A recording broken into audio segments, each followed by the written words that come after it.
The various physiological indicators have been enhanced tenfold. The properties of metallic materials have been magnified tenfold. The growth duration of rice has been accelerated tenfold. Liu Sen employs the acquired golden finger to elevate the attributes of diverse items, gain corresponding knowledge, establish a company, and develop new technologies. He begins by accumulating funds through the simplest of beverages, progressing steadily and cautiously. Amidst competition with domestic and international companies, he continuously advances and evolves, overpowering civilian technology firms while also delving into military-industrial technology. Step by step, he has forged a commercial empire, propelling the rapid development of the nation and positioning it at the pinnacle of the world. Chapter 1. The unceasingly flickering points. Persevere, persevere. Liu Sen incessantly murmurs within his mind. On the electric vehicle screen, only 1 bar of battery remains, with the red warning light flashing incessantly, while the vehicle repeatedly announces, "Insufficient power, please recharge." His eyes brim with helplessness. It is now 9:40 p.m., and he has just completed his last delivery. Half an hour ago, Liu Sen was preparing to close the delivery app and return to rest when, cursed be the platform, a distant delivery order was assigned to him. After completing it, the remaining battery on his vehicle is insufficient to return home. Liu Sen is a minor employee at a company. During the day, he works his regular hours, and in the evenings, he undertakes part-time work for a kangaroo delivery platform. He has been doing this for over a month, averaging 3 to 4 hours daily with an income of about 80. The electric vehicle continues to trundle along for several more minutes, ultimately moving slower than a walk. Liu Sen, left with no choice, begins to push off with his feet, gliding the vehicle forward, until he is forced to push it along. Upon reaching an incline, sweat pours down his body, and he begins to see stars dancing before his eyes. This is a phenomenon that only occurs during extreme fatigue. Unable to push the vehicle any further, he can only pull over to the roadside. This location is still 2 to 3 kilometers away from his dormitory. Alas, Liu Sen sighs, taking his phone hanging from his chest, preparing to call a roommate for assistance. He dislikes troubling others. As he holds the phone ready to dial, he notices several points flashing incessantly on the screen. Liu Sen dismisses it, attributing it to the dizziness caused by exhaustion. He shakes his head, attempting to clear his mind, yet the flickering points before him remain fixed in place, not moving as he does. Shifting his gaze to the electric vehicle, he discovers that it too bears some flickering dots. Liu Sen looks elsewhere at the guardrails and the landscaped areas, but finds no such flickering points there. Glancing back at the electric vehicle and his phone, more flickering points reappear. He rubs his eyes, yet the flickering points persist. Observing the situation before him, Liu Sen feels a mixture of confusion and apprehension. He fears that he may be experiencing a mental breakdown, that he might be ill. Yet there is also a sense of anticipation. Could this bring about some extraordinary change? He extends his right hand to touch the flickering points, but there is no sensation. Liu Sen notices that his own right hand also has flickering points. What on earth are these? He fixates on one point on his hand, and a projection screen materializes before him. The length of his thumbnail, 1.23 centimeters, with a decimal point in 1.23 flashing incessantly. At this moment, Liu Sen is certain this is no mere illusion. Observing the projection before him, Liu Sen cautiously glances around. The passing vehicles and the occasional pedestrians exhibit no abnormalities. He breathes a sigh of relief, realizing that this projection is visible only to him. Is this the fabled golden finger? But what purpose does it serve? Surely it cannot merely display data. Otherwise, the decimal point would not persistently flicker. Does the flickering indicate that the decimal can be manipulated? Can it be moved? Where's the instruction manual?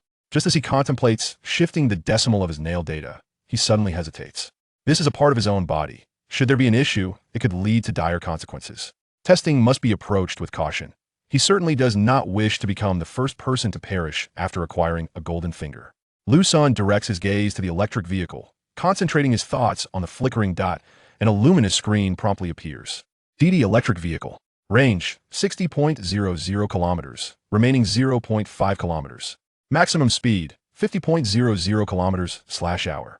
After contemplating the screen for a moment, he attempts to nudge the remaining 0.5 of the range backward. To his astonishment, the decimal shifts. DD electric vehicle. Range, 60.00 kilometers, remaining 5 kilometers. Maximum speed, 50.00 kilometers/hour. It has indeed changed. He wonders if this alteration will reflect in reality. He glances at the vehicle's dashboard, which still displays 1 bar of battery, and the red light has ceased to flash. Twisting the throttle, the vehicle resumes its normal operation, and there is indeed power. Liu Sen decides to return to his dormitory first and conduct further research later. He is still on the road, and should any peculiar phenomena arise during the adjustment, it could be problematic. Liu Sen gazes at the flickering points, pondering whether they will persist, as they somewhat obstruct his vision. Just as this thought crosses his mind, the flickering points vanish, as if they had never existed. In an instant, Liu Sen feels a pang of anxiety. He hopes the golden finger has not disappeared as well. With a mere thought, the flickering points reappear within his line of sight. It seems that as long as he desires them, they will manifest, while they vanish when unnecessary. With a heart brimming with excitement, Liu Sen rides his electric vehicle back to the base of his dormitory building, pushing the bike into the designated charging area. This spot, designated for charging and parking, lacks surveillance cameras due to the age of the community. Once again concentrating, he opens the vehicle's panel, contemplating whether adjusting the power settings would eliminate the need for charging. DD electric vehicle. Range, 60.00 kilometers, remaining 2.1 kilometers. Maximum speed, 50.00 kilometers/hour. He attempts to move the 2.1 decimal point backward once more, but finds it impossible. How curious, can only be shifted once. Yet the point continues to flicker, indicating that it should still be operable. Shifting his approach, he moves it forward by one place and succeeds. The data changes to 0.21 kilometers. Moving it forward again, the data shifts to 0.021 kilometers. Attempting to move the decimal point forward once more proves fruitless, yet he finds he can still shift it backward. After several attempts, he discerns a pattern. The decimal point can only be moved one place forward or backward from the original data. Liu Sen refrains from adjusting any other data points, as that would directly alter the vehicle's performance. For instance, if the speed were modified to a staggering 500 kilometers per hour, what transformation would this vehicle undergo? He could scarcely fathom the implications. Furthermore, with an extended range of 600 kilometers, it would rival electric vehicles in endurance. How would such a car be altered? For the time being, it is prudent to proceed cautiously. The recent adjustments only pertain to the remaining mileage, primarily influenced by the battery level, which should not provoke any alterations in the vehicle's appearance. Connecting the electric vehicle to the charger, he swiped his card for 2 yuan, with a charging duration of 480 minutes. Liu Sen conducted a final inspection of the charger interface, glancing at the display indicating that charging was in progress. Only after confirming did he feel at ease to return to his dormitory. In the past, he had forgotten to charge the vehicle on several occasions, resulting in a dead battery the following day. This experience had rendered him somewhat paranoid. There were even instances when he would run back to the 5th floor dormitory before sleeping, just to ensure everything was in order. Upon reaching the 5th floor and opening the door, he was greeted by the familiar sounds of League of Legends emanating from his roommate's room. His roommate, Qin Song, was a colleague from the company and was rather reclusive. This 2-bedroom, 1-living-room dormitory was rented by the company, offering a reasonably pleasant environment. Each month, the company deducted 150 yuan from salaries, while also subsidizing 60 yuan for utility expenses. Recently, Qin Song had been working part-time with Liu Sen delivering takeout. The previous incident of being out of power had prompted him to seek assistance from him. Chapter 2. Testing the golden finger. Liu Sen shed his delivery uniform, performed a cursory wash, and retreated to his room. He closed the door and locked it securely. Seated upon a chair, he surveyed the assortment of items within his quarters, soon noticing a myriad of flickering points. Some objects bore these lights, while others did not.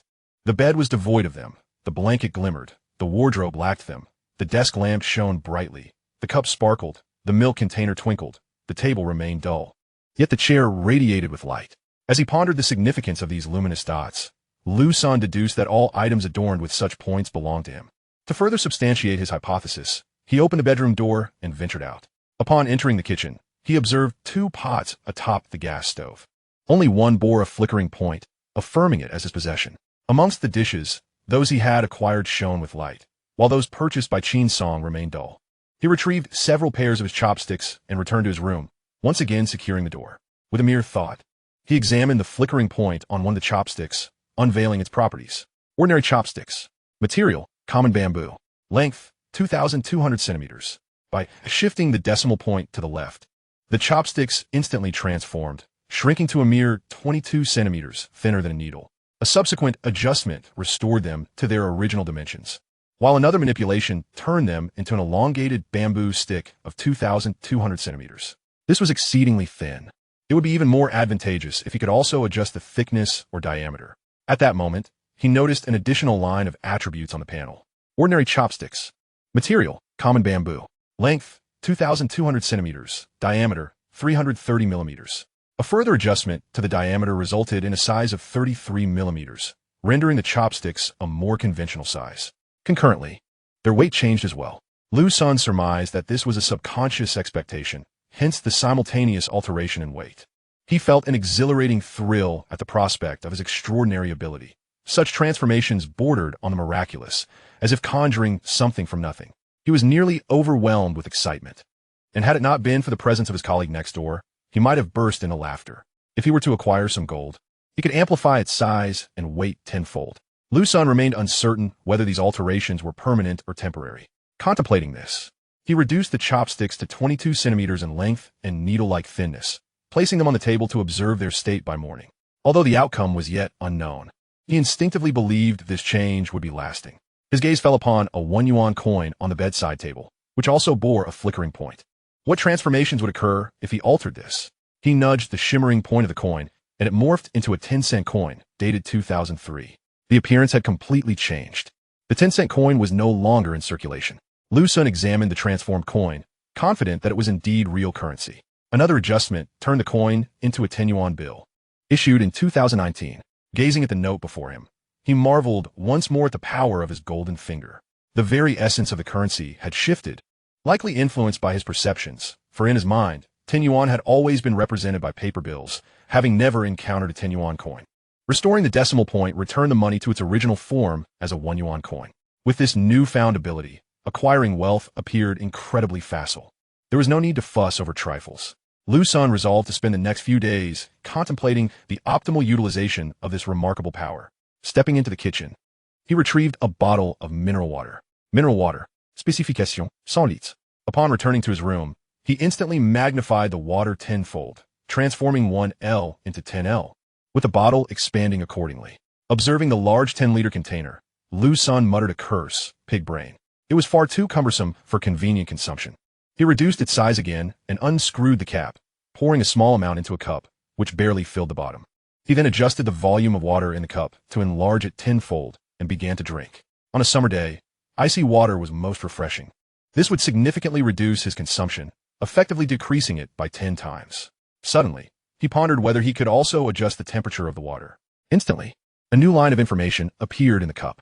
Mineral water. Specification, 13,700 milliliters. Temperature, 42 degrees. By shifting the decimal, the temperature transformed to 42 degrees, rendering it warm water. Indeed, as long as he could conceive it, there was nothing his golden finger could not achieve. He contemplated his own body, extending a hand to inspect the data regarding his nails. Thumbnail length, 123 centimeters. After nudging the flickering point, the attribute instantaneously changed to thumbnail length, 1,230 centimeters. He touched the elongated nail, noting that it bore a resemblance to nails that had grown normally, albeit somewhat curved, similar to what he had seen in videos previously. Restoring the original state, he attempted to adjust it to 0.23 centimeters, but discovered this operation was impossible. Moving the decimal to the right allowed for modification, yet attempt to shift it left were unsuccessful. He switched back to the mineral water, which promptly shrank tenfold, transforming into a miniature bottle. Liu Sen comprehended that this was likely a form of self-protection. The junction where the nail met the flesh typically measured a little over a centimeter, and reducing it further would result in separation, causing bodily harm. Other items, however, appeared unaffected by such limitations. Altering the length of his nails posed no danger, as it could be manipulated without consequence. Realizing this, he felt emboldened, free from concerns of bodily harm. Any changes that could potentially injure him would undoubtedly fail. A torrent of ideas flooded Liu Sen's mind, eliciting a mischievous chuckle. Could he not elongate and enlarge himself? He envisioned a scene of numerous individuals kneeling before him, calling him father. With that thought, he hurried to the bathroom, locked the door, and gazed into the mirror. Beholding his handsome visage, a wave of excitement surged within him, for he perceived shimmering points upon his own body. With a mere thought, Liu Sen beheld his bodily attributes. Liu Senator age, 2,900 years. Height, 17,700 centimeters. Weight, 6,500 kilograms. Savings, 233,330 yuan. Each of these decimal points was adjustable, though some were ill-suited for alteration. Changing his age to 29 years was not appealing. He had no desire to relive his youth, nor could he ascertain whether this change would render him smaller or reincarnate him 26 years in the past. Thus, he opted to refrain from altering this aspect for the time being. With this in mind, he picked up the facial cleanser from the sink which displayed a production date of 62 days ago. He promptly adjusted it to 62 days. The quantity of the cleanser remained unchanged, but the packaging appeared notably newer, with the expiration date shifting from June 2nd, 2021 to July 27th, 2021. This confirmed that time could indeed be altered in the present, rather than traversing through it. Altering his age could wait. He could postpone such a change for decades, or even centuries, effectively securing a form of immortality. Height and weight were undoubtedly unsuitable for modification. If altered, would he still be considered a normal person? And his savings were off-limits for revision, as they were securely held in banks and online platforms. Tampering with them could disrupt the entire financial system. Liu Sen was aware that the diminishment of his funds posed no significant issue. However, the monetary data within the system was interconnected. A mere alteration on his part could lead to chaotic discrepancies, particularly since any sudden decrease in the background data of the bank or an online marketplace would undoubtedly trigger a thorough investigation. While Liu Sen believed that his unique ability should allow him to modify reality directly without drawing notice from the bank or the marketplace, he was primarily focused on the myriad legitimate methods through which he could amass substantial wealth. Chapter 3. Personal Transformation. Liu Sen accessed his attributes interface, eagerly anticipating an enhancement in his physical constitution. In an instant, a new attribute line appeared. Constitution, 82. Indeed, his conjecture was correct. With a heart brimming with excitement, Liu Sen adjusted the decimal of his constitution attribute, only to find that it could not be set to 0.82. Instead, he set it to 82, and the moment he completed this adjustment, he felt a tremendous warmth surge through his body, akin to being enveloped in a hot spring. His skin, muscles, bones, and marrow were undergoing a metamorphosis, and he could distinctly sense a fortification of his physical prowess. A boundless vigor surged within him as he clenched his fists. Liu Sen felt capable of wreaking havoc with mere punches. The world around him sharpened into remarkable clarity, and life itself appeared more vibrant. In the bathroom, prior to this transformation, Liu Sen could only faintly hear the sounds of his roommate playing League of Legends. Now, however, every sound was strikingly clear. Suddenly, a faint, muffled, and prolonged sound emanated from downstairs. Goodness, that noise was undoubtedly the sound of flatulence from below. Although separated by a floor, Liu Sen instinctively waved his hand in front of his nose.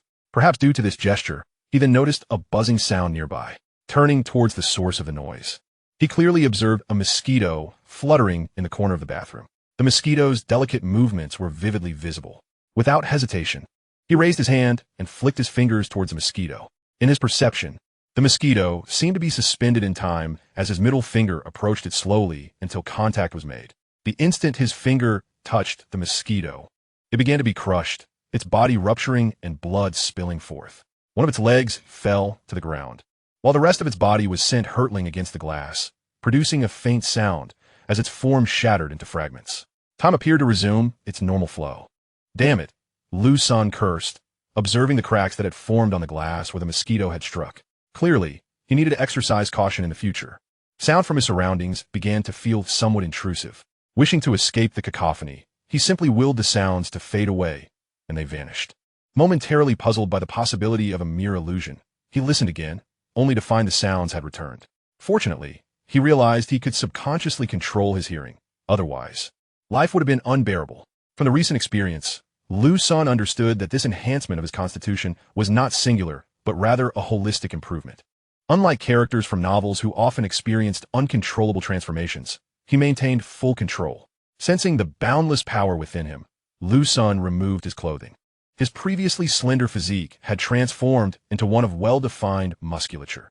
Not the exaggerated bulk of bodybuilders, but rather a naturally sculpted form that celebrated the artistry of the human body. Turning on the shower, he rinsed his body and, noticing his slightly long hair, altered its length to a style slightly longer than a buzz cut.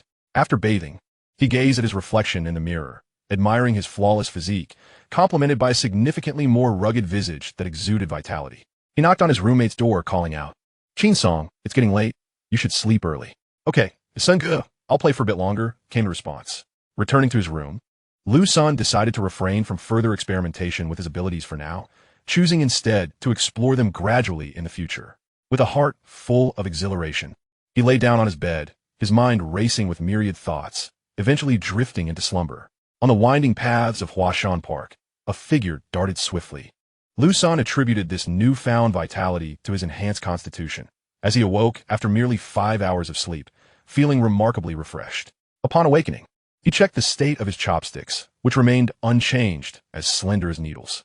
Descending the stairs, Liu Sen decided to test some ideas he had contemplated the night before. He adjusted the decimal on his electric scooter, watching as the panel display changes. DD electric scooter. Range, 60,000 kilometers. Remaining, 600 kilometers. Maximum speed, 5,000 kilometers per hour. The exterior showed no signs of alteration. It seemed he could procure many instruments to enhance precision.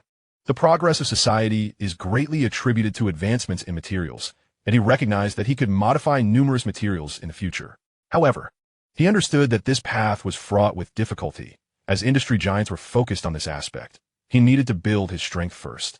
He reset the electric scooter's mileage back to 60 kilometers. After confirming this matter, an invigorated Liu Sen went for a morning run within the community for an hour without breaking a sweat, then proceeded to Huashan Park to accelerate his pace. His speed steadily increased, and upon reaching a competitive velocity, he opted not to push further, wary of attracting undue attention. After maintaining this pace for 5 to 6 minutes, he slowed down to a leisurely walk. This sprint demonstrated that the tenfold enhancement of his constitution was indeed substantial. Were he to participate in a competition now, he could effortlessly claim numerous world championships. Yet, such achievements were not his aim.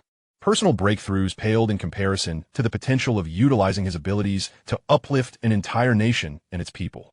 Last night, as he lay in bed, Liu Sen had resolved to establish a company, focusing on manufacturing and entrepreneurship. Presently, he needed to accumulate startup capital, as his savings of over 20,000 was woefully inadequate. Even with his abilities, it would only amount to a little over 200,000, still a drop in the ocean, insufficient to withstand the trials of the manufacturing sector. On his way back to the dormitory, he casually purchased spicy soup and scallion pancakes, placing breakfast on the living room table upon entering. After showering and freshening up, he checked the time. It was around 8 o'clock. Liu Sen made his way to Qin Song's bedroom door, knocking gently. "Qin Song, are you awake?" "Oh yes, I'm getting up," came the reply. Hearing this, Liu Sen proceeded to the dining table and began enjoying the breakfast he had just bought. He noticed his appetite had significantly increased. The usual amount he would consume was no longer sufficient. With a thought, he displayed the attributes of the scallion pancake and directly enlarged it tenfold. Satisfied with the increased quantity, he took a bite, savoring the crispy exterior and tender interior, complemented by the fragrance of scallions. From now on, I can accomplish great feats with minimal expenditure. Chapter 4. Resignation. Hurry up. I brought you breakfast. Thank you. Xin Yi. I'm resigning today. In a few days, you'll be the only one left here, Liu Sen said, finishing the last of his spicy soup. Xin Yi. Why the sudden resignation? Qin Song, still brushing his teeth and frothing at the mouth, turned towards Liu Senator. Well, I want to return. It's not suitable to keep drifting outside.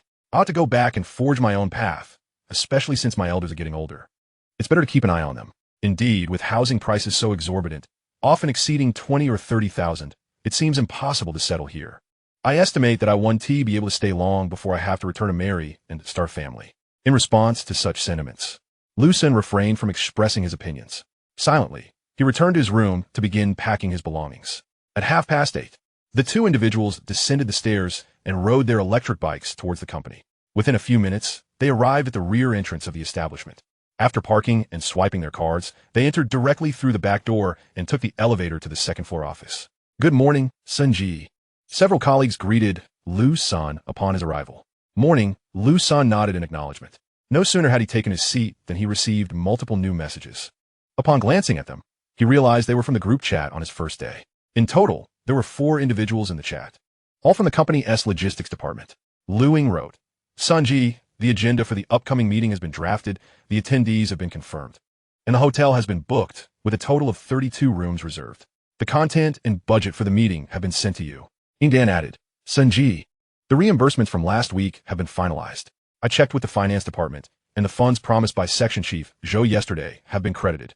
Lu chimed in, "Sun Ji, we selected a restaurant for the reception that is truly distinctive, and the itinerary has also been curated." "All right, I understand. I will review it shortly," Liu Sen replied in the group chat. These 3 were subordinates he had nurtured himself, and as he contemplated his impending resignation, he sent another message, "I will be resigning. Let us have dinner together tonight."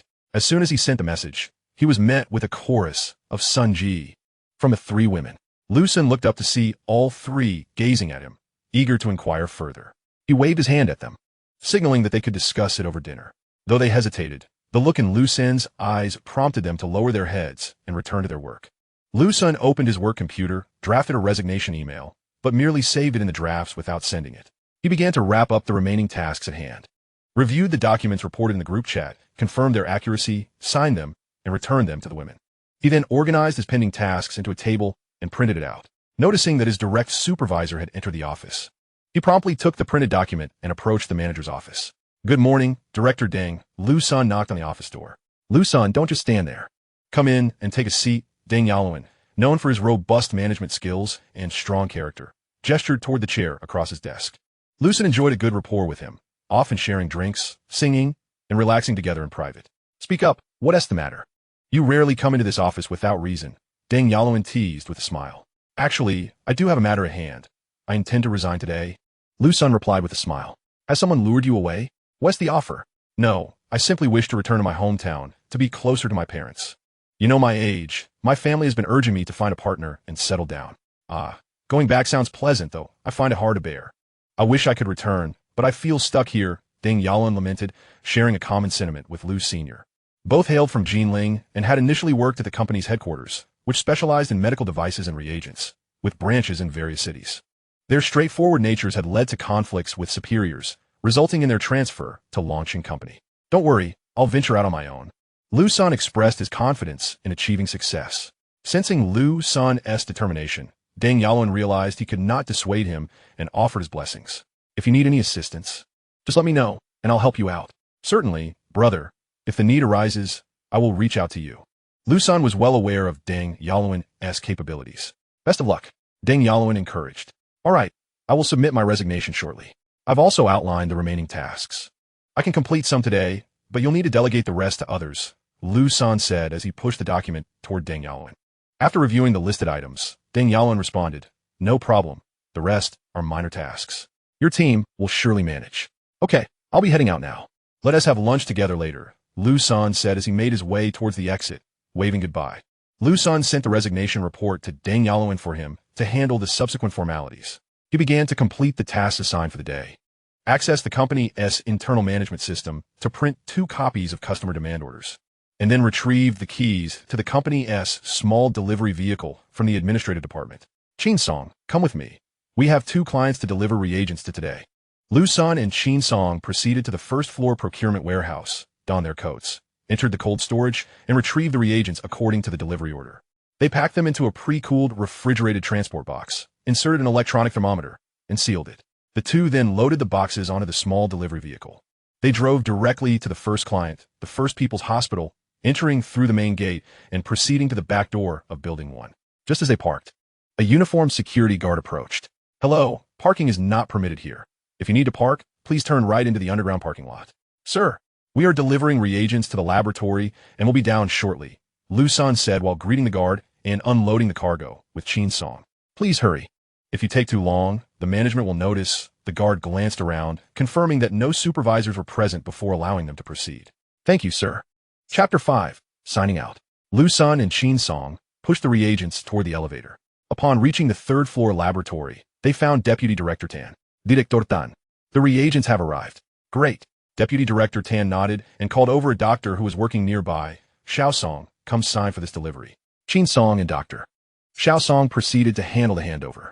"Director, I'm resigning today.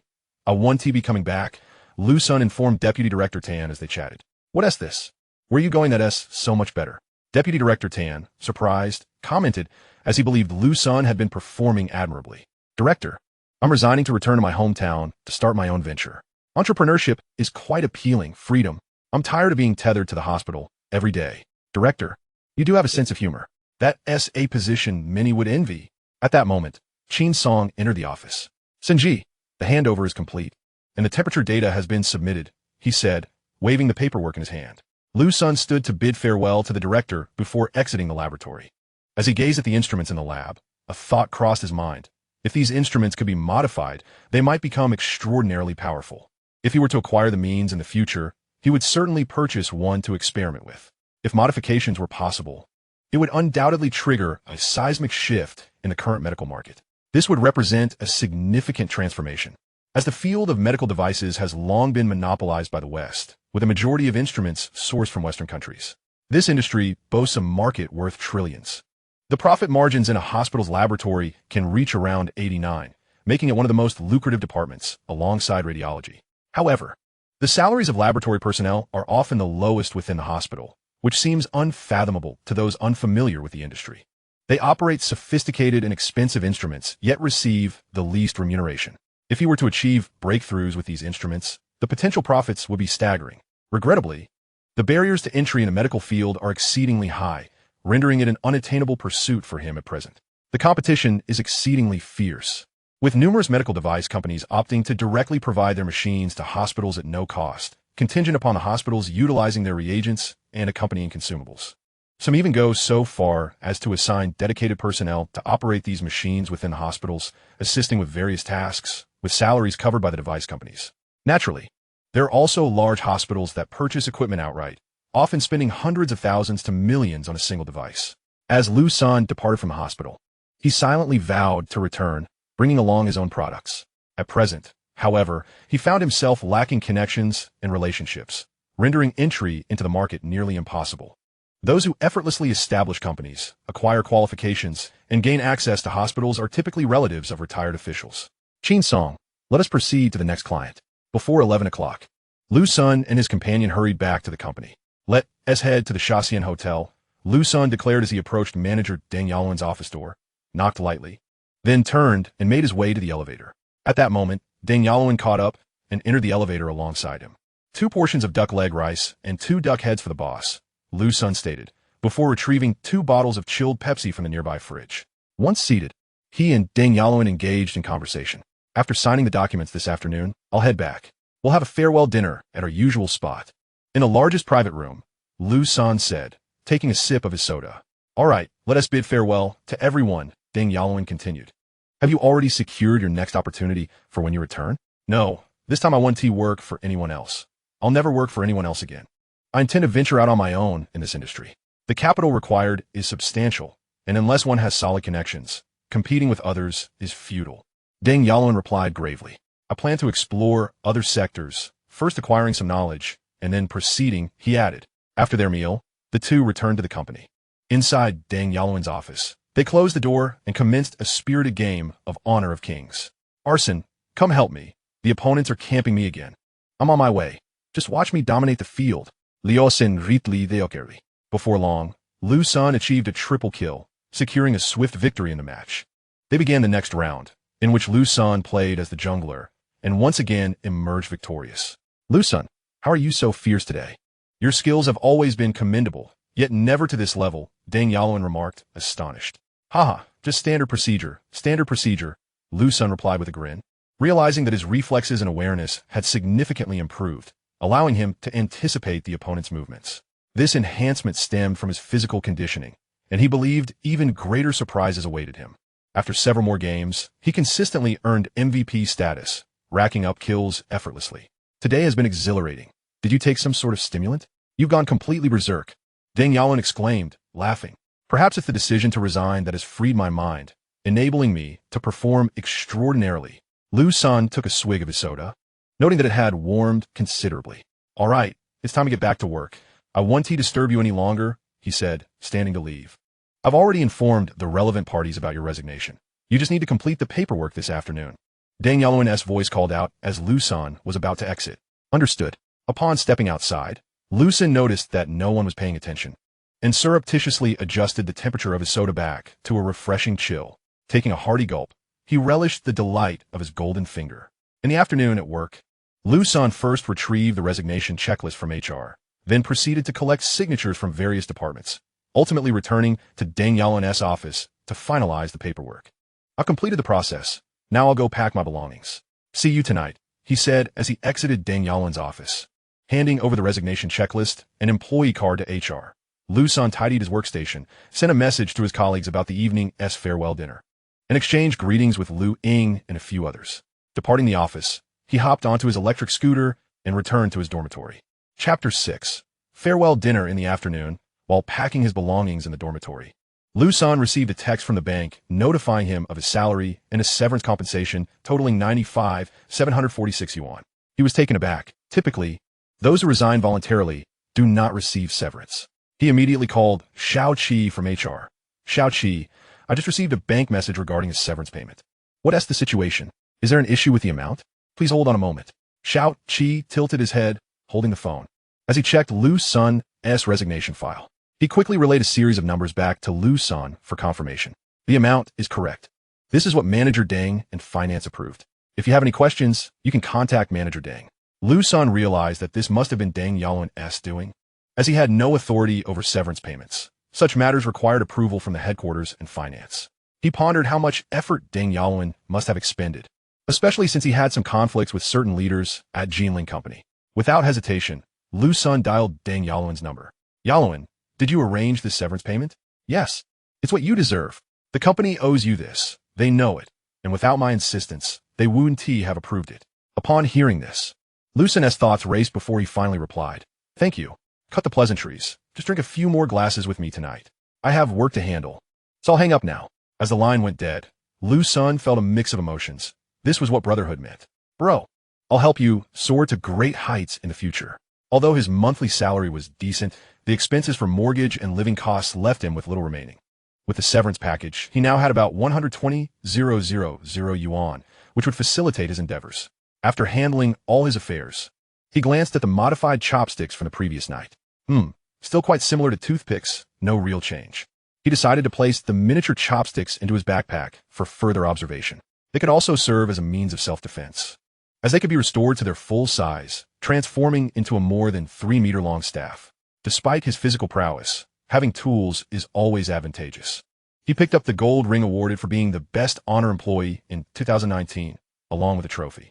Liu Sen had received this accolade 2 years prior, selected as the top employee among thousands across the nation. He had anticipated that this award would herald his career advancement, but unexpectedly found himself reassigned to Longcheng the following year. Liu Sen dismissed such thoughts. The past was the past. The gold ring weighed 95 grams, confirming that the company had not exaggerated. It truly represented the honor of the 95 Supreme. Adjusting the decimal point made it 95 grams, and he rolled the ring in his hand, noting its increased thickness and width, resembling a thumb ring. This was worth a substantial sum, around 360 yuan per gram, equating to over 30,000 yuan. With the golden finger, acquiring wealth was remarkably easy, yet it posed certain risks. He could buy significant amounts of gold, amplify it tenfold, then sell it, yielding substantial profits. The cycle could continue indefinitely. However, the challenge remained: how to manage such an abundance of gold. Is it conceivable for someone to sell their possessions to a pawn shop or a jewelry store, as depicted in those novels? Surely, it must be a jest. Perhaps a modest transaction might evade suspicion, but a larger sum would undoubtedly raise eyebrows. In this age, we are not in the bygone era of a decade or more ago, when such actions could be more easily concealed. We now reside in the information age, where big data can elucidate every detail of your life. Have you not noticed how prominent streamers have been exposed for tax evasion, incurring fines in the hundreds of millions to over $1 billion? Even with a dedicated team managing their affairs, they were still scrutinized. It ultimately depends on whether someone in authority chooses to investigate you. While clandestine sales might be manageable, a significant volume would likely lead to swift apprehension. Are we to believe these items are heirlooms passed down through generations? Let us not be absurd. Liu Sen's family lineage is undoubtedly rooted in humble origins, with several generations of lower-middle-class farmers. Moreover, even if he were to engage in some covert selling, should he later achieve success, any scrutiny would magnify these dubious transactions, especially since his future ventures are bound to antagonize many, as he is entering disruptive industries. This scenario would certainly attract a barrage of criticism, necessitating preemptive measures. Liu Sen has resolved to proceed at a measured pace, laying a solid foundation rather than hastily constructing a precarious edifice that could collapse at the slightest push. Therefore, he first adjusted his physique to ensure his protection. He understood that any unexpected income must be managed judiciously. As the time approached, Liu Sen stepped out, visiting a nearby liquor store where he spent over 1,700 yuan to purchase 2 cases of 12 bottles of white liquor, before hailing a cab to Longcheng Banquet. Upon arriving at the reserved private room, he summoned a waiter. It's time to serve the dishes. And please bring an additional case of coconut juice and orange juice. After a brief wait, his colleagues began to trickle into the room, totaling over 20 individuals. Liu Sen clapped his hands to gather attention. 2 tables were arranged, one for those who could drink and another for those who could not or chose not to. Everyone quickly took their seats, and the liquor was poured into individual serving vessels before each guest. Satisfied with the arrangements, Liu Sen raised his serving vessel and filled a glass to the brim, standing to address the gathering. This toast is for all of you, in gratitude for your cooperation over the past 2 years, and of course, for your understanding regarding my shortcomings. With that, he lifted his glass. At this moment, everyone stood and raised their glasses in unison. Cheers! Cheers! Cheers!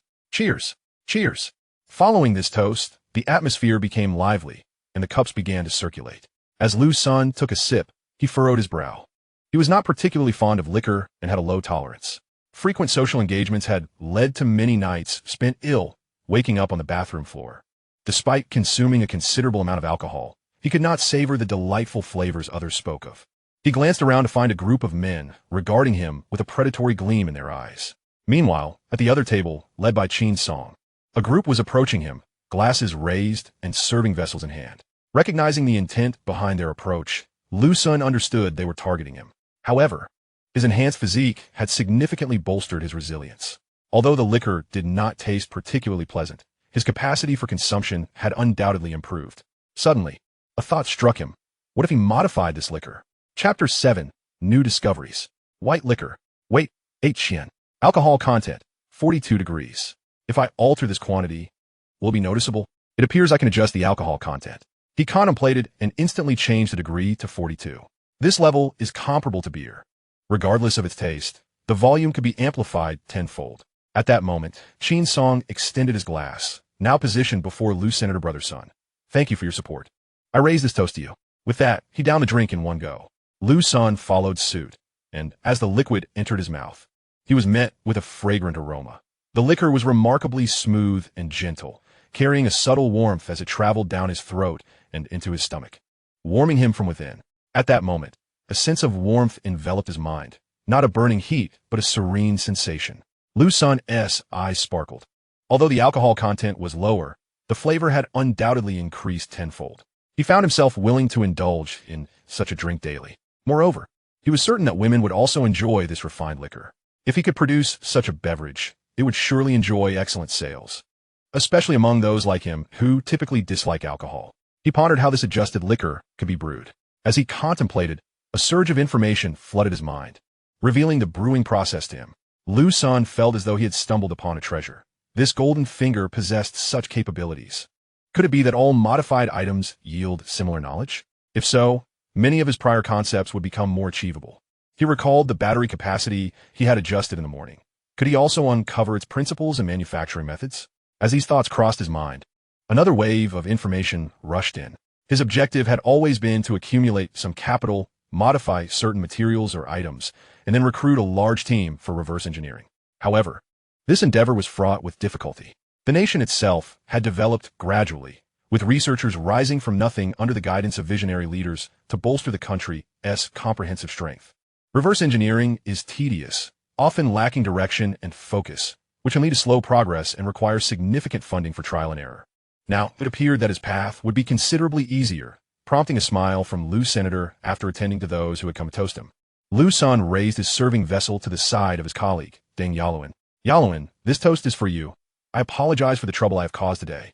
Ah, son, there is no need for such formalities. This is what you deserve. It was because of me that you fell afoul of the group leaders, which led to your transfer to Longshan. I should be the one thanking you for your support. Deng Yaluan replied with sincerity. He lifted his vessel to clink with Liu Sen's before downing the drink in one gulp. Liu Sen said nothing further and followed suit. The liquor truly was delightful, exceptionally easy to drink, almost akin to a beverage. This transformation must involve changes beyond just the alcohol content. There were certainly other alterations at play. As he savored the drink and pondered its composition, he was interrupted by the voices of 3 women.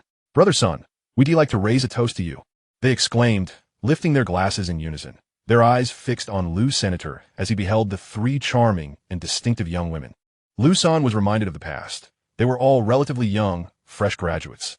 He had discovered them at a talent market and brought them under his wing, training them in management and internal controls. while also handling scheduling duties. Previously, he had delivered reagents to clients, stepping in only because an employee had to take an unexpected leave. Among the trio, the leader was Liu Ying, standing at 164 centimeters with shoulder-length hair and a radiant, youthful visage. Beside her was Yin Dan, with short hair framing her delicate and cool features, rarely smiling. Lastly, there was Lulu, slightly chubby with a cherubic face, only 155 centimeters tall, exuding vivacity. All three worked diligently and meticulously, making Liu Sen's job considerably easier, validating his ability to recognize talent. As he had personally interviewed and hired each of them, he had guided them in their professional development, effectively becoming their mentor. Before the trio of youthful and radiant young women, each holding a glass aloft, one paused and observed, "Why are you all drinking white liquor? Normally, you refrain from alcohol." Liu Ying replied, "Ordinarily, that's true, but this is a special occasion. Sun Gu is leaving, and such opportunities to toast you will become scarce." Lulu added, "We owe much of our success at work to Sun Gu's support, and we are profoundly grateful." Yin Dan remarked, "We drink to express our sincerity. We wouldn't do this with anyone else. Are you certain you wish to drink?" The three women nodded earnestly in response. Liu Sen pondered for a moment, recalling the liquor he had crafted himself, uncertain if they would appreciate it. He speculated that they might enjoy it, given its lower alcohol content and smooth taste, and thought it a fine opportunity for them to sample it. "Very well, but this is not the liquor you're accustomed to. Do wait a moment." He greeted the others before stepping out of the restaurant, purchasing 2 bottles of the same brand at a nearby supermarket, adjusting the alcohol content to 42 degrees. Discarding the outer packaging and uncorking the bottles, he returned to the private room, placing them on the table. Liu Sen noticed the expectant gazes of the women and said, "This liquor is my own brew, a low-alcohol variant. I had intended for us to enjoy it after dinner at karaoke. But seeing as you ladies insist on drinking white liquor, I thought to offer you this instead." He poured the white liquor from their glasses into his decanter and filled their glasses with a new brew, serving himself as well. "Taste this, if you enjoy it. I shall pour more. If not, we can revert to juice." The three women lifted their glasses, inhaling the fragrant aroma, which was far more enticing than before. And they felt no resistance towards the drink, their faces alight with eager anticipation. After a brief exchange of surprised glances, they turned to Liu Sen, raising their glasses. "So good, thank you." He clinked glasses with them and drank deeply, watching as they took their first sips.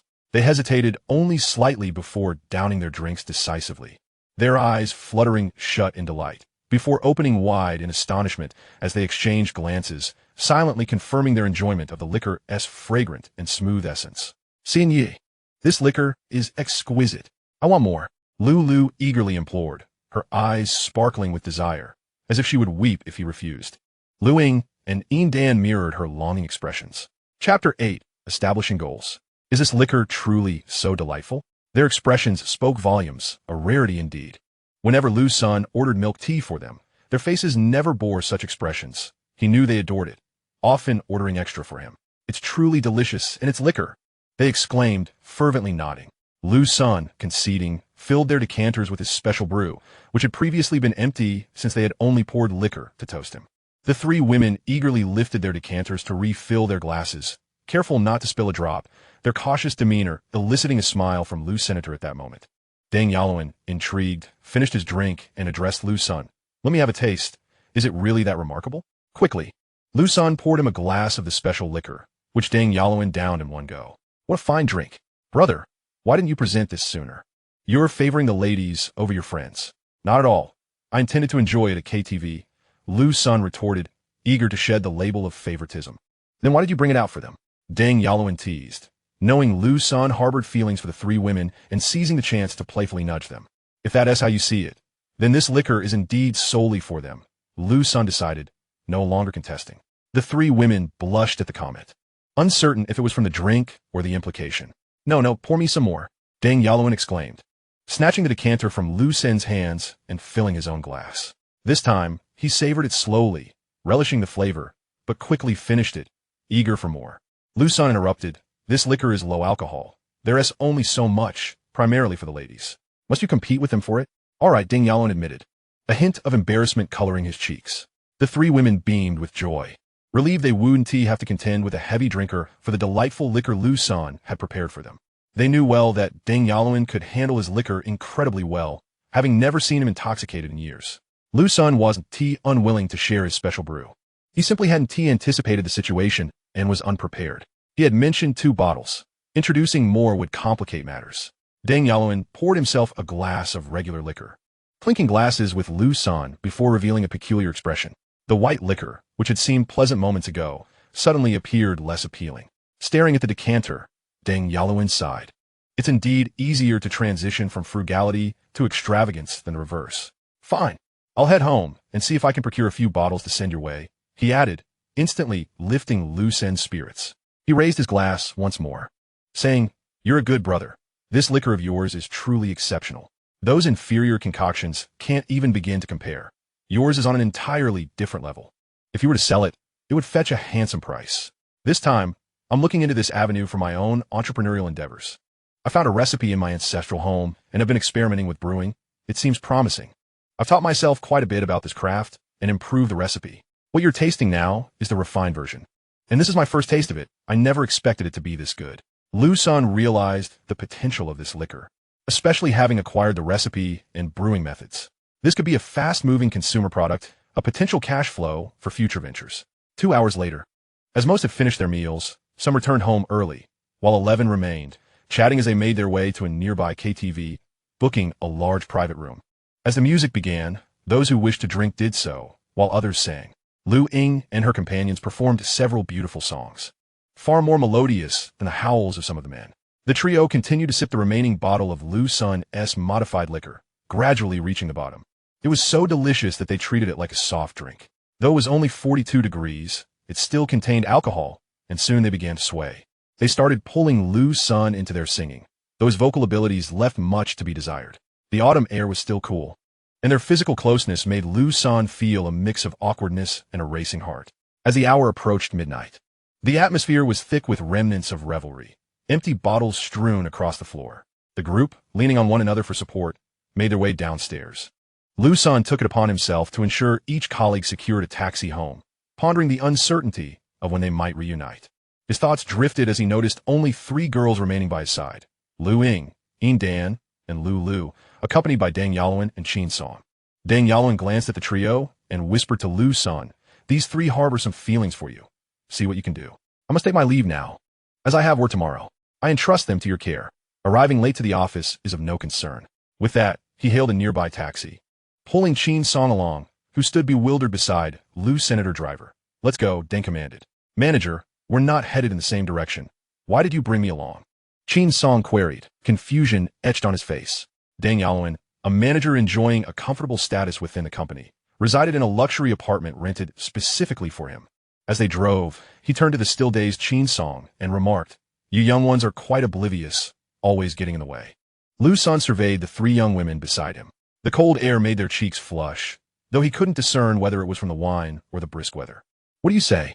Are you not going home, or shall I call a cab for you? He inquired. The trio exchanged glances, remaining immobile. Each held a fondness for Liu Sen, yet their bond remained intact, untested by rivalry. They were content to let things unfold naturally, awaiting Liu Sen's ultimate choice. However, they were caught off guard when he announced his resignation. Unsure how to navigate the situation, they had indulged in copious amounts of wine, partly due to its delightful taste, and partly out of fear that such opportunities might not arise again. No need for a cab. Let us take a stroll together. Dan, typically aloof, finally suggested, prompting nods of agreement from Lu Ying and Lu. Although Liu Sen hesitated, feeling the chill of the night. The hopeful glances from the 3 softened his resolve. Very well, let us walk, he acquiesced, leading the way. Yay! Lu exclaimed, joyfully bounding alongside him. Dan and Lu Ying exchanged smiles at Lu's enthusiasm. I heard you're planning to start your own venture, Liu Sen? Lu Ying inquired, stepping closer to walk in tandem with him. Indeed, after much contemplation, I've decided to pursue entrepreneurship. Working for others doesn't lead to any promising future, he replied. What field will you be entering? Dan pressed, curiosity evident in her tone. My plans encompass a variety of endeavors. The wine you enjoyed tonight is just one aspect. Primarily, I intend to focus on industrial ventures, establishing companies and factories, he explained. The wine was exquisite, and with your capabilities, it's bound to succeed. Liu Sen, may I join you in this venture? Lu blurted out eagerly. If you're willing, of course, Liu Sen responded after a moment's thought. Fantastic. I want to join you too. Lu Ying chimed in, followed closely by Dan. Absolutely, I recognize your talents. and I would find it seamless to work with you. However, are you all serious about this? I am starting anew, and the future remains uncertain. You three have already established yourselves after my departure. Deng Yaluan will ensure you are well taken care of, and I have mentioned that one of you will be offered a trial position, Liu Sen said earnestly, pausing to gauge their reactions.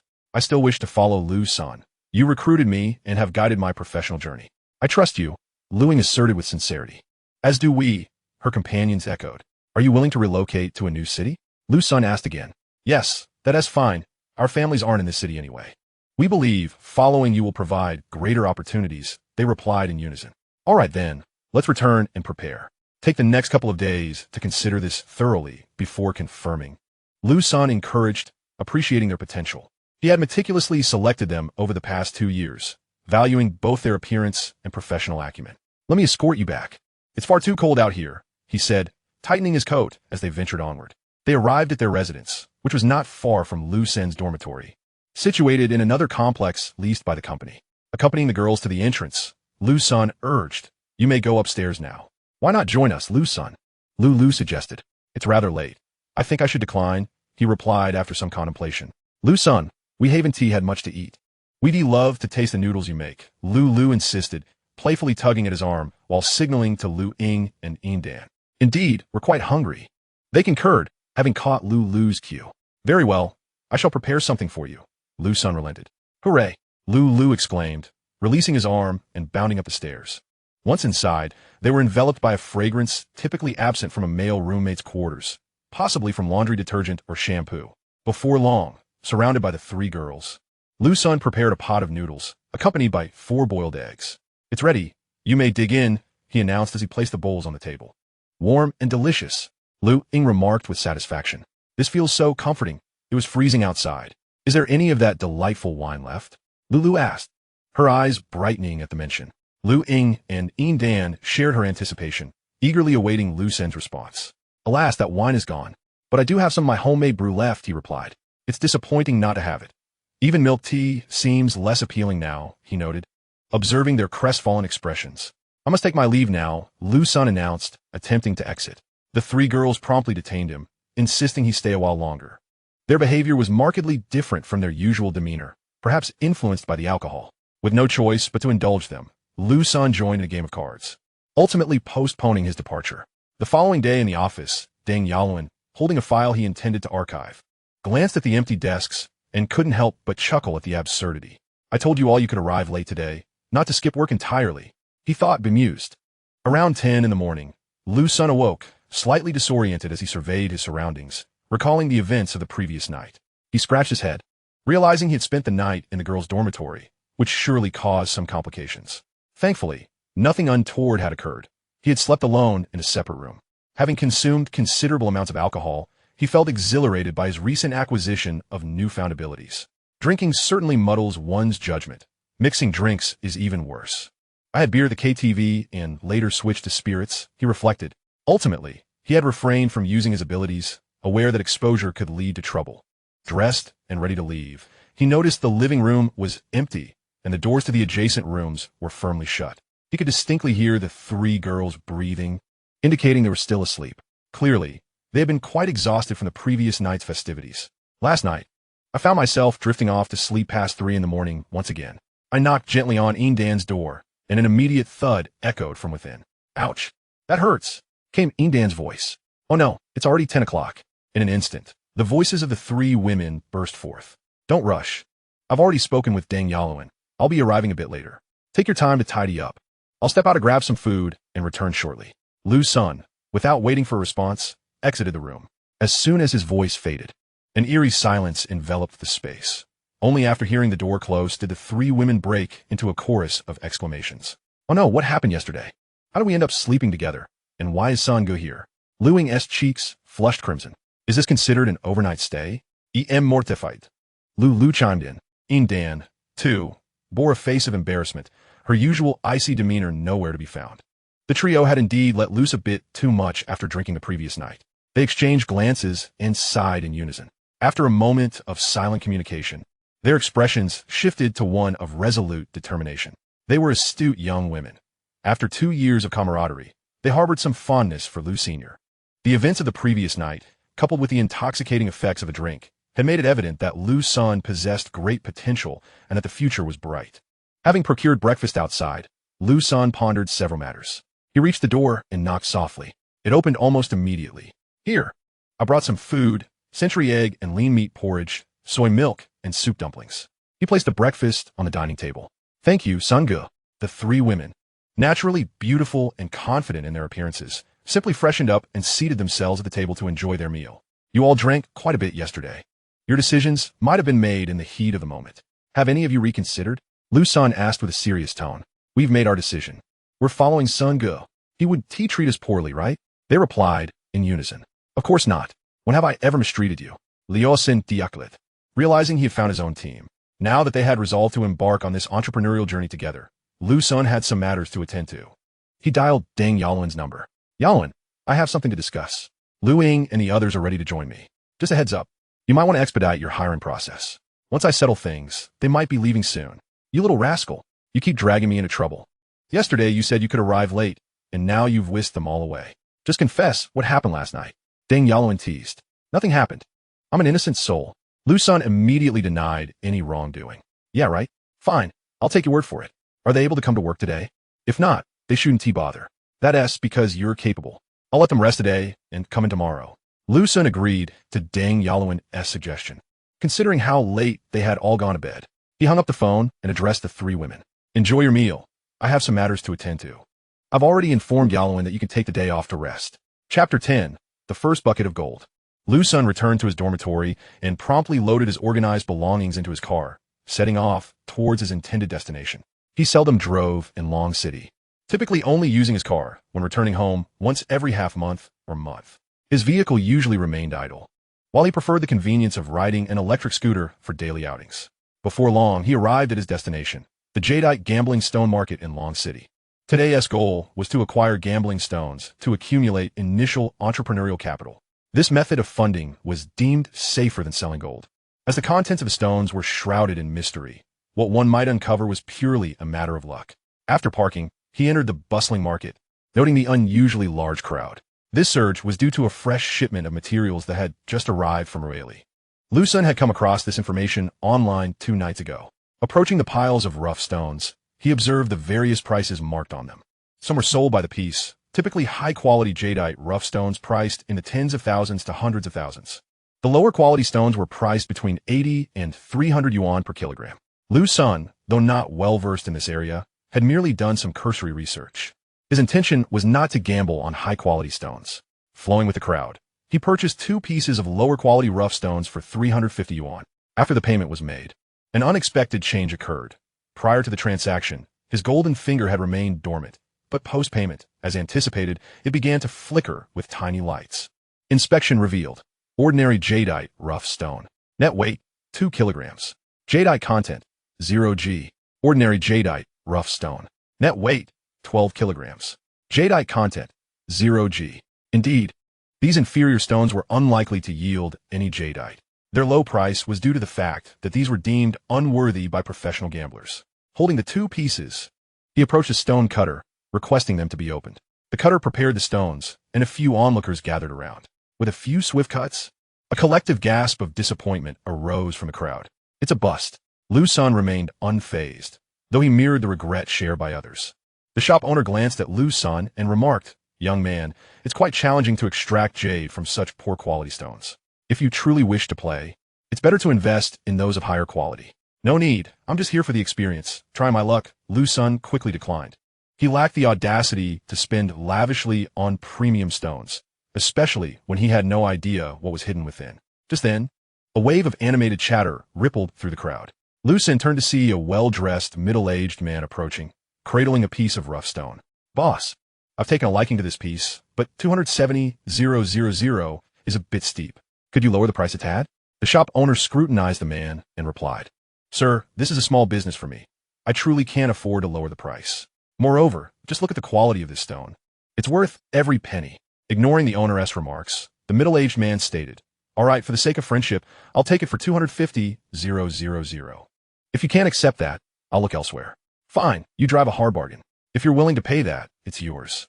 The middle-aged man paid and lifted the stone onto the cutting machine. The cutter marked the stone according to the man's specifications and began the process. The crowd quickly gathered around, and soon enough, with one swift cut, a swath of green fog emerged. "It's a hit," murmured the onlookers. "This performance is promising. It could fetch 30,000. Nearby, a stout middle-aged man, bulging belly and a handbag in hand, exclaimed loudly, "Sir, are you selling it? I'll take it for 300,000. No sale. This stone will surely appreciate further." The middle-aged man in a suit decisively rejected the offer made by another. Observing the man's blunt refusal, the portly gentleman stepped aside, choosing not to make any further bids.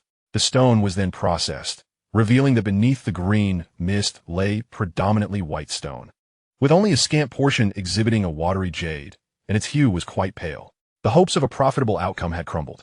It seemed that selling it for 50,000 would be a fortunate result. 60,000, I'll take it. What do you say? Let us gamble a little. The previously bidding man declared once more.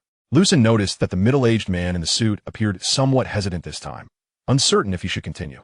Around them, a cacophony of discussions erupted, while the suited man's expression soured. He had held high expectations for this rough stone, only to be disappointed by its lackluster reveal. Although financial strain was not a concern for him, the experience was disheartening for anyone. "Boss, shall we continue?" The stone cutter inquired regretfully, aware that typically, if the stone yielded good results, the owner would offer a token of appreciation, but now that prospect was lost. "Cut another slice for me. Make a 2-centimeter incision on the other end." The middle-aged man stubbornly insisted, determined to take one last chance. The cutter repositioned the rough stone as instructed and made the incision, yet it yielded no jade whatsoever. The situation had deteriorated completely. Once again, discussions began to circulate, and the middle-aged man's countenance darkened further. He was no longer inclined to continue. "Ladies and gentlemen, who wants this rough stone? I want to be proceeding any further with it." His words sparked a flurry of chatter, yet no one seemed inclined to take it on, for it had already collapsed in value. The middle-aged man glanced around, searching for the previously bidding portly gentleman. "I apologize, but had I known the outcome before that last cut, I might have taken it." At that point, the stone still held some potential. However, its current performance is far too disappointing to gamble on. I would expect anything different if I were to cut again. "I'll sell it to you for 5,000, but that is quite low. It's still worth a gamble." The middle-aged man gritted through clenched teeth. The portly gentleman shook his head, reasoning that purchasing this stone was less advantageous than acquiring a new rough stone, which would offer better odds. "I'll take it for 5,000. As someone finally made an offer, the crowd turned to see a young man, handsome in appearance, causing many to shake their heads in disbelief. It was Liu Sen, who had been observing closely, waiting for the opportune moment to make his move. His intention was to acquire these previously processed rough stones, rather than those that were entirely speculative. Because with fully speculative stones, one could not ascertain the presence of jade within until after purchase. Otherwise, acquiring a stone devoid of jade would render his golden touch utterly impotent, transforming a zero into another zero. Thus, he sought to buy these semi-speculative stones, which clearly contained jade. The current piece, at the very least, was valued at over 1,000, and once his modifications were complete, it could fetch over 10,000. This value was based solely on what was visible. Should there be more jade hidden within, the profits would be even greater. Moreover, he was eager to test whether the quality and color could be altered. "Sold to you." "Young man," the middle-aged man in the suit replied, his expression a complex mix of emotions, devoid of any excitement typically associated with a sale. Chapter 11. The First Pot of Gold, Part 2. Liu Sen promptly transferred 5,000 via Alipay and then crouched down to examine the remaining rough stone, taking photographs with his phone. Semi-processed, ordinary jade rough stone. Net weight, 45 kilograms. Jade content, 350 grams. Jade color, green, color grade 07. Jade quality, 35. Liu Sen reviewed this information, realizing that this stone, once processed, would likely only yield a value of over 1,000, at the worst quality and color. Yet, he could modify it. He was curious to see how high the jade could be graded. Semi-processed, ordinary jade rough stone. Net weight, 45 kilograms. Jade content, 3,500 grams. Jade color, green, color grade 70. Jade quality, 350. Liu Sen examined the modified rough stone. Its exterior remained unchanged, as he subconsciously hoped it would not alter. The outcome aligned with his expectations, presenting no issues. "Master, please give this stone a polish. I'm betting it will yield something worthwhile," Liu Sen instructed the stone cutter. The cutter, surprised by the request, nonetheless adhered to Liu Sen's wishes, upholding his professional integrity. Onlookers began to murmur, puzzled by the young man's insistence to polish a stone that had performed so poorly. They wondered if he truly believed it could yield anything substantial. Such notions seemed absurd, as only those with great luck could expect a remarkable outcome. Seeing the spectacle unfold, those who had initially planned to leave were drawn back in. Soon, the cutter began polishing along the same lines where jade had previously been revealed. The small surface gradually expanded, and the color deepened. This sight elicited gasps from the crowd. Is it indeed increasing? Is it a significant gain? People marveled. One cut can bring wealth, and indeed, until the very end. No one can predict the outcome. This is the allure of stone gambling. The middle-aged man in the suit remained, his expression one of disbelief as he lamented. How I wish I had persevered until the end. Liu Sen couldn't help but smirk inwardly, reflecting that had the man persisted, he would have likely lost that 5,000 as well. Perseverance does not always yield rewards. It can lead to ruin. Sometimes, it is prudent to cut one's losses. Much like stock trading, where one might buy and only to see prices plummet, failing to stop losses, one might continuously inject capital, only to become a shareholder in a sinking venture, ultimately facing bankruptcy. One of his friends had once attempted to catch the bottom of the market, only to find himself stuck halfway up a mountain, oblivious to the valley below. He continued to invest until he could no longer bear it, ultimately uninstalling the trading software and waiting a year before checking again, only to find his mindset shattered, having tumbled into a bottomless pit. Brother, 500,000. I'll buy it.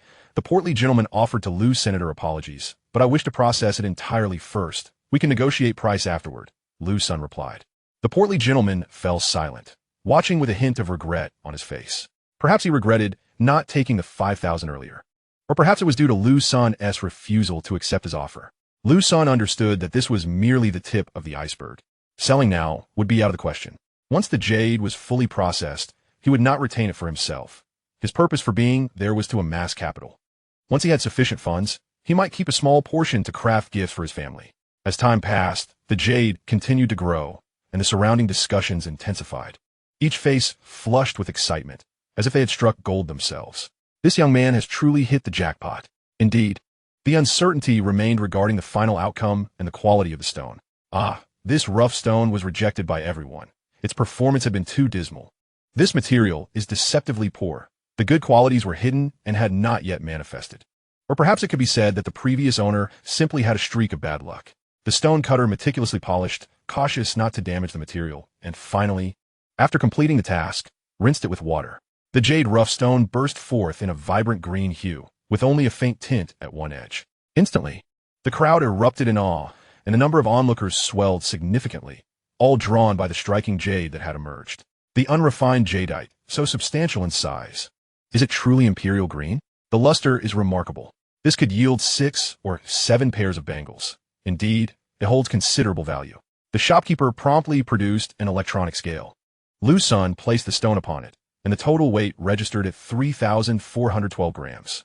He then captured several photographs, having documented the entire process of cleaning the stone on video previously. While initial assessments had been merely visual, the revelation of its precise weight ignited a fervor among the onlookers, pondering its worth. Such a specimen is a rarity in the market, especially one of this magnitude. After sending a generous red envelope to the stone cutter, Liu Sen addressed the crowd. I am considering selling this raw stone. Does anyone here have an interest in purchasing it? Instantly, several individuals, including representatives from jewelry companies and prominent business owners, stepped forward, eager to acquire this piece of jadeite. For high-quality jade is perpetually scarce. Please hold on. I wish to inspect further to see if I can unearth something even more remarkable. We can discuss later. Liu Sen then resumed his exploration of the market, followed by a throng of people, some with genuine interest, while others merely seeking the spectacle. Before long, Liu Sen found himself at a stall selling half-gamble rough materials, which have already been partially exposed. This trade is typically conducted by specialists, and such stones are generally more expensive. Liu Sen selected several pieces, ultimately spending over 90,000 yuan. The details of his purchases were as follows. 1. Half-gamble ordinary jadeite rough, net weight, 16 kilograms, jadeite content, 62G, color, green, hue 12, quality, 45. 2. Half-gamble ordinary jadeite rough, net weight, 32 kilograms. Jadeite content, 123G, color, green, hue 10, quality, 21. 3. Half gamble ordinary jadeite rough, net weight, 27 kilograms, jadeite content, 154 G, color, green, hue 21, quality, 51. 4. Half gamble ordinary jadeite rough, net weight, 37 kilograms, jadeite content, 204 G, color, purple, hue 09, quality, 41. 5. Half gamble ordinary jadeite rough, net weight, 14 kilograms. Jadeite content, 37 G, color, green, hue 04, quality, 11. In total, he acquired 5 pieces of half gamble rough material and subsequently purchased 2 pieces of fully blocked rough material. Liu Sen only refined the first 4 half gamble pieces and discovered that the fully blocked materials contained no jadeite after payment. To the astonishment of the gathering crowd, he successfully extracted jade from 5 pieces, leaving the 2 highest quality stones, the purple and the 27 kilograms piece, unrefined. The results were as follows. 1. Jadeite, raw stone, net weight, 16 kilograms, jadeite content, 620 G, color, green, hue 12, quality, 45. 2. Half gamble ordinary jadeite rough, net weight, 32 kilograms. Jadeite content, 1230 G, color, green, hue 10, quality, 21. 3. Half gamble ordinary jadeite rough, net weight, 14 kilograms, jadeite content, 370 G, color, green, hue 04, quality, 11.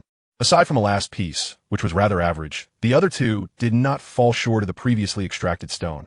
Indeed, the first piece surpassed it in both color and quality. Liu Sen gathered the 2 unrefined stones along with the 4 that had been processed. "Young man, are you not going to refine those 2? Inquired the shopkeeper. "No, I'll save the remainder to enjoy at my leisure," Liu Sen replied as he exited the shop. A multitude of people swiftly flooded into the establishment, eager to select and purchase jadeite rough materials, hoping to share in the fortune. Let us proceed to the nearby hotel and utilize their conference room for discussions. Noting that the interested parties had no objections, Liu Sen led the way out of the jade market. Those trailing behind exchanged glances and quickly began making phone calls. Chapter 12. The First Pot of Gold, Part 2. Mr. Wang, I have a matter to report. In the jade market today, someone has unearthed a 3,412 G oval-shaped imperial green jade raw stone, along with several other commendable pieces. The seller is interested in selling. You should come over. Understood, understood, came the reply.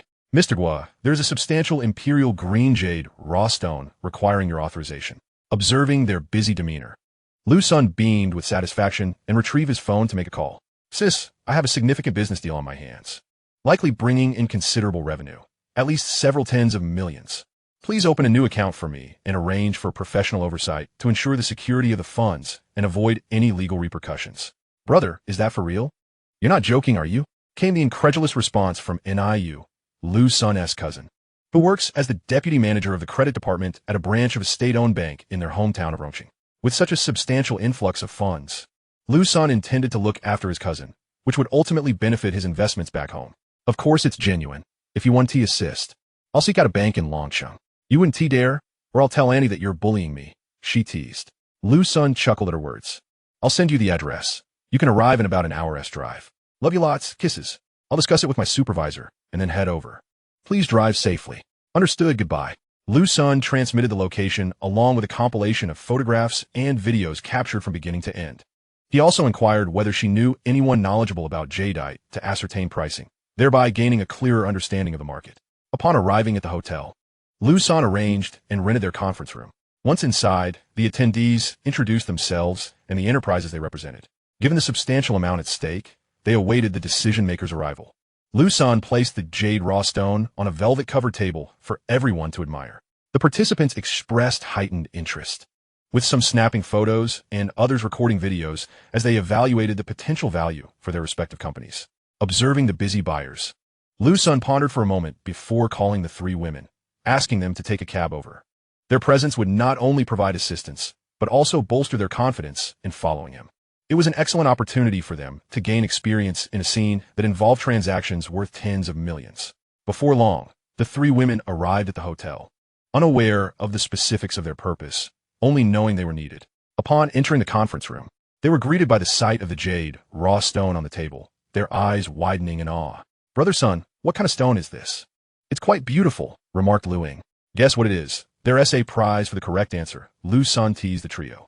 They moved closer for a better look attempting various guesses until Dan finally answered correctly. Most people wouldn't guess. Raw stones and finished jewelry are world apart. Dan explained, catching Liu Sen's surprise gaze.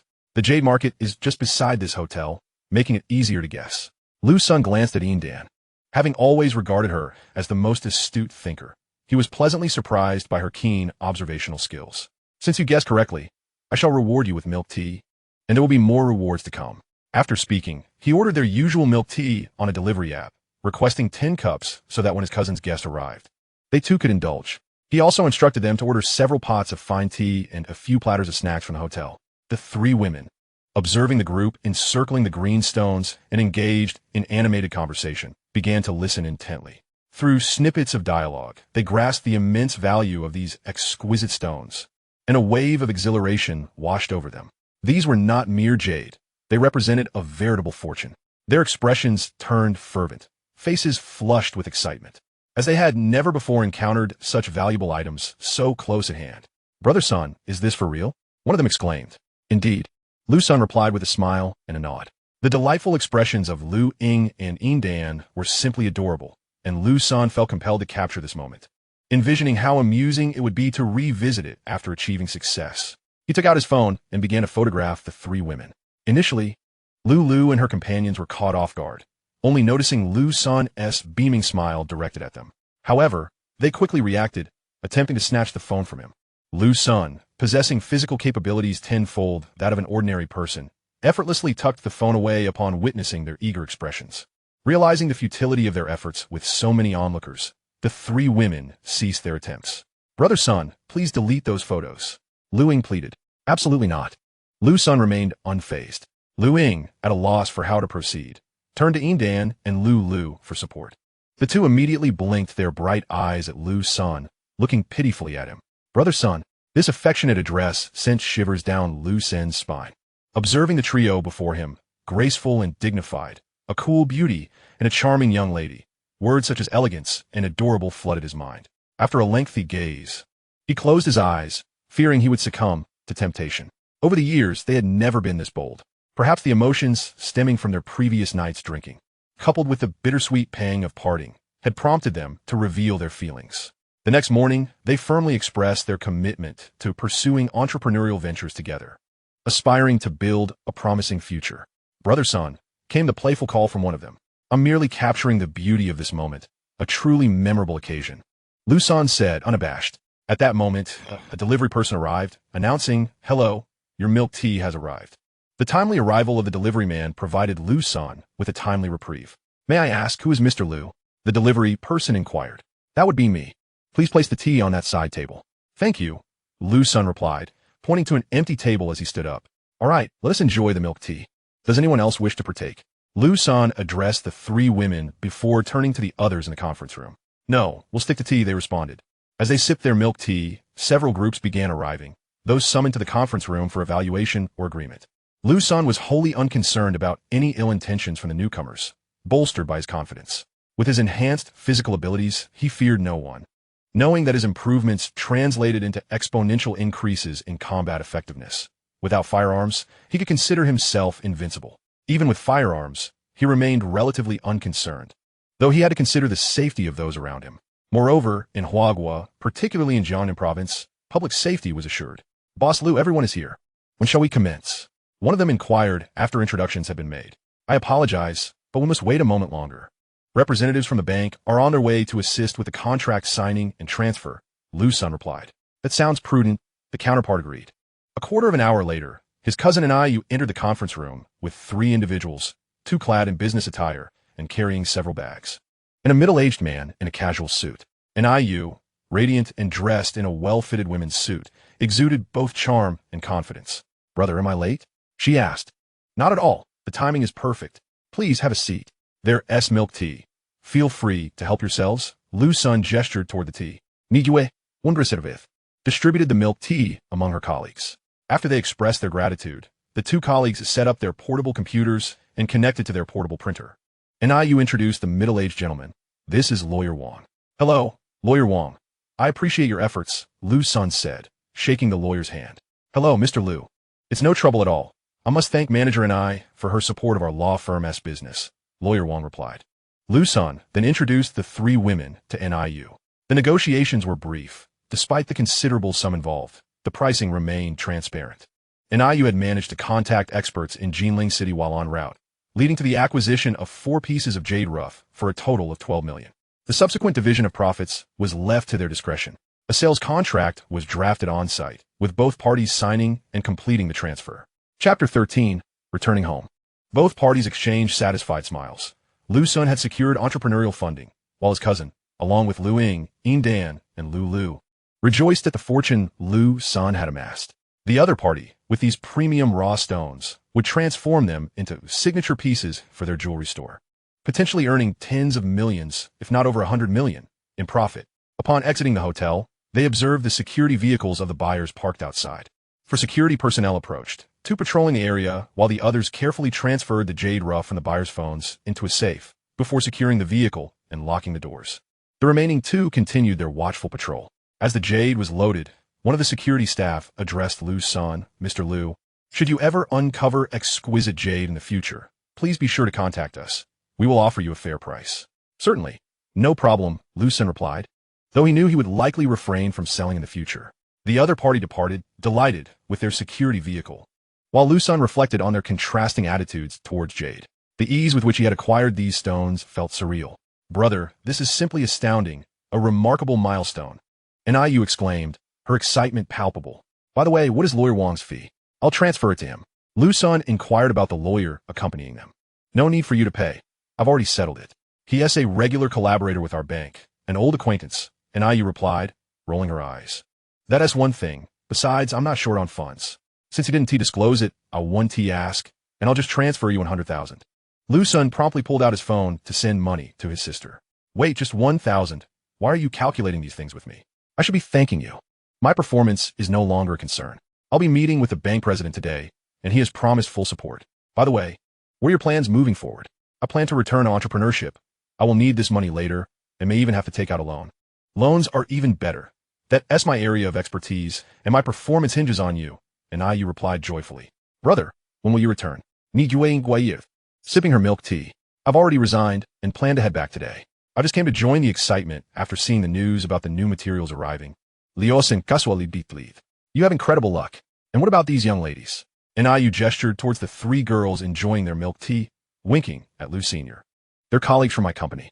I'm returning to start my own business, and they intend to join me today just to broaden their horizons, Liu Sen answered, his gaze momentarily evasive. Niu, upon hearing Liu Sen's words, displayed a skeptical expression, clearly unconvinced. She had noticed the way the 3 girls looked at her brother, which raised her suspicions. However, since he had said so, she decided not to press further. Brother, I'll head back now, Niu remarked, observing that her colleagues had already packed their belongings. All right, come over for dinner at my place tonight. I'll drive back shortly, Liu Sen replied. After parting ways, Niu escorted the 3 girls back to their dormitory, informing them to finalize their resignation procedures at the company tomorrow and to meet him in Rongqing in a couple of days. Liu Sen transferred 000 yuan to each of the 3 girls, who declined the offer, but he insisted it was a settlement fund. He reasoned that when they explained their situation to their families, the substantial advance would mitigate any strong opposition to their move from a 2nd-tier city to a 13th-tier one. The 3 girls were akin to family in Liu Sen's eyes, and he felt it necessary to consider their circumstances carefully. He also sent 100,000 yuan to his sister, instructing her to use it wisely. Driving onward, he stopped at a supermarket to purchase local specialties and some tobacco and alcohol before setting off for his hometown. An hour later, around 5 in the afternoon, Liu Sen parked his car in the yard of his home. Upon seeing her son's vehicle, his mother, Wang Sulian, rushed out with a joyful expression. Xiao Sun, what brings you back today? She asked, her voice a mixture of delight and curiosity. Mom, I've resigned and returned to start my own business, becoming my own boss. Liu Sen responded as he opened the trunk to retrieve his purchases. Oh, I see. That's fine, Wang Sulian said. Though puzzled, she refrained from asking too many questions, knowing her son always made his own decisions. Looking at the items he had brought, she chided. Why did you buy so much? It's such a waste of money. It's for you all. It didn't cost much, Liu Sen replied, intending to discuss finances with his father later. Qingsheng, come out. Xiao San is back. Wang Sulian called out to Liu Sen's father, Liu Qingsheng. I'm coming. Liu Qingsheng quickly emerged from the vegetable garden behind their house. After some light conversation, they began preparing dinner. Once Liu Sen informed his parents about his cousin and I coming over for dinner, he drove to the street to buy some marinated dishes. As dinner was nearing completion, an IU arrived in her car. "Aunt, uncle, I'm here to mooch off dinner," an IU cheerfully announced, wrapping her arms around Wang Zuilian. "Perfect timing, dinner is ready." Wang Zuilian responded with a warm smile. Everyone pitched in to set the dining table in the living room, and they gathered around a large round table. "Mom, Dad, I won't be going to launching this time. I'm starting my own company," Liu San said, lifting his drink in a toast to his parents. In their household, Liu Qingsheng typically drank alone, while Wang Zuilian rarely indulged. Upon hearing this, Wang Zuilian and Liu Qingsheng remained still. Liu Qingsheng contemplated and finally said, "It's good that you're back. It's closer to home, and we can take care of you. We also have some money we can give to you tomorrow." Liu Sen's family had always been quite democratic, allowing him to make his own decisions without interference, and they generally supported him. "No need, I have money. I just earned over 100 million today," Liu San stated directly. Even if he lacked funds, he would not accept money from his family. They had already supported him significantly when he purchased a house in the county, and now, with his newfound wealth, he felt self-sufficient. "Really? Do you think we're that easy to fool?" Liu Sen's parents expressed their disbelief. "It's true. If you don't believe me, ask you," Liu San said, pulling an IU over, as he had invited her for dinner to be his witness. "Aunt, uncle, he really earned over 100 million today," Ni Yue affirmed, realizing it was her turn to speak. "You, tell the truth. Don't collude with your brother to deceive us," Wang Zuilian said sternly, fixing her gaze on an IU. "It's true," an IU replied, recounting the day's events in vivid detail, and even pulling out her phone to show Liu Sen's parents pictures of the jade. Liu San had taken numerous photos and videos, intending to provide credible evidence of his unexpected windfall. "Now do you believe it? Let's eat first, and we can chat more afterwards," Liu San suggested, raising his glass again. "All right," Liu Sen responded, visibly delighted. "I'd like to renovate the house so you can live more comfortably," Liu Sen proposed, noting that their home, a two-story building constructed over a decade ago, had become outdated, with leaks during heavy rain and an impractical layout. Now that he had the means, he wished to build anew. Liu Sen's parents did not oppose the idea. Their son had money now, so he could do as he pleased. After dinner, Liu Sen asked an IU to assist his parents in opening a new bank account, intending to transfer 1 million yuan into it for them to use, with plans to send more once his business stabilized. Chapter 14. Registering the company and the new home. As soon as Liu Sen mentioned money, an IU immediately recalled the 100,000 yuan she had received that afternoon. "Brother, just 10,000 yuan is sufficient for today. Why transfer so much? The extra is your pocket money. After all, you are my sister," Liu Sen insisted. "But I have money," she replied. "Take it. I'm starting a company, and you know many people. I might need your help to connect with them. If you don't accept it, I do feel awkward asking for your assistance," Liu Sen explained. "And look, my brother's being so distant with me," an IU said, immediately turning to her mother for support. "Your brother is giving you money, so accept it. Spend what you need, and if it's not enough, ask him for more," Wang Zuilian advised straightforwardly. Hearing his mother say that, Liu Sen cast an IU a knowing glance. "Brother, what kind of business are you planning to start? Are you continuing in the medical field?" "No, the medical industry isn't easy to break into. I intend to enter the liquor industry. The government is advocating for a younger demographic and lower alcohol content, right? Most drinkers are middle-aged and older. I plan to target the youth market, including women. That's a noble idea, but can you compete with those long-established brands? After all, you weren't in this industry before. I'm quite confident. Even aiming to capture the red wine market, foreign brands may also thrive here. As you know, domestic liquor isn't as well received abroad," Liu Sen replied slowly. Without waiting for NIU's opinion, he stood up and went to his room, retrieving a bottle of his modified low-alcohol liquor. Returning to the living room, he poured some into several cups and placed them in front of his parents and NIU. "Have a taste and see." NIU and Liu Sen's parents looked curiously at the cups before sniffing them, detecting a faint aroma, perhaps of the alcohol itself. The scent was pleasant and mild. They raised their cups and took a sip, feeling a warm sensation flow from their mouths down their throats to their stomachs, followed by a gentle warmth that surged into their brains. The warmth was incredibly soothing, leaving them completely relaxed. They felt no spiciness or irritation, as if they were soaking in a hot spring. Despite it being summer, the warmth did not cause any discomfort. "This drink isn't what you plan to produce, is it?" And IU spoke impulsively, while Liu's parents gazed intently at Liu's senator. "Indeed. This is my confidence, the brew I have crafted." A note of pride tinged her voice. "As for others, I cannot speak for them, but I feel exceptionally well. If this wine were placed before me, I would undoubtedly wish to purchase it. Niu replied with remarkable decisiveness. Allow me to chime in. I possess some authority when it comes to liquor, having consumed white spirits throughout my life. Although I have not indulged in particularly expensive varieties, such as guimiao, I believe the flavors should not differ significantly. Yet, I am convinced that the taste of this wine surpasses them. My only regret is its insufficient potency, Liu's father remarked, smacking his lips as he spoke. My primary focus is the youthful market, for the majority of this demographic does not favor strong spirits. Indeed, many reject white liquor precisely due to its intensity. I also believe that the female audience will appreciate it. As he spoke, Liu Sen turned his gaze towards Niu. This is indeed commendable, far superior to red wine, which can be somewhat astringent. In the future, when it comes to choosing a drink, I will undoubtedly opt for this wine.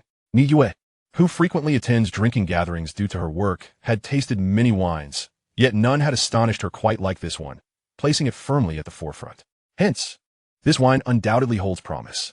Brother, I expect you to handle my future wine needs, she said, playfully shaking Liu Sen's arm. Certainly, I can provide you with a portion to sample now, but any substantial quantity will have to wait until after the factory is established, Liu Sen replied indulgently. Thank you, brother, Niu said sweetly. I will return to the city tomorrow to commence the process of registering the company. Do you know any intermediaries? I do, and I will refer one to you. The following morning, after finishing breakfast, Liu Sen and Niu drove separately to the city. Niu had stayed at Liu Sen's home the previous night after drinking. Upon arrival in the city, Niu went directly to the bank to work, bringing along the 2 bottles of wine Liu Sen had given her. Liu Sen headed straight to the intermediary company, introducing himself as Niu's referral. The owner indicated that the registration could be completed in 3 days and offered a 20% discount. The company names Liu Sen had long contemplated included EDN Technology, EDN Wine Industry, EDN Beverages, EDN Materials, and so forth. He also contacted his previous lawyer, Wang, to assist in registering all related names and trademarks, such as Dian Dian, Van Dian Dian, Wien Dian Dian, Van Dian, Wien Dian, Bai Dian, Yitiao, Wan Tiao, Yitong, Ateje. Liu Sen aimed to cover many industries in one go to prevent any name from being snatched up once a particular sector became successful, thereby avoiding similar registrations and counterfeit products. The current environment is truly abysmal. It is utterly disgusting to face malicious registrations followed by lawsuits demanding compensation. Once these matters were settled, Liu Sen returned to the house he purchased in the city, situated on the 31st floor, the highest being the 32nd. This already ranks as the tallest building in a county-level city. The view is splendid, offering a panoramic vista of the entire city. Upon entering the house, he settled onto the sofa, switched on the television, and began contemplating. In a couple of days, he would receive the company documents, and Liu Ying and the others would be coming over, so he needed to arrange accommodations for them. His current residence, at 998 square meters with 3 bedrooms and a living room, felt rather small. He realized he needed to purchase a larger house, one that could provide comfort while also facilitating his preliminary research work. At that moment, he recalled that the 32nd floor was a large flat. The entire floor contained only 1 unit, encompassing 998 square meters, fully renovated prior to sale, complete with comprehensive amenities, including a rooftop garden and swimming pool. If he were to acquire it, he would not need to worry about both work and living arrangements. When Liu Ying and the others arrived, they could occupy his current apartment while he resided in the spacious flat above, which would allow for convenient communication regarding work matters. Indeed, it would facilitate work. With that thought, he promptly called the property management and sales office for inquiries. The response brought him great joy. The large flat had not yet been sold. After several hours of negotiation, Liu Sen successfully completed the purchasing process. The total cost was $9.88 million, with a down payment of $3 million, and the remainder financed through a loan at the bank where his cousin Niu worked. Holding the contract and keys, he entered the large flat on the 32nd floor. Liu Sen took a tour of the space, which boasted 6 bedrooms, a game room, a media room, a bar, a study, a conference room, a gym, a Chinese kitchen, a Western kitchen, a large dining room, a small dining room, a laundry room, and a workshop. To his surprise, the expansive living room even featured a staircase leading to the rooftop, which included a sunroom, a garden-style terrace, and a small swimming pool. Such a residence would surely be comfortable, furnished with everything one could desire. Chapter 15, Meeting President Jean. This home would undoubtedly provide comfort. He must ensure the 3 women come to reside here. If they were to see this place, they would likely refuse to stay anywhere else. Upon verifying the property certificate, He confirmed that it included the top floor and was not an illegal structure. He also noted that each bedroom was equipped with matching bedding. Liu Sen created a small group chat, bringing together Liu Ying, Dan, and Lu, and promptly sent a message. The living arrangements have been finalized, and bedding is provided. All you need to bring are your clothes and yourselves. He then sent a location pin to the group. Please take a taxi directly to this address. Noting their responses, he momentarily set aside his concerns. Liu Sen, recalling the requirements for low-alcohol brewing from his memory, searched online for the necessary equipment. None were large machines. Small-scale instruments for material analysis and synthesis would suffice. The actual mass production would wait until the distillery was established, at which point he would order equipment such as a press, a steamer, distillation apparatus, fermentation tanks, filling machines, storage tanks, wine pumps, submerged pumps, bottle washers, filters, sterilizers, and so forth. Liu Sen directly contacted relevant manufacturers to purchase the necessary instruments and accompanying reagents. He provided his current address for delivery, and since these companies were located in nearby cities, they promised to deliver the items by the next day. Liu Sen paid a deposit, with the remainder to be settled upon delivery. Having already assessed that his home had a workshop, he arranged for the delivery to be placed there, allowing him to commence his research promptly. Liu Sen intended to craft the wine at home, focusing particularly on the fermentation starters and enzyme synthesis, as this wine would have multiple grade standards. The conventional method involved solid-state fermentation, utilizing pure grains. The semi-solid method involved grains combined with consumable alcohol, while the final method employed liquid fermentation using consumable alcohol. To translate the knowledge in his mind into a tangible product, Liu Sen needed to engage in extensive learning to enrich himself. He primarily sought to develop the research direction and formula he had acquired, but there remained a considerable distance to achieve a finished product. Given the vast array of knowledge required, he decided against seeking electronic books online and instead opted for purchasing physical copies. Liu Sen drove to a bookstore in Rongqing, scouring the shelves but finding the selection lacking. He then ventured to a bookstore in Jinling, where he purchased a plethora of books covering various subjects, not limited to brewing, but also including physics, electronics, chemistry, and more. Upon checkout, he realized the total was quite substantial, amounting to several $100,000 for the books. Due to the extensive collection, he arranged for a delivery truck to bring the books to his home. After leaving the bookstore, the truck followed closely behind Liu Sen's vehicle. Along the way, he stopped at a liquor store to buy 10 cases of wine and 10 cartons of cigarettes. Soon, they arrived at Liu Sen's residence, where he promptly handed a packet of the exquisite 9-5 Supreme cigarettes to both the driver and the delivery man. "Kindly assist me in carrying this wine upstairs, gentlemen," he requested. The two men, glancing at the cigarettes in their hands, beamed with delight. Their employer was indeed generous. Moving the wine was hardly laborious, especially with the convenience of elevators and trolleys. Having spotted the numerous books earlier, they had surmised that Liu Sen was quite affluent. But upon witnessing the grandeur of his home, their astonishment was palpable. This would undoubtedly become a memorable topic of conversation upon their return. After directing the delivery men to place all the books in the study, Liu Sen offered them 2 bottles of iced water, which they accepted with cheerful gratitude before departing. Extracting one of the newly acquired books, Liu Sen settled down and began to read. Time swiftly slipped away as he absorbed several volumes. The content was remarkably easy to retain, showcasing his exceptional memory, almost photographic in nature. However, while some knowledge flowed seamlessly, others proved to be rather obscure. After perusing a few more books, he finally discerned a pattern. His rapid retention was attributable to a tenfold enhancement of his physical constitution, a comprehensive improvement. The knowledge that was effortlessly grasped pertained to topics such as winemaking and battery technology, areas where he had previously encountered relevant insights due to his unique abilities. Conversely, the subjects he had no prior knowledge of, lacking any influx of relevant information, remained challenging and would require considerable time to comprehend and organize. At this moment, Liu Sen's objective was to deepen his understanding and integrate the knowledge acquired through his special abilities. Immersed in this ocean of knowledge, he had never felt learning so invigorating. Losing track of time entirely, his literary reverie was abruptly interrupted by the ringing of his phone.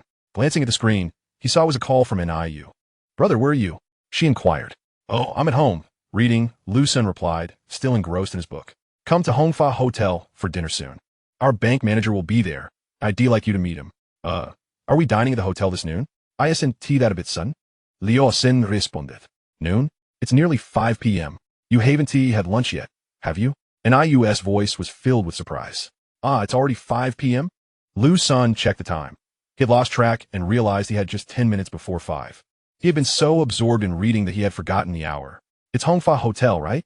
I'll be there shortly, he assured her. On the other end, Yu seemed momentarily speechless before hanging up. Liu Sen organized the books, then suddenly returned home to fetch 4 bottles of wine, carrying 2 at a time to the car. He drove directly to Hongfa Hotel, finding a parking space and pulling in. Yu, I've arrived. Have you made it? Which private room are you in? Liu Sen called Yu after parking. I'm already here, in the Junzilin Hall. All right, I'll be there in a moment. Carrying 2 bottles of wine, Liu Sen entered the hotel, announced the private room name, and was promptly escorted by a waiter to the door marked Junzilin. After thanking the waiter, he knocked and entered, spotting 2 individuals seated inside, one of whom was Yu, sitting near the entrance, while a middle-aged man with a square face, appearing to be in his 40s, occupied the main seat, a smile gracing his features. Upon seeing Liu Sen, Yu stood and pulled him to the side, introducing him to the middle-aged man. Manager Jean, this is my brother, Liu Senator. After the introduction, Manager Jean extended his hand. Liu Sen, it's a pleasure. Good evening. Manager Jean, I'm Yu's cousin, and she often speaks highly of you. Thank you for looking after her, Liu Sen replied, quickly placing the wine on the table and stepping forward to shake Manager Jin's hand. Please, no need for such formality. Just call me uncle, if you don't mind. And Yu, why haven't you informed your brother about this? Manager Jean remarked, turning to Yu with a playful tone. Humph.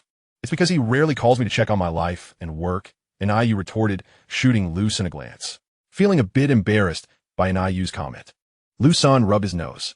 Noticing his reaction, Yu ceased her teasing and stood to pour a generous glass of wine for Manager Jean. Uncle Jean, this wine was brewed by my brother. It's truly delightful. Do give it a try. As Manager Jean savored a sip, an expression of enjoyment spread across his face. What do you think? Delightful. Manager Jean exclaimed, giving a thumbs up. He found it perfectly suited to his palate, possessing the rich aroma of fine liquor while remaining smooth. Ideal for someone of his age who had grown weary of stronger spirits. Liu Sen, this wine is outstanding.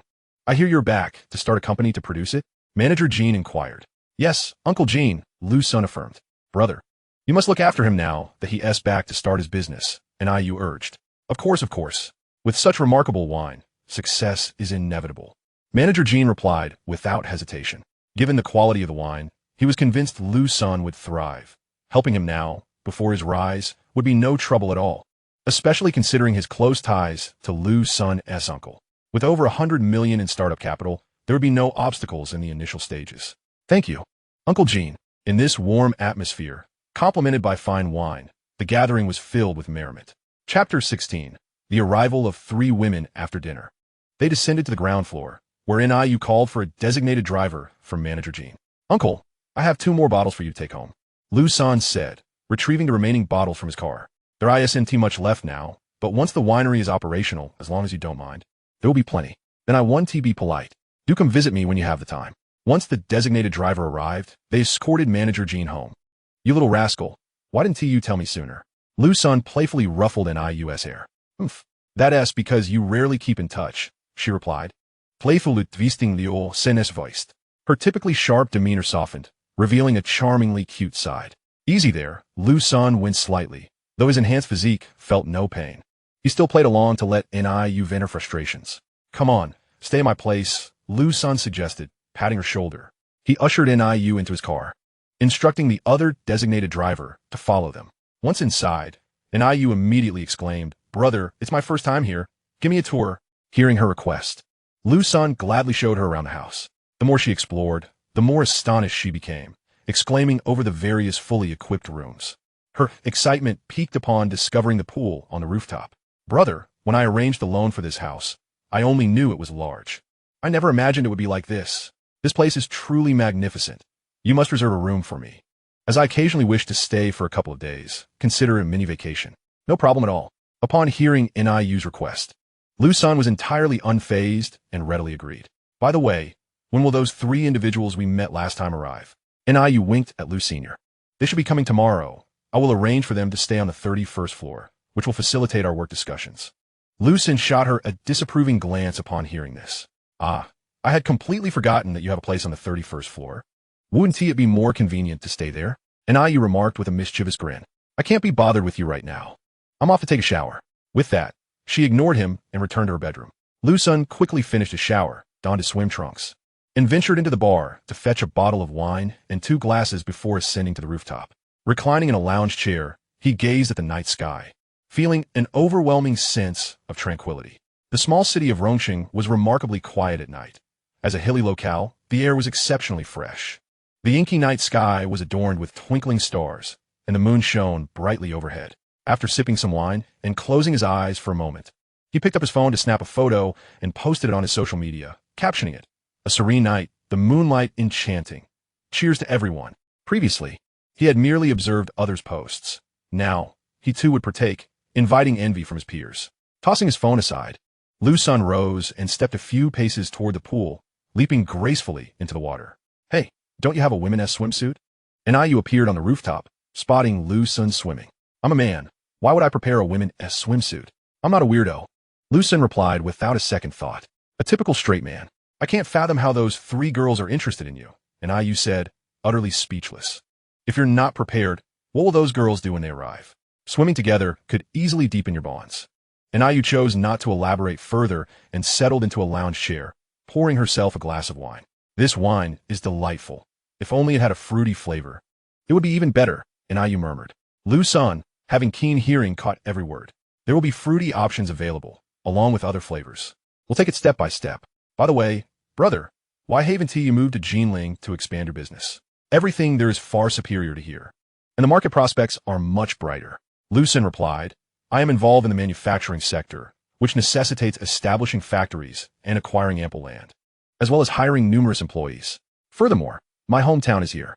I believe I can stimulate the development of the entire Rongqing. I am confident that, with my assistance, Rongqing can rival Jinling in every aspect.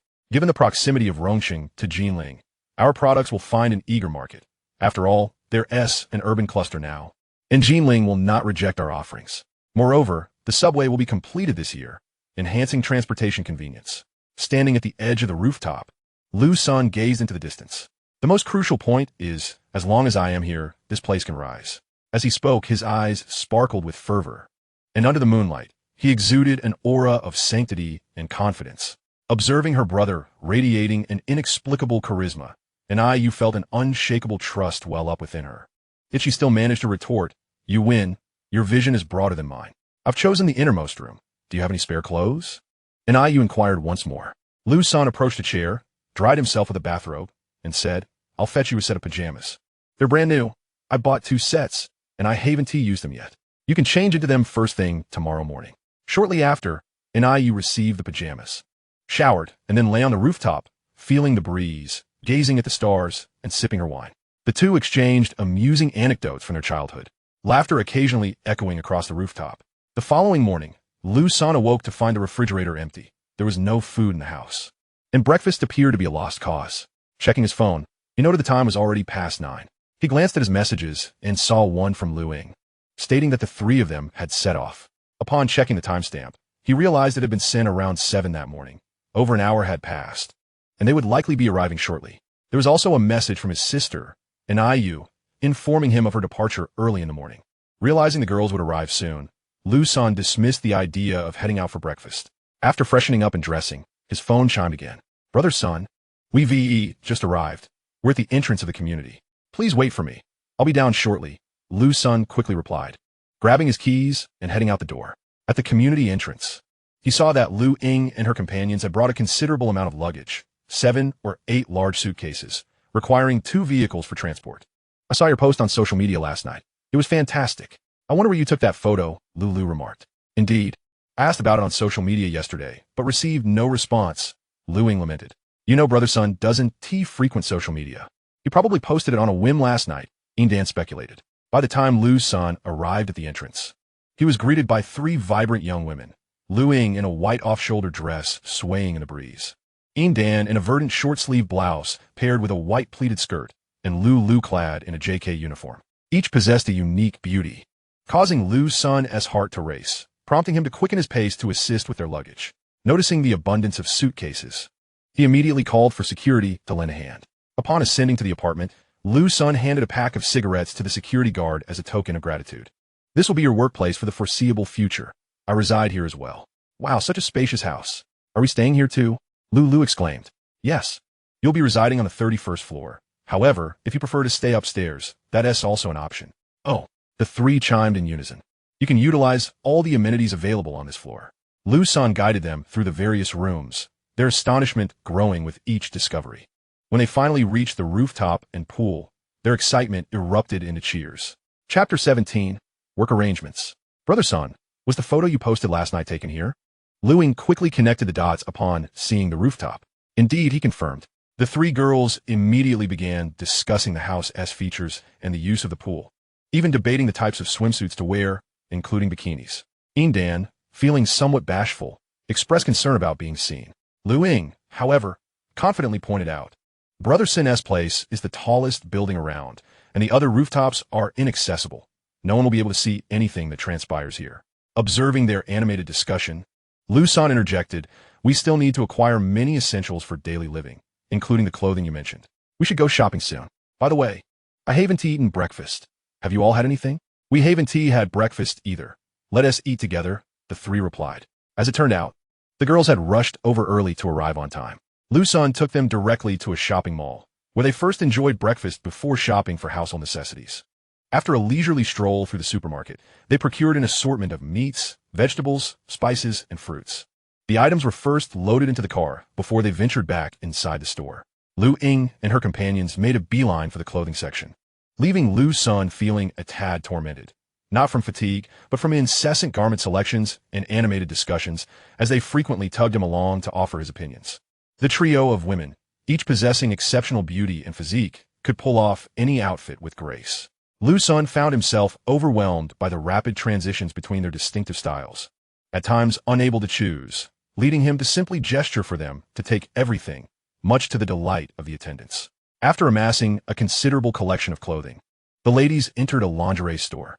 At this moment, Liu Sen felt a wave of discomfort, yet the other men accompanying them looked on with envy. The trio clung to Liu Sen's arm, asking for his thoughts on various pieces, prompting the shop assistants to cast curious glances his way. Perhaps sensing the awkwardness, the women quickly returned to normalcy and released their hold on him. The selection of lingerie and swimwear proceeded swiftly, with Liu Sen averting his gaze out of modesty. Though he entertained fleeting fantasies, ultimately purchasing an array of sizes for each of the three women. Once their shopping spree concluded, they returned home, where the three women retreated to their respective rooms to organize their new acquisitions. Left alone, Liu Sen began preparing lunch: sweet and sour ribs, braised fish, dry-fried green beans, sautéed mushrooms with greens, and oil-braised eggplant.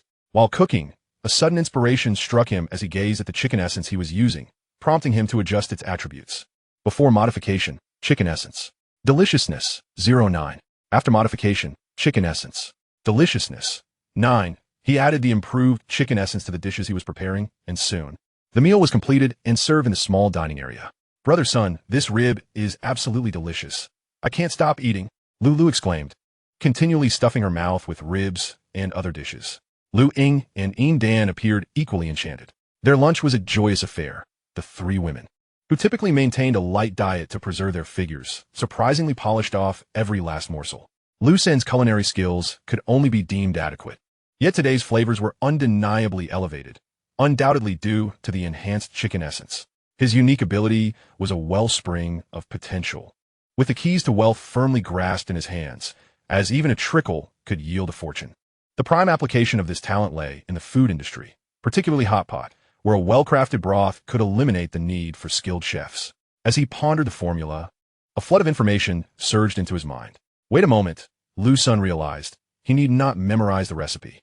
By procuring bulk quantities of chicken essence and adjusting its deliciousness, he could simply open a restaurant without the need for production, thereby minimizing his financial outlay and establishing a lucrative cash flow. No one would suspect that the delectable flavors of his dishes stemmed from the most commonplace of ingredients, readily available in the market. I am truly a genius, he mused. Not producing it myself is actually the safest route. If I were to manufacture it, everyone would target my factory. However, this aspect of the business can remain concealed, serving as a contingency funding source for my other ventures, which will undoubtedly attract numerous adversaries. The food industry could be entrusted to his brother-in-law and sister, allowing them to hold the shares on his behalf, thus keeping his involvement under wraps. This arrangement would also enhance the living standards of his sister's family, while hot pot provides a more straightforward path for chain development. Brother Sun, how has your culinary skill improved so dramatically? I might have to be cautious from now on, or I'll end up gaining weight, Liu remarked. Dan and Lu shared her sentiment, all three reclining on the sofa. Take a breather. I'm going to read for a bit. Also, the instruments I ordered yesterday should be arriving shortly. I'll send you the contact information so you can follow up, Liu Sen stated as he retreated to his study. Entering a mode of intense study, he recognized the necessity of continuous self-improvement, as the projects he was involved in were still relatively straightforward, but would inevitably grow more complex. To pursue advancements in high technology, he needed to establish a solid foundation. His ambition was to dominate the domestic market and extend his reach internationally. Meanwhile, the three women began dividing tasks. Liu washed the dishes, Lu tidied the dining table, and cleaned the restaurant. While Dan used the contact information Liu Sen had provided to reach out to the equipment supplier, confirming the delivery time. They commenced their collective cleaning efforts. The phone rang, revealing that the three women had ordered milk tea after their meal.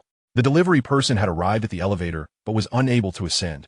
Lu promptly exited to assist the delivery person by calling the elevator. After retrieving the milk tea, Liu brought it to Liu Sen, who was engrossed in his reading. She chose not to disturb him, placing the drink on his desk before quietly departing. The women then began capturing photos and videos of the house to share on social media, subsequently mirroring Liu Sen's approach by disregarding any responses and switching their phones to silent mode. In Liu Sen's study, they found marketing and management books and settled onto a nearby sofa to peruse them. Before long, Dan's phone vibrated, indicating the arrival of the equipment.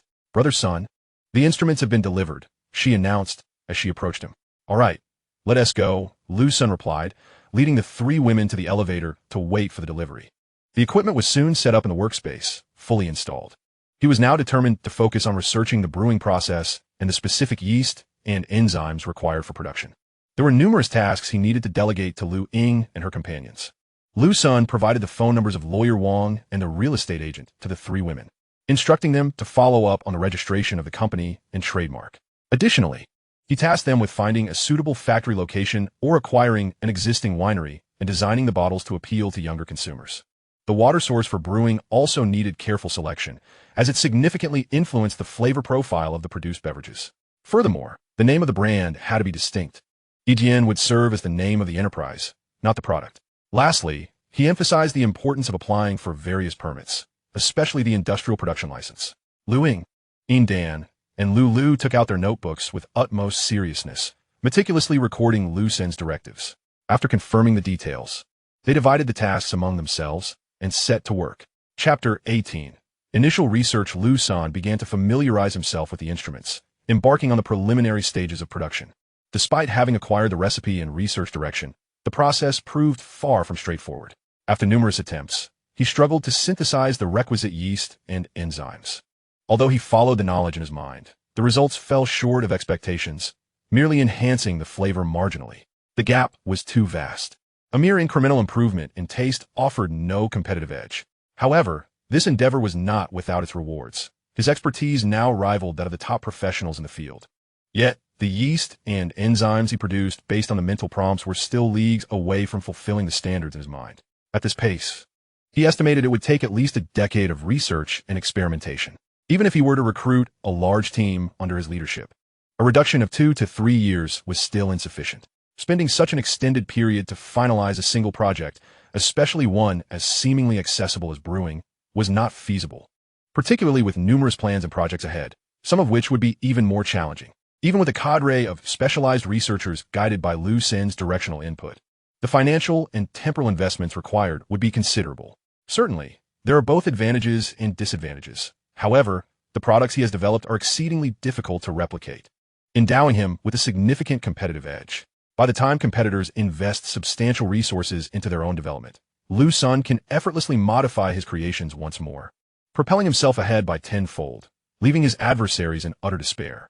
As Liu Sen observed yet another failed synthesis with a throbbing headache, he rubbed his temples and glanced at the time. It was nearly 6 in the evening. After shedding his gloves and protective attire, he departed from the workshop and was greeted by the joyful gazes of the three women, which instantly lifted his spirits. Living in the company of beautiful women undeniably enhances one's mood. Indeed, many elderly folks have claimed that surrounding oneself with beauty can prolong life. And their words ring true. Good, you've emerged. exclaimed Liu. We prepared dinner and were waiting for you to join us. But we didn't want to interrupt your work, added Dan as she began serving the rice. You may start without me. I might forget if I get too busy, Liu Sen replied.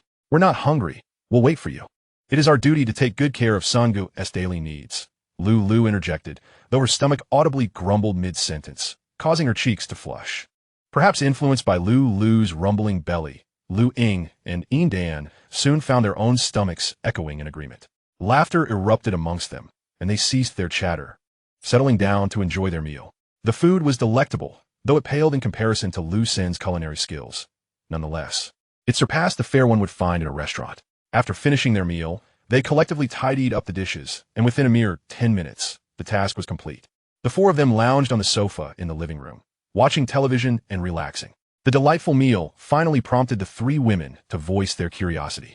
Xing Yi, why does the food taste so remarkable? When we cooked before, it was never this delicious. Liu Sen, hearing their inquiries, chuckled. I thought you'd be able to resist asking. The primary reason is the special seasoning I crafted. Upon hearing Liu Sen's explanation, the three women ceased their questioning, confident in Sun Ji's intentions not to harm them. At that moment, Liu Sen's thoughts drifted back to the numerous failed experiments, and he instinctively closed his eyes, massaging his temples as he pondered where things had gone awry. The results of his syntheses consistently fell short of expectations.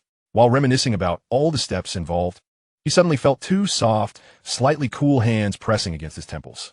It was Liu, having noticed Liu Sen's state, who had approached him from behind to provide a gentle massage. Liu Sen exhaled in relief, adjusting his posture in search of a more comfortable position. Unconsciously leaning his head back, after a brief respite, the three women each produced a notebook. Sengu, regarding the matters you mentioned at noon, we've made some progress and would like to report on the specifics, began Liu. Firstly, the company registration will be completed tomorrow, and I will deliver all the materials then.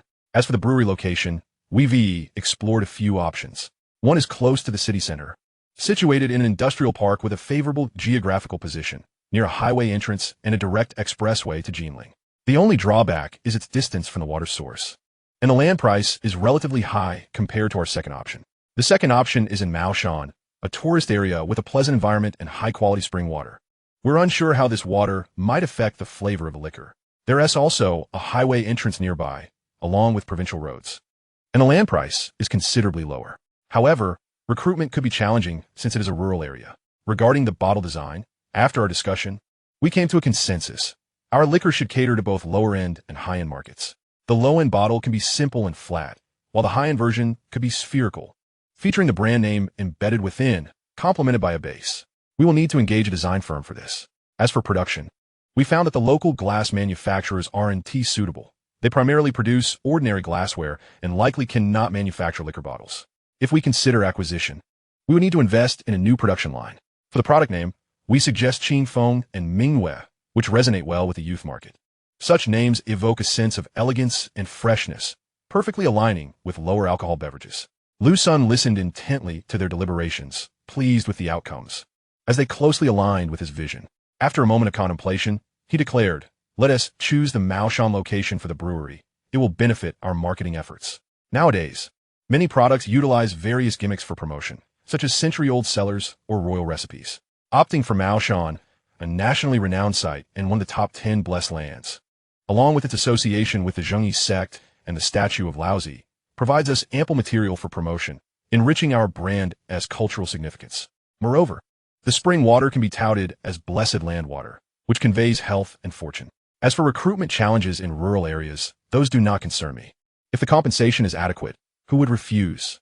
This is a 13th-tier city where salaries hover around 3,000 to 4,000 yuan per month. We can offer 4,000 to 5,000 yuan along with social insurance, and I have no fear of attracting talent, especially with a shuttle bus in place.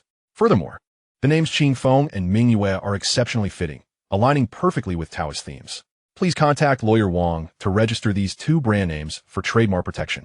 As for the bottle design, I approve your ideas. Since there are no reputable design firms in Rongqing, you may seek one in Jinling. Regarding production, let us investigate my hometown for a factory to potentially acquire, which could also stimulate local economic growth. Lastly, once we receive the company materials tomorrow, we will sign contracts for the three of you. It's crucial to finalize this promptly. Should you decide to leave, I would suffer a significant loss. Chapter 19. Research breakthrough. The three women felt elated at Liu Sen's affirmation and praise. Upon hearing about the contract signing, they inquired about the salary. It wasn't that they were overly concerned with the pay, but rather they sought to understand their worth and their standing in Liu Sen's eyes. Since we are in Rongqing now, we will adhere to local standards. Each of you will receive a monthly salary of 5,000, Liu Sen stated seriously. Oh, they responded. Although this amount was lower than what they had previously earned, they accepted it, recognizing that during startup phase, a reduced salary would help Liu Sen save expenses. And thus they raised no objections. Liu Sen, touched by their expressions of trust, felt grateful for their unwavering faith in him. I'm just teasing you. You're all too naive. I desell you all and still count the money, he joked, affectionately ruffling their hair. With our beauty and charm, how could you ever part with us? Lulu playfully skipped in front of Liu Sen, pouting adorably. Tomorrow, when we sign the contracts, I'll start you off with a monthly salary of 20,000 each. We can adjust it later based on your performance. If you don't meet my expectations, I'll have to deduct your pay, Liu Sen warned, feigning a menacing expression. Now I can buy tons of delicious treats and show off to my classmates and friends, making them envious. After all, they always say I'm as dull as a bear, but now my salary will surpass theirs, proving they are the real fools. Lulu exclaimed joyfully. Liu Sen, Liu Ying, and Yin Dan listened intently to Lulu's words, their foreheads instantly adorned with several dark lines of exasperation. Liu Sen cast a sidelong glance at Lulu's bear, acknowledging its considerable size. At this moment, he felt sufficiently relaxed. The brewing of the special yeast and enzyme still had a long journey ahead and required urgent completion. I will return to the workshop for a while. You may rest and unwind, or perhaps enjoy some leisure time at the swimming pool upstairs. Without awaiting the reactions of the three women, he proceeded to the workshop. The trio cheered in delight before retreating to their respective rooms. An hour later, Liu Sen faced yet another failure in his synthesis attempts. After a moment of contemplation, he commenced once more. Meanwhile, having finished their showers, the three women donned their swimsuits and ascended to the rooftop, swimming a few laps before settling down to relax. Lulu once again picked up her phone and ordered several cups of milk tea. The three women engaged in conversation, expressing their sentiments. This was indeed the essence of life. Lulu captured several photos of the pool and its surrounding scenery, sharing them in her university classmates group chat. As she read through the flood of envious and admiring messages, a smile blossomed on her face. Lulu's updates were akin to a bomb dropped into deep waters, triggering a cascade of responses. Lulu, you struck it rich. Where's this? A mansion? The enthusiastic voice of Yuan, the group's little boss, resonated through Lulu's phone.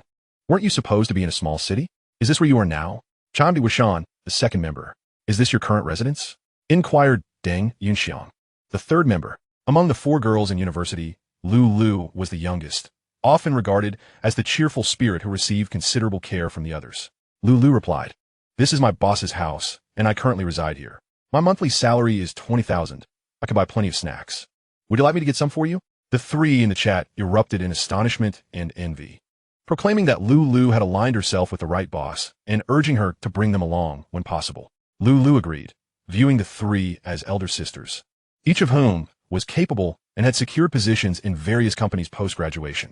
As Lulu chatted with her friends, Yingdan leaned in closer to Liu Ying, whispering secrets. Whatever was shared caused Liu Ying to blush, leading to playful antics that soon involved Lulu as well. The sounds of their playful banter resonated throughout the space.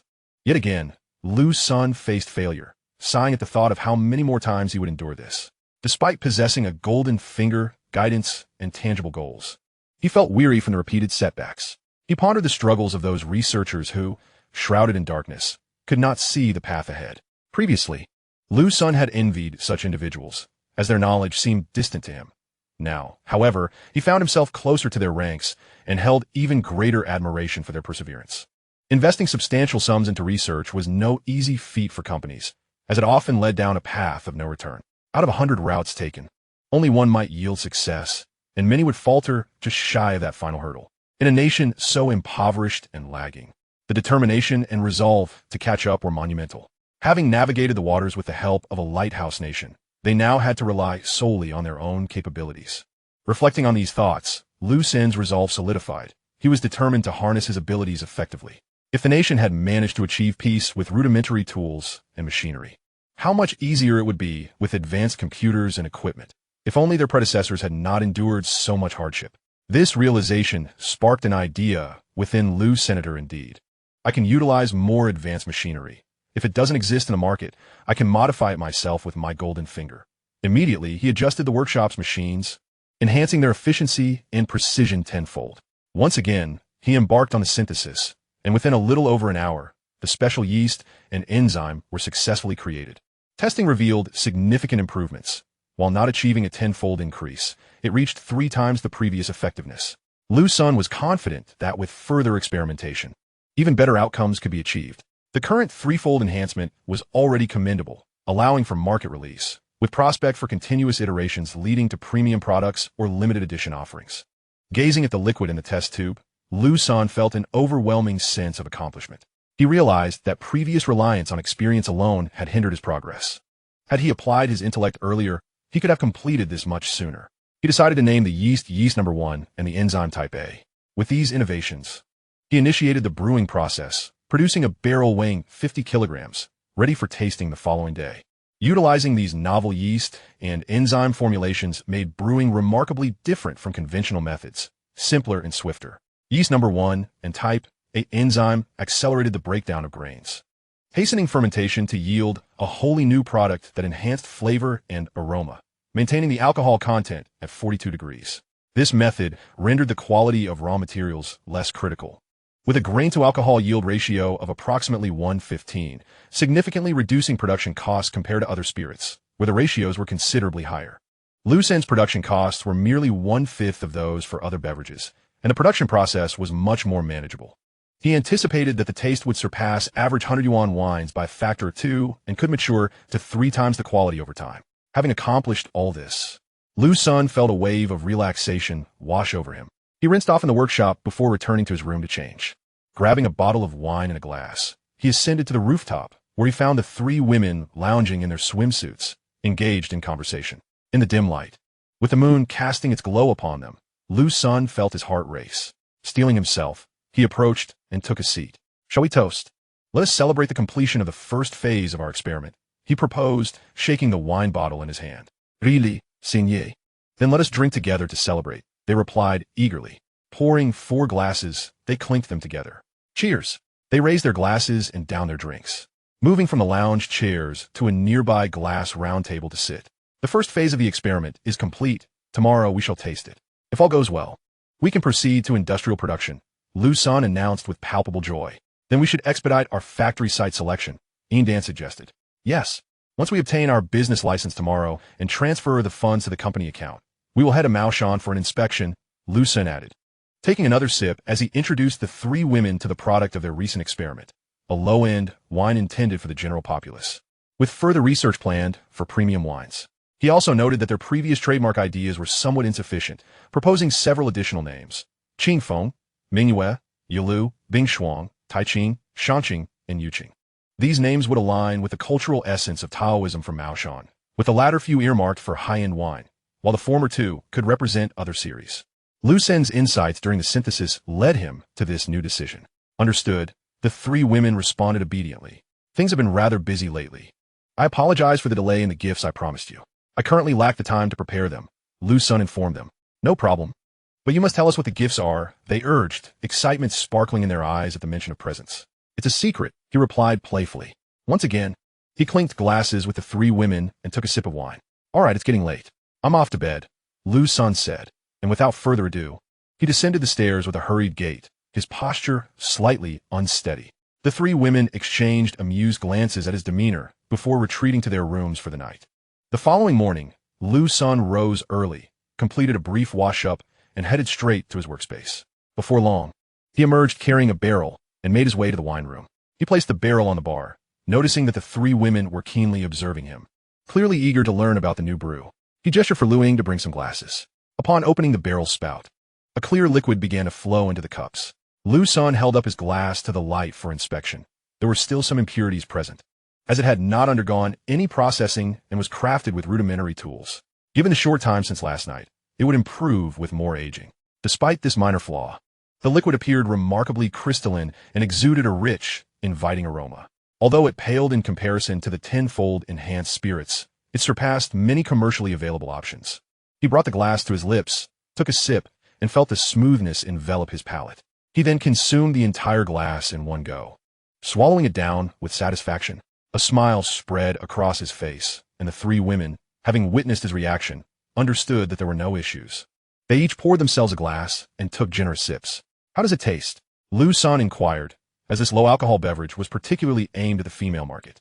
"It's quite pleasant, but it does fall short compared to what we had before. I'm curious to know how it stacks up against other spirits, though." "I've not tasted many," they replied, having little experience with other wines themselves. "Is the flavor acceptable?" Liu Sen persisted on. "Yes, it's quite enjoyable." With a refreshing fragrance, they assured him, finding it to be quite palatable. "Hold on a moment," Liu Sen suddenly exclaimed, slapping his forehead.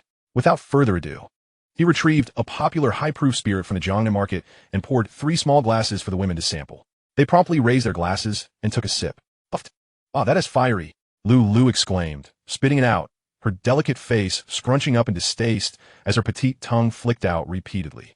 Lu Ying and Yin Dan found the taste to be equally fiery, yet they swallowed it down, knowing they needed to provide a fair comparison. "This is terrible. Is all alcohol like this? I thought it would be similar to the one Sun Ge gave us," Lu Ying lamented, her face quickly reddening. "How can this taste so bad when so many people enjoy it?" Yin Dan equate have surprise. Observing the expressions and feedback from the three women, Liu Sen realized that his brew could indeed appeal to those who had never tried or disliked traditional liquors. Lu stared at the high-proof spirit in her hand, momentarily lost in thought. She had researched various liquor companies in preparation for her venture with Sun Ge, noting their impressive revenue capabilities and soaring stock prices. "What's the matter? Is it too fiery?" Liu Sen asked, noticing her dazed expression and gently tapping her head. "No, it's just puzzling. How can something so unpleasant be so popular? How can those companies have such high valuations?" Lu questioned, her curiosity piqued. "Haha, no need to overthink it. We're here to carve out our own piece of the pie," Liu Sen replied confidently. "Indeed, our wine is delicious. It will surely sell well." The three women smiled in agreement, and Liu Sen sent them off to prepare breakfast. He then called Niu to inform her that the first batch of experimental wine was ready for mass production, and invited her to come and taste it. Liu Sen contemplated sharing some with friends for initial promotion, but realized he lacked bottles and branding, which would render such efforts ineffective. The production of wine bottles needed to be expedited, and the trademark registration must also be accelerated. While the three women cooked, Liu Sen headed to the gym to work out, feeling grateful for the presence of women in his life. After a while, he took a shower, and by the time he finished, breakfast was ready. As they finished their meal, the intermediary called to inform them that their business license had been approved. Liu Sen and Lu Ying went to collect the documents, while Yin Dan and Lu remained at home to handle other matters, including contacting a design firm in Jinling for trademark and bottle design. Together, Liu Sen and Lu Ying drove to Maoshan town and approached the local government to express their investment intentions. Upon understanding Liu Sen's objectives, they received a warm welcome, as local governments were eager for industrial investments, particularly with the real estate market in decline. The officials took Liu Sen on a tour of various sites, and they ultimately decided to establish the factory near a mountain spring. The town granted Edian Liquor a favorable price for 100 acres of land, as it was barren and did not require any relocation. They also secured a 70-year contract for the mountain spring at an annual fee of 5 million, including the right of first refusal for renewal. Liu Sen readily agreed to the government's conditions, which included preferential treatment for local personnel. Eager to commence construction, he did not dwell on the issue of pricing, knowing he had ample funds and that quarreling over minor details could lead to unnecessary complications down the line. After negotiating some terms and drafting an agreement, they awaited approval from the city. That evening, under the enthusiastic invitation of Mayor Hong, they enjoyed a dinner together. After tasting the wine Liu Sen had brought, the mayor lauded its exquisite flavor, inquiring about its origin and why he had never encountered it before. Upon learning that this was the very wine Liu Sen intended to produce at the factory, his demeanor transformed into one of exuberance. The previous formalities faded as he recognized the potential of the enterprise, promptly stating that he would apply for tax reductions for Edian Liquor and even asked whether 100 acres would suffice. He was determined to ensure the successful establishment of this project, viewing it as a significant achievement for his administration and a boon for the local economy. With the real estate sector faltering and civil servants facing budget cuts, the need for industrial investment had become increasingly critical. The meal concluded with a joyful atmosphere, and afterward, Liu Sen left a few bottles of wine with Mayor Hong, urging him to negotiate favorable conditions with the city officials. After bidding farewell to Mayor Hong, Liu Ying drove Liu Sen back to the city. Upon returning home, Liu Sen lay down in the living room to rest briefly. At that moment, Dan approached with the initial draft of the trademark from the design company, presenting it to Liu Senator Singe. Here, as the initial draft of the trademark. Please let me know if there are any changes you'd like to suggest. After a careful review and confirming that there were no issues, he replied, "It looks good to me." They mentioned that the design of the bottle is quite complex and will take a couple of days. She added, "All right, Liu Sen acknowledged it." Sipping the tea Liu Ying had prepared, he then gathered some materials he had received that day and made his way back to the workspace. Once again, he utilized the number 1 yeast and A-type enzymes to brew 5 barrels of wine, aiming to compare the effects of time on flavor. He resumed his research on synthesizing the next generation of yeast and enzymes. Although he utilized modified equipment, creating the next generation proved to be a challenge. He continued his research until 10 o'clock that evening, concluding his efforts and taking a shower before heading up to the rooftop. The 3 young ladies continued to frolic in the water, while Liu Sen, after swimming a couple of laps, leaned against the edge of the pool to rest. Suddenly, he felt water splashing against his face and initially assumed it was raining. Upon opening his eyes, he realized that the 3 girls were playfully soaking him while giggling at the side. "Oh, you 3 are quite mischievous. Are you looking to get a spanking?" Liu Sen retorted, splashing water back at them. He soon recognized that it was impossible for him to outpace the trio unless he resorted to his superhuman abilities, which he preferred not to use against them. To win, he needed to get close enough to cause them to panic and flee. As he splashed water with his hands, he made his way towards them. Seeing Liu Sen approaching while splashing water, the 3 girls began to retreat. The once clustered trio started to scatter, dodging the incoming splashes while trying to maneuver in the water. This caused them to lose their footing, and they exclaimed in surprise as they nearly fell. Liu Sen, witnessing the scene, quickly harnessed his superhuman physique, propelling himself through the water with astounding speed. In just a few strides, he reached the nearest, Liu, and pulled her into his embrace with a firm grip. He then extended his arms to grasp both Liu Ying and Dan, pulling them close as well. In an instant, the 4 of them were huddled together, their startled cries fading into silence. Each could hear the rapid beating of the other's hearts, creating a symphony of rhythmic pulses that quickened with each passing moment. A sense of bliss enveloped them, the coolness of the water contrasting with the warmth radiating from their skin where they touched. Liu Sen glanced at the 3 girls in his arms. Noticing Liu Ying with her eyes closed and Liu and Dan sharing similar expressions. Clearing his throat to lighten the atmosphere, he suggested, "All right, let's head back and rest." Later that night, Liu Sen struggled to find sleep in his bed, discomfort gnawing at him. After rising to take a refreshing shower, he felt slightly better. The following days passed in a flurry of activity for Liu Sen and his companions. After several days of negotiations, the glass factory was successfully acquired. The previous operations had been struggling, and the recent market upheaval had only exacerbated the situation, leading Liu Sen to purchase it outright for $3,200,000. He encouraged his parents to visit the factory frequently, while he spent 2 days on site, utilizing his superhuman learning abilities and memory to efficiently manage all affairs. The factory currently had no orders, no debts, and the machinery was operational, with a workforce of 107 employees. The next day, Liu Sen received the design blueprints for a wine bottle from the design company. Based on these designs, a prototype was produced, which could only be described as mediocre in quality and appeal among the younger demographic. Most importantly, Liu Sen aspired to create a tamper-proof wine bottle. He envisioned a bottle that could accommodate both low-end and high-end wines. To safeguard the brand's reputation from counterfeiting, it was imperative to innovate the bottle design. The bottle needed to incorporate anti-counterfeiting measures, enabling easy differentiation between genuine and fake products, while also preventing tampering through puncturing. Thus, the goal was to create a bottle that would either resist punctures or shatter upon being punctured. Additionally, the liquid inside needed to be sealed in such a way that it could only exit, not enter, requiring a physical one-way valve. Liu Sen delved into numerous relevant texts, modifying the bottle's properties to enhance both its malleability and durability tenfold. He also researched the hardest glass known as Rupert S. tiers. Utilizing his unique abilities, he adjusted the malleability and shortcomings of Rupert S. tiers, acquiring knowledge and direction for improvement. Through the enhanced glass, he could synthesize a product that was incredibly resilient, impervious to shattering, and capable of withstanding direct bullets. Once again, he gathered all the workers to commence the research on glass production, incorporating new additives, and ultimately succeeded in manufacturing a satisfactory glass wine bottle. The entire bottle was crystal clear and resembled a diamond. taking the form of a hollow glass sphere with a single 3 cm diameter indentation for the bottleneck. Inside, there is a 3 cm diameter sphere emblazoned with the brand name Qingfeng. Beneath Qingfeng were 3 hollow pentagrams. The internal sphere operated on the principle of a perpetual motion toy, ensuring that as long as there was liquid inside, the Qingfeng label would always float upright regardless of how the spherical bottle was positioned. The 3 hollow pentagrams beneath Qingfeng also represented a significant selling point, marking Liu Sen's innovative contribution to the wine industry, exemplifying cutting-edge technology. Additionally, there was a separate flat, square glass base necessary for stability, as the spherical bottle would otherwise roll, much like a bowling ball, albeit in a transparent form. After calculating the costs, it became evident that the use of new technologies and materials meant that producing a single bottle still required around 4 yuan at this stage, though scaling up could potentially reduce costs.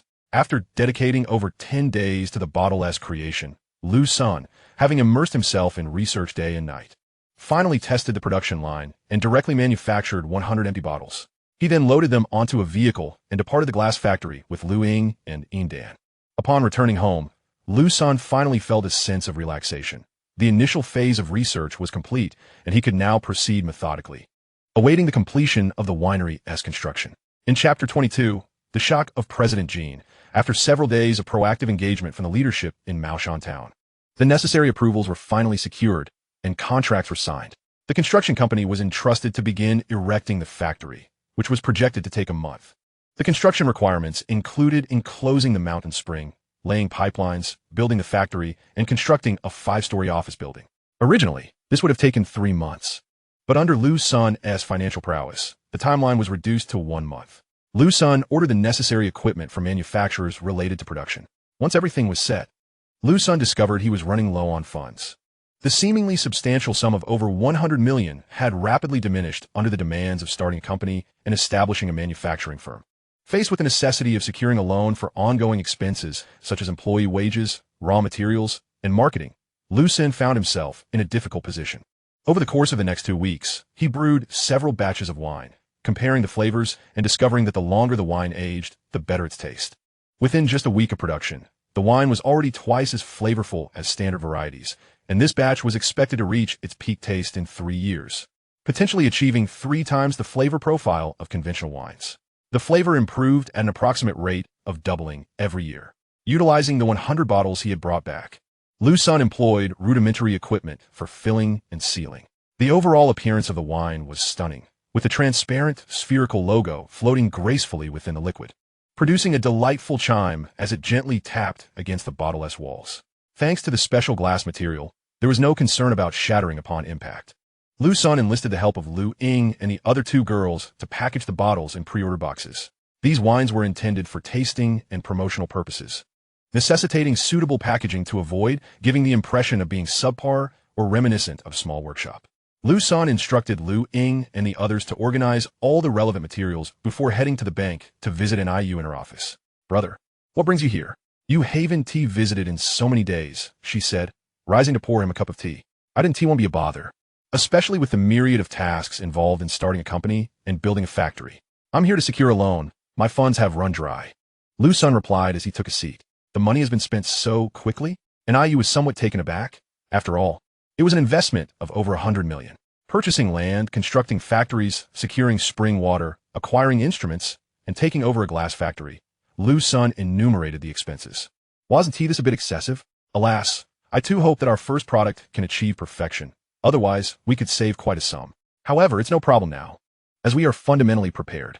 What remains are merely the reserve funds and marketing expenses. Once we commence operations, we shall quickly recoup the investments," Liu Sen replied. "Very well. You have brought the loan materials, I presume?" Upon his words, the 3 women, including Liu Ying, promptly handed over the documents.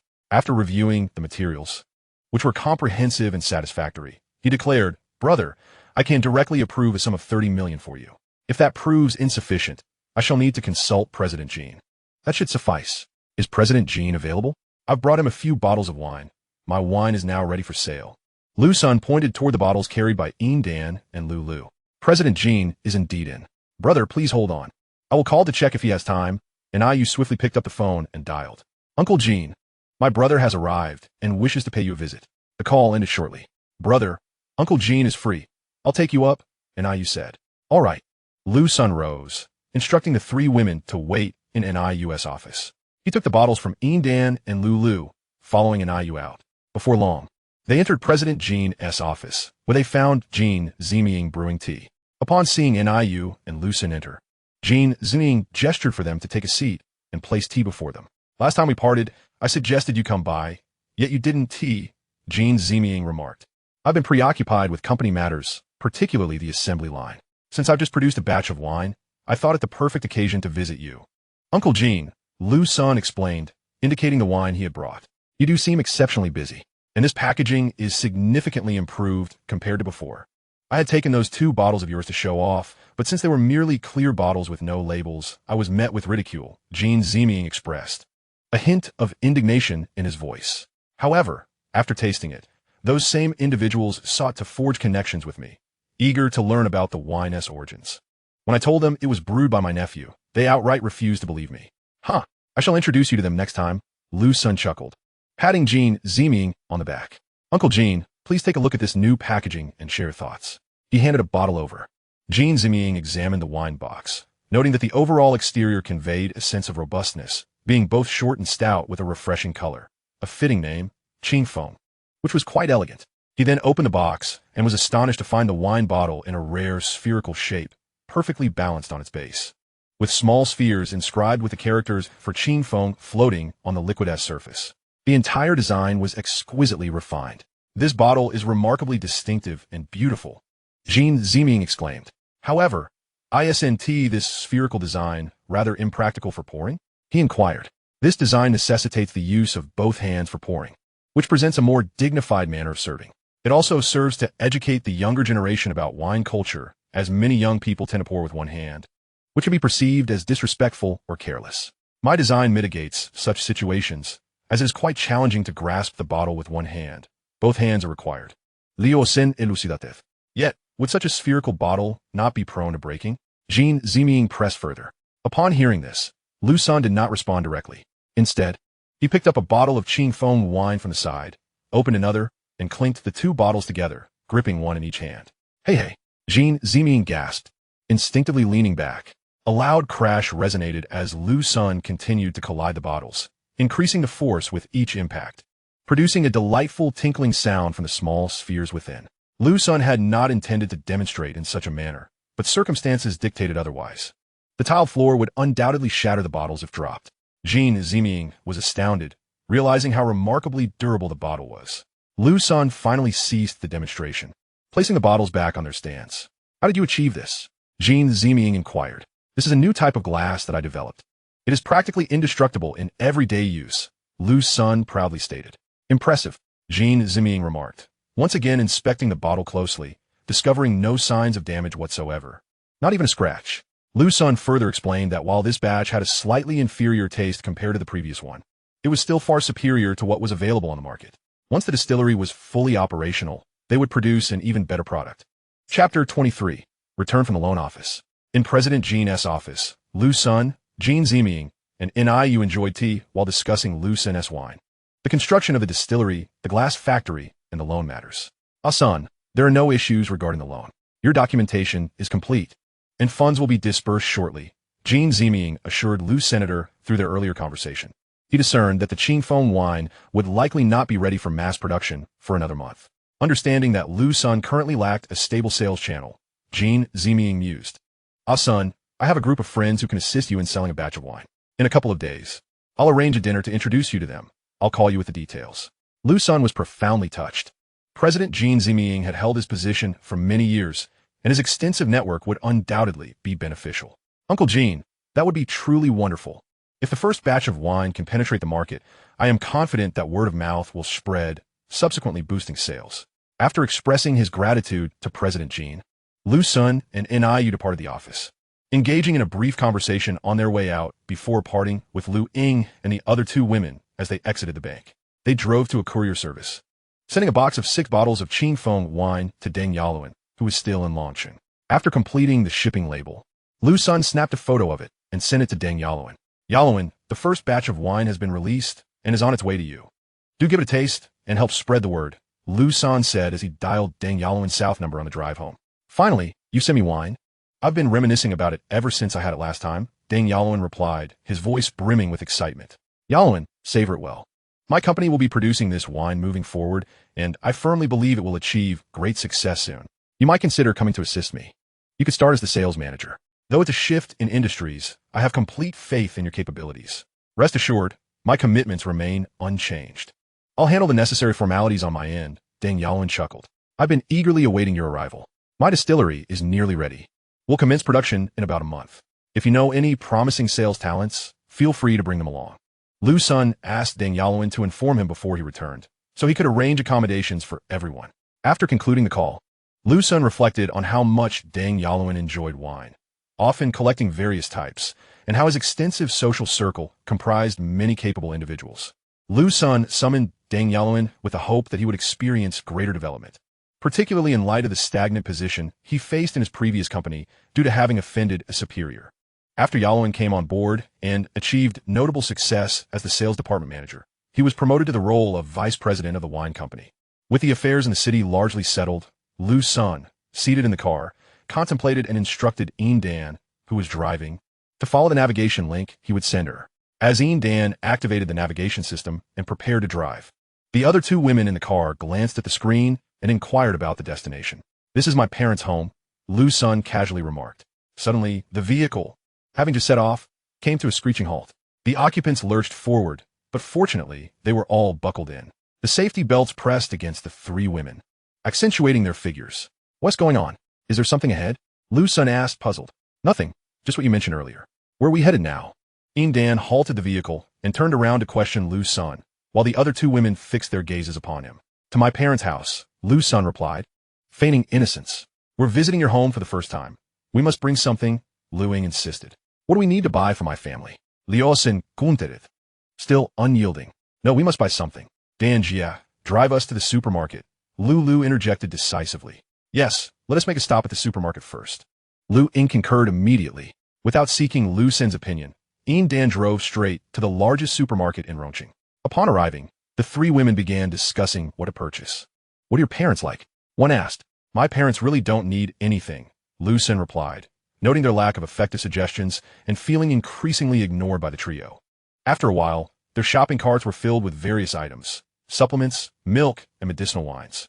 Once they completed the payment, Liu Sen took the initiative to load all the goods into the trunk, with some items needing to be placed in the passenger seat due to lack of space. Dan relinquished the driver's seat to Liu Sen, while the three women settled into the back, whispering and playfully jostling each other. Observing this in the rearview mirror, Liu Sen shook his head in bemusement. However, as they drew closer to Liu Sen's home, the three women grew quiet, a hint of nervousness apparent on their faces. Liu Sen drove into the courtyard, and everyone alighted from the vehicle, with the women hurriedly retrieving the items they had just purchased. Dad, Mom, I'm home, Liu Sen announced as he stepped through the door.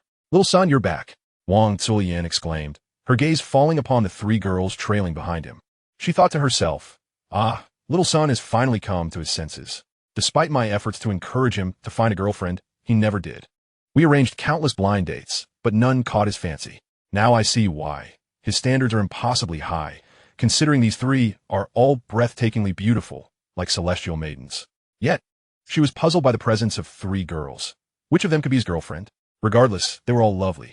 Come in, make yourselves comfortable, she beckoned, disregarding Liu Sen standing in front of her. The three girls were momentarily taken aback by Wang Zulian's warm welcome, entering the house in a daze, unsure of how they found themselves inside. Little son, why are you standing there? Hurry and pour some water. Noticing his mother gesturing insistently, Liu Sen felt a headache coming on. He regretted bringing the three girls home. Sighing, he went to prepare tea for them, while the girls handed their offerings to Liu Sen's mother. Annie, we brought you some snacks. Oh, thank you. Liu Sen's mother beamed, her delight indicating her approval of the girls' interest in her son. Wang Zulian engaged the girls in conversation, inquiring about how they met Liu Sen and where their acquaintance began, sharing amusing anecdotes from Liu Sen's childhood. Gradually, the initial tension melted away, and the three girls found themselves laughing heartily at Liu Sen's embarrassing stories. When Liu Sen's father returned home from work and saw the three girls, his face lit up with a radiant smile, particularly upon noticing his wife's encouraging gestures. Soon, dinner concluded, and Liu Sen shared the news about the glass factory. Mom, Dad, I've purchased the glass factory in town, so there's no need for me to continue my old job. You two should visit when you have time. Liu Sen initially intended to suggest a family trip, but reconsidered, deeming it better to avoid burdening society and prioritizing safety at home given the current social climate. Chapter 24. The Housing Reconstruction Plan. Liu Sen's parents discussed the renovations they intended for their home, which they had already applied for but had yet to receive approval.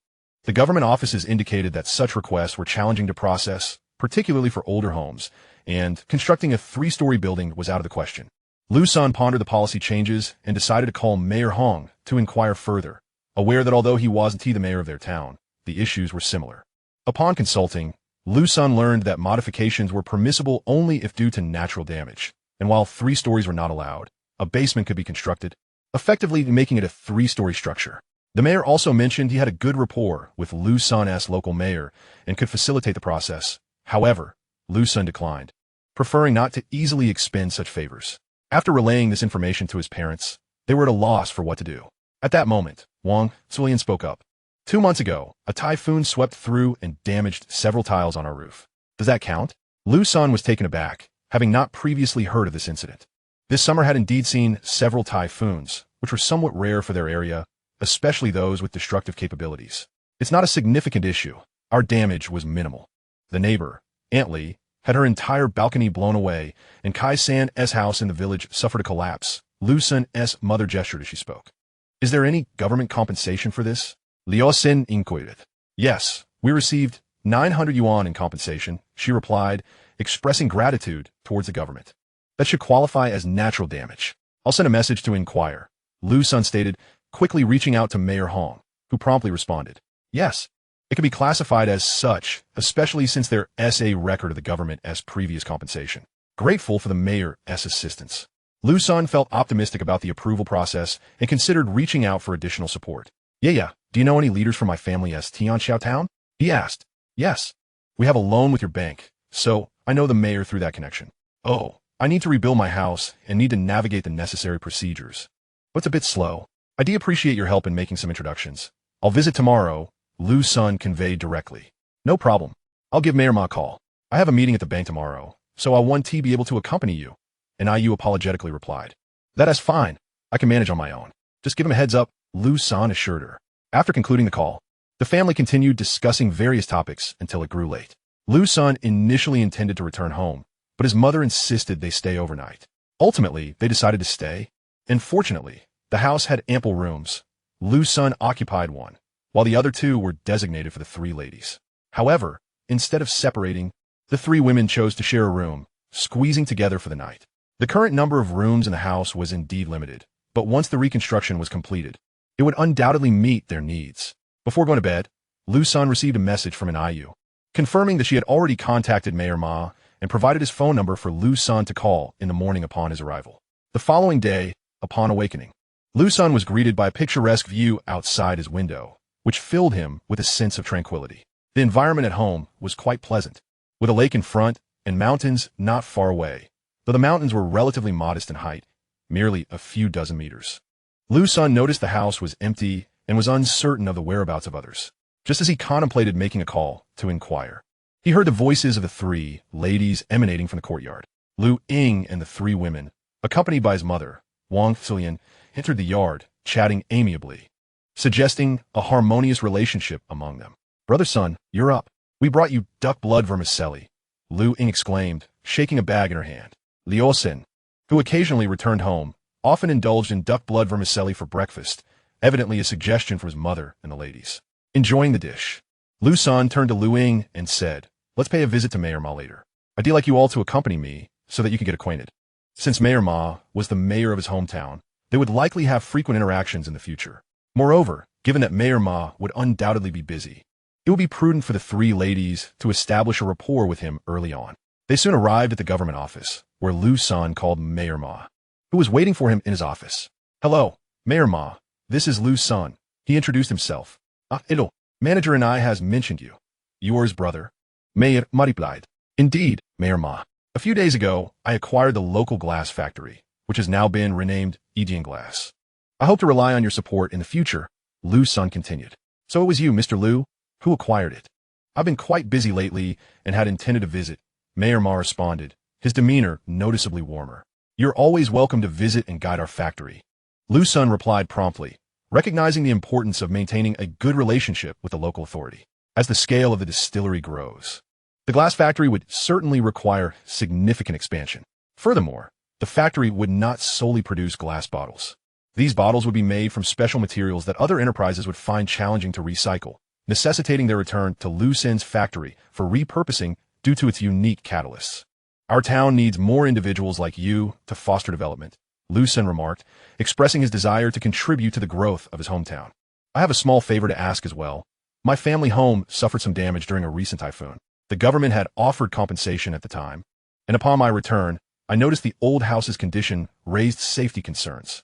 I would like to rebuild it. My parents submitted a reconstruction application some time ago, but it has yet to be approved, Liu Sen stated directly. Your concern for your family's safety is commendable, Mr. Liu. I shall inquire whether the materials meet the requirements. Mayor Ma said, promptly contacting the relevant department. Have there been any applications for rebuilding houses recently? He inquired. There is a household named Liu Qingsheng that experienced some damage in the typhoon. However, policies have tightened regarding this matter, and their application has been held back. The official replied, is their application compliant? Mayor Ma asked. Yes, it is compliant, came the answer, and there is no reason to hold it back. This house, damaged in the typhoon, poses a risk. Rebuilding it would ensure safety for the occupants. It is better not to bear the responsibility should anything happen again. Mayor Ma concluded decisively. Thank you for your guidance, Mayor Ma. I will inform the applicant to come and collect the approval shortly. Liu Sen responded gratefully. Chapter 25. The hot pot restaurant plan. After hanging up, Mayor Ma glanced at Liu Sen seated before him. Mr. Liu, the government is tightening regulations, and approvals for rural self-built houses are being handled very stringently. I have already verified that the application materials comply with policy, and the process can be completed this afternoon. I truly appreciate your assistance, Mayor Ma. You are attentive to the needs of the common people. Liu Sen expressed his gratitude profusely, presenting a box of Qingfeng liquor he had brought along as a gift. This cannot be accepted. We adhere to strict regulations, Mayor Ma replied, his expression slightly altering upon seeing the gift. Mayor, please do not misunderstand. This liquor is produced by my own factory and has not yet been released to the market. I wish for you to evaluate it, and if you find it palatable, kindly help me promote it, Liu Sen quickly clarified, providing details about the liquor. The bottles are produced by our town's glass factory, which I just acquired and renovated. Once this liquor gains traction, the glass factory will need to expand, and we will require more land from the town for our factory, Liu Sen elaborated. Mr. Liu, you truly excel in business. Seeking my assistance while also expecting me to promote your product, Mayor Ma chuckled, amused by Liu Sen's entrepreneurial spirit. If you find it agreeable, I hope you can recommend our liquor to other government officials, Liu Sen added. Certainly. If it is good, I will certainly recommend it, Mayor Ma replied, opening a box to examine the liquor bottle, his astonishment evident at its unique and beautiful design. After Liu Sen's presentation and demonstration, Mayor Ma was astonished that such a product could originate from a small local glass factory. Mayor Ma began to see the potential for the glass factory's future. Initially, he had thought Liu Sen's intentions to expand the factory were mere platitudes, but he now realized their validity. Even if the liquor itself was not exceptional, the unique bottle design and materials suggested considerable promise for the glass factory's success. After bidding farewell to Mayor Ma, Liu Sen drove with the three ladies straight to his brother-in-law's home. Liu Sen's elder sister, Liu Ling, was 6 years his senior and had married early. Residing in the same town, just a 10-minute drive away, his brother-in-law, Wang Shifeng, had a daughter named Wang Yao. By the time they arrived, it was already noon, and they shared a meal at Wang Shifeng's house. Liu Sen had previously spoken with his brother-in-law, urging him to resign from his job in Jinling and return home. Today, Liu Sen intended to discuss plans for opening a restaurant with his brother-in-law's family. His idea was to establish a hot pot restaurant, a concept Liu Sen had been contemplating for a week. Since his brother-in-law had the capability, Liu Sen aimed to support his family in leading prosperous lives. Instead of venturing into manufacturing, they would pursue the food and beverage industry. Liu Sen would provide the startup capital and a superior blend of seasonings, while his brother-in-law's family would manage the day-to-day operations. He instructed Liu Ying to retrieve the previously prepared agreement to finalize signatures with his sister and brother-in-law. Liu Sen believed in clear financial arrangements among family members to prevent misunderstandings later. He allocated 5 of the shares to both his brother-in-law and sister while retaining 90 for himself, with his shares serving as a reserve fund.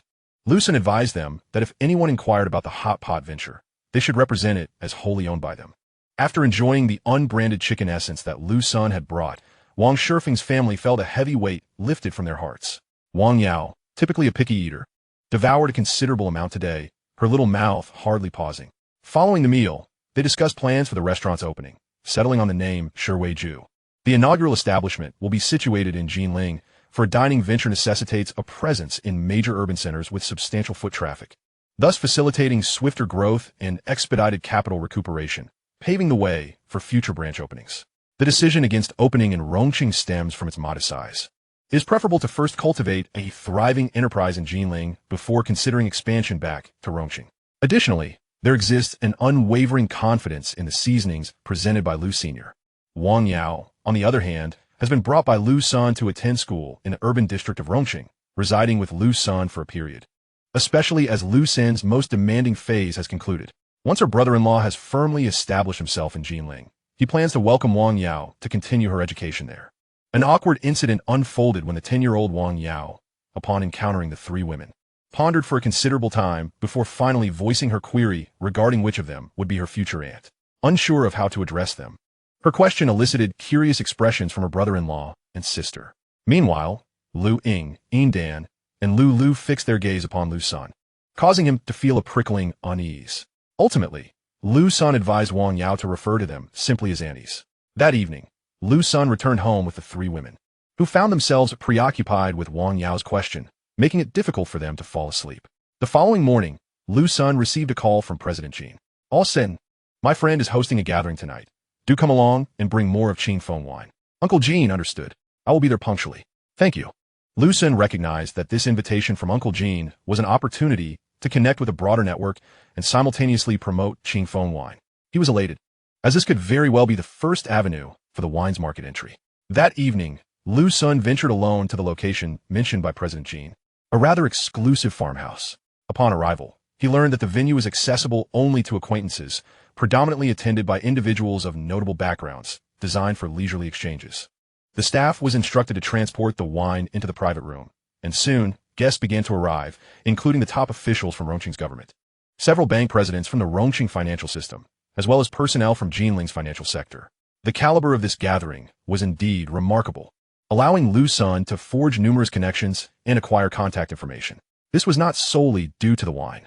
A significant portion of this success stemmed from the influence of President Jin Ziming, who was well regarded in such circles. Liu Sen soon discerned that Jin Ziming was not only talented, but also possessed considerable connections. After sampling the wine, the attendees expressed their satisfaction and expressed willingness to adopt it as their establishment's preferred wine for hospitality and future events. Liu Sen repeatedly conveyed his gratitude, assuring them that the quality of the wine would only improve, and that this batch was the inaugural product from the newly established company. He pledged to supply it at the market's lowest price as a token of appreciation for their support.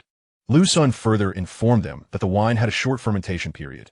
Typically, after 1 year, its flavor would enhance to double that of the current batch. At that point, one of the 3 hollow pentagrams on the bottle would turn red. After reaching a flavor profile twice as rich, 2 stars would turn red. And upon achieving 3 times the flavor, all 3 stars would be fully red. The timeline was essentially 1, 2, or 3 years. This design was intended as a delightful surprise for consumers, as the wine's quality would visibly improve with age, in stark contrast to other spirits which showed no such transformation over time. Thus, Liu Sen's wine would gain both investment and collectible value, and this enhancement would be tangible.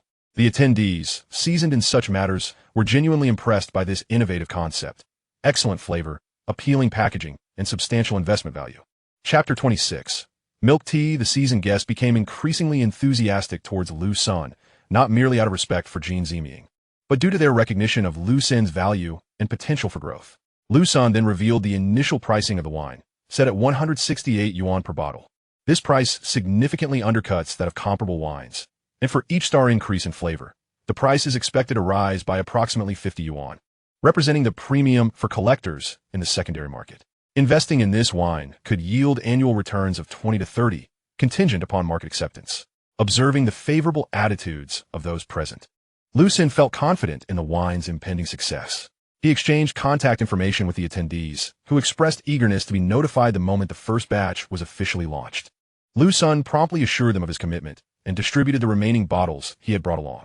They all hoped that his efforts would stimulate the economic development of Rongqing, which was intrinsically linked to their futures. Previously, Rongqing lacked any significant offerings, but Liu Sen had instilled a sense of hope. This wine could very well become a hallmark of the city in the near future. They understood the necessity of staying vigilant to avert any unforeseen complications. After bidding farewell to the attendees and expressing gratitude for Uncle Jin's support, Liu Sen summoned the 3 women to accompany him home. Upon their return, he briefed them on recent matters, emphasizing the importance of monitoring the progress of the distillery's construction. He instructed them to seek real estate agents to rent several apartments for the imminent arrival of Deng Yaluan and his associates. Although Yaluan's family resided in Jinling, the daily commute to Rongqing would be time-consuming, especially during the company's nascent phase when numerous tasks awaited. After dispatching the 3 women, Liu Sen retreated to his workspace. Diving back into research, his focus was on developing the next generation of wine, synthesizing a new type of yeast and enzymes. Immersed in his research, Liu Sen lost track of time, engrossed in synthesis, observation, experimentation, failure, and more failure. Though he faced setbacks, he continued to make progress, believing that the next generation would soon come to fruition. Upon glancing at the clock, he realized it was nearing 11. Liu Sen exited the studio, rinsed off, and ascended to the rooftop pool. The 3 women were lounging there, engaged in conversation while admiring the moon. Upon diving into the pool, Liu Sen swam several laps, his strong physique gliding through the water, radiating vitality under the moonlight. The 3 women watched, their eyes sparkling. Despite frequent views, they found themselves captivated anew. Liu Ying felt a warmth rising within her, and despite the rooftop breeze initially feeling refreshing, it now seemed less so. Perhaps it was the prolonged position that prompted her to shift slightly. Glancing over at Dan and Lu, she noticed they mirrored her own reaction. Their eyes met briefly before they, like startled little rabbits, averted their gaze and picked up their milk tea for a sip. After completing a few laps, Liu Sen emerged from the pool, noticing the peculiar expressions on the 3 women's faces, sensing that the atmosphere had shifted. After surveying the scene, he settled into a chair nearby and took a sip of the milk tea they had ordered for him. Lulu, why do you enjoy milk tea so much? Liu Sen asked, already suspecting it was Lulu's choice. It's delicious, Lulu replied without hesitation. However, excessive consumption is not advisable. It can lead to weight gain. As he spoke, Liu Sen cast a glance at the 3 women's figures. You all still look as lovely as ever. Have I gained weight? Brother Sun, take a good look at me. Lulu promptly stood up, approached Liu Sen, and twirled around, allowing him a clear view. Stop turning, you're not fat. Sit down quickly. Liu Sen immediately interjected, urging her to return her seat. At that moment, Lulu was clad in a swimsuit, her figure unmistakably accentuated. And with a close-range 360-degree spin, he felt himself on the verge of losing composure, his heart racing uncontrollably. Perhaps in the next moment, he would transform into a wolf and devour the little white rabbit before him. The 3 women observed Liu Sen's flustered demeanor and burst into laughter, their exuberance radiating under the moonlight, exuding an irresistible charm. Liu Sen, captivated by their allure, took a sip of milk tea to steady himself. The only thing I can enjoy in my leisure time is milk tea. Sun Ji's liquor is superb, but alas, it's alcohol. One cannot indulge in it indefinitely, remarked Liu Ying. Indeed, but I'm concerned about gaining weight from drinking milk tea continuously. It's quite a dilemma. Dan articulated what many women often ponder. It is true that one cannot frequently consume alcohol while shopping or dining out, especially not in this country. Moreover, it is crucial to note that although sake is low in alcohol content, it still impedes one from driving. Alcohol inherently comes with numerous restrictions. While milk tea has become the most popular choice, a market he can easily penetrate, akin to the food and beverage industry. Contemplating these matters, Liu Sen modified the milk tea in his hand, retaining its sweetness while reducing the sugar content tenfold. After taking a sip, he noticed no significant change in flavor. However, he decided to enhance the various ingredients like coconut jelly and pearls tenfold, amplifying the nutritional value of the fruits by the same factor. Upon tasting it again, he felt the flavor had elevated remarkably, the nutritional value augmented tenfold, with a richer and more layered fruity essence. Understanding the preparation method, a wealth of related knowledge flooded his mind, and soon enough, it all coalesced seamlessly. It appeared that Liu Sen had recently immersed himself in numerous books, and grasping this new information posed no challenge. He was confident he could complete the knowledge analysis and production within a week. This novel blending technique, when applied to juice making, astonishingly preserved the beneficial nutrients, preventing the large molecules from being shattered and destroyed as in traditional methods. The sugars in milk tea, which typically lead to weight gain, could be directly broken down, generating a molecule that imparts sweetness without causing any harm to the body, with the sweetness itself remaining adjustable. Truly perfect. Elated, Liu Sen scooped Lu into his arms and planted a kiss on her, then burst into laughter, thanking her before departing the rooftop for his bedroom. Lu was taken aback. During this time, the three women had been teasing Liu Sen, who had remained as stoic as a statue, offering little response. And she had never anticipated he would kiss her. Liu Ying and Yin Dan were equally astonished, their eyes glimmering with envy, and, after exchanging glances, they approached Lu to tickle her. In an instant, the rooftop erupted with a series of melodious laughter. As the azure water of the pool rippled gracefully in the gentle breeze, moonlight cascading upon the surface, creating a shimmering glow. The next morning, Liu Sen ordered machines and ingredients for milk tea production, sketching some designs and sending specifications to manufacturers for custom equipment. In the studio, he began synthesizing the reagents necessary for milk tea with his instruments, achieving great success. After multiple syntheses under high-precision conditions, he completed the production. These reagents posed no toxic side effects, capable of protecting beneficial macromolecules while breaking down sugars during juice preparation. Armed with the completed reagent, Liu Sen ventured into the kitchen to create juice, slicing fruits and placing them into the juicer, adding a few drops of the reagent. He pressed the juicer button, and the fruits were soon transformed into liquid. Pouring the juice into a pre-prepared, oversized cup, he noted the vibrant color, far more appetizing than that produced by ordinary juicers. He filled a smaller cup, lifted it to his nose, and inhaled the refreshing aroma. Upon tasting it, he found it smooth and invigorating, the fruity flavor robust. As if he were swimming in a sea of fruit, Liu Sen glanced at the clear liquid remaining at the bottom of the cup, devoid of any murkiness or impurities. This truly elevated the original flavor, and it possessed a delightful sweetness. The more reagent used, the sweeter the taste would become, although the reagent itself was flavorless. Utilizing this reagent could enhance flavor, increase complexity, safeguard nutritional content, and decompose sugars. Consuming this juice or milk tea would only benefit the body without causing weight gain. In their group chat, he sent a message inviting them to the kitchen. The three women were engaged in their respective tasks. Liu Ying had already arranged housing for Deng Yaluan and the others, while Yin Dan confirmed the progress of the factory construction, which would be completed in a week, with all equipment manufacturers ready to deliver upon final confirmation. In the living room, Lu was tidying up in a maid outfit. Upon seeing the message, the three women set aside their work and made their way to the kitchen, where Liu Sen poured 3 cups of juice and pushed them toward them. "Give it a try," he said with a smile, warmth glimmering in his eyes. Liu Ying looked at the juice and chuckled. "You didn't tea lace it with anything, did you?" "Indeed I did. Look, the potion is right here," Liu Sen replied, shaking the vial containing the reagent. "Pour out your potion so I can do my job. After all, you three flaunt yourselves in such revealing outfits before me. I am a man, and I have my dignity." Liu Sen's previously smiling face began to adopt a more mischievous expression, culminating in a mock-fierce look. "Ha ha!" The three women laughed heartily at Liu Sen's words and expressions. "We're not afraid. Bring it on," they replied with a playful air, puffing out their chests. Afterward, they all picked up their juice-filled cups and began to taste it. Initially sipping gingerly, they quickly transitioned to gulping it down, and the limited juice was soon consumed. "So delicious!" Lu exclaimed in satisfaction, with Liu Ying and Yin Dan nodding enthusiastically beside her. "How can it taste this good? Did Sengu use some premium fruit?" Liu Sen shook his head, smiling as he explained the reason behind the juice's delightful flavor. "What if we open a milk tea shop using this? Would people love it?" "Absolutely. It's incredibly delicious.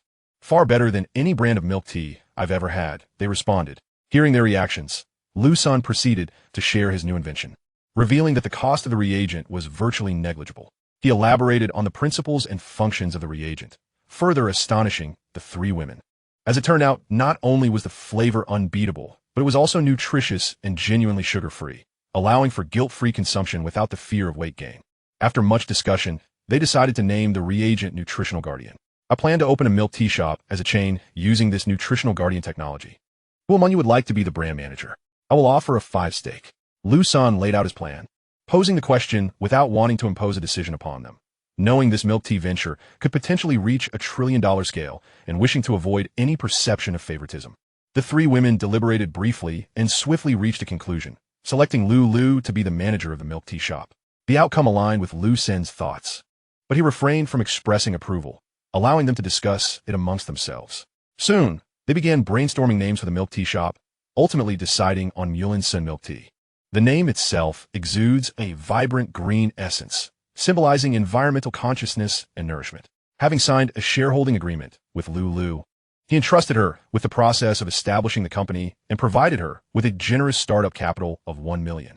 As for the two women, Liu Ying and Yin Dan, he would gradually devise plans for them as well. His enterprise would expand significantly in the future.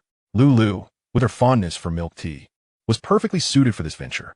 From now on, you shall be known as the true milk tea sister. Liu Sen teased Lu while admiring her poise. Sen-ge, you're teasing me, Lu exclaimed, playfully launching herself into Liu Sen's embrace, her head nuzzling against him. The two women joined in the laughter as they settled onto the sofa to discuss the direction of the milk tea shop's development. They decided to target the high-end milk tea market, appealing to a demographic with greater purchasing power who are also more health conscious. Each flavor could be sent to quality inspection departments and nutritional associations for certification, thus becoming a hallmark of their shop. This unique approach would serve as a distinctive advantage for the Liu Sen brand, making it easier to promote and ensuring it would be memorable. After all, no other milk tea shop dared to advertise in such a manner, making it truly exceptional and promising in the market. Pricing will be set above 20 yuan, guaranteeing substantial profits, certainly more lucrative than some other brands. The milk tea produced by Liu Sen would have lower costs, given its lack of additives, while offering superior taste and health benefits. The nutritional guardian, Liu Sen, could produce a ton equivalent to 1,000 liters within a single day, enough to create 10 million cups of milk tea, capable of supplying around 500 national stores like Naishui for approximately 2 months. Moreover, the fledgling Liu Sen milk tea brand, even with aggressive expansion, could sustain itself for nearly a year. After exchanging various opinions, the group returned to their respective tasks. Lu, after completing her household chores, began planning the opening of their first store, selecting locations and decor styles while coordinating with an agency to finalize the company's registration. Liu Sen returned to the studio to continue producing the nutritional guardian, aiming to create a larger batch. By evening, he had completed 500 liters, sufficient for a considerable duration. After dinner, Liu Sen brought Lu to the workspace, gesturing towards 5 100-liter barrels on a shelf. This totals 500 liters. You can use 1 liter at a time for the shop. If you sell 500 cups of milk tea daily, this should last about 20 days. Just ensure you manage it carefully to avoid any leaks. Sen-ge, I will do it right. There won't be any leaks, Lu replied earnestly, aware that this was their shared endeavor. Observing Lu's youthful face, Liu Sen smiled warmly and playfully pinched her soft cheek. There's no need to worry. This formula is not easily replicated. Imitation would require at least 5 to 10 years. I'm merely sharing the approximate usage so you aren't taken advantage of by employees. Providing less to the shop at a time will make it easier to control. I understand, Sen-ye. All right, Lu, you go on and be busy. I need to focus on researching the next generation of brewing yeast and enzymes. Chapter 28, Breakthrough.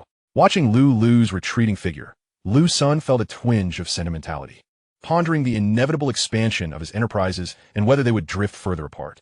After a moment of reflection, he dismissed such thoughts and resumed his work, meticulously adjusting instruments, preparing solutions, and continuously refining ratios, optimizing synthesis sequences despite frequent failures, yet making gradual progress. When his phone alarm rang, Liu Sen completed the current process and paused. It was past 11. Although his physique was exceptionally robust, he still needed to maintain regular habits. He aimed to cultivate a balanced lifestyle that encompassed both work and leisure. Returning to his room, he rinsed off and donned his swim trunks before heading to the rooftop pool. Upon arrival, he noticed that, unlike usual, only Lu was seated by the poolside, her face reddening and appearing somewhat flustered as she spotted Liu's senator approaching the pool's edge. Liu Sen began stretching while inquiring, "Why are you the only one here? Where are Liu Ying and Yin Dan?" Lu, caught off guard by his question, stiffened momentarily, her gaze evasive as she replied, "They have some matters to attend to and didn't come up." "Oh," Liu Sen responded nonchalantly before diving into the pool and starting to swim. Unbeknownst to him, the usual milk tea by the lounge chair had been replaced with a refreshing drink. As Lu watched him swim, she seemed to muster her resolve, reaching for a cup and finishing it, then grabbing another. Her complexion gradually became more vibrant as she slowly stood up and, with determination, stepped into the pool. At that moment, having completed a few laps, Liu Sen emerged from the water just as Lu rushed forward, wrapping her arms around him. Her small head nestled against his chest, her heart racing as she felt a wave of dizziness, unsure if it was due to the alcohol or lack of oxygen. Almost teetering on the brink of fainting. In that instant, Liu Sen felt her warmth and softness, his blood racing as Lulu's enchanting features glowed under the moonlight. Overcome by impulse, he leaned in to kiss her inviting lips, his hands moving instinctively.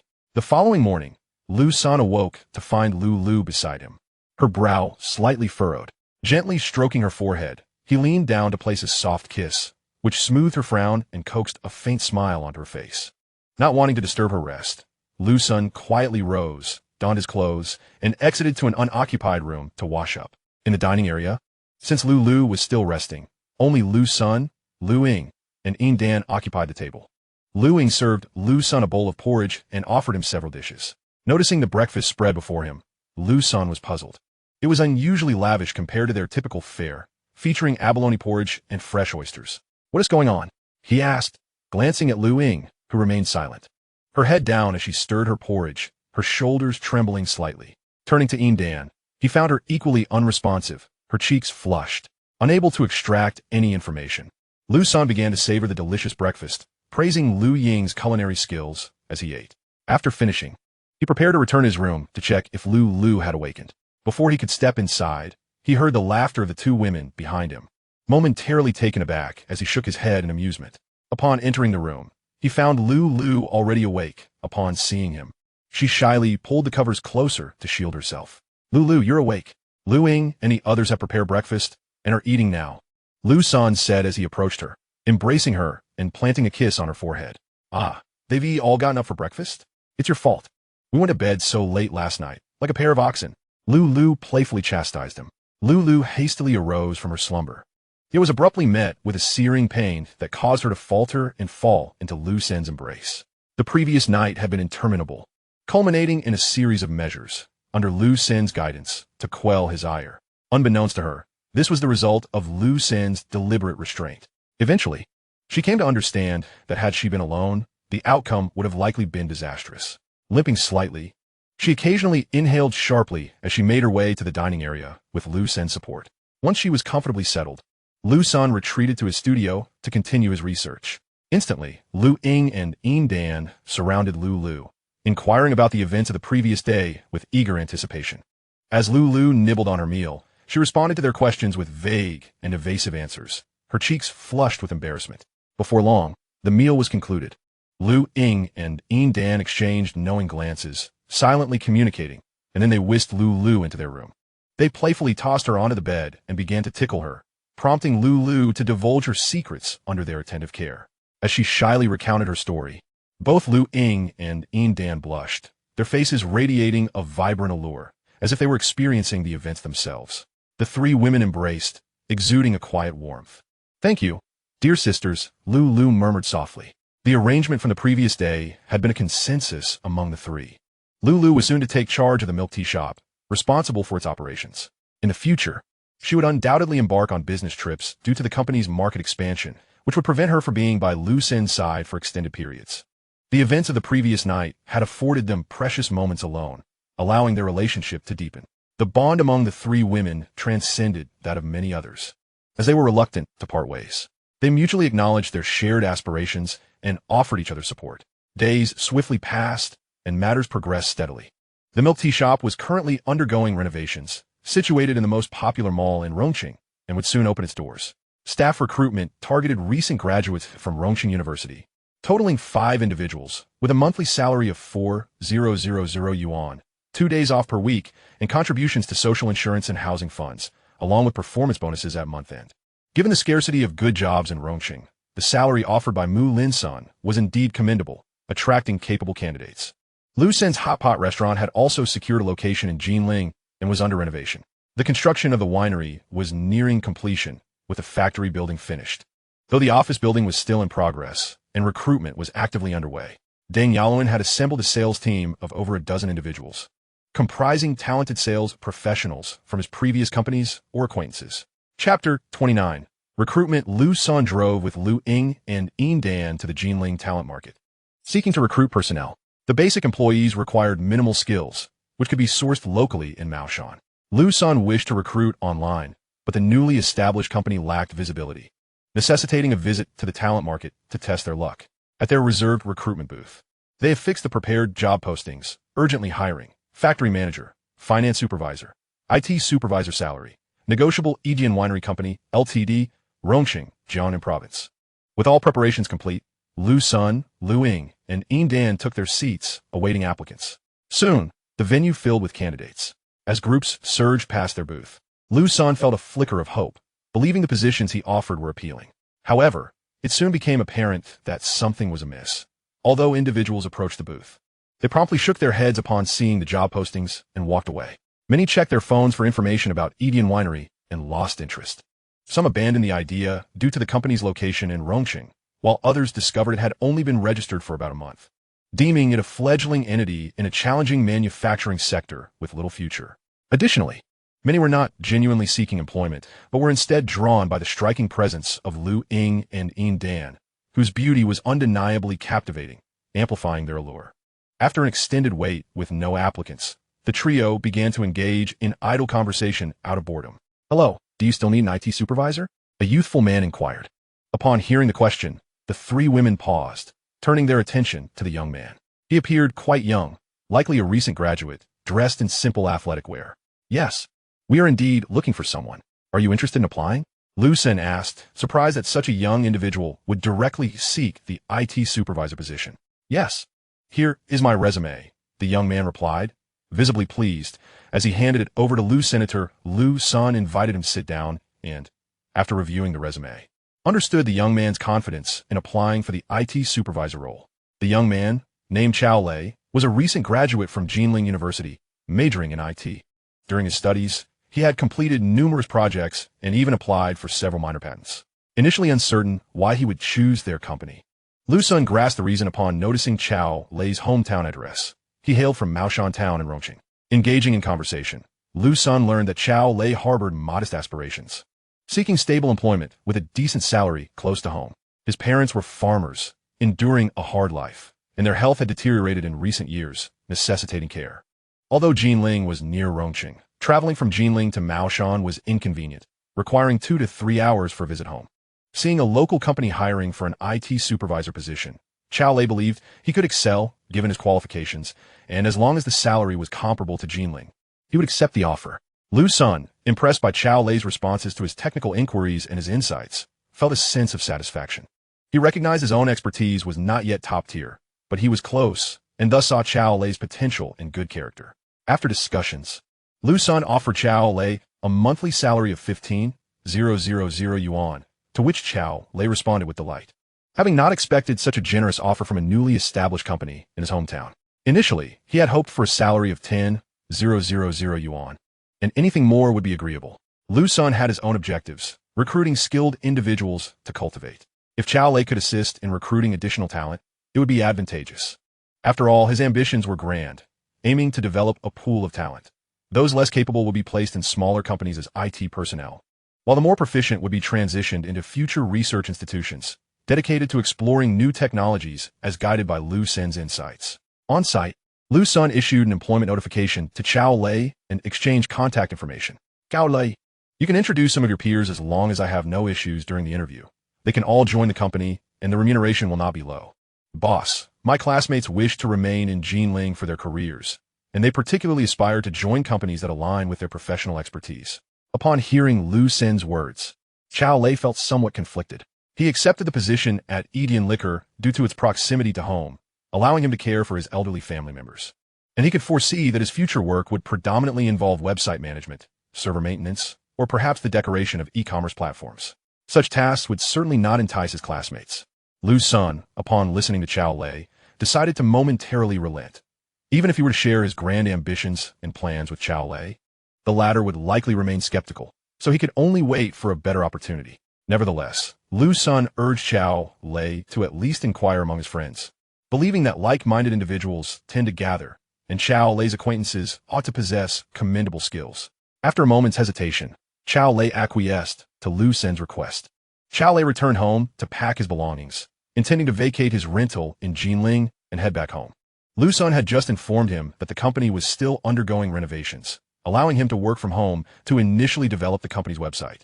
Liu Sen and his colleagues continued their search until the recruitment fair concluded in the afternoon, but found no suitable candidates. They then returned to Rongqing, whereupon entering the house, Liu Sen spotted his cousin Niu dining with Lulu. "Brother, you're back. I heard you went to Jinling for recruitment today. How'd it go?" Ni Yuan turning back with his spatula in hand. "Not very smoothly. It's quite difficult to find candidates. Our company is newly established and lacks recognition. Especially being in a small town setting," Liu Sen sighed. "Did you manage to recruit anyone?" Niu asked. "Fortunately, I made one promising connection, a talented graduate from Jinling University." Liu Sen thought of Chao Lei and felt a surge of happiness. "How could a Jinling University graduate choose your company?" Ni Yue exclaimed, surprised. While she believed in her brother's company's potential, others might not share that confidence. For those unfamiliar, telling them about the company's vast future and promising prospects sounds like mere empty promises. Chao Lei's roots lay in Maoshan town, where he intended to care for his family. Considering that, the individual's character must be commendable. "Are you still in need of hiring for other positions? If not, I can speak to Uncle Jean. His network is extensive and should yield suitable candidates," Niu suggested, noticing Liu Sen's concerns. "Ah, how could I have overlooked that?" Liu Sen mused. It wasn't that he hadn't thought of it. Rather, he inherently preferred to resolve matters independently, without burdening others. This inclination needed to change, especially in a small town where securing talent necessitated leveraging connections. After dinner, the three women and Niu went to the rooftop to relax, while Liu Sen returned to his workspace to continue researching yeast strain number 2 and type B enzymes. By 11 o'clock, having concluded his research, Liu Sen swam a few laps in the rooftop pool. Emerging from the water, he settled into a chair and sipped on his milk tea. The flavor is derived from his nutritional guardian blend, uniquely layered. Upon examining the packaging, he noticed the prominent brand name Liu Sen, which exuded a fresh and elegant allure. "Has this milk tea shop already opened? I thought it was still under renovation," Liu Sen queried, perplexed. "This is the packaging designed by Lulu. What you're drinking is her new concoction, which will soon be available in store. How do you find it?" Liu Sen received a prompt explanation from Luing. Lulu, standing nearby with her wide eyes, silently awaited his assessment. "It's quite impressive, distinctly different from the milk teas I've previously tasted. It's unforgettable." Liu Sen praised it. Lulu beamed at his affirmation, having aimed to create something unique in a market plagued by homogenization. Recently, she had been tirelessly experimenting with new combinations, incorporating Nutritional Guardian to forge her brand's identity. As Lulu articulated her vision for milk tea, Liu Sen chuckled, realizing that entrusting her with the milk tea shop was indeed a wise decision. Niu nodded in agreement, recalling her own astonishment upon tasting this milk tea, marveling at her brother's silent yet impactful innovation. After some light conversation, they all retired for the night. Liu Sen initially intended to invite Lulu to his room, but she, blushing, declined, citing the presence of others. Consequently, he returned to his room alone, washed up, and turned off the lights, preparing to sleep when his door swung open. Having lived there for a considerable time, he had never locked it. A petite figure in pajamas swiftly entered, heading straight for Liu Sen, and before he could fully comprehend the situation, she nestled into his embrace. Recognizing her familiar fragrance, he instinctively embraced her and shared a kiss, quickly losing track of clothing as melodious laughter intertwined with moonlight. The next morning, Liu Sen awoke to find his companion had already departed. After breakfast, he resumed his research on the next generation of yeast and enzymes. By noon, he received a call from Uncle Jean, who had learned from Niu about the recruitment efforts at the distillery. He had made inquiries through his connections and discovered that someone expressed interest in Liu Sen's company, possessing commendable capabilities. Liu Sen expressed his gratitude and promptly received information about several candidates. Upon reviewing the details, one candidate caught his eye, Kai Chongqing, the deputy factory director of a local brand distillery in Rongqing, who had worked there for a decade, progressing from technician to his current role. He possessed substantial knowledge of the industry and a comprehensive understanding of the distillery's operations. Although this local brand had made strides in recent years, it struggled to penetrate markets in other cities. Liu Sen arranged to meet Kai Chongqing at a cafe, accompanied by Liu Ying and Yin Dan. Upon arrival, they found Kai Chongqing dressed in a sharp suit, his short hair lending him a spirited appearance, more vibrant than many leaders Liu Sen had encountered in previous companies. After exchanging pleasantries and taking their seats, Liu Sen directly inquired, "You are currently the deputy director of a distillery. What prompts you to consider our newly established company?" "To say I'm here for you would be disingenuous. My interest lies in your products. I had the fortune to taste your liquor a few days ago, and it was nothing short of extraordinary. I believe the current white liquor market has reached a plateau, even experiencing a slight decline, as many young people are moving away from traditional spirits. Your liquor has the potential to open new markets and set trends, especially as the government promotes lower alcohol beverages appealing to younger demographics. Liu Sen listened intently, finding Kai Chongqing's perspective aligned with his own thoughts. However, he sought deeper insights. So, why not innovate new products at your current company? Liu Sen probed. I too wish to innovate. I've internally tested 2 new flavors, yet they fell short. While I have successfully implemented reforms in the company, these new products lack distinctive qualities and are unlikely to succeed in the market. I desire to continue experimenting with new offerings, but the company disapproves, viewing my efforts as a waste of time. They fear my endeavors might jeopardize the distillery. Content with their stable profits, Kai Chongqing explained. Liu Sen understood that Kai Chongqing's current distillery was a family-owned enterprise, and his ascent to the position of deputy director indicated significant capability. Once again, a myriad of pertinent questions was discussed, and Liu Sen was thoroughly satisfied. This individual not only possesses managerial skills, but is also a technical talent. After deliberating on salary matters and confirming there were no issues, Edian Brewing warmly welcomed you aboard. Liu Sen extended his hand, and Kai Chongqing, brimming with excitement, shook hands with him. Director Kai, as the company is in its nascent stage, we require numerous technical personnel and foundational staff. I believe you have ample connections in this regard, so I entrust you with the recruitment. Certainly, no problem at all. Kai Chongqing felt elated that Liu Sen had entrusted him with this responsibility, viewing it as a testament to his capabilities and a mark of trust. By the way, the sales manager of the company is Deng Yaluan.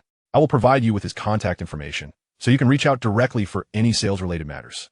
For other inquiries, feel free to contact either myself or Liu Ying. After Kai Chongqing hung up the phone, he left the coffee shop with great joy, while Liu Sen continued to await the next interview scheduled for half an hour later. Before long, a stunning woman clad in professional attire entered the coffee shop. Her cascading waves of chestnut hair complemented her alluring figure, which was both curvaceous and striking, accentuated by a captivating face that sparked the imagination. Her name was Jean Shuya, 28 years old, an international student holding dual master's degrees in business administration and economic management from a prestigious university abroad, having recently returned after a year of internship overseas. Hello, Mr. Liu. I am Jean Shuya. Liu Sen regarded her as she extended her delicate hand, which he gently grasped before releasing it. Liu Ying, noticing the striking beauty before her, instinctively adjusted her posture. Ms. Jean, what inspired you to consider joining our company? I was highly recommended by someone I trust greatly, and I have sampled your wines, finding myself very much intrigued. Additionally, I have done some research on you and discovered your remarkable story, which compelled me to come. Her response was candid and somewhat surprising to Liu. Senator Liu Sen inquired once more, why did you choose not to remain abroad? Primarily, I went abroad to acquire knowledge. I believe I have learned sufficiently, hence my return. Jean Shuya's tone exuded confidence, a quality that Liu Sen deemed essential for contemporary individuals. After discussing her perspectives on the company, Liu Sen decided to hire Jean Shuya for the position of financial manager, offering an annual salary of 300,000 yuan, with bonuses to be determined separately. He assured her that once the company was firmly established, there would be further adjustments, including a 13th month bonus for management. Jean Shuya expressed no reservations, believing that her current position was merely temporary and she had faith in the future development. Chapter 31. The First Batch of Wine. After confirming Jean Shuya's remuneration was satisfactory, Liu Sen posed a question he had been eager to ask since their meeting. What is your relationship with Uncle Jean? He's my father. He holds you in high regard and recommended you to me when he learned you were in urgent need of talent. He encouraged me to meet with you to assess compatibility. Jean Shuya replied with a smile. Playfully winking at Liu. Senator Liu Sen felt a jolt of surprise, awkwardly rubbing his nose. Uncle Jean could have mentioned this to me. By the way, do you have any of that wine left? My father has only 1 bottle remaining, which he treats like a treasure and won't let me touch. Jean Shuya spoke of Qing Feng wine, which he had enjoyed immensely and wished to procure more from Liu Sr. I still have some. I'll give you a case for now. If you want more later, you'll have to wait until the distillery officially opens for production. Liu Sen promptly handed her a case, knowing that Uncle Jean likely refrained from asking for more, aware of the limited supply, primarily reserved for promotion and marketing. Do you have any other matters to attend to? If not, follow me to my home to collect the wine. I have no other commitments. I'll accompany you. Jean Shuya replied without hesitation, grabbing her bag and following him out. Liu Sen led her back to his residence, where Jin Shuya admired the house. Although Liu Sen contemplated inviting her to dine with him due to Uncle Jin's connection, their initial meeting felt too soon. So he simply handed her the case of wine before they parted ways. Liu Sen then instructed Yin Dan to collaborate with Kai Chongqing, Jin Shuya, and Deng Yaluan in recruiting personnel for their respective departments, while he focused on researching the next generation of brewing yeasts and enzymes. The following day, Deng Yaluan arrived in Rongqing. "Yaluan, you finally made it," Liu Sen exclaimed as he embraced Deng Yaluan, giving him a hearty pat on the back. "The last bit of business is finally wrapped up, and I've brought along several sales elites." Upon hearing Liu Sen's words, Deng Yaluan playfully punched him in the chest. "Ha ha!" The two burst into laughter. Liu Sen took him on a tour of the distillery, which was nearing completion with equipment having arrived. "Asen, this is quite the grand endeavor. A facility of this magnitude." Deng Yaluan marveled at the expansive grounds and the office building under construction. "If I were to be modest, I wouldn't dare to invite you here." Liu Sen then introduced Deng Yaluan to Kai Chongqing, with whom he had previously communicated via Liu Sen's contact details. They were both aware of each other's ambitions and capabilities. Next, Liu Sen escorted Deng Yaluan to the apartment he had rented a few days prior. That evening, Liu Sen hosted a welcome banquet at his home, which resulted in Deng Yaluan being thoroughly intoxicated. Carrying a drunken individual is particularly cumbersome, but it posed no challenge for Liu Senator on their way back to his residence. Liu Sen remained discreet when others were watching, but when the coast was clear, he effortlessly carried Deng Yaluan with one hand. Days passed, and the distillery's construction was completed. Personnel for various positions had been successfully recruited, and all equipment was installed and tested, with a new production line assembled. Liu Sen, equipped with his proprietary yeast and A-type enzymes, directed the team to commence production. Several days later, all company personnel gathered in the distillery. Liu Sen, Liu Ying, the three women, Kai Chongqing, Jin Shuya, Deng Yaluan, and other employees encircled the wine outlet. At long last, the wine was ready. The industrial production pace was slightly slower than what Liu Sen had experienced in the workshop. Nevertheless, the speed of brewing astonished Kai Chongqing and the other experienced brewers. Each individual sampled the newly produced wine and praised it highly. Many who had not tasted it before could hardly contain their compliments, brimming with confidence about the company's future. Deng Yaluan, having previously tasted Liu Sen's homemade wine, felt a sense of relief. After all, there is a significant difference between home brewing and industrial production. The industrially produced wine surprisingly offered an even better flavor than the previously crafted Qingfeng wine. It was unclear who began the cheers, but gradually the applause grew louder, resonating throughout the distillery. Kai Chongqing was equally elated, yet remained focused on completing subsequent tasks. After some calculations, he discovered that the grain-to-wine yield was an astonishing 114, meaning that 1 pound of grain could produce 14 pounds of wine. The yield was truly remarkable, leaving Kai Chongqing in disbelief as he recalculated. Other technical professionals also engaged in calculations, arriving at the same result. With an expression of astonishment and excitement, Kai Chongqing approached Liu Sen, handing him the paper in his hand. Liu Sen reviewed it, nodding without displaying any outward reaction. Everything unfolded as anticipated, with no significant deviations, prompting all employees to return to their respective positions. Kai Chongqing, observing Liu Sen's demeanor, was uncertain whether he was unaware or already cognizant of the situation. Yet he promptly summoned all executives to the office. "Is this true, General Manager Liu?" Kai Chongqing inquired with palpable excitement. "What you see is indeed real. Trust your eyes." Liu Sen replied with a smile. Noticing the expressions of Jin Shuya and several other women, Kai Chongqing realized they were oblivious to the implications of the data presented. After an extensive explanation, they grasped the alarming output ratio, which indicated that costs would be remarkably low. For instance, their inaugural product, Qingfeng, was priced at 168 yuan.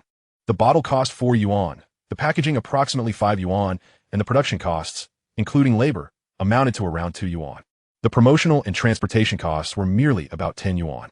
Consequently, the profit from a bottle of Qingfeng amounted to 147 yuan, with net profits soaring to 875 yuan, an unimaginable figure in the 100 yuan wine market, with even lower costs anticipated for mass production. Furthermore, the wine produced at their distillery did not require aging. It could be bottled and sold immediately after production. The flavor was already superior to that of competitors in the same price range, and as time passed, the taste would elevate to even higher levels. Discussions of wine technology in the stock market were mere illusions. Their distillery represented a genuine technological breakthrough. Kai Chongqing's invigorating analysis left everyone brimming with excitement. Liu Sen was aware that while the profit margin for the 100 yuan wine was substantial, it still paled in comparison to that of high-end wines. Once his second batch of wine yeast and B-type enzyme were synthesized, this profit margin could reach 95 or even higher. The initial batch, due to the need for trial production, yielded only around 10 tons of finished product. Now that the initial batch had proven successful, large-scale production could commence. The distillery was fully operational, capable of producing 100 tons at a time, and with a shorter production cycle, due to differing processes, the annual output could reach 10,000 tons. This production volume was already comparable to some mid-tier domestic wine enterprises, though it still lagged significantly behind leading brands like Guojiao, which produce tens of thousands to hundreds of thousands of tons annually. Currently, Yijian Winery only had this one type of wine, and with many production facilities still vacant, there would undoubtedly be expansions as the variety of wines increased, leading to a significant boost in output. Liu Sen instructed Kai Chongqing to arrange for workers to handle bottling and packaging for shipment, as well as to contact the glass factory to ramp up production and transport all completed products to their location. The following day, Liu Sen received 20,000 well-packaged bottles of wine. He called various executives from the banks and financial sectors he had met during previous gatherings, informing them that the first batch of wine was ready for order. Additionally, he presented a batch of finished wine to Jin Shu and the top leaders of Rongqing, Xia Hongshan and Chen Tianxiang, to share the good news and seek further promotion. Meanwhile, Kai Chongqing reached out to familiar distributors to launch tenfold wine, primarily targeting local channels in Rongqing and neighboring cities.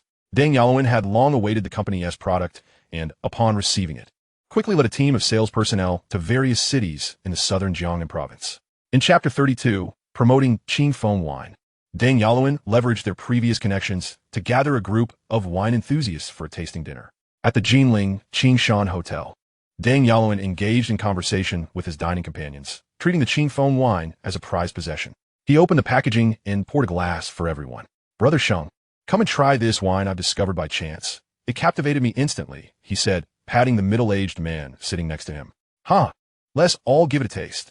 We've experienced all kinds of wines. Last time, General Su brought a box, and while it was decent, it was far too little to share. I hope this time Deng can surprise us," Sheng Qianshang said, raising his glass to his nose to savor the aroma.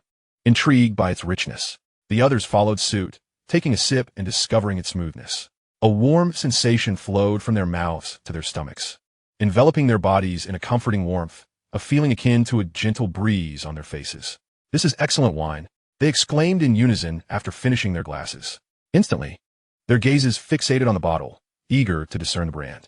As they frequently gathered for wine tastings, they hadn't paid much attention to the specific labels, as the quality varied. Only the wines they enjoyed captured their interest. All present were wine lovers, yet the bottle and label before them bore no resemblance to any they had encountered, nor had they heard of the manufacturer. The unique packaging was distinctly recognizable, and the wine's fresh and elegant character marked it as a rare find.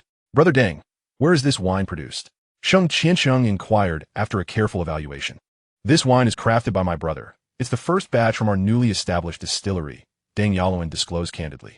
In their circle, everyone had a passion for wine and a notable reputation, often receiving approaches from wineries seeking their endorsement in exchange for fees to promote their products. However, they remained true to their standards, tasting honestly. Good wine was good and bad wine was bad, as they were individuals of integrity. They wouldn't compromise their principles for a small sum of money.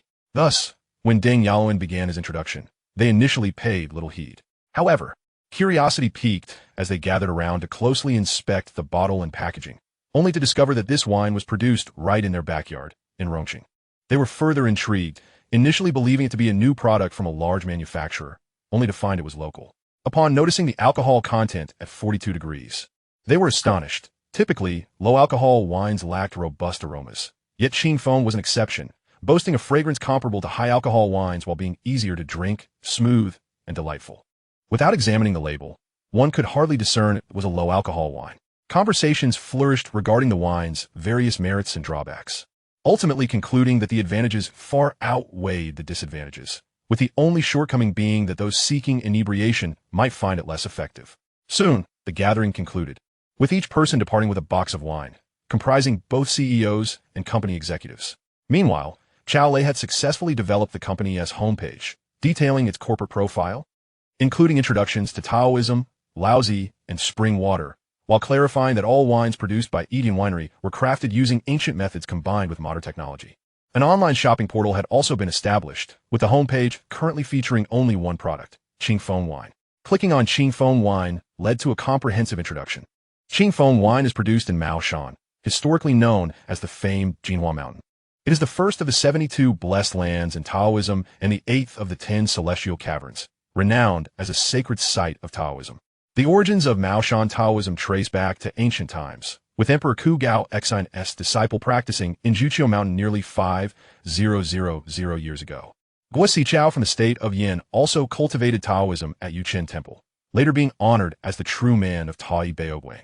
During the pre-Qin period, Li Ming, a true man, practiced alchemy in the ancient Alchemy Institute, remnants of which still exist today. In the Han Dynasty, the three Maoshan brothers from Xi'an performed virtuous deeds at the foot of Juqiu Mountain.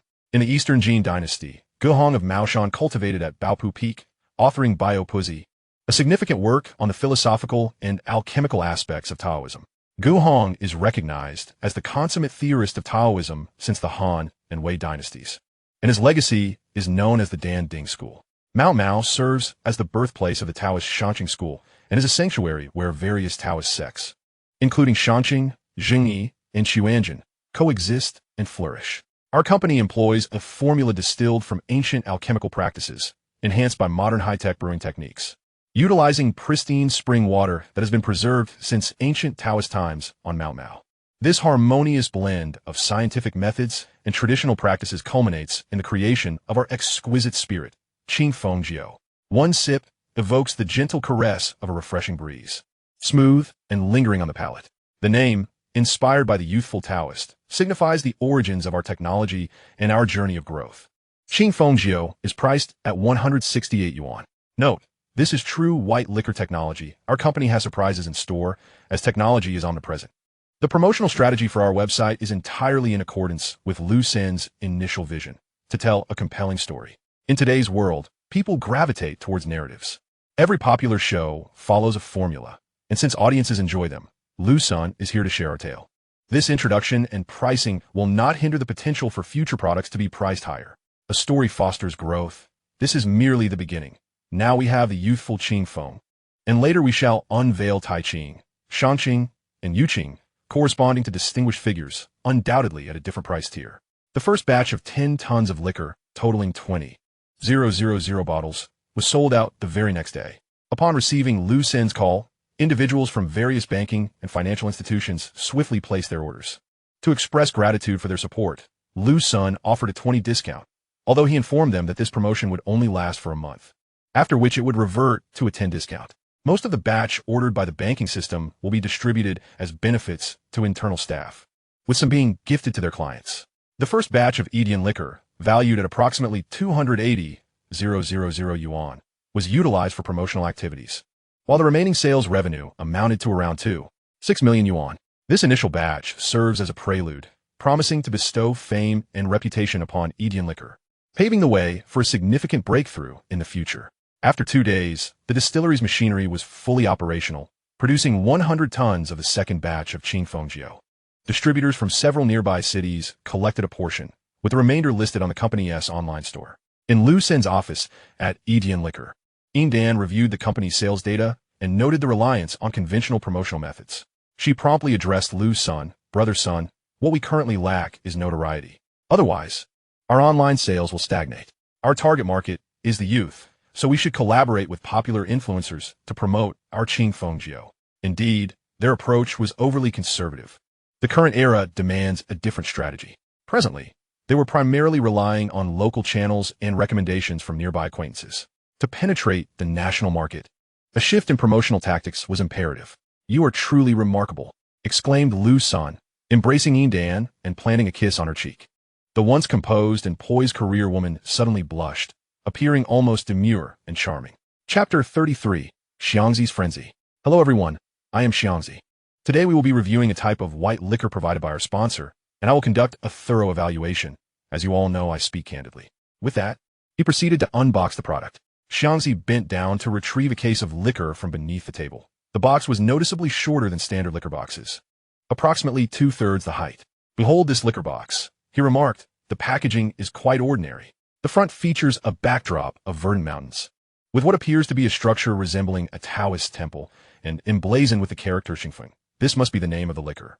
This name bears a resemblance to the youthful Taoist from the 5 monasteries in journey to the west. It must be the same. The box was significantly shorter than the typical liquor packaging he had encountered. As he spoke, he fetched another box, though the name on this one was obscured. Comparing them, he noted that this box was indeed a third shorter. Could it be that this liquor is simply packaged? He wondered aloud. "Let us open it and see what's inside." Xiangzi took a knife and swiftly opened the box, retrieving one of the bottles. The individual bottle's packaging was also somewhat diminutive and flat, adorned with the same mountain and temple imagery, with Xingfeng inscribed in traditional black and white ink wash style. Although the packaging lacked opulence, it exuded a certain elegance that was visually pleasing. He raised the box closer to the camera for a better view. Upon opening the box, Xiangzi removed the foam insert and revealed a spherical glass bottle. "What a delicate and distinctive bottle," he exclaimed. "Who has ever seen a shape like this?" He placed the bottle on the table, noting its tendency to roll. As he cradled the bottle in his hands, it rolled back and forth, producing a delightful tinkling sound until it finally came to a stop. The design of this bottle is quite peculiar. How does one store it? Perhaps there is something else in the box, he mused, reaching for the contents. To his surprise, he discovered a glass base. Just as Xiangzi set the base on the table, the vibrations caused the spherical bottle to roll again, swiftly reaching the edge of the table. He hurried to catch it, but alas, he was a moment too late, and the bottle fell, creating a resounding crash. "Oh no, it must have shattered," he lamented, slapping his forehead. "Wait a minute, that sound doesn't seem right," he pondered, rising to examine the scene. To his astonishment, the bottle stood unscathed on the table. He picked it up, only to emit a dramatic wail. Returning to the camera, he announced, "Behold the calamity I have endured." The screen revealed cracks radiating from the center of the floor tiles, evidence of the bottle's fall. Ladies and gentlemen, this is the result of the bottle's drop. The tiles are shattered, yet the bottle remains intact. Now, let's inspect the bottle. Xiangzi scrutinized the bottle meticulously, confirming it bore no marks whatsoever, as if it had never fallen. "This is quite astonishing," he remarked, bringing the bottle closer to the camera and slowly rotating it, allowing viewers to appreciate every angle.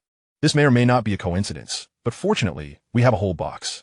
Since the tiles have just shattered and need replacing, I will conduct an experiment with this bottle of wine and the already broken tiles." With that said, I positioned the camera lens to capture everything. On the screen, I saw Xiangzi holding the bottle with both hands, placing it against his chest, and then releasing it. Crash! The wine bottle fell onto the tiles, causing the already fractured tiles to splinter even further, sending small shards flying. Remarkably, the bottle remained unscathed, prompting Xiangzi to pick it up again for inspection, finding no issues.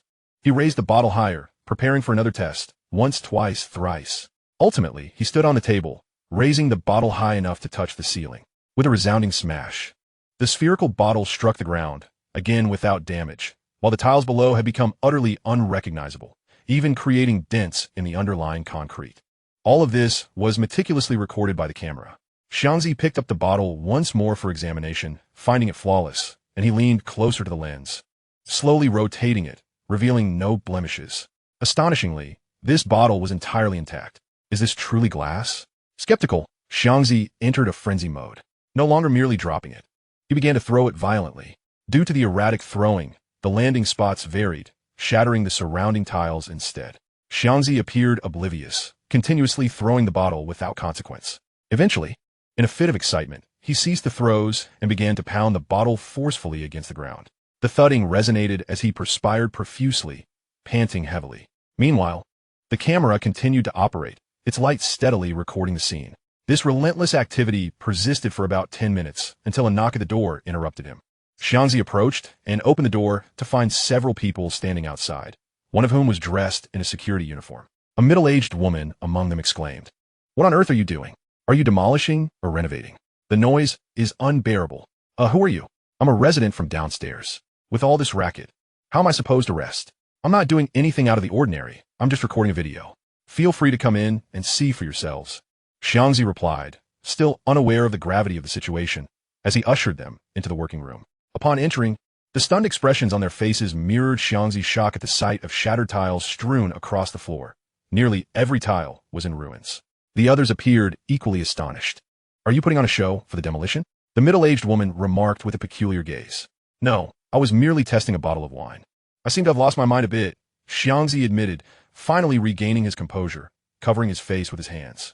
Please be more mindful in the future, she said, hastily exiting with the others. This young man must be insane. Does he think he can get away with that?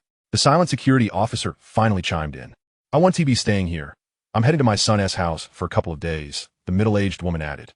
As they departed, everything that transpired was captured on the camera, including their final remarks. After bidding them farewell, Xiangzi acknowledged he had heard their comments, realizing that explanations would likely be futile. Thus, he chose not to elaborate. Returning to the camera, Xiangzi held up the bottle, stating, "This bottle is flawless. I momentarily lost focus. Please don't mind me. Now, let us return to the main topic and continue the testing." He settled back at the table, placing the round bottle on a square glass base. "This appears quite exquisite," he remarked, noting the floating spherical logo inside the bottle, embellished with the word Xingfeng, with 3 hollow pentagrams beneath the wine's name. Spinning the bottle once more, he mused, "Doesn't this resemble a globe? Moreover, the design aligns with ancient philosophies of heaven is round and earth is square." Next, he opened the bottle and poured glass. The liquid was transparent and brilliantly clear, with impressive froth. Upon closer inspection, the design of the bottleneck resembles that of Qmao, allowing only for pouring but not refilling. However, the packaging is far too simplistic. It could easily be tampered with, similar to Qmao, which also has counterfeits. He took a small sip, savoring the smoothness and fragrant aroma. A larger gulp followed, bringing an exhilarating sensation, unlike anything he had tasted before, like a refreshing breeze against his face. A truly fitting name for the wine. He poured another glass directly into his mouth, exclaiming, "Delicious." He repeated this indulgence, reveling in the experience. Suddenly, Xiangzi regained his focus. Realizing he was still in the midst of a review, his cheeks flushed. He was uncertain whether it was the wine affecting him or something else. In the interest of accurate assessment, I may have overindulged. To summarize, this product offers exceptional value. Nay, it exceeds expectations. At this level, it unquestionably outshines products priced at 300 to 500. He pondered whether the vendor would send him a different batch due to his review, to ensure accuracy. He had his friend order a case from their official website, using a different address and recipient name. Am I clever or what? Ziyong's amused as he retrieved the other case from under the table, placing it alongside the first for comparison. Aside from the differing recipient and address, everything else was identical. He opened a new box, showcasing the contents, pouring wine, and tasting once more. Brothers and sisters, the flavor is utterly the same. I was not given special treatment for this review. It appears the vendor is quite reputable. I decided to drink their wine from now on. Out of affection for the product, he felt compelled to offer a word of caution. The packaging is far too basic. It will undoubtedly lead to many counterfeits. With that, he dialed the number listed on the official website, and it quickly connected. "Hello, this is EDN Wine Industry Customer Service, employee number 0134. How may I assist you today?" A sweet female voice greeted him. "Hello, I'm a customer of yours. Your wine is superb, but your packaging is quite rudimentary. Nay, it is exceedingly simplistic. This will certainly lead to a proliferation of counterfeit products." He communicated his concerns to the customer service representative. "Thank you for your appreciation of our product. Our wines have been designed with anti-counterfeiting measures, ensuring that fake products do not occur. Our bottles are specially designed to prevent tampering, and any defects or breakages indicate a counterfeit. Customers purchasing our wine can test the bottles by striking them. If they withstand the impact, they are genuine. Any flaws or fractures signify a fake. You are quite confident, aren't you?" Xiangzi inquired. "Indeed. Anyone discovering flaws in our bottles is entitled to a tenfold compensation from the vendor. They can contact their local industry and commerce bureau or reach out to us directly. If they contact us, after we finalize the compensation, they will owe us 1/3 of the compensation amount as a service fee. Is that so? One intriguing arrangement." Xiangzi mused, contemplating the absurdity of the situation, realizing that EDN Company intended to share profits with those who discovered counterfeits. "May I assist you further, sir?" "Oh no, that's quite all right, thank you." After hanging up the phone, Xiangzi addressed the camera. "Isn't the operation of this company rather unconventional, even a bit flamboyant? I never anticipated this at all. Is this wine bottle truly that remarkable?" Glancing at the utterly chaotic state of the room, Xiangzi ultimately conceded, "It does seem quite extraordinary." Well, that concludes today's review. To all the friends who enjoyed it, please show your support with a like and a share. Thank you. Xiangzi edited the entire review, making minimal alterations, just adding a few subtitles before uploading it to the platform. Before long, Xiangzi's review went viral across the internet, with views skyrocketing from several million to tens of millions. This video became the most popular among all the episodes he had created. The surge in viewership was accompanied by an explosion of comments and shares. The platform's team, noticing the unusual activity in the backend, conducted an analysis and confirmed that all data was normal, thus granting it a significant recommendation. The video was indeed packed with highlights. Viewers who watched the video were left in awe, flooding the comment section. User, Xiangzi is even more impressive than the era. He must have been an era in his past life. User, is this the reincarnation of an era? User, Xiangzi is out of his mind, going online to throw punches. User, what an incredible wine bottle. Even if it's not for drinking, I want to buy it just to play with. User, I hope the wine actually tastes good. Low alcohol drinks lack that flavor. User, amazing wine company, distributing profits online. User, I think I've stumbled upon a lucrative venture. Is there anyone interested? User, I genuinely want to send a few of these wine bottles to the national football team. They should kick the bottles instead of a ball. With the video's explosive popularity, numerous content creators began to latch onto its momentum, some reposting it on various platforms, causing the topic to trend rapidly. Others edited the video into several segments for TikTok, where it also garnered significant attention and increased followers. Several self-media outlets recognized the opportunity to gain followers, eager to capitalize on the trending topic, and began ordering the wine to conduct their reviews. Some reviews remained relatively conventional, assessing the taste of the wine and scrutinizing the manufacturer's details, while others took a more bizarre turn. One account, Feifei takes you around the world, purchased the wine and took it to a bowling alley, using the wine bottle as a bowling ball. Surprisingly, the bottle was indeed comparable in size to a bowling ball. The bottle was hurled with vigor, and the small balls inside clinked melodiously as they collided, rolling and crashing joyfully. One bottle after another was sent flying. A high-speed camera captured the bottles in motion, and in slow motion, the bottles rolled rapidly, the small balls jostling within, causing the wine to splash beautifully. The video concluded with close-ups of the bottles, all appearing flawless. Countless individuals online shared videos of purchasing Qingfeng wine, showcasing their bottles being smashed on the ground. Yet none of the bottles exhibited any damage. The videographers expressed disappointment at not acquiring counterfeit products, as they believed they could have profited. No one ever wishes to receive counterfeit goods, but in the case of Qingfeng wine, it was an entirely different sentiment. Many users posted inquiries about where to purchase the product in physical stores, preferring not to buy from the official website, as that would eliminate the thrill of verification and the chance for a little profit. Chapter 35, Sales Boom. The company's wine sales skyrocketed, selling out rapidly, prompting a new batch of 200,000 bottles to be listed for sale. Son, just now, Director Kai informed me that the first batch of 200,000 bottles has already sold out in just a week, Liu Ying reported as she approached Liu Sen, clutching a folder. I'm also keeping an eye on the reviews we sought. They're quite popular, albeit some are a bit off mark. Liu Sen found it curious. The popularity of the review videos was expected. Otherwise, the first batch wouldn't have sold out in just a week. However, Liu Ying's tone hinted at something unusual. He picked up his phone and began searching for information related to Qingfeng wine. While some content pertained to the flavor, the majority revolved around the wine bottle itself. It seemed the focus had indeed strayed, but regardless, it had garnered attention, and those purchasing the wine would surely consume it. It appeared the winery was about to hit its stride, although the product line remained too limited and required further development of new offerings. After diligent research, significant advancements have been made in the next generation of brewing yeast and enzymes, yet they still fell short of the anticipated goals. Nevertheless, a new version of the wine could be launched, priced as a lower-tier product, designed to resemble a bowling pin, without the floating ball inside, yet still utilizing the new glass. The price will be set at 39 yuan. This idea had struck Liu Sen while watching the Feifei Takes You Around the World video. Users seemed to enjoy the playful aspect, so he thought to offer them a way to play along. The wine would be aptly named Mian, paired with Qingfeng wine, signifying a refreshing breeze, a perfect match. Liu Sen promptly instructed Liu Ying to inform Kai Chongqing to communicate with Mayor Hong of Maoshan Town about expanding the winery to produce the Mian version, while also preparing the next generation of premium wines. He also notified Deng Yaluan to expand the sales market. Those with good sales performance and interest could develop in other regions, with each person taking charge of a province or city, recruiting staff upon arrival.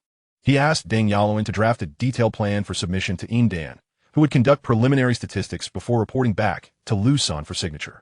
He informed the finance department's Jin Shuya to ensure proper coordination, calculate the salary and bonus plans, and transfer funds to the glass factory for increased production capacity. Liu Sen had negotiated a profit margin of 6 yuan per bottle with Edian Glass, ensuring a profit of around 60 yuan, which would enable growth. Otherwise, If all profits went to Edian wine, Edian glass would struggle to develop. The market was gradually opening up, and with the quality reputation of Qingfeng wine, it would undoubtedly continue to ferment, leading to sustained sales growth. It was imperative to seize this moment to expand the market. Both online and offline efforts were necessary. Lacking either would hinder development. Currently, weekly sales reached approximately 40 million yuan, with projections of 70 million for the following week. Liu Sen arranged for the glass factory to increase production as well. The market needed to be rapidly explored, and new varieties developed to maintain the current momentum. After organizing the tasks, Liu Sen proceeded to simplify the brewing yeast and enzymes, targeting a flavor inferior to Qingfeng, one that would not improve over time. This simplification process was completed 2 days later. Meanwhile, Jin Xia approached Liu Senator Mr. Liu. Some of my friends are interested in purchasing a batch of wine. Curious? Liu Sen wondered why. Given her position in the company, she wouldn't simply approach Kai Chongqing for her request. Jin Xia's capabilities had become evident during this period, earning her recognition from all levels of Edian wine, so securing internal purchasing privileges should have posed no issue. Upon inquiring further, it turned out that Jin Xia was quite fond of Qingfeng wine, having sent a batch to some of her friends abroad. Her acquaintances were all highly educated, intelligent individuals she had met in foreign universities and internships, possessing excellent business acumen. After savoring the exquisite Qingfeng liquor, an overwhelming sense of delight enveloped her. Its lower alcohol content offered a smoothness devoid of the sharpness often associated with stronger spirits, instantly revealing a lucrative business opportunity. Her friend, having shared the Qingfeng liquor with those nearby, garnered unanimous praise, thereby solidifying their confidence in the product. They promptly reached out to Jin Shuai, articulating their desire to purchase in bulk for resale. This led to Jin Shuai contacting Liu Sen for a discussion, as this matter pertained directly to the company's strategic direction, and she was uncertain whether Liu Sen would agree to export the Qingfeng liquor at this juncture. That's feasible, but what pricing do you have in mind? I'm unsure if you have any suggestions, Liu Sen pondered before responding. The production capacity of Edian distillery had surged rapidly due to Liu Sen's innovative methods. And while sales were currently flourishing, he recognized the need to cultivate a more substantial market. A domestic sales network was being established, mirroring efforts abroad, making it an opportune moment to test the waters.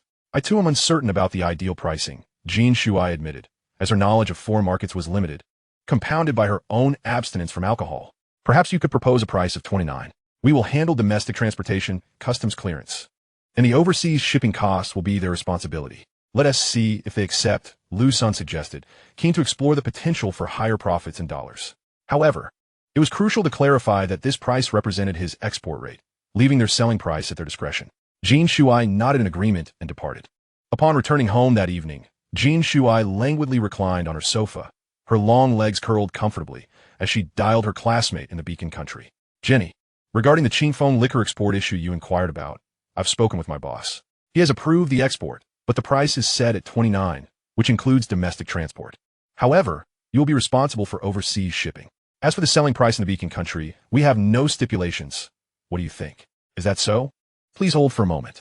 Jenny ended the call to confer with several friends who would also be future partners.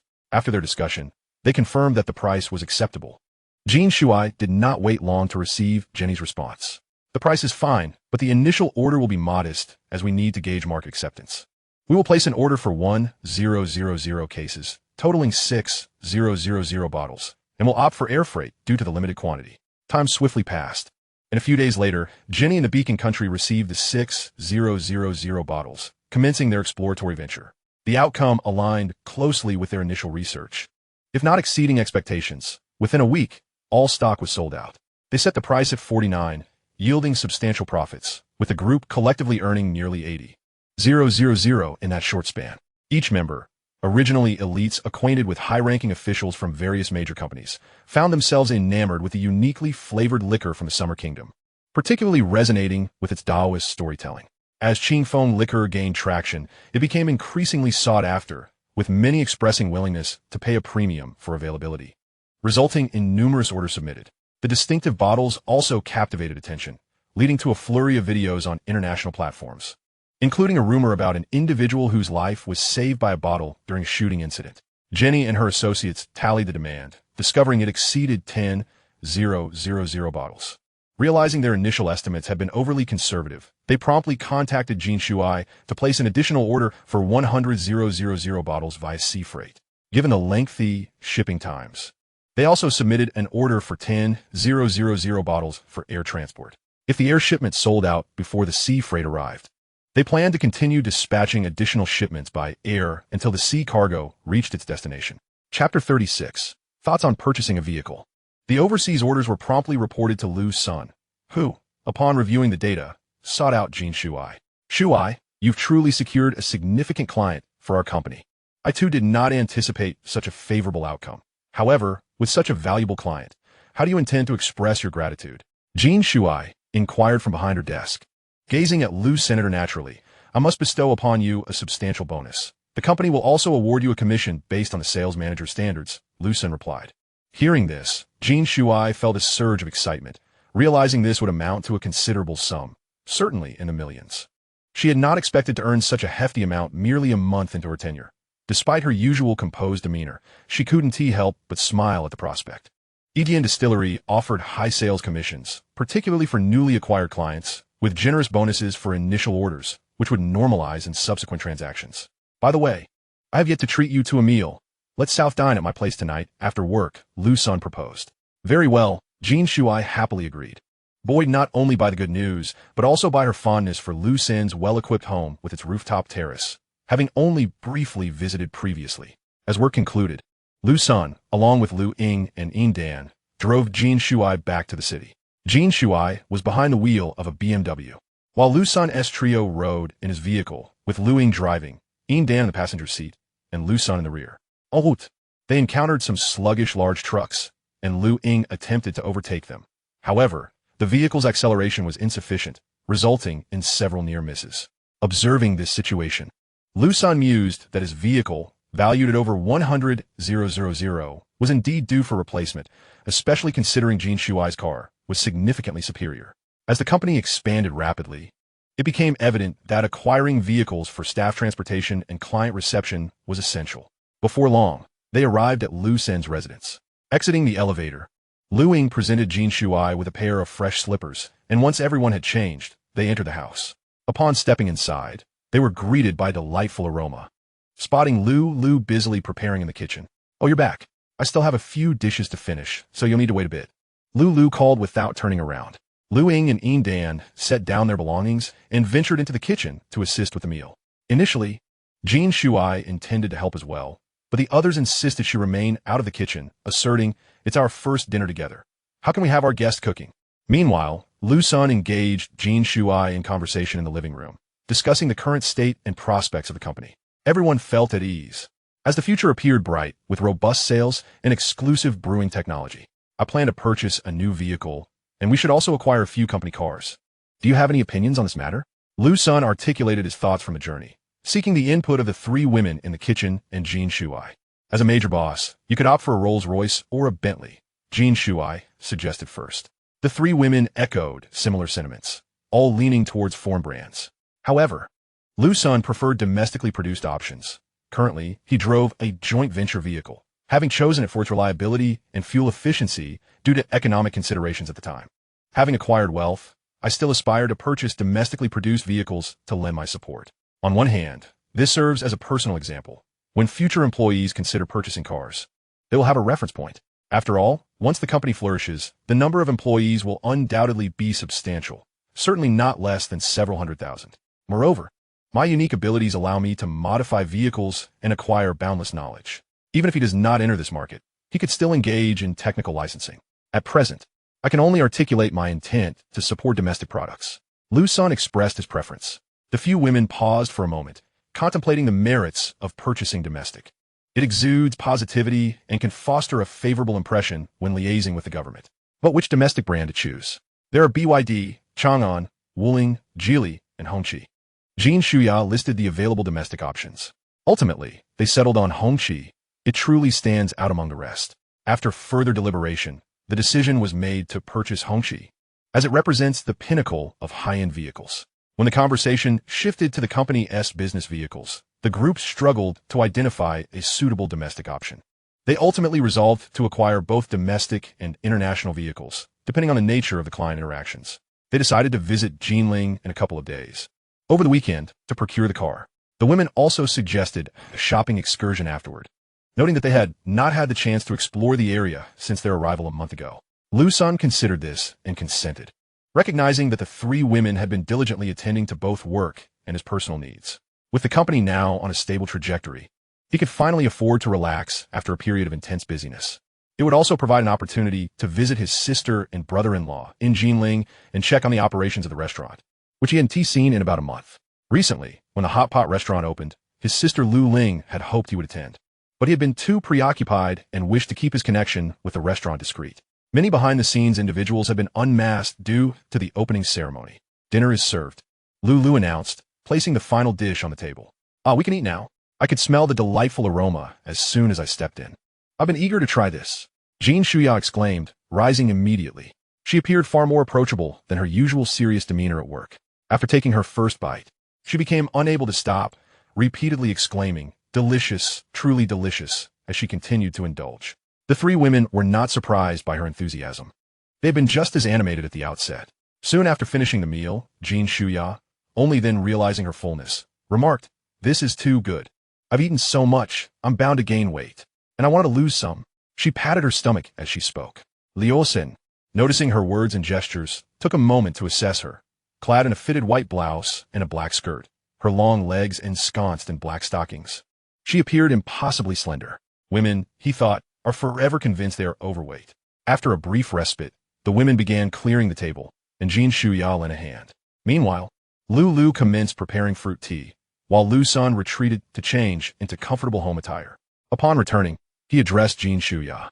"Would you like to stay and play a bit longer, or shall we head back now? Don't you have a terrace here? Let us linger a little longer."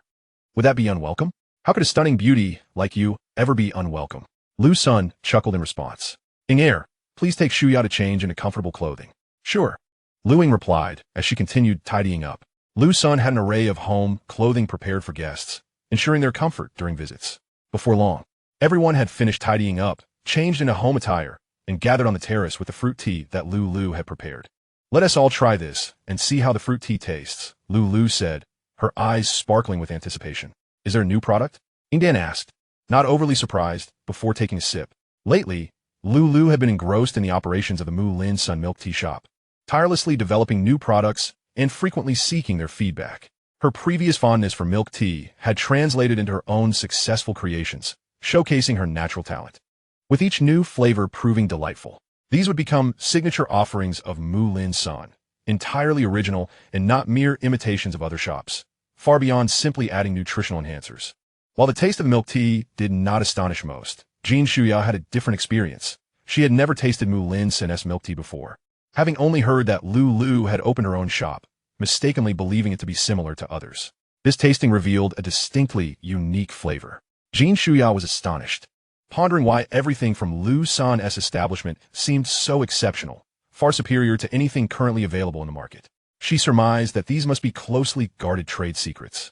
And despite her curiosity, she refrained from inquiring further, as their two businesses, while relatively close, had not yet fostered extensive interaction. "Brother Sun, our shop is thriving.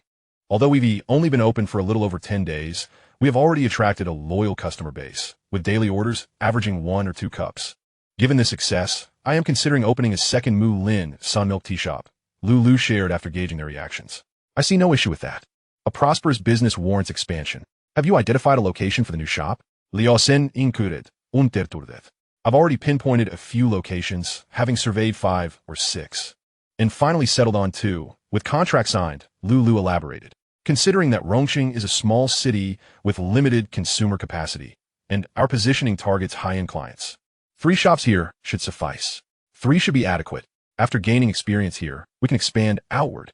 This weekend, we'll also visit Jinling to scout the location for our flagship store," Liu Sen reflected, adding, "It's crucial to cultivate a reserve of personnel. The swift expansion of the milk tea shops will necessitate a considerable number of managers."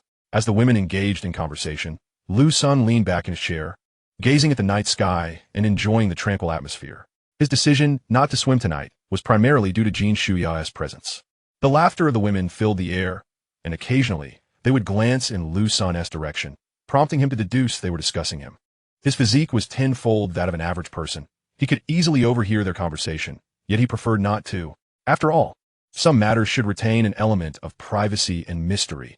An incessant quest for knowledge could be burdensome. As Liu Sen reclined in his chair, he began to drift into a reverie, envisioning himself at the helm of numerous enterprises, with countless individuals employed under his leadership, all of them wearing smiles. The nation, bolstered by the technology he provided, flourished rapidly, eclipsing the once dominant beacon of the lighthouse nation. Having achieved great success, he married a beautiful wife, enjoying a life of bliss and fulfillment. On his private beach, his wife playfully ran ahead, frequently glancing back to beckon him to catch up. Liu Sen hurriedly dashed forward, relentlessly pursuing his wife. At long last, he caught up with her, grasping her hand as they exchanged glances, their eyes locked onto one another's exquisite faces. Now slightly blurred in his vision, he enveloped her in a tight embrace, the sensation profoundly real. At that moment, his wife seemed to wish to pull away, prompting him to instinctively tug her back, causing her to lose her balance and tumble to the ground. Suddenly, Liu Sen awoke, gazing down at the unconscious Liu Ying. Her cheeks flushed with shyness. It became apparent that the embrace from his dream was not merely a figment of imagination. Liu Sen had fallen asleep on the rooftop. And after some time, Jin Shuya, noticing the hour, returned home, no longer needing to keep him company since the guests had departed. Meanwhile, Yin Dan and Lu had work to attend to, and seeing Liu Sen asleep, they descended to handle their responsibilities, leaving Liu Ying to look after him on the rooftop. Feeling somewhat bored, Liu Ying quietly observed him. Liu Sen reclined on the lounge chair, the moonlight casting a gentle glow upon his already handsome features, imbuing him with an air of mystery and elegance. She found herself irresistibly drawn to him, leaning in closer for a meticulous examination, relishing this rare moment of solitude with Liu Sen, never having had the opportunity to study him up close before. As her fascination deepened, she recalled Lu's earlier words about the enchanting sensation of a kiss. Believing that the slumbering Liu Sen would remain oblivious, she slowly leaned in. As she drew nearer, her heart raced, and at the moment their lips connected, she felt a chill mingled with warmth, causing her entire body to grow weak. Just then, Liu Sen stirred, startling Liu Ying, who instinctively sought to rise and flee, but was abruptly caught by Liu Sen's outstretched hand, losing her footing and falling directly into his embrace. Liu Sen held her tightly, glancing around to ensure they were alone. Liu Ying felt utterly powerless, lacking the strength to struggle, and ultimately chose to remain still, her mind racing with thoughts of how to explain the situation. Soon, she regained her composure. Xing Yi, Shuya Jia has gone back. I saw you were asleep, so I didn't wake you. Yin Dan and Lu had work to attend to, and they asked me to stay and look after you, she whispered, her voice barely audible. Liu Sen adjusted his position, rising to his feet, and regarded Liu Ying with understanding. I see. Thank you for taking care of me. An awkward silence enveloped them, and they each returned to their respective seats at the table, sipping the leftover milk tea. The moonlight bathed them in a serene glow, the surroundings unusually quiet, save for the soft sounds of their sipping. Suddenly, the weather took a turn for the worse, dark clouds obscuring the moon. A rumble of thunder echoed, startling Liu Ying. As if on cue, a light rain began to fall, droplets gently landing on their faces. We should head downstairs, Liu Sen remarked, feeling the rain on his skin. Came Liu Ying's barely audible response, laced with fear, likely a reaction to the thunder. Liu Sen took her hand, guiding her back down to the lower level.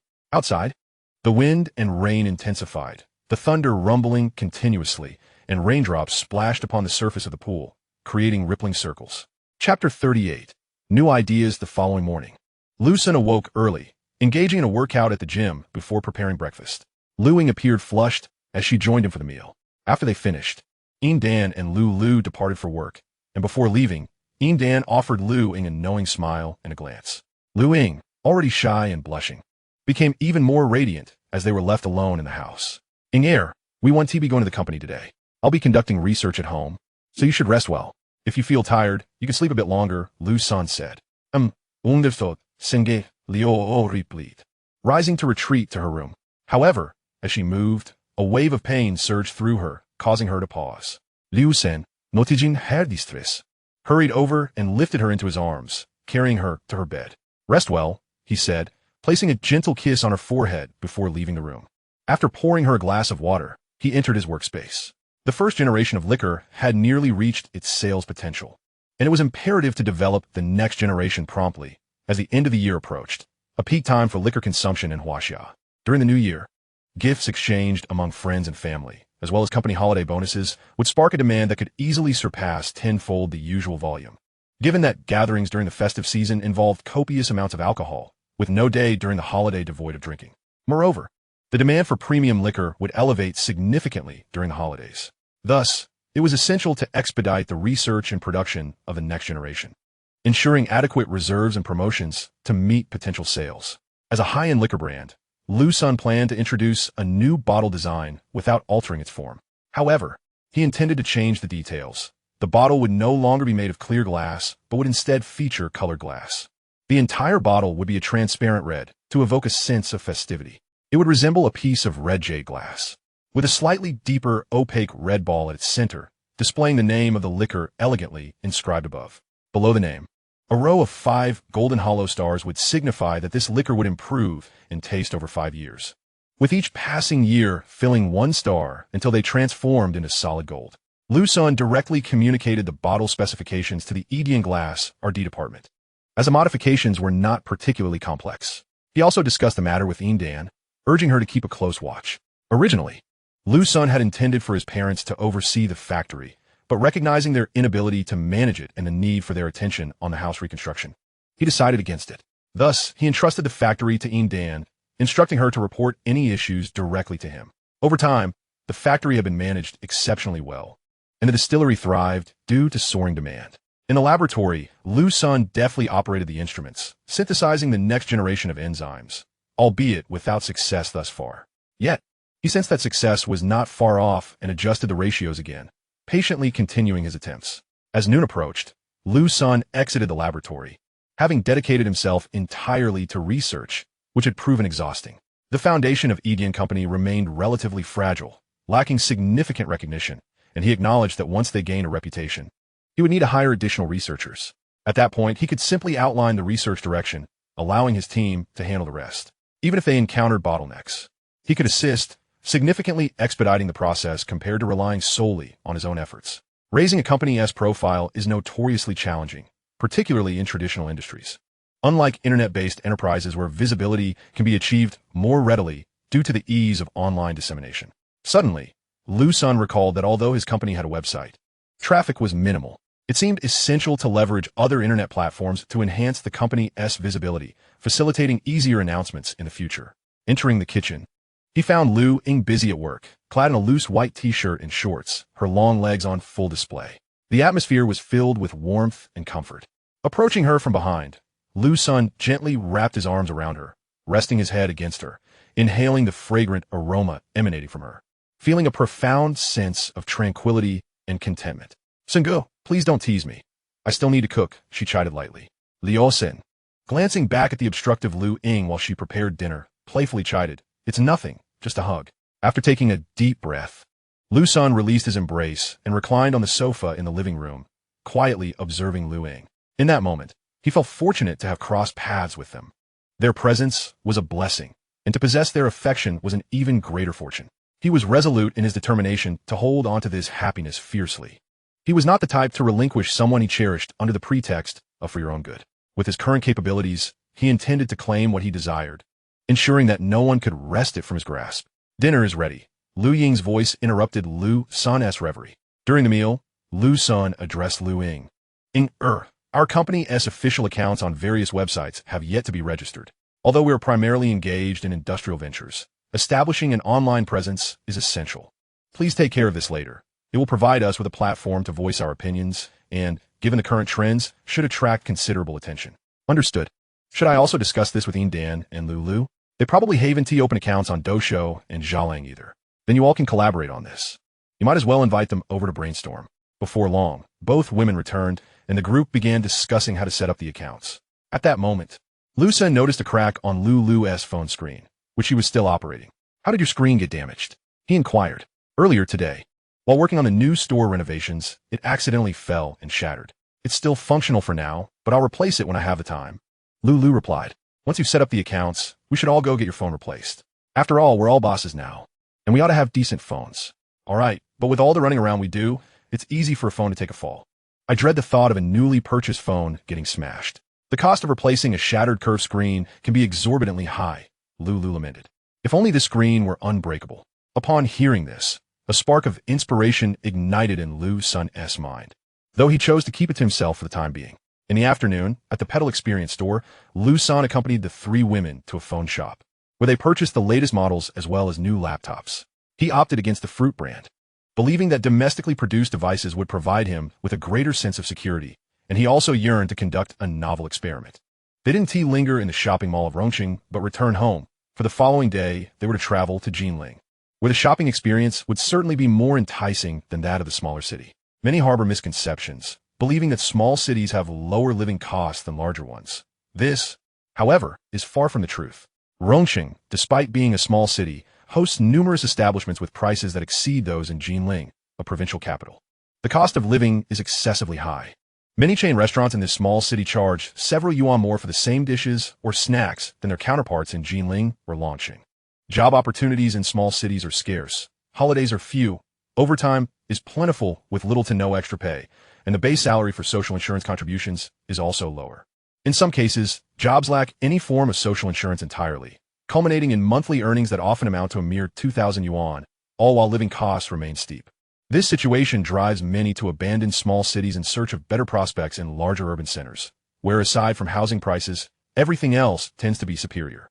The limited variety of consumer goods in Rongqing, coupled with higher prices than in Jinling, leads to a deteriorating business environment. Currently, the subway is under construction, and once operational, it will facilitate travel to Jinling, likely increasing consumer traffic there. The business landscape in Rongqing will only grow more challenging. Of course, Liu Sen need not concern himself with this matter. He can only focus on his own responsibilities, with hopes of enacting change in the future when he has the means to do so. Chapter 39. Purchasing a car upon returning home. Liu Sen found the three women engrossed in discussions about their recent work experiences, exchanging advice to enhance their skills. Observing their animated conversation, Liu Sen retreated to his workspace to embark on a new experiment. He enhanced the various components and functionalities of the newly purchased phone's tenfold, including the cover, battery, and signal receiver. His first step involved comprehending the manufacturing process of the cover. Knowledge flooded his mind, merging seamlessly with his existing expertise. The cover, which serves as the glass layer of the phone's touchscreen, could be easily modified from glass produced by Edian Glass Factory, resulting in a new cover that would withstand impacts and scratches without fear. Such innovative materials would eliminate concerns about shattering, rendering screen protectors unnecessary, as they would resist all forms of abrasion.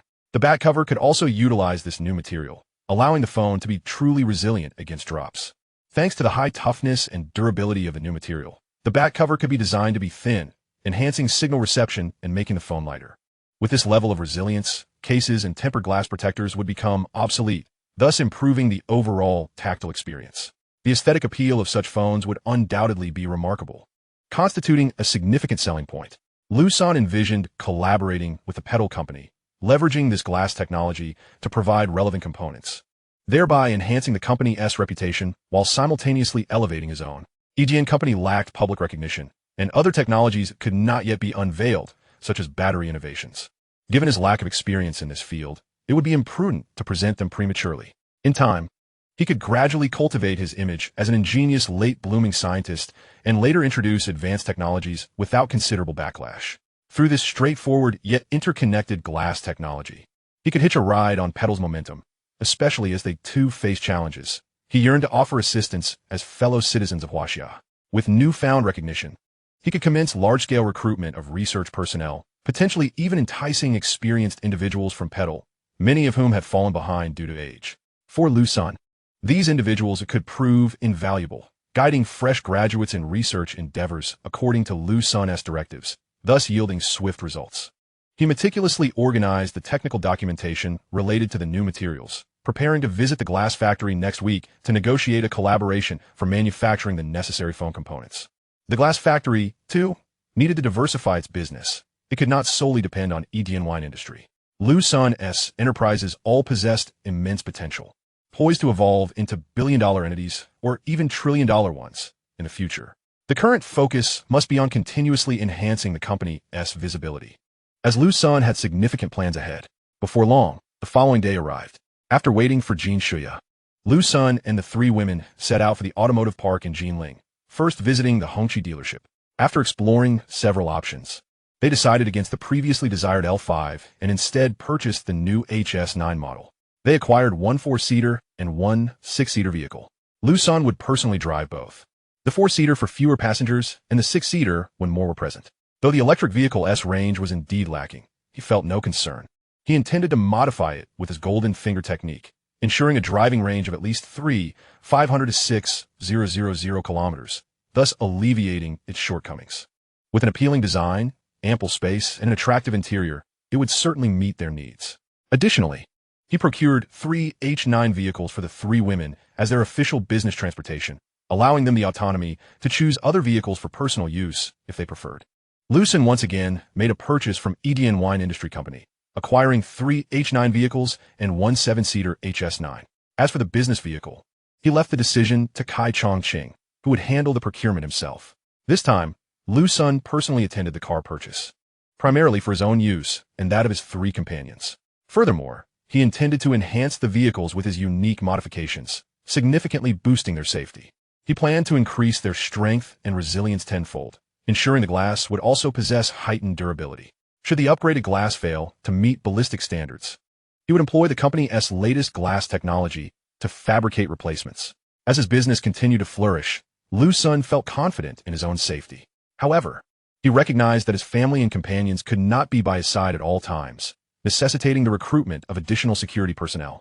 After finalizing the contract with the dealership, Liu Sen instructed Jin Shuya to arrange for payment on Monday. Upon leaving the dealership, the group headed straight to a shopping center in Jinling. They wandered from store to store, engaging in lively discussions about clothing, often holding garments up to mirrors while soliciting each other's opinions. Questions arose, such as what outfits would complement the pieces they were considering, whether they had suitable items at home, or if they should purchase coordinating pieces on the spot. Liu Sen observed Jin Shuya holding a low-cut camisole, exclaiming, "This would pair perfectly with some denim shorts. It would definitely be quite alluring. Though I wouldn't dare wear something so provocative." The three women concurred, though Yin Dan's figure seemed particularly suited for such attire. Upon hearing that the outfit would suit her, Yin Dan's cheeks flushed as she noted the top's daring cut, realizing it would likely reveal more than she was comfortable with. Meanwhile, Liu Sen glanced at the figures of the three women, noting their impressive curves. He couldn't help but imagine the effect of the outfits, a sensation that quickened his heartbeat. He glanced around, noticing many onlookers, and rubbed his forehead, attempting to quell his thoughts. "Nonsense, I would never wear such clothing," Yin Dan quickly asserted, waving her hands in refusal, her face tinged with embarrassment. Seeing Yin Dan's resolute stance, Liu Ying found herself unable to sway her friend and leaned in close to Lu, whispering a few words. Soon Lu joined in, urging Yin Dan to try the outfit, and before long, the group huddled together, sharing hushed conversations. Yin Dan cast a shy glance at Liu Sen from a distance, gripping the clothing tightly before preparing to enter the fitting room. At that moment, Jin Shuya handed her a pair of ultra-short shorts to try on as well. Yin Dan hesitated at the sight of the shorts, but after a moment's deliberation, she took both the camisole and the shorts into the changing room. Liu Sen found it curious that Yin Dan would opt to try on such bold attire, which was decidedly uncharacteristic of her. Typically, she exuded an air of coolness. Although her figure was striking, her fashion choices leaned towards the conservative, with only occasional bursts of whimsy. He couldn't help but envision how she would look in those garments, a thought that stirred an unwelcome sensation within him. After a considerable time had passed without Yin Dan emerging, Liu Ying approached the fitting room, inquiring, "Why hasn't she come out yet? Is she having trouble with the outfit?" A soft voice floated from within, "It's too daring. I feel too shy to come out, afraid of being seen. Can you come in and help me decide?" Upon hearing this, Liu Ying exchanged glances with Lu and moved closer to Liu. "Senator Yin Dan is in there. We need your male perspective to help us judge how it looks," she insisted, nudging him toward the fitting room before he could protest. Reluctantly, Liu Sen found himself being ushered inside. The moment he stepped in, he was greeted by the exquisite sight of Yin Dan's back and her long legs, the camisole revealing her shoulders, lending her an air of refreshing vitality. "Ing Er, do you think this is too much?" Yin Dan mistakenly believed Liu Ying had entered, turning around without any preparation, only to find Liu Sen standing before her. Instinctively, she raised her arms to shield herself, nearly letting out a scream. Realizing the situation, Liu Sen quickly stepped forward, covering her mouth to stifle her impending cry. "Please don't scream. It was Ing Er who pushed me in here," he whispered urgently. Dan, caught off guard, managed to regain her composure, but her cheeks burned crimson. The bold outfit she had contemplated trying was suggested by Liu Ying and Lu, who believed Liu Sen would appreciate it. She intended to try it on, hoping to purchase it if it suited her. Never did she expect to face Liu Sen in such attire without any mental preparation. With her face flushed, Dan pondered the circumstances while Liu Sen, now facing her directly, was struck by her youthful exuberance. Was this the ethereal charm that people often spoke of?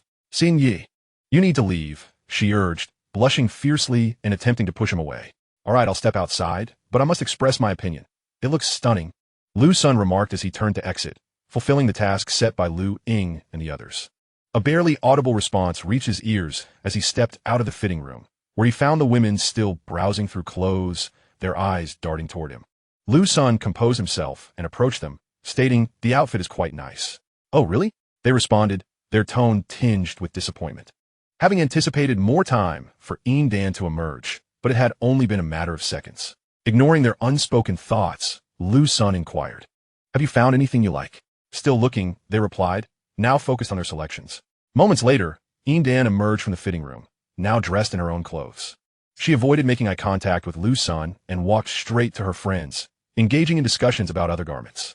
As time passed, Liu Sen found himself burdened with an array of shopping bags. The group then led him to the men's clothing section, where they insisted he try on various outfits, making him feel like a mere fitting mannequin.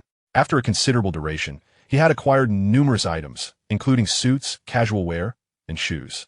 Despite the substantial haul, the expenditure was surprisingly modest, as they had opted for mid-range apparel rather than extravagant luxury items. Although Liu Sen was quite affluent, his companions exhibited discernment in their spending. After what felt like an eternity of shopping, they loaded their purchases into the car, satisfied with their day's endeavors. A few individuals once again ascended the elevator to the dining floor, meandering around until they finally arrived at the entrance of the hot pot restaurant, Shiwaiju. This establishment is owned by Liu Sen's sister-in-law and her sister, and Liu Sen was eager to assess the current state of operations while relishing a meal. Arriving quite early, nearly an hour before the designated mealtime, he was surprised to find that Shiwaiju was already bustling with patrons. He glanced around at the other dining establishments, noting that very few customers occupied those venues. Merely 2 or 3 tables had diners, with a maximum of 4 or 5 tables in use. In stark contrast, Shiwaiju was thriving. He was aware that Shiwaiju had only recently opened. Under normal circumstances, the renovations would still be ongoing. However, to expedite the process, they had utilized financial resources to double the speed of the construction team. Despite its brief existence, the restaurant attracted a considerable influx of customers, indicating that its culinary offerings had indeed captivated a substantial audience. The 5 of them secured a table, ordering a selection of popular dishes usually favored in hot pot dining, including beef tripe, yellow throat, shrimp paste, fatty beef, duck blood, and tofu skin. As they placed their orders, the server promptly brought out a few appetizers. A few minutes later, the server presented the hot pot base, which was an inyan pot. While it heated up, Liu Sen and his companions ventured to the condiment station to prepare their favorite dipping sauces. Liu Sen surveyed the array of ingredients, noting that they were quite standard, akin to those found in other hot pot establishments. He concocted a simple mixture of minced garlic, chili, chopped scallions, garlic paste, and light soy sauce, and also filled a plate with complimentary fruits. Upon returning to their table, the broth had reached a boiling point, and they eagerly immersed their selected ingredients into the pot. Indulging in the delightful meal, Liu Sen and the 3 women maintained relatively neutral expressions while eating, but Jin Shuya displayed a look of astonishment. The flavors are exquisite. The ingredients remarkably retain their unique essence. They must be quite ordinary, yet they taste extraordinary, she exclaimed, her face beaming with satisfaction, though she still voiced her inner curiosity. Despite her musings, her hands and mouth did not cease their activity, continuously dipping the ingredients into the pot. Liu Sen chuckled at Jin Shuya's reaction, then glanced at the other tables in the vicinity, where diners were indulging enthusiastically, wearing expressions of contentment. The tables that had been vacant upon their arrival were now nearly filled with patrons, with only a handful remaining unoccupied. Just as Liu Sen was preparing to savor the delectable hot pot, a group of young women hurried over and seated themselves at the adjacent table. As soon as they settled in, their animated conversation could be heard. "Come on, you need to hurry. If I hadn't dragged you out of bed, we might have missed it," one round-faced girl remarked, rolling her eyes. "I'm sorry, but it's the weekend. I just wanted to sleep in a bit longer." "Thankfully, we made it," replied a slightly plump girl, her cheeks flushed with a tinge of embarrassment. "Hurry and scan the QR code to place our order. I can hardly wait," exclaimed another girl with a hint of baby fat. Liu Sen couldn't help but notice the sound of swallowing that accompanied her words. Let us go, let us go. This time we'll eat on time. Last time we waited 2 hours, and I nearly starved," lamented a girl with long hair. "We arrived right at mealtime last time, and didn't expect such a crowd at a hot pot restaurant that had only opened a few days ago. Especially without any promotional activities," the round-faced girl added. "Indeed, we can only say the flavors here are exceptional," chimed in the girl with baby fat. "I've already placed the order. I have to post a brag on social media. Last time, that Xiaoli was outrageous. Her post made me crave it terribly." Liu Sen gleaned much information from their conversation. It was evident that these young women were likely university students who had come to Surpasses for a weekend meal. The restaurant's business was undeniably thriving, with a 2-hour wait during peak hours indicating its strong appeal. After all, who would endure a 2-hour wait for hot pot if it weren't compelling? Moreover, Liu Sen recalled that there had been no holidays or promotional events recently. Observing the girl's enthusiasm confirmed that the restaurant's reputation had spread. Otherwise, they wouldn't be flaunting their dining experience on social media. After finishing their meal, Liu Sen approached the front desk to settle the bill, which totaled over 800 yuan, as he had ordered a substantial amount. Typically, a table would average around 100 yuan per person. Upon exiting Surpasses, he was greeted by a sea of people waiting in line outside, each seated and engaging in conversation while enjoying the tea and snacks provided by the restaurant. Inquiring with a staff member about their place in line, he learned that they were currently at the 150th table and the restaurant was no longer accepting new reservations. Continuing to gather information, he discovered that those waiting had registered their phone numbers at the entrance and followed the restaurant on WeChat. Surpasses would notify customers 3 tables in advance via WeChat, allowing them to confirm their attendance. If they chose not to dine, they could simply reply to cancel, and the system would notify the next party in line. If they did not respond, their reservation would be assumed, and they would have 20 minutes to arrive once called. Failure to show up would require them to re-register for a table, and the system would track no-show instances, resulting in a 1-year ban from reservations for anyone exceeding 3 no-shows. All of these regulations were prominently displayed at the entrance, right above the QR code for reservations, and customers would also receive this information upon following the restaurant on WeChat. Additionally, if the time from the reservation to the dining call exceeded 2 hours, the current meal would be charged at the regular rate, but the next visit would receive a 20% discount, as discounts were not typically offered. Should patrons return during a promotional event, they could either retain their previous offer or stack discounts. For instance, if a 10% discount was active, they could enjoy a total discount of 28%. Liu Sen was impressed by the thoughtful design implemented by his brother-in-law and sister, reflecting their confidence in their brand. It seemed that it wouldn't be long before they could open a branch. The foot traffic in Jinling was truly substantial. If they were in Rong City, a single location would likely be operating at full capacity. Liu Sen pulled out his phone and called his sister. "Sis, I just had a meal at the restaurant." "Ah, son, you should have let me know you were coming. I could have shown you around. I just came to shop and happened to grab a bite. But the business is really thriving, and every aspect has been thoughtfully considered. The secret lies in your special sauce. Everything we've done is based on what others have established, but after experiencing great success, we've added our own guidelines. Yes, I think it's time to consider opening a branch. The customer flow is impressive. We've been contemplating it already and are currently scouting for new locations. There are several promising options. Do you have enough funds?" Liu Sen recalled that the initial investment had not been substantial, and it was still quite early since the restaurant had opened. "We have sufficient resources. We've taken advantage of your connections. We consulted with NIU, and loans are available." Upon hearing this, Liu Sen didn't press further, exchanging a few more words before hanging up. On the way back, the group engaged in lively conversation, and at that moment, Jin Xia posed a question. "Is the hot pot restaurant Surpasses that we visited earlier owned by you?" Liu Sen, who was driving, paused for a moment before responding. It was my sister and brother-in-law who initiated it, with my initial capital." Upon hearing this response, Jin Xia quickly deduced that this was undoubtedly orchestrated by Liu Sen, though certain reasons were left unspoken, prompting her to refrain from further inquiries. Observing Liu Sen, who was driving with utmost concentration, Jin Xia felt a renewed sense of his enigmatic nature. Managing multiple industries simultaneously is typically fraught with challenges at the outset, yet the outcomes appeared remarkably effortless, with each sector exhibiting a vigorous growth trajectory and a technological advantage that seemed beyond replication by others. Sunlight streamed into the vehicle, casting a radiant glow upon Liu Sen, making him appear luminescent. Before long, The group in the car began discussing the prospect of opening a Liu Sen milk tea shop in Jinling with Lulu. The foot traffic was assuredly not an issue, and inquiries regarding leasing could be directed to her brother-in-law, especially since their hot pot restaurant had recently secured a lease and was currently exploring new branch locations, undoubtedly gaining some insights in the process. Liu Sen passed his phone to Lulu, urging her to contact his sister and brother-in-law. Lulu took the phone and dialed her sister's number. "Sister, it's Lulu. Lulu, what's the matter?" Her sister responded, puzzled, as she was unsure why Lulu would need her assistance, believing her brother could manage any issues. "Sister, I'm considering opening a milk tea shop in Jinling and was hoping to seek your advice regarding leasing options. My storefronts were all acquired through agents or mall management. I can provide you with their contact information. You can reach out to them with your requirements, and they will offer you guidance." "Thank you, sister." After ending the call, Liu Sen's phone buzzed with several notifications, which she promptly saved to her own device. Upon returning to the underground garage of Liu Sen's residence in Rongqing, Jin Shuya drove straight home. Once they arrived, the group began to sort through their purchases from the day. In the expansive walk-in closet, the three women commenced organizing the clothes they had acquired. "Yin done, why don't you model the outfit you wore today? We haven't seen it yet," inquired Lu Ying, spotting a particular dress. "Yes, I too am curious," chimed Lulu, playfully tugging at Yin Dan's arm. "All right then." Yin Dan hesitated momentarily, feeling the outfit was rather daring, revealing quite a bit. However, being at home and in the presence of her three close friends, she ultimately acquiesced.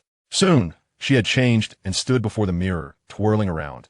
She looked vibrantly enchanting, eliciting feelings of admiration even among her fellow women, who felt a sudden urge to embrace her. Lu Ying and Lulu exchanged glances and then said to Yin Dan, "Why don't you go help Singu organize his things?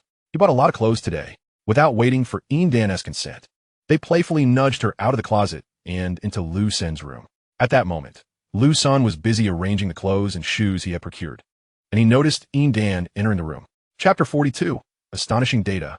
The weekend swiftly passed, and the progress on the new brewing yeast and enzymes was remarkably rapid, projected to be completed shortly. Over these 2 days, the three women engaged in lively discussions, sharing insights on work, Liu Sen, and their athletic experiences, filled with laughter and merriment. On Monday morning, Liu Sen, accompanied by Ying Er and Yin Dan, drove the newly delivered car to the glass factory, while Lulu also set out in her new vehicle to Jinling to inspect the 2 prearranged storefronts. The vehicle, purchase tax, insurance, and license plates had all been promptly processed by the 4S dealership in Jinling, allowing Liu Sen to hit the road immediately upon receiving the car.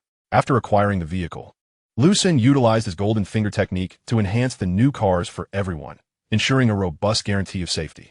The fortified vehicles, racing down the road, could easily be mistaken for armored cars, as even in the event of an accident, safety issues were unlikely to arise. However, caution was still advised to avoid collisions with large, heavily laden trucks.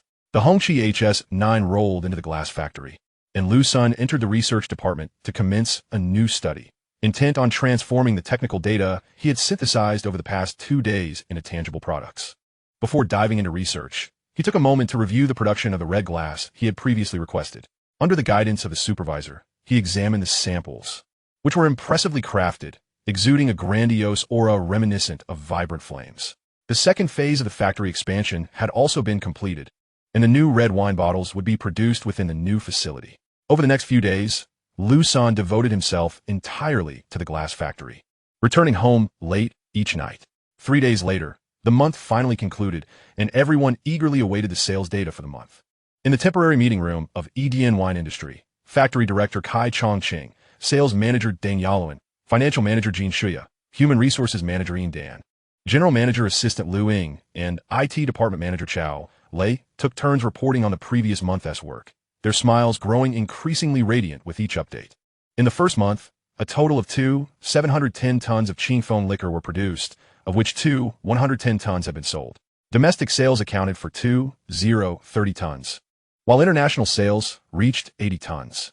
Of the domestic sales, 29 tons were sold at a discount of 20 to individuals within the financial and banking sectors.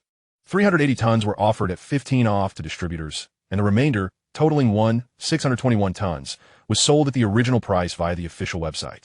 Total revenue, 1 billion yuan domestically, and $464 million internationally. The workforce comprised 276 individuals, with a total salary expenditure of 7 million and a bonus payout of 852 million. Raw material costs involve the procurement of 3,000 tons of grain, amounting to 9.1 million. The cost for 6 million wine bottles totaled 60 million, while packaging expenses reached 60 million and advertising costs amounted to 50 million.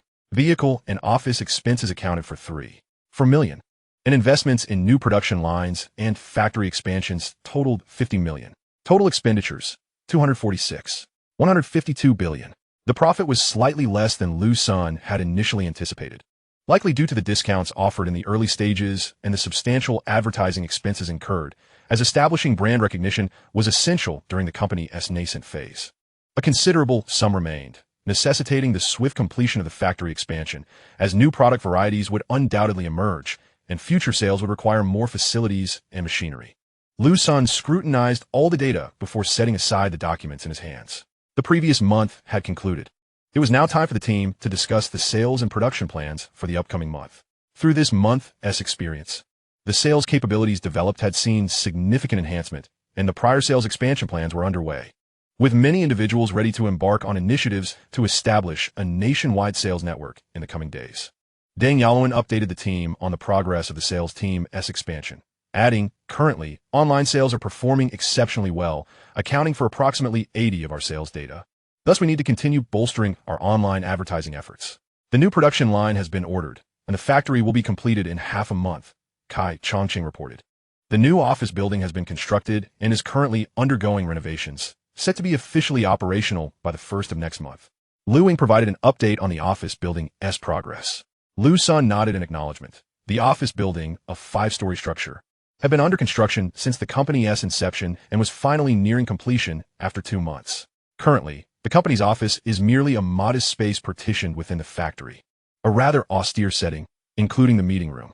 Liu Sen reiterated his instructions, urging Kai Chongqing to closely monitor the progress of the factory and production line, emphasizing the necessity to complete construction 2 months prior to the Spring Festival to ensure sufficient inventory for the holiday sales. This matter warrants serious attention. As the new factory is designated for the production of premium sake, it is imperative that the new product penetrates the market during this Spring Festival, striving to carve a niche in the high-end market. Entering this competitive sector poses significant challenges, although Qingfeng Liquor has established a modicum of renown. Any failure to finalize the factory on time and meet sales demands due to inadequate stock would constitute a grave oversight. EG & Company offers its employees generous salaries and bonuses, fostering a highly motivated workforce, as the company's prosperity directly correlates with their well-being. Liu Sen was struck by a thought. All the wine bottles produced by their company are crafted from a special glass material, rendering the empty bottles non-recyclable in the conventional sense, as standard recycling stations lack the capability to process them. Liu Sen envisions establishing flagship stores in various locations to showcase their beverages, offering customers the opportunity to sample small amounts while simultaneously facilitating sales. As their product line is bound to expand, these flagship stores will also inform customers about the bottle recycling initiative, offering a redemption price of 2 yuan per bottle, which will be collected and sent back to the glass factory for processing. The recycling of these glass bottles necessitates a specific solvent and can be reconstituted through heating.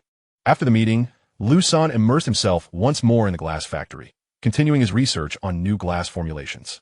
A week later, the production of a new mobile phone screens and back covers was completed. Holding the modified petal phone in his hand, its aesthetic appeal had significantly increased. Its texture felt exquisite, akin to jade, presenting an overall appearance reminiscent of gold inlaid with jade, or rather, jade inlaid with gold. These newly acquired mobile devices, the latest models, were fitted with the new glass covers and backs available in an array of colors: summer country red, distant peak blue, lemon yellow, black, and white.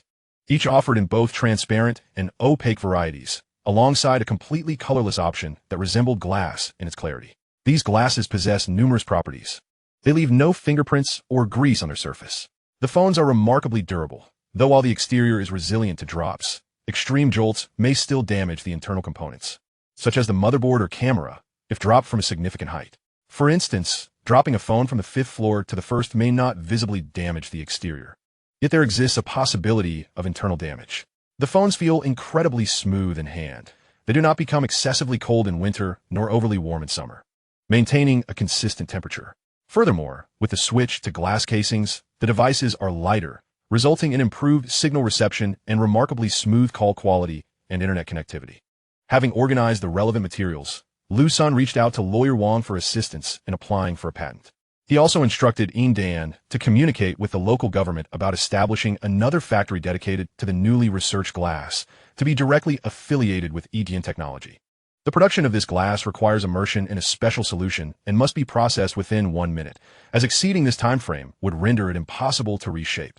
To expedite production and sales and enhance their reputation, Liu Sen obtained the contact information of Yu Daze, who manages Consumer BG, a Huaban company, through acquaintances in the financial and banking sectors. Rather than making a direct call, he opted to send an email detailing the performance parameters of the new material for the covers and backs, accompanied by some photos of the actual products. Chapter 43. Tax. Liu Sen chose not to delve further into these matters, refocusing his attention on the construction of several factory sites.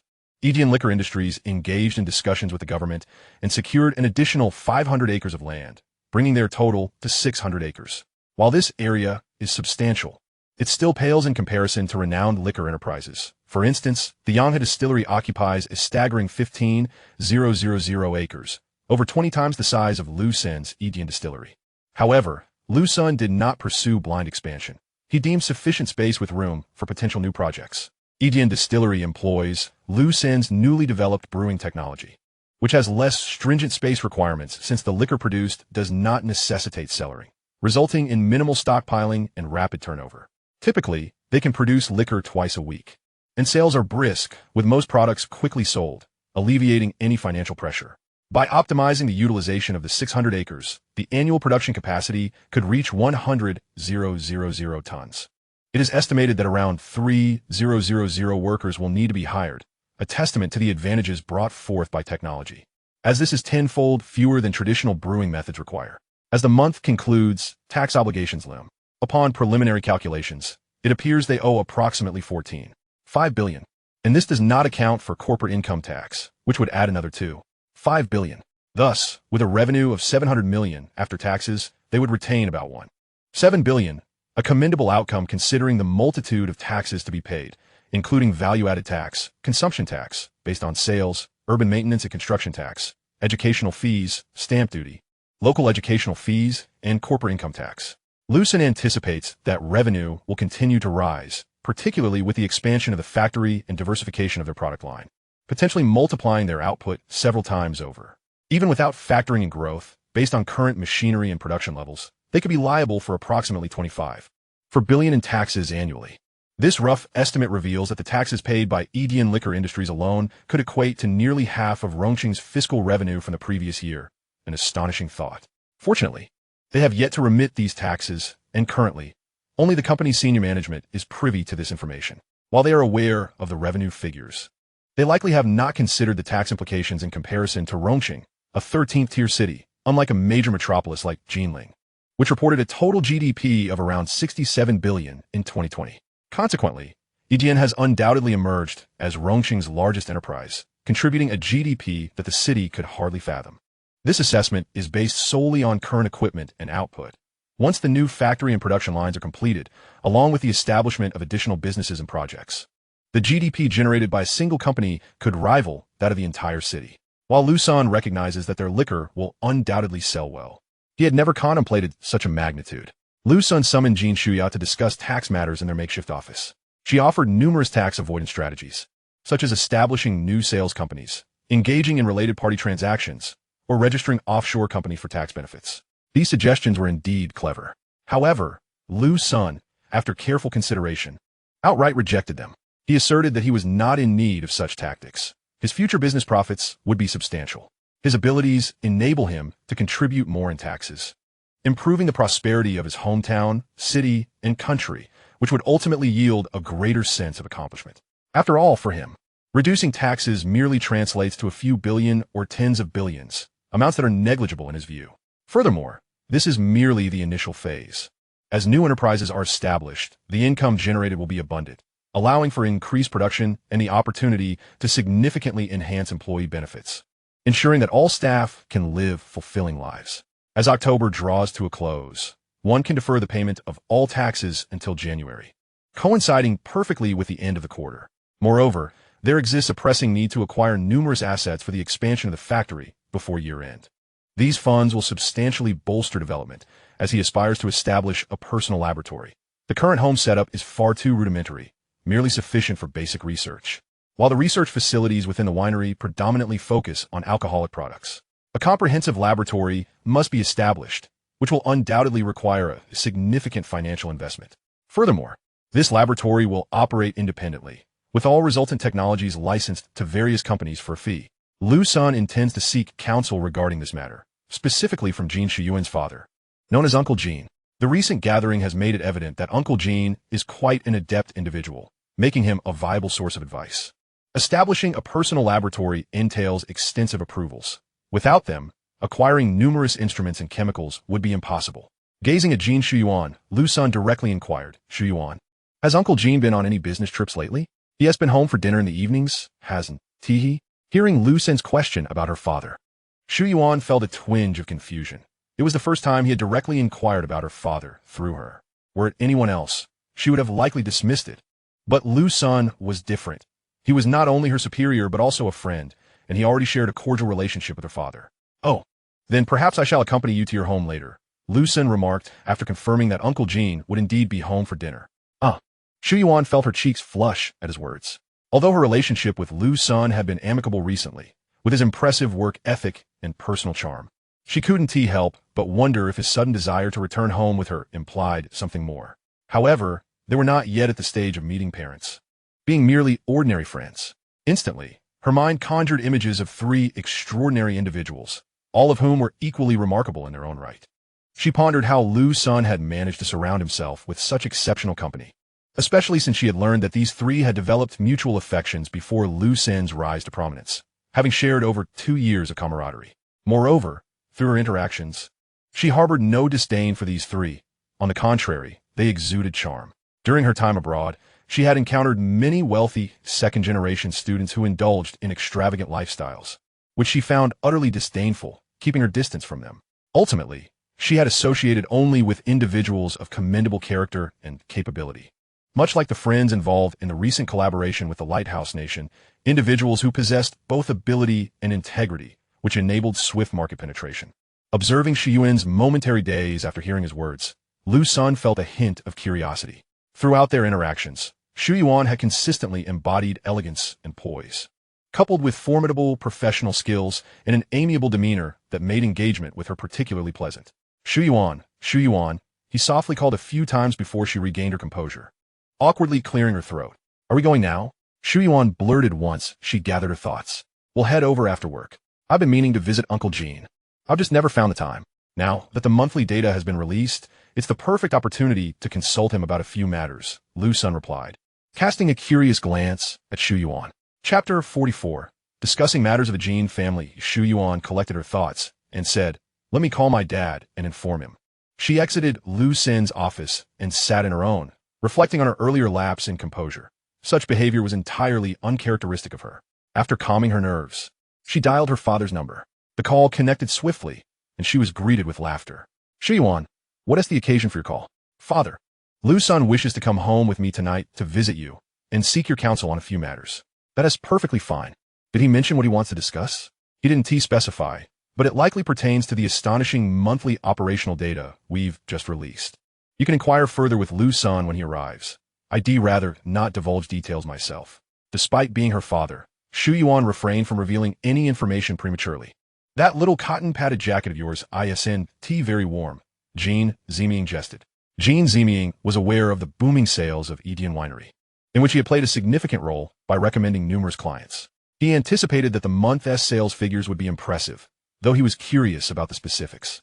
He chose not to press further, refraining from checking the balance of their corporate account at the bank using his authority. Jin Ziming trusted that if he asked Liu Sen, he would certainly share the information. "Please invite Liu Sen to our home for dinner tonight. I'll have your mother prepare a few of her signature dishes." After ending the call, Shuyuan opted not to return to Liu Sen's office, but instead sent him a message to inform him that she had spoken with her family. In his office, Liu Sen printed the relevant monthly data, preparing to visit Uncle Jin that evening, unconcerned about any potential leaks of information. Given that Shuyuan already had access to the financial data, and that any inquiries about cash flow could be easily traced, Liu Sen believed there was no need for concealment. especially since consulting on certain matters would require a clear understanding of the current operational status. Time flew by, and after work, Liu Sen instructed Liu Ying and Yin Dan to head home while he departed with Xu Yuan from the winery. Upon arrival, he discovered that Xu Yuan's family resided in a well-known community in Rongqing, characterized by a pleasant environment. Their home was a stacked villa, albeit not as grand as his own. However, considering his residence, which had been modified through extraordinary means, it was undoubtedly unique. The ground floor alone boasted nearly 1,000 square meters, with an additional 800 square meter rooftop terrace. It could truly be classified as a mansion, unlike a self-built house. His 32-story building stood atop the highest point in Rongqing, complemented by the tallest skyscraper in the city, providing a breathtaking panorama. After parking, he followed Xu Yuan inside, where he spotted Uncle Jean leisurely sipping tea in the living room, while Xu Yuan's mother busied herself in the kitchen. Liu Sen, this is your first visit. I've been eagerly anticipating it. Jean Ziming warmly welcomed him to sit.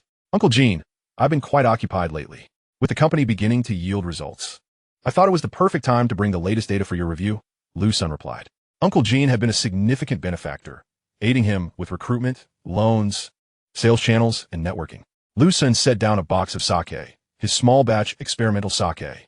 The new generation of yeast and enzymes was still unstable, and this batch had been an unexpected production.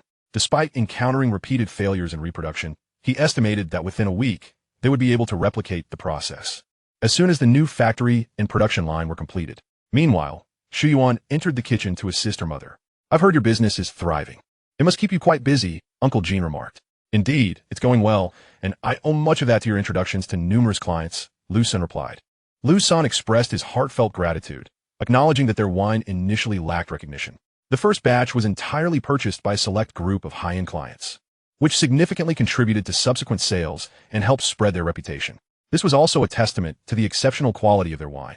He added that if he faced any difficulties now, he could certainly discuss them, as he believed some matters could be resolved.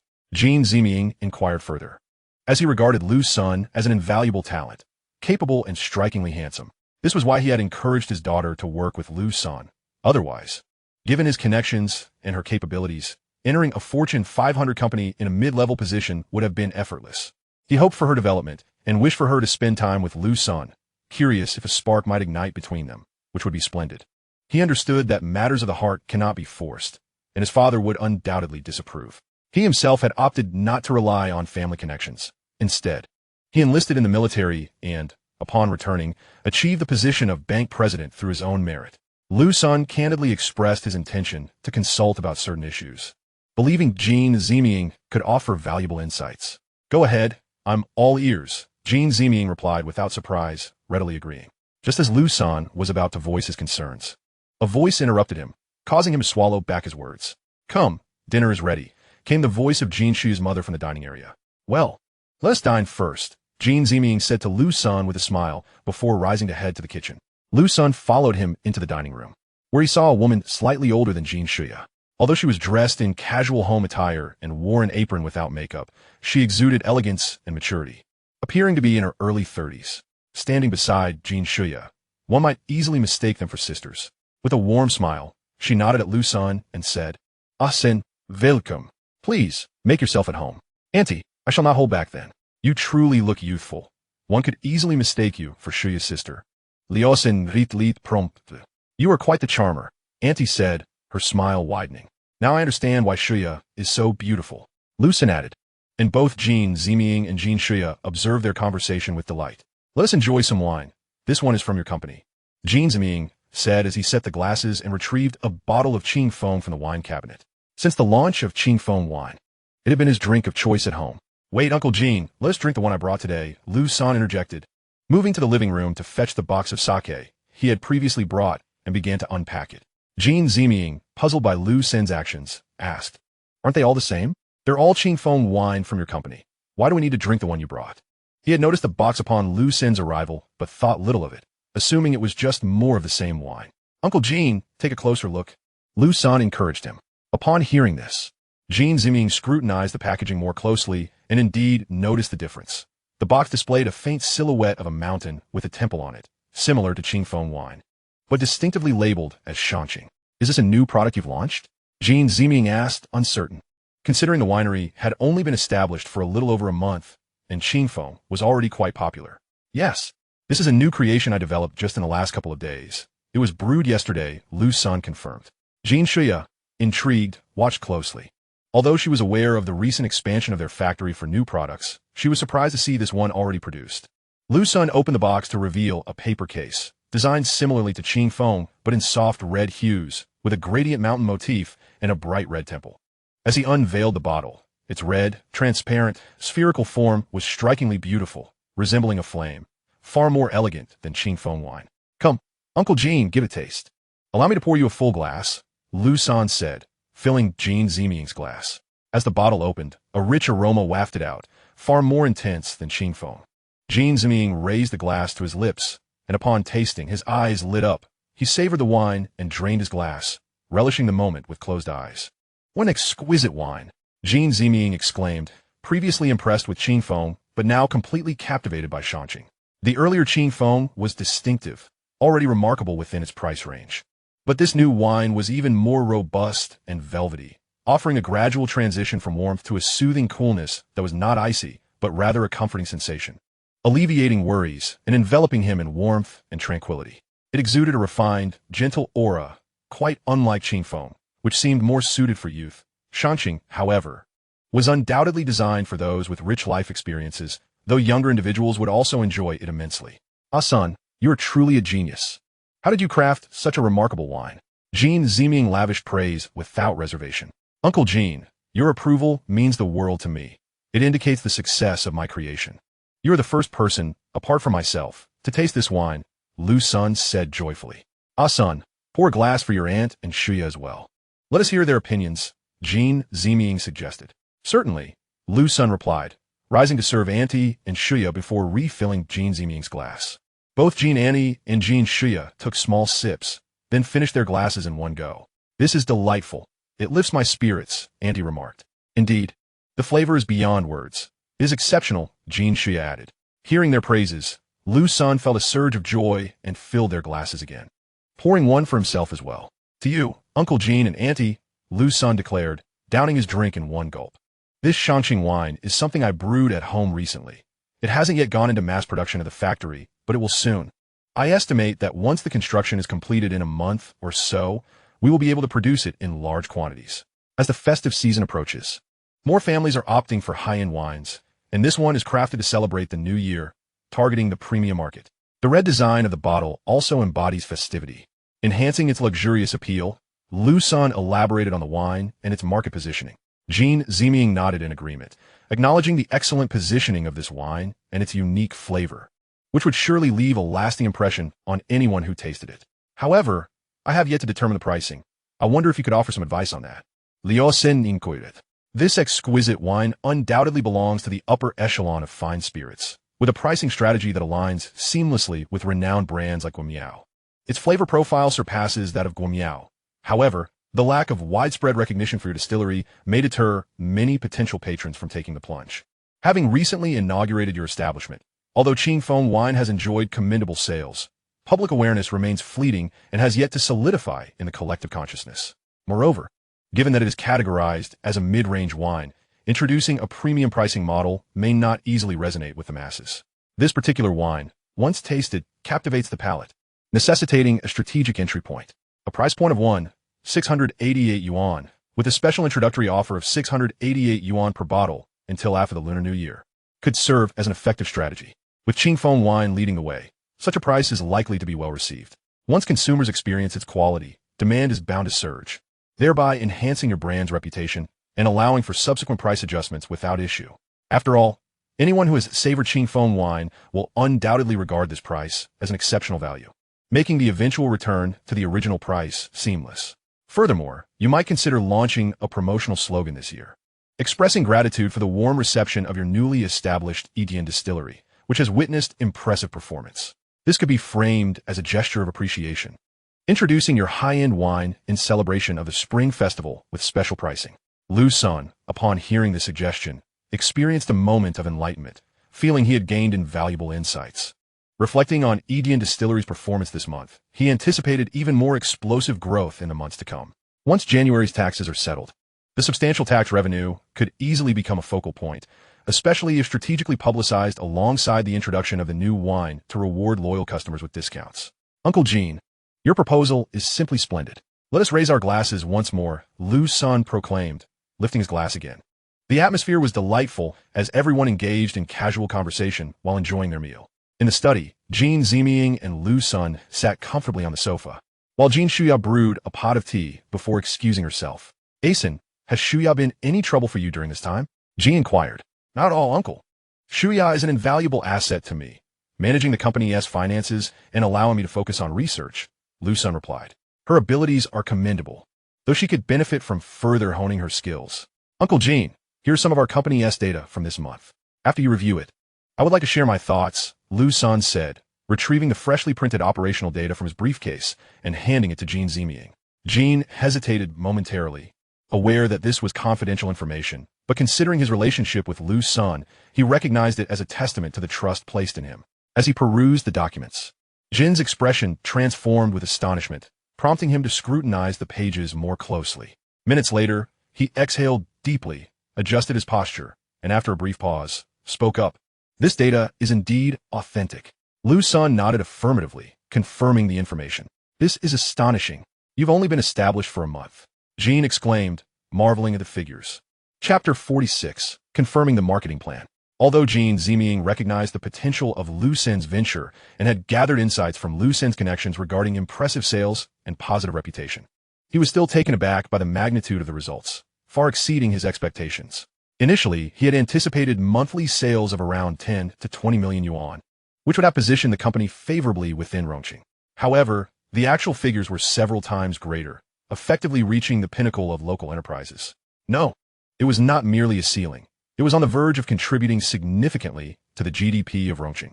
If this growth trajectory continues, especially with the imminent launch of Shangqing wine, Edian Distillery is poised to rank among the top 5 in the nation.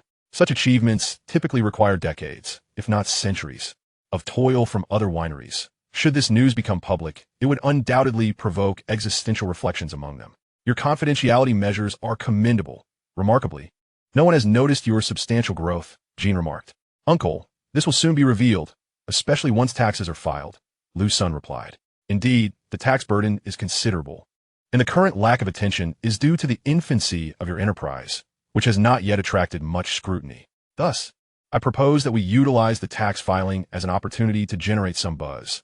The company's visibility will undoubtedly explode, allowing us to seamlessly introduce Shangqing wine as a token of appreciation for our customers. That sounds excellent, providing a legitimate rationale rather than a mere discount, Jean concurred. Asen, I see that your wine has even reached international markets, Jean noted as he examined the data that indicated foreign sales. This is largely due to Shuya's efforts. Liu Sen explained, recounting the events that led to this achievement. Jin's face brightened with pride, acknowledging the impact of Shuya's studies abroad. Asen, consider postponing your tax payment until the end of this quarter. The immediate filing will undoubtedly create a significant stir, and since your enterprise is still in its nascent stages, it would be prudent to allow for further growth and foundation building. If exposed too soon, it may alert other wineries, prompting them to target Edian Distillery, Jean advised thoughtfully. Understood. I appreciate your counsel, Liu Sen replied, confident in his company's technological prowess and competitive edge, but recognizing the merit in minimizing complications. The time saved from dealing with potential issues could be better spent on research and enjoying leisure activities. Do you have more of that Shangqing wine available? Jean inquired. Since we have yet to commence formal production, I have only a limited batch of approximately 100 bottles for my experimental brewing, Liu Sen responded. If these do not serve any other purpose, I would gladly accept them, Jean said, desiring to share them with his elderly relatives who appreciate wine but require lower alcohol content suitable for their age. Shangqing wine, with its lower proof and superb flavor, would be perfect, and its distribution would enhance Liu Sen's reputation among the older generation, as they are likely to boast about it to their friends. Absolutely. I will deliver them tomorrow, Liu Sen promised without hesitation. By the way, uncle, there is one distinction between Shangqing wine and Qingfeng wine. While Qingfeng wine matures within 3 years to enhance its flavor, Shangqing wine can develop over 5 years, achieving a maximum of 5 golden stars in quality. Your intellect is indeed remarkable. This design is particularly exquisite. The 5 golden stars set against the backdrop of the red sphere carries profound symbolism, Jean remarked appreciatively. Liu Sen then shared his ambition of establishing a personal laboratory. Eager to hear Jin's perspective, the response he received was heartening. While it would not be an independent laboratory, it could operate under the company's auspices, focusing on internal project research and experimentation. Provided the company secures the necessary approvals, a wide array of materials could be procured, although certain restricted materials would require separate applications. Jin was thrilled at the prospect of housing such a significant research facility in Rongqing, recognizing its potential to attract high-caliber talent. Many companies establish their research centers in economic or academic hubs, as this facilitates the recruitment of talent. Jin Ziming expressed his intention to communicate with relevant government departments, confident that they would robustly support Liu Sen's ambitions. The two engaged in extensive discussions about future economic trends, the prospects of the industrial sector, and the future of Rongqing. Liu Sen's insights were met with Jin Ziming's approval, and through their conversation, he also discerned Jin's profound love for the country. Soon, midnight arrived, and Liu Sen, urged by his hosts, spent the night in a guest room. The following morning, Liu Ying and Yin Dan arrived at the residential complex in a car, followed by a van. Liu Sen had called them the previous night, requesting that they bring the wine in the morning. By this time, Liu Sen had already completed his morning routine, and upon receiving Liu Ying's call, he stepped out of the villa, spotting the two women just as they disembarked from the vehicle. "Driver, please assist in bringing the several cases of wine inside." Liu Ying instructed the driver of the accompanying van after stepping out of the car. "Yin Dan, you both have worked hard," Liu Sen remarked as he approached them. "It's no trouble at all, brother Sen," they replied in unison, smiling. Once the transportation was complete, the delivery driver departed, and Liu Sen invited Inger and Yin Dan to join him for breakfast. "Uncle Jin, the wine is here. Please handle it as you see fit." "This is all I have for now," he said to Jin Ziming. "This is sufficient.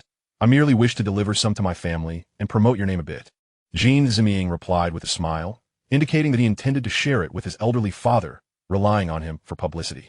Soon, breakfast concluded and Liu Sen's phone rang. Upon glancing at it, his expression brightened, and he excitedly informed Inger and Yin Dan, "Let's book flights to Dongguan or Shenzhen for this afternoon. The three of us will go together." He instructed Liu Ying accordingly, and then turned to Jin Ziming with an apologetic expression. "Uncle Jin, I must attend to some matters at the company and will be leaving now." "Go ahead and take care of your business," Jin Ziming replied. "Shuya, let's postpone the company taxes until the end of this quarter, and please calculate the personal tax I need to pay, including the earnings from the last gambling stone." Liu Sen added, pausing as he recalled something important.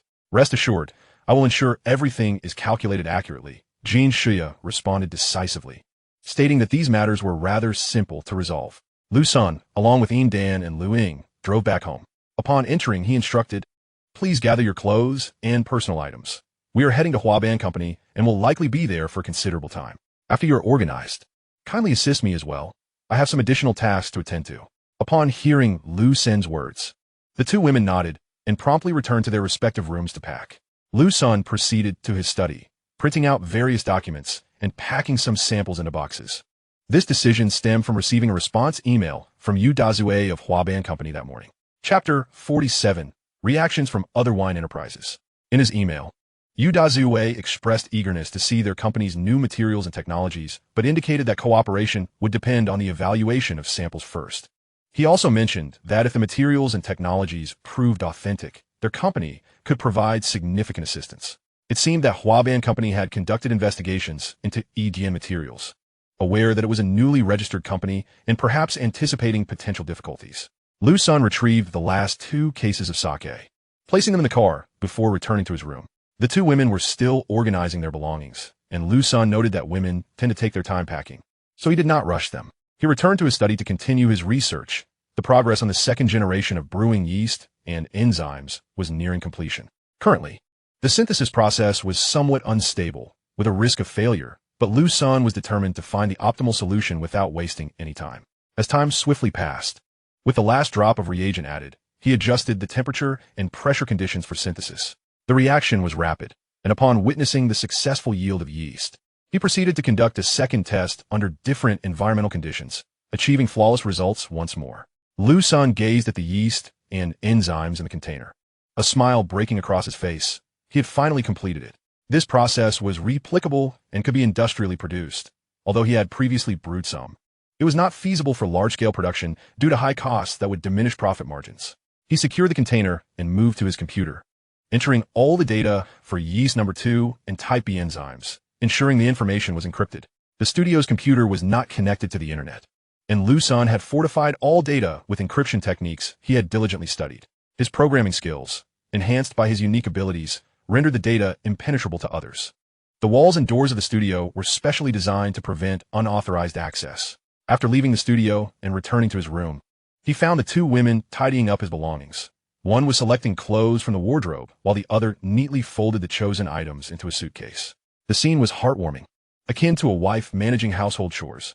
Having just completed his research, Liu Sen felt an exhilarating rush upon witnessing this moment. Approaching them, he planted a few affectionate kisses, only to be playfully met with small punches from the surprised women, leading to a light-hearted scuffle. Enchanting music filled the room, and after an hour, the sound of a shower echoed from the bathroom. On the way to the airport, Liu Sen drove his Hongqi HS9, noting the remaining battery range of 2,333 kilometers, allowing him to travel without concern for power. Upon entering the airport parking lot and securing his vehicle, he observed the range drop to 223 kilometers. Given the extended duration of his trip, he wanted to avoid any potential theft that could cause significant complications. While in the waiting area, Liu Sen called Lulu, who was busy renovating their shop in Jinling. Lulu, I will be away on a business trip with Lu Ying and Ying Dan Huaban Company for a while. Please take care of yourself at home. I understand, brother Sun. I will miss you, Lulu replied amid her busy schedule. They chatted for a bit longer before ending the call. As boarding time approached, the trio boarded the flight to Guangzhou, with 2 cases of wine and other luggage already checked in. Liu Sen had previously confirmed that wine could be transported by air, adhering to specific regulations. 1. Alcohol above 70 degrees is prohibited for both check-in and carry-on. 2. Alcohol between 24 degrees exclusive and 70 degrees inclusive may not exceed 5 liters in total for check-in. 3. Alcohol below 24 degrees inclusive has no restrictions for check-in. 4. Homemade and bulk wine is not permitted for check-in. Since Liu Sen's selections were all low-alcohol beverages produced by legitimate companies, they faced no restrictions. The 3 settled on the plane, eagerly anticipating their destination. Meanwhile, in the office of Yanghe Distillery, the general manager inquired, Li, recently a brand called tenfold liquor has gained significant popularity online, with impressive sales. Oh, which company launched it? Gumiao, Yu Liangye, or Lu Shi? None of those, Li. I did some research, and tenfold liquor is produced by a company called Ejian Wine Industry, which was just established about 2 months ago, like us, in Jiangnan Province. Lao Gong, have you tasted it? What's it like? After thorough consideration, I procured a case from their official website, and I must say, the flavor is quite remarkable. It is poised to rival our high-end brands. Moreover, it is exceptionally smooth upon entry. Upon hearing this report from his sales director, Gong Xiang, general manager Li finally began to take notice. His countenance turning serious as he adjusted his posture and, with a hint of skepticism, inquired, Old Gong, could it truly be so exaggerated that a new distillery spirit can compete with our premium offerings? Indeed, this conclusion was reached collaboratively by our sales team and the tasters. Gong Xiang replied, albeit reluctantly, offering General Liu a definitive affirmation. Is there more? I would like to sample it myself. General Li, feeling confident that his team would not err, still wished to personally verify the claim. Very well, I shall retrieve it, Gong Xiang said, swiftly exiting the office, soon returning with a bottle of the unsealed tenfold liquor. General Li, take a look. This is the spirit in question, he stated, handing the bottle over. General Li examined it, noting the unremarkable exterior packaging, which was rather simple. Intriguingly, however, the box was somewhat flat, deviating from the typical elongated bottle design. Without further contemplation, he began to unbox it, placing the spherical bottle upon its square base. The design of the bottle was quite distinctive and appealing. Gong Xiang was about to assist in uncorking the bottle to pour, but his actions were halted by General Li, who wished to experience the entire process himself. He twisted off the cap, lifted the bottle, and began to pour the spirit into the prepared glasses. The delightful sound of the liquid flowing resonated pleasantly. General Li observed that the sound emanated from a small round ball inside the bottle, striking the glass. Inscribed with the characters tenfold and adorned with 3 hollow red pentacles beneath. As the liquid flowed, General Li's expression grew increasingly solemn. The aroma wafting from the spirit was intoxicatingly fragrant, yet not overwhelming, exuding an air of refinement that was undeniably relaxing. Once he had set the bottle down, General Li raised the glass to commence his evaluation. After completing the entire process, He closed his eyes to savor the experience before finally opening them again. The genius who crafted this spirit has blazed a new trail. Old Gong, let us consider acquiring this company, as they have only recently commenced operations. Should they decline our offer, we may contemplate investing, leveraging our sales channels and financial resources. I will delegate this matter to Deputy General Zhou to manage alongside you. Understood. I shall prepare immediately, Gong Xiang responded, promptly exiting the office. Meanwhile, similar developments unfolded at the headquarters of Lushstone Distillery, where the proposed solutions were acquisition or procurement of relevant brewing technology. Other distilleries had yet to take note of Edian Distillery due to geographical distance, especially considering that Qingfeng liquor had only been launched a month prior. Edian sales channels had not yet reached that far, although a few individuals had made online purchases. The numbers remained relatively low, thus not significantly impacting the sales of these other distilleries. Moreover, many companies took great pride in their unique production technologies and would likely not pay much heed to Qingfeng liquor, even if they were aware of it. Chapter 48. Arrival at Petal Company. Upon landing, Liu Sen and his companions took the high-speed train directly to Dongguan, proceeding to their prearranged hotel for rest. After arriving in Dongguan, Liu Sen once again contacted Yu Dazue to schedule a meeting. The phone number was acquired through a financial system contact, but without prior rapport. He hesitated to call directly, opting instead to initiate contact via email. After successfully establishing communication and receiving a response, he felt it appropriate to make the call. In their business suite, Lu Ying and Ying Dan were sprawled on the sofa, utterly exhausted from a day of travel. The fatigue of flying weighed heavily on them, especially since they had booked last-minute tickets and were left with no choice but to settle for economy class. Liu Sen, seated on the sofa, began to organize his luggage, not inclined to venture out for dinner. It wasn't that he feared fatigue. His constitution was perfectly fine, but Lu Ying and Ying Dan were genuinely worn out, not only from the journey, but also due to the exertion prior to their departure. He picked up the phone and dialed the service desk. After a few rings, it was answered. "Hello, what dining options do you have?" The representative detailed various offerings, primarily meal sets that included both Chinese and Western cuisine. "Please send me 3 sets priced at 1,999 yuan each." Half an hour later, the 3 meals arrived, and they quickly finished eating before retiring to rest. The following day, at the entrance of Petal Company, Liu Sen and his companions arrived at the front gate. They promptly contacted Yu Dazue through the front desk, and after a brief wait in the reception area, he arrived. "General Liu, welcome to Petal Company." "General Yu, it is an honor." They exchanged pleasantries before delving into the matter at hand. "General Yu, I trust you are aware of our intentions for this visit.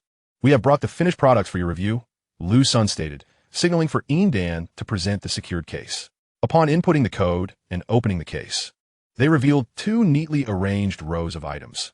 One row featuring mobile phone covers and backs in various colors, and the other displaying corresponding Petal phones adorned with those covers. Liu Sen pushed the open case toward Yu Dazue, indicating, "General Yu, these are the physical samples mentioned in the email, along with the modified versions of your phones." Yu Dazue's expression transformed into one of astonishment as he beheld the samples within the case. They are exquisite, resplendent in a spectrum of colors, reminiscent of crystal. He lifted a familiar phone, the Mate 40, now encased in the new shell, which felt enhanced in its tactile experience and considerably lighter. It truly resembled a work of art, exuding warmth as it rested in his palm. Upon illuminating the screen and navigating through its features, the operation was incredibly smooth, surpassing the original cover in terms of feel. The Mate 40 was etched in his memory, yet this experience was entirely novel. The weight had noticeably decreased, perhaps by a mere few dozen grams, yet given that the original device weighed only 212 grams. This reduction represented a significant tenth of the original mass. Furthermore, the phone had become somewhat slimmer. This was no illusion, as the entire back was now glass rather than a composite of metal and glass. How could glass, known for its fragility, support such a design? This presented a considerable challenge for the industry. Even current models featuring metal with a glass overlay were prone to breakage. Could this be the new glass material? Were the performance metrics cited in the email indeed accurate? Yu Dazue, momentarily distracted from the phone, returned it to the case and picked up one of the covers, meticulously examining it and running his fingers across its surface, finding it remarkably tactile with no trace of fingerprints. Recalling the email's assertions of its exceptional resilience, claiming it would not yield to human force or leave marks, he turned to Liu Senator General Liu. "May I test the resilience of this material?" Liu Sen, smiling, responded, "General Yu, feel free to conduct any tests you wish. We brought this for you to validate with tangible evidence," lest you doubt the data. Yu Dazue's expression shifted to one of slight embarrassment. Having indeed found the metrics in the email somewhat hard to believe. The data is indeed extraordinary, verging on the realm of black technology. Such glass seems almost mythical. However, the individual's email information is not publicly accessible. Only those familiar within the industry are privy to send correspondence to this address. The very fact that someone can reach him through this email implies they possess some degree of professional connections, prompting a courteous response to the email, expressing a desire to see samples. At this juncture, Yu Dazue has gleaned enough information to sense that this could indeed be authentic. While the performance may not be as astonishing as suggested in the email, it is unlikely to fall short, certainly surpassing several generations of current market offerings. With both hands gripping the cover, he began to exert pressure, bending it cautiously at first, wary of applying too much force, yet the cover remained unaffected, showing no signs of yielding. Gradually increasing the force, he reached nearly 80% of his strength before the cover exhibited a slight curvature, so subtle it might go unnoticed. It is worth noting that the cover is exceedingly thin. Typically, a mere fraction of his strength would suffice to snap conventional covers. The fact that it withstood such pressure without issue was impressive. He refrained from using his full strength, aware that breaking it could unleash dangerous shards. Satisfied with the results thus far, Yu Dazue recognized that their phones would undoubtedly boast a significant selling point. Mr. Liu, your product is truly exceptional. However, we must conduct more professional testing to ascertain the specifics. Would that be agreeable? Absolutely. We brought it here for your evaluation, Liu Sen replied, eliciting great joy from Yu Dazue, who promptly called upon the head of the technical department to arrange for professional testing. The group engaged in further discussion, and before long, lunchtime arrived. Yu Dazue invited Liu Sen and his colleagues to sample their cafeteria offerings, to which Liu Sen eagerly accepted, having heard of its renowned reputation. Soon, they were seated, and the variety of dishes was astounding. They ordered an abundance of food, truly lavish in its selection. Yu Dazue paid with his card, and the total bill was just over 100, a remarkable value compared to the 200 to 300 they would have spent dining out. Liu Sen refrained from overordering, mindful of waste, and upon tasting the food, he found the flavors delightful, affirming the online rumors. Liu Ying and Yin Dan, accustomed to home-cooked meals seasoned with ingredients modified by Liu Sen's golden touch, also found the taste satisfying. Chapter 49, Negotiations. After lunch, the group, led by Yu Dazue, strolled through the pedal park.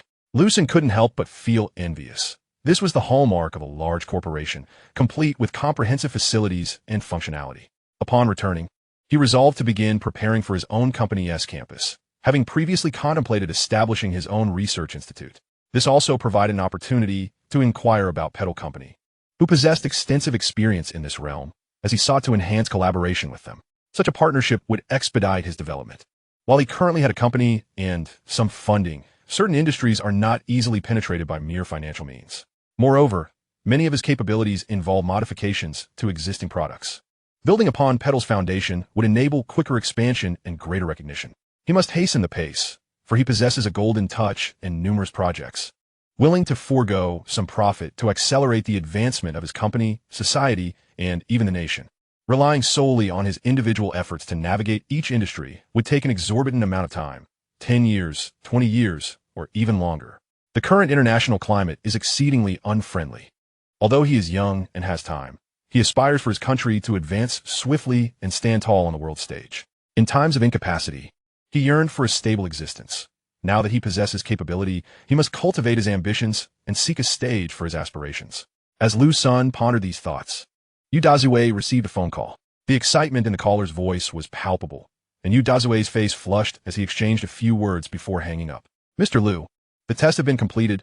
We should head back. Very well. They quickly returned to the meeting room, where the secretary served tea to everyone, while Yu Dazue perused the documents handed to him by the technical department's Sun Fei.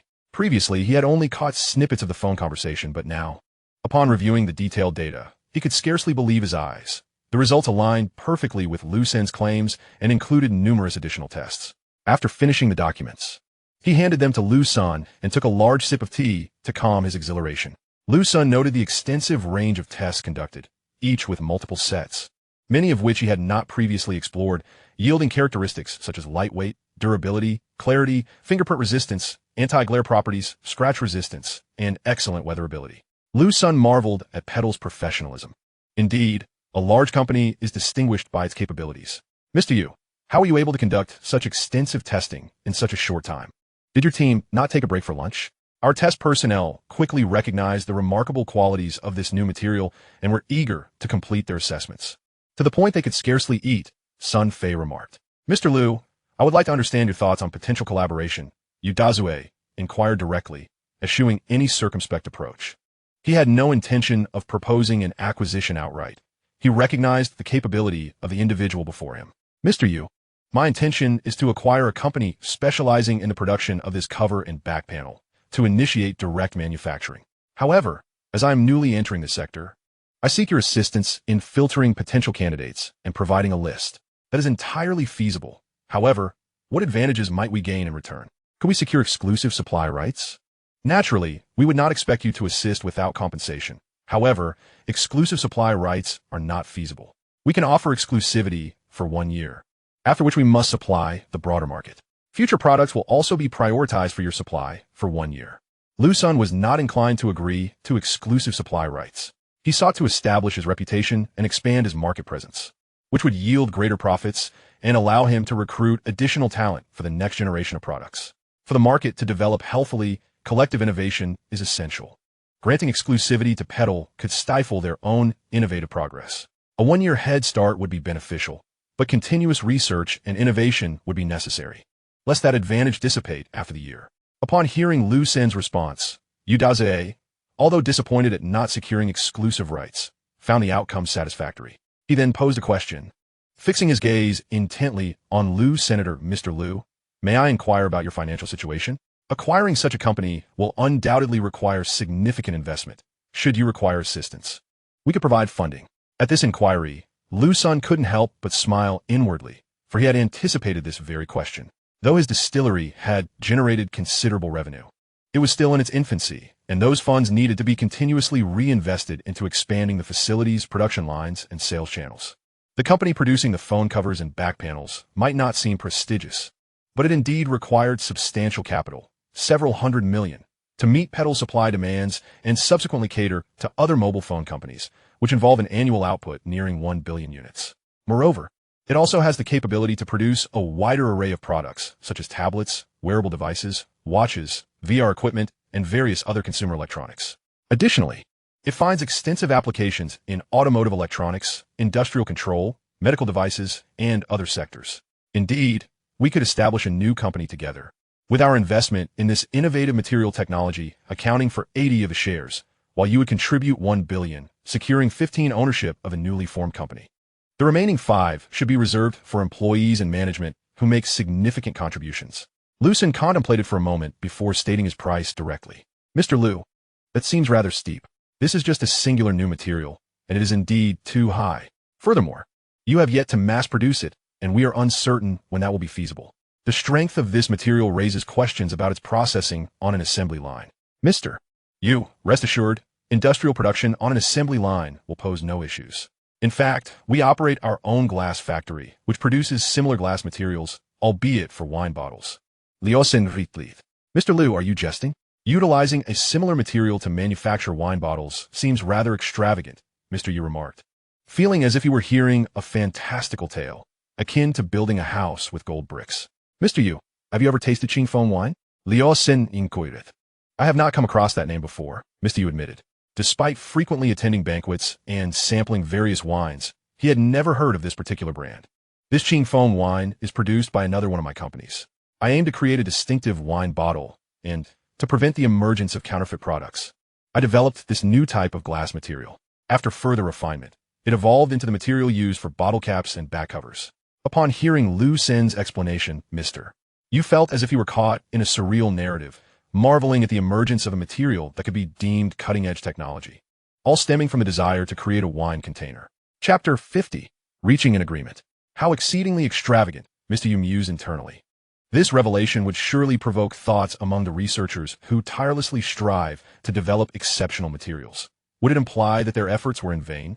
These individuals genuinely exert their intellect, often losing their hair in the process, resulting in the phenomenon known as the Mediterranean. Contemplating this, Mr. Yu's lips twitched involuntarily. Mr. Yu, would you care to inspect our wine bottles? I have brought 2 cases of my newly developed premium wine, packaged in the new glass bottles. With this discussion, Liu Sen sensed that the collaboration would likely proceed smoothly, as the prospects for this material were exceedingly promising, effectively providing a boon to Huaban Company, which had recently faced challenges. He was inclined to offer assistance, as he stood to gain nothing detrimental from the endeavor. Once the new company's operations commenced, achieving an annual revenue of 20 billion would be a modest expectation, with profits reaching several billion. Within a few years, their investment could be entirely recouped. If Mr. Liu holds it in such high regard, then let us sample your company's wine, Mr. Yu said, smiling amiably. If the new glass could indeed be mass-produced, then the investment would be akin to picking up money in the street. Mr. Yu and Sun Fei followed Liu Sen outside, arriving at the vehicle provided by the hotel. Liu Sen retrieved a case of wine from the trunk, and soon they returned to the meeting room. With remarkable dexterity, Liu Sen unwrapped the packaging and presented a bottle of Huaxia red wine, placing it on the base. This bottle's material is quite similar to the glass used for the phone cover I showed you earlier, though this wine bottle is more robust, albeit lacking in lightness and anti-glare properties. Mr. Yu and Sun Fei immediately instructed their team to conduct a simple test. The bottle proved sufficiently sturdy, with a beautifully curved design indicating a high degree of glass malleability. Otherwise, it would not have been possible to manufacture such a smoothly rounded shape. However, whether it could be mass-produced remained an uncertainty. Noticing their lingering doubts, Liu Sen promptly directed Liu Ying to access the official website, entering the backend to showcase the online orders. He also displayed some reviews and testing videos regarding the wine bottles for Mr. Yu's perusal. Is your wine truly selling that well? I had no idea. Mr. Yu expressed his astonishment upon discovering that nearly 4 million bottles have been sold, a brand he was completely unaware of until now. The Qingqing wine you see online is a product that Mr. Liu developed just a few months ago, leading to the establishment of Edian Distillery. This figure reflects sales from approximately a month since its launch, Liu Ying proudly proclaimed, as if attributing the entire achievement to her efforts. Today had been filled with surprises from Mr. Yu, a situation he had not encountered for quite some time. The new material boasted exceptional data performance, and the most outrageous part was how it had come to be. He had just seen online data indicating the sales figures of a newly established, relatively obscure distillery within a month, knowing full well that the price point of 168 was not insignificant. Inwardly calculating, he realized the official website's monthly revenue approached 6 to 700 million. However, this also indirectly indicated that the new material was indeed capable of mass production. Is this Qingqing wine a newly launched product? Mr. Yu inquired, once more lifting the red bottle from the table. Indeed, though it has yet to be released for sale. With the new year approaching in 3 months, we are preparing to launch this premium wine for the festive season, Liu Sen responded. Shall we give a taste? It is currently unavailable to the public, Mr. Yu suggested. Let us do so. I will host this evening, Mr. Yu declared, eager to experience the intriguing allure of this wine. At the entrance of Edian Distillery, a Mercedes-Benz van came to a halt. 2 impeccably dressed individuals emerged, one in his 50s and the other in his 40s. The elder man surveyed the surroundings and remarked, "This is quite an impressive scale for a facility that has only been operational for 2 months. Indeed, it is hard to believe. The capital invested here is substantial. This acquisition may prove to be challenging," Gong Xiang observed in astonishment. "Old Gong, acquiring it will certainly not be a simple task. Look over there. They are still expanding, constructing additional buildings and factories. While it may not rival us, it is nonetheless substantial, indicating that the owner is a person with grand aspirations." It turned out that these 2 men were representatives from Yanghe Distillery. After tasting Qingfeng wine, they recognized the potential of tapping into the low-alcohol market, which was a highly promising direction. While they held Edian Distillery in high regard, they believed that Yanghe Distillery possessed superior technology.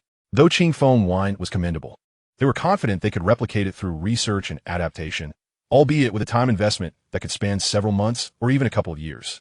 Their arrival aimed at pursuing a direct acquisition to minimize research time and swiftly seize market opportunities. "Greetings, we are here to seek collaboration. Could you kindly inform your supervisor?" Gong Xiang addressed the security personnel. "May I ask which company you represent for my reporting purposes?" The security officer inquired. "We are from Yanghe Distillery." "Very well. Please hold on." The security officer entered the guardhouse to contact the office and soon received a response. "Factory Director Kai has authorized your entry. Kindly park your vehicle in the parking lot across the street, and we will provide an electric vehicle to escort you to the office building." "Are we not permitted to drive directly in?" "Apologies, but company policy prohibits external vehicles from entering the premises. Understood. Yanghe Distillery's general manager Li addressed the driver, who remained in the vehicle. Xiaozhou, please park in a lot across the street and wait for us there. They then followed the security officer through the main gate, noticing several electric vehicles parked beside the guardhouse. The electric vehicle was specifically designated for sightseeing and shuttle services, yet it was unexpectedly utilized within the factory premises. Following the security personnel, they boarded one of the vehicles, which promptly set off. Mr. Li and Mr. Gongxiang observed as the vehicle passed an office building and swiftly halted at the entrance of a workshop. There they noticed several individuals standing by the door, and the vehicle came to a stop beside them. Among those at the entrance was Kai Chongqing along with his secretary. Upon receiving a call from the gatekeeper, he had come to greet them. He was there to pay respects to the premier wine enterprise of Jiangnan province, as Yanghe Distillery held considerable strength in the industry, warranting such courtesy. However, he was taken aback to find that the visitor was none other than Mr. Li from Yanghe Distillery, a relatively renowned figure. Despite having never met in person, Kai Chongqing had seen Mr. Li's photograph over the years spent in this sector. Welcome, welcome. I am Kai Chongqing, the director of Edian Distillery, he said, stepping forward to extend his greetings. Director Kai, I apologize for our lack of prior communication. It was rather presumptuous of us to arrive unannounced.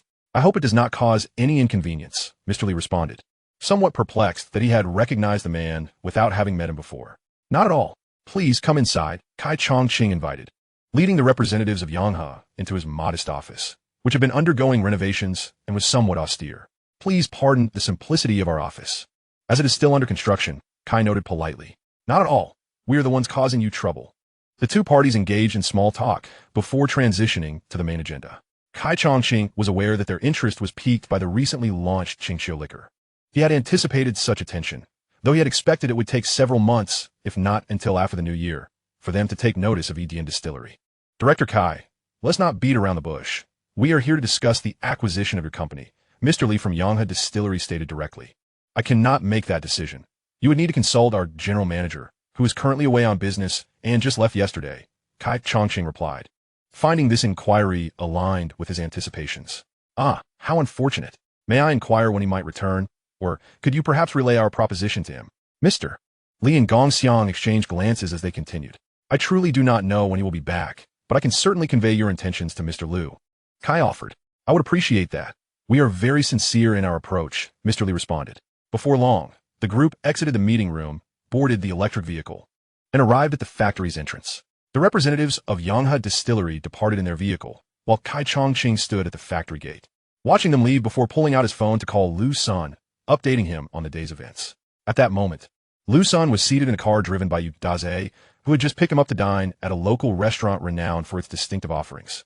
Upon answering Kai Chongqing's call and hearing the details of what had transpired, Liu Sen chuckled lightly. Director Kai, you know our company has performance. There is no way we would sell. If they come again, simply decline their offer. Moreover, even if I were to consider selling, what could their so-called sincerity amount to? 200 billion or 300 billion? I'd be surprised if they could muster even 10 billion, which is merely our monthly sales figure. He remarked. Yu Dazue, also present in the vehicle, blinked in astonishment, having only just learned that the newly established Edian Distillery could achieve such impressive sales figures in just 2 months. If he were in their position, he certainly would not entertain any offers to sell. This company was undoubtedly a cash cow, with the majority of sales occurring through direct online transactions. Given that the company had only been established for a few months, and considering the agreements made earlier that day, he was confident that they could swiftly penetrate the market and achieve considerable profits. Yu Dazue thought it essential to strengthen their collaboration, as he had discerned from previous discussions that Liu Sen's ambitions aligned closely with those of their company, Petal, focusing on remaining privately held while continuously enhancing technology to gain a competitive edge in the market. The vehicle soon arrived at the hotel entrance, and the group entered together. Yu Dazue led them to a private room, where the sight within elicited surprise from Liu Sen and his companions. Seated inside was an elderly gentleman they recognized well, the founder and actual controller of Petal, Mr. Rin. Upon noticing the newcomers, Mr. Rin stood and greeted them with a warm smile and a nod. Mr. Liu, this is Mr. Run, Yu Dazue introduced. Mr. Run, I did not expect to meet you here, Liu Sen expressed sincerely, holding great admiration for Mr. Run, whom he regarded as a mentor. He had hoped to propose a meeting during his discussions at Petal, but had refrained from doing so to avoid appearing overly forward. Mr. Liu, it is a pleasure to meet you. Old, you mentioned that a remarkable individual had arrived, prompting my unannounced visit to make your acquaintance, Mr. Ren replied. I had intended to request Mr. Yu to introduce us, so this is quite a pleasant surprise. Please, feel free to call me Asen, Liu Sen said. Then I shall take the liberty of calling you Asen, Mr. Ren responded. Not at all. It feels rather friendly that way, Liu Sen continued, introducing Liu Ying and Yin Dan to Mr. Ren, explaining that Yin Dan would be the head of the collaborative company they were establishing. As everyone settled at the table, Liu Sen presented the Qingqiu liquor he had brought, placing it on the dining table. Mr. Ren, please sample this wine. I believe you will find it to your liking. Mr. Ren, observing the confident young man before him, glanced at the unfamiliar bottle. The design was festive and elaborate, and the name Qingqiu exuded a natural beauty. To you, Mr. Ren, Liu Sen raised his glass in salute, downing the contents in one swift motion. Mr. Ren, too, drank heartily, instantly experiencing the distinct quality of the liquor. The exquisite flavor brought him a sense of tranquility, alleviating the anxieties related to his company's development. Asen, this wine is quite exceptional, Mr. Ren remarked. This is our company's upcoming high-end product, which is yet to be launched, Liu Sen explained, subsequently introducing Mr. Ren and Yu Daze to Yidian Distillery, detailing the already launched Qingfeng and Qingqiu liquors, as well as the plans for the rice liquor and the innovative techniques employed in its production. Both Mr. Ren and Yu Daze were hearing of such brewing methods for the first time, noting the incorporation of numerous new technologies. In their experience, liquor had generally consisted of few types, merely variations of the same processes, either aging longer or adjusting blends. It became evident that every industry necessitated new techniques and breakthroughs, similar to their own company, which continually strives to transcend previous limitations and conventional thinking. Just as traditional storefronts have been supplanted by online shops, which have rapidly evolved, it is conceivable that in a few years, traditional retail could once again emerge as the predominant consumer venue. Thus, continuous innovation is crucial for sustained corporate growth. Otherwise, obsolescence is inevitable. They were also impressed by the materials used for the bottles, astonished that such remarkable substances were ultimately utilized in their design. During the meal, Liu Sen expressed his desire to collaborate with Petal on various fronts for mutual advancement. He also proposed that he would continuously develop new materials, asserting that the company's strategy is resolutely committed to the path of technological innovation. Mr. Ren greatly admires Liu Sen's determination, as the research and development of new materials is akin to a bottomless pit. No matter how much money one throws in, it may never be filled, and it is possible that nothing usable will emerge. The banquet time passed swiftly, and the guests were in high spirits. Upon returning to the hotel, Liu Sen reflected on the conversations he had during the banquet with Mr. Ren, further solidifying his prior vision for his enterprise, research and development for the benefit of the people. Chapter 52. Next research direction. There are certain areas within Yidian that require strengthened collaboration with Huaban, as Huaban is already a leader in many fields. With further enhancements on this foundation, Yidian could gain a definitive competitive advantage on the international stage. Furthermore, collaborating with Huaban alleviates many concerns, as it is a private company and not susceptible to external capital interference. Numerous promising domestic companies have fallen under capital control, indirectly allowing foreign entities to dominate them, ultimately squandering their potential. Liu Sen is aware that he will soon unveil a multitude of new materials and technologies, which must be firmly in the hands of himself and his compatriots. Originally, Liu Sen had anticipated that establishing a partnership with Huaban would consume considerable time. But to his surprise, the process has been remarkably smooth. The foundational framework has been nearly established, with only minor details left to discuss in the coming days. This time frame also allows Huaban to begin sourcing companies that manufacture essential components, such as production covers.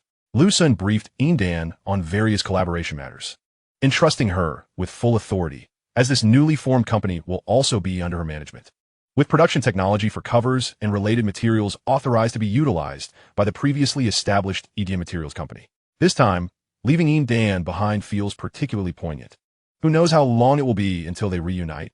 Likely a week or two, which brings a sense of reluctance. That evening, as the group prepared to part ways, they indulged in a wild celebration. Liu Sen, who had always previously restrained himself out of concern for others' feelings, finally let loose.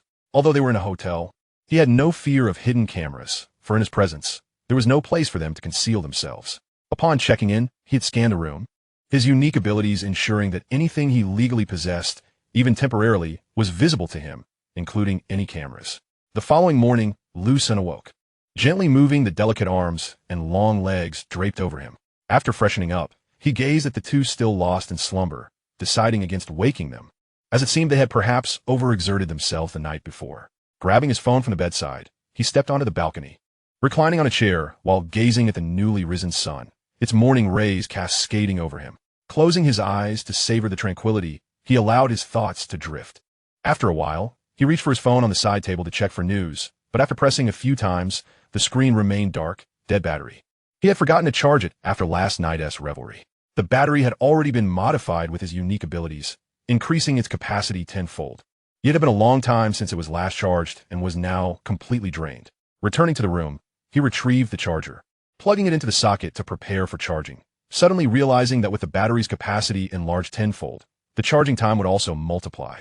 Liu Sen reverted the capacity back to its original state, intending to adjust it again once fully charged. Though he could have accelerated the charging speed, he refrained from doing so, aware that mobile devices and batteries had not been calibrated for such modifications, which could lead to complications. It was indeed quite inconvenient. The phone required charging and could not be used during that time. He was restricted by the length of the charging cable. Reminiscent of a picture he had once seen, one side depicted a dog tethered to a tree, while the other illustrated a person confined to the vicinity of a power outlet due to the charging cable. How many of you are currently playing on your phones while charging? Raise your hands. Although many phones now feature wireless charging capabilities, they still require the device to be placed on a charging pad, rendering it unusable when lifted. Remote wireless charging exists, yet the technology remains immature and confined to laboratories, with slow charging speeds and low energy conversion rates. If this technology could mature, one would no longer need to worry about battery levels, allowing for uninterrupted charging anytime and anywhere. Seated on the sofa, Liu Sen contemplated these issues, considering the profound impact such technology could have, along with subsequent applications that may arise. After a moment, he ceased his musings, unplugged the charging phone, and pressed the power button to turn it on. The phone booted up quickly, displaying an 18 charge, which he promptly enhanced tenfold using his abilities, fully charging the device.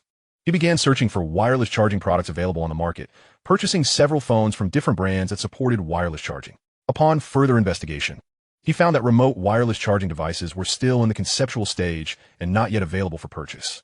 He conducted an online search for relevant patents, discovering that Juhua Company had made advancements in this area. He immediately called Yu Dazue to inquire about information regarding this technology. Mr. Yu, I would like to ask if your company has developed any applications for remote wireless charging technology. Indeed, we have been researching it, but we face significant challenges.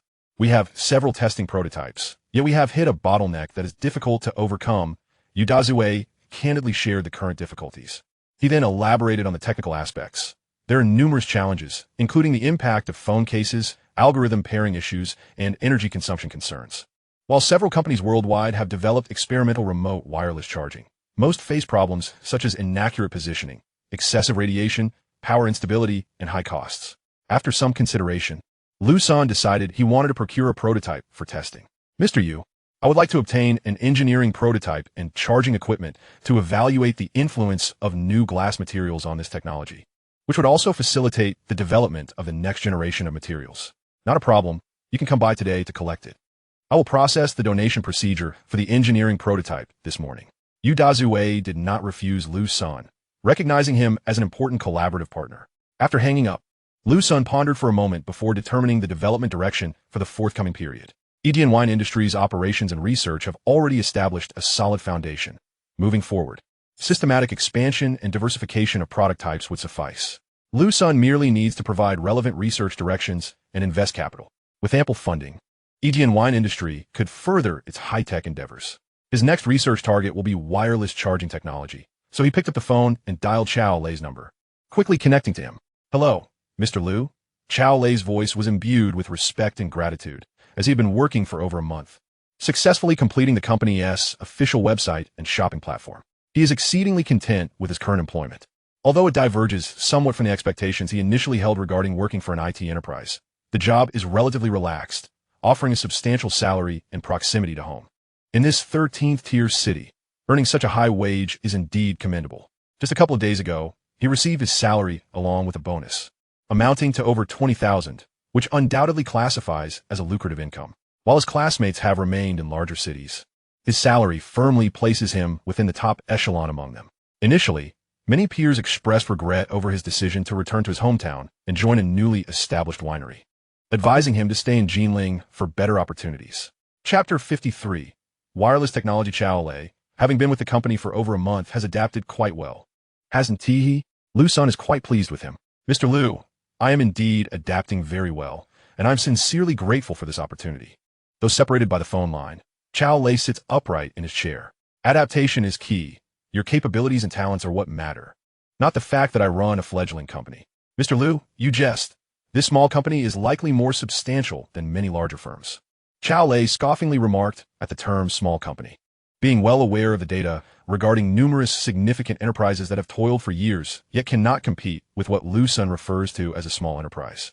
The company's performance in Rongqing is, without question, unparalleled, even by standards in Jinling. Chao Lei, I mentioned to you from the outset to seek out your capable classmates. Have any expressed interest in joining us? Mr. Liu, I have conversed with them, but they are keen on remaining within the IT sector. Although your salary is competitive, the nature of the enterprise ultimately dictates their decisions. That is not an issue.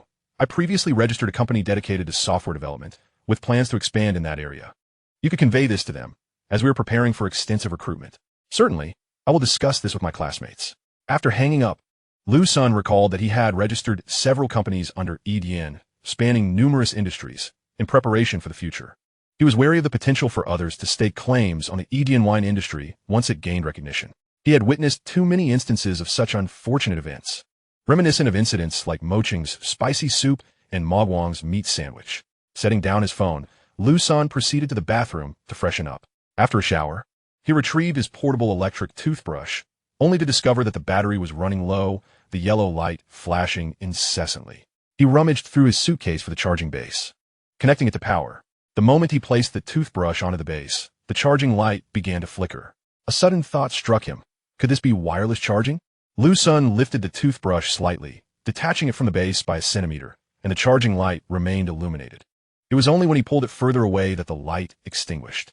Nearing the base, turn the light on, while separating it, turn the light off. After several repetitions, he crouched down, leaning in for a closer inspection, confirming that it indeed operated wirelessly. To his surprise, he had been using this electric toothbrush for several years without realizing it employed wireless charging technology. This seemed rather understated. While mobile phones flaunted wireless charging capabilities through an abundance of advertisements and influencers, this appeared merely as a gimmick. He had previously wondered why the pedal phone did not feature wireless charging. The audacity of certain brands to deceive consumers is astonishing, charging exorbitant prices for wireless chargers. Nevertheless, high prices are not unusual. Even a simple thimble can cost tens of dollars. Liu Sen shook his head, recognizing that such consumer choices are voluntary. Gazing at the wireless charger before him, he began to examine its attributes. Electric toothbrush, wireless charging, level 1. To his astonishment, it displayed a level. Though Liu Sen did not dwell on it, he promptly adjusted the level from 1 to 10, seeking knowledge. Instantly, a torrent of information surged into his mind, overwhelming him. This influx was markedly different from previous experiences. Past knowledge acquisition felt like a gentle stream, whereas this was akin to a roaring river, turbulent and powerful. The relentless surge assaulted his mind, but thankfully his physical constitution had been enhanced tenfold, enabling him to withstand the onslaught. Enduring the waves of pain in his mind, he meticulously organized the received information, which took some time to stabilize. Upon reflecting on the insights he had gained, Liu Sen could not suppress his astonishment. It was truly incredible. The current state of wireless charging seemed primitive, with the technology at level 1 far beneath the baseline. According to the information in his mind, level 1 could achieve wireless transmission within a 10-kilometer range, with subsequent levels demonstrating exponential advancements. This was a prime example of cutting-edge technology. Wireless charging hardly sufficed to encapsulate its nature. It should be termed wireless power transmission technology. The information in his mind represented a seismic leap in advancement, incomparable to rudimentary wireless charging. This technology poses no harm to the human body, and all metrics within the information are significantly below both international and domestic technical standards. It appears that this will serve as the cornerstone for Liu Sen's future endeavors in technology, paving the way for a revolutionary leap centered around wireless power transmission.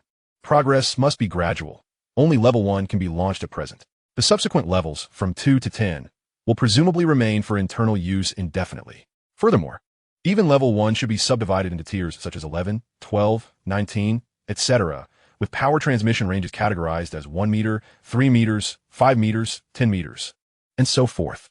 The research into this technology is expected to be time-consuming, necessitating a substantial recruitment drive. Fortunately, the preliminary level, with its clear research direction, should be relatively straightforward to develop, though the latter stages may require considerable time. Talent is indeed scarce. Recruits from schools are often novices lacking experience, and poaching from other enterprises is impractical. Liu Sen's EGN Electronic Information Technology Company remains a mere shell, no matter how enticing the promises may be. Potential recruits might perceive it as a ruse, and a high salary alone will not suffice to attract them. He realized that perhaps he should leverage the resources of Petal, considering their abundant talent pool. Of course, when discussing this with Ren Lao and Yu Dazue, he must frame it as assisting them in addressing personnel challenges. Many of their employees are overqualified or have been phased out, all of whom Liu Sen's company could readily accommodate. The seasoned professionals, even those deemed surplus, are unlikely to be lacking in skill. His company can afford to employ them. Moreover, his unique abilities suggest that the more individuals he has, the better. Diverse ideas lead to greater innovation. As long as there is even a slight possibility in an employee's concept, his influence can significantly enhance it, transforming the improbable into the possible. Much like how this rudimentary wireless charging technology can evolve into something remarkable. After a considerable period, the two women finally arose to wash and prepare. Following breakfast, they returned, still appearing somewhat lethargic. Liu Sen accompanied them in resting until noon. After dining, he took Liu Ying and Yin Dan to the Petal Company. Chapter 54, Talent Acquisition. Liu Sen made his way to Mr. Ren's office, engaging in extensive discussions, particularly emphasizing his desire to deepen their collaboration, especially in the realm of talent acquisition. Mr. Ren, could you facilitate the transition of some of your retiring personnel to my company? Liu Sen proposed, providing insights into the operations of EGN Electronic Information Technology Company, which will be receiving these individuals. He further elaborated, it is imperative that all personnel relocate to Rongqing for work, with salaries comparable to or even exceeding their previous compensation. Liu Sen's insistence on relocating everyone to Rongqing stemmed from necessity. He needed to consolidate his team for unified technological research and development, as effective communication could only occur when the team was physically together. Once the company flourished to a more advanced stage, the requirement for all personnel to be in Rongqing would no longer be necessary. Drawing inspiration from Huaban, the plan was to establish independent laboratories in various regions across the country, particularly in areas abundant with talent from renowned universities, allowing researchers to conduct their studies autonomously, reporting their projects in progress monthly, quarterly, and annually. At that juncture, Liu Sen could select promising projects from the various research groups for refinement, subsequently providing feedback and future research directions. This approach would enable the company to swiftly achieve breakthroughs and applications in various research projects. Mr. Ren expressed his satisfaction with Liu Sen's proposal regarding talent collaboration, eagerly agreeing to EGN's reception of their personnel, acknowledging that these individuals were indeed contributors to Huaban's success. Despite the necessity to let some of them go, the ethos of Huaban's corporate philosophy compelled them to make such difficult decisions to ensure survival and progress. Otherwise, they could not have achieved their current stature as industry leaders. Arson, I am delighted that you can accommodate our personnel, and I will ensure that our HR communicates effectively with them, Mr. Ren remarked, his face adorned with a smile that soon turned serious as he addressed Liu Sr. Have you contemplated the potential repercussions of accepting such a large number of our employees? Liu Sen nodded solemnly, acknowledging the gravity of the situation. He understood that integrating numerous Huaban employees into EGN could pose challenges. Many might associate EGN with Huaban, possibly even dubbing it a mini Huaban, which could easily attract scrutiny from foreign companies in the initial stages. Mr. Ren articulated his concerns clearly, but Liu Sen was undeterred. His primary market was domestic, and any international expansion would be a natural progression. Should foreign entities resist or impose restrictions, he would forego the international market. The company's technology was resilient against suppression, and it was foreseeable that even without any ties to Huaban, they would eventually face challenges from the Lighthouse Nation, as any company that reached a certain level of success was bound to encounter such obstacles. In today's landscape, It was almost a prerequisite for a high-tech company to have experienced some form of pressure from the lighthouse nation. As for the potential label of Mini Huaban, Liu Sen mused that it might even bolster the company's reputation and attract talent in the early stages. Once the company surpassed Huaban in strength, such a designation would naturally dissipate. After establishing a preliminary framework for collaboration, Liu Sen took his leave, accompanied by Yu Daze, to sign and collect a set of wireless charging engineering testing equipment. Upon departing from Huaban, they returned to the hotel, where, anticipating their imminent separation, they engaged in prolonged conversation before resting for the night. Awakening around noon the following day, Liu Sen and Liu Ying hurriedly freshened up before leaving the hotel for the airport, while Ying Dan remained behind to finalize the registration and acquisition of the new materials company, as well as to liaise with Huaban personnel. As Liu Sen and Liu Ying exited the plane, they were greeted by Liu, who dashed over and leaped into Liu Sen's embrace, nuzzling her little head against his chest. Liu Sen gently lifted Liu's chin and planted a kiss on her forehead. With so many people around, you're not shy? He teased. Not at all, she replied, though her gaze discreetly scanned the surroundings. Relieved to find that no one was paying attention to her, before she stuck her tongue out playfully at Liu Senator, observing the adorable and somewhat naive Liu. Liu Sen couldn't help but affectionately pinch her chubby cheeks. Liu Ying stood by, smiling as she watched their playful exchange. At that moment, Liu swatted Liu Sen's hand away, exclaiming, Brother Sun, you keep pinching my cheeks. You're going to make them round. She then clung to Liu Ying's arm, shaking it. Sister Ying, I missed you. Liu Ying reciprocated with a warm embrace, expressing, I missed our little bundle of joy as well. As they chattered jovially, they arrived at the parking lot, where Liu Sen opened the trunk to stow away their luggage. Liu, where's your car? He inquired. I didn't drive. I took a cab, she replied. Then let us get in, he said, adjusting the car's data settings tenfold, mindful not to alter the speed, as he certainly did not wish to accelerate to an alarming 1,000 kilometers per hour. Such a speed would be ludicrous and could lead to severe repercussions if caught. Soon, they returned home, and upon seeing the familiar comforts of his abode, Liu Sen sighed. Appreciating the freedom and comfort it provided, he unboxed the previously ordered wireless charging phone and, after greeting Liu and Liu Ying, entered the studio. Eager to discern the distinctions between this device and an electric toothbrush, after making some adjustments and acquiring knowledge, he discovered that the two wireless charging technologies were fundamentally similar, with only minor differences in detail. A wave of frustration washed over him as he considered the marketing hype surrounding such products. Many were entranced by the allure of wireless charging, flaunting it as a status symbol. Moreover, he noted the plethora of sensing lights available online, which employed similar technology, illuminating without direct electrical connection. He then picked up the testing engineering machine obtained from Huawei for an upgrade, acquiring knowledge that revealed substantial differences between the two technologies. The combination of both would streamline the research and development process, and he was confident that, with adequate personnel, they could achieve results within a month. Liu Sen's initial goal for the first generation was a range of 3 to 10 meters, thereby ensuring practical applicability. Setting aside his current tasks, he exited the studio and entered the study, selecting several books on electronics from the shelf to enhance his understanding. He recognized the necessity of familiarizing himself with relevant literature to better integrate his knowledge and comprehend which concepts were feasible according to current academic theories and technological capabilities. Meanwhile, in the kitchen, Liu Ying and Liu had just finished organizing their luggage and sorting through their clothes for washing. Sister Ying, didn't Dan Jie come back with you? Liu finally posed the question that had been on her mind since the airport. I thought you could hold that in. Liu Ying chuckled as she responded. She has some matters to attend to and will be managing the newly established company over there. Oh, so we're going to be apart? Liu's demeanor shifted, her eyes glistening with unshed tears. Separation is inevitable. We can't always be together, Liu Ying replied, pausing her vegetable washing to embrace Liu. It's not a permanent parting. She won't be there for long. Once everything is on track, she'll find a reliable manager to oversee things. Liu nodded, understanding that as Liu Sen's ventures flourished and the number of enterprises increased, everyone would inevitably become busier. Having spent over 2 years together, sharing meals, living and working side by side, their bond is undeniably profound, rendering the superficial camaraderie often seen online as a mere insult to their relationship. The brief separation evokes a sense of melancholy, a sentiment she anticipated when she assumed control of the Mulin Sun milk tea business. Her continued presence here is primarily due to the current operational focus of the milk tea store being in Rongqing and Jinling. As expansion plans unfold, It is inevitable that they will traverse the entirety of China.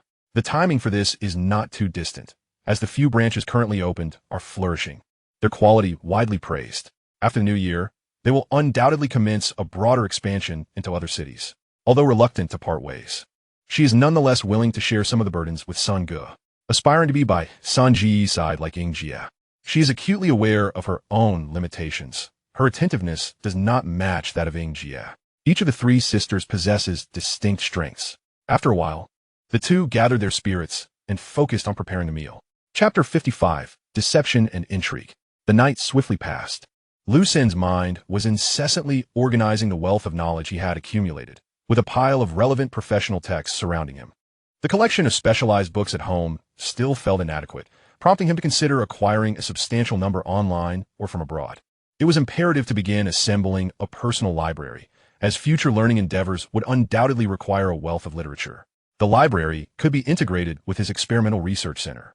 Only by completing these tasks could he better coordinate the personnel received from Huaban. Establishing suitable accommodations, a research and development center, and a learning space is crucial for recruiting more research talents through collaborative efforts. In the temporary office of Edian Distillery, Liu Sen and Deng Yaluan sat on the sofa, sipping tea and engaging in conversation while playing a game on their phones. After finishing a round, Deng Yaluan put down his phone and said, Son, if you have something to discuss, just say it directly. Dragging me into a game chat first thing in the morning is really not ideal. I'm quite busy expanding outward. Deng Yaluan looked at Liu Sen with a hint of exasperation. He had already enjoyed 2 cups of tea and played a game, even taking a trip to the restroom. The company was bustling, with every department buzzing with energy. The growth was explosive, with numerous new hires joining and many employees being promoted. A significant factor was the generous salary and bonuses being offered. For a newly established company aiming to expand its operations nationwide in a short span, especially in the realm of manufacturing, the workload was immense. The sales department, under Deng Yaluan's leadership, was the frontline force, recently onboarding many new recruits for training, with plans to distribute them across the country within a week based on their training progress. Yaluan, I can see you're quite fatigued, so I thought I'd give you a break, Liu Sen remarked. Not at all tired. I'm here to support you, and I must perform well. I don't want to betray your trust, Deng Yaluan replied. Is that so? Then how about I increase your responsibilities and make you the general manager? Liu Sen responded, instantly invigorated by Deng Yaluan's earlier declaration of being unburdened. What? Are you joking? What will you do then? Deng Yaluan exclaimed, somewhat astonished, thinking Liu Sen was jesting. This will be under your purview. I have other matters to attend to. The future product iterations and research of the company require my attention, Liu Sen stated earnestly. But I can't handle that alone. Deng Yaluan, recognizing Liu Sen's seriousness, pressed his temples in frustration. Yaluan, I have faith in your capabilities. It's settled then. Consider it my trust in you, Liu Sen declared, sensing he had ensnared his friend in this unexpected commitment. Liu Sen chuckled at Deng Yaluan's response. Who told you to be my brother? I'll announce your appointment in the afternoon meeting. All right, is there anything else? If not, I'll get back to my work. Deng Yaluan inquired. Nothing more. By the way, I'd like to invite you and your wife to dinner at my place this weekend. Understood, Deng Yaluan replied before exiting the office. As Liu Sen observed Deng Yaluan leave, he contemplated for a moment before sitting down at his desk. Yingya, please tidy up and call Jin Shuya in, he instructed. Certainly, Liu Ying responded, promptly organizing the area before stepping out of the office. A few minutes later, a knock echoed at the door. Liu Ying opened it, ushering Jin Shuya inside. Please have a seat. I need to discuss something with you. Liu Sen indicated towards a chair across from him. Of course, Jin Shuya, dressed elegantly in office attire, sat gracefully opposite Liu Senator. The matter at hand is that, due to the diverse nature of the company's operations, certain processes have become rather cumbersome, particularly in terms of finance and management. Thus, I am contemplating the establishment of a group company. You will continue to oversee the financial aspects, and for now, take on the additional responsibilities until a suitable candidate is found to assume your position, Liu Sen explained. Jin Shuya, though slightly taken aback by the abruptness of the proposal, had anticipated such a move. Given the multitude of enterprises involved, group management would indeed facilitate operations, particularly in financial transactions. However, she did not expect the initiative to be implemented so swiftly. This poses no issues. After all, it reflects your trust in my abilities, Jin Shuya affirmed confidently, exuding the aura of a formidable woman. Shuya, in light of the planned establishment of the group company, we are in dire need of talent. Do you have any recommendations? Liu Sen inquired, noting the deficit in human resources. Previously, Dan had been handling HR responsibilities, but now she was engaged with the coordination of Huabon's operations and the new company's establishment. Likewise, Liu was balancing her role as the administrative manager of Distillery. And once the group was formed, a comprehensive management department would be necessary, making human resources critically scarce. Furthermore, as a group, it would be essential to establish a legal team, given that his company would inevitably engage with a myriad of industries and patents, making such support indispensable. Liu Sen pondered this situation, feeling overwhelmed by the rapid expansion of the company's operations across various sectors.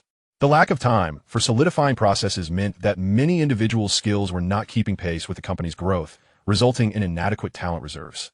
However, time waits for no one, and Liu Sen was unwilling to delay, especially during this transformative period in the global landscape. He wished to contribute to this change, both for personal and national interests. If he possessed no capabilities, it would be one thing. But since he had the means to steer this transformation in a direction beneficial to the nation and its people, he would not merely focus on his own interests. Liu Sen firmly believed that like-minded individuals attract one another. With Jin Shuyu's strong and capable demeanor, it was reasonable to assume that she had acquaintances of similar caliber. I do know a few talented individuals. However, they're all currently employed at large enterprises. I'm uncertain if they would be willing to join us.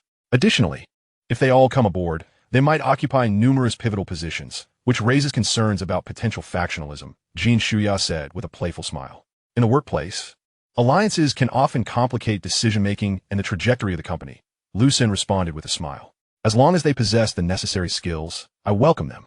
Liu Sen was unperturbed by such potential dynamics. After all, his company was privately owned, and he held complete control, enjoying absolute authority. The crux of the company lay in technological advancement and patents, which remained firmly in his grasp. The company is merely a shell, readily capable of starting anew at any moment. I shall reach out to them and ascertain their thoughts, Jin Shuya remarked with a smile.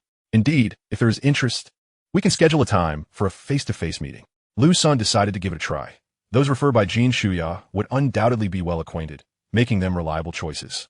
Even if no one was willing, it posed no issue, as he could always seek talent through a headhunting agency. In the management group of the company, Liu Sen sent a message announcing a meeting at 2 p.m., requiring the attendance of all managerial personnel. At the designated hour, all mid to senior level executives arrived 10 minutes early, engaging in conversation about the company's recent developments, their faces adorned with smiles. With the sound of footsteps, Liu Sen entered the meeting room alongside Liu Ying. Chapter 56, Development. Within the meeting room, Liu Sen surveyed the seated mid to senior level managers and stated, "The purpose of today's meeting is to announce several important matters, which will be conveyed by Manager Liu." Liu Ying activated the projector, and due to the company's rapid growth and the swift expansion of its affiliated businesses, it was decided, after careful consideration, to appoint Deng Yaluan as the general manager of Yidian Liquor Company and concurrently as the sales department manager until a suitable successor is found. Kai Chongqing was appointed as the deputy general manager of Yidian Liquor Company and the director of Yidian Distillery. "Let us extend our congratulations to them," Liu Sen declared, leading the applause that followed. Although the sudden appointments surprised the managers, they joined in the applause, recognizing the capabilities of Deng Yaluan and Kai Chongqing. "I will provide relevant research directions and insights for the development of new products at Yidian Liquor, but the actual research and development will depend on everyone's efforts," he continued, announcing the expansion of technical research personnel and encouraging internal recommendations for talent to be assigned to related sister companies. For example, if someone recommended a finance professional, an administrator, or a human resources personnel, the company would cover transportation costs, and once hired, the recommender would receive corresponding rewards based on the company's talent grading. 1,000 yuan for technical personnel, 2,000 yuan for senior technical personnel, and above 5,000 yuan for research personnel. Basic management would earn 5,000 yuan, middle management 10,000 yuan, senior management 20,000 yuan, and top-tier personnel 50,000 yuan. This reward scheme was communicated to all employees via email. After announcing these matters, Liu Sen departed the meeting room, allowing Deng Yaluan to commence his inaugural speech. In the ensuing period, Liu Sen diligently studied wireless power transmission technology, took time to interview management personnel from other companies, and collaborated with Uncle Gene and government officials to establish the company's headquarters and research laboratory. This period proved to be even busier than before, not only due to the multitude of tasks, but also because Dan and Liu were preoccupied with their respective endeavors. After his daytime responsibilities, Liu Sen would frequently video call Dan in the evenings to discuss her work progress and share life updates, deepening their connection and alleviating their longing for one another.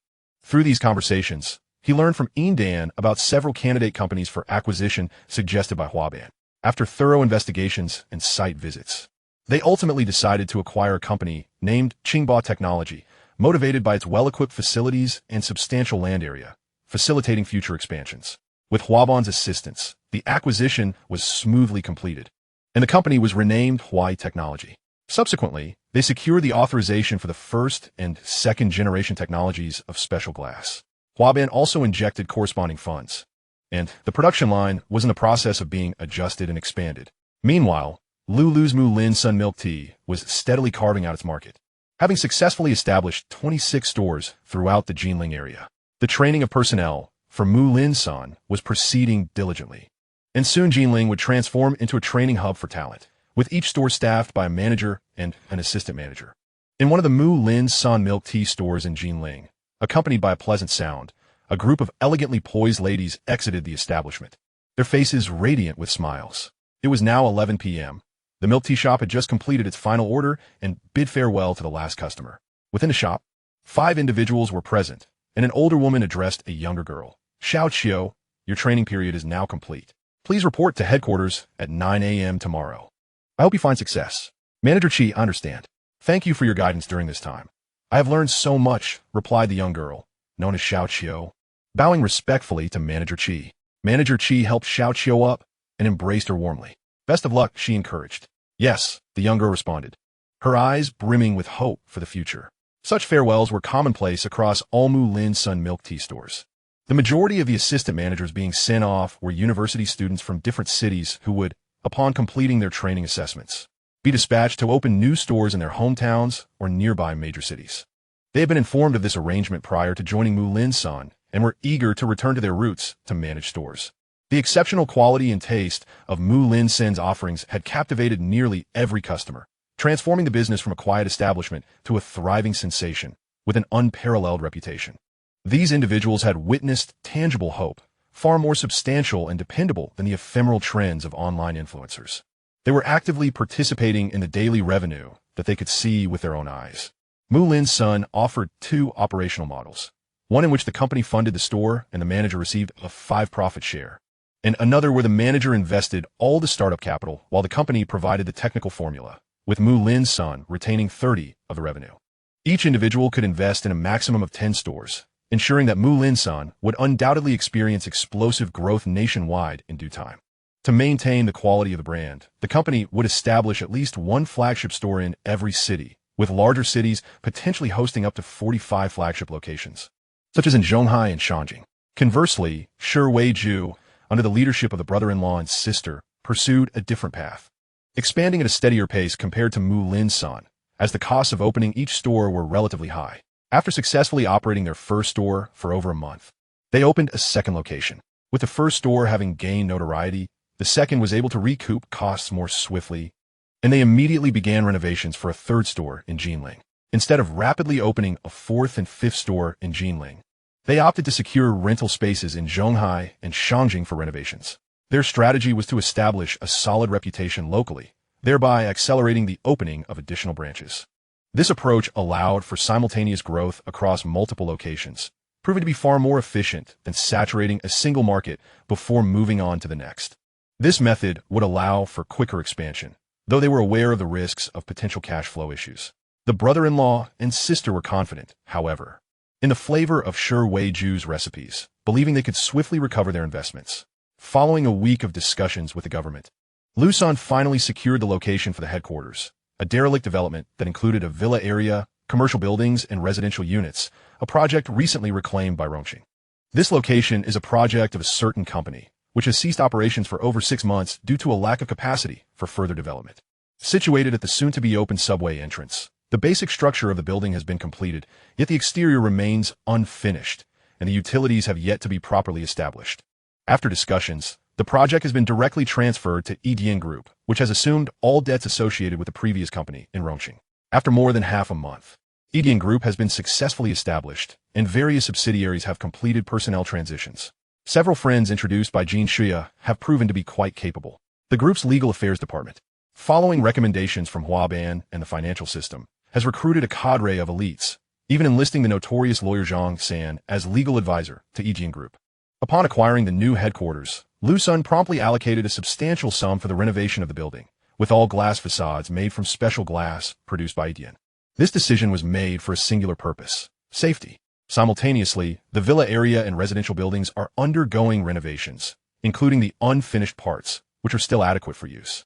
A portion is being reserved for future experiments, which will also serve to better promote his company. Over the past 2 weeks, the collaboration with talent sourced through Huaban has progressed steadily, with over 200 professionals in electronic information and related fields agreeing to join Yijian in Rongqing. In truth, many more individuals have been discouraged or dismissed during this period, but numerous candidates are reluctant to work for an obscure company located in a small city, a place that 95% of the nation has never heard of. Locals might mistakenly associate it with Jinling. The contract for the 200-plus recruits have been finalized, and they await the completion of the Rongqing headquarters and research laboratory before commencing work. In the meantime, they are enjoying paid leave at home. Liu Sen has made significant advancements in wireless charging technology research, confident that he can complete the first version of the first generation of research within another month. After changing out of his work attire and taking a quick shower, he left his workspace. In the kitchen, Liu Ying, busy with preparations, greeted Liu Sen, saying, "Brother Sun, I've just received information from Yi Zhongyu of the project engineering department.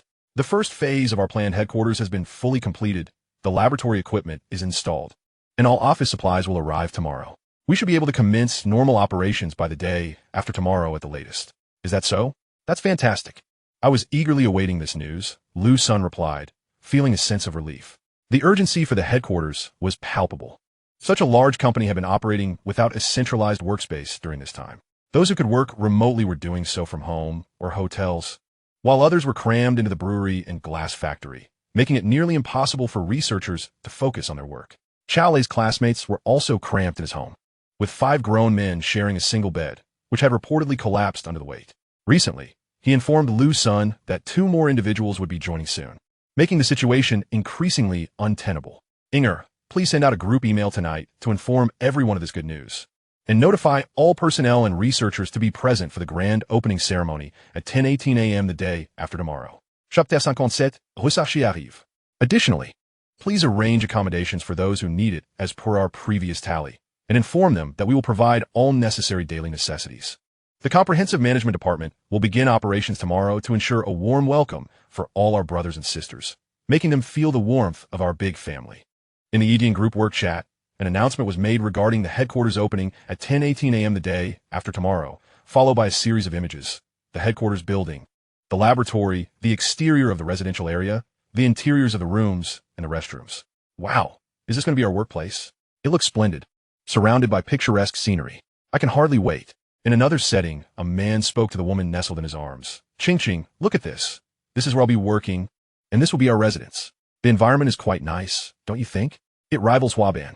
Liu Teng, formerly a technician at Huaban, was part of this group of retirees who accepted Yijian's recruitment offer. He and Qing had been in a harmonious relationship for 3 to 4 years. However, they had spent a significant amount on medical treatments for their ailing parents, who ultimately passed away. They had sold their previously purchased home for medical expenses and were now living in company-provided accommodations, while Liu Teng had been staying with Qing during his transition period. Yet, it is a small city. Can this enterprise be trusted? "I have never heard of it," the woman replied, having researched the company, Yijian Electronic Information, which had only recently been established. She harbored serious doubts regarding its legitimacy, recalling news reports about certain companies that utilized shell corporations to recruit individuals, only to collapse without any obligation to compensate former employees. It should be reliable. Otherwise, Huaban would not have recommended it so fervently. They have no reason to deceive us.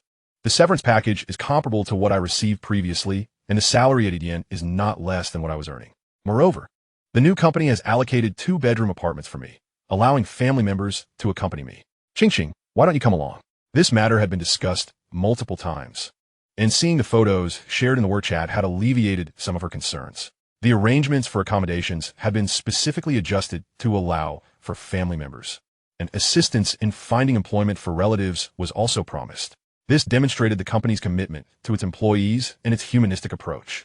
Liu Sen's enterprise operates in diverse sectors, expanding rapidly and offering numerous job opportunities, with a plethora of upstream and downstream enterprises providing many positions.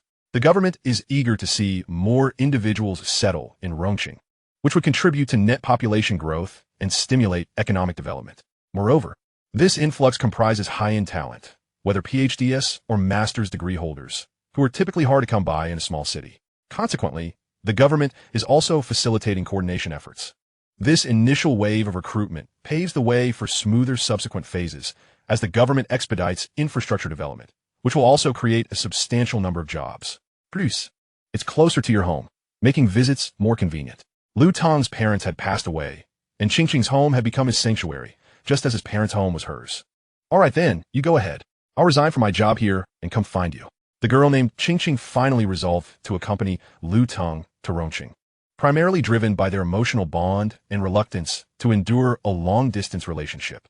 Similar conversations were emerging in many households, with families filled with anticipation yet tinged with trepidation about the new environment. One by one, they booked flights or high-speed train tickets online, sending the relevant information to the company as instructed by Edian's comprehensive management department. The next day, upon arriving at the airport just past 1 o'clock, Liu Tong stepped out of the terminal to see a banner erected in the distance, proclaiming, "Edian Company welcomes you." Liu Tong, with his luggage in tow, made his way forward, where he was greeted enthusiastically by several staff members. Among them was a supervisor who inquired about his information, registered him, and assigned a dedicated individual to assist with his baggage to the awaiting vehicle. During the journey, Liu Tong learned that he was part of the 8th batch of arrivals. The company had meticulously compiled the travel information of all personnel and divided it into numerous groups. He belonged to the 8th batch at the airport, with similar arrangements at the high-speed train station as well. His batch was complete with the arrival of one more individual, and they were expected to wait for about 10 more minutes. Upon boarding the luxurious coach, they found 5 or 6 others already aboard, only one of whom seemed somewhat familiar, while the rest were strangers. After some conversation, he discovered that the familiar face also worked at the pedal headquarters, while the others hailed from various research bases, all having just landed from their flights, with the longest wait being around 20 minutes. The group engaged in discussions about their new company, during which one individual surprisingly demonstrated some knowledge about the organization. This person, an aficionado of fine spirits, had sampled the tenfold liquor from Edian Distillery, and it was only after inquiring about the reception earlier that he realized they were all under the same ownership, belonging to the Edian Group.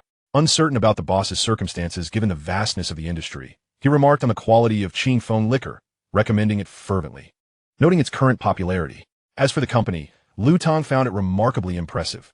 The salary and benefits were quite generous, especially since they were new hires, yet their compensation was already comparably elevated. Furthermore, the company was willing to assist with family employment issues, a rarity among enterprises. Indeed, there is uncertainty about future prospects, as a lack of capability would surely lead to dismissal. All present were competent individuals, yet many were at an age where their vigor was waning and the capabilities of their family members could not be assured. Liu Tong had inquired, and the employment of family members would be based on their prior work experience, with only interview opportunities offered for those wishing to switch industries, with no guarantees of employment. From what he gathered, this batch primarily consisted of spouses, partners, or children, with no elderly relatives included. Naturally, the elderly would prefer to roam freely. The group continued to exchange information until the last individual boarded the vehicle. At that moment, a staff member announced, "The 8th batch has now convened. The vehicle is about to depart for the company. The journey will take approximately 1 hour. Is there anyone who needs to use the restroom?" Upon confirming there were no such requests, he instructed the driver to commence the journey and added, "There are snacks and water available on the bus. Feel free to take some, or let me know if you need assistance. The company cafeteria will be serving meals throughout the day, so you can eat once we arrive." He gestured towards the snacks and drinks situated at the front of the bus. Liu Tong had initially thought these provisions were brought by someone, only to discover they were provided by the company, along with arrangements for proper meals. The vehicle soon arrived at the company's entrance, where 2 robust security personnel in uniforms awaited, ready to escort them in an electric patrol vehicle. "Greetings, colleagues. I am a security officer of the company, and I will now take you to your accommodations," one of them stated before transporting them to their lodging. Liu Tong noticed the security staff carried a handover sheet with their names and assigned addresses. As they admired the lush greenery of the park, reminiscent of the images they had seen, they arrived at the entrance of a building. One of the security personnel led them inside, where they entered a lobby featuring a reception desk and several individuals seated behind it. One staff member verified the handover list and, taking a set of keys, directed them to the elevator. "Welcome. I'm the property manager of this building. Our office is located on the first floor, and for any issues on the upper floors, such as water and electricity supply or maintenance, you may contact us for assistance," he explained.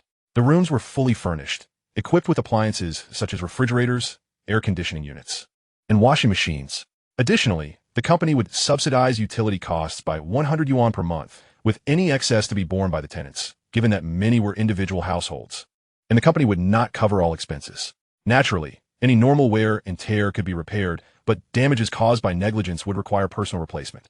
The property manager succinctly outlined these arrangements, adding, "However, I trust everyone will cherish and take good care of these accommodations, especially since any employee who works here for 15 years will gain ownership of their residence." Edian Company is known for its commitment to talent, offering each employee a choice to either claim a property or opt for a cash equivalent at a discounted rate based on the current market value. The newly arrived individuals were quite pleased with these provisions. After their experiences throughout the day, their initial apprehensions had settled. Once they received their keys, each took photos, and even those not prone to sharing on social media found themselves posting updates, marking the beginning of Edian Company's rising reputation within the technology sector. These developments sparked a flurry of admiration online, with many expressing envy. Soon, they descended to the cafeteria, where they enjoyed a hearty meal featuring a diverse selection of dishes, amidst a bustling crowd of fellow newcomers. While dining, they noted the cafeteria's announcements periodically inviting suggestions for improvement, emphasizing their willingness to listen to feedback on this inaugural day. After their meal, they found the suggestion box filled with numerous entries, mostly commendations, with only a few constructive remarks, such as requests for spicier dishes. As the clock approached 10 in the evening, Liu Sen sat in his new office, receiving reports from his team. A total of 216 individuals had arrived. With 167 family members expected, 96 had made it that day, and all accommodations had been arranged seamlessly. Inquiries had revealed that those who had not arrived were handling subsequent matters or choosing to observe for now. However, with the day's events concluding positively, he anticipated that the remaining individuals would gradually arrive. Liu Sen nodded in approval, noting the overall satisfaction with the cafeteria. With only a minor number of suggestions that could be promptly addressed, Liu Sen had taken a keen interest in the cafeteria, having visited the pedal cafeteria and personally recruited several talented chefs. With the opening ceremony fully prepared, Liu Sen expressed his contentment. "Everyone has worked hard these past few days. This is a pivotal moment for us. Establishing our reputation and showcasing our benefits will attract more talented individuals. Bonuses will be doubled at the end of this month." After the meeting, Liu Sen departed with Liu Ying and Yindan. Yindan reported that Huai Technology had completed its renovations and commenced production, adhering to the design specifications set forth by Petal. The newly appointed deputy manager was also a recent recruit. In recent times, Yindan had been facilitating talent collaboration with Petal Company. With the group headquarters now operational, Yindan returned to Rongqing as well. The prolonged separation and yearning erupted all at once during the night, unleashing a torrent of longing that surged and swelled with fervor. Chapter 58. The initial completion of wireless charging technology. The following day, the Edian Group commenced operations, with all personnel in attendance. At 10:18 a.m., Liu Sen, alongside municipal government leaders, ceremoniously cut the ribbon, and after a brief address, swiftly transitioned into work mode. The research team, which Liu Sen valued most, finally entered the laboratory, taking everyone on a tour of the facilities. The laboratory was adorned with an abundance of innovative glass materials, featuring a variety of colored and colorless, transparent, and opaque options. These partitions proved to be sturdier than conventional walls. Some specialized requirements would necessitate further processing on the glass surfaces with additional materials. Liu Sen commenced by delivering a report on the research related to wireless charging, elucidating the goals and expectations of the study. Upon witnessing the report, the researchers displayed expressions of incredulity. How could this be achievable? Surely, it could not be a mere castle in the air. To my knowledge, this technology still harbored significant flaws, remaining unready for commercial application after so many years. Numerous companies had endeavored to research this field, but had yet to attain success. Could a nascent company truly accomplish such improvements? The atmosphere in the conference room became lively with discourse. Observing the animated discussions among his colleagues, Liu Sen could not help but smile. He began to demonstrate all the critical junctures of the research, including future directions and the current progress of their studies. It was as though everyone glimpsed the future, each one brimming with excitement and disbelief. Soon enough, under Liu Sen's guidance, they immersed themselves in their research endeavors. This wireless power technology represented a pivotal element in Liu Sen's forthcoming development and served as the foundation for Edian's future growth, the cornerstone of his ambition to lead the charge in innovation. Rather than succumbing to the allure of reuniting with Dan after a long separation, he diligently monitored the progress of all teams, arriving early and leaving late each day. The app software was being developed in accordance with his specifications, while the electronic hardware was undergoing continual experimentation based on the previous day's concepts.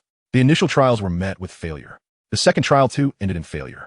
The third trial yielded the same result, and the fourth trial exhibited instability. Despite the fourth trial's unreliability, the progress made thus far ignited a wave of exhilaration throughout the laboratory. Their hypotheses and directions were indeed correct. The team's conviction strengthened, realizing that they were no longer merely following orders from their superior. The enticing prospects laid before them sparked a newfound hope, and they yearned to witness the fruits of their labor.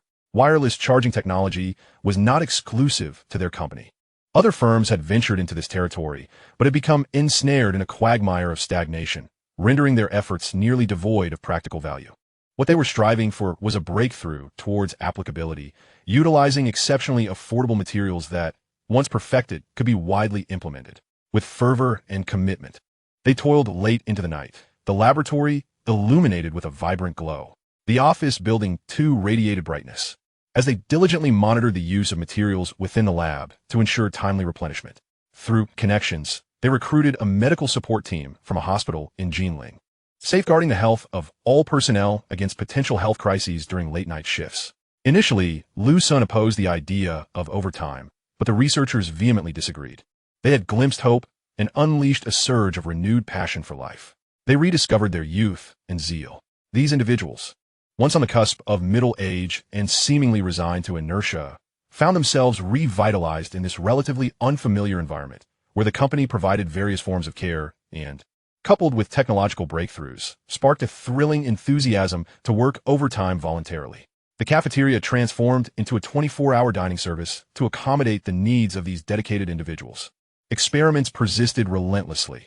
Failure was met with resilience, as they regrouped for additional trials, even conducting multiple tests concurrently. The instability transitioned into fleeting stability, which in turn evolved into prolonged stability. Short-range stable charging progressed to long-range stable charging. Energy loss decreased from 80 to 50, then to 40, 30, and finally 20. On the 2196 trial, wireless charging was successfully established, with a stable current at a distance of 3 meters and an energy loss of 2. As they began to move, the distance extended to 31 meters, maintaining stability for 1 minute with unchanged energy loss. Continuing to 32 meters resulted in a similar outcome. However, at 4 meters, the stability persisted for 1 minute, but energy loss increased to 10. Soon, the distance reached 5 meters, where any movement within that range exhibited stable performance, although energy loss had risen to 20. When the distance increased to 10 meters, the connection was severed, but energy loss had escalated to 90. Upon the results revelation, the laboratory erupted in cheers. The midterm goal of the first phase had been achieved, reaching a distance of 10 meters. The remaining objective was to minimize energy loss attributable to increased distance. Liu Peng and his colleagues embraced one another, patting each other on the shoulders in celebration. Observing the joy radiating from his team, Liu Sen felt a swell of happiness. The advancements made during this research period validated his initial vision. He could now provide both goals and research directions to a multitude of development personnel, significantly shortening research timelines. Now that his ideas had been substantiated, he envisioned recruiting a large number of researchers from various fields to conduct foundational studies and material research in advance. This would allow them to keep pace with a multifaceted transformation of research outcomes. Had the materials been adequately prepared beforehand, the first phase of research would likely have already reached completion. Once this technology is finalized and the research capabilities validated, Liu Sen, who would be financially unencumbered, would find it considerably easier to attract talent. He would beckon to those skilled individuals, urging them to join him. Time marched on, swiftly passing a fortnight, and breakthroughs in all facets of wireless charging had been achieved. Material advancements emerged, while software and electronics completed a new round of design. Under Liu Sen's guiding hand, the software underwent compression, rendering it sufficiently compact with an exceptionally streamlined interface. Security measures for packaging and encryption were also significantly enhanced. This software, envisioned by Liu Sen as a powerful tool for the future, required perfection. After the new assembly was completed, another round of testing commenced. On the 3,333rd trial, wireless charging was successfully established, with a stable current at a distance of 5 meters and an energy loss of 1. As they began to move, the distance extended to 6 meters, maintaining stable charging with an energy loss of 2. At 7 meters, stable charging persisted with an energy loss of 5. At 8 meters, the energy loss remained at 10, and at 9 meters it was 15. At 10 meters, the connection remained stable with an energy loss of 20. However, at 105 meters, the charging remained stable, incurring an energy loss of 35, until at 106 meters, the connection was severed. Researchers conducted further tests for obstacles within 5 meters. There was minimal impact, but between 5 and 10 meters, the presence of metal plates caused an additional energy loss of 10, with little effect otherwise. They also conducted electromagnetic interference tests, which demonstrated no impact within 5 meters, yet slight effects between 5 and 10 meters, leading to a marginal increase in charging loss and some instability in the connection, resulting in disconnections. Comprehensive evaluations confirmed that all metrics met the standards set by the Ministry of Industry and Information Technology. Ultimately, the research objectives were met, and the technology was deemed ready for civilian use, boasting a low cost suitable for market entry. Currently, it is somewhat regrettable that the wireless charging can only achieve a maximum power of 30 watts. A notable drawback is that it facilitates only one-to-one wireless charging. For instance, when two smartphones are connected, one must disconnect in order for the other to initiate charging. Additionally, the worry-free charging app is indispensable for utilizing wireless charging. This software functions akin to an encryption program. Activation and connection between the transmitter and receiver can only be unlocked through it. The application has been specially processed and encapsulated by Liu Sen, rendering it virtually impenetrable to anyone other than him. Liu Sen instructed the head of research and development, Qianguoli, to compile a report on this research and submit it to him, while also granting the entire R&D department a 3-day leave. Upon returning to the office, he perused the recent company reports, finding everything to be in order. The new leaders and employees in various departments were performing commendably, and the entire company operated with remarkable efficiency. That evening, to celebrate the recent achievements, Liu Sen invited the senior management to a villa for a barbecue and wine gathering. This also served to enhance communication among the upper echelons, as he had devoted considerable time to research recently. After the gathering, Liu Sen chose not to stay overnight at the villa, but returned home with Liu Ying and Yin Dan to his spacious apartment. In the vicinity of the company, there exists a villa designated as his, while all other employees reside in multi-story buildings. Nearly 100 villas remain unallocated, awaiting distribution to those who demonstrate exceptional contributions. In his heart, the apartment at 998 is truly his home, where Lu awaits his return, and he glanced fondly at the two women beside him, warmth swelling within him. Chapter 59. Optimizing Design Blueprints. In the morning, within the office of the president of Edian Group, Liu Sen was reviewing the latest marketing data, noting a significant increase in sales for Edian Winery, which was particularly encouraging. As he examined the data analysis, a smile crept across his face. It was not merely the surge in revenue that pleased him, but the growth indicators, as data from various provinces and cities showed rapid improvement, with daily sales on a rise. This evidence suggested a healthy development trajectory for the company's business, indicating substantial potential for the future. He understood the necessity of monitoring this closely, as it constituted 90% of the group's revenue, essential for the daily operations of the entire conglomerate. Although he recognized the precarious nature of such a reliance, should any issues arise, it could lead to a significant downfall. He reassured himself that this was merely a temporary phase that would soon be rectified. Presently, all profits from the glass factory were being reinvested into expanding the facility and increasing production capacity, with the remainder supporting the construction of headquarters, providing ample architectural glass. It was evident that the sales channels for the glass factory needed to be opened swiftly, primarily for police and military applications, such as bulletproof glass, blast shields, and glass for vessels and aircraft. This required both a timely opportunity and a modicum of patience, as he believed the demand would eventually manifest. Meanwhile, Huai Technology was actively collaborating on the production of pedals cover and back panel, with plans for lens manufacturing in the future, though revenue generation would take some time. Once the new pedal smartphone was launched, he was confident that other enterprises with similar needs would seek partnerships. The current wireless charging technology still required optimization. including industrial blueprint refinement and miniaturization, alongside aesthetic enhancements. After all, beautiful designs are simply irresistible. In this regard, their company was somewhat lacking, and it appeared prudent to consult with Petal Company, known for its commendable aesthetic design. The application of this technology in smartphones was the most straightforward and widely accepted. Liu Sen was acutely aware of the public struggles with battery life. He dreaded the notification, "Your phone will shut down in 30 seconds. President Liu, Minister Qian from the R&D department is here to report on his work, the secretary announced with a knock at the door. Very well, let him in, Liu Sen replied, pulling his thoughts back into focus. President, the technical documentation related to wireless charging has been compiled. Please review it and let me know if any modifications are needed. Qian Guoli presented a file. Liu Sen glanced at Qian, who still wore yesterday's attire, his hair disheveled, eyes bloodshot, yet his spirit remained relatively high, speaking with a hint of excitement in his voice. It appeared he had not slept the previous night, dedicating himself to organizing the materials. Old Qian, you should hurry home and rest. Do not return to work until you have taken a full 3-day break. Health is paramount, even in our line of work. Please have a checkup, Liu Sen instructed, picking up the phone on his desk to call his secretary. Liu Xiao, please come in and take Minister Qian to the health department for a checkup, then see him home to rest. After hanging up, he turned to Qian Guoli. Old Qian, I will accept the documents. I will review them thoroughly. Now, please follow Liu Xiao for your health check. Liu Sen examined the file for a while, finding no significant issues, and subsequently notified the Legal Affairs Department to initiate the patent registration process. He was unperturbed by the prospect of others uncovering the patent, as he anticipated that by the time they did, many years would have passed, and his technology would have evolved through numerous iterations. Furthermore, due to patent restrictions, others could only utilize it clandestinely, preventing market entry. Outdated technology posed no threat to him whatsoever. Liu Sen encrypted and stored these electronic documents directly. He proceeded to draft another document containing relevant parameters for wireless charging, such as charging power, range, stability, and energy consumption, and then encrypted it.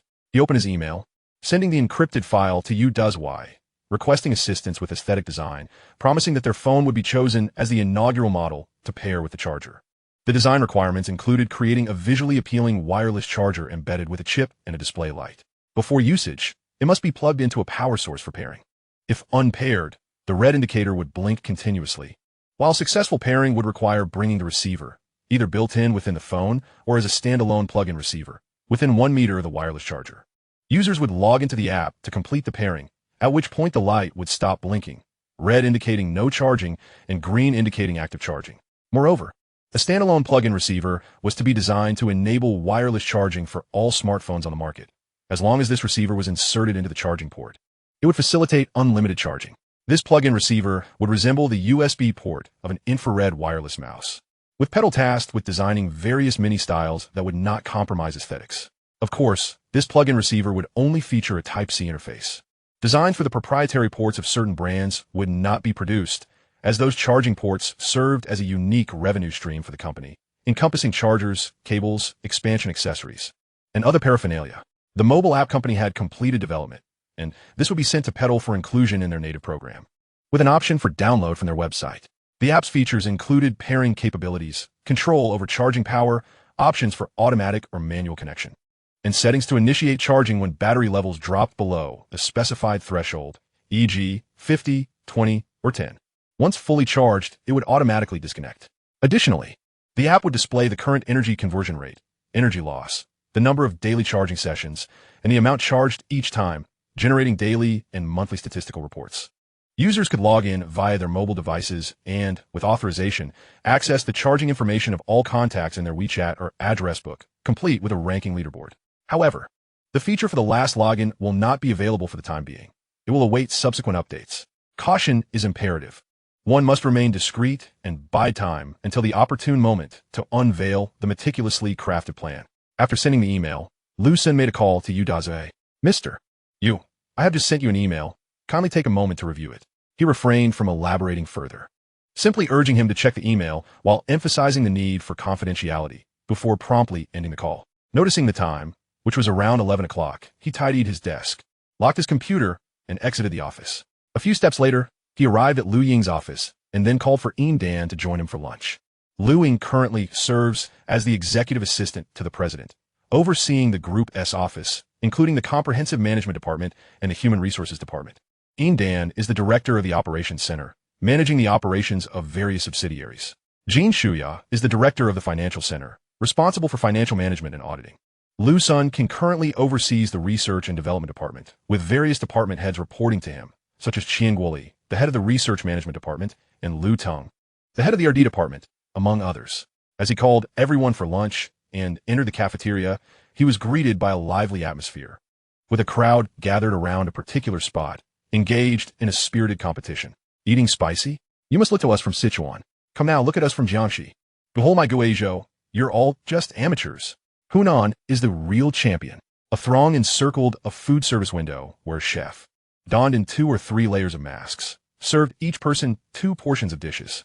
A few individuals holding their dishes sat down right at the window and commenced their contest. Observing the array of food before them, Liu Sen began to perspire. Were these dishes even edible? They seemed to be primarily composed of chili peppers, with the plates vividly crimson. In no time, the group finished their meals, all sweating profusely. Yet they were already discussing a rematch for next time. Liu Sen pondered when this particular food service window had emerged. He had not recalled seeing it on the cafeteria's opening day, where he had perused all the dishes, distinctly remembering no such fiery options. This was a newly added special window, instituted after someone suggested in the suggestion book that the food lacked sufficient spiciness, leading to the establishment of a super spicy window. Liu paused and continued. Moreover, this window is on track to become our star attraction, offering 2 new varieties of super spicy dishes daily that many are eager to try. While they are indeed delicious, numerous individuals have succumbed to defeat. The health department had reported to her that there had been a notable increase in medication usage among employees during this period, with some needing to visit regularly. Liu leaned closer to Liu Sen and whispered. Liu Sen could only shake his head in exasperation. He too relished spicy food. But resorting to medication from the health department was a step too far, especially when the behavior persisted despite warnings. He recalled a friend who once lost control over his cravings, leading to an unmentionable experience. All he could say was, "Warrior, you truly are remarkable." Chapter 60, Mobile Phone Launch. In the afternoon, within the president's office. Mr. Yu, I have reviewed everything. How can we proceed to completion? Liu Sen received a call from Yu Daze. Let us put that aside for now. What I want to know is whether the data you provided me is authentic. Indeed. You have truly cracked it? Yes. All right, goodbye. Liu Sen's expression darkened. What was this nonsensical conversation? He was abruptly cut off. On the other end, Yu Dazue remained skeptical. Wireless charging technology was under research by numerous companies, yet none had made significant breakthroughs. The challenges lay not only in distance, but also in energy conversion rates being too low or connections being exceedingly unstable. According to their engineers, transitioning from theoretical completion to practical commercial application could take at least 5 years, assuming the research progressed smoothly. Should complications arise, commercial application might remain a distant dream, potentially stalling at theoretical bottlenecks. Furthermore, the projected 5-year product would not meet the technical parameters Liu Sen had provided. After consulting with engineers and evaluating the impact of this technology on contemporary society and the company's products, the conclusion reached was immeasurable. This was due to the potential implications across various industries, contingent upon further breakthroughs in the technology. Given the rapid pace of technological advancement and the inherent complexities, a 10-year or longer timeline was anticipated. Aware of the engineers' conclusions, Yu Dazue reported the matter to Ren Lao. After discussion, they collectively concluded that the timeline might not necessitate such protraction. It could be as brief as 3 to 5 years.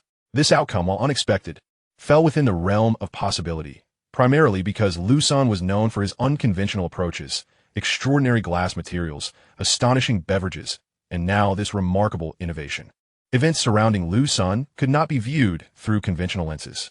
However, both men chose not to delve deeper. Liu Sen's exceptional capabilities could only serve to benefit their nation. They promptly instructed the completion of Liu Sen's aesthetic designs and various other arrangements for the imminent launch of the new mobile phone.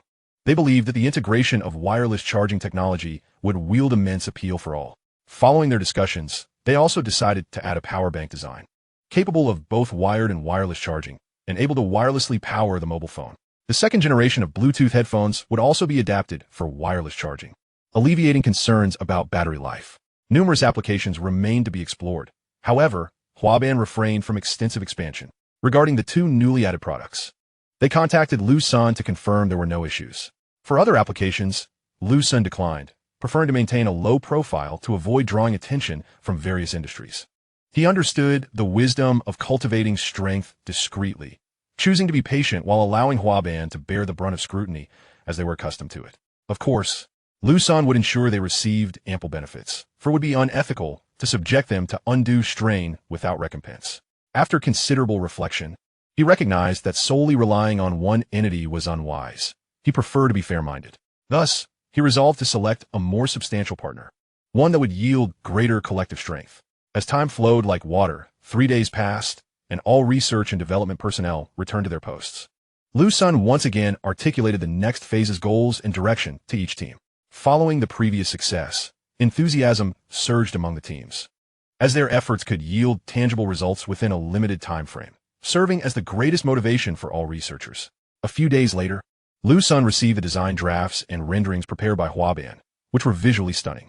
The documents contained various design proposals, including conventional styles and a charger designed as a night light, with a striking exterior crafted from innovative glass. Liu Sen did not hesitate. He simply replied, "Produce all styles." The manufacturing would be entirely entrusted to Huaban, as he had yet to establish a factory. He granted Huaban the corresponding usage rights for the patented technology, charging 20 of the sales revenue for each wireless charger produced and sold. The pricing of each wireless charger would vary based on its design and functionality. By early December, various news emerged online. Among them was a trending post titled, "Stunning News. Huaban mobile phone 5G officially returns." Upon clicking through, one could see the original poster. It is rumored that the new phone from Petal is 5G capable and has successfully conquered signal baseband technology. Netizen, is that true? Where did the big shot get this information? The original poster. This news was relayed to me by the son of my cousin S. father S. sister as friend S. wife. Various rumors are swirling, and the excitement remains unabated. This is primarily due to the imminent release date of the Petal phone, which has generated considerable buzz, prompting numerous bloggers and influencers to emerge. Regardless of their credibility, they all join the fray as the time approaches.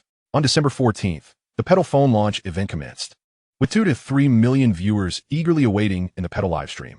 Among these individuals were fans and others, including competitors and detractors. Under the spotlight, Udazue took the stage. "Hello everyone, I am Udazue, and today I bring you the Petal Mate series, the Mate 50. During the development of the Mate 50, we faced numerous challenges and obstacles, yet we triumphed over them all to present this device to you. First and foremost, let us address the most pressing concern. Does it support 5G connectivity? I regret to inform you that, due to foreign restrictions, we have been unable to procure the 5G signal baseband. Thus, it can only support 4G. However, our engineers have devoted considerable effort to pioneering a new algorithm that ensures our Wi-Fi 6 router provides a 4G connection that rivals 5G in speed." Instantly, a flurry of comments flooded the live chat. "Petal has truly persevered. We support you. Support. 10086. We stand by domestic products." At this moment, a barrage of identical messages appeared. Regardless of the rhetoric, it is still merely 4G. Regardless of the rhetoric, it is still merely 4G. Unbeknownst to Yu Dazue, who continued his presentation, he added, "There is another point worthy of emphasis. We have utilized new material for this device. The new screen cover and backshell are crafted from innovative materials. The entire phone features a glass casing devoid of metal, and this glass casing has been treated to be slip-resistant and fingerprint-proof. This results in a lighter, thinner device that minimizes signal interference, allowing for a combined effect that enables speeds exceeding 5G. As Udazue presented, he gestured toward a lineup of phones, each resplendent in its unique color. Aren't they beautiful? But let us not be swayed solely by aesthetics. The new materials resolve persistent issues that have plagued other materials, such as fragility and susceptibility to scratches, as well as exorbitant repair costs following breakage. Our new materials impeccably address these concerns, ensuring that under regular usage, breakage will be a non-issue, whether the device accidentally falls from a table or is subjected to pressure. Therefore, we will forego screen protectors and phone cases. I solemnly promise that for the Mate 50 series, should the screen cover or backplate shatter, we will provide a complimentary replacement within 5 years." The live chat erupted once more. 666, incredible. This is fantastic. Finally, there's no need for a phone case, no fear of damage, and the bare device feels superb. Promises are meaningless, much like insurance. Before purchase, you're treated like royalty, but after, they become your overlords. Prior to acquiring insurance, everything is covered, but post-purchase, they deny claims left and right. When you seek a replacement, they tell you it was caused by user error and is not eligible for free replacement. A chorus of detractors chimed in. How would you know without trying it? Meanwhile, Udazue continued to elaborate on the phone's specifications, stating that due to sanctions, our engineers innovated on another front by employing chip stacking technology, achieving performance that stands at the pinnacle of the current market. Following this, he displayed a technical comparison on the large screen. After thoroughly presenting the phone's capabilities, he suddenly expressed great excitement, declaring, "Now, I introduce to you today's most significant breakthrough, a truly unique advantage. The Mate 50 series has resolved the issue of battery anxiety. The battery capacity remains unchanged from the Mate 40, but the major transformation lies in its support for both wired and wireless charging modes. Unlike other brands, our phone allows wireless charging within a radius of 10 meters from the charging station. Therefore, we have not included a wired charger in the packaging. Instead, we provide a wireless charger with a 30W power output." Udazue then proceeded to demonstrate the wireless charging feature, opening the app to connect and charge while showcasing it on the expansive stage, announcing that all wireless charging metrics fully comply with national standards, subsequently projecting the national verification report onto the big screen. What on earth am I witnessing? Is this black technology? Have I time traveled? A King's Return. Chapter 61, Mobile Testing. The Pedal phone launch event concluded, yet the ripples caused by the phone's debut only intensified. The new device was not yet available for sale, requiring a few more days of anticipation. The event also unveiled wireless charging headphones, though other standalone wireless charging kits were neither demonstrated nor launched. These products would not be available for 3 months, as previously agreed upon by Liu Sen and Pedal, to better enhance the sales and market share of the Pedal phone. This strategic early mover advantage is essential to capturing a larger market share, ensuring the Redmont system garners increased installations and secures its market presence, thus guaranteeing its survival. The following day, numerous phone review videos began to surface online. Hello everyone, today I present the freshly launched Pedal Mate 50 phone. An influencer named Daniu enthusiastically showcased the unopened phone box to the screen. Behold, isn't it splendid? Are you not all thrilled? Regardless of the audience's excitement, Daniu was undeniably exhilarated. He was likely the first across all platforms to conduct this review, boasting over 1.5 million followers. And this wave of attention would surely propel his follower count skyward. Moreover, the phone boasted several highlights, which he too eagerly anticipated. As the viewers observed Daniu's delay, they began to urge him on. A user named the brightest star in the sky commented in the chat, "Stop stalling, hurry, and unbox it." A chorus of voices echoed this sentiment. All right, let us commence the unboxing. Realizing the audience's insistence, Daniu hastened his motions, tearing open the seal. This is a bit tight. He grasped the phone box with both hands, beginning to shake it in an attempt to open it. After several vigorous shakes, there was still no response. Increasing his efforts, he finally managed to open the box. However, due to his excessive force, the phone slipped out and fell to the ground with a resounding thud. The entire live audience heard the sound. Daniu stood there dumbfounded, his mind blank. Who am I? Where am I? The once bustling chat filled with requests to unbox fell silent at that moment. Seconds later, an avalanche of comments flooded the screen, surpassing even the previous volume. Oh dear, the phone has met its demise. Incredible. This is truly the most spectacular fall on the internet. Daniu took a while to comprehend the situation. It's a classic case of being defeated before the battle even began. He picked up his streaming phone and filmed the entire process of retrieving his device. He examined the phone thoroughly, inspecting every angle, and to his astonishment, there was not a single blemish, not even a scratch. Look at this, the phone has survived the fall unscathed. What tremendous luck, he exclaimed, bringing the device closer to the camera for all to see. Isn't it aesthetically pleasing? Does it not radiate elegance? According to the specifications, it boasts a complete exterior of specialized glass, and the tactile sensation is delightful, akin to caressing the hand of one's first love. As he spoke, he tenderly stroked the phone, closing his eyes in a moment of bliss. Daniu endeavored to convey his feelings through his expressions. However, to the viewers in the live stream, his gestures and expressions appeared exceedingly lewd. Next, let us examine the accessories. 1 phone, 1 charging head, and 2 instruction manuals, along with a certificate of compliance. Such a meager collection of accessories. And what purpose do these manuals serve? Who among us still requires instructions for using a phone? Are we truly that dim-witted? After speaking, he casually tossed the 2 manuals aside. Now, let us power up the device. Daniu pressed the power button, and the startup screen displayed the Pedal logo alongside the red Meng system icon, quickly transitioning to the initial activation page, which was completed in no time, leading him to the phone's operational interface. Observing the home screen, he noticed the 4G icon in the upper left corner. Indeed, this is a 4G phone. He proceeded to explore the phone's specifications, noting the dual chips displayed. Petal Company faces a significant challenge. These chips are old, albeit they claim to utilize a stack technology. One can only wonder about the actual performance. Let us download a benchmarking application to assess its capabilities. He entered the App Store, initiated the download, and was astonished at the rapid completion of the process. The download speed was impressive, seemingly faster than the previous 4G, but how does it compare to 5G? Before long, the benchmarking results emerged, hovering around 1 million, comparable to the data from other leading manufacturers. It seems the stack technology proves effective. This result is commendable. However, I cannot help but feel concerned that the limits of Petal's stacking technology are finite. After all, they have no one to fabricate their 3-nanometer designs, while other companies continue to advance and produce next-generation chips. Even they employ stacking technology. How can Petal possibly compete? At this point, Dinyo's mood darkened. As a proud citizen of Huaxia, he yearns for all things from his homeland to rival, if not surpass, those of the West. This sentiment resonates deeply among his compatriots. In their eyes, there exist but two nations, Huaxia and the foreign lands. Everything must be compared. The majority of viewers in the live stream shared this mentality. Yet, amidst the crowd, a few trolls began to bombard the chat with disparaging remarks. This scythe is excellent. Yet another opportunity to fleece the masses. Is this stacking technology merely a glorified handwarmer? Shut up, you keyboard warriors. At least Petal Company is striving against the enemy's blockade. Dinyo chose to ignore the trolls, aware that any rebuttal would only fuel their fire. Alright, let us proceed with the next test, the wireless charging feature. He plugged the freshly unboxed charger into the socket, glancing at the phone's battery display, but received no response. What's going on? No reaction? Could they be deceiving us with false advertising?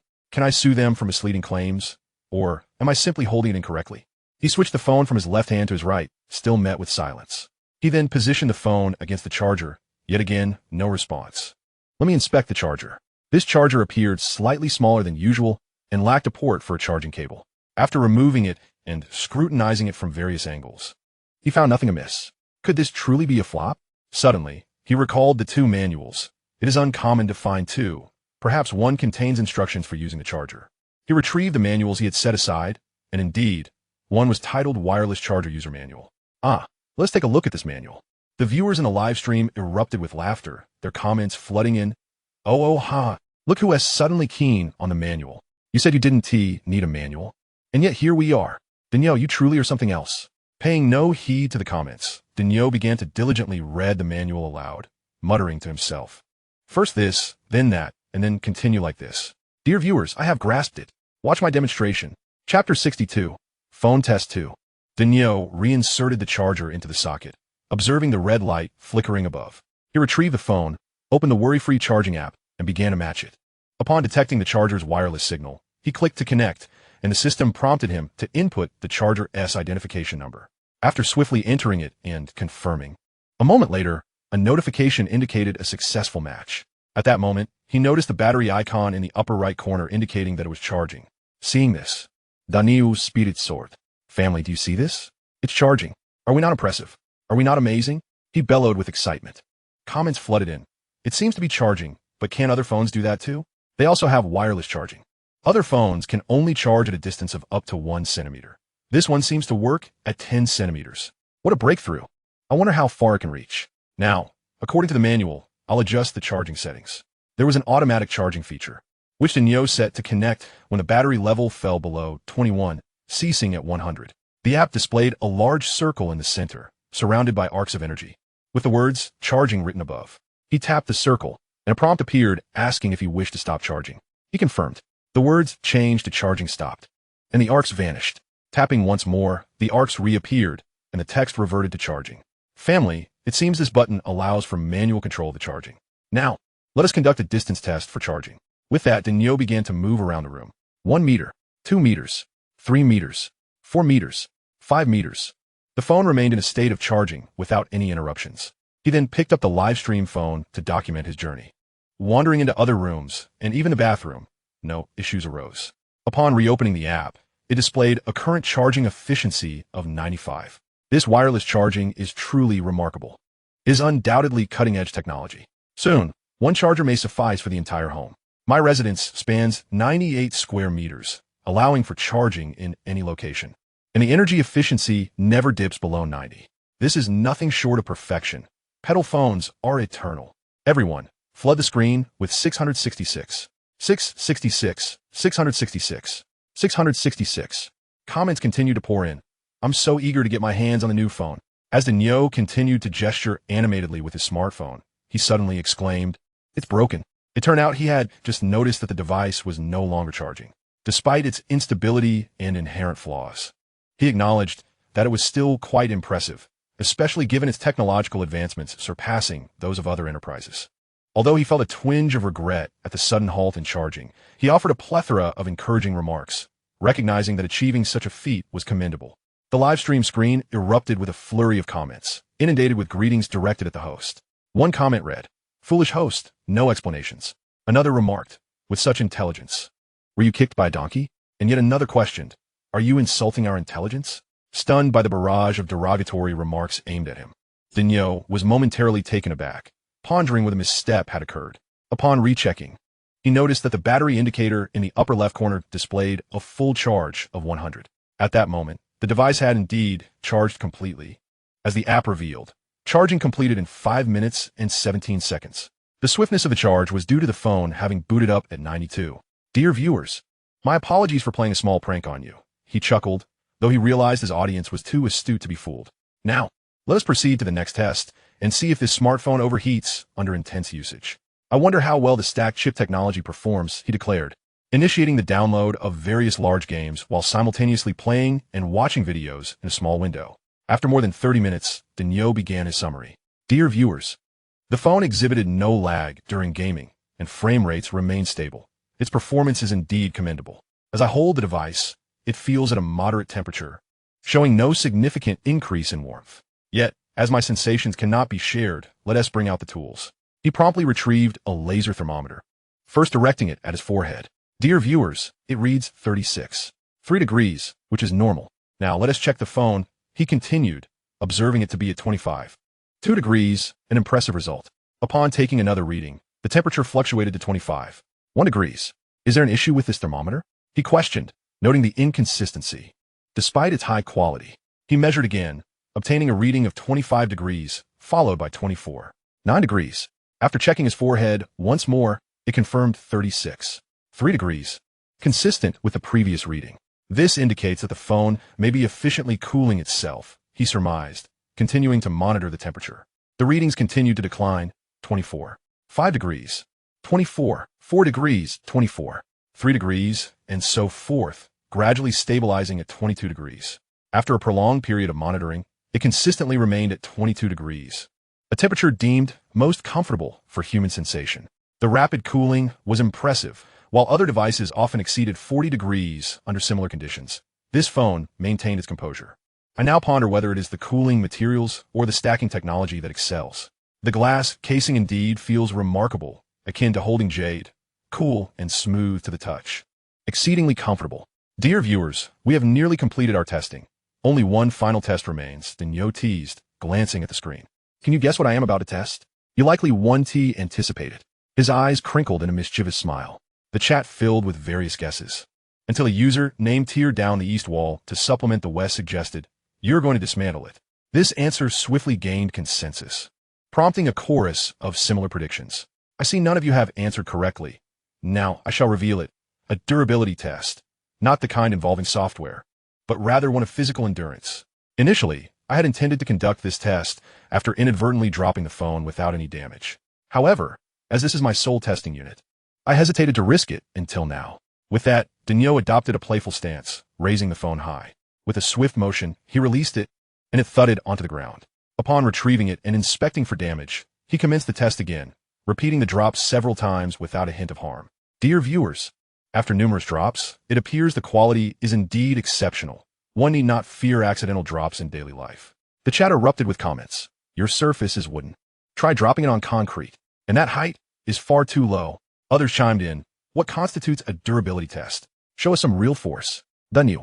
slightly amused by the viewer's reactions, responded, "I wish to avoid excessive brutality, as this is the first phone review online, and it holds sentimental value." With determination, he added, "Since you insist, I shall not disappoint your enthusiasm, but I do hope for your support in return to fuel my motivation." He ventured into the living area, where the marble floor awaited, selecting a suitable spot. "Watch closely. Here I go," he proclaimed, tossing the phone with purpose. It hit the ground with a thud, bouncing slightly before coming to rest. The sound startled his slumbering dog, who briefly opened its eyes before returning to sleep. Daniel picked up the phone to inspect it once more, finding no damage. He then tossed it higher, letting it fall again. The dog, roused once more, stood up, eyes wide with confusion as it seemed to question Daniel's antics. "Woof!" It barked, as if inquiring, "What are you doing?" Ignoring the dog, Daniel meticulously checked the device before showing it to the camera, confirming the absence of any scratches.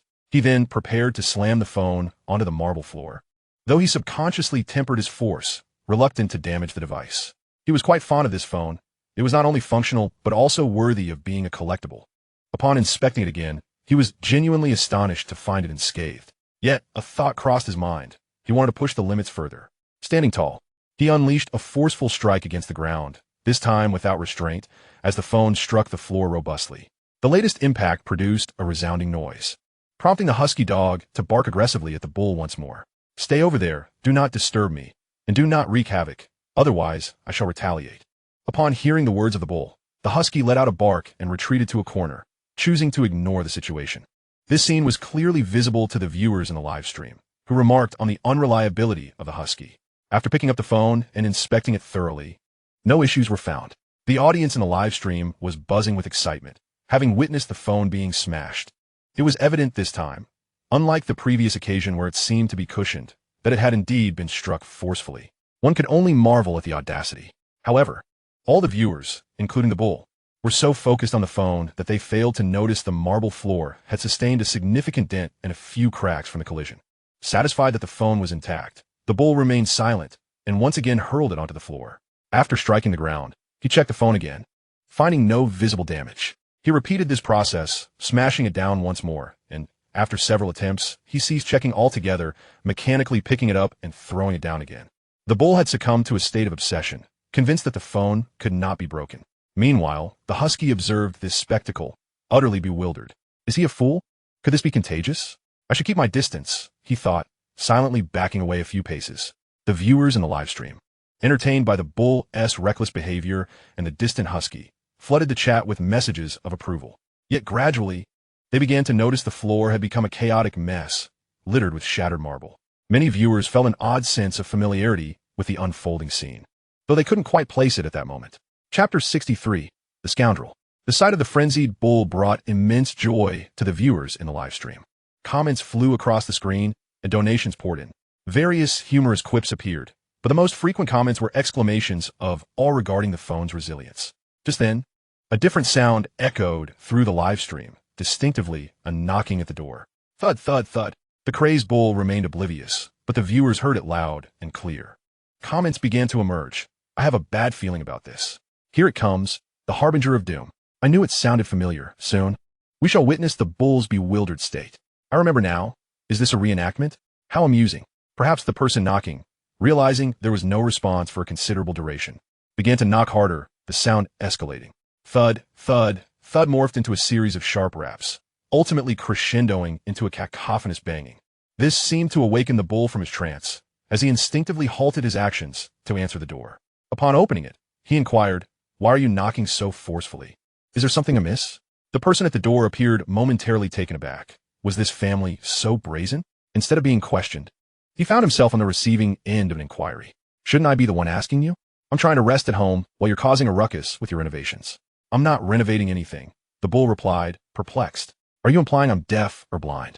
What do you call all this?" The visitor pointed at the disheveled state of the living room floor behind the bull, following the direction of the visitor's finger. The bull was met with the sight of a chaotic mess, pits and hollows scattered across the floor, strewn with debris and cracks. "Who did this?" The bull erupted, his temper flaring. His previously small eyes widened comically in shock, accentuating his bewildered expression. The visitor, now a bit frightened, thought, "Who else could it be but you?" Glancing furtively at the bull's expression, he noted it was somewhat deranged. "Never mind, this is a lunatic. I won't provoke him, he decided, slipping away while the bull was still fuming. The viewers in the live stream were reveling in the hilarity of the situation, with comments flying and gifts being sent in abundance. Is this the pot calling the kettle black? Well played, look how you scared him off. The bull's rage began to subside as he contemplated the situation. Noticing the visitor had departed, he closed the door and turned to the camera, meekly addressing the audience. Dear viewers, what has happened to the floor? Wasn't it fine just moments ago? Suddenly, his gaze fell upon the husky squatting in the corner, observing the commotion. He stepped forward and grasped the husky by the scruff of its neck, exclaiming, Was it you? The husky, bewildered, barked in protest, as if to say, You can't pin this on me. What an amusing host, deflecting blame for his own misdeeds. Whether the husky was indeed a dog remains uncertain, but the host undeniably exhibited canine-like traits. The comments in the live stream exploded, uniformly denouncing him as dog host. The bull, choosing to ignore the barrage of comments, toyed with the husky for a moment before releasing it. Ladies and gentlemen, the culprit behind the destruction of the living room has been apprehended, and the suspect has confessed. Let's examine the phone closely, he declared, retrieving the phone that had fallen to the ground and bringing it close to the camera for the viewers to scrutinize. There were no visible flaws, so he proceeded to power it on, checking for internal issues. The screen illuminated without a hitch, and after some brief usage, it was confirmed to be functioning perfectly. This phone is truly indestructible. No wonder Udazue was so confident about the screen and back cover replacement. This phone seems nearly impossible to break. However, I believe we should take a moment to mourn for the manufacturers of phone cases and screen protectors. This is akin to a battle between titans, leaving the bystanders in ruins. In the past, these accessory manufacturers enjoyed a steady income, regardless of the skirmishes between major phone brands. Isn't that the case, folks? What need is there for tempered glass or phone cases? Pedal 666. Pedal YYDS. But I wonder, what is the price of this phone? I can hardly wait to acquire one. But it seems I must wait a day for the official release. I've received word that it costs $5,999. Is that enticing? Absolutely enticing. I expected it to be around $10,000, considering the multiple technological breakthroughs, especially with the chip stacking technology. This is 2 chips. I'm going out to flaunt this. Come with me. The bull grabbed the live streaming phone, preparing to step outside, but upon seeing the disordered floor of the living room, his lips twitched. The viewers in the live stream couldn't contain their laughter, filling the chat with echoes of mirth. In the commercial square, a small basketball court bustled with various individuals, young couples, elderly folks, and fashionable urban women. Oh no, my new phone has been dropped. This is the pedal phone that was just released yesterday. A lamenting remark, tinged with excitement, caught the attention of those nearby. A few keywords, oh no, new phone dropped, just released, pedal phone, instantly drew the gaze of onlookers, who watched as a young man bent down to retrieve the phone from the ground. As the crowd beheld the exterior of the smartphone, expressions of awe erupted. Its sleek, futuristic design and vibrant colors captured their admiration.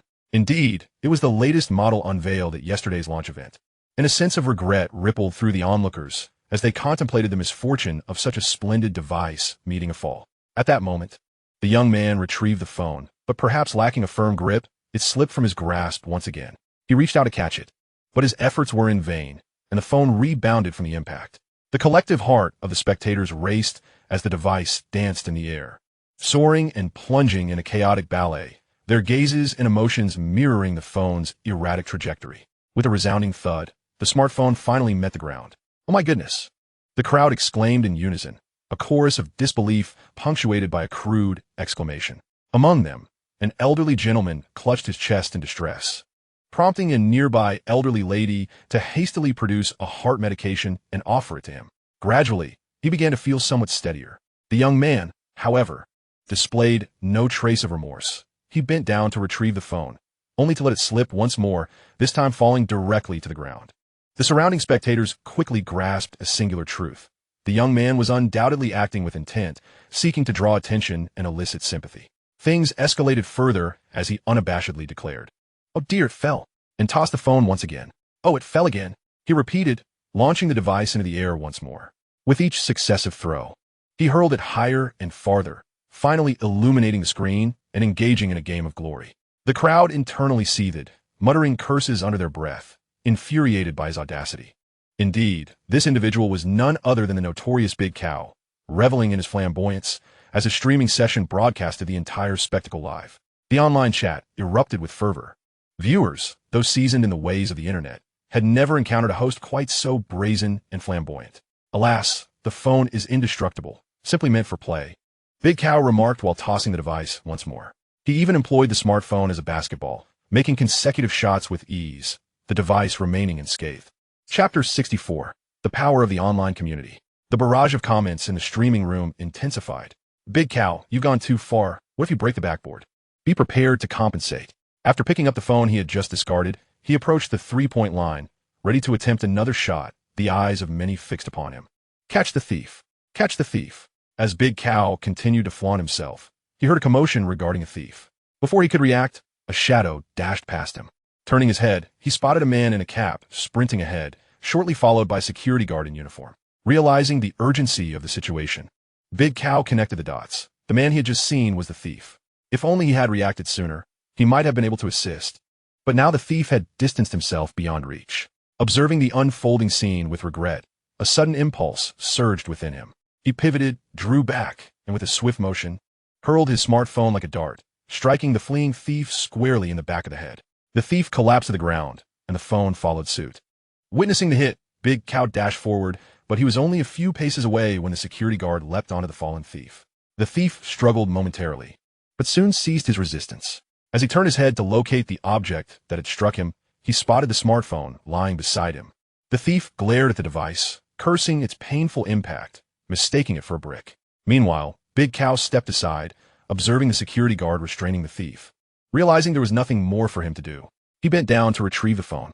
You've got quite the aim, young man. It's a pity about this phone, the security guard remarked. No worries. This phone is remarkably sturdy, Big Cow replied, showcasing the device to the security guard, who confirmed its good condition. At that moment, the phone's owner rushed over, breathless, expressing gratitude for their assistance in apprehending the thief. It was nothing, just a small favor. After a brief wait, the police arrived from the nearby security booth, and, after gathering information, they escorted several individuals to the station. The live stream concluded as Big Cow's audience felt a lingering thrill, showering him with gifts and appreciation. Soon, messages flooded various online platforms. I didn't break anything. You're the real fool. Astonishing, witnessing someone evolve into a fool.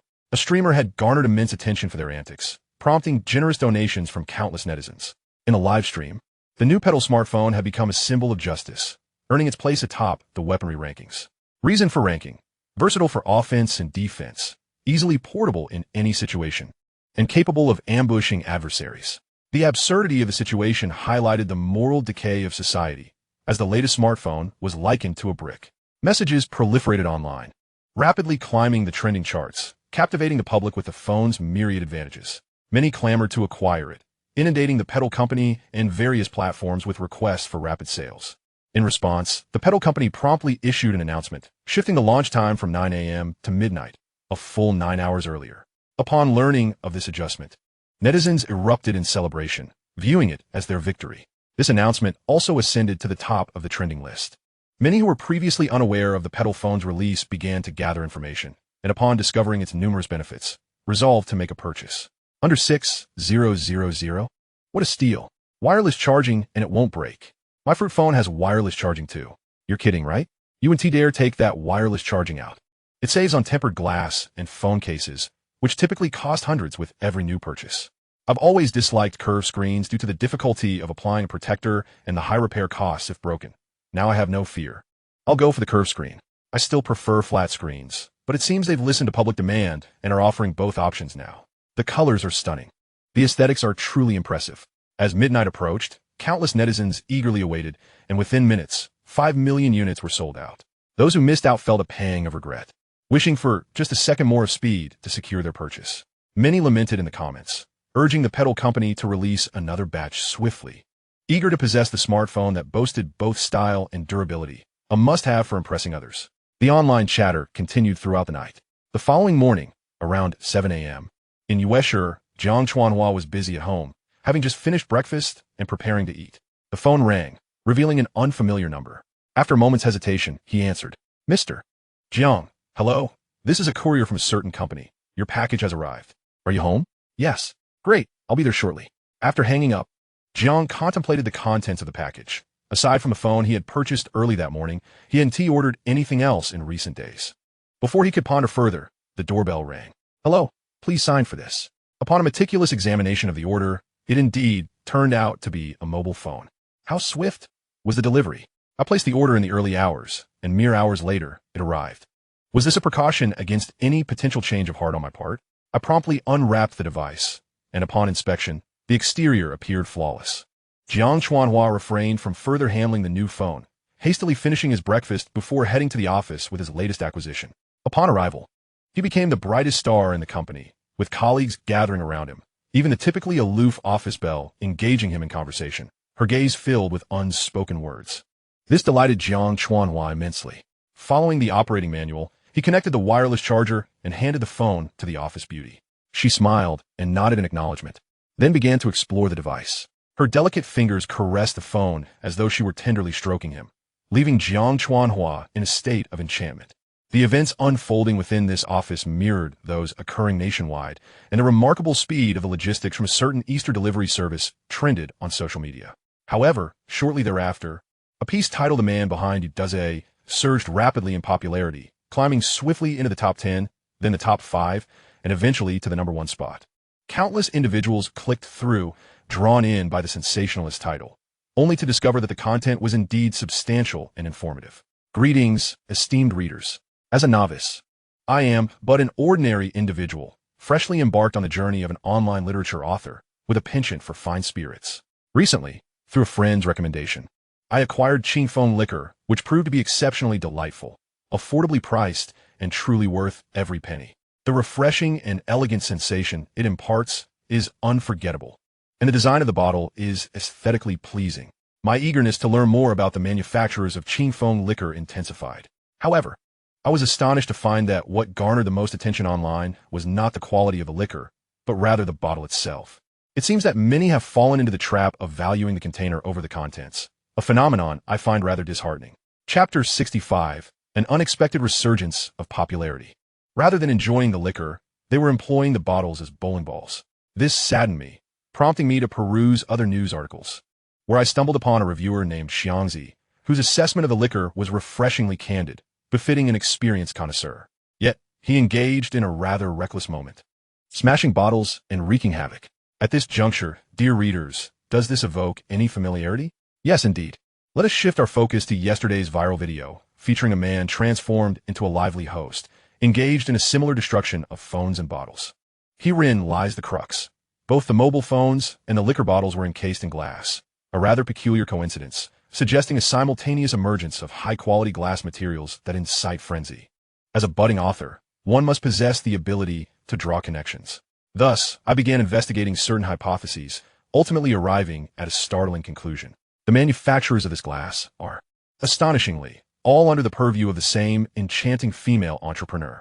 Readers, take heed, a beautiful proprietress. This is worth repeating thrice for emphasis. I have attached an image for your perusal. Following this revelation, I delve into the realm of wireless charging technology. It is indeed a lofty advancement. Upon further inquiry, I discovered that our surroundings are saturated with various wireless charging technologies. The once perceived elite wireless charging of certain fruit-branded phones is, in fact, quite commonplace, a mere marketing ploy. Power banks, magnetic night lights, electric toothbrushes, and robotic vacuums are all examples of wireless charging, albeit limited to a range of 1 to 5 centimeters. The wireless charging technology in question is truly groundbreaking. My research led me to uncover the source of this technology and its patent details, ultimately tracing it back to Edian Technology Company. Moreover, the glass patent technology also belongs to this firm, as tenfold liquor is produced in Edian glass bottles, and tenfold liquor itself is a product of Edian Brewing. Thus, the conclusion is unmistakable. 2 of the breakthrough technologies announced by Huabian originate from this company. Edian is indeed a remarkable entity, a hidden gem that has only recently emerged into the limelight. The proprietor is a man named Liu Sen. Upon investigation, I found that these companies were established only a few months prior, and the internal shareholding situation remains obscure. Additionally, I uncovered that a significant number of talent from Huabian have recently joined Edian Company in Rongqing. What, then, is the relationship between Edian and Huabian? This remains a blind spot for me as a humble author. The only certainty is the identity of the man standing behind Yu Dazue. I sincerely hope that the discerning readers among you will appreciate the effort I have exerted to unearth this information and will consider offering support in the form of encouraging comments, gifts, or 5-star reviews. Thank you. In conclusion, I must reiterate, tenfold liquor is truly exquisite. This article rapidly gained traction, and countless spectators began to await further investigations and disclosures. This information caught the attention of numerous large corporations, presenting both advantages and disadvantages. Many individuals, upon encountering this information, sought out related videos to quench their curiosity, with a significant number eager to purchase the latest mobile phone released by Huawei. However, they were met with disappointment, as the initial batch of 5 million phones had already sold out, leaving the timing of the next shipment uncertain. The intrigue surrounding the glass only served to pique further interest. Many turned their attention to tenfold liquor, an available purchase, wondering if the bottle indeed possessed some mystique and if the liquor was as delightful as claimed. Driven by curiosity, many placed orders, eager to experiment upon receipt. Meanwhile, those who had already ordered phones but had yet to receive them found their anticipation mounting. The personnel at EDN Company took notice of the unfolding events and promptly reported to Liu Sen. The exposure of EDN Company's information was unexpected for Liu Sen, who had intended to reveal it during the year-end tax season to facilitate new sales. Liu Sen arranged for an internal inquiry, only to discover that the leak was not from within the company. This sudden surge in notoriety raised concerns about whether it would overshadow Huawei's spotlight or disrupt their plans. Liu Sen directly contacted Yu Dazue, relaying the current online situation. Yu Dazue reassured him that there would be no impact, as they had exhausted their chip supply. The phones were sold out in one fell swoop, consuming 10 million chips in the process, leaving only a minimal reserve. Moreover, selling out in one go was advantageous, allowing for the early release of the wireless charging kit, which had previously been withheld to avoid affecting the new phone's sales. The wireless charging kit, along with other wireless charging devices, is now set to launch ahead of the new year, just days away. After hanging up, Liu Sen reached out to Deng Yaowen. After several attempts, he finally connected. He learned that the sales of the liquor were remarkably strong, despite the national sales network being newly established and requiring an adjustment period. The recent events had led to a dramatic surge in orders, both online and offline. Many distributors in cities recently penetrated were initially hesitant about collaboration, but had now committed and submitted substantial purchase orders. Fortunately, the company had previously amassed a substantial inventory. Otherwise, under the original circumstances, it would have been unable to sustain operations for more than a few days. The previously reserved empty fermentation tanks have now been fully commissioned, and new orders have been placed with the equipment suppliers. EDN Distillery has now entered a phase of stability, with the office building that was under construction now operational. Had we remained at the temporary office location, it would have been overcrowded, as the staff at the distillery has already expanded to over 2,000. Additionally, another variety of rice wine has been produced, poised to launch into the market, taking advantage of the current momentum to broaden EDN's customer base. Efforts to enhance the production and storage of premium sake have also been intensified as the onset of January approaches, with the Spring Festival looming at the end of the month. With just half a month left to commence advertising and sales, the supply of raw materials for brewing remains relatively abundant. Deng Yaowen is particularly vigilant regarding this aspect. After all, as EDN expands, other companies will undoubtedly seek to undermine its progress. The primary vulnerability for EDN lies in the supply of raw materials. Hence, several large warehouses have been leased across multiple major grain-producing provinces in the country, filling 2/3 of them already, with further acquisitions ongoing. When Deng Yaowen mentioned the supply of grain raw materials, Liu Sen was reminded of other matters, realizing that certain plans must be expedited, as his competitors will not only be domestic but also international. The domestic threats are manageable, but the foreign ones could be lethal, as those companies have fought their way through the international arena, earning their formidable reputations. One must be astute like petals in the wind, always keeping a hand in reserve, or even several. Chapter 66, Assault. As EDN Distillery's tenfold liquor continues to sell briskly, the launch of rice wine has further expanded its market encroachment. Online, due to the exceptional quality of the bottles, discussions surrounding the flavor profile of tenfold liquor have proliferated, gradually establishing a robust image for the brand. Many companies have begun to feel the pressure, searching for vulnerabilities within EDN Distillery. In the office of a certain distillery's general manager, Mr. Zheng, reports were being delivered. Our sales have been steadily declining since 2 months ago, and this month the decline has accelerated, with a dramatic drop over the past few days. Manager Chu from the sales department reported, beads of sweat forming on his forehead. Manager Chu, I instructed you to investigate this matter earlier. Have you yet arrived at any conclusions? Mr. Zheng, troubled, took a drag from his cigarette. We initially thought the decline was due to promotional activities from larger distilleries. However, We have now established that it is due to a company called Yijian Distillery, whose tenfold liquor has recently gained immense popularity, particularly online. Then we must enhance our online marketing efforts, Mr. Zheng responded, irked that his team had not devised a strategy. If Yijian can do it, so can we.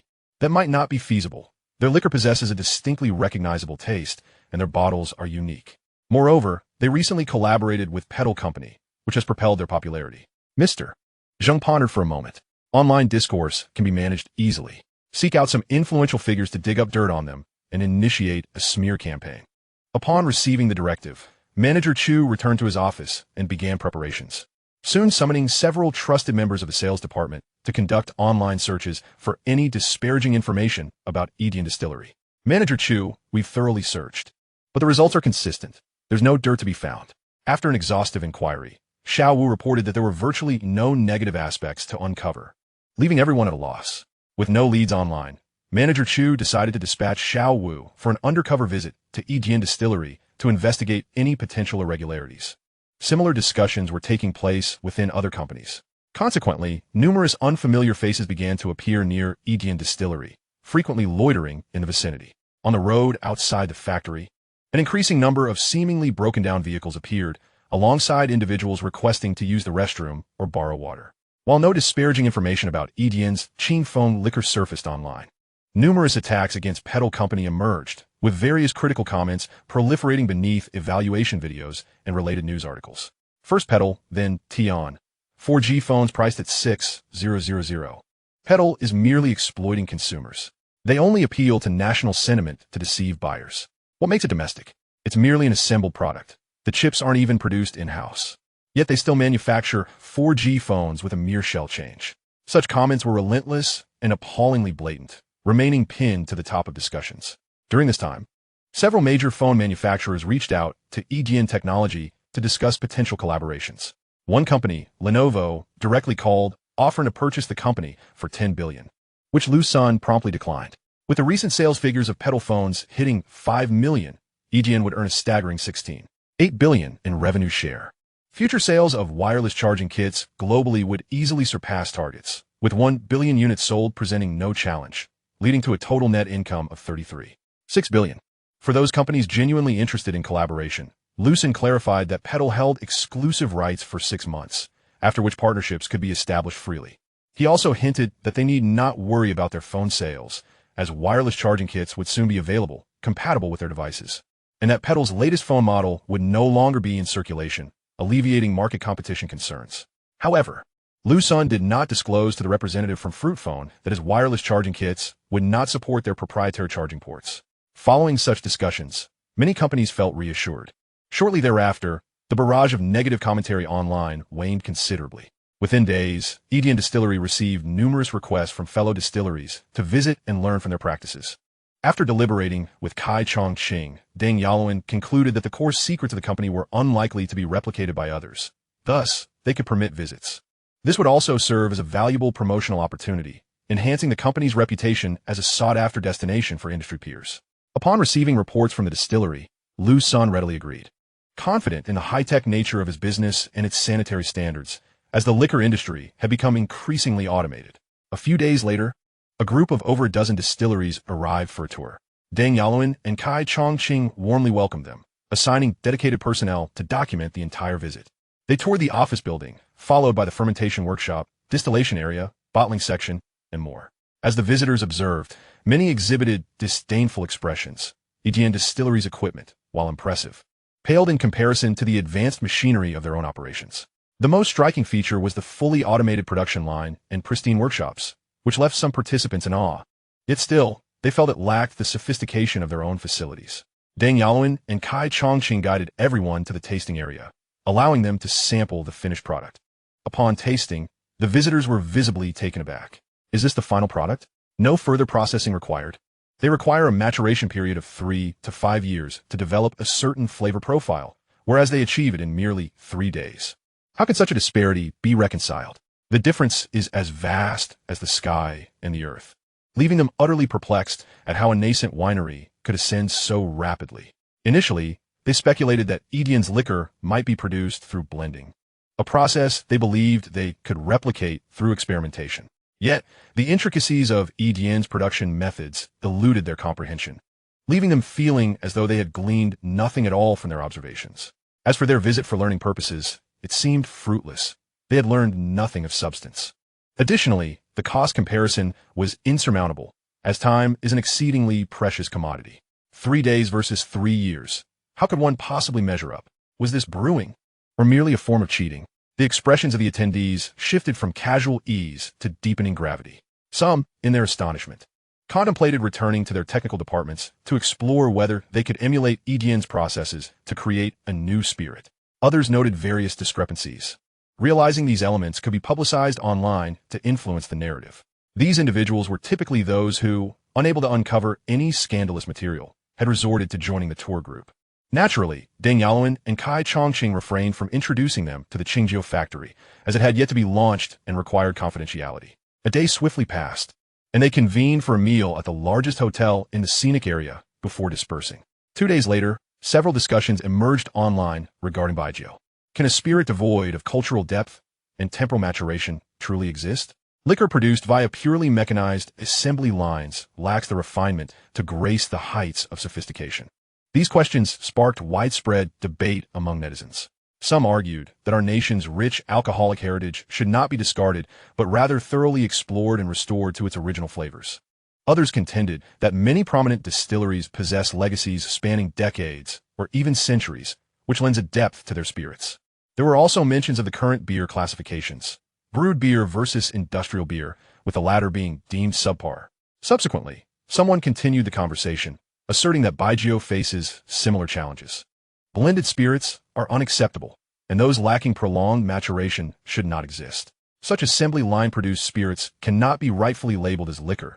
Their existence constitutes an erosion of national culture. The discussions proliferated, laden with conscious disparagement. Then, a post emerged, claiming to be a revelation from a person still possessing conscience. This post rapidly gained traction, stating unequivocally that Edien's Qingfeng liquor is nothing more than industrial waste. The production process of Qingfeng, from grain to spirit, takes a mere 3 days, all conducted on industrial assembly lines without any maturation. In just a few days, grains worth a few yuan transformed into Qingfeng priced at 168 yuan. All consumers should reject such industrial refuse. Edien is a purveyor of malfeasance. Numerous images from various factories accompanied the post. This revelation instantly set the internet ablaze, with countless individuals vociferously condemning Edien for profiting unethically. The immediate consequence was a significant decline in Qingfeng's sales, although they still remained higher than the previous month's figures. Hong Xin, a sales clerk at Edien, entered the company's backend every day to review sales data. One morning, arriving at the office half an hour early, she brewed herself a cup of coffee before commencing her routine. Upon accessing the backend to check the previous day's sales figures, she was startled to discover a marked decline, almost a 70 drop compared to the day prior. This data was anomalous in the recent sales trend, even if a decline occurred. It should not have been so drastic. Hong Xin promptly compiled the data, completing her analysis in mere minutes. After printing the relevant charts, she hurried to report her findings to Manager Deng. Examining the documents and the comparative data, Deng Yaluan recognized a significant issue had arisen.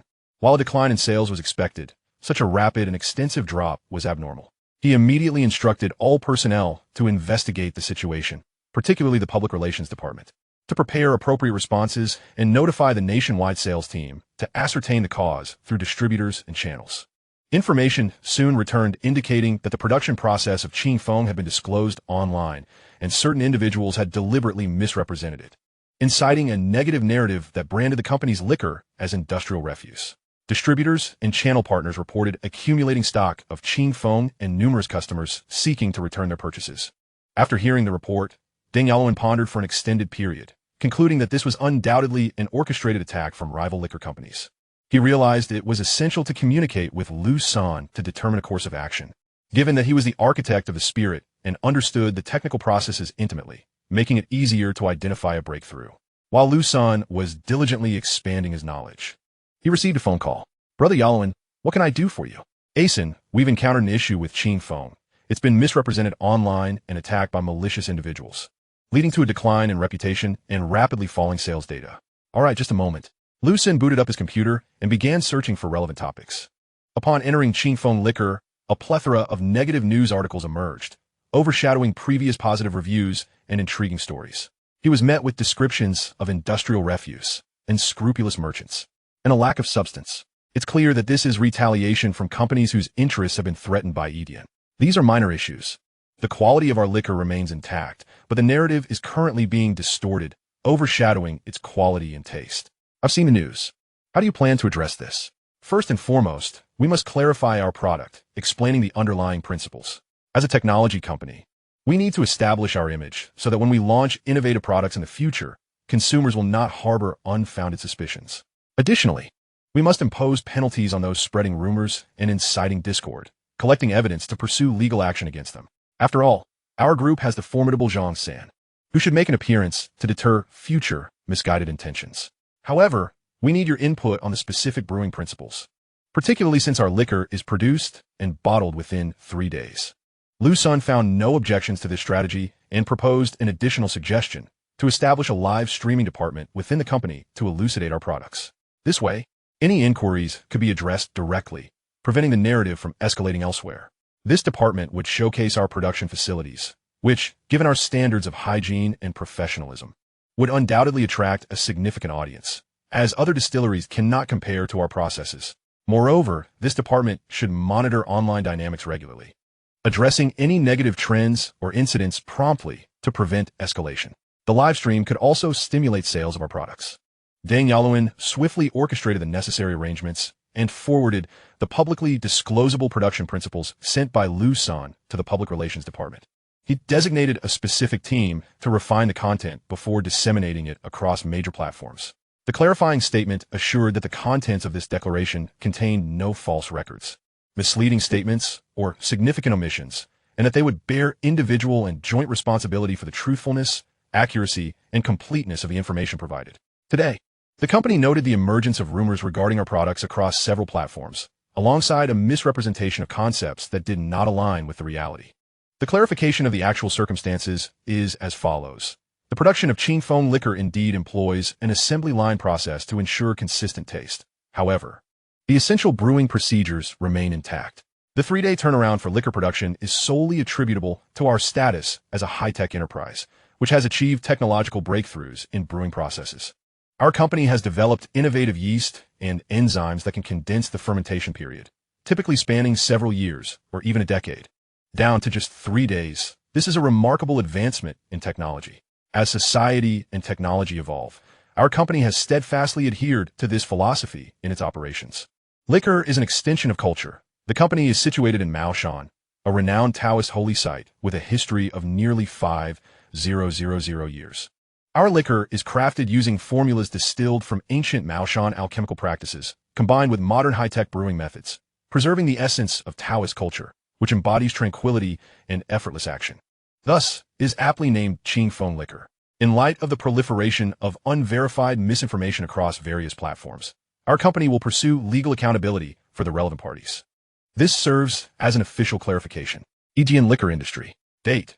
Upon seeing the clarification letter from Edian Liquor Industry, numerous platforms erupted in excitement, acknowledging the company's bold stance. Many individuals began sharing interpretations, with several aspects addressed adequately, highlighting the company's ability to shorten fermentation times through high technology. Achieving such feats is commendable. If one possesses the capability, they too can innovate.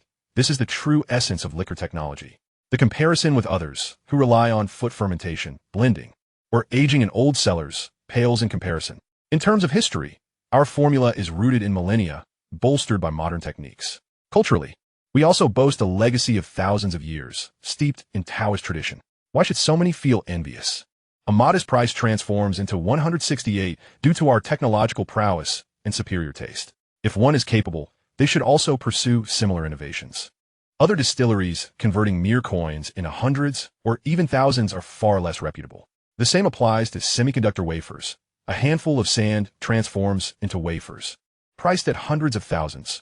Who dares to label that as unscrupulous? I ponder why Edian Liquor Industry has not yet gone public. They should indeed list. And I would certainly invest in their stocks, for this is unequivocally a legitimate liquor technology stock. If you agree, elevate my message so that Edian Liquor Industry takes notice and considers going public. Upvote. Upvote 1. Upvote 1,314. This information quickly surged to the top, garnering widespread attention and rapid sharing across major platforms. A throng of voices clamored for Indian liquor industry to go public. Chapter 68. International Sensation. Following the clarification incident, public perception of Indian liquor industry underwent a remarkable reversal, drawing in many eager onlookers. The label of technological liquor became synonymous with Indian liquor industry, with sales soaring once more, resulting in over 400 tons sold on that very day. Currently, the maximum production capacity for tenfold liquor is 600 tons every 3 days. Yet ample inventory from prior production ensures sufficient supply. The focus of online discussions shifted from the durability and aesthetic of the liquor bottles to the taste of tenfold liquor. Enthusiasts were eager to sample the flavors of technological liquor and delve into the Taoist cultural origins of the beverage. An increasing number of individuals began to embrace tenfold liquor, particularly the youth, who seemed to discover a kindred spirit in it. This liquor was initially aimed at capturing the youthful and female market, effectively addressing their preferences. While all eyes were on Indian tenfold liquor, another news story began to gain traction. The buzz surrounding the news escalated rapidly, climbing from dozens of mentions to the top few, ultimately reaching first place. It turned out that an overseas studio, M5, frequently releases videos that validate various internet rumors.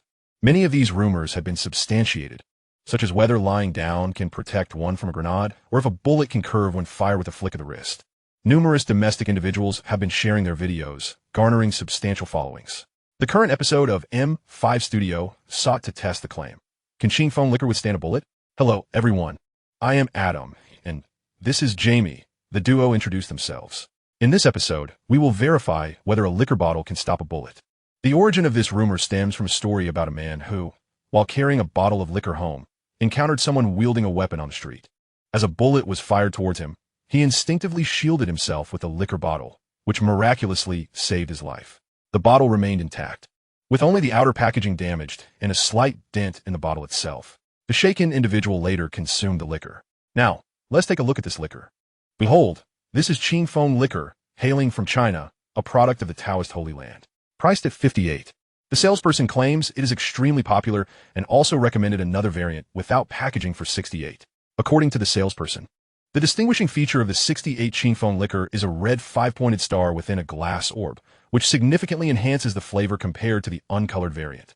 We are unsure which version the man purchased, so we bought both. Now, we shall commence our testing. With that, the pair began to unbox the liquor, marveling at the spherical bottle design.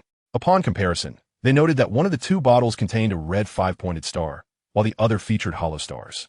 They proceeded to secure both bottles in place. Adam and Jamie then fixed their firearms, standing 10 meters away, preparing for a simultaneous test. All right, let us begin the test. With that, they pulled the trigger, and with a loud bang, Adam and Jamie approached the liquor bottles to inspect them for any damage, finding none. I am beginning to doubt whether it was even hit. How could there be no marks at all? They reviewed the footage from the camera, which revealed the bullet traveling a distance before striking the bottle, only to be deflected away. Did you see that? The bullet struck and was deflected. This is incredible. And it left no trace. Could it have missed due to the curvature of the glass? We should check another camera, which captures the frontal angle. They proceeded to review the footage from another camera, confirming that the bullet had indeed hit the bottle directly without veering off course. The absence of damage suggested that the rumor might indeed be true. What could be the limit of this liquor bottle? Let us continue testing. With that, Jamie produced a rifle, a Remington M870 shotgun, and a Barrett M82. Let us see how our heavy artillery fares against this bottle. The experiments resumed, starting with the shotgun, which left no marks. The rifle, however, resulted in slight impressions. The Barrett M82 sniper rifle resulted in extensive cracks forming on the glass bottle, yet remained intact, with the liquor inside still concealed. Wow, I can hardly believe it. It actually held up, Adam exclaimed in astonishment. He then proceeded to test another set, yielding identical results. Adam removed the 2 sets of tenfold liquor and poured them into several glasses. After all this hard work, let's first savor the 58 bottle. Adam and Jamie raised their glasses and downed the contents in one gulp. This is truly delightful. Cheers to the wonders of Taoism, Jamie remarked. Indeed, a mysterious power. Adam replied. Let us see how the 68 version fares. They lifted their glasses once more and drank it down. God, this is truly remarkable, well worth the price. It is indeed significantly more enjoyable than the 58 bottle. This video went viral across numerous platforms, garnering a substantial increase in followers as many shared the footage. Viewers soon discovered that a previous streamer had smashed the bottle with great force, treating it like a bowling ball, and deemed it impressive that it had withstood the impact. Little did they expect such absurdity. The sniper rifle had failed to shatter it at close range. Moreover, a segment of the audience noted another revelation. This Qingfeng liquor was priced at 58 in Lighthouse country, which translated to nearly 400 yuan. This was outrageous, considering the domestic price was only 168 yuan, more than double the price. Furthermore, it was perplexing that two different varieties of Qingfeng liquor were available abroad, while only one was offered domestically. Was this a form of discrimination against Chinese consumers? Or was it simply the same old story, where the best products are reserved for foreign markets? This time, many netizens refrained from leaving comments everywhere and instead directly entered the Edian liquor industry's livestream. They inquired why only one type of Qingfeng liquor was sold domestically while two were available internationally, including a variant featuring a red star. Were they similar to other companies, providing the best products exclusively to foreign markets? The host of the livestream, upon noticing the questions, calmly reassured the viewers. Dear netizens, I have seen your inquiries. As far as I know, our company produces only one variant of Qingfeng liquor, and there is no second type. Please hold on while I consult with my superiors. The call was soon connected, and the host posed the viewers' questions, swiftly receiving a response. There was indeed only one type of liquor, identical in both domestic and international markets. The variant with a red star was a surprise left for consumers at the time of release, hinted at on the official website from the outset. This surprise stemmed from the fact that Edian's liquor is crafted using high-tech brewing methods, employing innovative yeast and enzymes. After production, the liquor continues to ferment within the bottle, akin to cellar aging. After a year, one of the three hollow pentagrams on the bottle will illuminate a red star. After 2 years, a second star will light up. And after 3 years, the third star will shine. With each star that lights up, the flavor of the liquor enhances significantly, nearly doubling in quality. Of course, this 1 star per year timeline is not absolute. If the liquor undergoes constant motion, it may complete fermentation and light up a star sooner. The International 68 variant with a red star had been transported by ship, crossing the Atlantic for over 2 months, allowing it to undergo ample fermentation during transit. Hence the star's illumination. Naturally, not all bottles from that batch would showcase a star, as placement could influence the results. Bottles with illuminated stars command higher prices due to their superior taste, and this was a benefit our company wished to extend to all liquor enthusiasts. Expressing gratitude for their support, the communication between the host and the company's higher-ups was transparent, heard by everyone in the live stream. The subsequent answer satisfied all listeners, and they immediately felt that Edian's liquor exuded an air of sophistication, truly embodying the essence of technological spirits. Chapter 69, Liquor with Financial Attributes. The dialogue in the live stream resonated with the audience, and many felt that Edian liquor industry was indeed commendable. They appreciated the heartfelt surprises prepared for liquor enthusiasts, recognizing these as genuine and valuable surprises that contributed to their investment. There were already international examples where an additional star increased value by 20, and viewers expressed great satisfaction with Edian's operational strategies in both domestic and international markets. Standardization is a remarkably simple expectation that most citizens hold.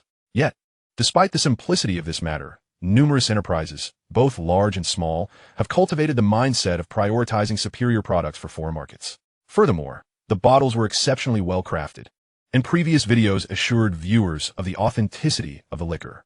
In an age where many consumers are wary of counterfeit products, Edian's bottles are nearly impossible to replicate, as they cannot be tampered with or punctured. The unique flavor profile, coupled with a lower alcohol content, further complicates counterfeit attempts.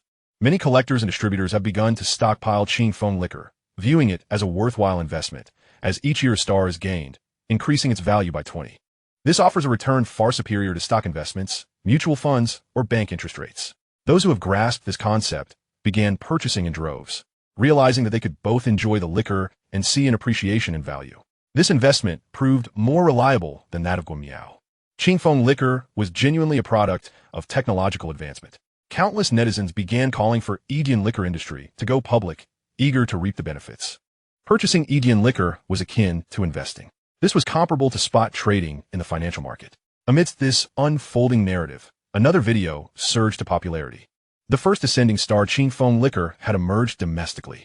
The video was posted by a second-generation influencer, one of the earliest individuals to use Qingfeng liquor as a bowling ball. known for creating videos centered around food and leisure. This time, while using the tenfold liquor as a bowling ball, he discovered that one of the empty stars on the bottle had transformed into a red pentagram.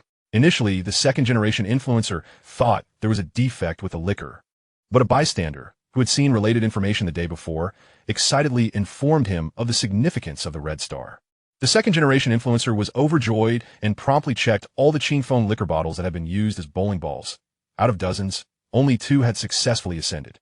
Accustomed to enjoying standard tenfold liquor, which they found delightful, they were unprepared for the revelation that this liquor could attain a higher star rating. Eager to sample it, they immediately opened a bottle for everyone to share. Instantly, they were captivated. The enhanced flavor was remarkable, and the original characteristics were further amplified. The remaining bottle of star-rated liquor was quickly secured, with the influencer refusing to open it despite friends' pleas. "Quick, let us keep using the rest for bowling. We need to make the most of the remaining star-rated bottles." Soon, all began using tenfold liquor as bowling balls, given that they were from the same batch. After 6 or 7 hours of play, several more bottles achieved star ratings. Some were promptly purchased for an additional 100 yuan, as there were likely more bottles in the batch that would ascend. The comments under the video were fervent, with many expressing disbelief, asserting that EGN had indeed been truthful. Numerous netizens, initially skeptical and harboring conspiracy theories about the company, began to reconsider their stance, pondering whether they might discreetly release more products to the market after the recent inquiries. However, this video served as proof that EGN had not been deceptive. A deluge of curious onlookers flooded the comment section. These are merely ordinary individuals, yet numerous astute individuals have already commenced their actions. They are the original miners, now facing rigorous governmental crackdowns on mining activities, with virtual currency trading deemed illegal. Consequently, these individuals have been compelled to halt their operations and liquidate all their mining equipment.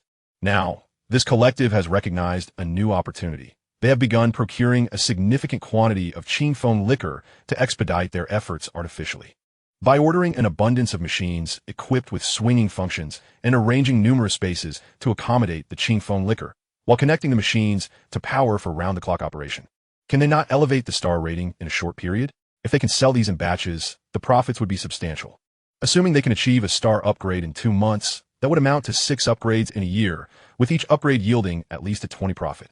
Thus, their initial investment could potentially double within a year. Moreover, retaining a portion for further upgrades would allow them to command even higher prices, given that premium liquors are undoubtedly scarce. In this game, items become increasingly valuable with higher star ratings, and upgrading becomes progressively challenging. This practice has been dubbed liquor speculation by these individuals, akin to how antiques appreciate in value after being speculated. A surge of people has suddenly flooded the white liquor market, leading to a remarkable increase in tenfold liquor sales, which has also elevated other white liquor brands. While Mian liquor is considered a low-end option and cannot be upgraded, many still wish to try it, as not everyone can afford tenfold liquor.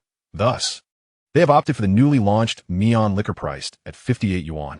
Additionally, a second-generation consumer, captivated by the bottle design of the newly released Mian liquor, purchased numerous bottles to use as bowling pins, completing an entire set.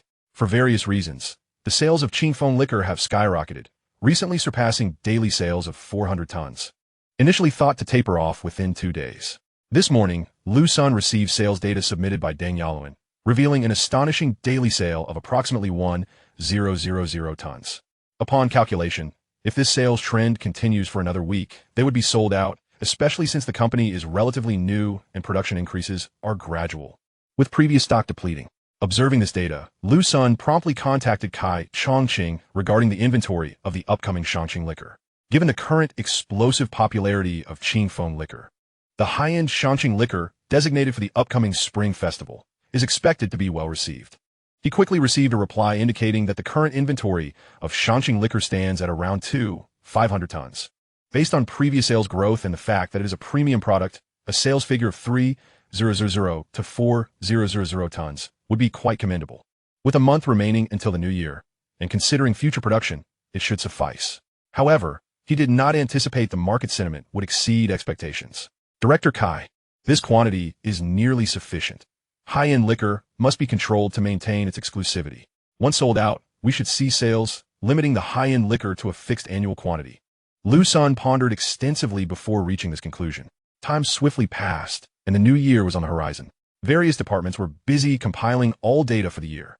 Having been established for a short duration, the data consisted of merely 1/4's worth, making it relatively easy to compile. Furthermore, as the company had not yet gone public, completing various reports was straightforward, with no pursuit of visually appealing data. Only factual accuracy was essential. This data also pertains to the promotional effort for their new product, tenfold liquor. Chapter 70. Continued popularity. It has been half a month since the release of the new pedal wireless charging phone, and all recipients have reported an exceptionally positive experience. Those who were unable to purchase the phone have been inundating the official website with messages, eagerly awaiting the next release. Finally, new information was announced on the official website. Pedal will commence sales of wireless charging sets and power bank sets at midnight on New Year's Day. At that time, most phones, once equipped with the Wio electric app and the purchase charging set, will be able to utilize the conveniences afforded by wireless charging technology. The entire internet erupted with excitement. After all, many would hesitate to buy a phone solely for wireless charging, as not everyone is in need of a new phone or possesses ample financial resources. Now, with the ability to purchase a set, one can enjoy a comparable wireless charging experience. Online commentators flooded the platform with messages. Pedal's approach is commendable. They haven't limited the use of this technology to restrict others while boosting their own sales. We are fortunate. We can enjoy this cutting-edge technology without needing to replace our phones. My mother no longer has to worry about my battery life. At midnight on New Year's Day, a multitude of consumers flocked online to purchase wireless charging sets and power bank sets. A trending topic émerged. Titled, "Did you receive or purchase a wireless charging set on New Year's Day?" which soared to the top of the charts. Numerous individuals supported and shared the post, commenting that buying a charging set is the new trend, and one feels embarrassed to go out without one. Upon meeting, inquiries about wireless charging usage became as common as asking, "Have you eaten?" Many opted to purchase both sets to ensure usability in all situations, at home or in the office. The standard wireless charging set sufficed, while the wireless power bank set proved invaluable while traveling or on business trips. Days later, the shopping frenzy began to subside.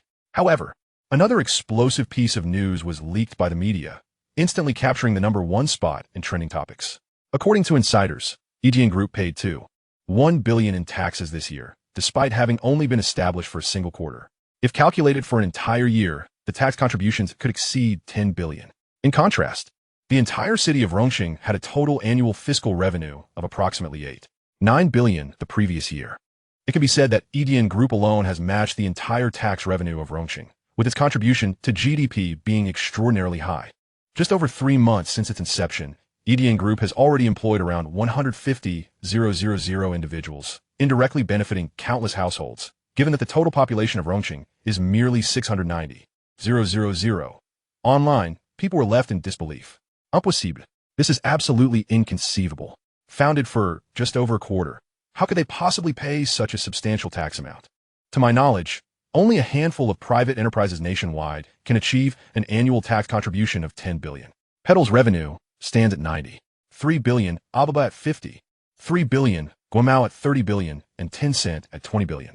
The first position is undoubtedly without contest, belonging to the enterprise contributing $135 trillion. The news was disseminated across various media outlets, and many journalists rushed to Rongqing, hoping to obtain first-hand accounts. EDN Group and its subsidiaries found themselves surrounded by numerous reporters and social media influencers, significantly impacting the company's operations. The government quickly received this information and dispatched police to maintain order. Liu Sen observed through the floor-to-ceiling glass in his office as a throng gathered at the company's entrance, with an overwhelming number of individuals requesting appointments for interviews. Liu Sen promptly informed Liu Ying to escort these individuals to the conference hall for a comprehensive announcement. Sitting in his office, Liu Sen contemplated the issues at hand, strategizing the next moves and ensuring nothing was overlooked. Soon, Liu Ying returned to the office. "Brother Sun, everyone has been brought to the conference hall." Liu Ying gazed at Liu Sen with unwavering admiration, her affection unmistakable, pride evident on her face. "All right, let us go," Liu Sen replied, slipping on his jacket as he walked. Liu Sen escorted Liu Ying to the entrance of the conference room. Noticing that Liu Sen's collar was not properly turned out, Liu Ying gently tugged at him, standing to the side as she adjusted his attire. Liu Sen, observing the woman diligently arranging his clothes, felt a warm sensation in his heart, appreciating her affection. As a strand of hair fell from Liu Ying's face while she was tending to him, he instinctively reached out to tuck it behind her ear. After ensuring everything was in order, the two entered the conference room together. The moment they stepped inside, A blinding flash of white light engulfed them, accompanied by the rapid clicking of camera shutters. Liu Sen was grateful for his exceptional physical condition. Otherwise, he might have stumbled in the dazzling brightness. A glance at Liu Ying confirmed she was closely following behind him, seemingly unaffected by the flare of lights, which eased his mind. They walked a few steps to the podium, surveying the nearly full room of journalists. Greetings to all media friends. I am Liu Sen, the founder of EDN. It is a pleasure to meet you all. Our company seldom welcomes journalists, particularly not in such numbers. I hope you can forgive any shortcomings in our hospitality. He continued, due to the overwhelming number of interview requests, I have opted for a press conference format. Please feel free to raise your questions. However, due to time constraints, I will only address 3 inquiries. Hello, Mr. Liu. I am a reporter from a certain publication. May I inquire about the rumors online regarding your group's tax payment of 2.1 billion at the year's end? Is this accurate? Liu Sen replied. I can answer this directly. We did indeed pay 2.1 billion in taxes. However, I would like to emphasize that as a law-abiding citizen and entrepreneur, paying taxes is quite normal. Why then is there such widespread attention on this issue? Good day, Mr. Liu. I represent a media outlet from Lighthouse Nation. Why does the wireless charging series currently on sale not include a set compatible with Fruit Corporation's products? Are you treating them differently? Liu Sen clarified. This question should be directed to Petal Company, as they are currently authorized to produce these items. However, I can provide some insight. Our collaboration with Petal Company is grounded in legal compliance and a strong emphasis on patent technology. As you may know, the charging port for Fruit phones is exclusively theirs, and production without authorization is prohibited. May I ask, why did you choose not to establish your company in larger cities, such as Zhonghai or even nearby Jinling? Liu Sen responded, I believe those familiar with my background know that I hail from Rongqing. It is entirely natural for me to return home to foster development in my hometown. After addressing this final question, Liu Sen refrained from acknowledging any further raised hands. Thank you. I have now answered 3 questions. My time is indeed precious, as I am not only the company's manager, but also the chief technology officer, with significant research responsibilities weighing upon me. I would like to announce that our company is performing exceptionally well, thanks to the support of our vast consumer base. We are about to launch a premium product, a high-end Qingjiu, inspired by Taoist culture. This premium liquor will be priced at 688 yuan per bottle and will be sold in limited quantities. To express our gratitude for consumer support during this period, we will offer it at a price of 688 yuan per bottle in the month leading up to the Spring Festival, with the regular price reinstated on the first day of the Lunar New Year. For further details, please refer to our official website. Allow me to interject another announcement. Our group companies are actively seeking talent. Interested individuals may submit their resumes via our website. I also kindly request that this promotional announcement not be edited out. As guests, we have gifts for everyone as you depart. After concluding his remarks, Liu Sen nodded to Liu Ying, who promptly took out a walkie-talkie and communicated a few instructions. Shortly thereafter, a group of employees arrived at the conference room, pushing several carts laden with elegantly packaged Qingjiu. The staff began distributing gifts to all media personnel, ensuring each received double portions, allowing for one to be kept and one to be gifted. Upon opening the boxes, they found the exquisite liquor packaged in gift sets, each containing 2 bottles. Reflecting on Liu Sen's earlier introduction and the already available Qingfeng liquor, the high-end Qingjiu was certainly expected to be exceptional, and the price left everyone markedly satisfied. Chapter 71. Fruit's Reaction, Bonus Confirmation. As the meeting concluded, the company's official website was promptly updated with information regarding the Qingjiu.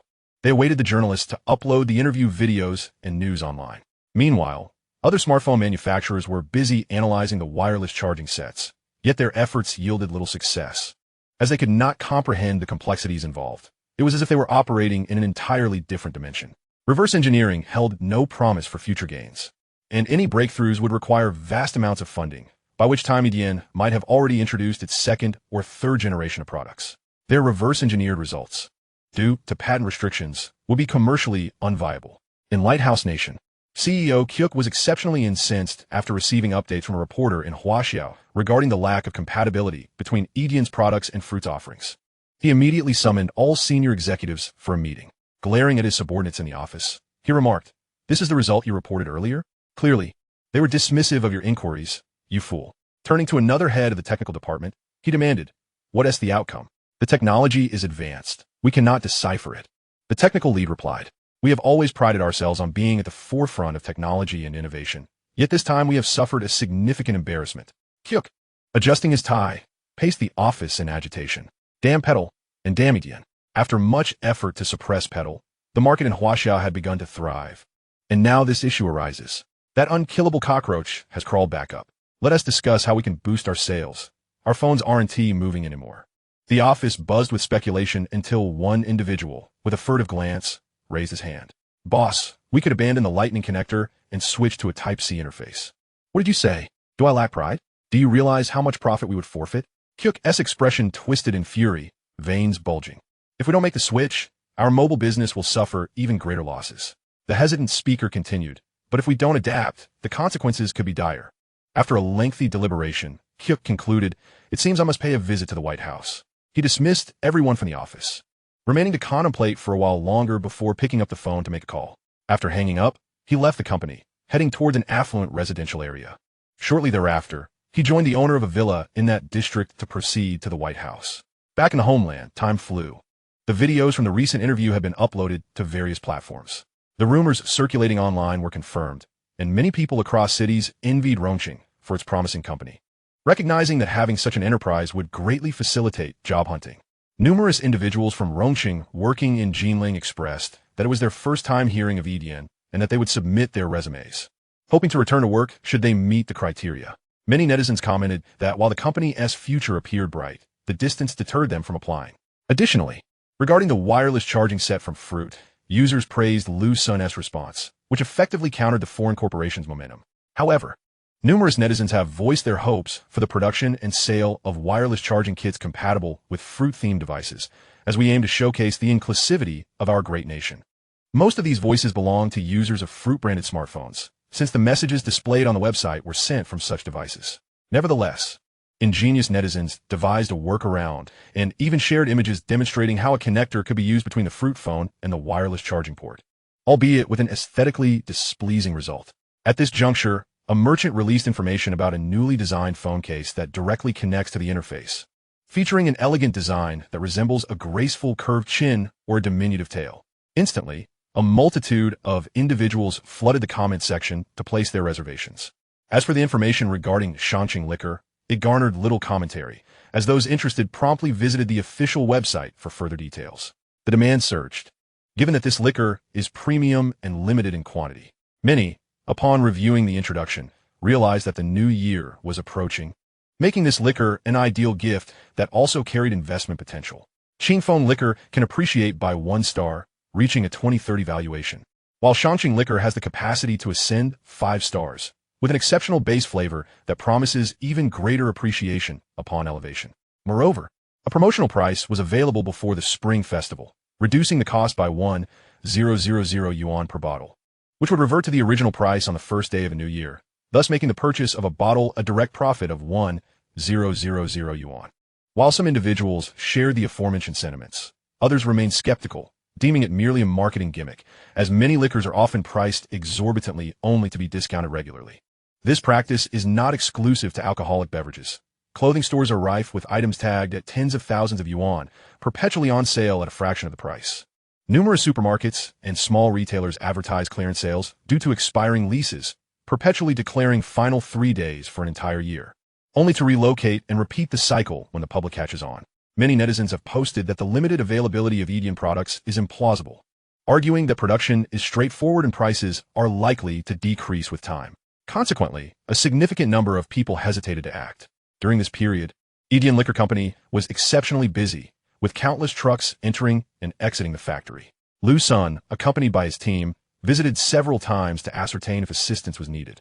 He also inspected the R&D department's recent progress, where the development of various liquors had taken shape, with teams dedicated to white liquor, wine, medicinal liquor, and other fruit-based beverages. Observing their research, Liu Sen silently employed his unique insights to enhance their results, subsequently returning everything to its original state. Yet the pertinent knowledge and correct research direction were firmly implanted in his mind. Over the next 2 days, Liu Sen communicated the research objectives with all teams, impressing the researchers at Edian Liquor with his knowledge and foresight. Many of them, having joined the company recently, had only heard of Liu Sen's formidable prowess, but now felt they were being thoroughly outclassed. After guiding them, Liu Sen and Deng Yaluan returned to the group. As the year drew to a close, the company's performance was remarkably strong, with high profit margins necessitating planning for year-end salary disbursement. In the office, Liu Sen, Liu Dan, and Jin Shuya deliberated on the distribution of year-end bonuses. Through their discussions, they determined a foundational plan. The lowest-tier employees would receive bonuses based on their tenure. Considering the company had only been established for 3 months, with many having joined just 1 or 2 months prior, employees with 3 months of service would receive 10,000 yuan. Those with 2 months would receive 8,000 yuan, and those with 1 month or less would receive 5,000 yuan. Thus, over 13,000 grassroots employees would collectively receive 14 billion yuan. For grassroots management, comprising 128 individuals, bonuses would be distributed based on tenure.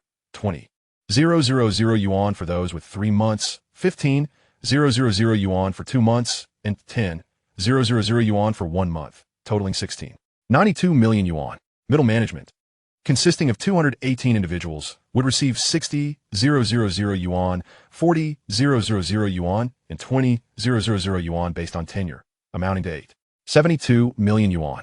Senior management, comprising 51 individuals, would receive 300,000 yuan, 200,000 yuan, and 100,000 yuan according to tenure, totaling 10.2 million yuan.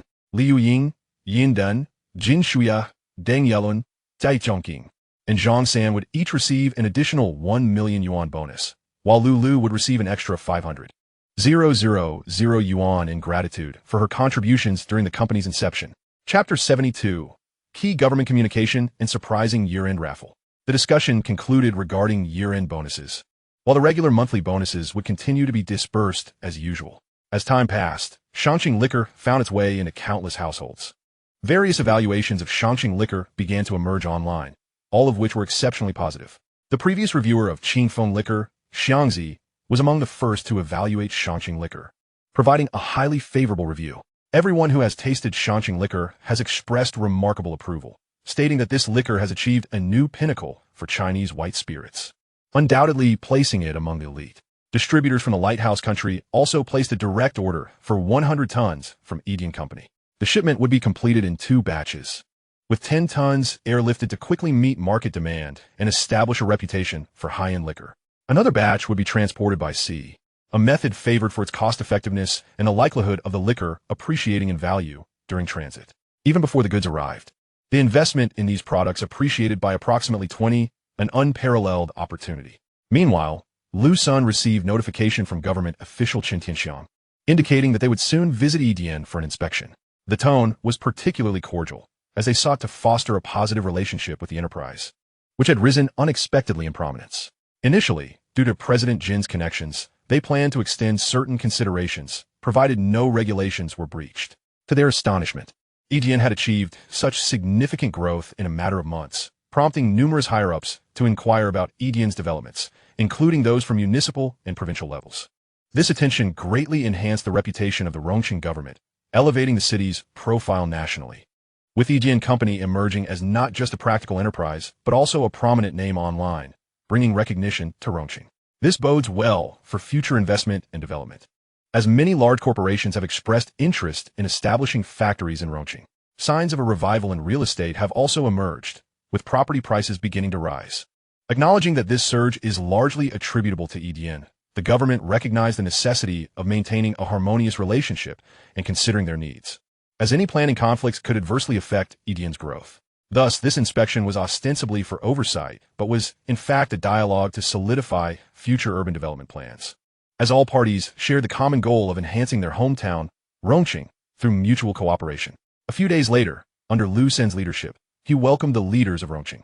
The delegation was notably extensive, comprising not only the top officials but also leaders from all departments in the city.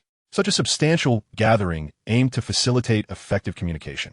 Liu Sen, accompanied by a reception team, guided Xiahong Shan and Qin Tianxiang through a tour of the group's dedicated research teams, logistical teams, and legal teams, before proceeding to visit each subsidiary company. Throughout the journey, they received countless expressions of admiration and praise. The tour concluded with a meal in the group cafeteria. Upon the conclusion of the meal, all attendees proceeded to the conference room. The reception team from Edian Company was stationed outside, meticulously preparing to provide logistical support. Within the conference room, The leaders of Rongqing, along with heads of various departments and senior executives from Edian Company, delved into the core agenda. They began articulating their insights regarding the future development of Rongqing and Edian Company. Time flew by swiftly, and before they knew it, the day had drawn to a close. Participants returned to their abodes to rest, reconvening the following afternoon to continue their discussions. Ultimately, the meeting concluded, leaving everyone with satisfied smiles. In the forthcoming period, Rongqing was poised for significant development, with all sectors eagerly advancing the execution of the plans. The content of this meeting was to remain confidential, perhaps only to be revealed years later. After the government officials departed, the leaders of Rongqing set off once again to report to Sidu. A day later, they joined forces with the leaders of Sidu and traveled to the province. 2 days after that, Liu Sen received a phone call. "Mr. Liu, the matters we discussed previously have received approval from above," spoke Chen Tianxiang, the second in command of Rongqing. "Very well, then I have fewer concerns," Liu Sen replied, feeling a surge of joy upon receiving such affirmative feedback. The subsequent period of development was certain to accelerate, alleviating worries about potential restrictions. Otherwise, progress would undoubtedly face significant hindrances. Although Edian's current revenue scale was substantial, Rongqing's growth was inextricably linked to it. However, if certain processes were delayed, it could impact the overall timeline of his comprehensive plans. With the government's recognition and cooperation secured, matters would be much more manageable. Rest assured and proceed boldly. "We will support you wholeheartedly," Chen Tianxiang assured him, confident that Edian's growth would yield even greater benefits for Rongqing, especially considering their recent commendation from higher authorities. Just 1 week before the new year, all inventory of Chongqing liquor was completely sold out. Following directives from leadership, the website maintenance team promptly issued an announcement on the official site. It read, "To our esteemed customers, due to limited stock, Chongqing liquor is currently sold out. Should you wish to purchase, please do so in April of next year." The moment the announcement was made, netizens previously swayed by certain online opinions erupted in outrage. They began attacking those who had previously claimed online that Chongqing liquor would certainly not run out of stock and might even decrease in price. Some individuals even found themselves trending on social media, inundated with vitriolic comments. Many hastily deleted their posts and disabled comments. Concurrently, numerous requests for purchasing Chongqing liquor emerged online, as individuals sought to acquire a batch. None of this bore any relation to Edian or Liu Sen, who was busy organizing the company's annual meeting. This year's gathering was held outdoors, in a square adjacent to the group, a space that had been refurbished by Edian after being left unfinished. Apart from essential personnel who remained, all employees were in attendance, including sales staff from across the nation. The atmosphere was jubilant, buoyed by the company's rapid growth, which had also accelerated employee promotions and performance bonuses substantially. Many individuals had reached the pinnacle of their lives, transforming their fates thanks to Edian.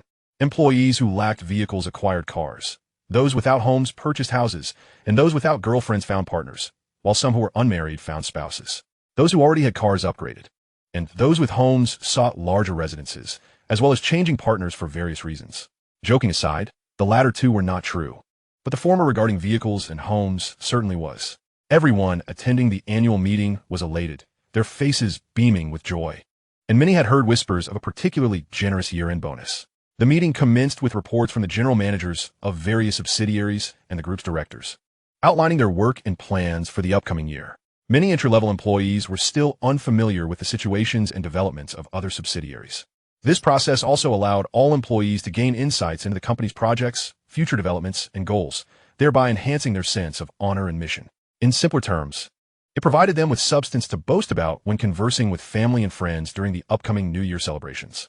Following this were various performances, which concluded swiftly. Liu Sen took to the stage, surveying the sea of employees before him, filled with satisfaction. This was his vision, gradually materializing, empowering employees and leading them toward prosperity, fostering technological advancements, and contributing to national strength. Dear brothers and sisters, greetings to you all. The hard work over the past period has borne today as rewards.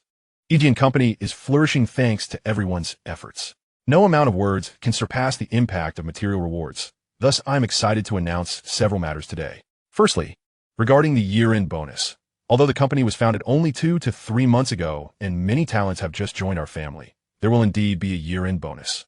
The specific distribution details will be sent out shortly. Secondly, I have made a decision, due to the company's rapid growth and the significant annual increase in employees, to attract more talent. The company will annually construct a batch of residences to reward outstanding performers. Detailed guidelines will be shared soon.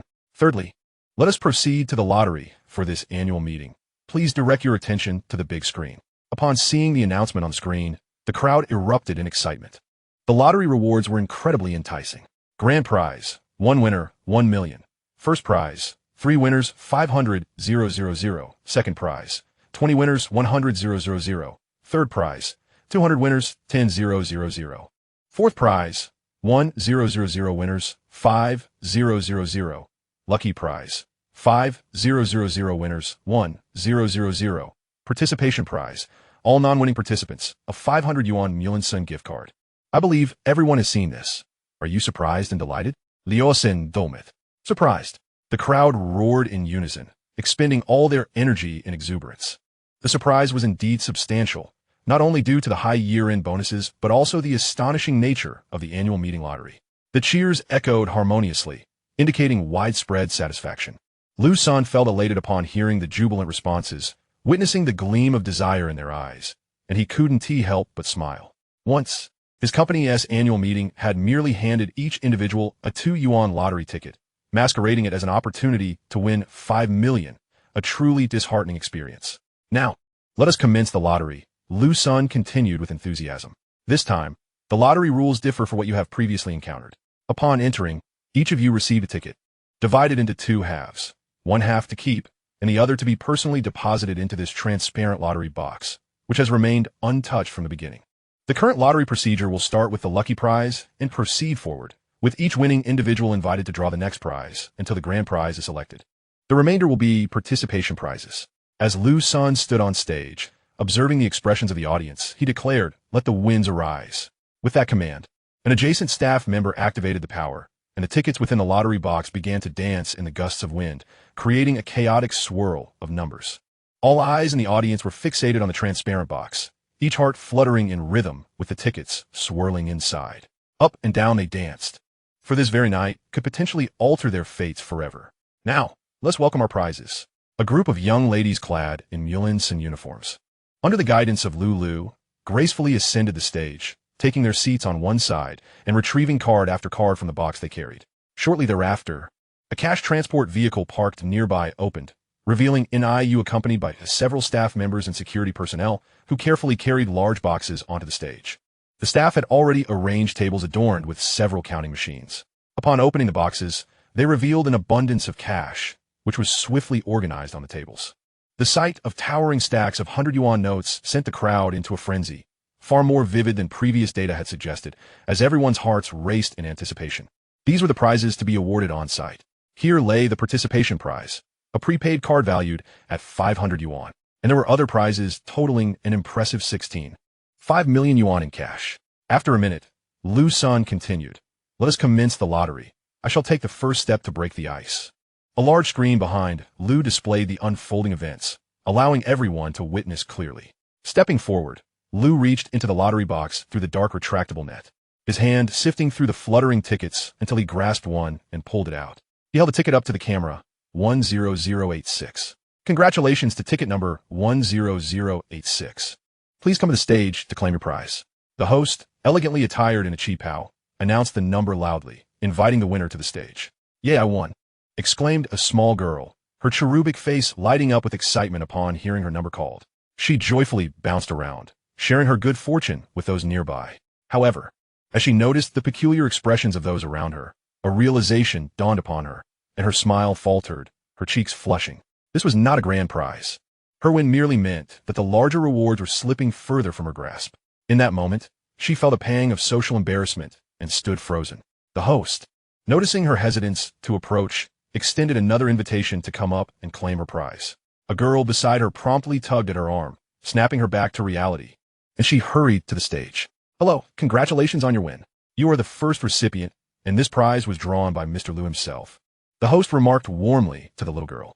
Hearing this, her spirits lifted once more. Indeed, she had been selected by Mr. Liu, making her win truly unique.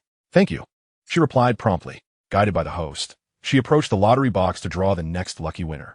The ticket revealed was 9,527. She then stepped aside to claim her lucky reward of 1,000 yuan. Just as she completed her claim, she heard a voice from another table. "Hello. I represent a certain bank. Would you like to deposit your money?" The girl pondered for a moment. 1,000 yuan was not a substantial amount, and there seemed little need to deposit it in a bank unless it were a grand prize. "No, thank you," she replied, and promptly exited the stage. The lottery continued, with each winner emerging to claim increasingly generous sums. The atmosphere in the venue grew more fervent, as those yet to win were beset by a complex mix of emotions. Disappointment and exhilaration intertwined, each vying for dominance. Disappointment for not winning, and exhilaration at the possibility of striking it rich. As time passed, the prizes escalated, from thousands to tens of thousands, and soon to six figures. More individuals opted to deposit their winnings directly into the bank, with many requesting to take photos before doing so. The bank had even arranged for staff to assist winners in capturing their moments, showcasing exceptional service. Finally, as the lottery neared its conclusion, a jubilant individual claimed the grand prize, drawing the coveted special award amidst the gaze of the crowd. The ultimate reward was won by a grassroots employee, Qian Duo, who was overwhelmed with joy and took to the stage to express his gratitude. "I'm immensely thankful to the leadership for this opportunity. I will certainly work diligently. It is an honor to join the Edian family, and I aspire to contribute my utmost within my capabilities. Moving forward, I shall strive to excel in all my endeavors." Despite his name suggesting wealth, Qian Duo hailed from a modest background, even facing poverty. His father had named him with the hope that he would escape hardship and achieve prosperity. However, Qian himself lacked significant capabilities, though he possessed the admirable traits of diligence and earnestness. 2 months prior, he had joined Edian Company as a warehouse manager, overseeing the organization and transportation of goods, earning a commendable salary of 8,000 yuan after deductions. He cherished this opportunity and worked with utmost dedication, having glimpsed the hope of a better life. Winning 1 million yuan at the company's annual meeting had truly transformed his existence, and he felt profound gratitude towards Edian Company. Such stories were not uncommon. Many lives have been changed within the walls of Edian.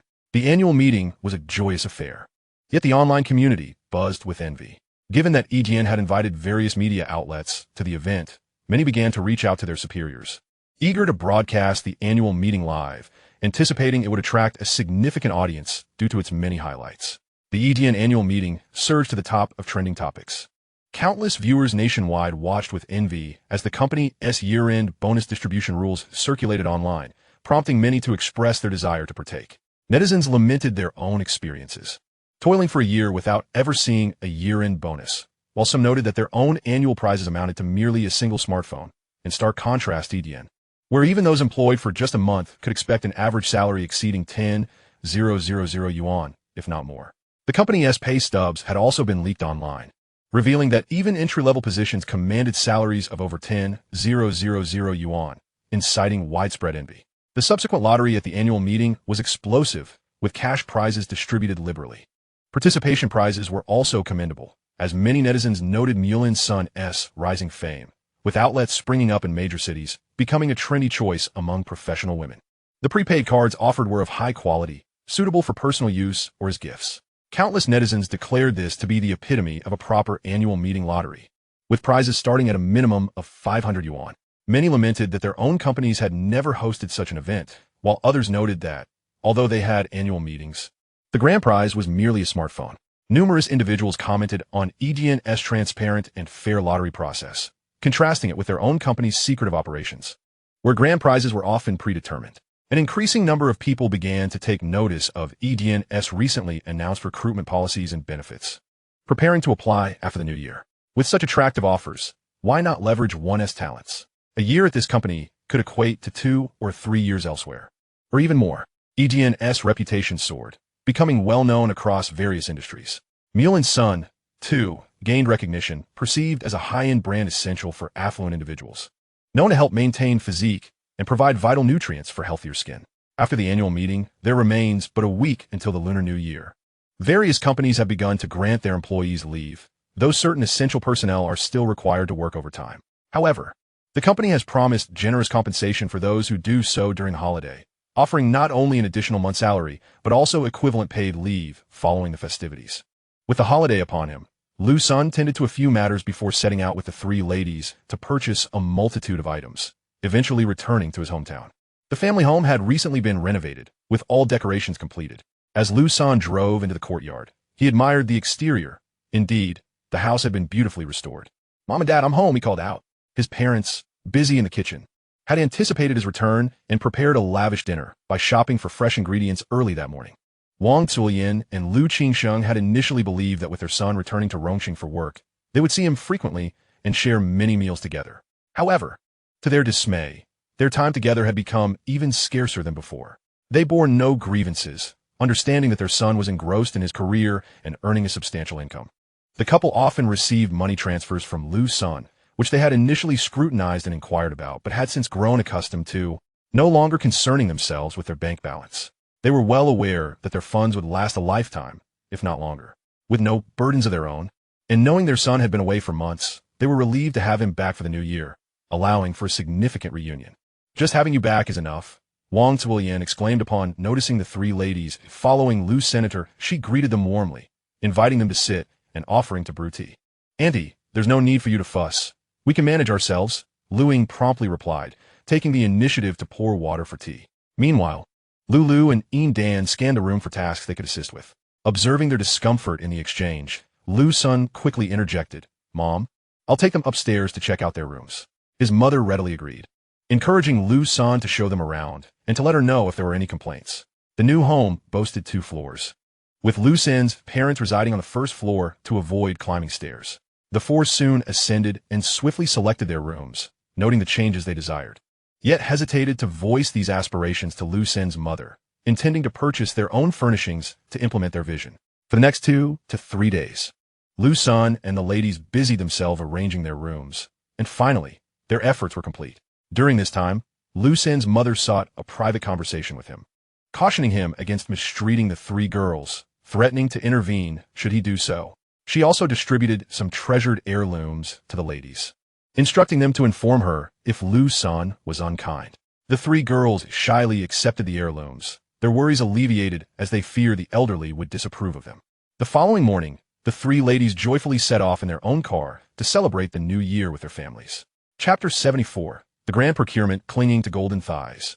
At last, Liu Sen found himself with some leisure time at home. He had been tirelessly engaged in his work, constantly contemplating the trajectory of the corporation.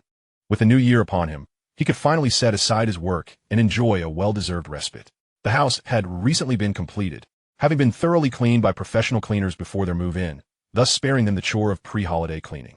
This year, having earned a modest profit from his business, Liu Sen had acquired numerous items for the household, including a robotic vacuum cleaner, assigned by his parents with the task of procuring New Year goods. Liu Sen recognized the necessity of fireworks and firecrackers. While many cities have prohibited the use of firecrackers, such restrictions did not apply in his hometown. In previous years, his parents had always purchased the customary firecrackers. Taking the initiative this year, he drove to a firecracker shop and purchased a substantial quantity of various fireworks. The shop owner greeted him warmly, nearly revering him as a deity, for Liu Sen was indeed his benefactor. He purchased half of the store's inventory and even ventured to other shops in search of unique firecrackers. There, he encountered a particularly impressive model resembling a Gatling gun, which piqued his interest. Although he had never used such a device, he felt an urge to experience it firsthand, perhaps even creating some of his own in the future. Having finalized his list, he arranged for the shopkeeper to deliver the entire haul to his home, depositing it in the courtyard. "Why on earth did you buy so many fireworks?" Lu Qingsheng inquired upon seeing the towering pile. "I bought a few to celebrate the new year and make things lively," Liu Sen replied with a smile. "This is a mountain of firecrackers. Has your perception of money shrunk in my eyes?" Lu Qingsheng mused, shaking his head. "You won't be able to set them all off like this. It's dangerous," he cautioned, his expression stern. "Well, there are plenty of kids among the relatives. They can enjoy them when they visit." Liu Sen chuckled awkwardly, harboring a few ulterior motives of his own. If the children couldn't play with them, he certainly would. "I don't mind them having fun, but safety is paramount. If anyone gets hurt, I'll be sure to give you a proper thrashing," Lu Qingsheng warned. Returning to his study, Liu Sen noticed several pieces of raw jade he had acquired previously and finally found a project to occupy himself with. He had long desired to work on this, but had never found the time. He opened his computer and began researching tools and techniques for crafting jewelry, placing orders for several supplies that he hoped would arrive before the holiday. He ventured out once more to purchase a plethora of fruits and nuts. then returned to his spacious apartment to retrieve some nutritional supplements for making juice during the festivities. He also loaded his vehicle with a generous supply of premium liquor, both for family gatherings and as gifts. After a refreshing shower, it was time for slumber. The following morning, the household was bustling with activity as steam buns were being prepared, with a delightful seasoning added to the filling that promised to enhance the flavor tenfold. In the afternoon, the town's leaders paid a visit to offer their regards. The arrival of Mayor Ma rendered Liu's parents somewhat apprehensive, as it was their first encounter with a government official, especially one who came to their home personally. Liu Sen graciously host Mayor Monantai, whose visit was primarily to express gratitude for Liu Sen's investments in their hometown. Liu Sen not only revitalized the glass factory, but also recruited numerous individuals, thereby providing employment for over 4,000 people and significantly boosting the town's fiscal revenue. Many who had previously sought work elsewhere returned to the township. Mayor Ma's visit also aimed to consult on the development potential of Tianqiao Town, which, despite its limited arable land, mostly comprising forests, needed strategic growth. In truth, his consultation was merely a guise for exploring the possibility of attracting further investments. It would be a missed opportunity not to seize the chance to leverage such a substantial benefactor. Contemplating the unique characteristics of Tianqiao Town, Liu Sen suddenly realized that their hilly terrain boasted extensive forested areas, predominantly planted with tea, yet lacking in recognition. The quality of tea produced in their town was notably high, as Liu Sen had previously tasted it and found it to possess a fragrant yet subtly sweet flavor. He had even shared this tea with colleagues at his company, who unanimously praised its excellence, rivaling that of well-known commercial brands. Should he apply his expertise to enhance its taste, a brand could undoubtedly be established.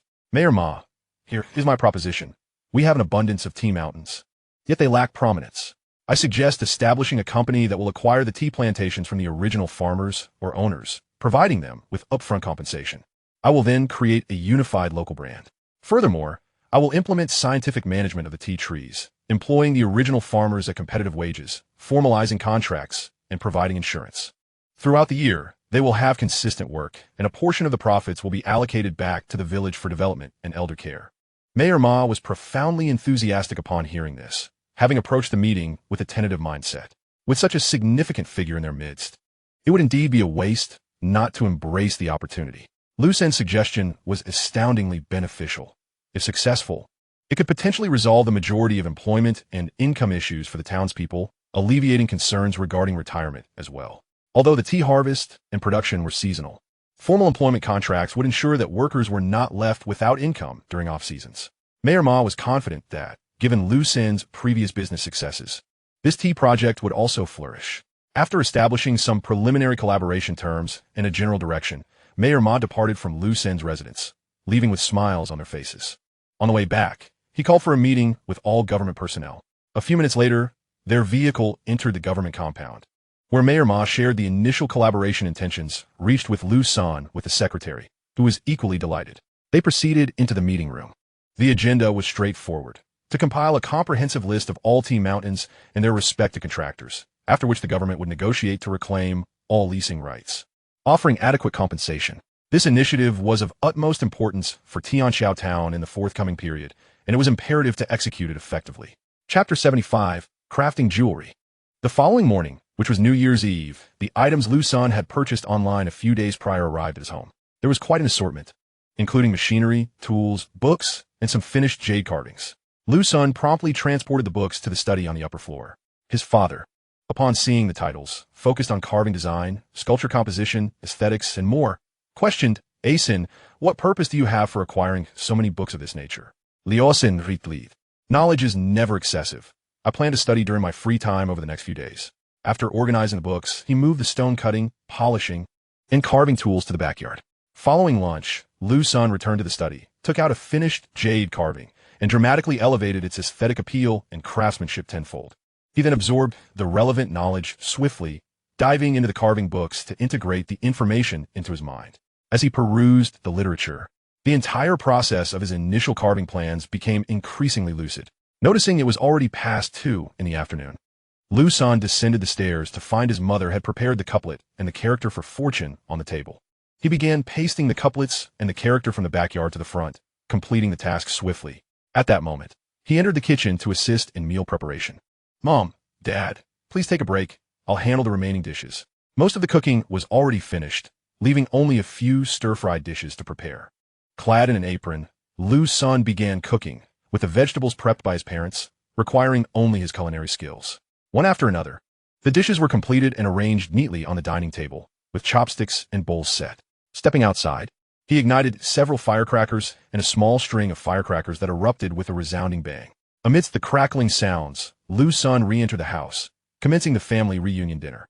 They sipped on fine Qing wine, its unique aroma delighting his father, who became even more elated upon realizing it was produced by his son's company. Over the meal, they reminisced about the past and discussed future aspirations, reflecting on the family's journey from hardship to prosperity and the nation's evolution from backwardness to its current significant role on the global stage. Once the meal concluded and everything was tidied up, his parents presented Liu Sen with a red envelope. "Asen, you're earning substantial money now. Yet this red envelope is still for you. As long as you remain unmarried, you will always be our child." "Thank you, Mom and Dad," Liu Sen replied solemnly, accepting the envelope, which, though modest in amount, symbolized a cherished tradition and the blessings of the elder generation. Turning on the television in the living room, he tuned in a Huaxiao one. Although the Spring Festival Gala was still some time away, and there was no certainty he would watch it, he felt a sense of festivity with the television on. Before long, guests began to arrive, bringing an array of fruits, nuts, and beverages to entertain the neighbors. The essence of a new year had diminished over the years. Previously, visits were filled with children, who were the most joyous participants. After dinner, children would don their new clothes and shoes, visiting each household to exchange auspicious greetings. Each visit would yield various treats and snacks, and they would take the children from each house along to the next. Now, visits were primarily among adults with amicable relations, and children seldom ventured out. After bidding farewell to several families, the clock approached 7, signaling the imminent start of the Spring Festival Gala as his parents settled in front of the television. At that moment, his phone rang once more. It had been a day filled with calls, and he had nearly lost count. Were it not for his invention of wireless charging technology, the device would have run out of battery long ago. Once again, as I picked up the phone, I was greeted by a video call from Lulu, and any lingering annoyance I felt was instantly dispelled. "Brother Sun, Happy New Year. I miss you, moi." As soon as Liu Sen answered the call, Lulu's words tumbled out in rapid succession. Liu Sen felt a wave of embarrassment wash over him, repeatedly exchanging glances with her. Lu's parents, having overheard the conversation, exchanged knowing looks and subtly adjusted their positions to better eavesdrop, all while pretending to watch television. "Lulu, hold on a moment. Let me go to my bedroom." Liu Sen hurriedly excused himself in the living room, making his way upstairs to his room. "Brother Sun, did Uncle and Annie hear that?" Lulu asked, a hint of blush coloring her cheeks. "Yes," Liu Sen replied, unable to suppress a smile at her bashfulness, a testament to his own carelessness. "I miss you, and I'll be back in a couple of days. Why not stay longer? After all, family reunions are hard to come by. I've informed my family that I need to address some matters at work. Besides, I gave them $1 million this time, so they've stopped pressuring me about blind dates." "Well, that's good," Liu Sen responded. "I miss you. What do you miss about me?" "Everything." After a brief chat, they ended the call. Soon after, 2 other girls called video chats, and Dan would be returning shortly as well.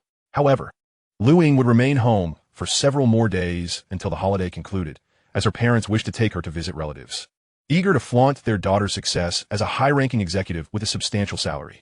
This time, Liu Ying also gifted her parents $1 million. That evening, Liu Sen made numerous calls to extend New Year greetings. Once finished, he returned to his study to continue reading. As the clock struck 11:55 p.m., an alarm rang out, prompting Liu Sen to head downstairs. His parents were already asleep, so he took a few firecrackers to the front door and ignited them. After returning indoors, he showered and went to bed. The following morning, Liu Sen rose early to prepare dumplings for breakfast. After eating, he went to the backyard to set up all the machinery he had received earlier and took out the jade rough stones he had purchased 4 months prior in launching. The rough jade included standard jade rough, net weight 27 kilograms, jade content 1540 G, jade color green, color grade 21, jade quality 51, standard jade rough, net weight 37 kilograms, jade content 2040 G, jade color purple, color grade 9, jade quality 41. He began using the stone cutter to trim the edges, followed by polishing with a grinder. Soon, the 2 pieces, regardless of quality or color, far surpassed the 3 green jades he had previously sold. These 2 pieces were estimated to be worth $100 million, yet Liu Sen had no intention of selling them. Instead, He envisioned designing and processing them for his family and beloved ones. Before long, his sister and brother-in-law arrived with his niece to pay their New Year's visit. They had also undergone significant changes, growing more confident. Their restaurant, Sherway Ju, had flourished and opened flagship stores in first-tier cities. Uncle, I'm here. Give me a hug, Wang Yao exclaimed, rushing towards him. Wait. Liu Sen quickly halted his niece's enthusiastic advance. Let me change my clothes first. I'm covered in dust from cutting stones. After changing upstairs, he embraced his niece as she leaped into his arms once more. What are you up to on New Year's Day? His brother-in-law, Wang Shifeng, inquired. Just making some small trinkets. Once I'm done, I'll gift one to little Yao. He replied, turning to Wang Yao. Do you want it? Yes. He then took her to the firecracker pile to select some. On the first and second days of the new year, many guests visited their home. Liu Sen accompanied his family to visit relatives, greeting the elders and then taking the children to the car to collect a plethora of firecrackers for them to enjoy. Watching the children's joy filled Liu Sen with happiness. He also visited his uncle, Wang Dexin, who expressed great joy at Liu Sen's success and capabilities. His cousin, Niu, was equally delighted for her brother's achievements as well as her own. Since all business dealings were handled through Niu, she felt a sense of ownership in Liu Sen's success. She had received notice of her promotion this year and heard from President Jin that he too would likely be promoted. President Jin had been instrumental in Liu Sen's entrepreneurial journey, and Liu Sen planned to visit Uncle Jin to extend his New Year-esque greeting soon. On the morning of the third day, Liu Sen was at home carving jade, engrossed in his work. After a long session, he set his tools aside, intended to take a break, when he looked up to find Dan and Lu sitting nearby, watching him. Upon seeing them, a smile broke out on Liu Sen's face. When did you arrive? Why didn't you let me know in advance? We wanted to surprise you. We planned to come together, Dan replied with a smile. Brother Son, are you happy to see us? Lu exclaimed, leaping into his embrace and nuzzling her head against him. Absolutely. Brother Son, I didn't expect you to be so skilled at carving, Lu noted, having watched him work with immense concentration. Liu Sen possessed a wealth of knowledge, a robust physique, steady hands, and nimbleness. Carving came to him with ease, showcasing masterful craftsmanship. He was not the type to think, I know how to do this, while his hands hesitated. After putting everything down, Liu Sen noticed there was still some dust from the carving, albeit less than when he was cutting and polishing stones, so he returned to wash up. 2 hours later, having completed his shower and dressed, he glanced at the time and hurried to the kitchen to help with meal preparations. Throughout the day, Liu Sen diligently carved and polished, while Dan and Lu kept him company, chatting and watching him transform the jade, even recording a video to send to Lu Ying. The jade jewelry gradually took shape, and after fastidious work, all processing was completed by the fourth day. The green jade was fashioned into pendants, nameplates, and rings, while the purple jade was similarly crafted. He gifted the purple pieces to Lu and Dan, reserving Lu Ying's share for her return, while the green pieces were given to his mother, sister, and niece, with an additional piece for Niu. On the fifth day, Lu Ying arrived, bringing many local specialties for their parents. In the afternoon, Liu Sen took the three girls to Uncle Jin's house, where they received a warm welcome from Jin Ziming. Upon learning that Jin Ziming would soon be promoted to vice president of the Jinling branch, Liu Sen inquired how he could assist him in solidifying his position and making work easier. However, Jin Ziming politely declined, revealing his laid-back nature and lack of fervor for officialdom. Otherwise, given his background, he wouldn't have remained in the branch manager position for so long. What delighted Jin Ziming most was that he had recognized the right person. Liu Sen's success was evident, and he had also helped his daughter, Jin Shuai, gain a foothold as a senior executive in such a promising company, bringing joy to their family. After dinner, bidding farewell to his host family, he returned to his spacious apartment, anticipating the commencement of his formal duties the following day. Reunited after a lengthy separation, their fervor was palpable. The next day, upon arriving at the office, he distributed red envelopes as a customary gesture and then proceeded with the day's tasks. Liu Sen made his way directly to the laboratory, where approximately 2,000 researchers from diverse fields were currently employed. When the company had tasks to accomplish, they diligently pursued them during idle times. They engaged in personal research interests, with materials readily available upon application and subsequent approval from the company. In truth, this application process was largely a formality, primarily ensuring that no hazardous experiments were being undertaken. Moreover, this procedure instilled a sense of appreciation in applicants for the materials secured, thereby minimizing waste. Liu Sen gathered the researchers involved in wireless charging, providing them with pertinent information regarding the next steps and research directions. including numerous considerations to help them avoid pitfalls and expedite their progress toward their objectives. The goal was unequivocal: to achieve a wireless power transmission distance of 100 meters while facilitating simultaneous one-to-many transmissions. Upon reviewing the new requirements for wireless power research, the team was electrified, eager to attain new heights of success. Armed with the documentation, they exited the conference room to embark on their subsequent investigations. In the afternoon, Liu Sen visited Edian Winery to assess the progress of fruit wine research. He felt a sense of satisfaction upon observing the actual advancements, confident that they would soon meet expectations. At Edian Glass, he and Ian Dan inspected the developments of the next-generation glass, which were equally promising. Indeed, the power of numbers was evident. He believed that following the recent surges in activity, recruitment this year would undoubtedly be more seamless. After departing from Edian Glass, he proceeded to the town government. Earlier in the morning, Mayor Ma had called to inform Liu Sen that the processing of their matters was nearing completion and inquired about his availability. Given that it was the first day back to work after the holiday, Liu Sen's schedule was quite packed with visits to various companies. Upon finishing at the glass factory, Liu Sen arrived at the town government. Mr. Liu, Mayor Ma began, following our assessments over the Spring Festival, we have confirmed that there are 3,000 acres of tea hills in total, with 2,500 acres available for transfer from the original contractors. However, the tea trees have been cultivated for decades, so the transfer fee is quite steep at 30,000 yuan per acre, though the land lease is relatively inexpensive at 1,500 yuan per acre. This pricing was acceptable, as the average yield per acre from the tea garden was approximately 8,000 yuan, equating to about 4 years' worth of output.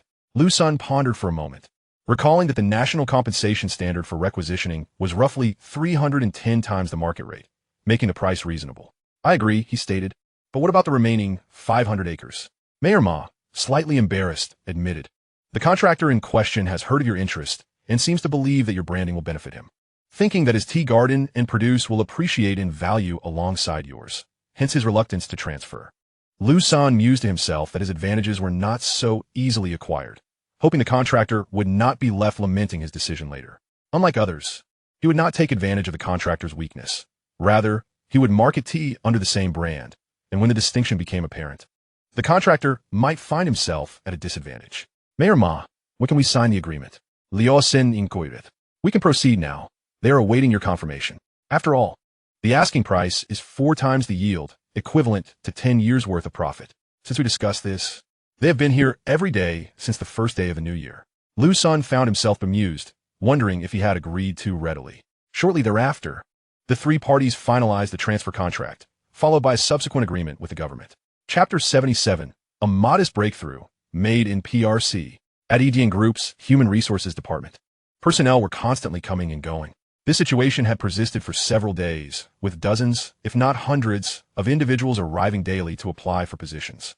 Given that most of these roles were technical, the HR representatives struggled to conduct interviews, necessitating that members from each specialized research group take turns interviewing candidates in the reception area. As various departments expanded, the workforce nearly doubled in size, leading to a rapid expansion that strained the company's housing resources. In response, they urgently acquired several newly completed, fully furnished buildings in a nearby development. Fortunately, with property prices having decreased significantly, and with prior communications with the government confirming a trajectory of low housing prices for the future, the situation appeared manageable. High property prices would stifle urban development and adversely affect the local populace's consumption levels. Most crucially, the income from land sales paled in comparison to the taxes paid by Edian Group. This did not impede the research and development progress across the various companies. On the contrary, the influx of new talent fostered collaborative innovation, accelerating advancements. In the group laboratory, the lights burned brightly throughout the night as Liu Sen dedicated himself to the final stages of wireless charging technology. Suddenly, the phone rang, interrupting his train of thought. He glanced up, noticing several colleagues looking in his direction. Realizing it was his phone, he offered an awkward smile, recognizing the caller as Deng Yaowen. He silenced the call and stepped out of the laboratory. Hello, Yaowen, what is the matter? I was just engrossed in my experiments, he answered upon connecting. Asen, I just received a call from a lab. The fruit wine research is complete, and the first batch of experimental wine has been produced. Is that so? How does it taste? Liu Sen was taken aback by the news of the wine's readiness. The flavor is exceptional. I believe it can capture a share of the market. Especially abroad, Yaowen replied. Liu Sen understood the market positioning of the fruit wine, It served as a complement to Edian's domestic offerings, with a primary focus on international appeal. As overseas consumers had a broader appreciation for fruit wines compared to their domestic counterparts. In discussing fruit wine, many in China might think of beverages like bayberry or plum wine, yet grape wine also falls under this category, encompassing both red and white varieties.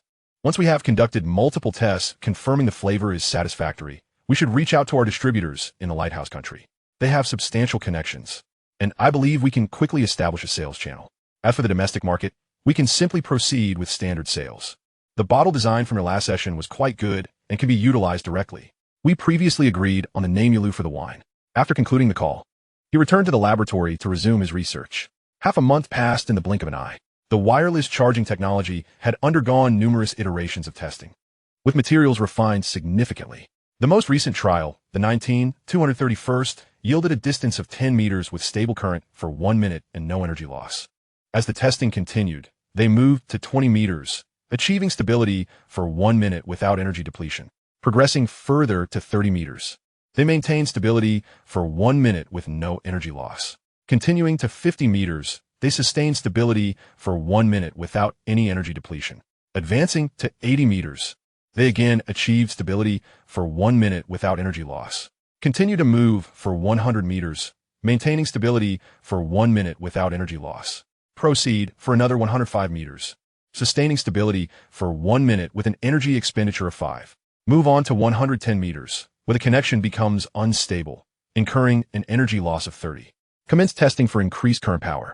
Successfully tested at 30, 60, 90 and 120. Any further increase in power results in transmission failure, leading to disconnection. Next, we examine the functionality of intelligent current power matching, achieving successful results. A subsequent test involving one-to-many wireless power transmission posed no problems, although stability began to wane at distances exceeding 50 meters. This wireless power transmission has marked a significant breakthrough, expanding its applicability, though numerous limitations remain. The laboratory head, Qian Guoli, has been informed to create several prototypes for internal testing within the company to identify deficiencies. Upon returning to the office, Liu Sen reflected on the previous outcomes. Feeling a tinge of disappointment, the results fell short of his expectations. At that moment, Liu Ying entered the office and, noticing Liu Sen's fatigue, approached him from behind. She gently pressed her hands against his temples. In truth, Liu Sen was not physically exhausted, but rather disheartened by the slow research progress. It seemed the technology was indeed somewhat ahead of its time. Despite his guidance and the provision of relevant research directions, the results were still lacking. Sensing Liu Ying's concern, he leaned back slightly, seeking a more comfortable position, enveloped in softness, his mood gradually lifting. Liu Sen pondered over the past weeks, contemplating areas that had not been adequately addressed and those that could be expedited. He understood that he could not blame the researchers.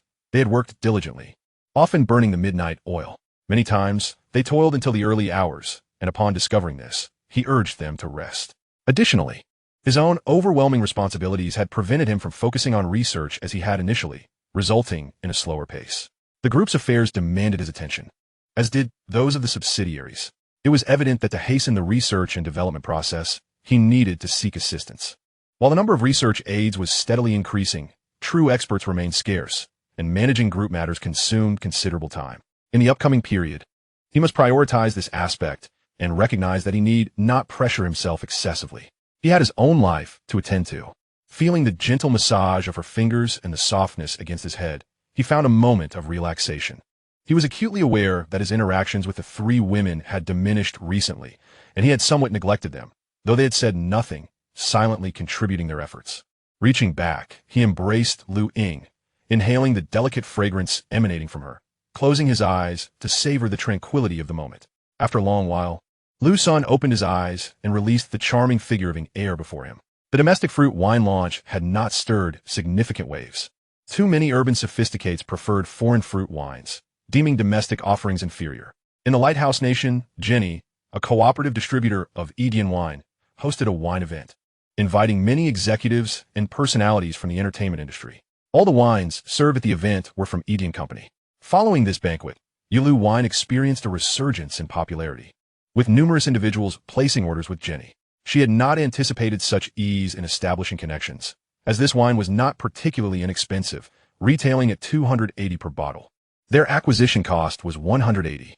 In contrast, the domestic price of Yulu wine stood at 1,088 yuan, which was relatively high, resulting in limited sales domestically. Due to the overseas demand, Yijian had allocated most of its stock abroad, leaving only 10 for the domestic market. Moreover, following Ginny's suggestion, all Yulu wine destined for foreign markets was labeled in foreign languages, with the origin marked as made in PRC. Indeed, after the label change, sales improved significantly. The first batch of 90 tons sold out entirely, followed closely by another shipment of 100 tons. Fortunately, Yijian's fruit wine production was straightforward and had a short cycle. Chapter 78. You, sir, remain a sir. Concurrently, another initiative was actively progressing. A new company, an agricultural cooperative, was established, which had no direct ties to Yijian or Liu Sen, remaining undetectable on the surface. Its primary aim was to satisfy the raw material needs for production and consumption across various companies in the future. Yijian's production required substantial amounts of grain. In fruit, wine demanded copious quantities of fruit. Rongqing, a region characterized by mountainous and hilly terrain, possessed a climate conducive to fruit growth. Yet it was still insufficient to meet Yijian's ever-increasing production capacity. The agricultural cooperative contracted land in various rural areas of Rongqing to cultivate crops such as wheat, sorghum, and rice. In collaboration with local farmers, the cooperative also promised a portion of the profits as dividends. After securing land, they would recruit local farmers to manage the cultivation and upkeep of the farms. All hires were formalized with labor contracts, insurance payments, and a commitment that as long as the farmland management passed company audits, there would be year-end bonuses. Rongqing became the experimental site for the agricultural cooperative. Liu Sen did not anticipate profitability from this venture in the near term. Merely breaking even would be the best objective. Yijian needed to establish its own closed production loop to preemptively address potential future complications. As this aspect pertained to one of Yijian's financial lifelines and constituted a significant source of his current income. Collaborating with local farmers, they signed contracts to lease land, employing farmers to cultivate the vegetables, fruits, and grains required by the company. It was believed that local farmers would be very supportive, as they typically engaged in casual work to earn some extra money. They often farmed, and now, with the cooperation of the agricultural cooperative, they could sign contracts that, while not offering high wages, provided stable incomes of over 4,000 yuan, along with various insurance benefits. When profits became substantial later on, there would also be year-end bonuses. Many office workers in urban areas earned little more than this. At a farmer's home, "Sir, have you heard everything I introduced? We are truly very sincere," said a staff member from the agricultural cooperative, beaming at a man in his 50s. The elder, upon hearing the introduction, felt a stir of interest yet remained hesitant. He genuinely wanted to agree, but such favorable conditions made him wary of scam. Nowadays, there were too many fraudsters, online scams, phone schemes. Otherwise, the government wouldn't have introduced anti-fraud software. Just days ago, village officials had gone door to door recommending the installation of this software. He even called his son to inquire about it. His son explained the situation and helped him download the anti-fraud software with the assistance of the village officials. Now, hearing the cheerful words of the young man before him, he felt a flicker of intrigue. However, he found it hard to believe that such good fortune had fallen into his lap. A nagging sense of doubt gnawed at him, as if the young man were a weasel offering a chicken false assurances. He discreetly pulled out his phone and cautiously opened the anti-fraud software. The software showed no response. The elder grew anxious. Why was it not functioning? Just yesterday, he had received a call, and it had responded then. "Young man, please give me a call."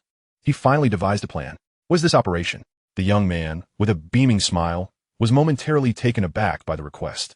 He was somewhat bewildered by the old man's actions. The introduction was going smoothly, with the elder sitting right across from him, so why resort to a phone call? Nonetheless, despite his confusion, he dialed the number provided by the elder. After a few seconds, the elder's phone began to ring, and the young man observed the elder fiddling with an anti-fraud app. "Goodness, I've been explaining for ages, parched and dry, and now you are verifying whether I'm a scammer?" The young man felt a surge of irritation, rubbing his forehead in exasperation. He took a deep breath, exhaled, and repeated this several times, reminding himself to remain calm. After a while, he managed to steady his emotions and said, "Sir, I am not a scammer." Upon hearing the young man's words, the elder stiffened slightly, realizing his little antics had been noticed. Embarrassment washed over him, his face reddening, though, fortunately, his dark complexion concealed it. "You claim you're not a scammer, yet I know that farming 1 acre yields only a few thousand yuan a year, and that's before deducting the costs of seeds, pesticides, and fertilizers. You say you'll pay me 4,000 for just a month of farming? Where's the logic in that? Sir, I assure you, this is genuine. I wouldn't deceive you. We even have a contract. The young man quickly produced the contract for the elder to see. But contracts can be misleading, and I can't read, the elder remarked, dismissing the document to the side. Old Chien from our village signed a contract for insurance, paying thousands each year, only to find out when he fell ill that they wouldn't cover this or that. The elder's face was a picture of indignation. The insurance salesman was just like you, dressed impeccably, smiling and calling him Grandpa left and right. Yet after purchasing the insurance, he became a beggar, pleading for a payout. The elder's eyes bulged with intensity as he glared at the young man. The young man felt utterly frustrated, wanting to curse the insurance salesman for his unscrupulous ways. As for the elder before him, he felt utterly powerless. The elder claimed ignorance, yet displayed a wealth of knowledge, providing examples. If he claimed to understand, it seemed to be a mere surface-level grasp. Nevertheless, his vigilance was commendable, likely stemming from knowing someone who had been deceived, hence his wariness. He found it impossible to reason with the elder. Was the first household truly this difficult? The thought of visiting several more villages filled him with despair. After some contemplation, the young man decided to seek assistance. Sir, I shall step out for a moment, but I will return shortly. Exiting the elder's home, he headed straight for the village committee. Upon witnessing the young man's departure, the elder couldn't help but feel triumphant. This little fraudster thought he could deceive me. Luckily, he made a hasty retreat, or he would have faced the consequences. At the village committee, Han Sanrin approached the village chief. Chief Gao, I've come seeking help. Han, what troubles you? How can I assist? I just visited the elder at the village head's home, explained the situation, but he didn't believe me and accused me of being a scammer. Please, clarify for me. Han Sanrin recounted the events. The village chief couldn't help but think. Had it not been for prior warnings from leadership, he too would have suspected fraud upon hearing such enticing conditions. I intended to assist you with your work, but you left too swiftly for me to intervene. Han Sanrin felt a thrum of realization. It was indeed his fault for not waiting. Then, Chief, please accompany me. Han Sanrin eagerly attempted to pull the chief along. No need to rush. There is no need to visit each household individually. I will summon everyone to the village committee for a collective discussion. The chief halted Han Sanrin. Listen, young man, in rural areas, one must approach matters with strategy. Speaking to individuals one by one may lead to skepticism, as they might perceive you as lacking confidence. If we gather everyone together, the credibility of the situation will increase. The village chief spoke earnestly. This young man was commendable, yet overly hasty. His previous oversight resulted in him having to run around alone, a necessary lesson for his growth. The agricultural cooperative truly benefits the rural populace, and he hoped the company's personnel would flourish. Under Han Sanrin's watchful eye, the village chief retrieved a microphone from his drawer, connecting it to the power supply. Attention, attention! I have an important announcement. All villagers are to assemble at the village committee immediately. After speaking, the chief shot a knowing glance at Han Sanrin. The young man felt a wave of disbelief wash over him. Is this how work is conducted in the countryside? Such scenarios unfold in many regions. Numerous rural inhabitants remain skeptical. However, with government persuasion and explanations, they ultimately sign land transfer and labor contracts with satisfaction. The low agricultural yield and meager economic returns stem largely from a lack of quality seeds, scientific management, and unified planning. Liu Sen's initiative to contract land and employ farmers was merely the first step. In Chapter 79, Preparing for Rain, collaborating with agricultural research institutes, Liu Sen visited Rongqing and Jinling's agricultural research institutes while contracting land in various regions. He aimed to strengthen his foundation and ensure proper precautions. His primary objective for visiting the research institute was to invest in seed research and improvement, as the country heavily relies on foreign seeds. Annually, approximately 80,000 tons of seeds are imported, a seemingly small figure. Yet it's crucial to recognize that these are seeds, not mere grains or vegetables. Among all grain seeds, only a few can be self-sufficient. The self-sufficiency rate of rice and wheat seeds in our country is 100, while corn seeds hover around 95. This achievement is a result of relentless efforts by our scientists. Overall, our nation is a major importer of seeds, with a significant portion sourced from abroad. Should this supply be interrupted, many high-quality vegetables could vanish from the market. Moreover, there exist considerable misconceptions regarding nomenclature. Certain titles have muddled public perception. For instance, a renowned county with a century-old history of potato cultivation, dubbed the hometown of Huaxia potatoes, primarily grows potatoes sourced from the Lighthouse Nation. Similarly, the hometown of Huaxiao Vegetables relies on foreign seeds for over 30 of its crops. The white radish we consume is predominantly imported from the cold nation, and essential peppers hail from Israel. Half of our vegetable seeds are foreign, leaving prices subject to external manipulation. The consequences of seed supply disruption are dire. Thus, Liu Sen must proactively prepare. Seed research is intricate and time-consuming, often yielding only a few experimental results each year. Many breeding methods in our country remain conventional, relying on visual assessment and tactile evaluation, with limited application of advanced techniques such as genetic editing and molecular breeding. The top 50 seed enterprises in the country collectively invest less than $1.5 billion annually in seed research. Generally, if they can purchase from abroad, they see no need to innovate. The state of food security in our nation is indeed concerning, with the exception of staple foods. The breeding of pigs follows a similar trend, heavily reliant on imports. Liu Sen's influence is still limited in scope and breadth, and he lacks recognition in this field due to his previous experience. Hence, he can only leverage his company's reputation to collaborate with nearby agricultural research institutes, where proximity will afford him some face. He aims to establish relevant research projects, such as studying various seeds for vegetables and fruits, while also providing insights into selection methods, cultivation environments, and growth accelerators. This approach will expedite experiments and facilitate the identification of targeted seeds. Consequently, this will effectively promote seed development, allowing the newly cultivated seeds to be promptly supplied to agricultural cooperatives. This will enable large-scale experimental planting, with the agricultural researchers guiding scientific planting techniques while farmers meticulously document their practices. The value of the new seeds will surpass that of the original varieties, thus ensuring the sustainability and even profitability of his cooperative. With accumulated experience, iterations can be expedited, potentially leading to seeds capable of being cultivated in spacecraft or outer space. This initiative could also mitigate domestic reliance on foreign seeds, providing an immediate alternative in the event of sanctions.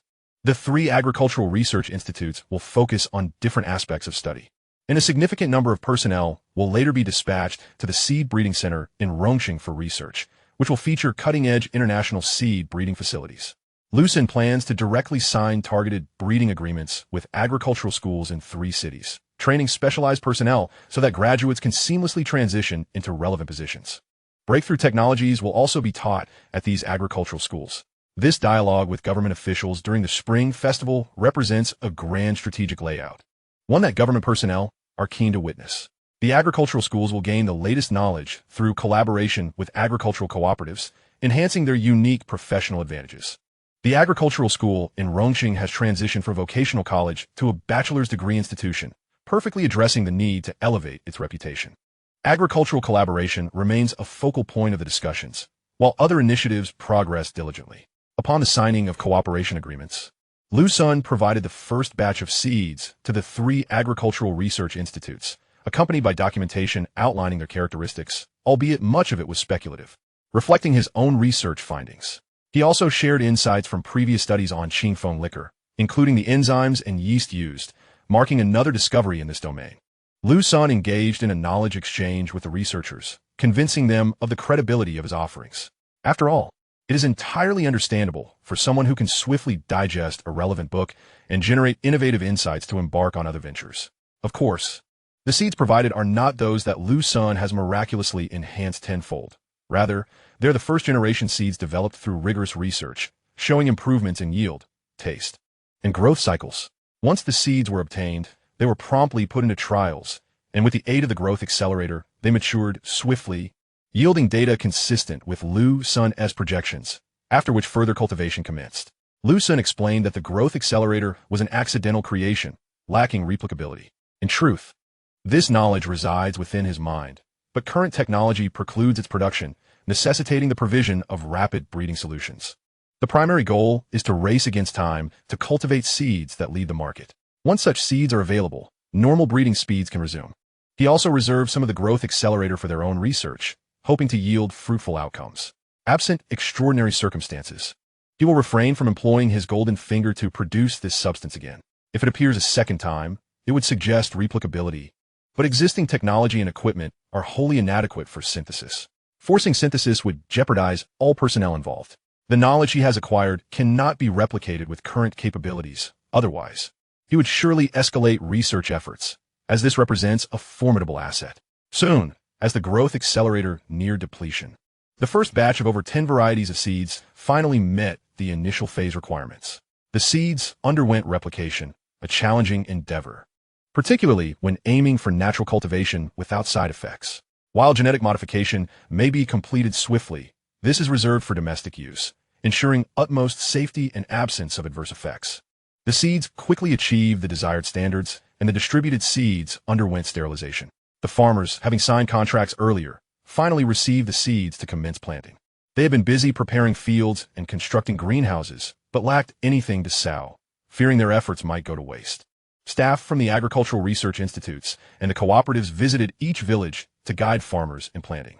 One would instruct while the other recorded, continuously correcting any irregularities in the farmers' methods. Although farmers found the guidance perplexing, they were now official employees, having been informed at contract signing that they must adhere to the directives of the Research Institute and cooperative personnel. Chapter 80. Initial Foray into Special Equipment Production. Edian Glass Factory has recently attracted numerous enterprises seeking collaboration. The quality of glass bottles sold by Edian Liquor, including Qing Feng and Shoqing wines, is widely recognized. For automobile manufacturers, glass is indispensable. Manager Gong, please believe us, we come with sincerity, stated Vice President He from an automotive company. Vice President He, it's not that I am unwilling to cooperate with you. Rather, the group has previously announced that all collaborations are temporarily suspended. Manager Gong replied apologetically. Gong Rongtao, having recently transitioned from another company to Edian Glass, was previously managed by Yin Dan, but due to an increase in responsibilities, he resigned from the position of subsidiary manager. During the handover with Yin Dan, he was informed that all inquiries for cooperation from manufacturers should be declined, or at least postponed if outright rejection was impossible. The specific reasons were not yet disclosed externally. In that case, Manager Gong, if collaboration becomes possible in the future, please notify us. We will certainly respond promptly. Vice President He expressed his disappointment upon hearing Gong Rongtao's response. He had learned from other automotive companies that Edian's replies were uniformly the same. Yet he wished to make an attempt, as he was familiar with the current manager Gong Rongtao from previous associations. Rest assured, as soon as the group permits it, I will personally make the call. Gong Rongtao finally dismissed the other party, having previously known Vice President He from prior collaborations at another company. After sending off Vice President He, Gong Rongtao returned to his office to continue his work. Meanwhile, Liu Sen at the group welcomed several distinguished guests. Mr. Liu, a pleasure to meet you, they greeted. Welcome, welcome, Liu Sen responded, noting that the two individuals before him were both in their 40s, clad in military and police attire, representing a vigorous age. Hello, I am Li Han, stated the gentleman in military uniform. Hello, I am Zhou Rue, introduced the one in police garb. Greetings, and thank you for your presence, Liu Sen acknowledged. Mr. Liu, we wish to discuss potential cooperation. Li Han directly articulated the purpose of their visit. Oh, it remains unclear in what domain this collaboration lies. Liu Sen has produced several items, yet it is uncertain which one has piqued their interest. We wish to discuss a partnership regarding specialty glass, Li Han added. Specialty glass? I regret to inform you that we do not currently manufacture such products, Liu Sen contemplated. At present, they only produce standard glass. Although specialty glass has been developed, it has yet to enter production. Isn't that glass bottle for Qing Feng liquor produced by your company? Edian Glass. Zolhui interjected. Indeed, that is our product, but it is not specialty glass. It is merely ordinary glass. Liu Sen reiterated the facts. Li Han and Zhou Rue exchanged glances, puzzled that Liu Sen considers this glass to be ordinary. Perhaps, given the volume produced for liquor bottles, it truly is commonplace for him. Mr. Liu, we require the material used for those glass liquor bottles. Liu Sen reiterated. I must emphasize that it is genuinely ordinary glass. Have you tested its properties? As a patriotic and honest individual, he felt obliged to remind them once more. We have conducted tests, and the results are impeccable, lightweight, high durability, resistant to shattering, and exhibiting exceptional bulletproof capabilities. It's remarkable to note that a bottle of merely 0.3 centimeters can withstand 3 consecutive shots from a sniper's rifle at the same point without succumbing. Li Han expressed, excitement evident in his voice as he recounted the data. If you truly desire that glass, it is quite affordable, 20,000 yuan per cubic meter, Liu Sen contemplated before stating a price. Upon hearing this, the two exchanged looks, astonished at such a bargain. Very well, we shall place an order for 1,000 tons. Specific blueprints and data will be sent to you in due course. I am referring solely to the cost of the glass. excluding processing fees. I have already offered you a considerable discount. Do you also require me to create molds and handle processing? The two were rendered speechless. They could not process the glass themselves, having previously tried with liquor bottles, which could only be shattered, not fashioned. Were they to construct houses with these cubic blocks of glass? Thus, for every product we assist you in producing, you'll need to pay an additional fee for mold creation, calculated separately based on the complexity. Liu Sen did not demand an exorbitant price. Additionally, I must inform you that many manufacturers are seeking collaboration. I wonder, what are your thoughts on my glass being widely utilized by the public? Liu Sen posed a question he had long contemplated. While broad adoption of this glass could enhance safety for drivers, it might also complicate rescue operations during accidents and raise concerns regarding public security. Would it not lead to an increase in criminals using vehicles for nefarious purposes, such as breaching checkpoints? After all, this would diminish the police and armed forces' capacity to manage such individuals and vehicles, as those inside the cars would be emboldened, especially in the face of standard police firearms. Firing all their ammunition might prove futile. Furthermore, in efforts to apprehend wrongdoers, situations requiring breaking windows could arise. With this glass, windows would become impervious. How would one manage that? Even the most unyielding head could not breach it. Upon hearing Liu Sen's inquiries, the two were momentarily taken aback. Given its affordability and large production scale, such occurrences were indeed likely if the supply flooded the civilian market. Unlike previous bulletproof glass, which was not only thick and cumbersome, but also exorbitantly priced, the cost differed by several multiples. Mr. Liu, we are currently unable to address this matter. We shall need to report back, they admitted, recognizing the potential implications for future societal stability. Liu Sen was not in urgent need of an answer, as there had been no previous allowance for such measures, and he was not in want of the monetary gains. He was merely fatigued by persistent inquiries from those seeking collaboration and thought it best to present the issue to the government. Edian Glass had not opened its supply to external markets, as Liu Sen had considered these unstable factors. He advised them to evaluate and issue a formal notification. Liu Sen instructed Liu Ying to inform Edian Glass of the day's developments and to expand a factory, preferably one that is independent and secure. After all, this involved the production of specialized equipment. The reason he had not unveiled the latest specialty glass was due to its significantly higher production costs. While the current glass already met usage requirements, the latest specialty glass's cost was 100-fold that of the previous version, truly worth its weight in gold. Gong Rongtao received a call from the group, learning of a special order requiring increased production capacity and confidentiality. He immediately grasped the situation. He swiftly planned to utilize the adjacent vacant space and ordered additional production equipment. 2 days later, Liu Sen did not receive a notification prohibiting sales to the civilian market, but instead proposed the possibility of intentionally weakening the glass's properties to ensure public protection without hindering law enforcement. Upon receiving this information, he was uncertain how to implement it and could only delegate the requirements to Gong Rongtao for further research. To expand their market, earn greater profits, and secure larger bonuses, they must devise their strategies. Should the researchers develop new ideas to weaken the glass, they would report back to the group, and only with approval could it be brought to market. Liu Sen's perspective was that achieving the desired outcome would be optimal. If not, then it was of little consequence, as he was not in need of trifling profits. Chapter 81, Materials Research Institute. Since the last breakthrough, the latest wireless power transmission devices have been installed in the offices and the park of Edian. Each wireless power transmitter can cover 14 million square meters. The entire park encompasses over 1 million square meters, equivalent to 1 square kilometer, with 33 transmitters installed, all connected via underground wiring. This has essentially achieved complete wireless power coverage, allowing all individuals to utilize their smartphones without concern for power supply, as they can directly connect and charge from the wireless transmitters. No one needs to worry about their phone's battery any longer, and many appliances within the park have been retrofitted with wireless power receiving ports. This includes the electric patrol vehicles used by security personnel, which can now charge continuously. All streetlights and decorative lights within the park have similarly been modified to connect wirelessly, with a scheduled power connection set through the Wuyo electric app. Lights will illuminate at fixed times daily, although adjustments can be made manually through the app in exceptional circumstances. Additionally, all employees' electric vehicles have been voluntarily and freely modified to allow for unlimited charging. Although the company provides dormitory accommodations, many employees have purchased properties in Rongqing, given the proximity to several residential communities. Most commute via small electric scooters, following the completion of the wireless power upgrade across the entire Group S park. All employees were astonished.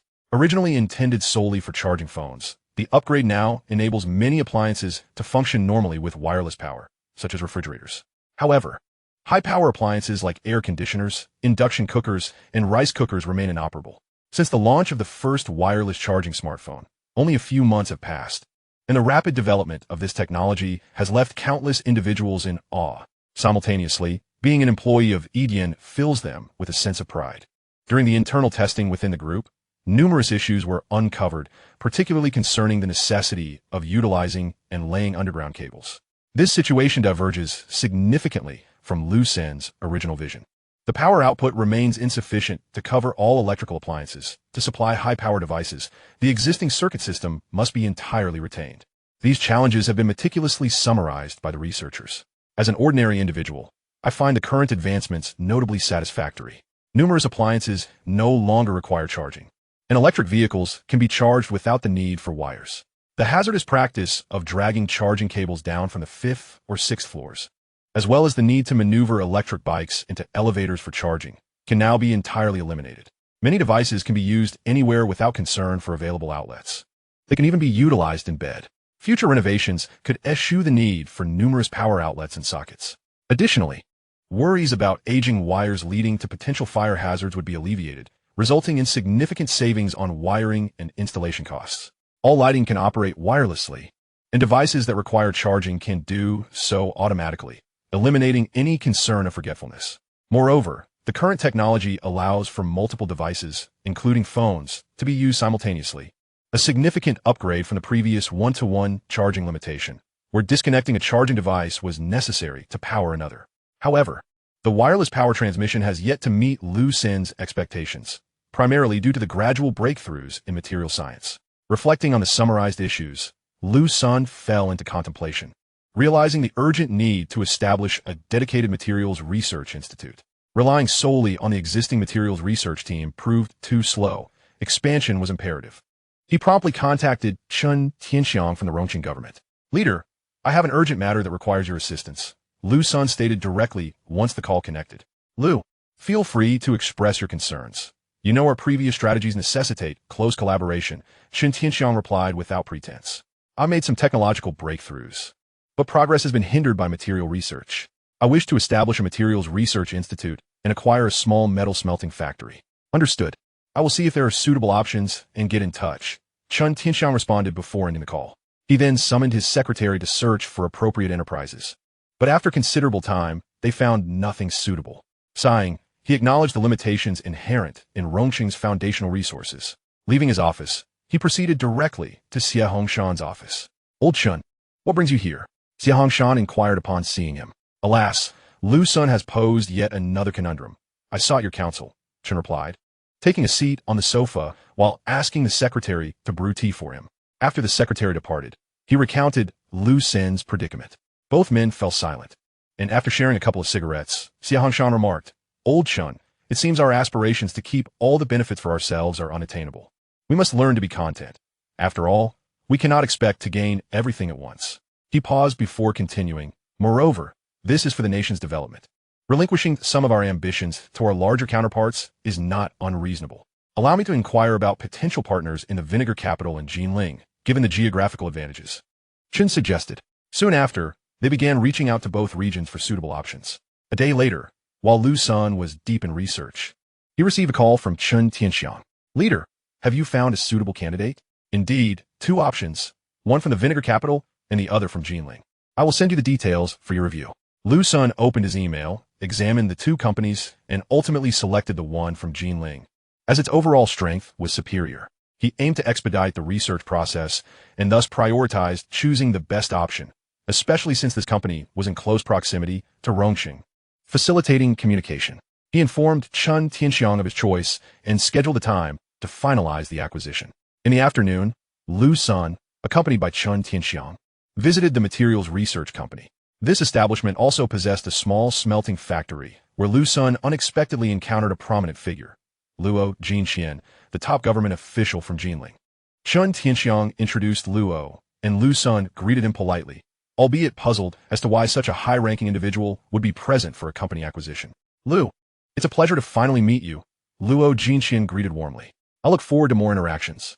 And please feel free to reach out to me regarding any matters concerning Jinling. Liu Sen was taken aback by the unexpected warmth of Luo's demeanor. As this was their first meeting, with Luo Jinqian's assistance, the signing process proceeded with remarkable speed. After the contract was finalized, Luo departed for other commitments. Leaving his personal contact number with Senator Liu Sen chose not to make immediate adjustments to the management of the Materials Research Institute. He met with the research head, Hu Yongyi, and, after some discussion, recognized their competence.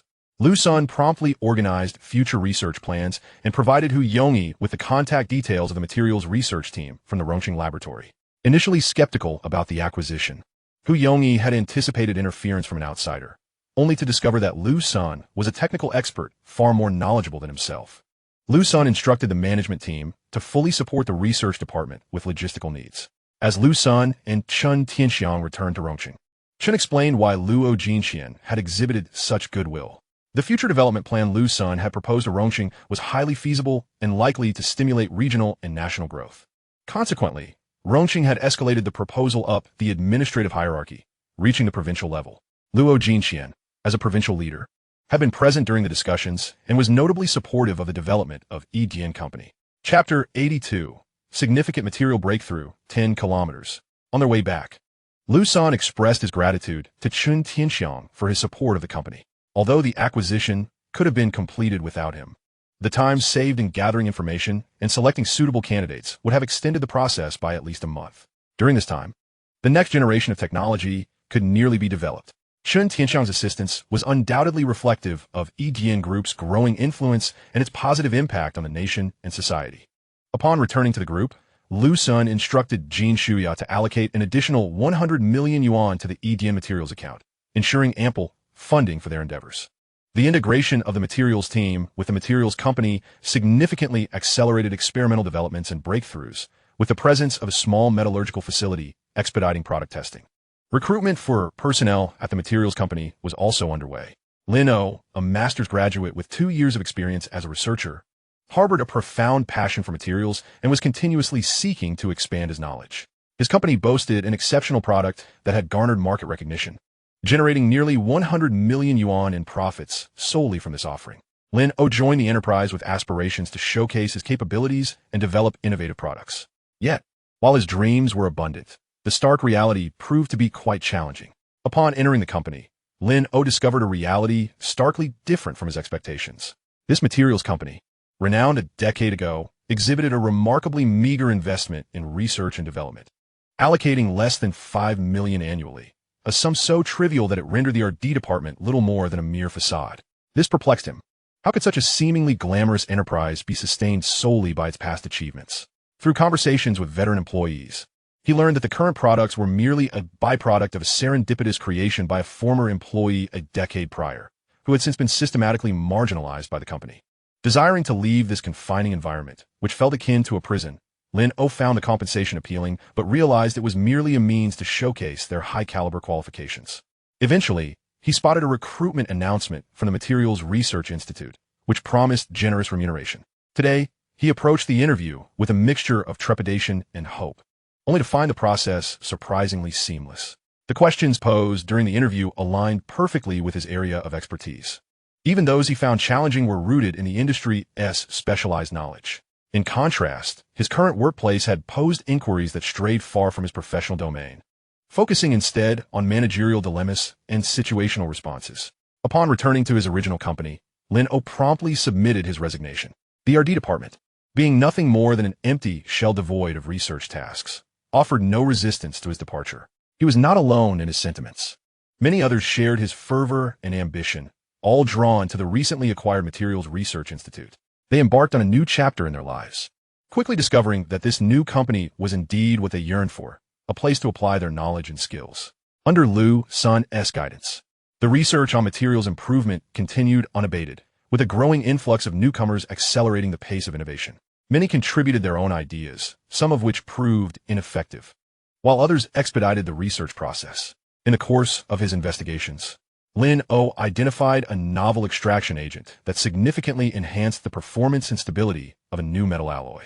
He promptly reported this breakthrough to Hu Yongyi, who was astonished to hear the young man's success in achieving what many others had failed to do. Hu Yongyi, recalling Lin O's impressive interview performance, recognized his profound expertise and innovative spirit. Eager to verify the findings, Hu Yongyi collaborated with Lin O to conduct a new materials test, confirming the considerable enhancement in performance and stability. With this breakthrough, Hu Yongyi was elated, knowing he had not let Liu Sen down. The company fully supported their research endeavors, providing ample resources. Mr. Liu, we've achieved a significant breakthrough in our experiments. Performance has improved dramatically, Hu Yongyi reported. Excellent news, old Hu. Your timely update is a blessing. We eagerly await your results here, Liu Sen replied, urging immediate action to relay the materials to the testing lab. During this period, Liu Sen had been grappling with frustrations stemming from stagnant progress in materials research, which hindered other experiments. Even his involvement in the research required extensive learning and integration of his existing knowledge, a time-consuming endeavor. Unlike brewing, the complexities of materials research posed a far greater challenge. I'll have Lin O deliver the materials. He is our key contributor to this success, Hu Yongyi stated, generously attributing the breakthrough to Lin O and encouraging him to meet Liu Sr. Hu Yongyi hoped to ensure that Lin O made a memorable impression on Liu Sen for future opportunities. Half an hour later, Liu Sen and Qian Guoli awaited the Research Institute's vehicle at the company entrance. Azling Oaliget. He was pleasantly surprised to find Liu Sen and Qian Guoli there, having seen them in the company profile. Overwhelmed, he was approached by Liu Senator Lin O. You are our hero. Thank you immensely. Mr. Liu, it's my duty, Lin O replied, regaining his composure and presenting the box he carried. This contains the new materials. Excellent. Let us proceed to examine the results of this new material, Liu Sen declared, leading the way to the laboratory. With Qian Guoli taking the box from Lin O as they walked together. The laboratory was already prepared, eagerly anticipating the material testing. Upon receiving the materials, the staff quickly processed them and commenced testing. All present held their breath, anxious that even their slightest exhalation might disrupt the results, though this concern was unwarranted. If such trivialities could affect outcomes, the technology would lack practical value. After a rigorous series of adjustments and tests, results finally emerged an hour later. Qian Guoli, bearing a neatly compiled report, approached Liu Sen with a beaming expression. Liu Sen, however, hardly needed to scrutinize the document. He already sensed the success. His envisioned short-term goal had been realized, as the experiment's key data was clearly indicated. Wireless power transmission distance, 10 kilometers. Energy transmission loss, 1. Holding the report aloft, Liu Sen proclaimed, the wireless power transmission milestone has been achieved. Congratulations to all. The room erupted in jubilant cheers, and Lin O felt a surge of joy. Proud to be part of this accomplishment. Enjoy a day of rest. We reconvene the day after tomorrow to embark on the next phase of research. Chapter 83. A boast reaching the heights of the Huaxiao Electric Company. With the new materials and technology finalized, the legal department was tasked with securing the relevant patents. Simultaneously, the new materials underwent validation by national testing authorities, swiftly obtaining certification. Liu Sen instructed Liu Ying to initiate small-scale production and arrange further testing at the Group's facilities. Each upgrade involved enhancements to the wireless power transmitter, while the receiving end remained unchanged. Previous equipment needed no replacement, only a rebinding of devices on the Wuyou electric platform. 2 days later, the new power transmitter was installed, a compact unit that efficiently enveloped the entirety of the Edian campus. Yet Liu Sen strategically limited its coverage to a 1 square kilometer radius. This was remarkable, considering the full power could cover a circular area with a radius of 10 kilometers, potentially reaching an impressive 314 square kilometers, without even industrial design refinements, which could yield even more compact transmitters. Most of the previous generation transmitters were dismantled, leaving only those necessary for powering building appliances and electric vehicles. After several days of testing, no issues were detected, and Liu Sen further upgraded the Wuyou electric software, requiring all users to register an account via their mobile devices to connect to the coverage transmitters for wireless charging. Registration must be completed before a connection can be established, and each calculation will track the duration of use and the amount of electricity consumed. Without registration, activation of the device is unattainable. Indeed, Liu Sen's ambition is to impose a charge for electricity. Once everyone transitions to wireless charging, the daily electricity costs will accumulate significantly. However, the electricity fees do not concern Liu Sen in the least. What captivates his attention is the user base. Previously, the Wuyou electricity app allowed usage without registration due to its association with private chargers. But now, to access comprehensive charging, registration is mandatory. Moreover, to pay for the electricity. A payment method is essential, and he plans to create one. His intention is not merely to profit, but rather to prepare for the worst-case scenario. He aims to bridge the gap from offline to online, targeting the multitude of potential wireless charging users, with smartphones numbering in the hundreds of millions, if not billions, across the nation and the globe. The growth of his user base could very well peak within a year, with an increasing array of services to follow. Presently, Liu Sen's endeavors in wireless power transmission are in their infancy, primarily involving smartphones. He intends to advance gradually, imposing restrictions on the power transmission, allowing only low power for long-distance transmission of up to 10 kilometers, while increasing power for distances within 100 meters. He wants to create the perception that current technology can only facilitate high-power electricity transmission within 100 meters, with anything beyond that limited to a mere 30 watts over 10 kilometers, thereby lowering the vigilance of other nations and enterprises. In anticipation of an impending surge in users, Liu Sen has also ordered a super-large server from Huaping. He recognizes that there is a department within the electricity sector that he cannot overlook, and, after some contemplation, he decides to reach out to them in advance to gauge their stance. Liu Sen summoned Liu Ying and Yin Dan to accompany him around the group, where they began recording videos for him. That evening, Liu Sen dispatched an email to the mailbox of the Huaxiao Electric Power Corporation. Shuizhi Jin, the manager of external business collaborations at Huaxiao Electric Power Corporation, frequently receives various partnership inquiries in his inbox. After brewing a pot of tea, he began to peruse the publicly accessible emails. The usual inquiries filled his inbox, and just as he thought there were no significant messages for the day, he stumbled upon an email with the subject line, "The future direction of Huaxiao Electric Power." Amused, he chuckled at the audacity of yet another company attempting to discuss the future development of electricity with them. Was this not akin to boasting in front of the master? He considered deleting it outright, but, adhering to professional decorum, he clicked open the email. The message requested a thorough viewing of a video and suggested that Huaxiao Electric Power sent a professional team for an on-site visit. Upon noting the sender's name, he realized it was not someone from their electric circle. Who could possibly be so intoxicated as to make such grand claims? Shaking his head, Shuizhi Jin, out of caution, ran a virus check and found no issues. He finally opened the video, lifting his teacup for a sip. The video featured a handsome young man who seemed somewhat familiar, showcasing his smartphone, displaying a wireless charging status. At this point, Shuizhi Jin mused to himself that wireless charging had gained considerable popularity lately. He himself had purchased one and found it quite satisfactory. However, the practical applications remained limited. Unless one was a heavy smartphone user, it was often unnecessary.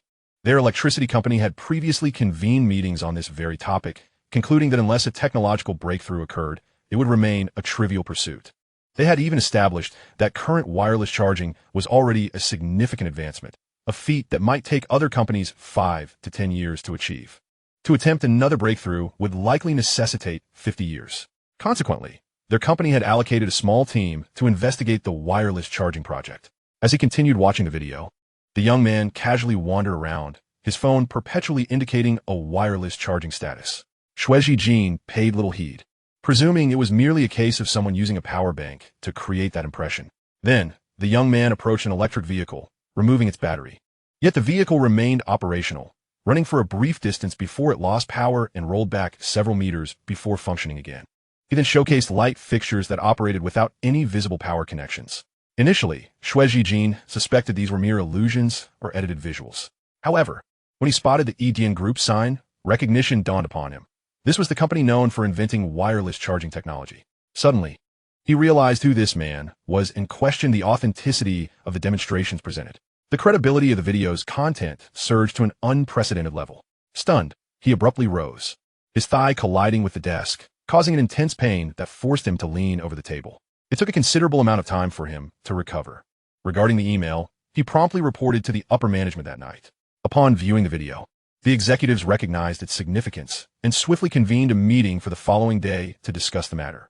Meanwhile, Liu Sen reclined on his sofa at home, playfully engaging with Lu, while Liu Ying and Yin Dan smiled at the pair. Recently, Lu had been traversing multiple cities. As the Mu Lin San brand expanded rapidly, the previously determined expansion model was yielding substantial results, with a significant portion of China nearing saturation with stores.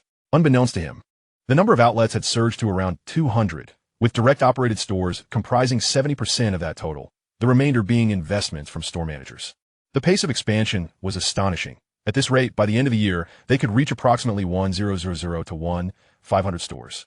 Liu Sen listened intently to Lu's updates, feeling a pang of sympathy for her relentless efforts.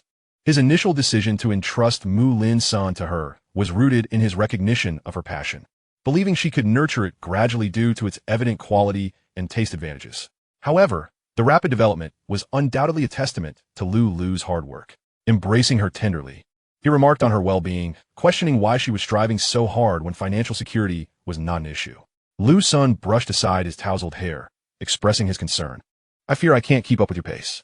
Lu pouted in response. Chapter 84. The Amulet of Ambition for the Cooperative. Upon hearing Lu's words, Liu Sen felt a profound resonance. The three women had been exceptionally diligent since joining him. Lu Ying and Yin Dan appeared to fare somewhat better, able to remain by his side, growing alongside him. In contrast, Lu's journey was entirely different. She had taken on the responsibility of Liu Sen independently long ago.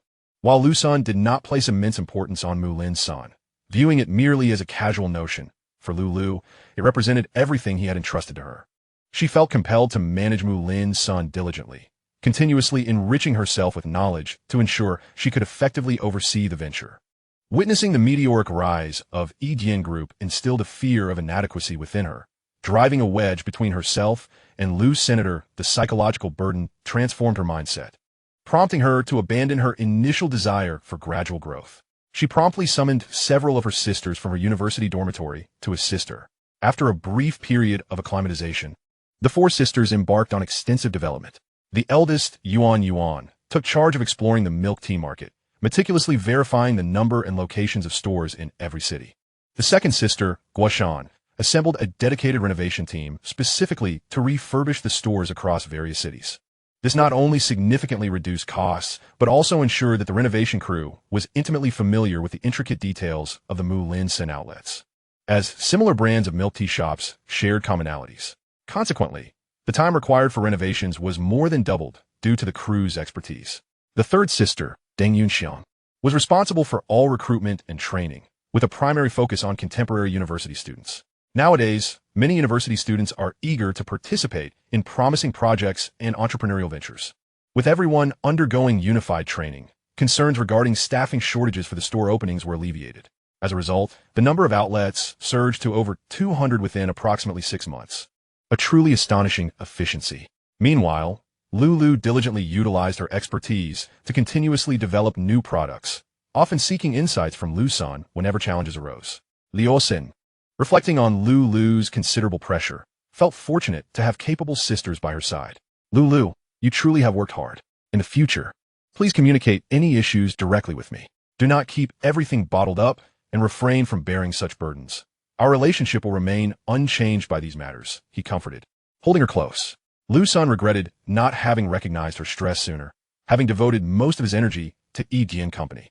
"No, I'm not struggling," Lu replied, shaking her head. "Brother Sen, my three sisters came to my aid without hesitation upon hearing of my difficulties, without any demands. However, I would like to express my desire to allocate some of my shares to them. Would that be permissible?" She had long contemplated granting her sisters a portion of her shares, yet as they were bestowed by Liu Sen, her request necessitated his approval. Seizing this opportunity, she broached the subject of share distribution. Liu Sen, noticing Lu's earnest gaze, feared she might be disheartened by a refusal. "You silly girl with just 5 shares.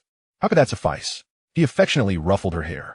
Lu fell silent at his words, contemplating that the current dividends, based on profits, could amount to approximately 1.5 million monthly, and with more stores by year's end, could potentially reach 10 million. However, before she could articulate her thoughts, Liu Sen continued. "Initially, I withheld additional shares to allow you to enjoy this venture as a pastime, considering it your pocket money. However, given your dedication to treating the milk tea shop as your career, I shall allocate an additional 15 to you, and designate another 5 as reward for the senior management at Liu Senator. You may decide how to distribute this 5. It should attract many talents to assist you, allowing you some respite." "Brother Sen, I can forego that. I already have ample funds that I cannot exhaust," Lu protested. "No refusals. It is decided," Liu Sen replied, not allowing her to contest further. He then updated Lu on the current status of the agricultural cooperative, noting that new fruits and vegetables had been planted for some time and would soon be ready for harvest. At that point, Liu Sen could utilize the cooperative's produce, enhancing flavor and promoting a new slogan centered around exclusive, specialty fruits, thereby strengthening the brand. The output and quality of these fruits and vegetables were undoubtedly on par with international standards, allowing for self-sufficiency and greater profit margins. This would also enable the cooperative to achieve a balance in income and expenditure swiftly, facilitating further expansion into neighboring counties and cities. The following day, Liu Sen took Lu to inspect the cooperative, traversing through bountiful orchards, wheat fields, and rice paddies, all thriving remarkably. The cooperative staff accompanying them provided constant updates on the anticipated yield, which was projected to surpass the current societal average per mu. The farmers beamed with genuine smiles, reassured by the flourishing crops, validating their hard work and ensuring the sustainability of the cooperative. They no longer feared a collapse that would revert them to previous hardships. Consequently, many who had migrated for work returned to their rural roots. The recent years had witnessed a significant decline in rural populations, resulting in numerous left-behind children and elderly, leaving villages in a state of decay. However, in the past 2 months, a shift had begun to emerge. Rural populations were increasing, children and the elderly wore brighter smiles, and families were reunited. Young adults and middle-aged individuals, once scarce, began to reappear, and abandoned lands were being cultivated anew. Xiaohan, back for another inspection, are you? Would you care for some water? An elderly man who had just reached the field for a drink inquired jovially upon spotting Han Sanren. Han Sanren, accompanying Liu Sen during the inspection, had developed a rapport with the farmers, becoming adept at engaging with them. Recently promoted to team leader due to his outstanding performance, he responded, "No water for me. I'm here to accompany the leader for a visit." "Ah, the leader is here. Greetings," the elderly man exclaimed, addressing Liu Sen immediately. "How have you been, Grandpa Song? Is there anything you require assistance with?" "Very well, exceptionally well. I never imagined I could live such a good life. I am grateful to the leader for providing us with this opportunity." Grandpa Song sincerely expressed his gratitude. Previously, he struggled to earn a meager income, but now he tended to his fields, returned home to watch over his grandchildren, and enjoyed a modest drink, all while earning over 4,000 monthly. His life was exceedingly comfortable. Together with his spouse, they enjoyed a disposable income exceeding 8,000, complemented by various forms of insurance. Given the current conditions, he could continue this lifestyle for another 10 or 20 years, easily working until the age of 70. Upon retirement, he would also receive a pension. Moreover, his son and daughter-in-law were planning to return. They earned approximately 4,000 monthly, but lacked the comprehensive benefits he enjoyed, making it more advantageous for them to join the cooperative and keep the family together, alleviating the longing of their grandchildren for their parents. Liu Sen felt immense joy upon hearing Grandpa Song's gratitude, as his initial entrepreneurial goal was to uplift the community and contribute to societal progress. Witnessing the tangible results firsthand, coupled with reports from the cooperative staff, affirmed the significant positive transformations taking place. Additionally, this model could maintain a balance between income and expenditure, with some profits. It was evident that accelerating the promotion of this model was imperative, especially as cities were pushing older migrant workers back to rural areas. The future income sources for these farmers posed a challenge, yet his cooperative could accommodate and resolve this issue. This served as a safeguard, for one must always remain vigilant against potential harm. The profits generated by Edian were destined to exceed all expectations. Chapter 85. The Astonishment of Huaxia Electric Power. Currently, the world faces a pressing food scarcity, not solely due to foreign conflicts, but also owing to the deteriorating natural environment, which has led to reduced agricultural yields. Consequently, his rural development strategy aligns seamlessly with national policies, as the country engages in measures such as reforestation and returning farmland to nature. However, the phenomenon of abandoned farmland continues to rise, for rural inhabitants must sustain their livelihoods, and it is a blessing if ordinary farmers can merely break even. This has resulted in a mass migration of rural dwellers to urban areas, yet many find themselves without stable incomes, leading to an increasing number of older generations returning to the countryside. The contradictions are palpable and demand resolution. The state lacks effective solutions, but he is poised to assist. On his way back to the company in the afternoon, he received a call from his secretary, Liu Xiu. Representatives from Huaxia Electric Power Company had arrived and were currently in the reception area. It turned out that upon receiving an email, the company convened a high-level meeting the very next day to discuss the wireless power transmission showcased in the video. Many attendees maintained a skeptical stance. However, it was unlikely that the CEO of EDN would mislead them, as such deception would be easily exposed.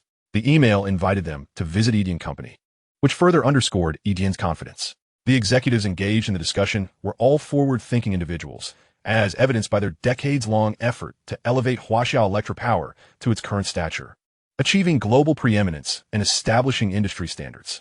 Anyone entering this sector must learn Chinese, rendering it truly unique. During their meeting, they decided to dispatch a team for an on-site investigation, comprising Vice President Hou Yongtao, External Relations Manager Xue Zhijin, and Technical Director Qiu Tingshan, who would visit Edian Company. In a reception area of Edian Company, Liu Xiu promptly stood up to introduce them. President Hou, this is Liu Sen from our company. Liu, this is Vice President Hou from the Electropower Company. After a handshake, communication commenced, with Liu Sen introducing the other two participants by name and position. Mr. Liu, we are here to observe the technology featured in your video, the visitors stated candidly, laying bare their purpose. Certainly, I understand that everyone is busy. Let me show you around, Liu Sen replied with a smile. He then instructed his team to send the internal testing version of the Huio Power app to the three visitors. This is our internal testing version. Please install it to experience the new features. Without hesitation, Hou Yongtao and his colleagues proceeded to install the software, registering their accounts on their mobile devices as per the instructions. Upon entering the app, they encountered three tabs labeled Private, Regional Power, and Public Power Signal. By clicking on Private, they could see previously matched devices such as a wireless power bank, wireless charger, and Bluetooth headset. The Regional Power tab displayed numerous options for pairing, including a refrigerator and light bulbs, all in gray. Selecting a gray option prompted a message stating that their request had been sent, while the wireless charging option similarly indicated that a request had been dispatched. Summoning an administrative staff member, they showcased their phones to the visitors. Hou Yongtao noticed two notifications on the administrative staff's phone regarding Huio charging. After accessing the application, he found his earlier request and clicked Agree. Consequently, his phone displayed a confirmation of approval for managing the refrigerator's power settings, allowing him to view its electricity consumption and various operational configurations. Upon confirming the wireless charging option, the phone immediately commenced wireless charging, revealing settings akin to those of his previous one-on-one charger. Hou Yongtao tested the refrigerator's power cutoff, and indeed, the test refrigerator ceased operation. Upon restoring power, it resumed function. At this juncture, Hou Yongtao swallowed hard and exchanged glances with Xue Zhijin and Qiu Tingshan, attempting to suppress their astonishment. Suddenly, a thought struck him. Could this control be reliant on a wireless network? Acting on this hypothesis, he disconnected his network and retested the power disconnection and reconnection, observing the same scenario unfold. He gazed intently at Liu Sen, questioning the authenticity of this technology. Liu Sen did not respond verbally, but simply nodded in affirmation.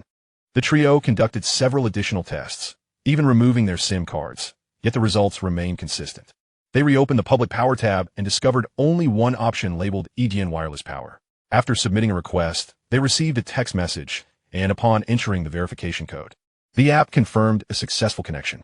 At this moment, they noticed no irregularities and exchanged puzzled looks with Liu Senator without elaboration.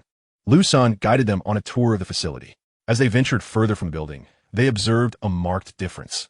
The previously accessible regional power had entirely ceased, indicating they were out of range. In contrast, the public power remained visible, showcasing Edian wireless power. For a brief moment, they entertained the notion that this might be a prank by Edian, as Liu Sen appeared to possess a multi-matching power bank. However, they quickly dismissed this idea, remembering that they themselves owned wireless chargers, which were only displayed under the private tab. Soon after, Liu Sen provided a succinct explanation. Regional power is a short-range power transmission system, capable of covering up to 100 meters with a maximum power output of 120 watts, allowing for energy transfer to certain devices without any power loss during transmission. The initial pairing with the Huio Power account establishes the primary account, which holds all permissions and can grant or revoke access to others. The primary account can also voluntarily relinquish its permissions or transfer them directly, ensuring electrical safety for devices.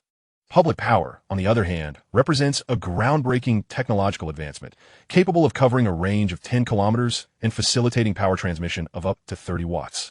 Suitable for charging mobile devices or low-power systems, with only a 1 energy loss during transmission. Qiu Tingshan, the electric power company's technical director, was visibly exhilarated, his hands trembling in excitement. This truly is an extraordinary invention, and it's already in practical use. Moreover, consider the issue of energy loss. Contemporary urban power grids typically incur losses of around 6 to 8, while rural areas may experience losses of 10 to 15. and remote locations could reach as high as 20. Just imagine the energy savings that could be achieved.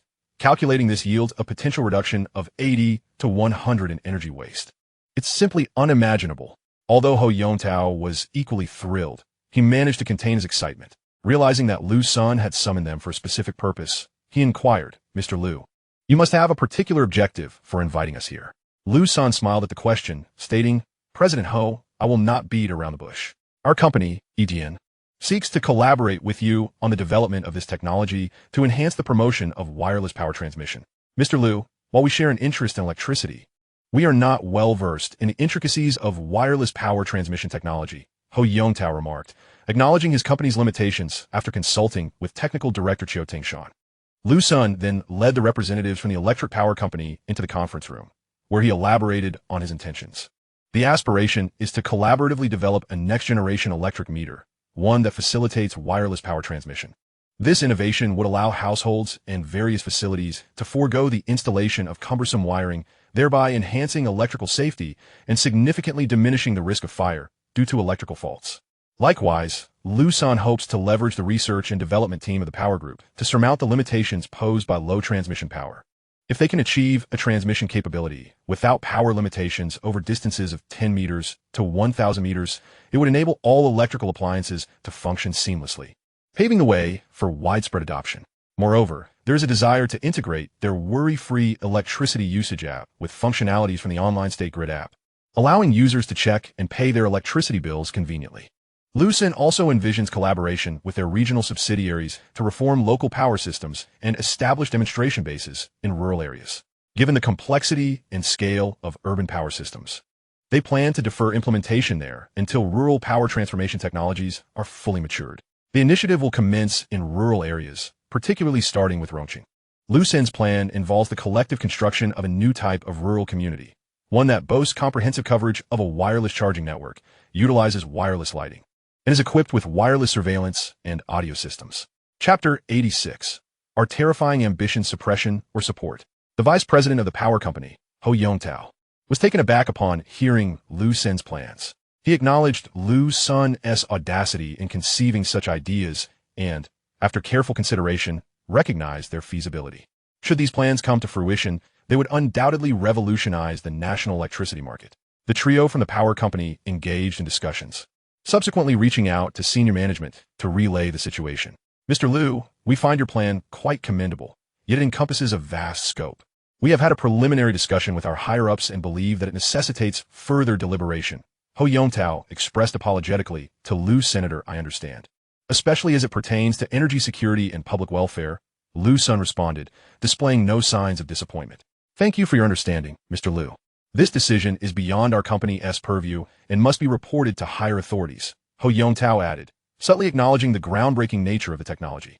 Once this technology is operational, it could potentially save nearly 10% of the nation's electrical energy, not to mention its other far-reaching impacts. Liu Sen was not particularly surprised by their responses and nodded in agreement. However, he assured that rural transformations would not be hindered by this. Discussions in Rongqing had already taken place, and the rural collective land had acquired the right for autonomous construction. To ensure quality and expedite the construction process, they acquired a construction firm with the necessary qualifications, engaging directly with the village collective to complete the survey and design for the new rural community. This initiative aims to enhance the quality of life in rural areas.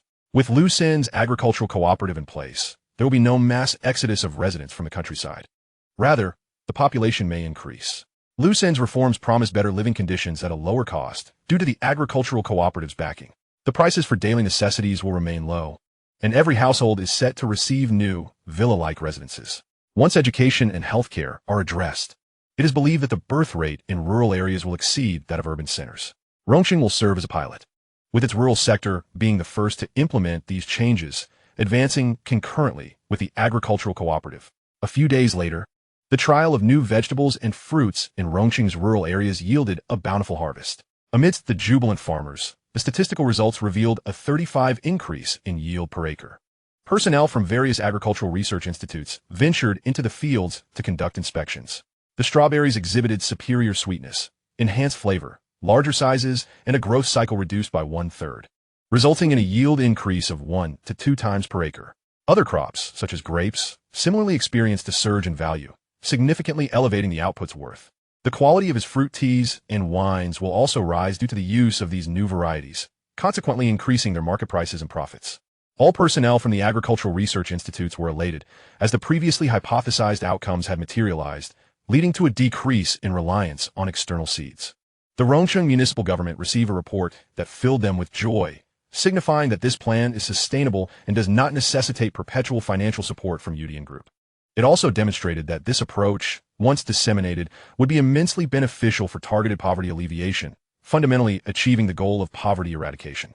Liu Sen felt that this development was still too slow, considering that only 3 agricultural research institutes could optimize a limited number of vegetable and fruit varieties. Consequently, he sought to broaden the scope of collaboration. He conveyed his thoughts to Chen Tianxiang, who was delighted but expressed some reservations about expanding further, as most areas in Rongsheng had already undergone transformation. Taking Chen Tianxiang's words into account, Liu Sen contemplated and subsequently called Luo Jinqian from Jinling. Leader Luo, this is Liu from Edian. I wonder if you remember me. Liu Sen, how could I forget? Why has it taken you so long to reach out? Luo Jinqian responded, intrigued, as they had not been in contact since parting ways. Leader, I didn't want to disturb you. Knowing how busy you are, Liu Sen quickly replied. Just call me Uncle Luo, no need for formalities. We are not in a public setting, Luo Jinqian replied, striving to appear amiable, as he held Liu Sen in high regard. All right, Uncle Luo, I want to be formal. You can call me Asen, Liu Sen stated promptly. Very well, Asen. What is it that you wish to discuss? It's about my agricultural cooperative. I would like to share the current achievements, Liu Sen explained. Luo Jinqian listened with growing astonishment, having previously supported the pilot plan in Rongsheng. He was pleasantly surprised that such remarkable results had emerged in just a few months, exceeding all expectations. Initially, they had approached the project as a last resort, not anticipating profitability. The prevailing conditions in rural areas had left the leaders distressed, and if Liu Sen could successfully complete the pilot transformation, it would be ideal.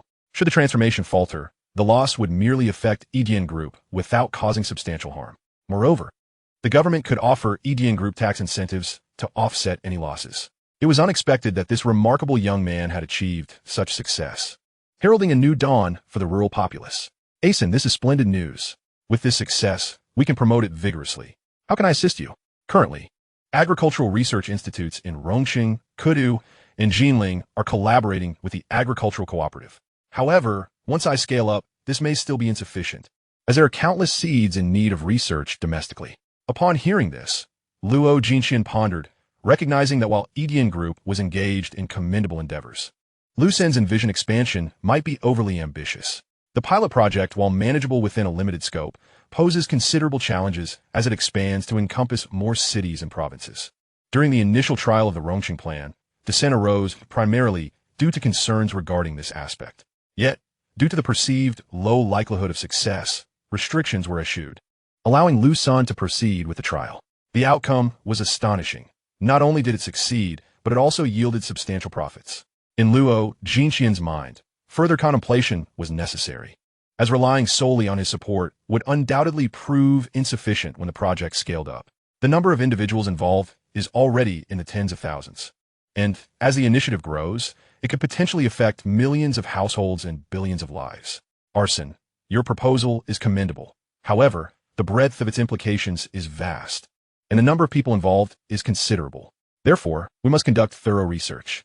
Please send me all relevant materials pertaining to this agricultural cooperative, Luo Jinqian stated earnestly after a moment of reflection.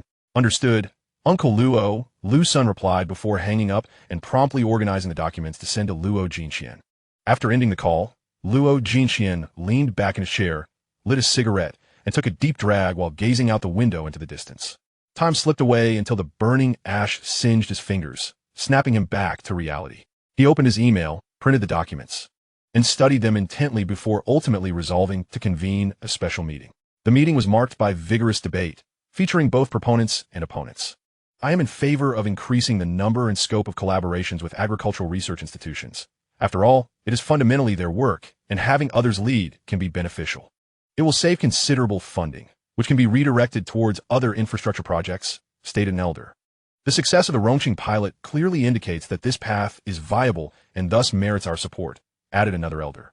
While it is indeed successful, I am opposed to the indiscriminate expansion of trial cities. Increasing collaborations with agricultural institutions is acceptable, but we must exercise caution. If we expand recklessly, those farmers who have benefited may only remember the good aspects and forget the government's contributions, cautioned another voice. This is a valid concern. Such expansion could potentially involve hundreds of millions of individuals, which is immensely daunting. Should issues arise, resolution would be exceedingly difficult. Just look at the current state of a certain real estate company. When problems surfaced, it fell upon various levels of government to fill the gaps. This situation could escalate further, affecting a fifth of the nation or even more, another leader interjected. We cannot approach this with such pessimism. After all, EGN has consistently adhered to laws and regulations while considering the welfare of the populace, aspiring towards common prosperity, which aligns with national objectives, countered an advocate. I believe we can agree, but we must impose certain constraints. Perhaps EGN could consent to be bound by these restrictions? Chapter 87, Leadership Inspection. The meeting in Jinling continued, with diverse opinions persisting throughout the afternoon without reaching a consensus. Ultimately, it was decided to escalate the matter for further review. Soon, guidance was received. Any initiative beneficial to the people and the nation should receive support. The leadership team of Jiangnan Province quickly reached an agreement, appointing Luo Jinxian to lead an inspection of EGN Group. Liu Sen received notification from Luo Jinxian as secretary and prepared diligently, recognizing that this visit could yield the results previously proposed. For him, the implications were not personal, but rather profoundly beneficial for the nation and its citizens. He was willing to contribute positively where possible. Furthermore, this inspection signaled an optimistic message, particularly given Luo Jinxian's familiarity, which underscored several important issues. The next day, vehicles from the province arrived at the highway exit, joining the waiting leadership team from Rongqing as they proceeded to EGN Group. Liu Sen had just received word that they would arrive in a few minutes, and he, along with a group of executives, awaited them at the company entrance. Within moments, a convoy approached. "Welcome, leaders, to our company's inspection," Liu Sen greeted warmly. "Mr. Liu, you are too kind. We are here because EGN is flourishing and making significant breakthroughs in various areas. We hope to glean some insights," responded a leader, praising their progress. Liu Sen led the visitors on a tour of EGN's facilities, showcasing the research campus, laboratory periphery, and office buildings, with particular emphasis on the company's staffing and the current advancements in wireless charging technology. The workforce has grown to over 10,000, predominantly comprising PhD and master's degree holders. The visiting leaders were taken aback. Although they had heard rumors regarding EGN's impressive growth, witnessing it firsthand revealed the extent of its achievements. Far beyond mere hearsay, they learned that EGN had only been established for about 6 months, and the scale of its development was remarkable. As they toured, one leader raised a pertinent question. Is this power transmission safe? Are there any concerns regarding radiation? Liu Sen presented various testing reports, including those conducted by the company, the city, the province, and national authorities, all confirming compliance well below national safety standards. In ordinary environments, no anomalies could be detected. Any irregularities occurred only in specialized settings. After showcasing the technological advancements, Liu Sen elaborated on their applications and future potential. He then guided them to EGN Wine, where they observed the entire production process. Liu Sen explained that the company currently experiences no product backlog. Whatever is produced is swiftly purchased by distributors, with only a small quantity reserved for online sales, which sells out almost instantly. The premium Qingzhou has not been available for regular sale, as it is intended for release a month before each holiday, with production quantities carefully regulated throughout the year, restoring its price to $16.99. As they observed the continuous production and packaging of wine, the leaders were visibly impressed by the efficiency and scale of operations. They are all well aware of the situation. This is a substantial amount of money, which explains why EGN Group is capable of making such significant moves and supporting numerous research personnel. Subsequently, they were taken to inspect the glass factory, where it was revealed that EGN has also undertaken the production of specialized glass for military and police applications.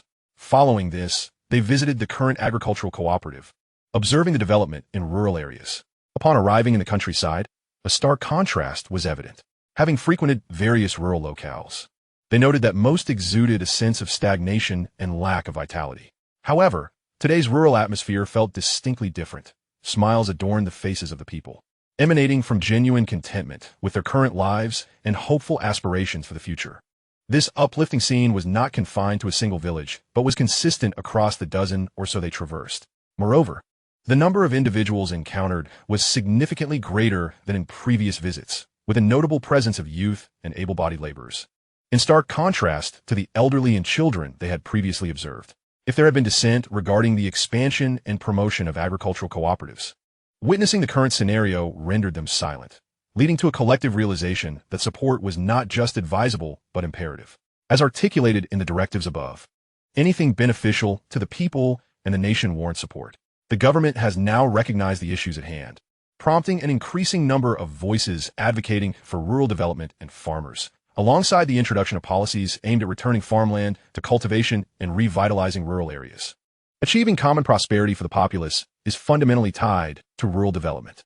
In the future, a substantial part of economic growth will necessitate stimulation from rural economies, especially as urban economic vitality has entered a phase of gradual development. Liu Sen has taken the lead in this regard, with agricultural cooperatives serving as the vanguard, simultaneously reducing national dependency on foreign seeds. He then briefed the leaders on the new outlets for these vegetables, fruits, and grains, which are now being supplied directly to bubble tea shops, hot pot restaurants, and Indian wine industry, all at premium prices, thus ensuring the profitability and sustainability of the agricultural cooperatives. The leaders also visited local farmers' homes to understand their opinions and needs. Finally, they reconvened in the conference room at Indian Group, where Liu Sen understood that the final outcome was about to be determined. After some contemplation, Luo Jinxian stated, "General Manager Liu, we support your previous proposal. But in the specific implementation, you must ensure the interests of the farmers and remain true to your initial intentions." "Rest assured," Liu Sen replied, "my intentions will undoubtedly remain unchanged. Otherwise, there would be no reason for me to undertake such a thankless endeavor, as the profits are relatively minimal." Upon hearing this, the leaders quickly grasped the reality that Liu Sen's efforts would yield little financial gain while posing significant risks, especially since the alcohol produced by the distillery equated to money, faster than printing banknotes. "However, I do have some requests to put forth," Liu Sen remarked, not wishing to shoulder all responsibilities alone. "Please proceed, General Manager Li." "First, you need to facilitate communication with agricultural research institutes across the province, and all universities must also be engaged to address the training of agricultural talents. Second, you should arrange for relevant personnel to join the agricultural cooperatives to manage operations at various locations. My company will oversee supervision, finances, seed research, and distribution. Third, our company will hold absolute oversight over the government personnel you assign, including the authority to propose appointments and dismissals. Fourth, 20 of the annual profits from the agricultural cooperative will be allocated to the local government, strictly for rural development, with transparent accounting.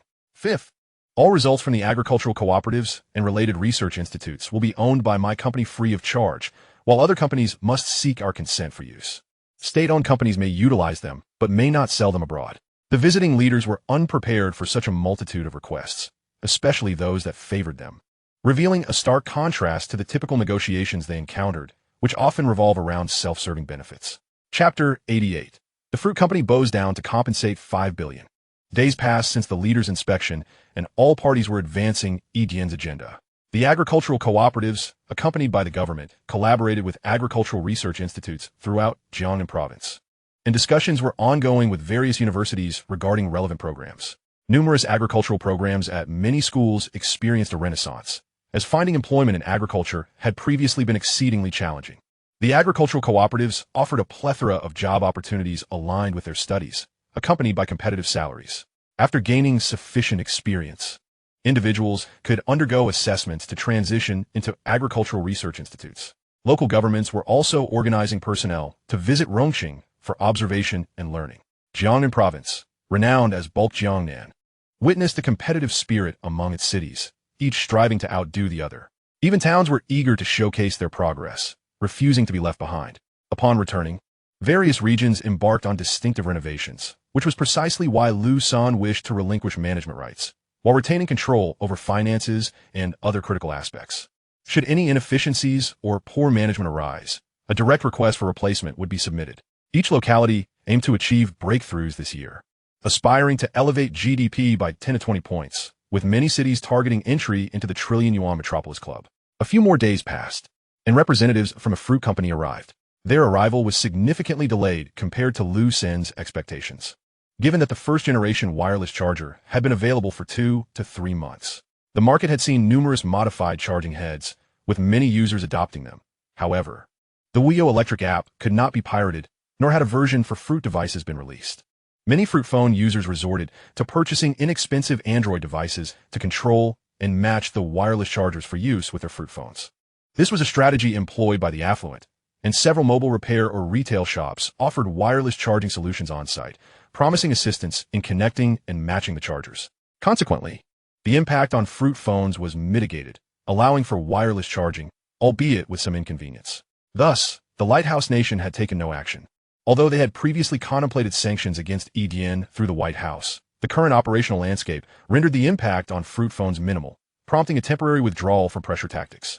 However, they recently learned through various channels that EDN's wireless charging system had been upgraded, introducing new application scenarios and enhancing the certification system to prevent unauthorized third-party operations, necessitating their immediate presence in Huaxia to discuss authorization issues. General Manager Liu, greetings. We have come to seek authorization for your wireless charging technology. Liu Sen noted their direct approach to the topic with a smile, indicating their reluctance to prolong the issue. The domestic sales of Fruit phones had faced some challenges during this period, as had their international counterparts, but the initial generation's impact remained limited. The anticipated launch of the second generation could herald substantial changes. First and foremost, your charging port is proprietary, and we are not inclined to incur patent usage fees. There is no issue. We can authorize you to use it free of charge. However, we also hope that you could grant us the authorization to implement it in our products. The other party has already contemplated this matter extensively. Currently, various nations worldwide have voiced significant concerns regarding their practices, with many beginning to legislate for the abandonment of proprietary interfaces in favor of a universal C interface. They appear to be stalling for time to maximize their profits from accessory sales, which amount to nearly $10 billion annually. Nevertheless, given the prevailing circumstances, it seems that this charade is nearing its end, and it would be more prudent to simply agree to the authorization for EDN's use. Furthermore, with the advent of unlimited charging, the relevance of this interface has diminished considerably. They must ensure that their next generation of smartphones supports unlimited charging. Otherwise, their mobile business could be jeopardized. Liu Sen refrained from making a direct statement and instead accompanied the personnel from the Fruit company to experience the next generation product. Following the demonstration, the expressions of the other party were quite grim. Although they had received some prior information, the immediacy of the experience was overwhelmingly shocking. It was imperative to finalize the collaboration today. Otherwise, they would hastily return to their homeland and prompt the White House to impose sanctions on EDN. I can grant you the authorization for use, but we previously signed an agreement with Huaban that permits only them to implement it within 6 months. Breaching this contract would entail a substantial penalty. We can cover the breach fee, which amounts to $500 million. Upon hearing this figure, the other party deliberated for a moment and ultimately acquiesced. We will bear the cost. Additionally, regarding the utilization of wireless signals, we require a royalty fee of 20% of the selling price for each set produced. This condition has already been investigated thoroughly by them. Huaban operates under similar terms, and EDN has not proposed a higher rate. Furthermore, the Wio Electric app, upon its launch in your smartphone market, must not incur any revenue sharing from our app's operational flow. After considerable discussion among their representatives, they ultimately consented. After all, the second generation of wireless charging is exceedingly impressive. Without the support of this functionality, smartphones may struggle to sell, as they can no longer rely on third-party matching as was done with the first generation. The second generation must connect independently due to the registration system, making circumvention impossible. Since the account will record real-time power usage, without an account, no electrical connection will occur. Liu Sen did not propose any further demands, and in that instant, the upper echelons of the Fruit company perceived Liu Sen as an exceedingly agreeable individual. Shortly thereafter, the other party departed, expressing their gratitude towards Liu Sen, referring to him as their good friend. Liu Sen harbored no belief in their words. His acquiescence was merely a strategic maneuver for future arrangements.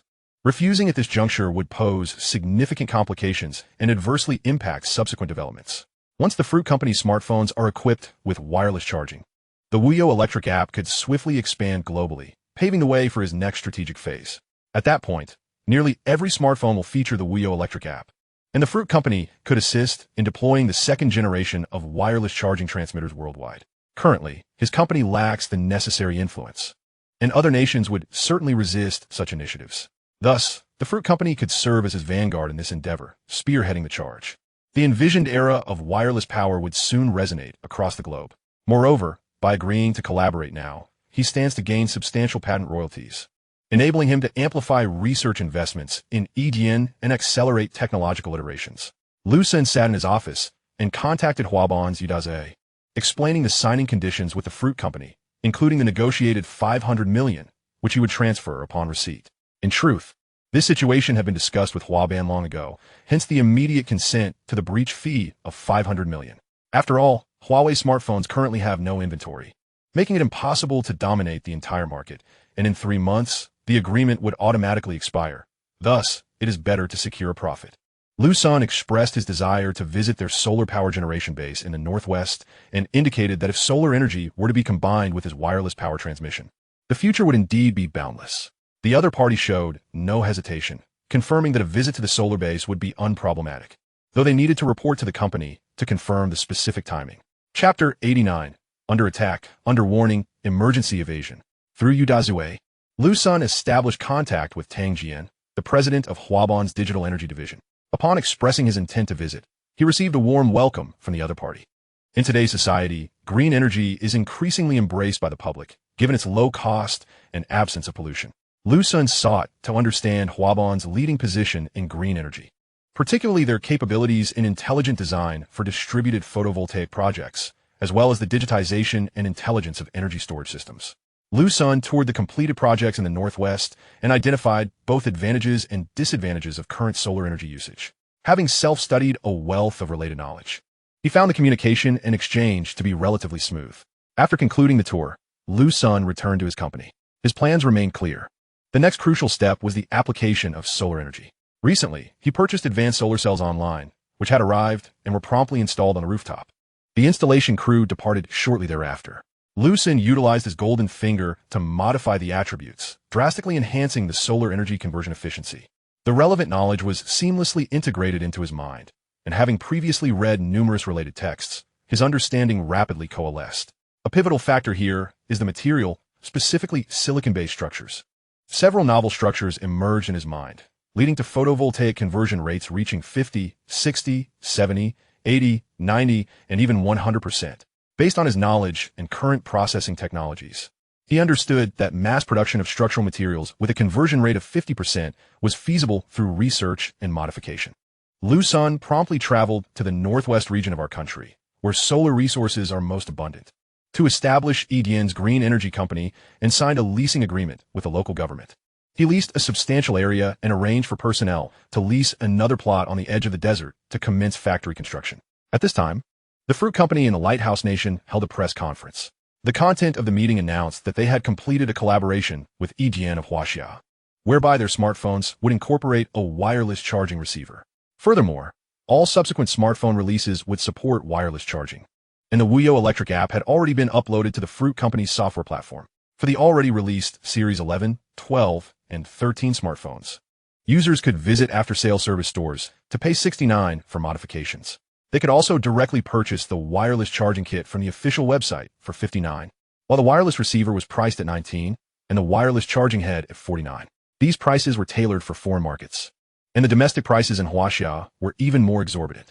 A modification could be obtained for 999 yuan, with a wireless charging kit priced at 499 yuan, the wireless receiver at 169 yuan, and the wireless charging head at 399 yuan. The press conference elicited a strong reaction, with fans of the fruit company cheering exuberantly. Countries across the globe opted to upgrade to wireless charging, resulting in a surge of customers at fruit after-sales stores. After a week, the majority of individuals abroad have embraced wireless charging. Meanwhile, numerous enthusiasts domestically have eagerly sought to modify their devices, primarily driven by desire for aesthetic appeal. However, the number of those purchasing charging kits remains quite limited. Many have begrudgingly acquired wireless receivers priced at 169 yuan, subsequently purchasing charging heads from the Petal official website for a mere 138 yuan. This option is deemed the most economical, as the charging heads are universally compatible. Despite the differing interfaces of the receivers that connect to the phone's charging port, discussions surrounding wireless charging for Apple products rapidly ascended to trending topics online, with countless individuals expressing outrage at the exorbitant pricing. Some, however, maintain that the costs are reasonable and acceptable. Yet, many have drawn uncomfortable comparisons between domestic and international pricing, highlighting the apparent disparity, with domestic prices being noticeably higher. At this juncture, an insider revealed that Apple had negotiated with Edian Company to expedite the adoption of wireless charging technology, ultimately incurring a penalty of 500 million yuan. Many commentators deemed this an act of extortion by Edian, asserting that Apple's intentions were solely for the benefit of its users, thus justifying the higher costs. It was suggested that Edian was primarily motivated by profit, disregarding the interests of its own citizens, which explained the steep pricing of Apple's wireless charging devices. The revelation of this information garnered tens of millions of views, with a multitude of users commenting that Edian should refund the excess costs associated with the wireless chargers. Numerous individuals flocked to Edian's official Weibo account to voice their grievances. Currently, Edian's follower count stands at merely a few million, overshadowed by the overwhelming voices of fervent fans. However, many netizens also remarked on the absurdity of attributing Apple's high prices to Edian, likening it to blaming gravity for one's inability to relieve oneself. They challenged detractors to refrain from using wireless charging if they had previously found it satisfactory. Unperturbed by the online uproar, Liu Sen chose to let the public relations department handle the matter, promptly gathering evidence and issuing a statement on the official website. The announcement addressed the defamation, provocations, and damage to the company's reputation, asserting that legal action would be pursued. Upon the release of this statement, the online discourse quieted significantly, leading many to delete their posts and comments. This development showcased the formidable influence of Edian's announcement, prompting a flurry of supportive comments on their official Weibo account. Enthusiastic users expressed their admiration with comments, such as 666 and EGNYYDS. The related announcement quickly gained traction on social media, reaching the top of trending topics. Some bewildered netizens inquired about the sudden surge in attention towards what seemed to be a mundane announcement, recalling that numerous other companies and celebrities had released statements without similar impact. A helpful user explained that a comparable announcement from the previous year had resulted in severe repercussions for those who attacked Edian, with some individuals facing sentences of at least 3 years and substantial financial losses. Additionally, several observers had been subjected to administrative detention for 3 days. Notably, a lawyer defending those who had attacked Edian had also been incarcerated. In response to the unfolding situation, Liu Sen initiated research into new structural silicon materials, including monocrystalline and polycrystalline silicon. He also revisited energy storage battery technologies that had been previously acquired, recognizing the timely opportunity to explore their potential. The synergy of new batteries with wireless power transmission promises expansive applications. With the current team, he believed the first generation of this technology could be rapidly developed. In Chapter 90, The Arrival of the Master Craftsman, A Vision for Drones, Liu Sen, alongside all research personnel at Edian Group, diligently engaged in their studies. Many operations within the company were jointly managed by Liu Ying and Yin Dan, with a substantial team providing assistance, allowing Liu Sen to focus on overarching strategic directions. His presence in a laboratory significantly accelerated the research process. While tackling battery technology, Liu Sen received a call from Liu Ying, informing him that representatives from Daijian Company wished to discuss a potential business collaboration. Upon hearing the name Daijian, known for its drone production, Liu Sen's mind immediately conjured images of the company. Understood. Please ask them to wait. I will be there shortly. He instructed the other researchers to continue their work before exiting the lab. If it were any other company, Liu Sen might have delegated the meeting to Liu Ying for her assessment of the collaboration's viability. However, he held a particular respect for Daijian, one of the few technologically advanced companies in the country that had risen from humble beginnings to dominate the global civilian drone market. Daijian's monopoly in this niche field was arguably more robust than that of Petal Company, although Petal had a broader range of operations, many of which faced greater challenges and pressures, particularly from Western markets. Upon entering the meeting room, Liu Sen encountered several representatives from Daijian, who were engaged in a demonstration of the latest wireless power transmission technology. Hello, I am Wang Tao. Greetings, I am Liu Senator after taking their seats. The conversation commenced with mutual admiration for each other's achievements. Mr. Liu, we have come to discuss reports of your company's breakthroughs in wireless power transmission technology and to explore potential collaboration. Mr. Wang, I believe you have just experienced the capabilities of our next-generation technology. However, we are not yet ready to launch it into the market and require further observation.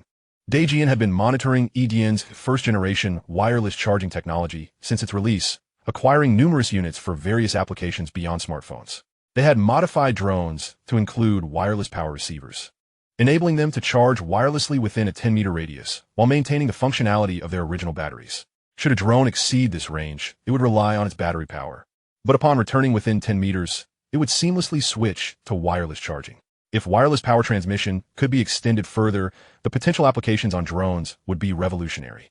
Current drones are notorious for their high energy consumption, often depleting their batteries in mere minutes to half an hour, necessitating frequent returns for battery replacements.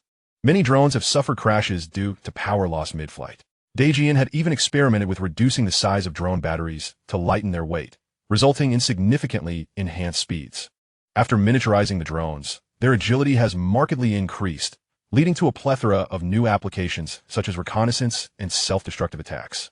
However, the limitation of power transmission to merely 10 meters renders this advancement somewhat impractical. They have allocated personnel to explore potential breakthroughs, yet all attempts have proven futile, leaving them uncertain as to when a significant advancement might emerge.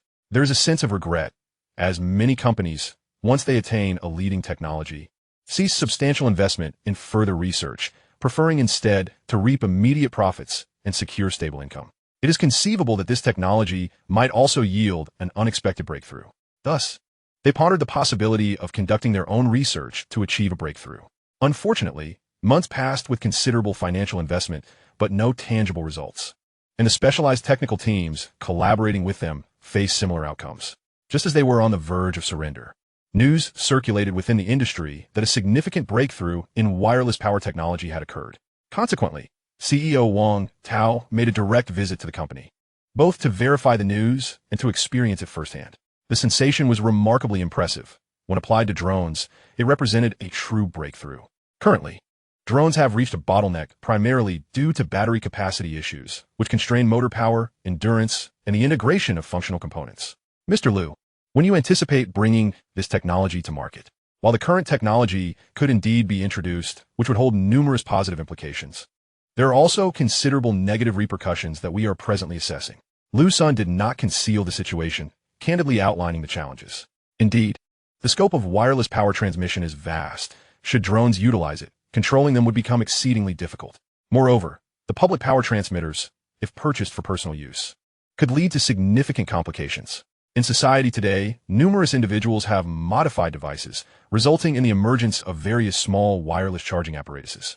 Therefore, our public power transmitters will not be sold externally. We will only offer smaller versions with a coverage of 200 meters, which would mitigate your concerns. Wang Tao pondered this scenario, recognizing its validity. The 10-kilometer range would be a game-changer. Previously, due to power limitations, flight duration was brief. Should public power transmitters achieve a 10-kilometer range and be deployed nationwide, could one individual control drones to fly across the entire country? The thought was almost unimaginable. However, he considered another aspect. If such technology were not permissible for civilian use, might it not be exceedingly convenient for military or law enforcement applications? Drones capable of around-the-clock pursuit and reconnaissance, unrestricted by distance or time, especially when equipped with night vision, would be nothing short of extraordinary, potentially more effective than satellites. Wang Tao articulated his concerns. Rest assured, our collaboration will be fruitful. We can commence preliminary research and testing immediately. We will certainly devise methods to address civilian restrictions. And the urgency for military and law enforcement drone applications necessitates prompt research. Wang Tao's perspective seemed overly simplistic to Liu Sr. He envisioned a future where wireless power coverage would extend not just across the nation, but globally. The prospect was exhilarating. Drones would undeniably become formidable tools with wireless charging. The need for large batteries would diminish, thus reducing costs. Furthermore, smaller batteries would lighten the drones, allowing the use of smaller motors, which would further decrease expenses. Eventually, a drone could be priced at merely dozens to hundreds of yuan without compromising functionality compared to those currently priced in the thousands. Mr. Wang, how about this? You could send a team to our company for research. I can provide you with an independent experimental facility. After some contemplation, Wang Tao agreed, recognizing that this was currently the only location with public power transmitters. A team could conduct preliminary research, and any issues could be addressed directly with the headquarters remotely. Chapter 91, Breakthrough in Battery Technology. The drone team from Dajiang Company arrived promptly and settled into the adjacent experimental facility. Huaxia Electric Power Group finally responded. agreeing to collaborate with EDN Group on the development of wireless power transmission technology after discussions among senior leadership. Liu Sen was elated upon receiving this news. EDN Group was poised to step into the limelight. This would herald another phase of personnel expansion for the company. EDN Group remained relatively young and, although it had previously aligned with Huaban, its reputation was still not particularly prominent. Many users still instinctively thought of Huaban first.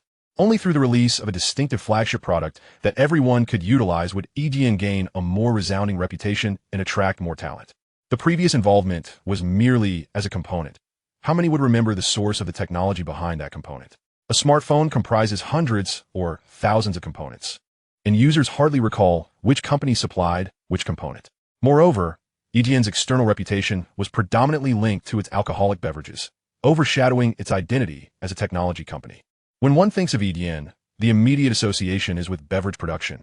What would professionals in mathematics, computer science, or electronics seek in a company that primarily produces alcohol? Would they be engaged in sales statistics, report generation, network management, or repairing printers and electrical devices? Thus, he aimed to elevate the reputation of wireless power transmission to the forefront, establishing it as an independent product to reshape public perception of EDN. He did not want EDN to be likened to Baidu, where the immediate impression is of search engine, advertising, or even spam. Nor did he wish for Alibaba to be synonymous only with online shopping. When one thinks of Tencent, it should not be reduced to gaming, imitation, or even Pizza Hut. When it comes to Huaban, the association should not solely be with smartphone production. EDN Group's establishment of a new laboratory, dedicated to research with Electric Power Group on high-power transmission, was essential for comprehensive promotion. It was impractical to rewire homes for a few air conditioners and induction cookers, leaving sockets for each. The utility of short-range wireless power transmission would be limited. Homes would still require extensive wiring. Once these challenges are resolved, households could truly be free of any electrical wiring. Moreover, research into wireless power repeaters was necessary, enabling all wireless transmitters to interconnect. Thus, in a residential community, could a single cable connect to a repeater, which would directly transmit power to each household's wireless power transmission unit? This would herald a monumental change. This was precisely the focus of the newly established experimental group. Meanwhile, electronic and information researchers were continuously optimizing the Wio Power app to mitigate potential drawbacks. While personnel in the laboratory devoted all their energy to impactful research for the betterment of human society and future development, Liu Sen and another group successfully upgraded the battery technology. The energy storage battery was completed, achieving a remarkable enhancement in storage efficiency within the same volume, culminating in a new battery structure. The battery density reached an impressive 10,000 Wh/kg. Moreover, tests have demonstrated that even in frigid conditions, the battery's capacity remains unaffected, operating seamlessly in low-temperature environments. It also exhibits remarkable safety and stability in high-temperature settings. This technology surpasses current lithium nickel cobalt manganese (NCM) and lithium iron phosphate (LFP) batteries by a significant margin. Furthermore, the lifespan of battery cycles has seen a tremendous enhancement, achieving an astonishing 20,000 full charge-discharge cycles without any degradation. Only after this threshold does any decline begin to manifest, with a decrease of 1 for every additional 20,000 cycles. In contrast, NCM and LFP batteries typically see their full charge cycles capped at 2,000 to 3,000 before experiencing accelerated degradation. Additionally, the production costs, upon calculation, are exceedingly low. In practical terms, if a conventional electric vehicle's battery costs 50,000 yuan, the new battery with equivalent capacity would only amount to 500 yuan. This reduction in weight also translates to a more spacious vehicle, faster acceleration, and significantly increased driving range. Should this battery be launched, it would undoubtedly trigger a seismic shift in the battery market, propelling the electric vehicle sector forward while plunging gasoline vehicles into decline. Liu Sen has no intention of making this information public just yet. For the time being, it remains a proprietary technology for internal use within the company. After all, the advent of wireless power transmission has alleviated much of the anxiety surrounding battery capacity. Once the latest wireless power transmission is introduced, the specifics of battery capacity in the civilian market will become less critical. This battery will primarily serve military applications and solar energy storage projects. Liu Sen directly reached out to the military personnel, Li Han, who had visited previously. Major Li, I have achieved a new technological breakthrough and would like to explore potential collaboration with you. Hello, President Liu. I am curious to learn more about this technological advancement. Li Han was quite astonished to receive Liu Sen's call and was particularly cordial, given that the previous collaboration had significantly improved special equipment at a fraction of the cost, earning him accolades from his superiors. Thus, he was genuinely intrigued by Liu Sen's claims of a technological breakthrough. It's sensitive information and requires reporting to higher authorities first. Liu Sen needed him to contact the upper echelons, as this technological advancement must remain confidential. The demand for the production of this product would undoubtedly be substantial, necessitating direct cooperation with the military to maintain secrecy during manufacturing. Li Han initially considered visiting to assess the situation, but was promptly declined by Liu Sen, who insisted that the matter involved a high level of confidentiality that only senior officials could comprehend. Liu Sen expressed his apologies, clarifying that it was not a matter of distrust, but rather of utmost importance, and confirmed that it pertained to battery technology. Li Han, understanding the gravity, refrained from further inquiries and hung up to contact his superiors. The next day, a representative named Wu Qing, responsible for equipment logistics and procurement, arrived at Idian. Wu Qing had received multiple reports and took Liu Sen's request very seriously, especially considering Idian's recent significant activities. The introduction of wireless power transmission alone represented a major initiative with vast implications for military equipment, prompting potential modifications across various systems. The fact that Liu Sen insisted on a separate report to higher authorities further heightened Wu Qing's concern. Liu Sen detailed their recent research findings, providing an extensive overview of the battery's capabilities, claiming its performance to be 50 to 100 times superior to contemporary batteries, along with exceptional safety in extreme conditions, all at a remarkably low cost.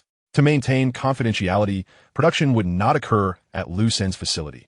Instead, state assistance would be sought to avoid any leaks regarding the battery technology. The manufactured batteries would be allocated for use by the state and internal operations at Idian. Wu Qing, initially skeptical of the claims regarding such a powerful battery, having dealt with batteries in his procurement role, pressed Liu Sen, "Are you certain of the veracity of your statements? This cannot be a jest." "I assure you," Liu Sen replied earnestly, nodding in affirmation as he retrieved a sample battery from his drawer. "Here is a prototype for your testing." Wu Qing regarded the battery with solemnity before carefully placing it into his bag. If Liu Sen's assertions hold true, significant adjustments will be necessary, particularly for the aircraft carrier equipped with electromagnetic catapults that require substantial power. The previously utilized energy storage batteries were far inferior and costly. If this new battery proves authentic, swift decisions regarding production would be imperative to facilitate timely deployment. Contemplating the prospect of China's aircraft carrier fleet navigating the vast oceans, he felt an exhilarating surge of anticipation. "I will arrange for testing. If the results are favorable, we will engage in thorough discussions, and I will keep you informed." Liu Sen replied to Wu Qing, "I hope for a prompt resolution, as I envision this as a promising beginning for our collaboration." The prior partnership regarding special glass could not truly be considered a collaboration. It was merely a transactional relationship. Through this endeavor, Liu Sen sought to discern how higher-ups would respond, which would significantly influence his subsequent strategies. Although this battery technology was formidable, he remained unperturbed, ready to embark on developing an even more powerful alternative if necessary. Chapter 92. The Use of Drones and Technological Breakthroughs. The skilled artisans at Idian's drone team are relentlessly utilizing wireless power transmission to conduct tests on new models of drones. For domestic, small-scale drones, they have implemented significant modifications, reducing the overall size and limiting battery capacity to sustain operation for just 1 minute as an emergency measure, thereby also cutting costs. In the event that a drone strays beyond the range of power transmission, it will automatically switch to battery power, ensuring a safe return to the transmission zone. This feature prevents mishaps that could result in power loss and subsequent crashes. Additionally, due to the unpredictable nature of distance, it is easy for operators to inadvertently fly beyond the designated range. These small drones are designed with beginners in mind, offering an affordable option with a flight range of up to 100 meters. Priced at just a few hundred yuan, their quality far surpasses that of similarly priced drones. While this represents a niche market, the artisans are also exploring larger drones intended for specialized applications. Among these are firefighting drones, which are integrated into fire trucks. Upon the outbreak of a fire, the drone launches to assess the situation on-site while concurrently monitoring road conditions. Firefighters can then prepare based on real-time information. And thanks to its ample power, the drone can carry small firefighting equipment, enabling aerial firefighting operations. When deployed in tandem, Two drones can elevate hoses to great heights for direct water spraying or launch fire-extinguishing projectiles. This innovation enhances rescue efficiency and, due to its powerful energy source, the drone does not require large batteries or fuel engines, thus significantly improving its payload capacity, allowing it to lift the weight of two individuals. This innovative approach facilitates high-altitude rescue operations and personnel deployment capabilities. It is not uncommon for individuals to find themselves ensnared in the midst of a fire. During such dire circumstances, drones can be employed to hoist trapped individuals to safety using ropes. The power utilized for these operations is derived from localized electricity transmission, which can either harness the power grid within the community or connect to the generator of a fire truck. While numerous teams are engaged in relentless experimentation and research, the Huaxia Electric Power Group Laboratory has also announced significant breakthroughs in their studies.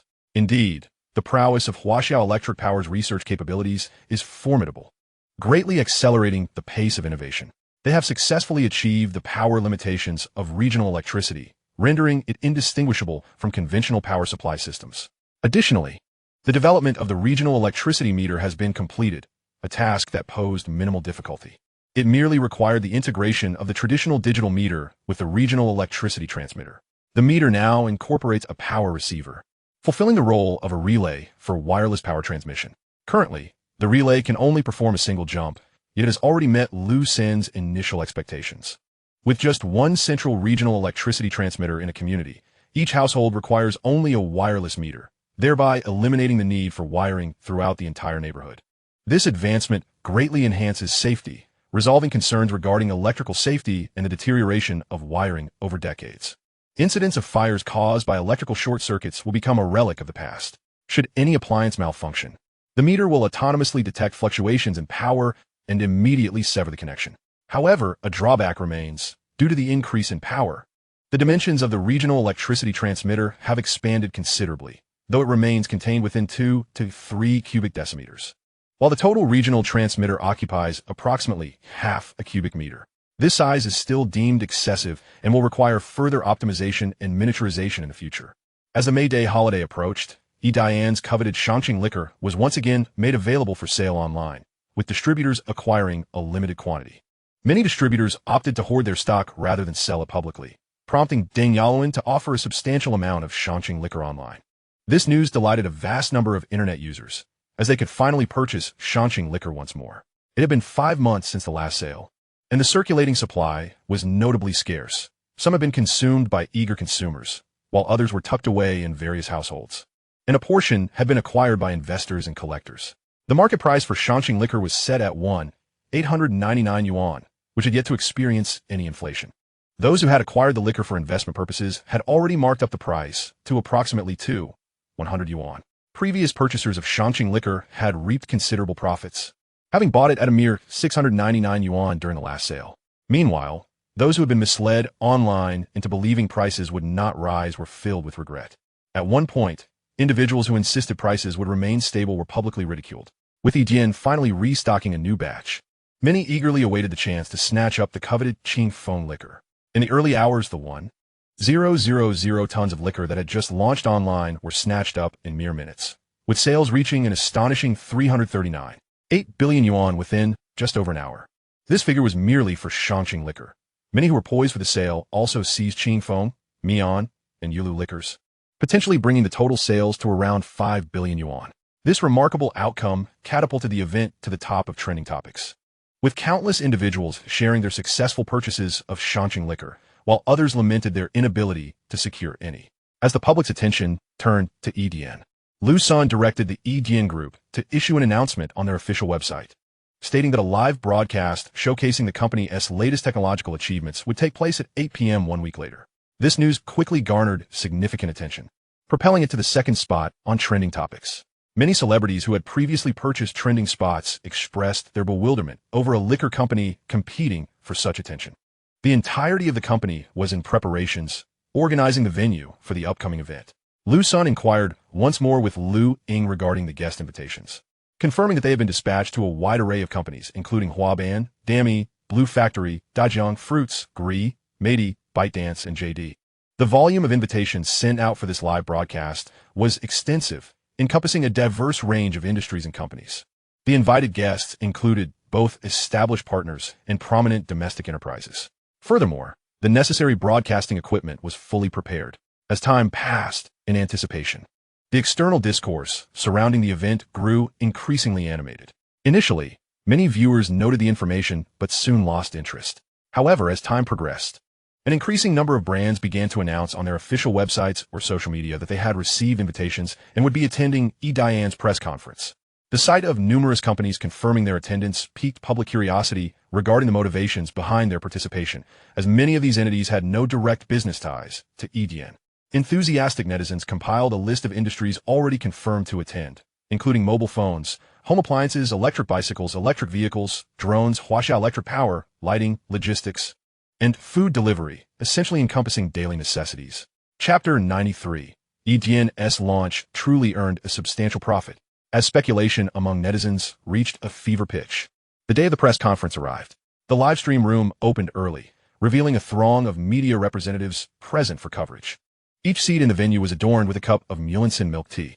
Above the stage, several drones hovered, each connected to a live streaming room that showcased multiple angles of the event.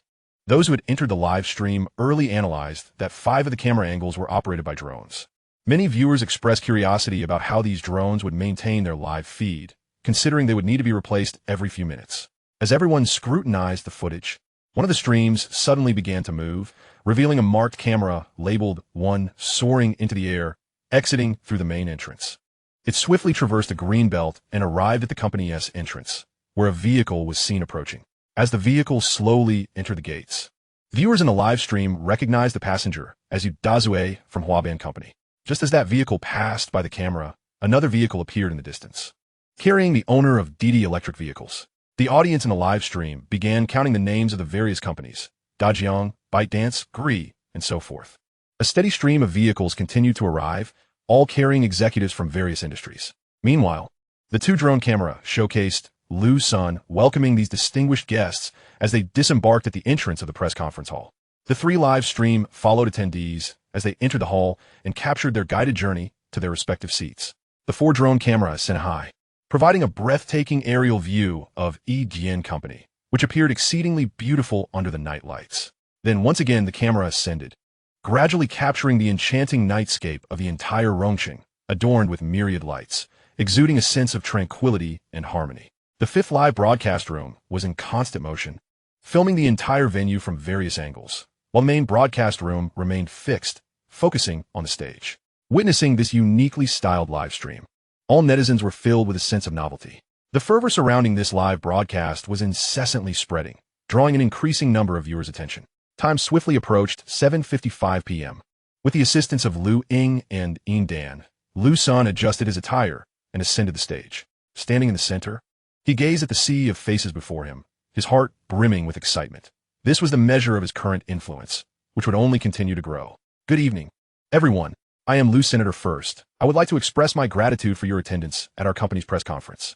Liu Sen bowed slightly while also extending his thanks to the vast online audience for their support. This press conference primarily serves to unveil our company's recent achievements, along with new innovations and technologies. To begin, let me provide an overview of our company's operational status in recent times. As we have now entered May, our company's performance has seen a slight increase this year. In the first 4 months, our revenue figures were approximately as follows. Domestic sales of alcoholic beverages, tenfold liquor, 24,000 tons, with sales amounting to 806 billion. Chongqing liquor, 3,000 tons at a special price and 500 tons at normal price, with a total revenue of 68,933,495 billion. Mian liquor, 12,000 tons, generating 93.6 billion in sales. Yilu liquor, 36 tons, with sales of 52.75 million. In terms of international sales, tenfold liquor, 360 tons, with sales of 88 million US dollars. Chongqing liquor, 300 tons, generating 28 million US dollars. Yilu liquor, 290 tons, with sales of 44 million US dollars. Domestic sales of wireless charging sets, 125 million sets, including 101 million sets for fruits, with patent fees amounting to 594 billion, 527 billion, 17,067 billion. Receivers, 31,002 million units, including 10.25 million for fruits, with patent fees of 26.14 billion, 22.78 billion, 3.36 billion.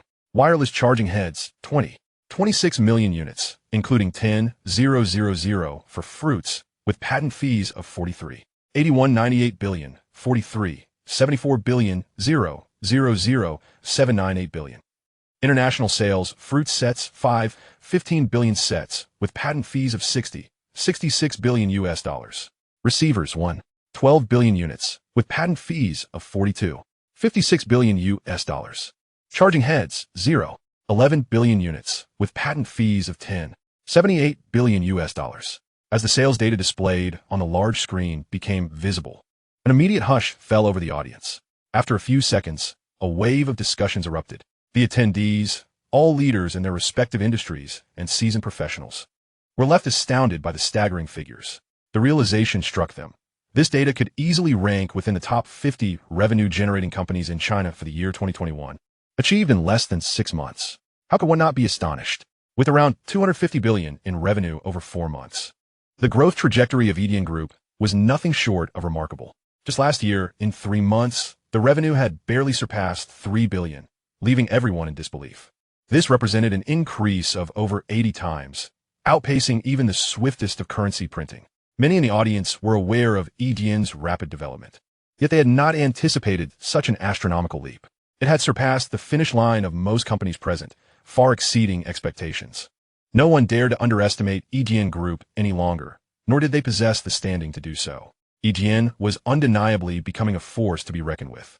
Simultaneously, the netizens in the live stream fell silent, their previously incessant barrage of comments coming to an abrupt halt.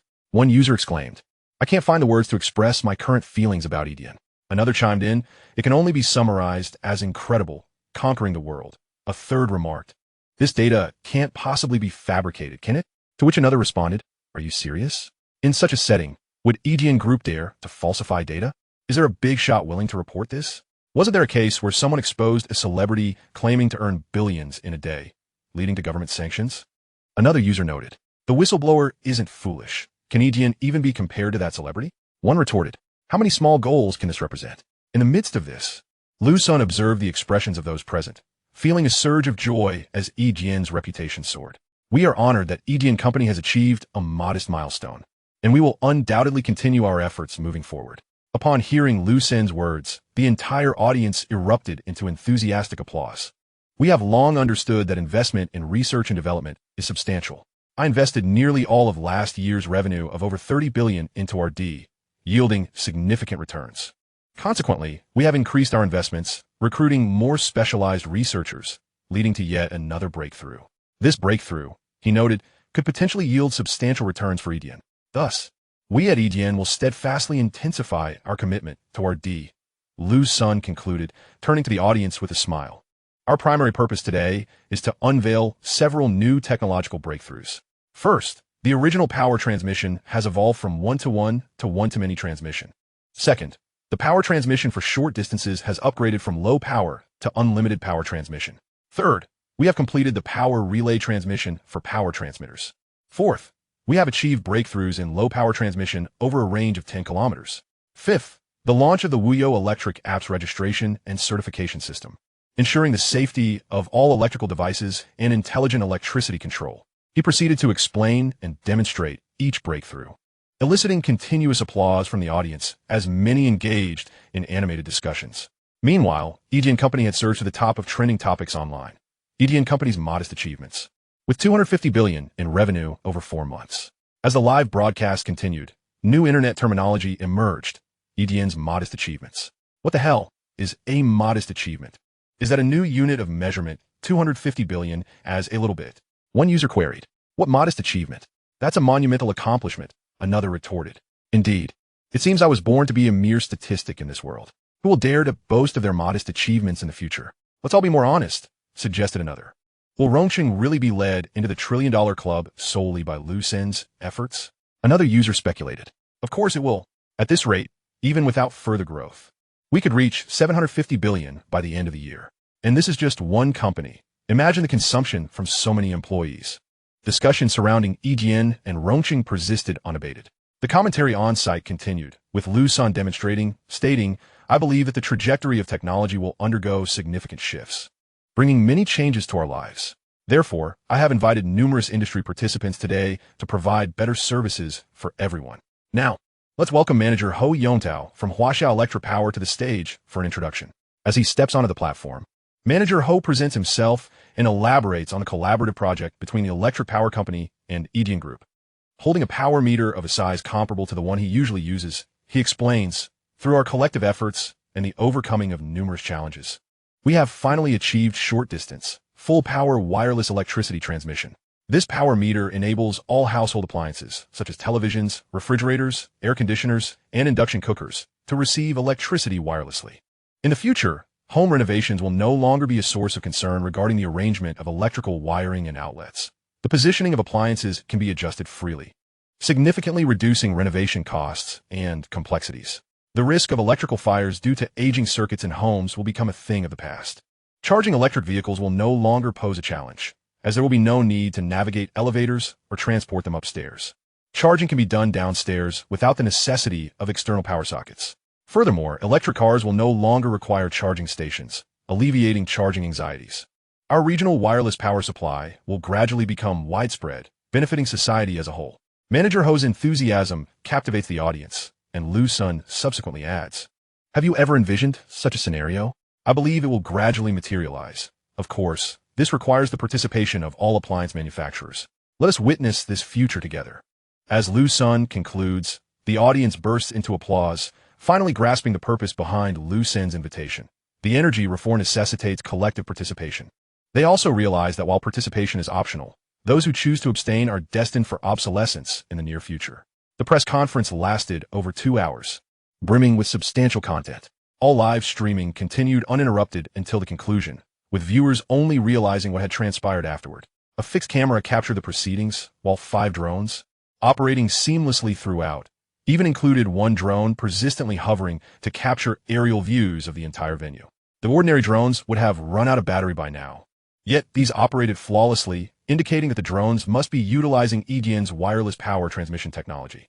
This indirectly substantiates the success of EGN's technology beyond mere laboratory existence, making large-scale implementation feasible. Everyone envisioned the application scenarios discussed during the conference. As discussions proliferated online, Liu Sen had already ushered all guests into a new conference room.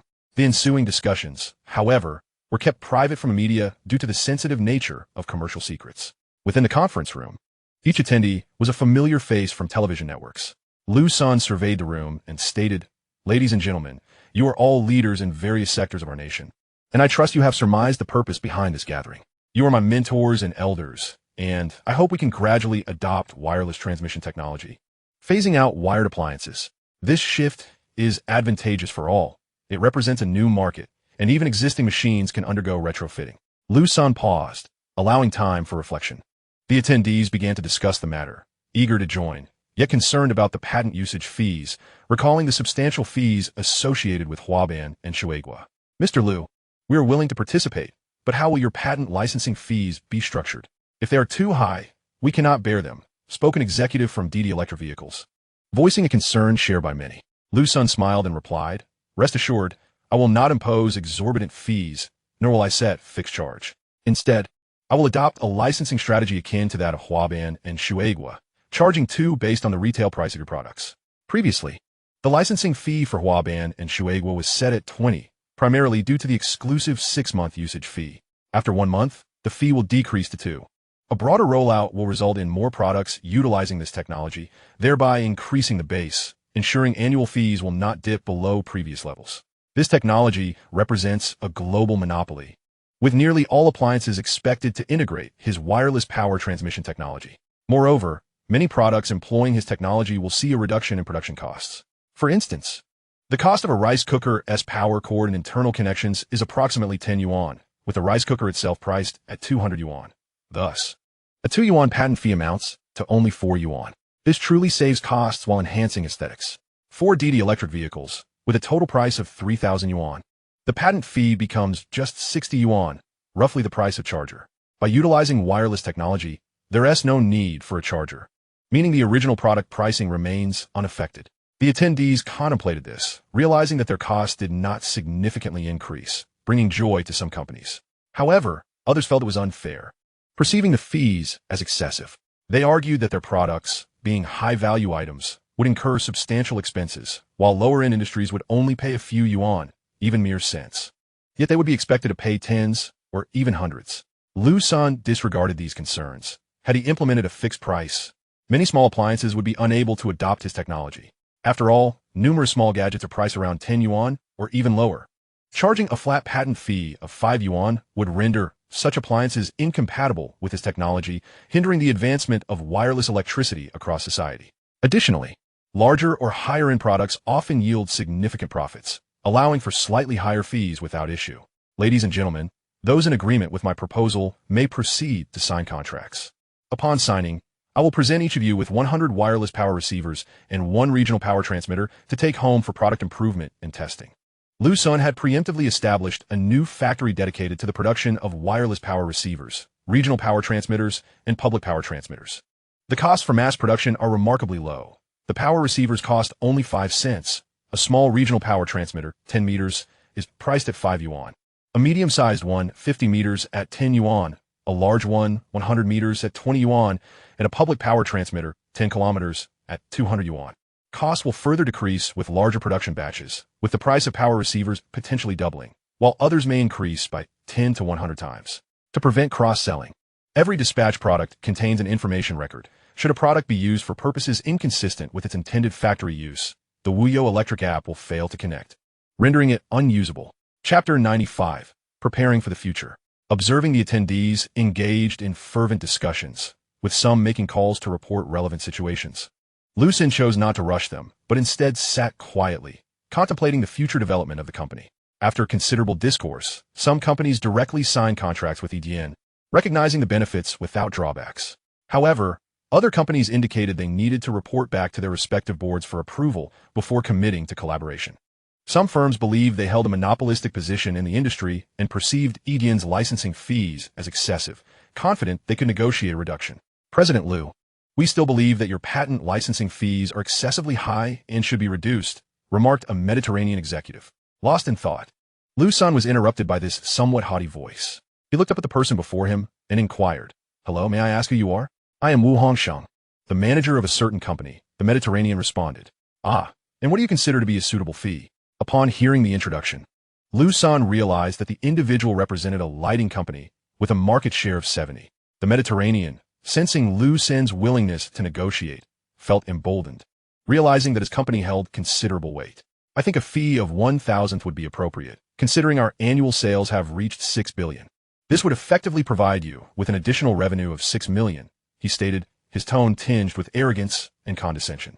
Nearby, a few individuals heard this proposed figure and instinctively raised their eyebrows, swiftly distancing themselves from the Mediterranean. Liu Sen, upon hearing the proposal, felt a pang of realization that perhaps he had been too accommodating. This was not merely a matter of haggling or discounting. It was an outright attempt to take a substantial cut, an egregious 20-fold disparity. Was he truly undervaluing his own worth? Did he genuinely care about that mere few million in revenue? The utilization of wireless technology could save you 5 in costs, while simultaneously enhancing aesthetics and potentially increasing market share further. If they were so reluctant to part with such a modest sum, then perhaps it would be best to forego the collaboration altogether. It is an honor for us to work with your company. In fact, I find your request for 6 million to be quite excessive. I feel a sense of guilt, and we at EDN will deliberate internally regarding your proposal. Liu Sen remarked, adhering to the adage that guests should be treated with respect, as he could not outright dismiss him without appearing discourteous. The Mediterranean, elated by this response, quickly replied, "All right, I shall await your good news." He exited the conference room with a spring in his step, while those who witnessed the exchange were left bewildered, shaking their heads at the Mediterranean's apparent lack of discernment. Noticing their reactions, Liu Sen inquired, "Do you also believe the fees are high and wish to negotiate a reduction?" At this, the expressions of the group shifted dramatically. Their previously rosy cheeks drained of color, and they instinctively began to shake their heads. No, we have absolutely no issues," they insisted. They had no desire to follow in the Mediterranean's misguided footsteps, as he naively awaited news of collaboration, oblivious to the repercussions he might face from higher-ups. Once the meeting concluded, Liu Sen sought out Yu Dazue, inviting him to visit his home the following day. The two companies had been enjoying a fruitful collaboration, and Yu Dazue readily accepted the invitation. The next day, Liu Sen was delighted to welcome Yu Dazue to his residence. "Brother Yu, welcome to my humble abode." Liu Sen greeted him warmly. "You are too kind, Brother Liu," Yu Dazue replied, evidently pleased, as such gatherings were reserved for those with closer ties. "Brother Yu, I shall prepare a few of my signature dishes for you to savor at noon. I shall look forward to it. Your cooking is renowned, but I do wonder how your culinary skills fare," Yu Dazue responded. After exchanging pleasantries and discussing their daily lives, Liu Sen broached the topic. "Brother Yu, as you are aware, I am currently advancing wireless charging technology, which necessitates chips. Although they are not of the highest caliber, the demand will be immense once we fully implement it. Indeed, while they may be low-end, the demand could reach tens or even hundreds of billions. Moreover, the current supply of chips is critically strained, and manufacturers are reluctant to produce low-margin chips for us. The previous supplies were largely due to your connections in the flower and fruit industry," Liu Sen said, his tone growing somber. "Our chip technology has long lagged behind, and the machinery capable of manufacturing chips is exceedingly scarce. Brother Yu, I must voice a concern. Our company currently requires low-end chips, which is manageable. However, as our technology progresses and our power transmission coverage expands, along with the number of connected devices, we will eventually require more advanced chips to handle the increased demand."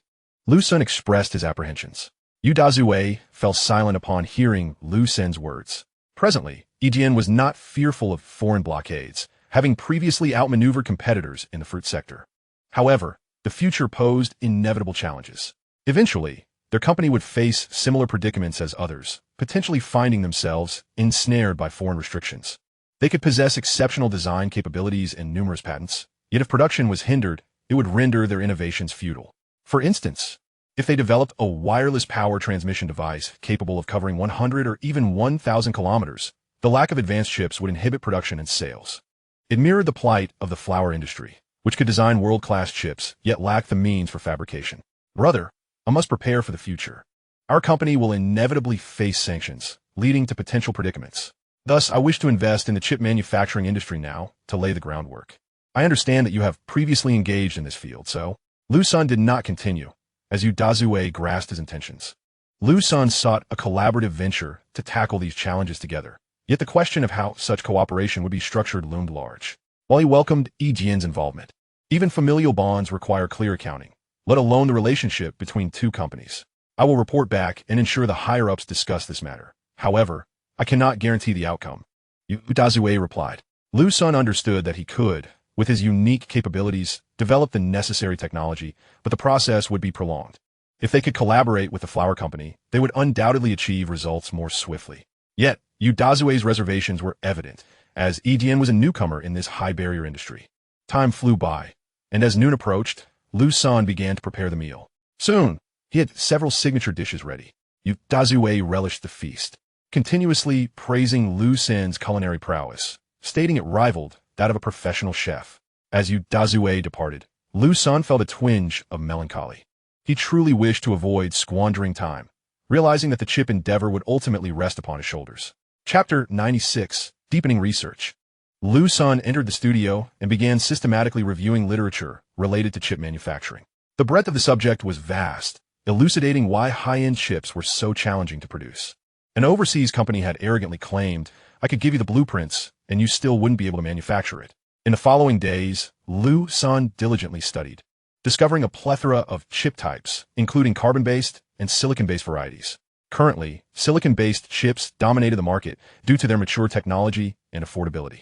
Upon further investigation into silicon chip categories, he came across glass chips, albeit with underdeveloped technology and clear material drawbacks. The advantages of glass chips were numerous. 1.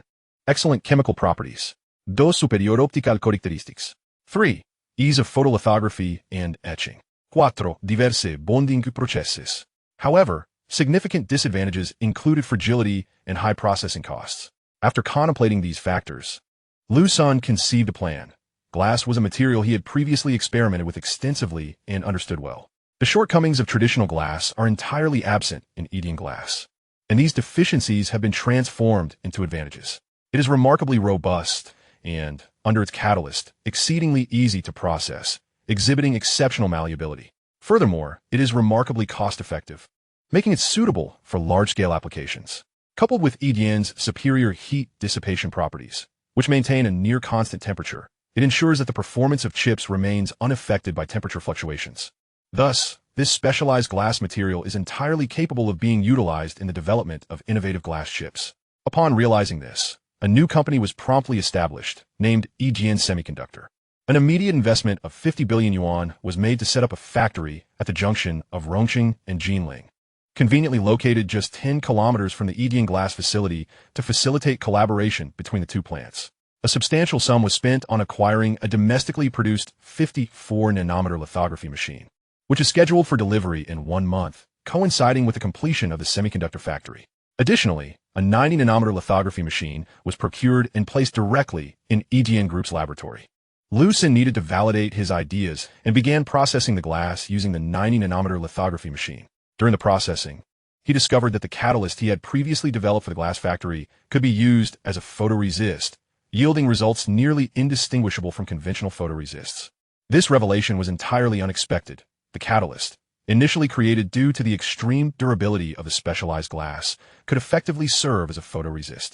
Moreover, the application of this catalyst significantly reduced the complexity of chip processing, as it made the specialized glass easier to work with. Upon removal of the catalyst post-processing, the glass chips remained extraordinarily sturdy. This advancement accelerated Liu Sen's projected timeline considerably. After numerous adjustments, the first chip was finally completed. Following encapsulation testing, it was revealed to outperform chips of the same specifications by a factor of 2. This insight confirmed to Liu Sen that EDN's specialized glass could be directly utilized as wafers, far simpler to process than silicon wafers and at a substantially lower cost. Thus, plans emerged to expand EDN glass, constructing a clean room for the production of glass wafers. Liu Sen then used his expertise to enhance the performance of the freshly produced glass chips and adjusted the progress of the 90-nanometer lithography machine to 9 nanometers. He began absorbing a wealth of knowledge, as the information was extensive, despite having read numerous specialized texts. Mastering the intricacies of lithography machine manufacturing felt akin to navigating an ocean, compounded by the novel techniques and designs for glass chip production. Before leaving the laboratory, Liu Sen reset the lithography machine to 90 nanometers to prevent others from noticing. EDN Semiconductor continuously recruited researchers nationwide. However, attracting talent proved challenging, given the backward state of the domestic semiconductor industry and the scarcity of experienced professionals. After incurring significant costs, they finally managed to recruit over 1,000 individuals, many of whom were poached from research institutions. Each recruit received a generous relocation allowance of 2 million yuan, with monthly salaries reaching 100,000 yuan, and additional bonuses for research achievements. All personnel were assigned to laboratories to pursue research based on Liu Sen's vision, with Liu Sen opting to oversee their progress intermittently to ensure their research remained on track. As temperatures began to rise, Liu Sen resumed swimming in the rooftop pool, later reclining on a sunbed to relax while playfully interacting with Liu Ying, Yin Dan, and Lu Lu. Gazing at the night sky, he contemplated the vastness of the universe, envisioning a day when he would traverse the depths of space. A bright object streaked across the sky, while ordinary observers might perceive it as merely a star. Liu Sen discerned it with clarity. Initially appearing somewhat vague, the celestial image sharpened as he focused, revealing the unmistakable outline of the space station launched by Huaxia. The space station, constructed from interconnected modules, sparked an idea in Liu Sen. If his wireless charging system could be implemented within the space station, it could save considerable space and reduce overall weight. His future plans for EDN Company involved launching numerous satellites into space. By utilizing wireless power transmission, all components on the satellites could be equipped with power receivers, significantly optimizing space and weight and facilitating maintenance. In the event of a malfunction, components could be easily replaced, enhancing convenience. Moreover, this modular approach could simplify satellite construction, drastically lowering costs. Where once the budget sufficed for 1 unit, it could now yield 2, and production timelines could be reduced from a month to merely a week. The Wio Power app could assist in diagnosing faults. Any component lacking power or exhibiting anomalies would indicate a problem, allowing for repairs or replacements. Liu Sen pondered whether future spacecraft and fighter jets could adopt similar methodologies, enabling all functional components to be modular and easily interchangeable based on requirements. With these thoughts in mind, he promptly shared his ideas with Liu Ing. Please convene a meeting with the heads of each research group tomorrow morning. Understood, Xin Yi. Liu Ing replied, taking out her phone to draft a memo. The following day, in the large conference room of the Edian Group laboratory, Liu Sen addressed the assembled attendees. I have a concept. For future spacecraft, fighter jets, and satellites, could we not modularize each functional component to allow for easy detachment? This would greatly simplify production and construction. The room filled with over 100 specialists from various fields fell silent at Liu Sen's proposal. The leap in thinking was substantial. The company had never delved into such areas. How had the focus shifted to space fighters and satellites? After a moment's hesitation, Qian Guoli, the laboratory head, ventured a question. Is this not merely a forward-thinking idea for future developments? Is it plausible? Could this approach become a direction for future growth? Especially given that our wireless power transmission offers such potential? Liu Sen responded directly, a company's evolution cannot be confined to mere toil. One must periodically look up to envision the future. Upon hearing Liu Sen's words, the attendees began to contemplate the feasibility of such a scenario. They soon realized that this was not just a possibility, but an inevitable direction for future development. The group was once again captivated by Liu Sen's vision. Not only was he a leading expert in research, but his foresight regarding the future was equally impressive. Chapter 97. Highly modularized vehicles. Liu Sen's proposal sparked a flurry of thought among the researchers, who began to discuss the implications. I believe this scenario is bound to materialize. Future engines, cockpits, and various functional modules will undoubtedly evolve in this manner. However, our current discourse may be premature, as we have yet to engage in this field. Such speculation may yield little practical utility, remarked a young researcher named Zheng Gang, the leader of the electronic engineering team. Indeed, while envisioning potential future developments and trends is valuable, it is essential to remain grounded in the present, Liu Sen acknowledged, agreeing with team leader Zheng. I believe we can apply this modular research to the automotive industry, as automobiles are currently the most accessible technology. Furthermore, automobiles are highly integrated industrial products. Altering their appearance and certain components essentially transforms them into miniature spacecraft. Upon hearing his idea met with approval, Zheng Gang continued. This notion, once articulated, instantly illuminated the minds of everyone in the conference room. Indeed, it is entirely feasible to delve into automotive studies and conduct modular research through decomposition. Electric vehicles are also relatively straightforward. We are fully capable of researching them at present. Once all concepts can be flawlessly implemented in automobiles, subtle adjustments in space exploration will undoubtedly be achievable as well. Of course, another crucial task is to commence research on the electric propulsion engine technology. This engine, which generates thrust purely through electrical power, is also referred to as an electric rocket engine. The wireless power transmission technology from our company would pair exceptionally well with the electric rocket engine, representing a significant component of future strategic developments. Engineer Qian, we shall establish a new project team, with you serving as the minister and Zheng Gang as your deputy. Zheng, you will select the personnel, specifically focusing on automotive modularization, and any personnel shortages can be reported for recruitment. I will lead the establishment of an electric propulsion engine, RD group. After Liu Sen concluded, he instructed everyone to return to their respective research endeavors. Those in the laboratory continued their previous tasks, while new team members embarked on their innovative research. The first step involved recruiting several engineering designers, particularly in automotive design. Additionally, a few electric vehicles currently on the market were procured for disassembly, followed by an optimization of all components. One certainty emerged. The chassis must remain an intact whole, as any alteration would compromise the vehicle's structural integrity and safety standards, which also applies to the outer shell. The modifiable components include the motor, dashboard, control screen, horn, controller, lighting, air conditioning, and other electrical devices, all of which can undergo modularization. All these components could utilize wireless power transmission technology, eliminating the need for wired connections between electrical devices, thus mitigating the risk of electrical fires. Presently, batteries cannot be replaced, as widespread power transmission equipment only covers a radius of 10 kilometers and cannot support high power output. However, short-range power transmission within a 100-meter radius can facilitate charging, alleviating concerns about charging locations and stations. Consequently, the entire vehicle becomes a cohesive framework, allowing various components to be directly installed within it for assembly. The assembly process is rendered remarkably simple, as it does not involve any wiring. Instead, it requires merely the connection through the worry-free power app to provide power to the entire vehicle. By affixing a small area power transmitter, 10 meters, directly onto the vehicle's battery, the entire vehicle can be covered, enabling mobile phones and other devices within the car, such as refrigerators and dash cams, to connect and operate seamlessly. After more than half a month of research, all components were successfully modified, with the exterior remaining largely unchanged.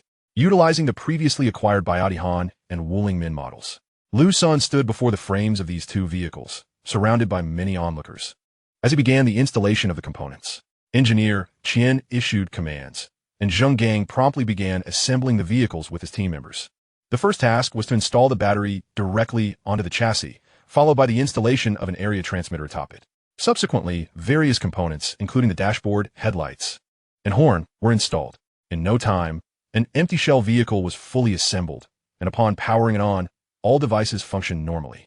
A test drive confirmed its operational capabilities, eliciting cheers from the crowd, as it indeed replaced all wiring, with data transmission occurring directly through a local network. Team members upgraded the wireless network and wireless power transmission ports, merging the two. The power transmission was fully automated, allowing settings to be managed through the worry-free power platform, such as enabling the dash cam to operate continuously for 24 hours. These controls could be manipulated via mobile devices or the car's central control platform. However, all components would be integrated under a single algorithm. If high-priority components, such as the motor or brakes, encountered issues, the vehicle would not operate, and a notification would appear on the central control panel, simultaneously alerting the mobile device. Conversely, if low-priority components malfunctioned, it would merely provide a notification without impacting driving. As a result, any issues with a component would allow ordinary vehicle owners to follow prompts for repair or replacement. Given that all components are modular, maintenance is particularly convenient, enabling individuals to purchase replacements independently. Furthermore, the disassembly and reassembly procedures for all components are visually demonstrated through animations on mobile devices or the central control platform, ensuring that everyone can learn with ease. The new vehicles completed several laps within the company premises, moving at a relatively slow pace while becoming lighter and offering more interior space than before. Both vehicles underwent continuous testing, with data being collected and refined. The design department persistently improved the exterior and interior designs of the new vehicles. The new vehicle schematics were notably concise. The internal space of the compact vehicle exceeded that of some C-Class models, and its aesthetic appeal was enhanced by a graceful, streamlined exterior. The components were ingeniously designed to be compact, with some parts requiring only insertion for use, while a few needed screws for reinforcement. The theoretical design speed of the vehicle was remarkably swift due to its reduced weight and rapid acceleration. This time, Liu Sen opted not to collaborate with other vehicle manufacturing companies for production. Instead, he planned to establish his own factory to develop large-scale industrial processing capabilities. After all, as they venture into space, many components must be fabricated and constructed in-house. He recognized the necessity of enhancing his industrial processing capabilities and experience in large-scale manufacturing. Liu Sen firmly believed that once everything was completed, these vehicles could be shipped directly to customers' homes, allowing them to assemble their vehicles independently following the instructions and animated tutorials, akin to assembling a puzzle or building blocks. With the schematics and relevant technical parameters in hand, Liu Sen dialed up Chen Tianxiang in Rongqing. After hanging up, he drove to the Rongqing government office. Chapter 98, Discovering a Significant Issue. At the Rongqing government, Liu Sen articulated his ideas and objectives, seeking approval for additional land to establish a factory adjacent to the previous semiconductor plant. He swiftly received a positive response, as Rongqing had already earmarked that area for development, but had yet to put it out for tender, anticipating potential needs from the Yijian Group. Liu Sen had previously communicated his future plans to the government, indicating the involvement of numerous industries, all within the realm of tangible manufacturing, leading them to reserve some land accordingly. He promptly invested 10 billion to commence construction on the factory, opting to secure a bank loan rather than withdrawing the entire amount from the company. The construction of the factory was expedited. Meanwhile, news arrived from the modularization team. The modular vehicles encountered operational issues. Under the counsel of his colleagues, Zheng Gang subjected the experimental vehicle to rigorous testing. They transported the car to a specialized internal testing facility and initiated a new series of evaluations under various environmental conditions, only to uncover new issues. With a multi-component network in operation, the system exhibited stuttering under high-intensity conditions, despite it being the original vehicle's onboard system. Previously, when fewer components were in use, the system functioned without incident. However, the simultaneous operation of all instruments on the vehicle revealed critical flaws, necessitating a system capable of supporting multi-threaded collaborative functionality. Upon receiving the report, Liu Sen fell into contemplation, having thought that modular vehicles were devoid of issues, only to discover a complication with the system itself. Where can one find a system that supports multi-threaded collaboration? If he were to conduct research independently, it would likely take an inordinate amount of time. Even with his exceptional capabilities, it would require several years. Foreign systems were out of the question, as his ambitions lay in strengthening the nation, with aspirations that might one day extend into space, necessitating utmost safety considerations. As Liu Sen sat in his office, he reviewed a summary of questions and related videos sent by Zheng Yang. Upon opening a video, he immediately saw the modified test vehicle racing down the road. During a turn, one of the wheels abruptly lost traction, causing the car to veer uncontrollably into a tire wall, triggering the airbags. It took a considerable time before help arrived. This was the outcome of their testing. Liu Sen stared at the screen, feeling a sense of frustration. Creating a vehicle without chips or systems was exhausting, a burden he bore alone. The challenge of overcoming each obstacle seemed endless. Yet he was reminded of the efforts of the nation's predecessors who, in an era of scarcity, brought the country to its current state. With the foundation of a powerful nation beneath him, what right did he have to complain? He straightened his posture, inhaling deeply before exhaling slowly. Clenching his phone tightly, he waved it slightly as if to dispel his worries. Suddenly, his hand froze, and his gaze fixed intently on the screen. Wasn't the Harmony OS inherently a multi-threaded, distributed collaborative system, and moreover, domestically developed? In a landscape where everything was controlled from abroad, this homegrown solution resonated profoundly with his own situation, developed independently, with no external support, relying solely on his incremental breakthroughs. He mused that while the current Harmony OS was commendable, if he were to utilize it, it must be the best version available. Upon accessing the device's settings and examining the Harmony OS, he discovered that, while it was displayed, its attributes could not be modified. This was perplexing, as he had never encountered such a limitation before. Standing by the office window, he pondered the matter, suddenly realizing that although the phone belonged to him, the system within was merely under his usage rights, not ownership, thus rendering him unable to make alterations. Did this mean he had to collaborate with Petal or purchase the Harmony OS from them? An idea sparked in his mind, and he promptly sat at his desk, accessing a website on his desktop computer. This site belonged to the Open Atom Open Source Foundation, which housed the open-source Harmony OS donated by Petal. This platform allowed anyone to utilize the system, modify it, or optimize it based on its original framework. After an extensive search, he finally located the complete code and successfully downloaded it after some time. At that moment, Liu Sen clicked on the attributes once more and noticed flickering points within the Harmony OS properties.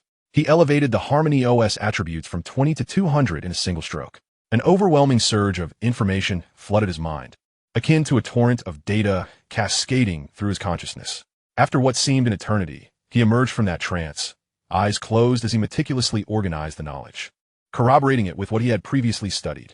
This leap in progress was nothing short of revolutionary, optimizing even the foundational architecture of the Harmony OS. What he had achieved was not merely an enhancement. It represented a complete transformation. The program bore only a faint resemblance to the original Harmony OS, with most elements being entirely distinct. The new system exhibited remarkable compatibility with other systems, running multiple threads concurrently without any discernible delay or stutter. Furthermore, the system's security had been comprehensively fortified. Without hesitation, Liu Sen began modifying the original 20 program on his computer. He opted not to release the 200 version directly, as it was excessively advanced, with some features being too futuristic. The current chips struggled to accommodate such demands, rendering it a waste of resources and susceptible to foreign scrutiny. While outsiders might not be able to decipher it completely, they could still glean superficial insights that would enhance their own capabilities. Presenting this version to society would yield no benefits for the nation's software development. A gradual approach was essential. Releasing the current iteration would perplex even the most elite programmers, as its architecture and language diverged significantly from contemporary programming standards. Liu Sen diligently modified the 20 system, his remarkable intellect and physical prowess allowing him to work with astonishing efficiency. He swiftly adjusted the program, advancing it to a comprehensible version 50, which was already 3,050 years ahead of the current world. This iteration met all his immediate and foreseeable future operational needs. He encapsulated and encrypted the system in multiple layers, ensuring that it would remain impervious to any attempts at decryption, naming it the Zero System. He promptly forwarded the completed system to Zheng Gang, instructing him to adapt and modify it for the automotive systems. Subsequently, Liu Sen made further modifications, this time employing the authentic domestic harmony architecture, eliminating any elements borrowed from foreign sources and elevating the system's performance to 40. This version 40, in stark contrast to what Petal had claimed, diverged by at least 20 years in terms of capability. He meticulously packaged all contents, encrypting them before sending them to Yu Dazue, and picked up his phone to call him. "Old Yu, I've just sent you a crucial file. Please take a look. You know the password?" Liu Sen stated directly, diving straight into the matter upon the call connecting. "Sure thing. I'll check it right away," Yu Dazue replied as he opened his email, discovering a substantial file beginning to download. Chapter 99. The wireless era of Rongqing. Upon reviewing the downloaded software, Yu Dazue was astounded to find it comprised entirely of code, accompanied by a document detailing the software's introduction and instructions. As he perused the document, he was taken aback by the assertion that this software represented Liu Sen's optimization of the Harmony OS, significantly enhancing its performance across multiple dimensions. This revelation was monumental. The Harmony OS served as one of the cornerstones of their company's development, and to have it so readily optimized was remarkable. Despite a surge of skepticism, Yu Dazue recalled the gravity with which Liu Sen had conveyed this information, prompting him to act without further hesitation. He immediately contacted Ren Lao to relay the entire sequence of events. Upon hearing the details, Ren Lao, too, found it hard to believe that Liu Sen would jest about such a significant matter. In the conference room, several senior Hongmeng engineers were diligently examining the code contained within the documents. Meanwhile, Mr. Ren and Mr. Yu were waiting nearby, and soon the preliminary inspection results were revealed.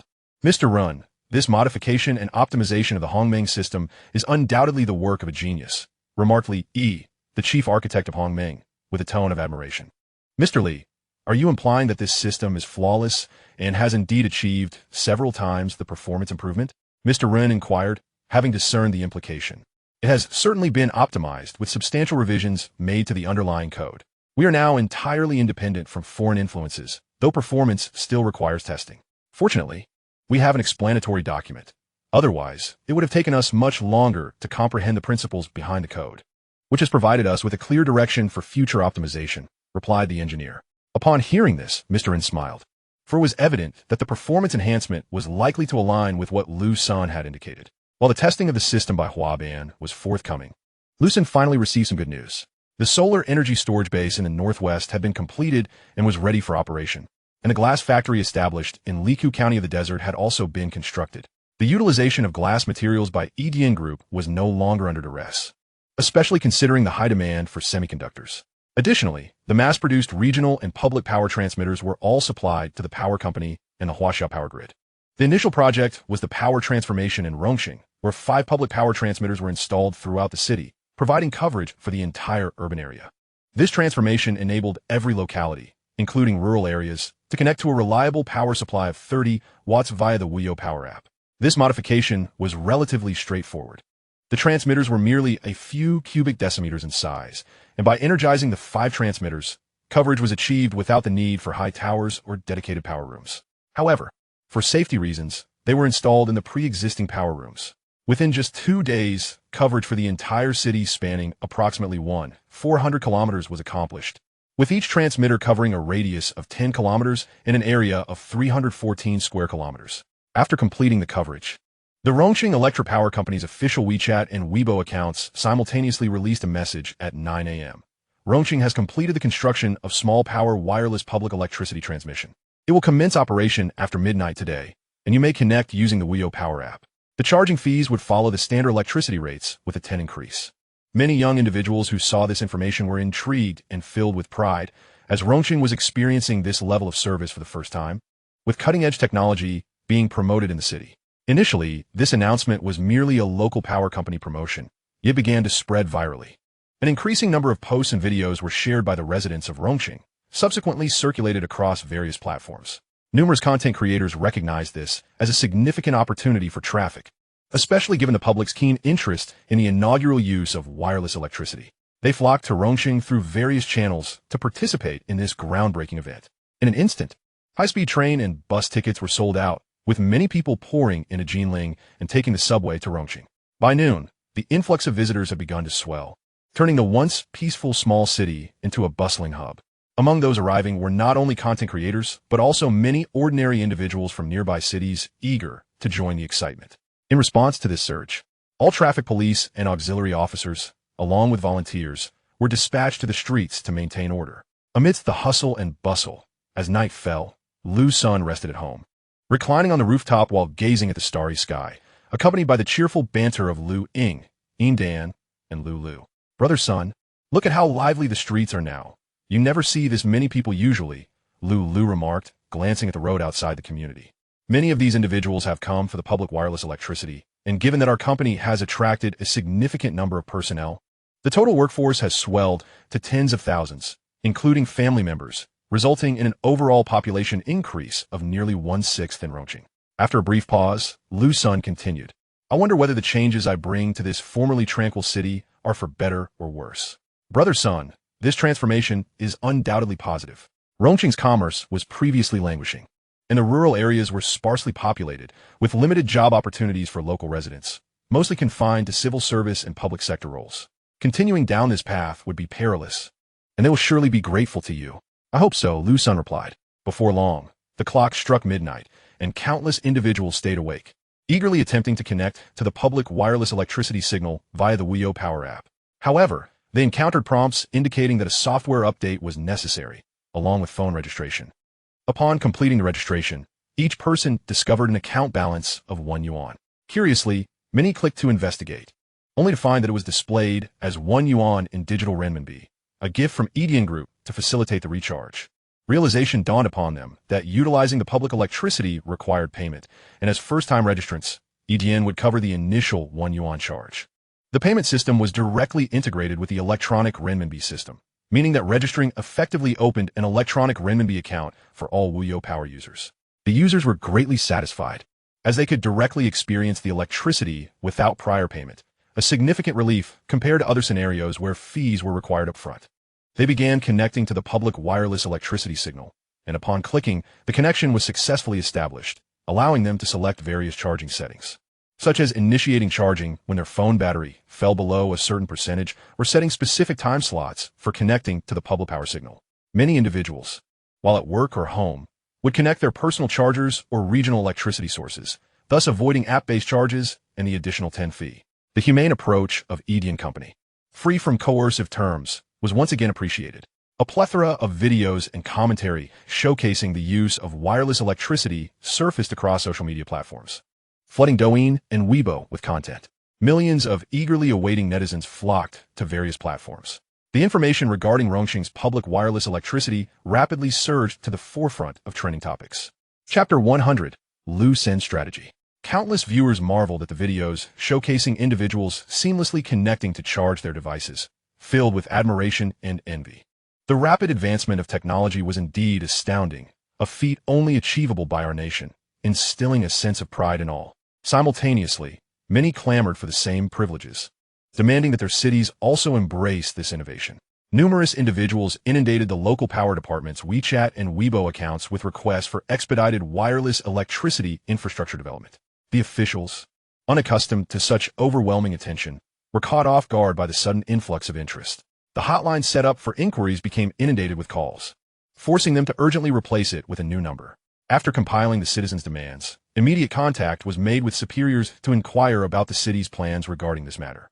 Numerous individuals online witnessed videos showcasing mobile phones charging from 10 to a full 100, subsequently checking the power consumption statistics on the Weiyo Electric app, which indicated a charging duration of 1 hour and a total usage of 0.2 kilowatt-hours. Netizens calculated the cost at 0.55 yuan per kilowattora, resulting in a total expenditure of merely 0.011 yuan. The revelation of this price left everyone astounded. It turned out that their phones required approximately 1 cent daily, making the 1 yuan gifted by Edian Group sufficient for several months of usage. Initially, many netizens criticized Edian for being miserly. Other companies' apps typically offered substantial incentives like ride-hailing vouchers and food delivery coupons worth several yuan, often in abundance. In contrast, Edian merely provided 1 yuan, which seemed exceptionally stingy. Just recently, they had boasted about achieving a milestone of 250 billion yuan in profits, yet they only offered 1 yuan. Many users expressed that even while pursuing their 5th kill in a game, they received a notification that the device would shut down in 30 seconds, leading them to avoid using Edian's wireless public charging. They assumed it would only suffice for 1 or a few charges, and thus unleashed a torrent of criticism online. However, following a detailed analysis by savvy individuals, it became clear that Edian's approach was indeed the most pragmatic. Other companies might offer more, but their incentives hardly supported even a single transaction, whereas Edian's gift could cover several months of consumption. Unlike platforms such as Penguin and AI, which impose monthly membership fees that continually escalate, along with the introduction of advanced pay-per-view options, Edian's gesture stood out. Soon enough, a post surfaced among the trending topics. Shocking many, the electronic renminbi in Edian accounts was indeed genuine currency. This post attracted considerable attention, revealing the blogger's experience of upgrading the Wuyo Electric app and discovering 11 yuan in electronic renminbi upon account registration. Curiously, he pondered whether this was an additional gift from Edian Group. After a moment of reflection, he recalled previously downloading the electronic renminbi software and promptly checked his account, only to find a balance of 11 yuan. It turned out he had initially deposited 10 yuan out of curiosity, which had increased to 11 yuan, with a notification indicating that Edian Group had transferred 1 yuan. He then used this amount to purchase a pack of cigarettes for 11 yuan, which was instantly confirmed as a successful transaction. This revelation led many to realize that Edian's gift was not merely tokens or credits, but actual funds for direct consumption. A multitude of netizens began to speculate on the financial implications of Edian's initiative. Although each account received only 1 yuan, the scale of users across the nation and the globe, nearly 2 billion utilizing the Wuyo Electric app, implied a staggering potential giveaway of over 20 billion renminbi. This far surpassed the offerings of merchants distributing vouchers, as those platforms bore no cost while incessantly claiming massive losses. Even during the new year, the so-called festive red envelopes from large corporations paled in comparison, as recipients endured weeks of effort for minimal gains. While some marveled at Edian's generosity, others with a penchant for exploiting loopholes seized the opportunity. Following the upgrade of the Wuyo Electric app, new registrants were awarded 1 yuan, prompting a rush to recruit others. Individuals who had never downloaded or used the app began registering, only to have their 1 yuan swiftly transferred away. Some earned hundreds or even thousands of yuan in a single day. Those eager to flaunt their success shared their money-making strategies on social media, leading to a viral sensation. The surge of participants in this endeavor resulted in a dramatic increase in domestic users. In the Edian Group office, General Liu observed a rapid increase in Wuyo Electric app users through back-end monitoring, which seemed unusual. Upon investigation, it became evident that individuals were exploiting the system. Gao Lei, concerned about the potential loss exceeding 10 billion yuan, reported to Liu Sen, who managed the app's development and operations, having been among the earliest employees with notable capabilities. Liu Sen, upon hearing Xiao Lei's report, smiled and waved dismissively. It's fine. Let them exploit it. This was meant to be given away, and their discovery of its utility is inconsequential. 1 yuan to acquire a new user is a remarkably advantageous trade. And soon these users will inevitably utilize our wireless power network, a reality from which no one can escape. He believed that once users registered and claimed their rewards only to cease using the app, they would eventually return, compelled by necessity. As his wireless power transmission network expanded nationwide and globally, it was hard to envision anyone neglecting the app. Eventually, when funds ran low, users would naturally recharge their accounts. Furthermore, since the Wuyo Electric app exclusively accepted electronic renminbi, the currency's global acceptance would gradually rise, positioning the renminbi as a world currency, thereby increasing its role in international trade settlements. Liu Sen's grand vision appeared poised for realization as he aspired to elevate the nation to unprecedented heights. While 1 yuan indeed afforded a lengthy period of utility based on current electricity consumption, habituation to uninterrupted phone usage would inevitably lead to increased power demands. Eventually, a single yuan might only suffice for half a month. At this juncture, discerning readers might draw parallels with data and call charges. Consider an initiative offering 30 gigabytes of data for 1 yuan, only to revert to standard pricing after 3 months. This would foster a habit of data consumption, leading to an average monthly expenditure of around 30 yuan once the promotional period concluded. Liu Sen shared this perspective. By the time the user base reached 2 billion, monthly mobile electricity usage could amount to approximately 22 yuan, translating to a revenue of 2 billion yuan solely from mobile power consumption. This figure only scratches the surface, as the future promises a terrifying surge in both user numbers and power consumption once all appliances transition to wireless capabilities. Currently, Huaxia's daily electricity consumption stands at 187 billion kilowatt-hours, suggesting that EDN could potentially collect a 10 service fee, amounting to an astonishing 149.5 billion yuan per day. Admittedly, such figures are unlikely to materialize immediately, as EDN's current infrastructure is limited to residential and household power supply. However, the future holds immense promise, especially with Liu Sen's plans for solar energy integration, which could yield extraordinary revenues upon incorporation into the power grid. The prospects are truly beyond imagination. Undoubtedly, everything Liu Sen undertook was not driven by monetary gain. Wealth held little significance for him. His ambition lay in fostering national prosperity and empowering the populace. The reason Western nations enjoy such generous welfare systems is largely due to their technological advancements, which compel global contributions. Now, he sought to elicit financial support from the entire world. Thus, he meticulously planned to cultivate this endeavor, ensuring that all profits would be reinvested into society. The agricultural cooperatives were a manifestation of this vision, aimed, of course, at liberating the country from dependency on foreign seeds and grains. Chapter 101.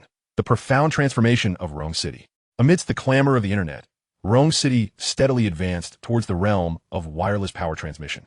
Various electrical companies, following prior discussions, successfully finalized contracts with EDN Group. Upon their return, they began to study the wireless power receivers and transmitters provided by Liu Sen, initiating experiments to retrofit their existing appliances. The modification process proved remarkably straightforward. After a brief period, they completed the basic retrofitting and established standardized operational procedures. Subsequently, a contingent of staff was dispatched to Rong City to train all after-sales service personnel on how to convert wired appliances into wireless power receiving devices. The entire process was exceedingly simple, accompanied by a drafted retrofitting contract.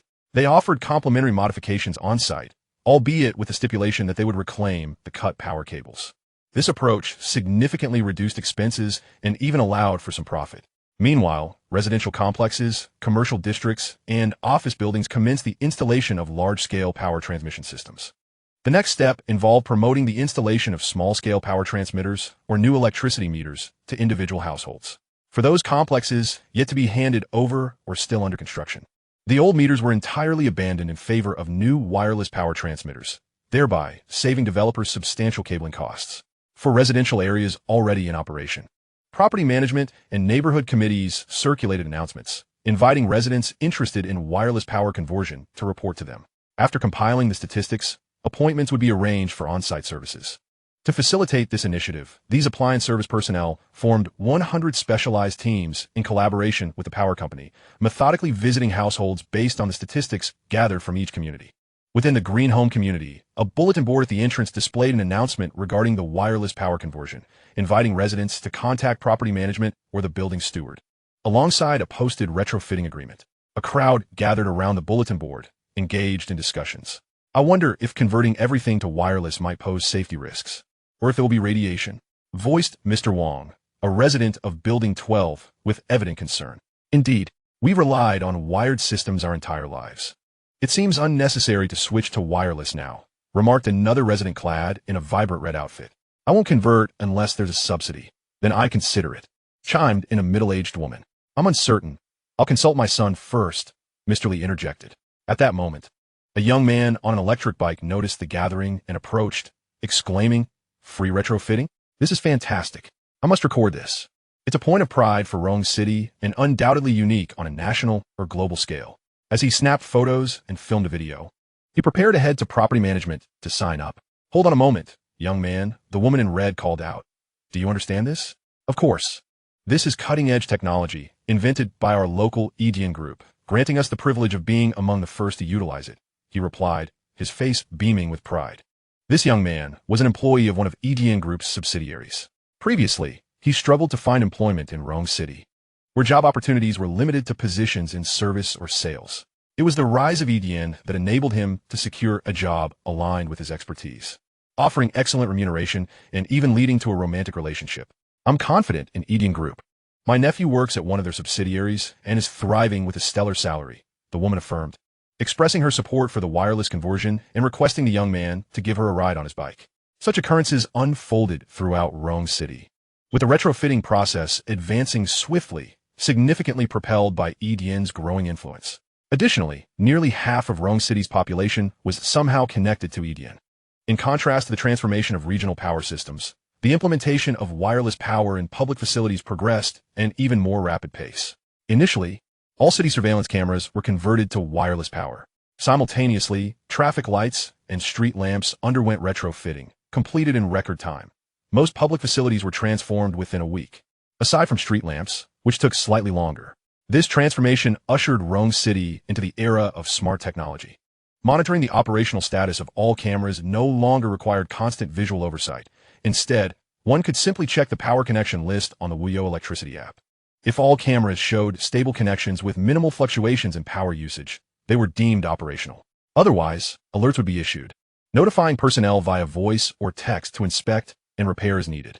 This advancement significantly enhanced the city's safety monitoring capabilities. Previously, the installation of cameras necessitated consideration of power supply issues, but now, it was merely a matter of finding a stable location for wireless power supply.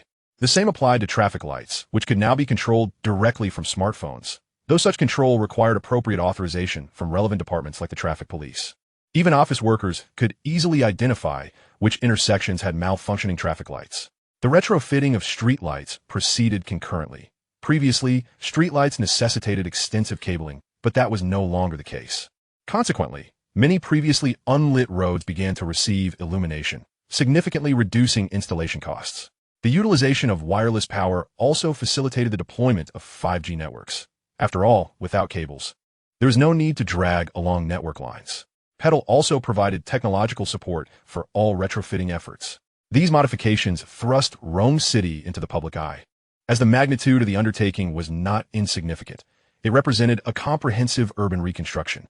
Countless videos surfaced online, capturing the attention of numerous social media platforms, which began to broadcast live coverage of Rome City's transformation and the utilization of these wireless-powered appliances. Rome City's electric vehicles had completed their retrofitting and strictly adhered to relevant regulations, prohibiting entry into elevators. After all, the retrofitted electric vehicles could now receive wireless power, with options for either household or public power supply. The headline life in Rome City trended on social media, showcasing the profound changes in the lives of its residents, eliciting envy from many across the nation who wondered when their own hometowns might experience such advancements. Certainly, there are voices in the online realm that express concerns regarding the potential dangers posed by wireless electricity. Opinions vary widely. Chapter 102. The Dragon Slayer becomes the evil dragon. Wireless electricity has essentially enveloped Rome City, with only a handful of households reluctant to alter their current methods of electrical consumption, apprehensive that this new technology may not be sufficiently refined.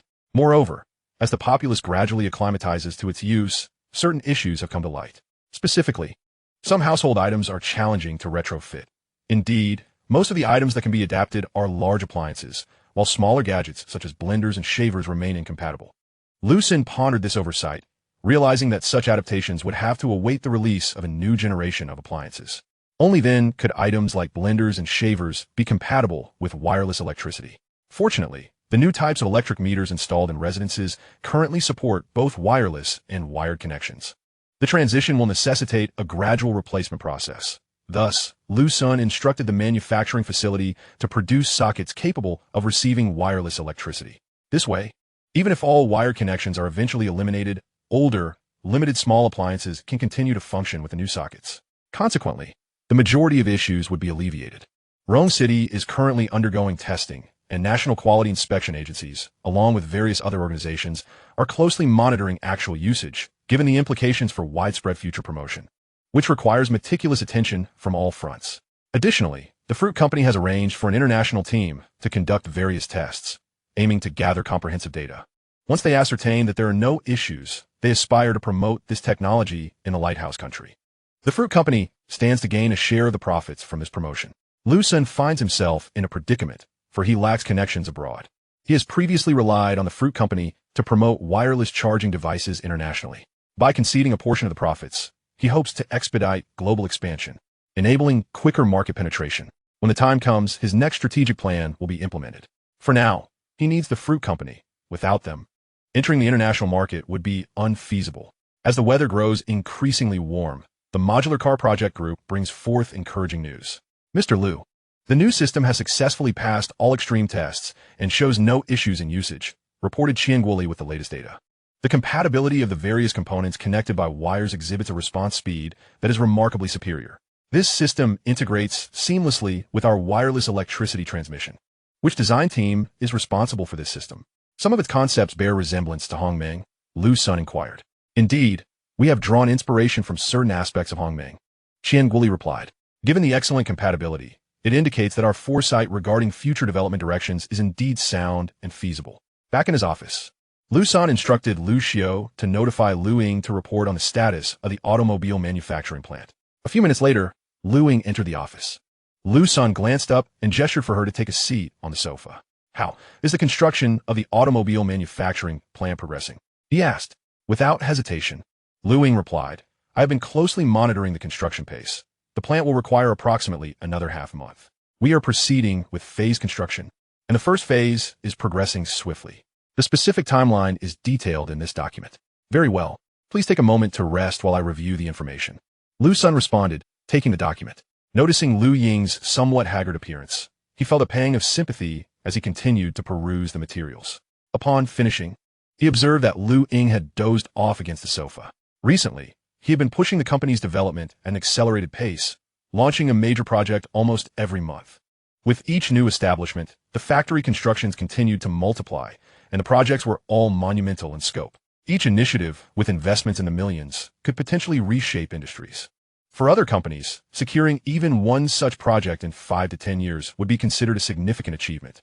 Each project necessitated a vast workforce.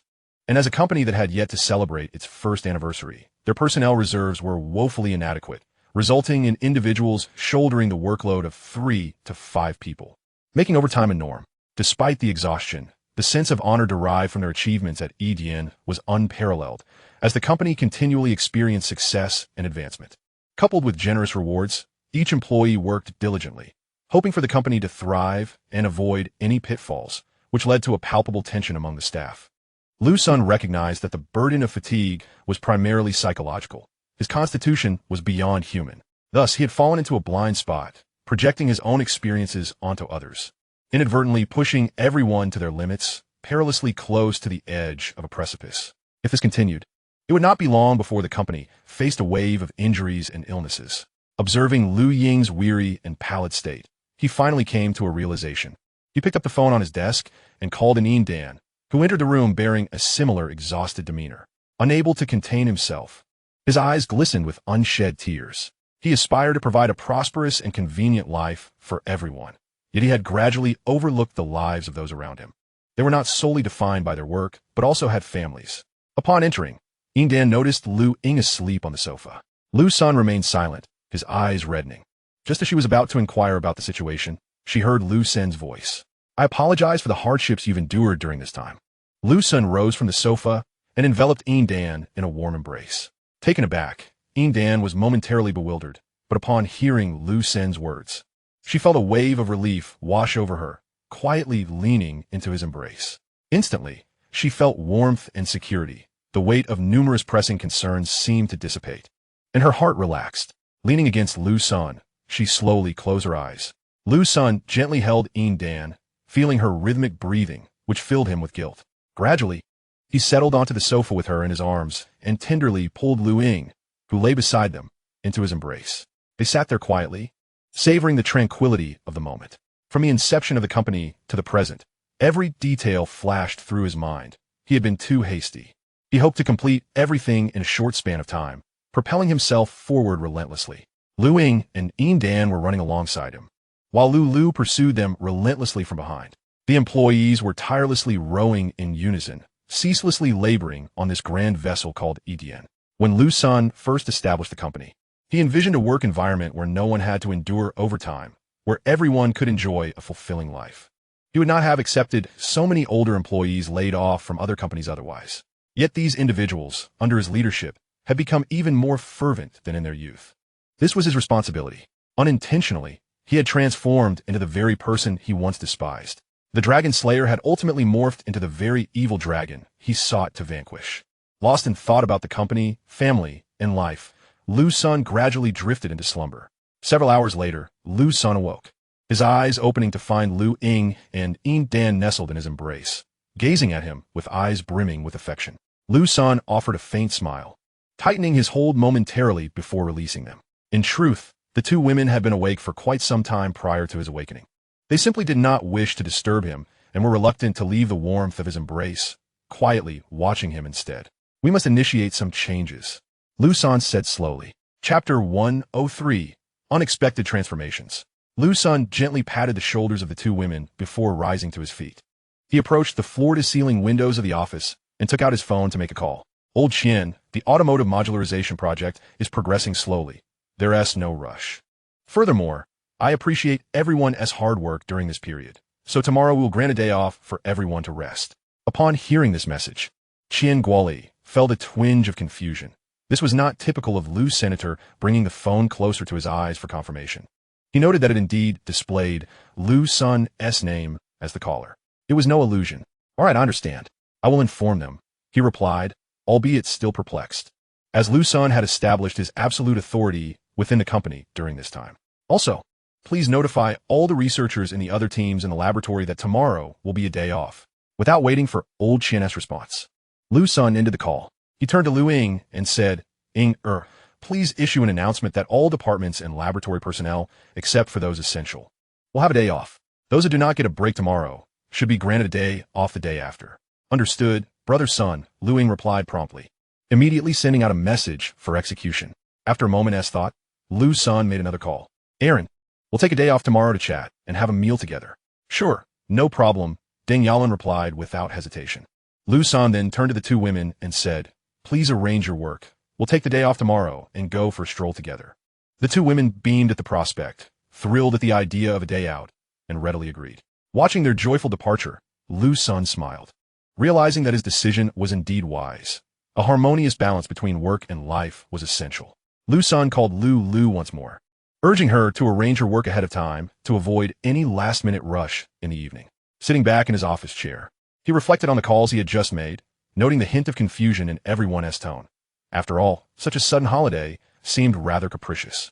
Liu Sen was aware of this, yet he yearned to relish the warmth of being with friends and family, although they could still relax and chat even without a holiday. All employees needed a break after such a demanding period. Despite weekends being off, everyone had diligently worked overtime, sacrificing much of their rest time. The following morning, at the ED&T plantation in Rongqing, surrounded by rolling hills and lush trees, the mist lingered among the tea trees, creating an ethereal atmosphere. The melodious chirping of birds echoed through the mountains, and nestled in a valley was a two-story wooden cabin covering several hundred square meters, largely enveloped by a tranquil lake. On the second floor, a terrace offered a stunning view where Liu Sen and his companions reclined in wicker chairs, admiring the picturesque scenery. Liu Sen had brought Liu Ying, Ying Dan, and Liu here early in the morning and shared the location with Deng Yalan. They breathed in the fresh air, savoring its sweetness. Brother Sun, how could such a magnificent place have escaped our visits until now? Liu exclaimed first, captivated by the stunning landscape. The mountains are pristine, and the waters are crystal clear. It's truly a rare gem, and the air here feels distinctly different. Though it was now June and typically warm, this place defied her expectations. Even as 9 o'clock approached, a gentle mist lingered, and the sunlight bore a resemblance more akin to autumn than summer. Upon arriving, she felt an immediate alleviation of her fatigue. This is the first time I've come since the house was built, Liu Sen remarked. After the new year, he had acquired vast expanses of tea gardens, including this site, which had previously housed only a few tile-roofed houses. Pleased with the scenery, he had enlisted a renowned designer for its development. The valley featured his wooden cabin on one side, while on the opposite side lay a vacation resort, separate from his private retreat, intended for hosting clients in the future. The construction had long been completed, and he had received photos from the designer, who expressed surprise at how the final result had transformed into a more enchanting environment than initially envisioned. However, Liu Sen had been focused on advancing the company's development and had neglected to visit. It was only yesterday that the thought struck him, prompting him to bring the three women here this morning, and he was equally astonished by the breathtaking views. After some contemplation, he surmised that the tea garden was likely the reason for this transformation. After acquiring the tea garden, He had implemented enhancements to all the tea trees, modifying their age, flavor, invigorating properties, and air-purifying capabilities. This was no small endeavor, as it involved transforming 2,500 acres of tea trees into centuries-old specimens, resulting in a remarkable environmental impact. Over time, the air quality in this area had gradually improved, altering the environment as well. The first batch of tea harvested had not been sold. Liu Sen instructed the garden's management to store it. He had a promotional plan in mind, but had been too busy to initiate it earlier. Seeing the delight on their faces, Liu Sen felt a surge of happiness, realizing they would likely return often. We will certainly come here frequently. Any lingering fatigue I had vanished shortly after we arrived. Liu Ying expressed her thoughts. I share that sentiment. It seems I was not mistaken. Yin Dan chimed in, with Lu nodding in agreement, indicating her shared experience. Observing their reactions, Liu Sen believed their feelings to be genuine. His own robust constitution might have shielded him from fatigue, but he would confirm with Deng Yaluan upon his arrival. If this effect proved true, the resort intended for client receptions would soon be put into service. At that moment, Aunt Wu, responsible for the estate's upkeep, approached Liu Senator Mr. Liu. The gatekeeper just informed me that Mr. Deng has arrived. I see. Please prepare a pot of hot water. We'll brew some tea using this year's harvest, Liu Sen instructed. Certainly, I'll attend to that right away, Aunt Wu replied before heading indoors. Soon after, Liu Sen spotted an electric vehicle approaching from a distance. No fuel-powered cars were permitted in the valley, and a few electric cars were available for visitors at the gate. Liu Sen himself drove a Hongqi HS9, which was also electric. Deng Yaluan swiftly ascended to the terrace, and upon seeing Liu Sen, remarked, How could you keep such a splendid place so well hidden? Yaluan, I wasn't hiding it. This is my first visit as well, Liu Sen replied with a smile. I just felt everyone had been overly busy lately, so I decided to grant a day off for us to unwind and relax. This place is truly remarkable. You've certainly found a gem, Deng Yaluan jested. Liu Sen invited Deng Yaluan to sit down as they began to engage in casual conversation. I hope your wife didn't mind you coming out today. She certainly has no objections. My salary is now significantly higher than before, and unlike my previous stint in Longcheng, I can visit home frequently, Deng Yaluan remarked directly, his heart brimming with gratitude towards Liu Sen, as his current status had ascended remarkably. Previously, his annual income barely reached 20 to 30 million, but now it was merely a fraction of that, not to mention the elevation in social standing. Moreover, Liu Sen placed profound trust in him, granting him substantial autonomy. He thrived in his work, akin to a fish in water, exerting himself diligently, fearful of letting his comrades down. At that moment, Aunt Wu approached, preparing tea and pouring a cup for each of the 5 individuals. Aunt Wu, please attend to your own matters. I can manage here, Liu Sen said upon noticing her completion of serving the tea. Aunt Wu acknowledged his words and departed. Come, let us all savor this tea together. Liu Sen beckoned the others to partake. Liu Ying and the others halted their conversation, focusing on the tea. The brew was remarkably clear, the tea leaves glistening with droplets, emitting a fragrant aroma that invigorated the senses. As the tea touched their lips, it felt like a sweet ambrosia, cleansing body and mind, transporting them into the embrace of nature. With eyes closed, they savored the experience, their souls seemingly whispering in delightful ecstasy. They immersed themselves in tranquil contemplation as time slipped away. After several moments, they opened their eyes, their previous fatigue, both physical and mental, vanished without a trace. Xin Yi, this tea is simply celestial, Liu Ying exclaimed, her gaze fixed intently on the liquid in her cup, feeling an immediate wave of relaxation. Yin Dan chimed in, sharing her own experience. Where did you procure this tea? It couldn't tea possibly be your own creation, could it? Deng Yaluan inquired, astonished, for he had a great fondness for tea. His diverse interests encompassed tobacco, alcohol, and tea. Having sampled numerous renowned teas, he found this one to be of an entirely different caliber. Sengu, if this tea were to be utilized as a base for a Liu Sen milk tea, it would elevate the brand to unprecedented heights, truly setting it apart from the competition, Liu envisioned, contemplating the tea shop as primary ingredients, tea, milk, and fruit. Already a frontrunner, the addition of this tea would undoubtedly captivate a broad demographic, particularly middle-aged and older consumers, allowing the milk tea to appeal to all age groups. Liu Sen smiled at their enthusiasm. This tea was indeed both distant and near. Though they had speculated earlier, they dared not believe.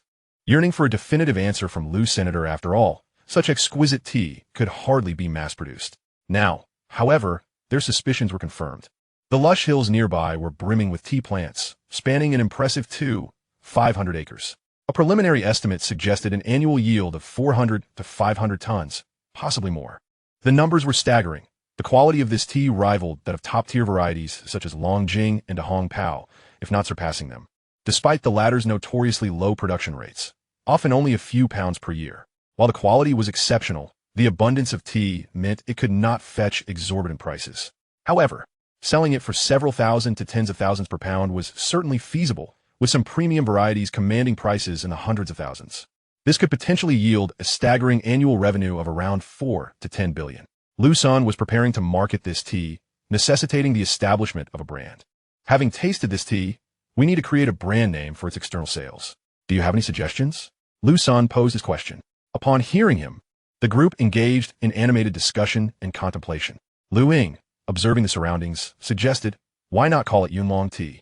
The undulating tea trees resemble magnificent dragons, and the surrounding mist creates an ethereal ambience, perfectly embodying the essence of Yunlong tea. Upon hearing her words, Yin Dan and Lu glanced around and agreed, recognizing the striking imagery and grandeur. Deng Yaoluan, however, wore a peculiar expression, commenting on the women's suggestions. While that is indeed vivid, I must inform you that the name Yunlong tea is already in use. Oh, is that so? The three women expressed their disappointment.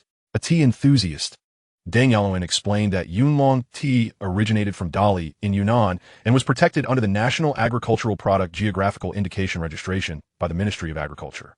As various names were dismissed, including Yunwu tea and Qingxin tea, they ultimately settled on the brand name Lingxin tea. Each year, a portion of the tea would be allocated from Liu Sen's milk tea, where it would be diluted for use, ensuring a desirable outcome. Otherwise, selling a cup of milk tea at exorbitant prices, hundreds or even thousands, would likely deter many customers, akin to the current chaotic ice cream market. Nevertheless, they could also offer a limited selection of premium milk tea, restricted to 10 cups per day, as Liu Sen was inherently positioned as a high-end brand, operating in upscale shopping centers or CBDs. Other tea varieties would not be available for market sale. Liu Sen decided to organize a promotional event in due course. He planned to hold a conference at the resort, where the serene environment combined with the fragrance of tea would provide the optimal opportunity for sales. Once a decision was reached, Liu Sen posed a thought-provoking question. What do you think of the tranquil atmosphere here, conducive to alleviating fatigue? It's quite effective, came a reply. I believe our company is expanding too rapidly, with schedules too tight, leaving everyone quite fatigued. Thus, I propose we develop the resort for all employees, allowing them to visit with their families during off-peak times for relaxation. The resort would not be open to the public, catering exclusively to company clients, partner enterprises, and internal employees, serving as a staff benefit. Liu Ying found Liu Sen's idea commendable, recognizing the associated costs, but realizing that even an annual expenditure of 1 or 200 million would be manageable. She further contemplated that this initiative could significantly enhance employees' sense of belonging and pride. Xin Yi, I have another suggestion. We could offer the resort for free to employees for their weddings, making it an ideal venue for ceremonies and banquets. With only the cost of meals charged, Liu Ying proposed. The group reflected on her suggestion. With numerous employees likely to marry at this venue, the setting would certainly be prestigious, and with only the cost of meals incurred, wedding expenses would be significantly reduced. This would undoubtedly foster gratitude towards the company and enhance their sense of belonging. This is indeed an excellent idea. Moreover, I feel that one location might be insufficient. Given the size of our company, we should consider developing multiple such venues. Chapter 105, Collaboration with the Nation. Liu Sen articulated his vision for a new vacation destination and requested Liu Ying to coordinate with the local government. In the ensuing hours, the group refrained from discussing work-related matters, instead engaging in light conversation about family affairs, including their shared experiences while working in Longsheng over the past 2 years. The joyful and leisurely moments passed swiftly. After enjoying a meal of home-cooked dishes prepared from local produce, Deng Yaoluan returned home to spend time with his family, taking with him 5 pounds of Lingxin tea that Aunt Wu had prepared. In the afternoon, while indulging in a nap, Liu Sen received a phone call that abruptly interrupted his rest. The national contacts he had previously reached out to finally responded. The technology and samples had been thoroughly validated by the relevant authorities, confirming their integrity and expressing willingness to collaborate. They had already selected a confidential enterprise for production, with EGN investing in battery technology to secure 49 of the company's shares, granting them decisive authority over the commercialization of the new battery technology. Upon receiving this news, Liu Sen felt immensely satisfied, indicating that he was indeed respected. It appeared that there would be opportunities to expand cooperation with the government in various sectors, especially since there were numerous industries where private enterprises could not engage. This marked a promising beginning, with plans to gradually increase collaboration on sensitive technologies. The counterpart promptly sent Liu Sen the factory's address and pertinent information, and upon reviewing it, he was astonished to find that the factory was even larger than he had anticipated. It was a comprehensive entity encompassing design, research and development, and assembly, employing over 5,000 personnel, and capable of producing a variety of batteries. This was indeed a substantial factory, prompting Liu Sen to directly contact the factory's head. The factory manager, Eugene Kai, was detailed in the materials Liu Sen had received. At 46 years of age, he was a robust and capable individual. "Hello, Manager Yu, this is Liu Sen." Liu Sen stated upon connecting the call. "Hello, Mr. Liu. I've been informed by my superiors. Please feel free to convey any instructions," Eugene Kai replied. Having recognized Liu Sen's name as the contact given to him by higher-ups, it was emphasized that the factory's production would primarily follow Liu Sen's directives, though military orders could not be delayed. While military contracts were indeed profitable, the recent trials of a new battery had astonished the entire workforce, as it significantly outperformed current technologies. As the factory head, he was acutely aware of the technology's origins. "Indeed, we need to expedite the production of certain new batteries to meet the demand for 2 gigawatts capacity in solar photovoltaic power plants." Liu Sen articulated his requirements. Upon hearing this figure, Eugene Kai was momentarily taken aback. This capacity was roughly 1/10 of that of the Three Gorges Dam.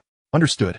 But the timeline may be extended due to the sheer volume, and part of the factory's capacity must be allocated to special units," he cautiously noted. "That's acceptable.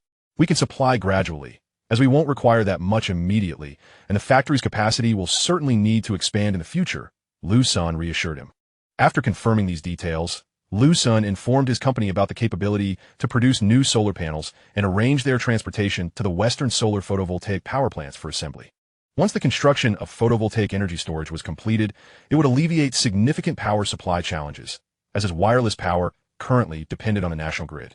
As user demand for electricity increased, the power gap would inevitably widen. After ending the call, Liu Sen took a sip of tea from a nearby cup. "Brother Sun, public wireless power is finally set for widespread construction and utilization." Liu suddenly sprang to her feet, rushing to Liu Sen and presenting her phone. Liu Sen took the device, discovering that the state grid had issued an announcement. "To the general public, we acknowledge the rising demand for public wireless power. To expedite access, we have intensified testing and inspections for the use of public wireless power in Rongqing, completing all necessary work. Within the next month, we will install public wireless power transmitters across various regions of the country. Due to the significant modifications required to the existing system, this will be completed gradually over the next year. This is to inform you." This announcement sent waves of excitement through the online community, with comments praising the government for its swift response and expressing eagerness to access public wireless power. The information quickly ascended to the top of trending topics across major platforms. The rapid progress of such developments surprised Liu Sen. After all, this represented a transformative shift in the existing system, affecting numerous industries. Yet the announcement had come forth so swiftly. Upon reflection, he understood that this was likely linked to the nationwide adoption of digital yuan across all payment systems, which was also a strategic move by the government.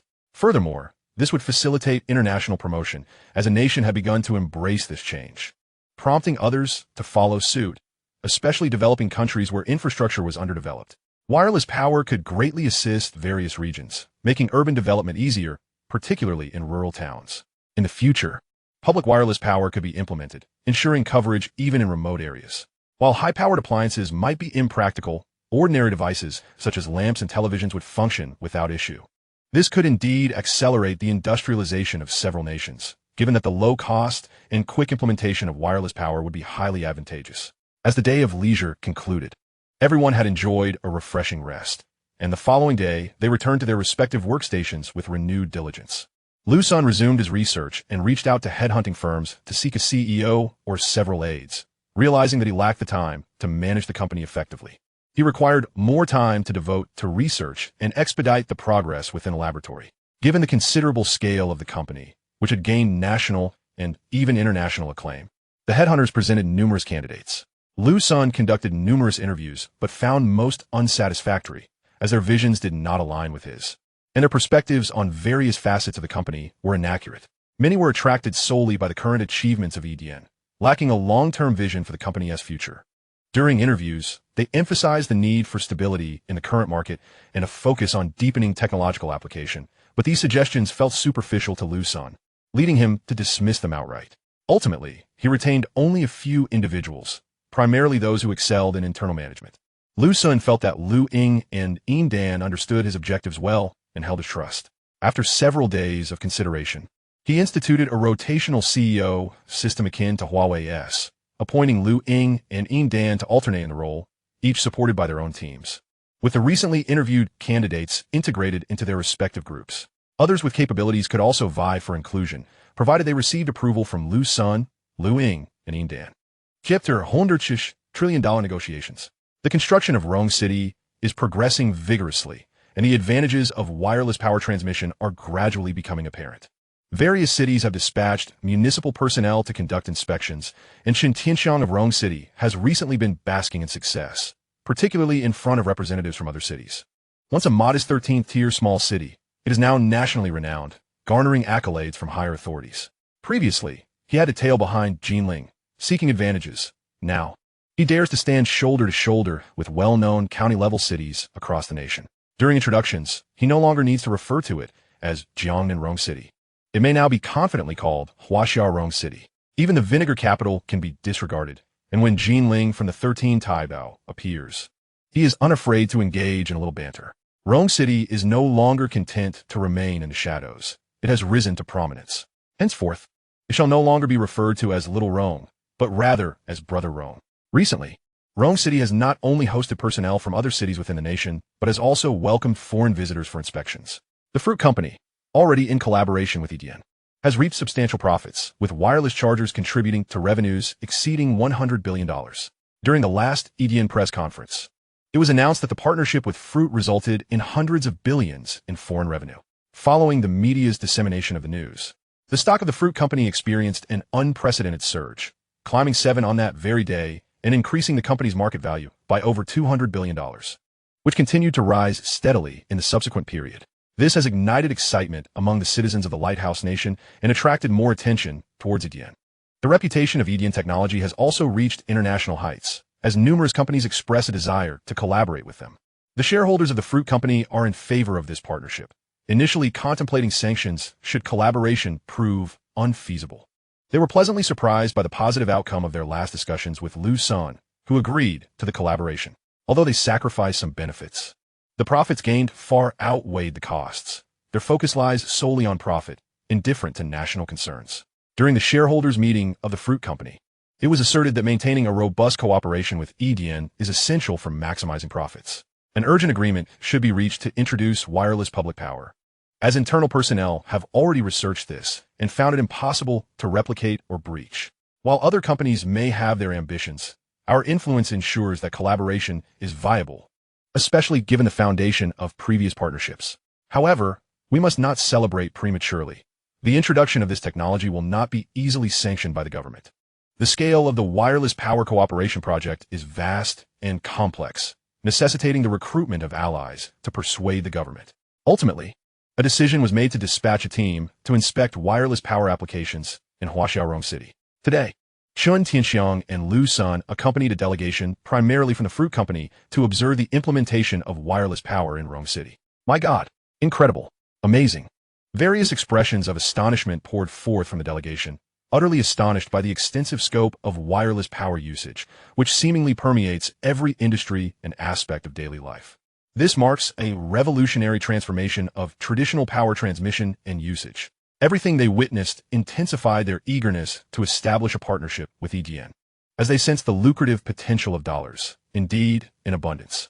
Liu, we have witnessed the application of this new technology. Let us discuss collaboration further, proposed the delegation's leader, Pierre Olsen, within the conference room. Naturally, your intentions are to seek cooperation. However, the success of this endeavor hinges on your sincerity, Liu Sen replied candidly. Accompanying the Lighthouse Nation's inspection team, his true aim was to promote his technology abroad, effectively positioning the renminbi on the global stage. Yet, he was acutely aware of the formidable challenges ahead. given the vast array of industries that wireless power encompasses, which inevitably encroaches upon the interests of numerous large enterprises. While domestic innovation receives governmental support, substantial foreign capital would likely oppose, and even the government might be resistant. After all, the control of national energy resources is of paramount importance. Any threat to national security could render market entry impossible. Thus, Liu Sen's presence alongside the fruit company delegation was strategic, leveraging the latter's influence to sway government policy in the lighthouse nation and facilitate entry into their market. "We seek to obtain the rights for your patented technology's usage abroad," Pierre Olsen stated to Liu Sr. He refrained from suggesting an acquisition of EDN or a purchase of technology. All parties involved were already cognizant that such technology was non-negotiable. "I am unaware of how much you are willing to pay. You should already be aware that our collaboration terms with Huaxia Electric Group entail a 10% fee." Liu Sen replied, opting not to propose a price, but rather inviting the other party to present their terms. "Liu, we understand the conditions you have domestically, but we are unable to meet such a high fee," Pierre Olsen said after conferring with his colleagues. "As you know, it is improbable that our government will permit your entry. After establishing cooperation, we will need to operate and lobby the White House. Achieving this necessitates uniting several financial consortiums, thus incurring significant expenses, making it impossible to offer such a high fee." Pierre Olsen's sincerity was palpable as he spoke. "I am aware of the challenges. How much can you offer?" Liu Sen observed the theatrics of the other party, deciding to cooperate to some degree. 8%? Pierre Olsen tentatively suggested a figure. Considering that the lighthouse nation's annual electricity consumption nears 4 trillion kilowatt-hours, averaging 8 cents per kilowatt-hour, amounting to $320 trillion. Thus, a mere 1 percentage point reduction would yield $32 billion in profits, even if only half of the energy utilized were through wireless transmission. A single percentage point would still net $16 billion. Should they return and capture 2 percentage points of profit, it would amount to $320 billion.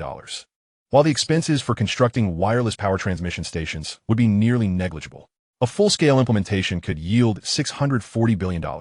Upon hearing this offer, Liu Sen was genuinely pleased, as it surpassed his expectations. "Mr. Pierre, to finalize an agreement, 2 conditions must be met.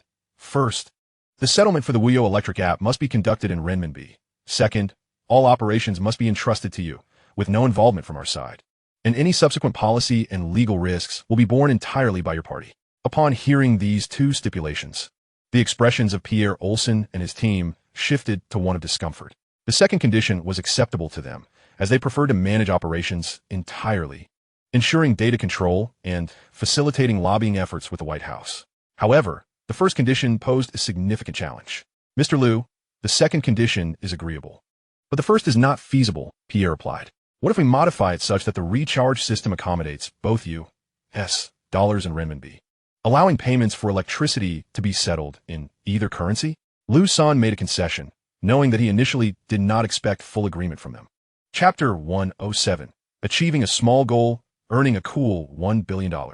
Observing their refusal, Liu Sen proceeded to propose a new collaboration approach.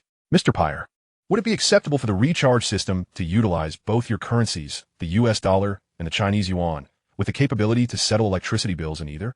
This presents quite a challenge for us." After a thorough discussion, the opposing team provided a response. Upon hearing their reply, Liu Sen smiled, realizing that there were no significant issues remaining, only concerns regarding profit margins.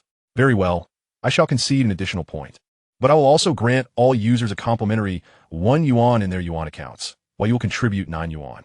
Thus, upon activating their yuan accounts, they will receive a total of 10 yuan, alongside a discount of 3 when settling in yuan." Liu Sen was aware that the average citizen in the lighthouse nation consumes 380 kilowatt-hours of electricity monthly, resulting in an electricity bill of approximately $326. With a discount, they could save $10 each month. While this sum may seem trivial to the affluent, it constitutes a significant amount for the average populace, and many would likely be inclined to activate yuan accounts. And in order to promote this, we will offer 10 yuan, of which you will pay 9. "Why are you initiating this promotion, giving away 10 yuan while we cover 9? An individual from the fruit company immediately raised an objection.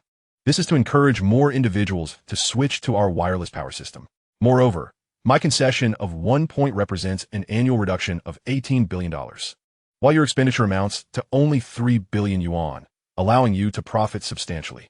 Having made such a considerable concession, are you unwilling to invest this modest sum?" Truly, capitalists are akin to vampires. Mr. Liu Sen, we understand your proposal, but I must consult with the board, though the likelihood of approval seems slim, Pyre remarked after listening. Very well. I would appreciate it if you could report back, Mr. Pyre. Liu Sen recognized their intentions and refrained from further comments. After bidding farewell to Pyre and his entourage, Liu Sen returned to his office. Brother Sun, while we can moderately reduce other conditions, why must the operational management in the Lighthouse Nation be entrusted to them? Won't that render us uncontrollable? Dan inquired about his thoughts. This is a concession to make them feel they have complete control over their market. Otherwise, they would not permit our entry. Liu Sen nodded in agreement. Continuing to elucidate, in essence, this arrangement allows them to establish and manage the ground-based wireless power transmitters. They believe that by setting up a management company within their country, they can exert control over everything, which is why they have allowed us in. Furthermore, if our personnel were to establish a company in the Lighthouse Nation, we would face significant complications should we become targets of sanctions. This agreement circumvents all liabilities for our company, and without our presence in the Lighthouse Nation, they would be unable to detain us. According to my plan, within approximately a year, we will no longer require ground operations, at which point they will be unable to exert control over us. As long as we firmly maintain the Wuyo Electric app, which is essential for wireless power certification connections, we will be secure. Liu Sen imyositsith. In his strategy, the promotion abroad necessitated ensuring the Lighthouse Nation's confidence, which would subsequently attract a vast foreign clientele. With the Lighthouse Nation as a model, it would be easier to promote in other countries. Once the timing is right, he could bypass their operational management entirely. Their return was merely a tactical retreat. They would soon reach out again, and at that point, he would reduce the price by another point, leading to their agreement. Dan and Liu Ying understood his reasoning. However, this was knowledge confined to the two of them. Their team remained oblivious to his plans, which he could not yet disclose. In a hotel, Pyre's team was engaged in an encrypted video conference with individuals across the ocean. This is the situation. How should we proceed?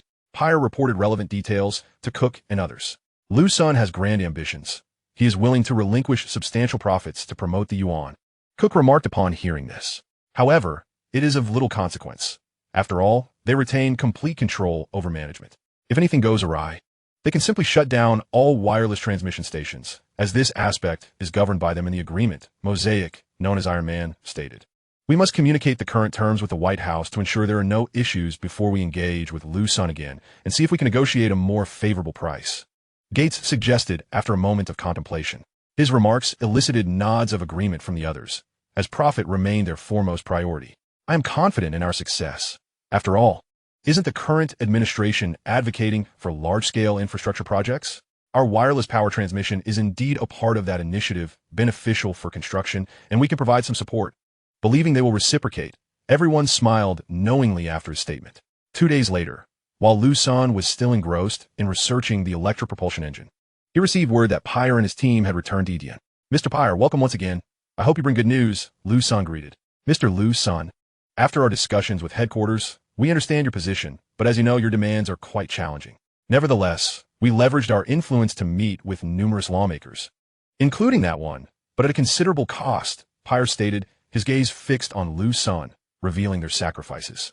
I appreciate your efforts. In that case, I shall lower my offer by another point. Do you realize what that point signifies? It could fund a presidential election, potentially creating a fortune among the world's top 100 billionaires, Liu Sen remarked, striving to convey both gratitude and reluctance. Pyre, upon hearing Liu Sen's additional concession, felt overwhelming joy. It is worth noting that even without a price reduction, a contract could be finalized, and this reduction would yield him tens of millions, even hundreds of millions of dollars in rewards. Pyre's previously sincere demeanor crumbled, his smile blooming like a flourishing chrysanthemum, his hands trembling with excitement as he stepped closer to grasp Liu Sen's hand firmly, repeatedly expressing his gratitude. Liu Sen, taken aback, mused that at this moment, he could have easily demanded Pyre call him father. After calming Pyre down for a while, his emotions finally stabilized. Before long, in the conference room, the contract was printed, permitting the establishment of new wireless power transmitters in the Lighthouse Nation, with 6 of the electricity fees designated as authorization fees for Edian technology. Upon signing the contract, Pyre immediately placed an order with Edian for various models of regional wireless power transmitters, along with public power transmitters, sufficient for the Lighthouse Nation's wireless power transformation. This order alone netted Liu Sen $1 billion, though this was merely a modest sum. A portion of this money would be allocated to new users who activated their yuan accounts, granting each individual 1 yuan, even if all accounts were activated. It would amount to only around 300 million yuan, converting to less than $50 million. The cost of this equipment was approximately several tens of millions of yuan, meaning that even before any work commenced, Liu Sen had already secured a profit of $900 million. As subsequent developments in the Lighthouse Nation would require no further financial input from him, but rather represent revenue from equipment sales. As the contract with the Lighthouse Nation was finalized, significant changes were already underway domestically. Most cities had completed the public wireless power coverage, as the installation of public power transmitters was remarkably simple. The term wireless power surged to the top of trending searches, dominating the headlines for numerous consecutive days. Chapter 108 instantaneously ascended to the second position in domestic trends. Everywhere on social media platforms, announcements regarding the completion of public wireless power infrastructure in various cities have proliferated. Some benevolent netizens even compiled these announcements into a video that quickly went viral. Numerous users have shared videos demonstrating the utilization of wireless power, while influential figures and independent media have begun to discuss the implications of this technology for the future. The current trending topic is wireless power transmission, overshadowing entertainment news to the extent that the top 10 or even 20 trending searches reveal no trace of celebrity gossip. However, one celebrity managed to capture attention by posting a video showcasing his test of wireless power, catapulting him to the top of the trending list. Yet, he was soon met with public backlash, accused of merely riding the wave of popularity. Eventually, he was compelled to disable the comment section, and shortly thereafter, he vanished from the trending charts. Speculation arose regarding whether he had paid to retract his trending status due to the backlash. This incident sent shivers down the spines of other celebrities hoping to capitalize on the trend, prompting them to swiftly delete their impending announcements. As time passed, the nation became enveloped in public wireless power, with nearly everyone upgrading to the Wuyo Electricity app and completing their registrations. The user base of the Wuyo Electricity app soared past 900 million, reaching over 954 million users, securing its position as the second most popular app in the country, second only to the 1.009 billion users of the Feixin app.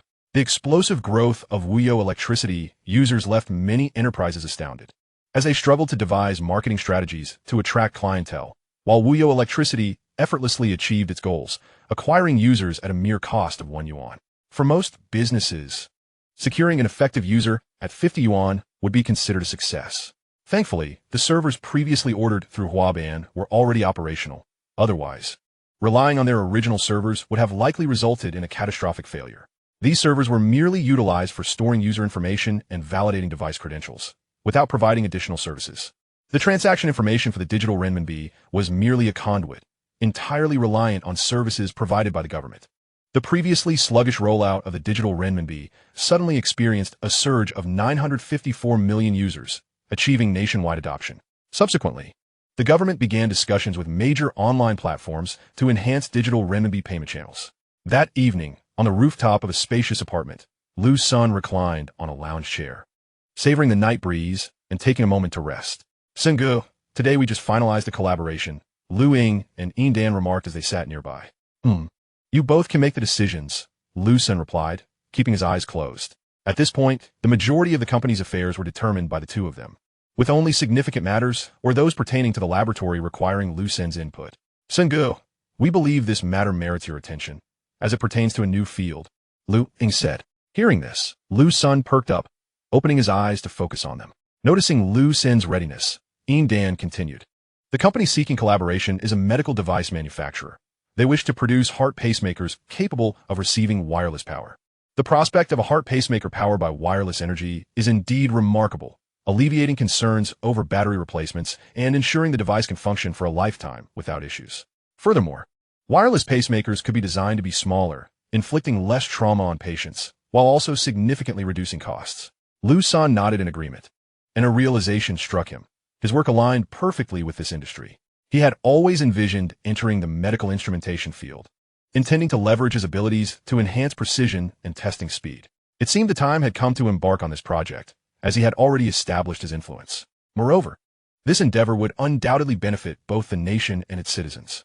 Liu Sen inquired of Liu Ying, "Isn't there a previously stalled building adjacent to our park that was intended to become a hospital?" Liu Ying pondered for a moment before replying, "Yes. It's been there for a while. The The structure is complete, but remains an empty shell, lacking water, electricity, and furnishings. I plan to establish a comprehensive hospital there, while also researching medical instruments. Most domestic medical enterprises rely heavily on imports, especially for high-end equipment, with around 70 of devices sourced from abroad. In 2021, the total value of imported medical instruments reached an astonishing $132 million, a figure many might find surprising. And this number continues to rise annually by approximately 15 to 25. Given that national health expenditure in 2021 was only $925 billion yuan, the proportion of medical instruments is significant. Entering this sector would help mitigate the country's shortcomings while also ensuring comprehensive health care for all employees. You can engage with the government to acquire that building and collaborate with several major hospitals in Jinling to jointly realize the construction of a hospital, utilizing the existing structure as Phase 1 while securing the surrounding areas for future expansion. Additionally, we should consider acquiring a medical device manufacturing company. Both women nodded in agreement, and the conversation transitioned into a more casual exchange. After enjoying a few cups of rejuvenating Lingxin tea, which invigorates the mind and alleviates fatigue, they spent some time swimming in the pool. The next day, they promptly set to work on the plans for establishing the hospital and acquiring a medical device company. Meanwhile, Liu Sen continued his relentless research on electric propulsion engines. In fact, many are unaware that Huagua's space station employs electric propulsion engines, making it the world's first space station to utilize this technology. While electric propulsion engines operate on electricity, they still require fuel, known as propellant or working fluid, which does not undergo chemical combustion. The space station employs xenon gas, which transforms into plasma under the influence of an electric field, subsequently expelled through the engine to generate thrust. Although xenon gas does not ignite, the plasma form can emit light akin to flames. Thus, electric propulsion engines appear to produce fire, albeit not from chemical combustion. Electric propulsion engines exhibit incredibly high specific impulse, requiring significantly less fuel, often just 1/10 of the amount needed for chemical propulsion engines, making them indispensable for space missions, where transporting fuel is challenging and every ounce of weight is meticulously calculated. Liu Sen had experimented with various propellants, including hydrogen, xenon, and iodine. He discovered numerous advantages to iodine. It boasts a higher specific impulse than hydrogen and is cost-effective with solid-state transport.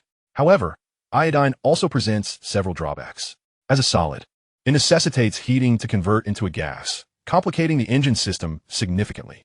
Not only must iodine be heated, but the entire delivery pipeline requires heating as well.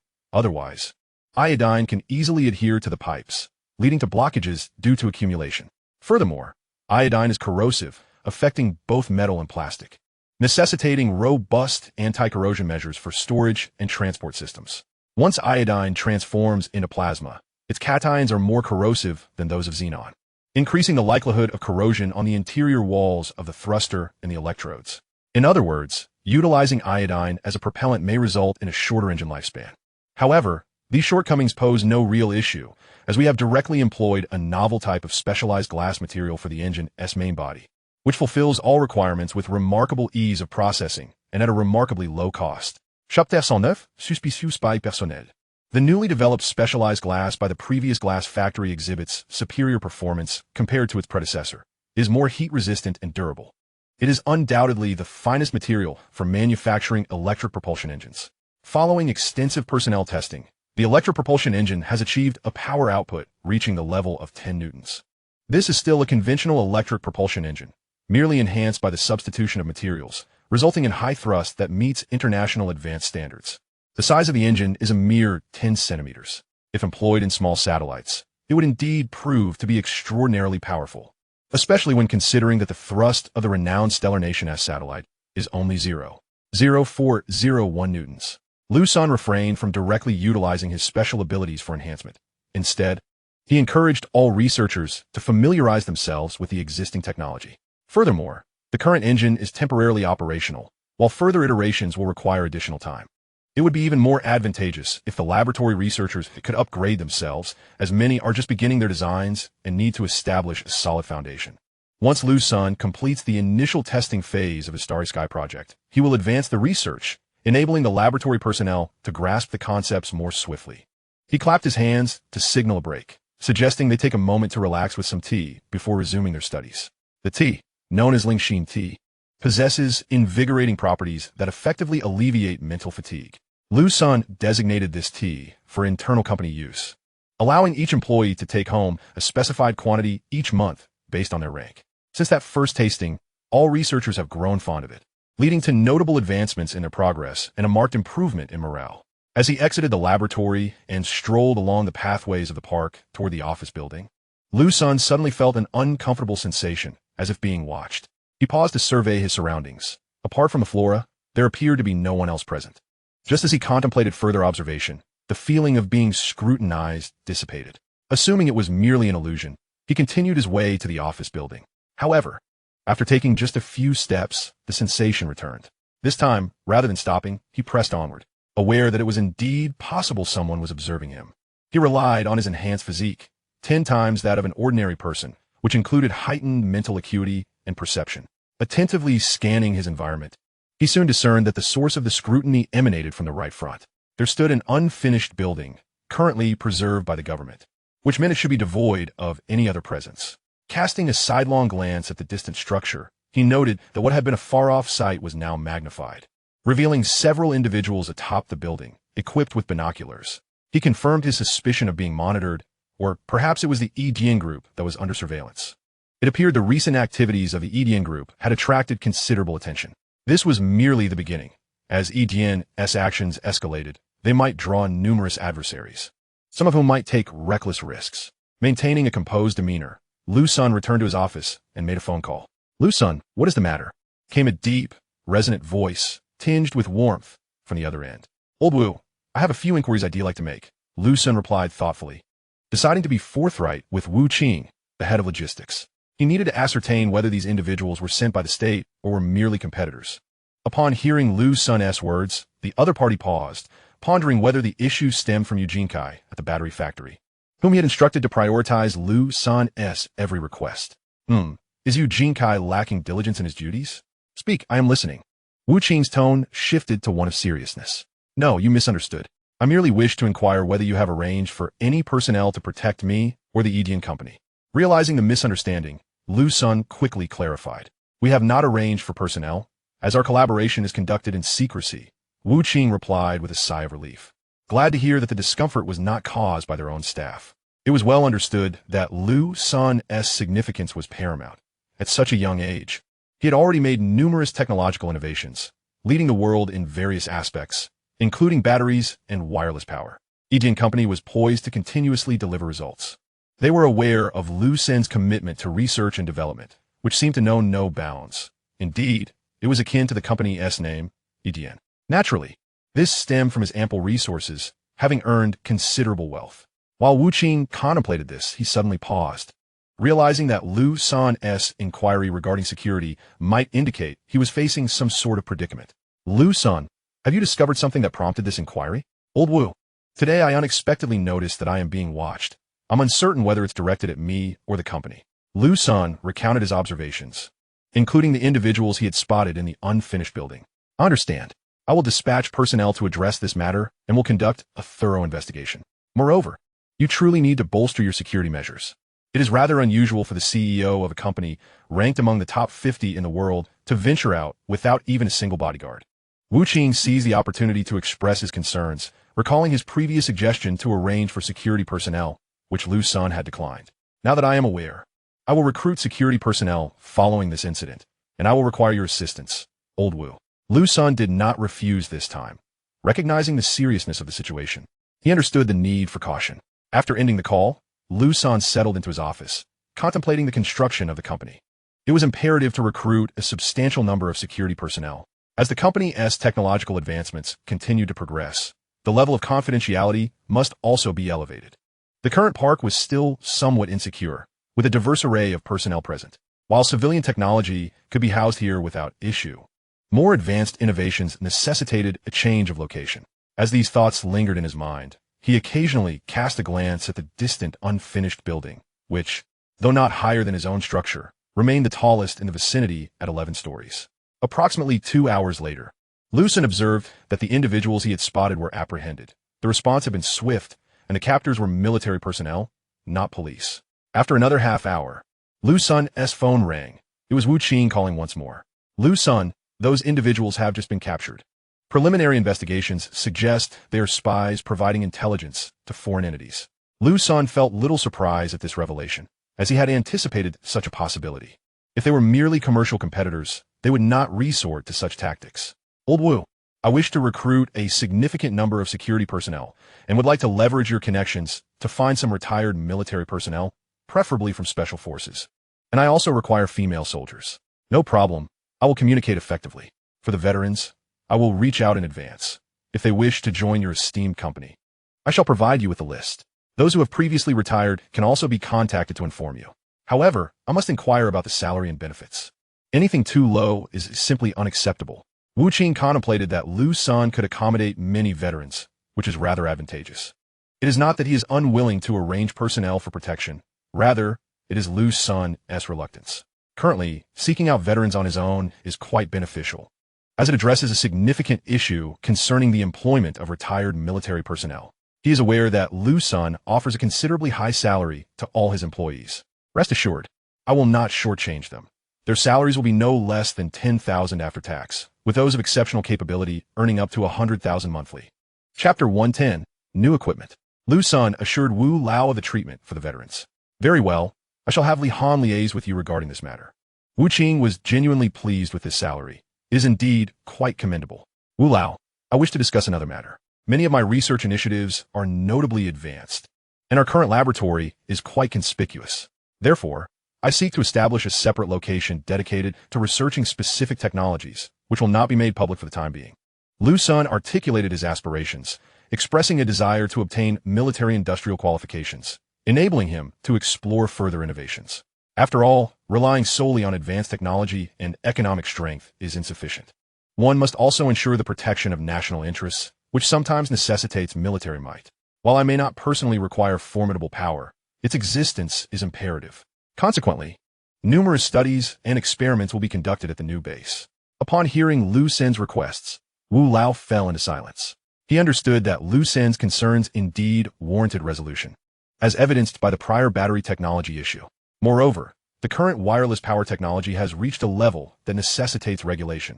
However, due to the extensive public wireless power coverage being limited to 30 W, there are no constraints on exports. Liu Sen had previously discussed with him that they had already achieved a power output of 120 W, with even higher capacities anticipated in the future. This information will remain confidential and will be encrypted via the Wuyo Electric app, allowing only authorized accounts to connect to the high-power signals. Additionally, the short-range wireless power usage is configured to standard civilian capacities, akin to previous household applications. This technology remains within controllable limits, given its coverage of only 100 to 200 meters. Higher-level technologies are certainly on the horizon, and espionage interest has already emerged. Liu Sen, I'm unable to provide you with an immediate response. I need to confer further, Wu Qing stated thoughtfully. He would advocate on Liu Sen's behalf. Thank you, Wu Lao. After concluding the call, Liu Sen promptly arranged to disseminate recruitment information for security personnel. Important figures must be accompanied by security staff. Liu Sen also needed to procure equipment that could ensure their safety. Mere security measures may not suffice. Much like Tony, he needed to acquire protective gear for himself. Of course, his requirements are not overly demanding, primarily concerning his family. Given his physique, it is likely that standard firearms would pose no threat to him. Upon entering his dedicated laboratory, he commenced his experiments. He aimed to design a lightweight, bulletproof garment. Presently, bulletproof vests are still excessively cumbersome for everyday wear. Furthermore, their protective capabilities are not optimal. Sniper rifles can still lethally penetrate individuals wearing bulletproof vests, as assassination attempts predominantly utilize such firearms. Even with enhancements from his expertise, bulletproof vests remain heavy. He assessed the contemporary materials used in bulletproof vests, noting they are predominantly composed of metals, fiberglass, ceramics, nylon, silicon carbide, and Kevlar. The functionality must encompass both bullet resistance and protection against non-penetrating injuries. He recognized that all these materials possess inherent drawbacks. Evaluating the materials currently available within his company, he found that only glass could be utilized, and it is notably resilient. It is entirely feasible to produce specialized high-strength fiberglass through technological means, achieving exceptional tensile strength capable of absorbing substantial shock waves, while remaining easily processed and cost-effective.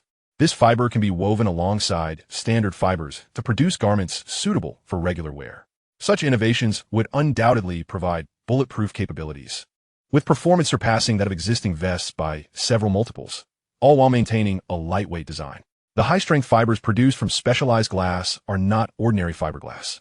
They exhibit excellent plasticity, insulation properties, heat resistance, corrosion resistance, and mechanical strength. Each strand's diameter measures mere micrometers, equivalent to 1/20th the thickness of a human hair, with each bundle of fibers consisting of hundreds, if not thousands, of individual strands.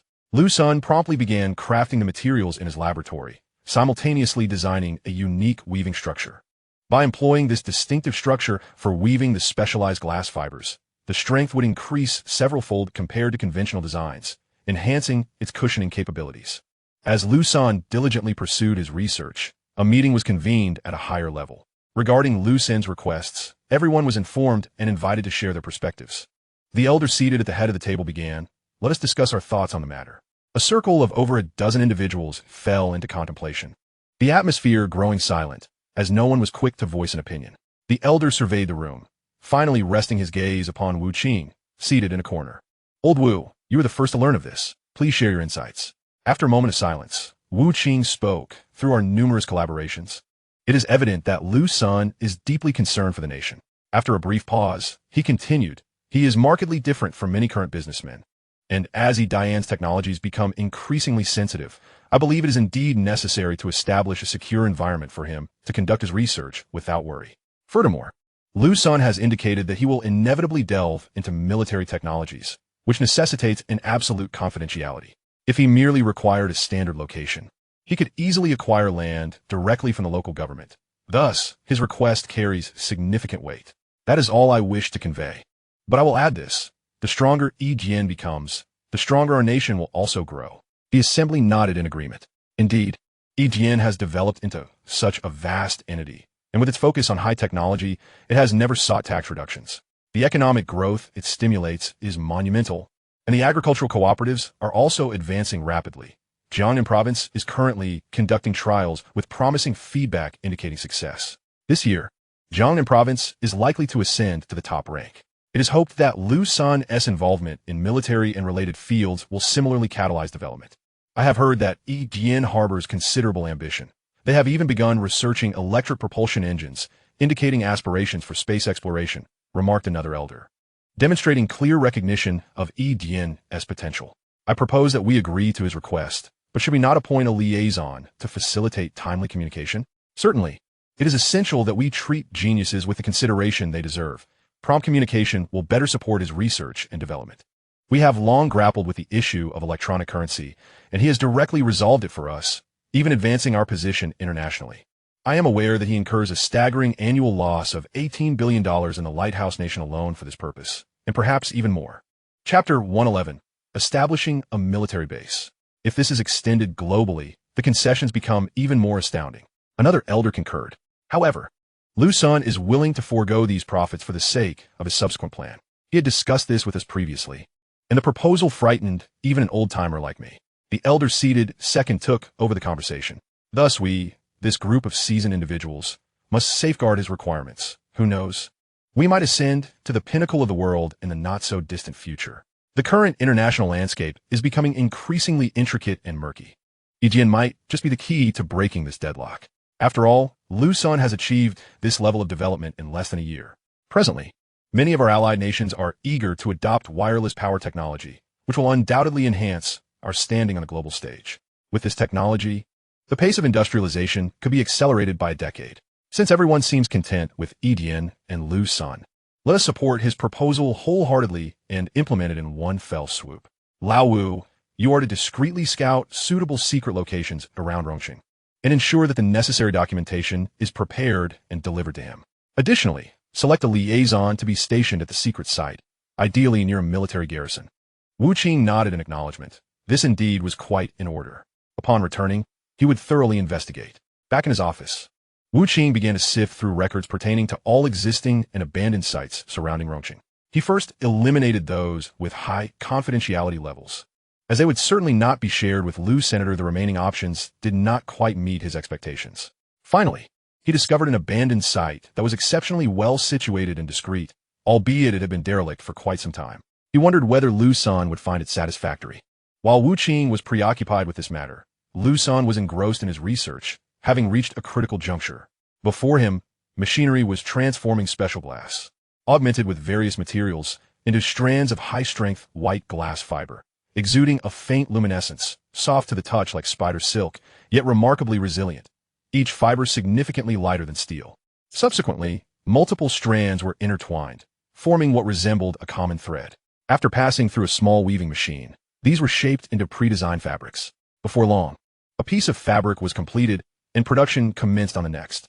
Liu Sen held the fabric in his hands, appreciating its remarkable suppleness. He tugged at it. It exhibited some elasticity and appeared no different from ordinary fabric. Satisfied, Liu Sen began testing other properties. The tensile strength was exceptionally impressive. The laboratory instruments could not even ascertain the limit data. The fabric retained its shape. In puncture resistance tests, knives and other implements inflicted no damage whatsoever. However, he could not test its ballistic properties as he lacked any firearms.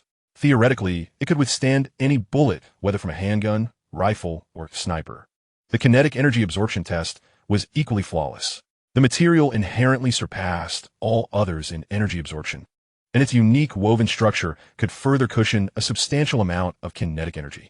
A bulletproof vest must not only prevent penetration, but also absorb kinetic energy to mitigate impacts on the human body that could lead to internal injuries.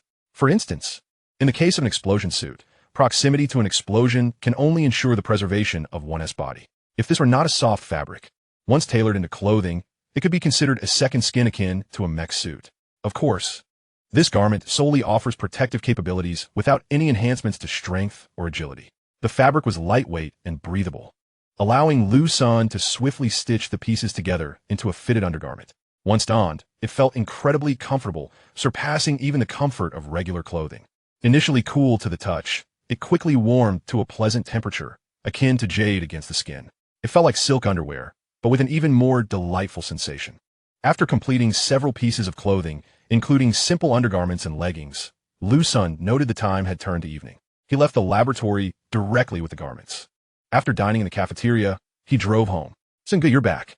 Lulu greeted Liu Sen with a smile, having not seen him for several days. Lulu has returned from her business trip. At this moment, Liu Sen noticed two others sitting in the living room. "Come here for a moment. I have some specially made undergarments for you to try." Liu Sen placed the garments he was holding on the table. The three immediately approached to examine them. They were simply white undergarments. They selected their respective sizes, measuring them out, and found the styles rather ordinary. The three women expressed a mix of curiosity and disappointment. "Sengu, these garments feel quite comfortable, though the styles are somewhat unremarkable. They are simple designs, and I made them recently to ensure your protection," Liu Sen stated directly, revealing his intentions. "Oh." The three flushed slightly, having misinterpreted the nature of the garments, thinking they were of a more intimate variety. They returned to their rooms to don the clothing and emerged to show Liu Senator it fit them well, indicating that his sizing was accurate. "How does it feel to wear?" "Very good, extremely comfortable. I felt a bit warm at first, but now it's just right." "Indeed. The temperature of this fabric is designed to maintain an optimal level for the human body, warm in winter and cool in summer. You should wash them tonight and wear them every day from now on." Liu Sen observed that there were no issues and instructed accordingly. Despite their astonishment, it was not a significant concern, as the garments were light and thin, hardly noticeable. They were curious about any special functions, as Liu Sen would not have insisted on informing them otherwise. Noticing their confusion, Liu Sen elaborated. "These garments are a newly developed type of bulletproof clothing, designed to ensure your safety." He paused before continuing. "Regarding the recent espionage incidents, as you are aware, we have already begun recruiting security personnel. However, to be prepared for any eventualities, an additional layer of protection is necessary. Thus, I created this bulletproof clothing. It won't interfere with your daily life and can be worn continuously." "Thank you, Sangu," the three women said in unison. "Xin Yi, we have already recruited a substantial number of security personnel, and arrangements are in place for protection from uncle and aunt." As safety was mentioned, Liu Ying quickly updated Liu Sen on the current arrangements for security personnel. Each subsidiary and factory had also bolstered their security teams and acquired numerous devices. Liu Sen nodded in acknowledgement and then handed several garments to Liu Ying. "Deliver these to my parents and my sister as family." Liu Sen frowned slightly. realizing that he had only mentioned male security personnel, neglecting the female counterparts. Just then, his phone rang. Chapter 112. Confirming the blueprints and preparing for base construction. Liu Sen, your request has been approved. I found a nearby location for you. I'm curious to know your thoughts on it. The call came from Wu Qing of the logistics department, who dialed in after confirming the location. Old Wu, as long as it's settled, I appreciate it. Liu Sen expressed his gratitude upon receiving the good news. I will arrive in Rongqing tomorrow and accompany you to take a look. Despite his busy schedule, he felt it necessary to personally oversee this matter, as there were still some details to discuss with Liu Senator very well. I will pick you up when you arrive tomorrow, Wu Qing assured him, eager to personally handle the arrangements. Coincidentally, there were some additional matters regarding retired Special Forces personnel and female veterans that required further discussion. After hanging up, Liu Sen informed Liu Ying about the high-level security personnel, assuring her that he would find a solution. Both Special Forces and female veterans are indeed in high demand and quite sought after. In those novels, Special Forces struggle to find employment, but in reality, this is nearly non-existent. They are typically reserved well before their discharge. And female personnel with security capabilities are even more challenging to come by. The matter would have to wait until he met Wu Qing the following day. The next day, Liu Sen drove to the highway entrance to pick up Wu Qing. 3 individuals arrived in an SUV, and the driver was someone Liu Sen recognized. Hello, old Wu. Liu Sen greeted him. There's no need for such formality, Liu Sen, Wu Qing replied, gesturing to a middle-aged man beside him. This is Wang Anping, the director, who was formerly with the Construction Corps and has come to assist in establishing a research base. Hello, Director Wang, Liu Sen said, extending his hand for a shake. You're too polite, Liu Sen. I will certainly cooperate fully, Wang Anping responded enthusiastically, aware of the significant influence it took for the state to allocate a former base for private use, especially with Wu Qing personally reaching out to him for assistance. This requires little introduction. You already know Li Han, Wu Qing continued as Liu Sen acknowledged Li Han with a greeting. Liu Sen, let us head out directly and show you the location, Wu Qing said, and the group climbed into the vehicle while Liu Sen drove alone in his car, following behind. Gradually, he began to notice a peculiar issue. The road seemed to lead toward his hometown. When a vehicle ahead came to a halt, Liu Sen realized he was in a somewhat familiar area. After disembarking and walking for a while, they arrived at a cliffside featuring a stone door. How's the location looking? Wu Qing inquired with a smile. Old Wu, I know this place.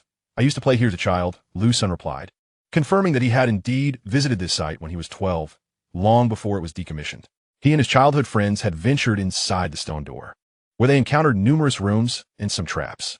They had ventured about 20 meters in before being halted by a wall. What a coincidence. It seems this location has a connection with you, Wu Qing remarked, somewhat astonished. This place has been allocated to you. It is relatively secluded, Wu Qing stated, leading the group through the stone door while illuminating the interior with a powerful flashlight. Constructed in the 1970s, this site had seen considerable investment, with the rooms on either side of the entrance built from 30-centimeter thick stone slabs, showcasing remarkable durability. However, as international relations thawed, the site was abandoned and sealed off. Now it was perfectly suited for your use, enormous and interconnected, with several mountains hollowed out and linked together. Liu Sen felt a surge of joy. This location was undoubtedly the ideal secret laboratory. They soon reached the wall that had previously blocked their further exploration. Just as Liu Sen was about to speak, Wang Anping stepped forward with a tool bag and began to work. He produced several items and affixed them around the perimeter of the wall. Afterward, he packed away his tools and returned to the group. At that moment, Wu Qing urged Liu Sen to step back into a nearby stone room. Shortly thereafter, a few faint explosions echoed, and after a brief wait, they all emerged to find the stone wall had collapsed, revealing a vast expanse that resembled a plaza, stretching endlessly, as the flashlight could not illuminate its entirety. How does it look? Are you satisfied? Wu Qing inquired. Indeed, I am, Liu Sen replied sincerely, genuinely pleased with the discovery. After a brief overview, he noted several paths leading to other mountain interiors, all relatively similar. Before long, they returned to the headquarters of EDN. In the office, they settled onto the sofas. Wang Anping retrieved a document from his briefcase and handed it to Liu Senator upon glancing at it. Liu Sen recognized it as the blueprints for the abandoned base they had just visited. As he perused the subsequent pages, he noticed various design schematics. Clearly, preparations had been made prior to their visit, awaiting Liu Sen's approval for construction. Such foresight will certainly save us a great deal of time, Liu Sen acknowledged. Selecting the design he found most appealing and handing it back. The construction of the base was not particularly daunting. with EGN's wireless power transmission technology. The renovations would be significantly simplified. Observing Liu Sen's progress, Wu Qing remarked, "Liu Sen, we are fully committed to supporting your technological advancement.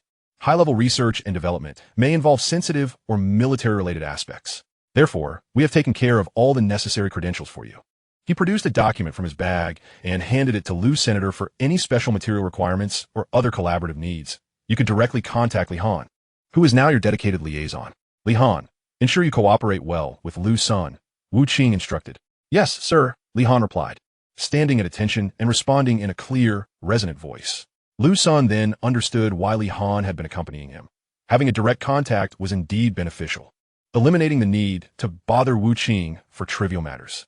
Additionally, there is a military encampment located 3 kilometers from your secret laboratory, which can provide assistance in case of any emergencies. Simply have Li Han reach out to them if needed. "Well, I have covered everything. I must take my leave now," Wu Qing announced, preparing to depart. "Wait, I have one more matter to discuss," Liu Sen interjected, realizing that this might be his last opportunity to address it. He had previously mentioned this to old Wu and thought it fitting to inquire once more, as it is wise to avoid burdening 2 superiors with the same issue. Chapter 113. Are you joking? Wu Qing looked at Liu Sen quizzically, waiting for his inquiry. "I previously expressed my desire to bolster our security forces, as it has been challenging to find high-caliber personnel, particularly female security staff." Liu Sen paused, trusting that Wu Qing understood his implication without further elaboration. "I have already taken care of that. All the retired personnel have secure positions, and I cannot poach from others.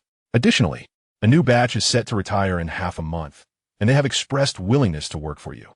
We will arrange for their firearm permits to enhance your security," Wu Qing assured him. "Everything is in place, including the firearm permits," Liu Sen remarked, feeling relieved that this would enhance the safety of those around him. "That is truly wonderful." Liu Sen quickly expressed his gratitude. At this moment, Wu Qing rose to his feet, ready to depart as he had numerous tasks awaiting his attention. "Wait!" Just as Wu Qing lifted his leg to step out, he abruptly retracted it.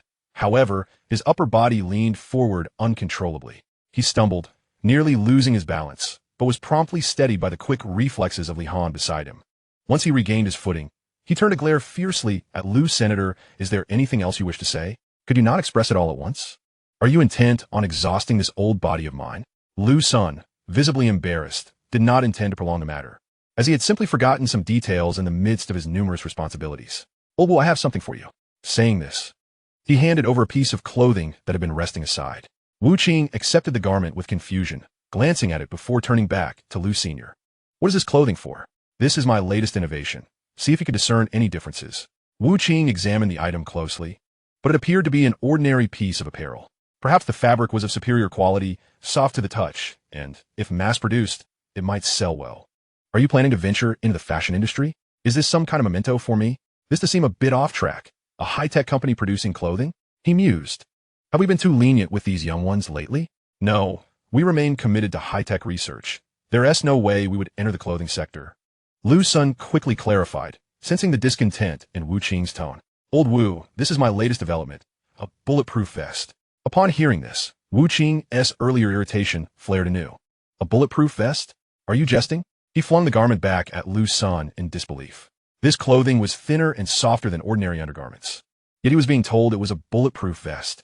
It felt as if they were being mocked for their intelligence. At that moment, Li Han and Wang Onping turned their gazes towards Liu Sen, silently questioning if he believed they were fools. "This is indeed a bulletproof vest, made from a new type of material," Liu Sen asserted, passing the garment to Li Han. "Try your utmost to tear it apart." Li Han exchanged a glance with Wu Qing before applying his full strength to the flimsy fabric. Initially, his efforts were modest, but as he continued, he gradually exerted greater force. Wu Qing's interest was piqued as he noticed the veins in Li Han's arms bulging, clearly exerting every ounce of strength he could muster. Wang Onping soon joined in, and the scene escalated into a contest of strength among the 3 men. Liu Sen chuckled softly and exited the office, instructing his secretary, Liu Xiao, to fetch a paper cutter and brew a pot of tea for them. Returning with the cutter, he addressed the trio, still engaged in their struggle. "Here, a knife. Care to give it a try?" It was only then that they realized the absurdity of their efforts, and Wu Qing, clearly embarrassed, retreated to the sofa. Liu Xiao set the teapot on the coffee table, poured 3 cups of tea, and left the office. "Old Wu, savor my tea." Wu Qing, upon hearing this, lifted his cup, and took a sip, instantly feeling a sense of calm wash over him, rejuvenating his spirit. This tea? I cultivated it myself. Feel free to take some back if you enjoy it. Liu Sen poured another cup for Wu Qing as he spoke. This is undoubtedly the finest tea I have ever tasted, Wu Qing remarked, relishing another sip before glancing at the side. Li Han was now attempting to cut through the garment with a knife, but there was not a single mark to be found. This truly is a bulletproof vest. Liu Sen nodded in affirmation, remaining silent. The others gasped in astonishment at Liu Sen's confirmation. I have conducted some tests.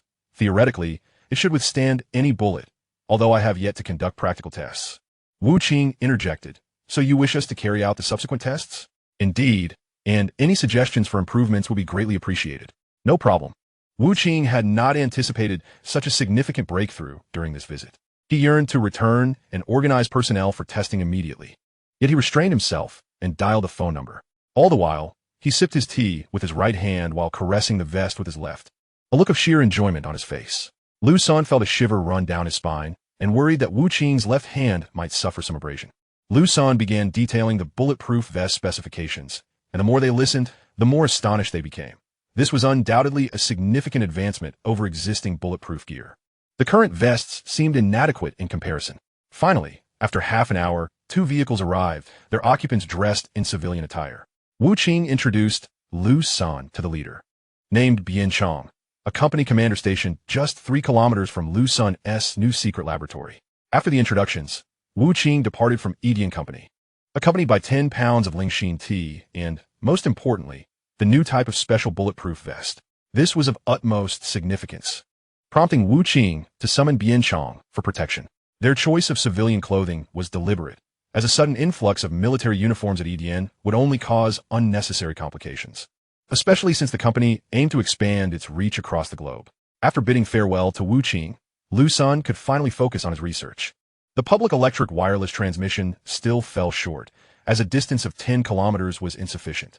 The transmission range needed to reach approximately 120 to 600 kilometers, a requirement for low Earth orbit. He needed to achieve this breakthrough swiftly, otherwise once satellites were launched, the ground would be incapable of receiving electric transmissions. What a waste it would be to send garbage into space, or merely to transport a one-time projectile. Liu Sen resolved to visit the Metal Research Institute to review the latest developments, as it had been a month since his last visit. Chapter 114, Version 19 of Wireless Transmission Materials. Liu Sen soon arrived at the Materials Research Institute. The head of the institute, Hu Yongyi, accompanied Liu Sen as they toured the laboratory, where various materials were being studied. The primary focus remained on the wireless power materials research led by Lin O. Lin O had made significant contributions to the wireless power materials in their last meeting, thus earning the title of group leader, responsible for guiding the team in material research and upgrades. Recently, Liu Sen had not issued any special research tasks, so the team was conducting experiments based on previously provided materials. The materials were classified, and they were currently optimizing Level 1 materials, while also outlining research directions for Level 2 materials. General Liu, our materials are still under continuous research. There have been some breakthroughs, but they still fall short of your specified requirements. Hu Yongyi, aware of Liu Sen's intentions, recognized that he was likely here to assess the progress of the wireless power materials. Other material projects lacked direct oversight, merely receiving funding. Liu Sen nodded, understanding that no significant breakthroughs had likely occurred. They were still likely at Level 1. If they had achieved Level 2, he suspected he would have been informed by now. Let us venture to Lin O's laboratory together, for he possesses the most profound understanding of this matter and can provide you with a report on the current progress. Hu Yongyi contemplated Lin O's remarkable talent in material science, coupled with the possibility of a breakthrough from Liu Senator, their superior, is exceptionally capable. Yet rare is the occasion of his visit, hence the hope that Lin O may engage more with Liu Sen, potentially sparking some inspiration. Let's proceed and witness our capable ally. Before long, they arrived outside the laboratory, where Liu Sen gazed through the transparent glass at Lin O, who was engrossed in his experiments. Although he had only encountered the young leader once, Liu Sen retained a vivid impression of him. Rather than intruding upon their testing, he chose to observe from outside as they busied themselves. Inside the laboratory, the 371st experiment of the 19th generation commenced. At Lin O's command, the others began to conduct their tests in an orderly fashion. Electromagnetic tests passed. Energy consumption tests passed. Temperature tests passed. However, stability tests failed. Soon, all the tests concluded. Lin examined the records in his hand and began his calculations. The other personnel awaited the results in silence, a scene that had been repeated countless times before. Results elicited both joy and disappointment, yet could not diminish their passion for the field. After several calculations, Lin exhaled deeply and surveyed the room. Everyone looked at him with eager anticipation, prompting a faint smile to grace his lips. Although this attempt had ended in failure, it had surpassed the previous results. Overall performance had improved slightly. The room erupted in applause. "All right, let us continue our research," Lin declared, preparing to resume his work, only to hear tapping on the glass. Turning, he spotted Hu Yongyi outside, who gestured for him to come out. Upon stepping outside, Lin saw Liu Sen at the side and instantly felt a surge of excitement. "Hello, Mr. Liu. Greeting, Lan Wu. It is a pleasure to see you once more." Liu Sen replied, shaking Lan Wu's hand. "I came to observe the current research progress. Please provide a report." Noticing Lin was too excited to speak, Hu Yongyi gently reminded him. Of course, Lin responded, regaining his composure and, without hesitation, began to report on the latest material performance parameters, including both advantages and disadvantages. Liu Sen appeared highly satisfied with Lin's presentation, clearly impressed by his deep understanding of the research and the clarity of his summaries. In truth, he had already gleaned a general overview from the tests observed earlier. The research was progressing relatively smoothly, having reached version 19, with the current material enabling electricity transmission over a distance of 100 kilometers. However, progress had stagnated at this stage, moving forward only incrementally, albeit with each attempt yielding slight improvements. Liu Sen recognized that they were at a significant juncture. Once they overcame this hurdle, they would advance to version 20 materials. Based on his estimates, version 20 would usher in substantial breakthroughs in wireless power transmission, dramatically enhancing both distance and power. Although the current distance was commendable, it fell short of his expectations. The minimum requirement for low Earth orbit satellites is 120 kilometers. Any less would result in gravitational pull causing them to fall back to Earth, unable to maintain orbit. "Well done," Liu Sen praised, patting Lin on the shoulder. "Moving forward, I will assist you in overcoming this challenge." The surrounding personnel were invigorated by Liu Sen's words, firmly believing that his involvement would lead to swift success. Meanwhile, as Liu Sen joined a research team, Wu Qing brought a new type of special bulletproof vest to the General Logistics Department's Research Institute for Military Supplies. "Old Kong, come quickly and see what I brought," Wu Qing exclaimed to an elderly gentleman absorbed in data calculations. The elder, with graying hair and glasses, emanated vitality. His name was Kong Xiangxing, an expert in the production of bulletproof vests for national defense. He had designed multiple models, all renowned for their exceptional performance and favored by military personnel. Kong did not respond immediately, continuing his calculations. After a few moments, he finally set down his pen and looked up. "Old Wu, what brings you here? And have you brought me something good? You're not here to collect a debt, are you? I tell you, it won't be ready that soon." "Old Kong, you've misunderstood. I truly have brought something remarkable," Wu Qing clarified, lifting a box to show him. Placing the box on Kong's desk, Wu Qing entered the password and opened it, turning it to reveal its contents. Kong Xiangxing peered inside and found what appeared to be an ordinary undershirt, his expression one of confusion. Yet, seeing Wu Qing's serious demeanor, he picked it up for a closer examination.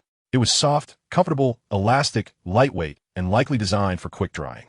Kong quickly formed a mental evaluation of the garment, but remained unclear about Wu Qing's intentions. "Is there something special about it? Can't you tell? It's just a shirt. The material is decent, but I've never seen it before." "This is a bulletproof vest. The designer claims it can withstand all light weapons." "Wu Qing Liu Sen's acception. Impossible. How could this be a bulletproof vest?" Kong retorted. "It truly is a bulletproof vest. You're trying to fool me. When it comes to the design and understanding of bulletproof vests, I would say I'm second to none. No one else dares claim the top spot." Kong's frustration was palpable as he slammed the table. Chapter 115. Testing the bulletproof vest, astonishing the old expert. Kong Xiangxing banged the table, feeling that Wu Qing had insulted his intelligence. The notion that this soft, lightweight garment could be a bulletproof vest, perhaps less than a millimeter thick, was absurd. Bulletproof vests are classified into 6 levels, with levels 1 to 3 being soft and 4 to 6 incorporating ceramic plates. Even the softest bulletproof vests in the world could not match this garment's lightweight design. China's bulletproof vests are undoubtedly among the best globally. He had seen all varieties. The latest vests utilize unique technology, capable of self-repair upon exposure to water. Many countries import their bulletproof vests from China. As an expert who has led the design of numerous models, Kong found it preposterous for Wu Qing to claim that such an ordinary-looking garment could serve as a bulletproof vest. You say this is a bulletproof vest? Then tell me, how does such a thin, soft material dissipate kinetic energy? How does it prevent penetration or stop shrapnel? Kong asked, shaking the garment as he spoke. Old Kong, don't be agitated. I didn't believe it at first either, Wu Qing reassured him. However, the evidence is compelling. I had to accept it.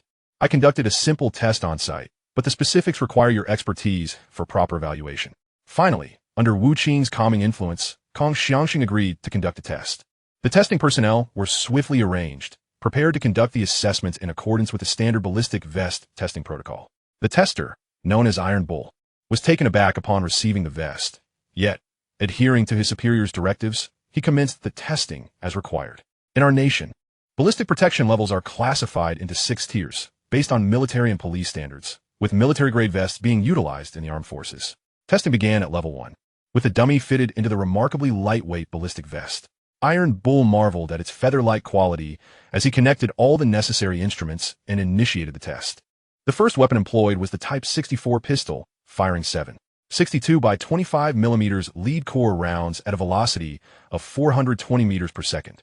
With a resounding bang, all eyes were drawn to the monitor displaying the results. The vest, astonishingly, exhibited no signs of penetration. The pressure readings from the dummy surface sensors indicated a force akin to a gentle tap. Instantly, observers Kong Xiangxing and Wu Qing were struck with disbelief.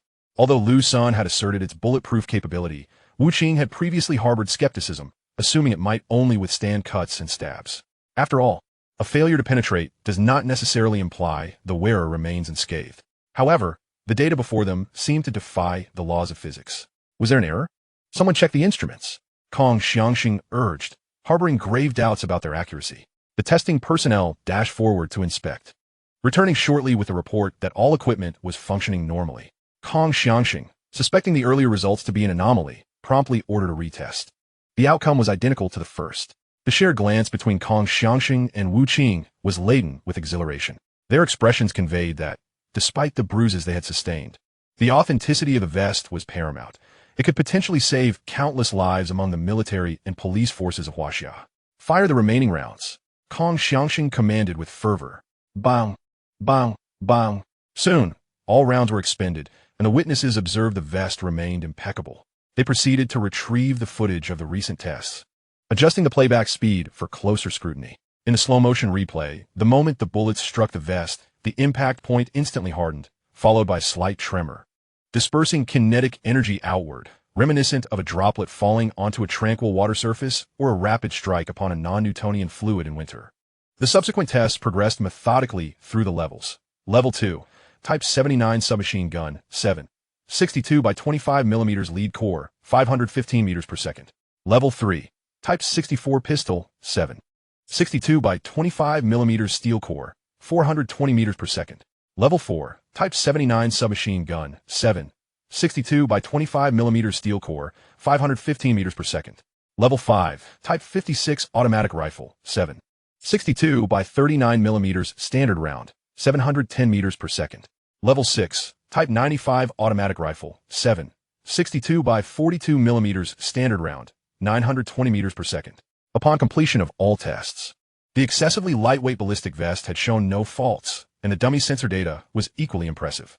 The force registered was merely a gentle tap, likely less potent than swatting a mosquito. To push the limits further, the M99 semi-automatic sniper rifle, chambered in 12.7 mm, was introduced. With a thunderous crack, the dummy was propelled backward, leaving the onlookers momentarily disheartened. Remarkably, the vest remained unscathed. Upon examining the sensor data again, it was revealed that the impact did not exceed the threshold of human tolerance, and the data concerning the fall was similarly benign, resulting only in mild discomfort without hindering mobility. The astonishment among the observers was palpable, with Iron Bull's jaw agape in sheer disbelief. The dummy had only been dislodged due to inadequate securing at the base. After such extensive testing, issues had arisen. This was tantamount to being shot multiple times in the front. Each test had required emptying several magazines before proceeding to the next. Old Wu, where do you think the limits of this ballistic vest lie? Kong Xiangxing inquired, his face flushed with excitement. I cannot say for certain. The designer has not conducted such tests. However, Theoretically, it should withstand any infantry weapon without inflicting harm, Wu Qing replied. Given the designer's assertions, it was imperative to explore the vest's limits. Soon, a weapon known as the LG-5, dubbed the infantry cannon, was brought forth. Iron Bull readied the weapon, loading it with 40mm ammunition, and aimed at the recently replaced dummy target adorned with the ballistic vest. Isn't this a bit excessive, Old Kong? This weapon is designed to pierce armored vehicles, Wu Qing remarked. Indeed, it is a firearm, he nodded. It is an infantry weapon, he confirmed again. Then it stands to reason, Kong Xiangxing argued, though a sense of unease lingered. Iron Bull, fully prepared, reported, I am ready. Please advise. Proceed as planned, came the directive.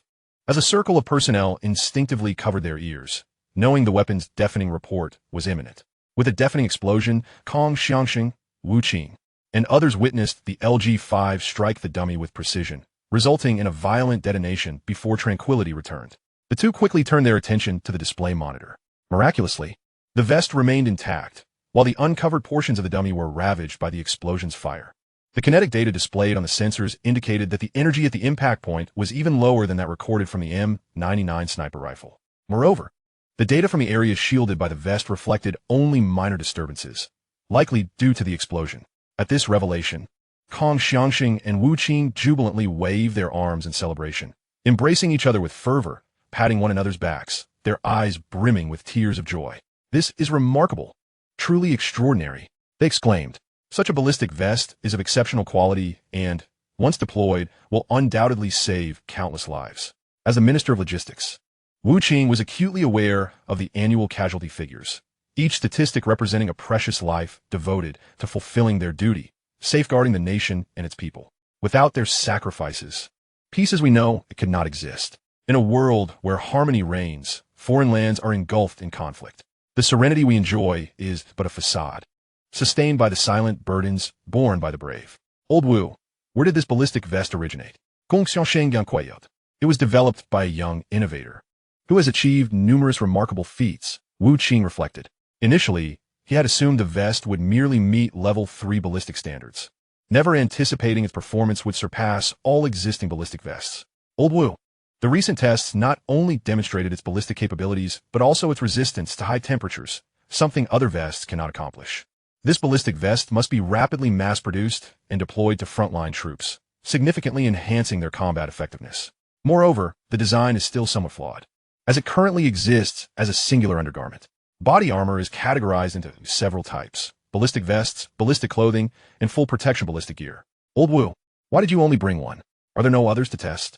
Incroyable Kong Xiangxing. There's only this one, came the reply. How could the designer only create this single style? Are there no other variations? This seems wasteful, he continued. Let's not be so demanding. He is not a professional specializing in ballistic armor design. If you have specific requirements, you could compile a document, and I will forward it to him, Wu Qing replied, withholding information from Old Kong regarding Liu Sen, as discretion was paramount. The fewer who knew, the better, should this information leak to spies. It could jeopardize Liu Sen's safety in his military technology research and production endeavors.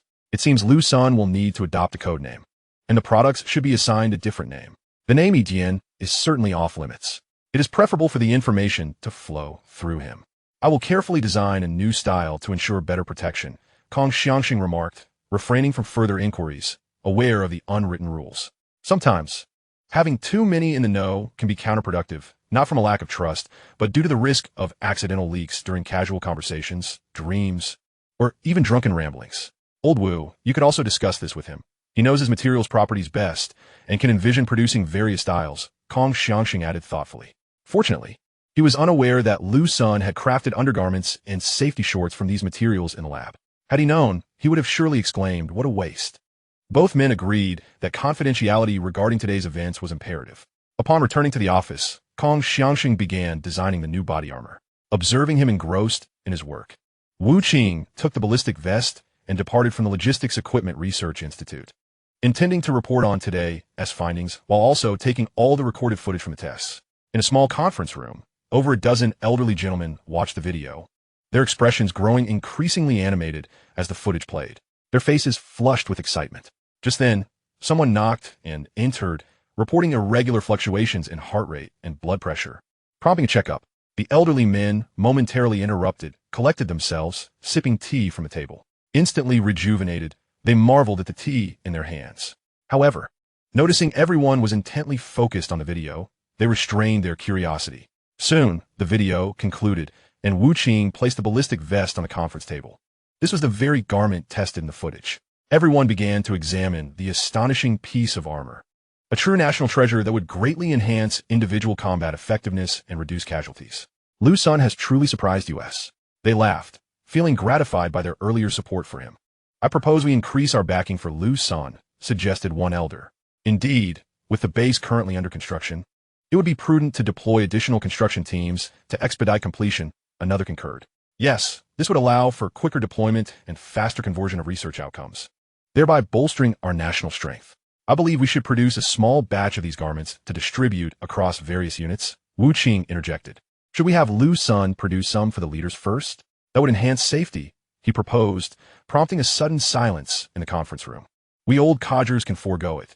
The production capacity is insufficient at this time. Priority should be given to the frontline soldiers. They are the ones in dire need. The leading elder remarked, glancing at the others and directly addressing Wu Qing. Wu Qing nodded, agreeing to relay the message to Liu Sen to produce some suits for practical testing by the soldiers. Old Wu, where did this tea come from? I saw you brewing it, one elder suddenly questioned.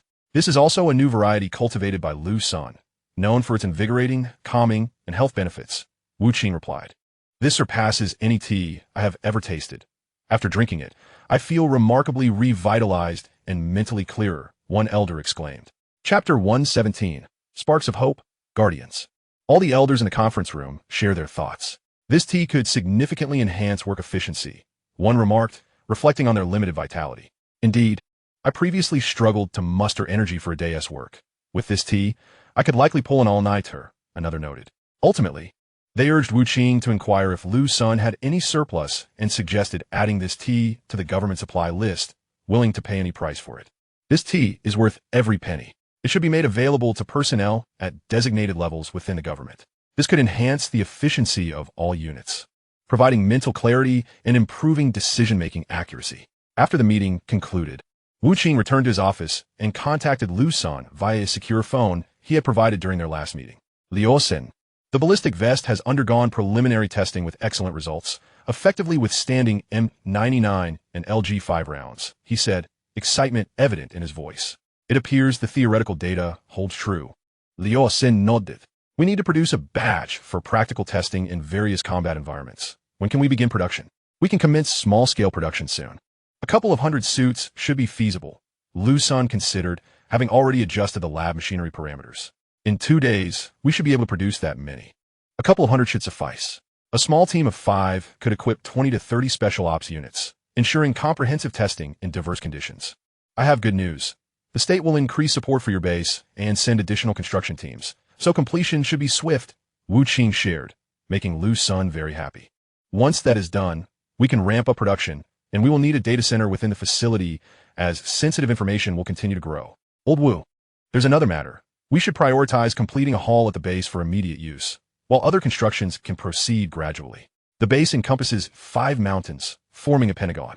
If we construct all at once, we may not know when it will be operational. Therefore, let us finish one hall first and then progressively add others, especially since many will need to extend underground. This will become a comprehensive base, integrating research, production, testing, living quarters, and agricultural zones, creating a self-sustaining ecosystem. Certainly, I shall convey your request to several construction teams. Wu Qing has no objections. The base belongs to Liu Sen, and he is free to make decisions. Liu Sen, in order to prevent exposure, it would be prudent for you to adopt a code name in the military-industrial domain. Additionally, the equipment you develop should bear a name as well. After considering Wu Qing's advice, Liu Sen pondered for a moment before declaring, my code name shall be Spark of the Stars. This is splendid, as a mere spark can ignite a vast inferno, and it also signifies a leader in scientific research. Wu Qing expressed his admiration for the name, noting its profound significance. Henceforth, the base shall be known as Guardian, and all future equipment will carry this name. For instance, the current bulletproof vest will be designated as Guardian Brave Type 1. In Liu Sen's vision, all produced equipment is aimed at safeguarding the Chinese nation and its people. This bulletproof vest will empower its wearers to face gunfire without fear, exhibiting unmatched bravery. Wu Qing continuously affirmed the excellence of this name, which reflects the responsibilities and commitments of our military and police forces. They then resumed discussions regarding the tea procurement. Lingxin tea will be included in the government procurement list, with half of the tea plantation's output secured annually. It appears that quality products always find a market. After concluding the call, Liu Sen briefed the Lin O team, who were still engaged in research, before departing. In recent days, Liu Sen's involvement has significantly accelerated research progress. If they were once pedaling shared bicycles, they are now racing in high-speed cars. Soon, he returned to the laboratory, adjusted the machine's code, and inscribed the name he had just conceived. Thus, every bulletproof vest produced henceforth will be titled Guardian Brave Type 1.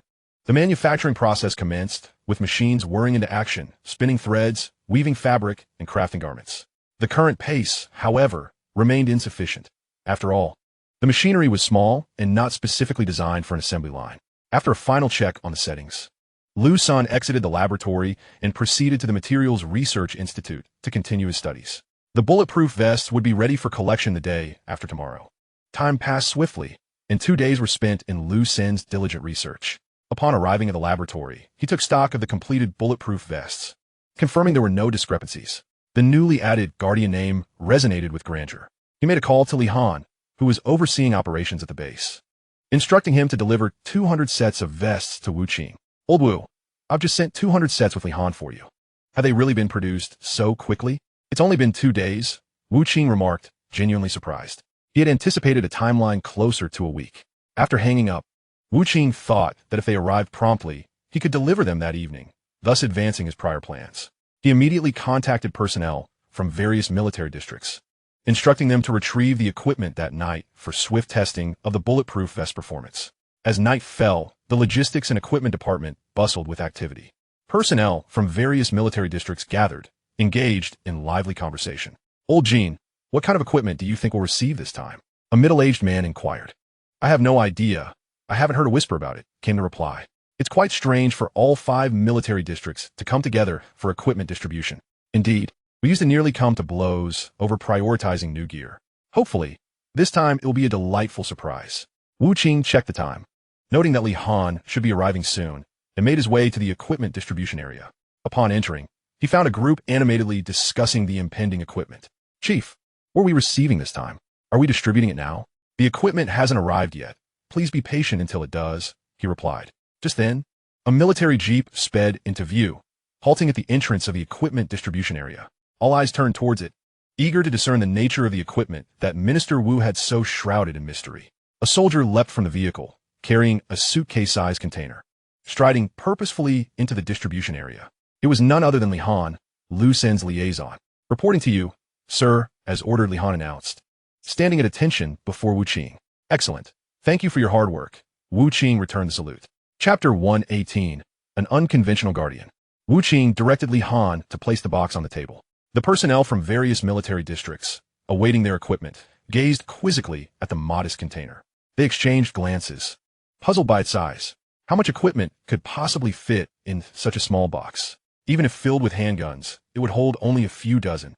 Yet its weight certainly belied that.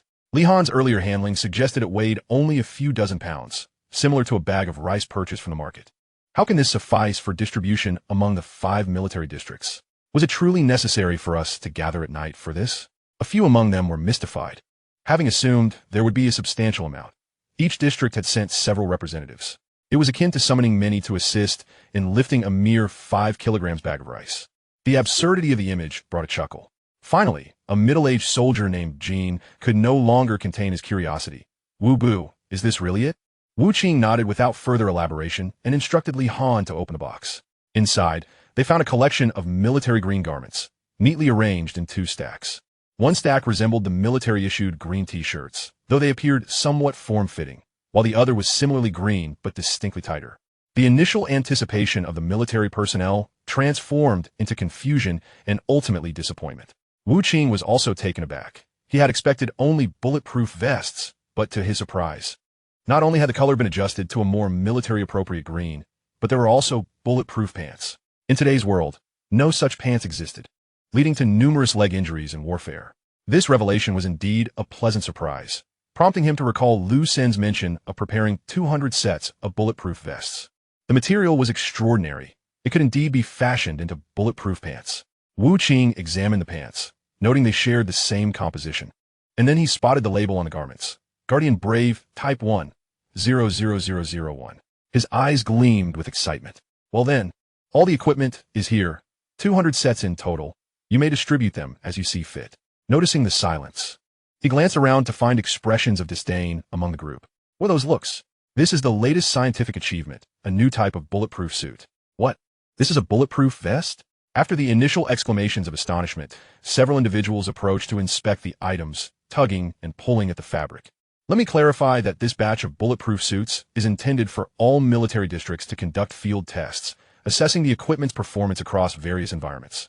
Additionally, I must emphasize that this suit's protective capabilities far exceed the current standards for bulletproof classification in our country. Tests have confirmed that neither the M99 nor the LG5 can inflict harm. As the representatives from the 5 military districts absorbed Wu Qing's introduction, their astonishment only deepened. Observing their reactions, Wu Qing further stated, "If any of you are unwilling to accept these, you may pass them to other districts." Upon hearing this, the leaders from the 5 military districts swiftly reacted. "If you don't want them, I'll take them all." Old Jean shouted and charged forward, immediately beginning to rummage through the boxes. "Old Jean, put that down, that's mine." Instantly, a fierce competition ensued, each person fearing the loss of even a single item to another. Since Old Jean was the first to leap into action, he became the target of the other 4, who quickly banded together against him. Realizing he couldn't compete, he turned to the 2 individuals he had brought along and shouted, "You 2 little rascals. What are you standing there for? Come help." The 2 young fellows hesitated for a moment before stepping forward to assist. It soon devolved into chaos, as the various military districts were engaged in a fierce competition with one another. With such excellent bulletproof gear available, they felt compelled to seize as much as possible to avoid falling behind the other districts. Wu Qing observed the scene with a sense of exasperation. "If we stop now, each district will get 40 sets. Don't compete too fiercely, or we won't have any to allocate next time." Upon hearing Wu Qing's words, a hush fell over the crowd, and they began to distribute the gear more reasonably. "Return and conduct tests according to the regulations, then submit the reports to me. The district with the most detailed and useful report will receive priority in future allocations." Just then, Wu Qing's phone rang. It was a call from Kong Xiangxing. "Old Kong, what brings you to call at this hour?" "Old Wu, I have completed the latest design drawings for the bulletproof vests. You can come and take a look." "How could you finish it so quickly? It's only been 2 or 3 days. Wu Qing knew that designing such gear required significant time, involving ergonomics, mechanics, and more. While material considerations were minimal, the design's external features demanded extensive thought, as they needed to account for the material's performance. This process typically took at least a week, if not half a month. The sooner the design was completed, the sooner it could be put into production and utilized, thereby reducing potential sacrifices. Kong Xiangxing spoke in a subdued tone. Wu Qing fell silent. "All right, I'll head over now." He ended the call and waved to those who had already been assigned their gear. "All right, hurry up and register, then head back. Test it promptly so that we can compile reports and expedite the distribution."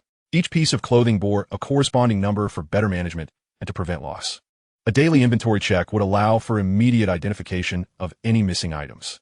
"Li Han, come with me to the Equipment Research Institute." They soon arrived at the institute, where Wu Qing led Li Han into Kong Xiangxing's office. Upon entering, Wu Qing was taken aback by Kong Xiangxing's appearance. He looked extremely haggard, his complexion pale and dark circles under his eyes pronounced. The ashtray was overflowing with cigarette butts, and his hair was greasy and disheveled. "Old Kong, have you been neglecting your health these past few days?" Seeing Kong Xiangxing in such a state made it evident that he had been burning the midnight oil for several nights. "I'm fine. Come and take a look. How does the design look?" Without further ado, Kong Xiangxing urged Wu Qing to examine the blueprints. The drawings were incredibly detailed, encompassing a complete set, including shirts, pants, gloves, headgear, and even socks. "Old Wu, I have designed a full-body bulletproof suit based on the material characteristics, ensuring maximum protection," Kong Xiangxing said, his hands trembling slightly before he pressed his lips together and continued, "This material is truly remarkable. Wearing this outfit is akin to donning a suit of armor. It could make one invincible on land. As long as one isn't struck by a missile at close range, there would be no life-threatening danger." Wu Qing listened with great intrigue, envisioning a scenario where troops donned such gear, striding through a hail of bullets, wreaking havoc upon the enemy. However, he quickly dispelled the thought, noting Kong Xiangxing's poor condition. "Li Han, go fetch that bag of Lingxin tea from my car. Shortly thereafter, the tea was brought in, and Wu Qing promptly prepared a cup for Kong Xiangxing. After sipping the Lingxin tea, Kong Xiangxing's condition improved significantly, and his emotions stabilized. Chapter 119, Testing the Brave Suit. An unexpected incident. Over the past decades, countless predecessors have dedicated themselves tirelessly. Old Kong, you should take a break. I will have Li Han deliver the blueprints to Xinghe overnight. All right, Kong Xiangxing nodded, acknowledging his need for rest as more work awaited him.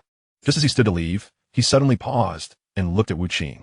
Old Wu, about that tea you just gave me. After finishing the tea, he felt markedly better and believed that having on hand would keep his mind clear and make his work significantly more efficient. Old Kong, I have some saved for myself, but I can let you use it for now. In the future, you can receive a share as well. Wu Qing handed over half a bag of Lingxin tea to Kong Xiangxing. Hearing this, Kong Xiangxing smiled again and carefully placed the tea in his office drawer. Wu Qing patted Kong Xiangxing on the shoulder, watching him leave the office and head home with his assistant before finally feeling at ease. Li Fan, deliver this document to Xinghe without delay. Li Han took the file and drove off towards the military base. Meanwhile, personnel from the 5 military districts returned to their respective bases, distributing the gear to their elite units for re-equipping and initiating extreme testing. Extreme testing essentially referred to their regular training routine, which involved diverse environments: deserts, snowy landscapes, plateaus, forests, lakes, and sea areas. Each Special Forces team donned the Guardian suits to conduct their daily training while meticulously recording their experiences and suggestions. On the snowy plains, a team of about 10 trudged along, all clad in winter combat attire. Hey, do you really think the Guardian suit is as miraculous as they say? It must be true. They wouldn't joke about something that concerns the lives of soldiers.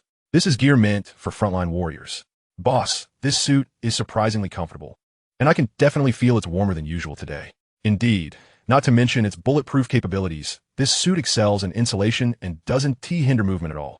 Although, it does fit quite snugly. It resembles a second skin, much like those yoga outfits. Enough chatter. We're approaching the border. Stay vigilant, the team leader interrupted, silencing the conversation. The team immediately quieted down, focusing on their surroundings. They routinely patrolled near the border to familiarize themselves with the terrain and avoid any potential issues. Despite regular border patrols being in place, in a certain sea area in the southwest, the Dragon Assault team was engaged in training exercises.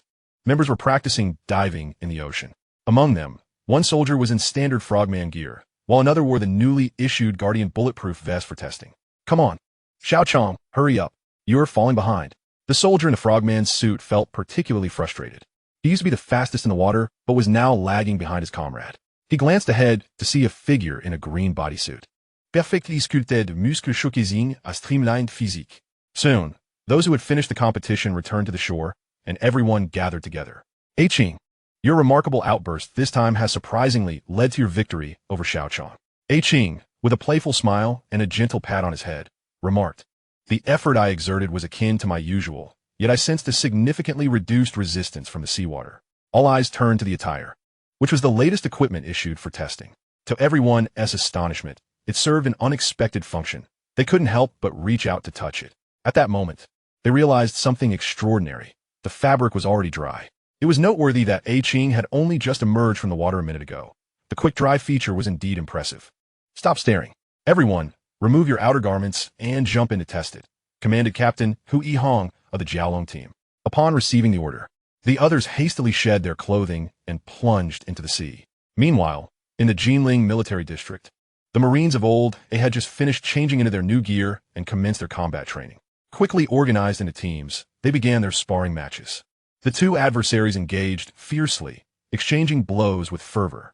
After approximately 10 rounds, both fighters sensed something amiss. Was the other feeling unwell today? The force behind their strikes was remarkably diminished, barely registering upon impact. Suddenly, one noticed the attire of the opponent, and a realization dawned upon him.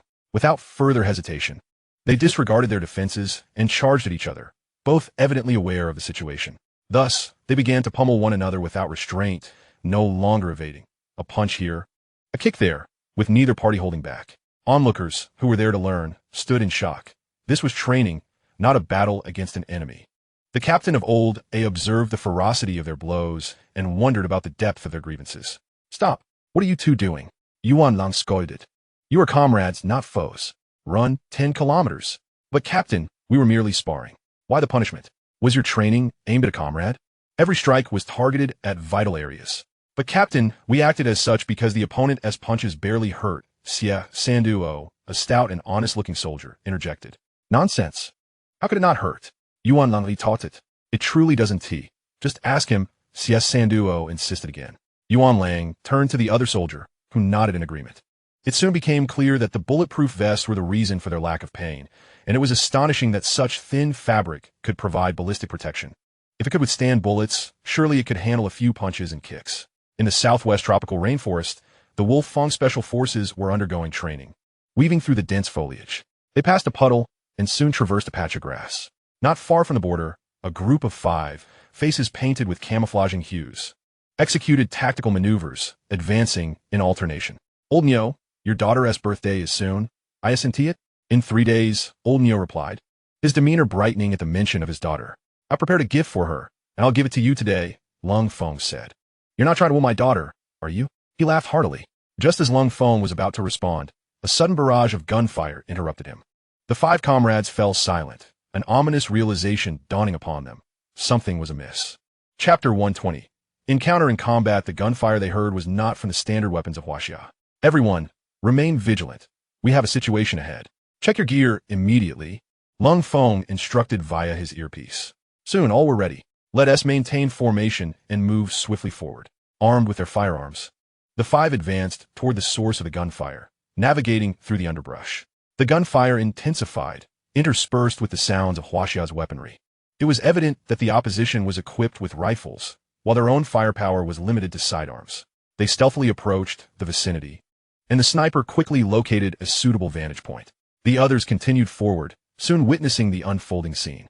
Their side comprised only a few individuals, some clad in police uniforms. In stark contrast, the opposing force numbered around 17 or 18, armed with AKs and a variety of firearms. Through the scope, Lung Feng discerned that his side had 6 personnel, taking cover behind trees while retaliating. One duo had a member down, bleeding profusely from the chest, while another trio struggled, 2 of whom were injured, desperately utilizing their handguns for defense. Fortunately, their division allowed for mutual cover, or they would have succumbed to the enemy long ago. With a steely expression, Lung Feng surveyed the distant adversaries through the sniper scope. The enemy was scattered, with some attempting to rush towards the beleaguered group, only to be repelled. Lung Feng refrained from firing. The situation was not yet critical, and his teammates had yet to attain advantageous positions. Wolf Fong. Old Nyo is in position. Old Cat is in position. Old Eagle is in position. Old Mouse is in position.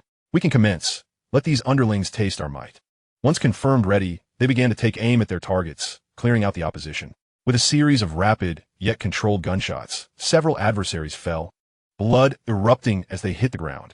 4 of the enemy were instantly downed, and upon realizing they were under attack, the remaining opponents scrambled for cover. However, in their haste, several more were struck and fell. The beleaguered group, previously overwhelmed, finally breathed a sigh of relief. Oldly, hold on. Reinforcements are coming. It should be our troops. A middle-aged man gently shook the fallen soldier while applying pressure to staunch the blood flowing from his wound.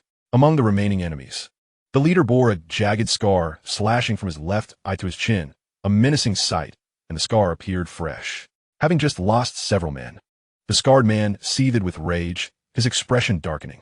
He retrieved a walkie-talkie from his pocket and spoke in a low, ominous tone. John, it's your turn to act. I want them dead. Chakai, you should have let us act sooner. John, a mercenary, had been hired by Chakai for protection. Chakai was a notorious drug lord whose white powder had been increasingly difficult to smuggle into Huaxia, having faced numerous setbacks that jeopardized his business. It was clear someone had tipped off the authorities. After extensive vetting, he finally identified an undercover agent within his ranks. During his attempt to deal with the mole, he had received the scar on his face from a retaliatory strike. Indeed, that scar was a remnant of that encounter. Thus, this incursion aimed to teach the Huaxia Narcotics Police a lesson, serving as retribution.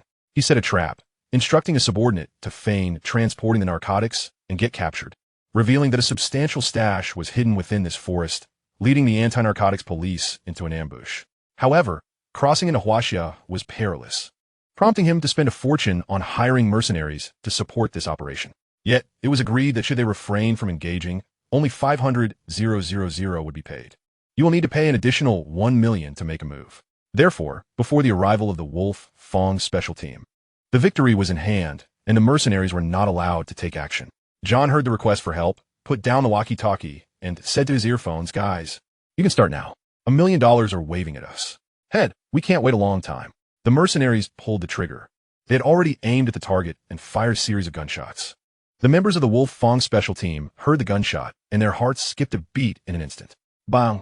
Lao Nyo instantly felt as if he had been punched in the chest, without paying attention to where he was hit, and instinctively pounced behind the big tree on the side. The old cat, eagle, and mouse were also shot one after another and immediately found cover.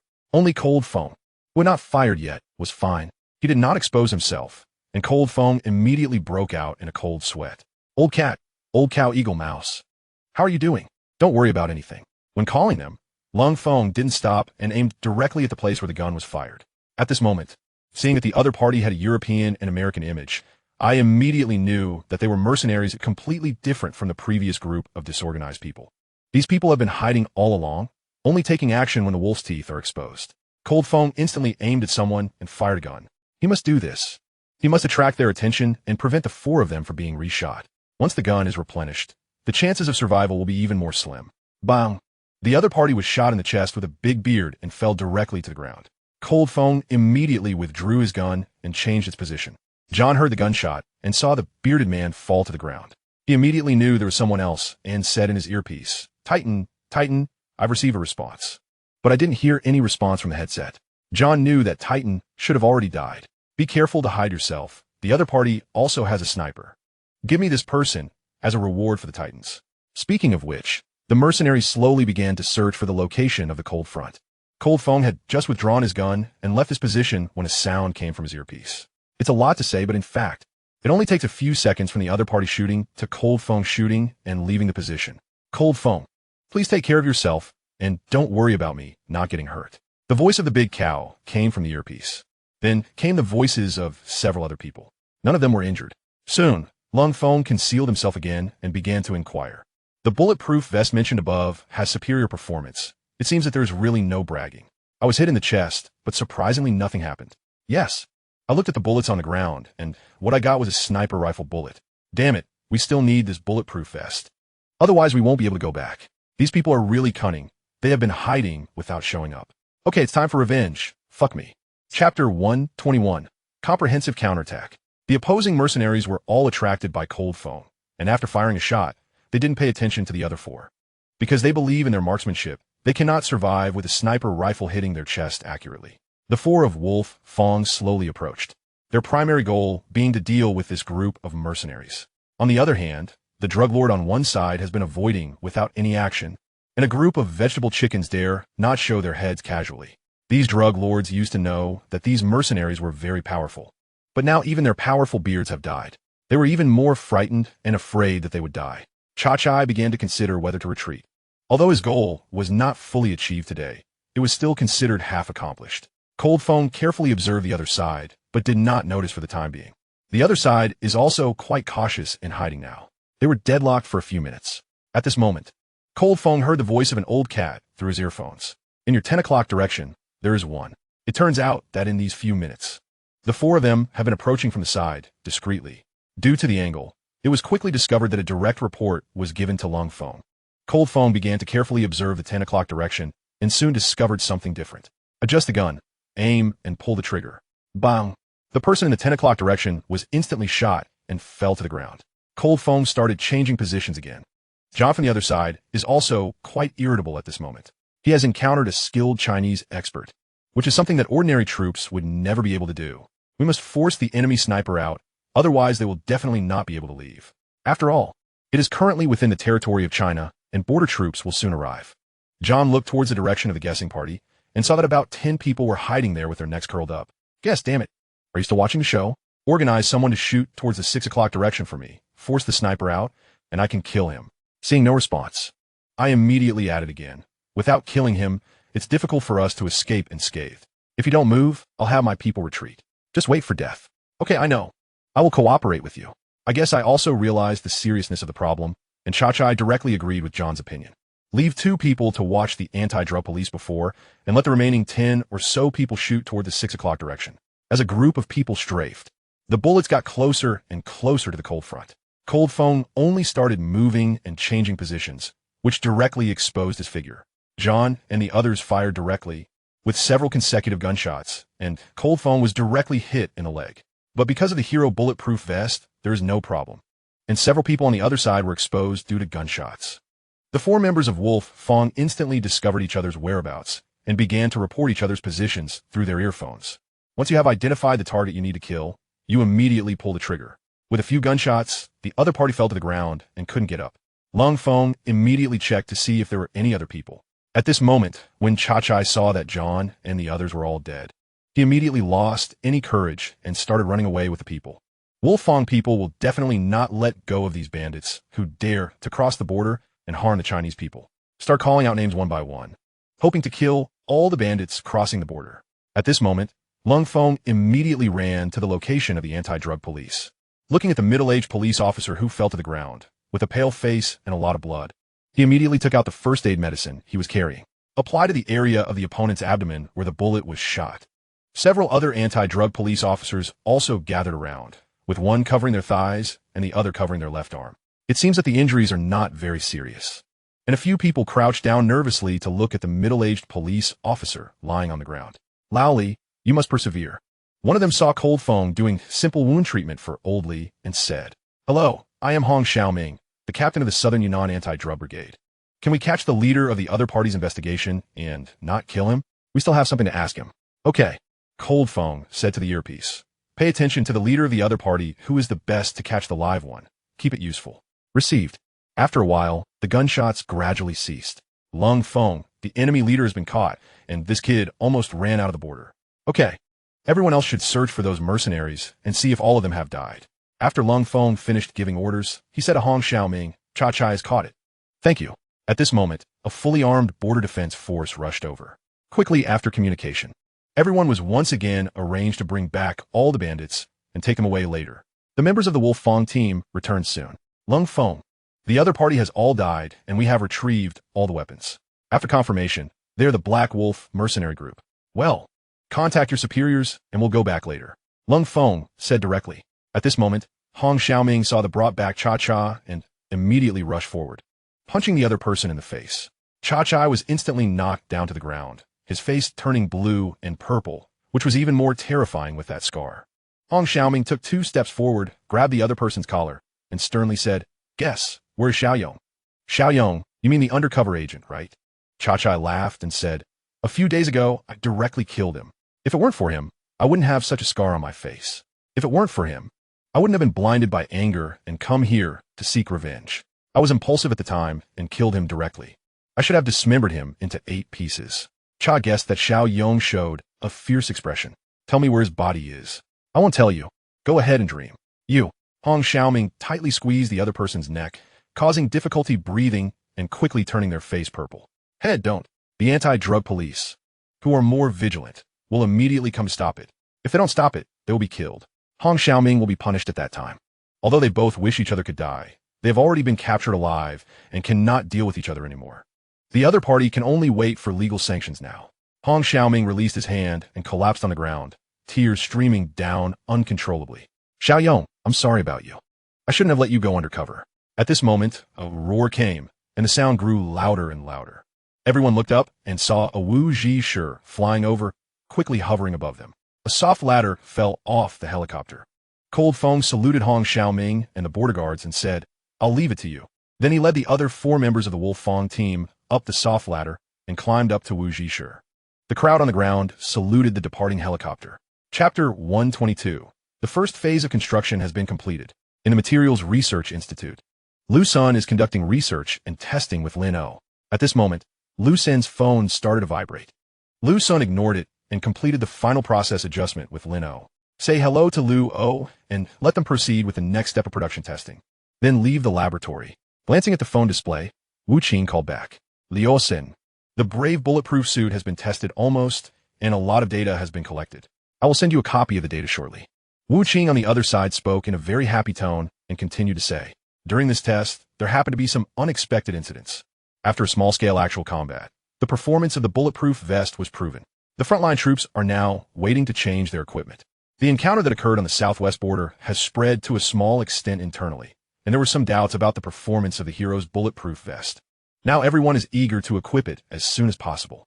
I will receive your on-site testing data report later and see if there are any adjustments needed.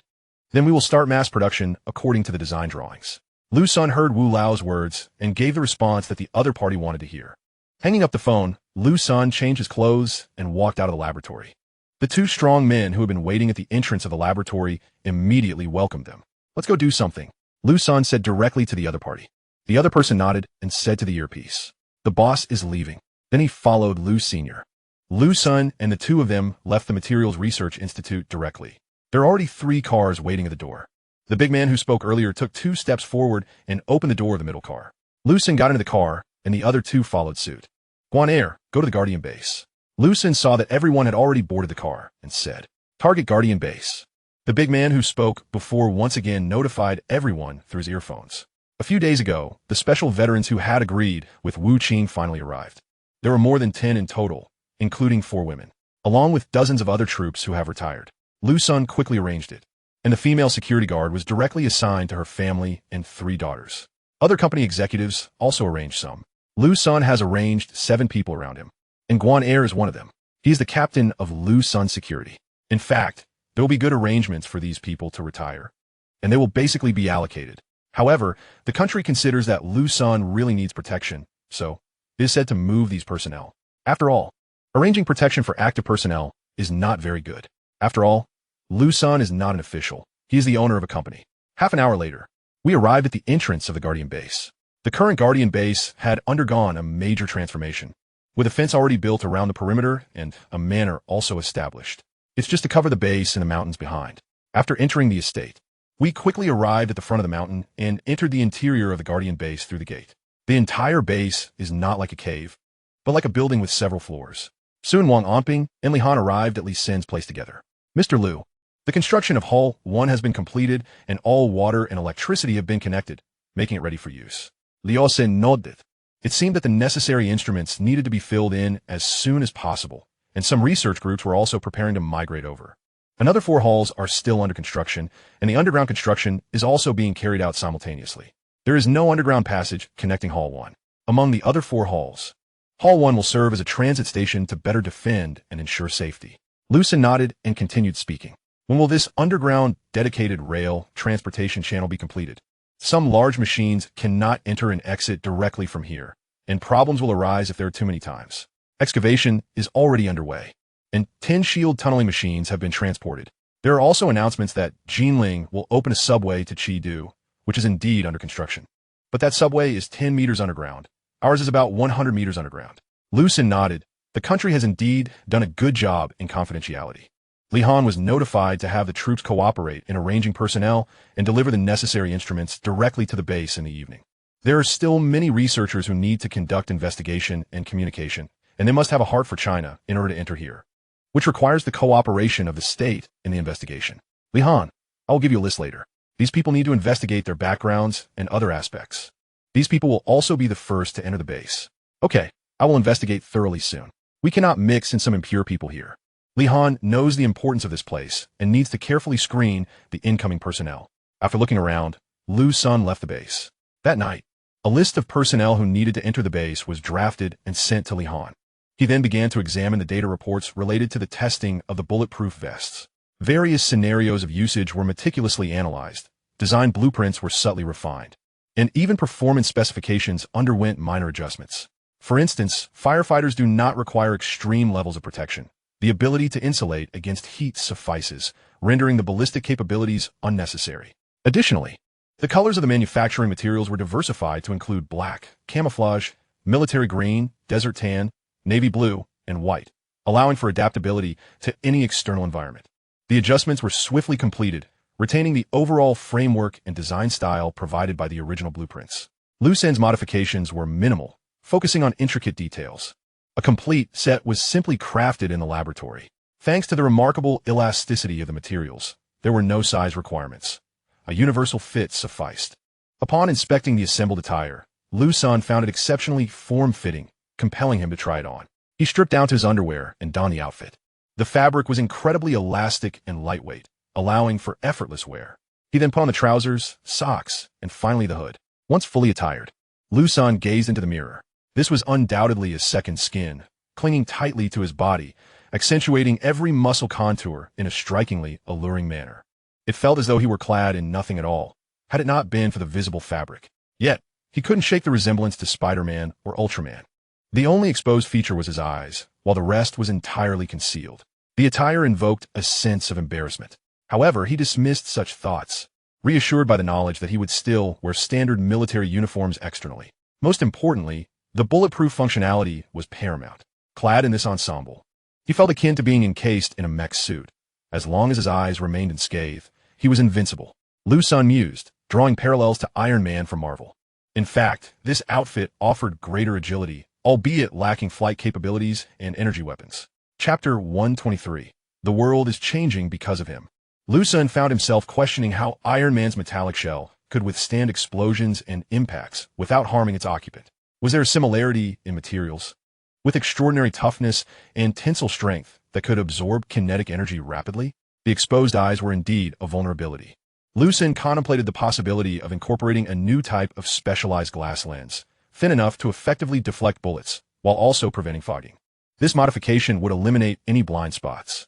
However, he pondered whether such a change would render the appearance indistinguishable from Spider-Man's suit, albeit with vastly superior protective capabilities. He was uncertain if they would appreciate this alteration. Nevertheless, he resolved to produce a few units for them to evaluate, while still manufacturing some without the lenses. He promptly contacted Gong Rongtao at the glass factory to commence the production of specialized glass raw materials for storage. In the ensuing days, Liu Sen continued to engage in the research of new materials. Concurrently, Li Han provided Liu Sen with investigative information. The list Liu Sen had supplied raised no significant issues, save for a few individuals who were currently under scrutiny. Liu Sen instructed Yin Dan, who managed human resources for the group, to notify these individuals for discussions. Those willing would be welcomed into the base for research work. As the Jian Company underwent transformations, the world was also experiencing monumental changes due to its influence.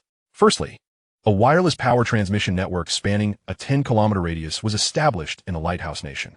This was not a testament to their efficiency, but rather the simplicity of the construction process. However, the realization of this project was also contingent upon the robust support of various conglomerates, who tirelessly lobbied the White House and local governments to relax policies in favor of change. After all, this was a matter of their interests. Each day the project progressed meant earlier profits for them. Consequently, the construction was swiftly completed, enveloping the entire Lighthouse Nation in a network capable of receiving and utilizing 30 W of electricity. Social media buzzed with numerous proclamations, heralding this as a transformative technological advancement, proclaiming that they were now enjoying the fruits of Huaxia's innovation. Many voiced that Huaxia's technology had advanced significantly, urging the populace to strive to reclaim their former glory. As a result, throngs of people took to the streets in protest, demanding that the nation vigorously develop its technological capabilities. Some called for the dismantling of Huaxia's technological advancements. A significant number of protesters demanded the expulsion of Yi Dian's technology from the Lighthouse Nation, broadcasting live and urging public support. Yet, many noticed that the individual live streaming was charging their phone using the very technology they were denouncing. Certain individuals, particularly the common folk, reaped substantial benefits, able to charge their devices and access electricity. The homeless and transient individuals were empowered, having electricity at their disposal. Adventurous souls strongly supported Yi-Dian technology, which enabled them to access electricity in remote areas. Though limited to 30 W, it sufficed for lighting and phone usage. Countless individuals flocked online to purchase power strips powered by wireless electricity from Huaxia. Among the most sought-after gifts internationally were these compact power strips, allowing users to access electricity anywhere. Meanwhile, the older electrical systems in the Lighthouse Nation were still undergoing upgrades, a process slowed by the need to renovate antiquated neighborhoods. Such renovations often came with fees, and even when offered free, traditionalists deemed the existing system sufficient.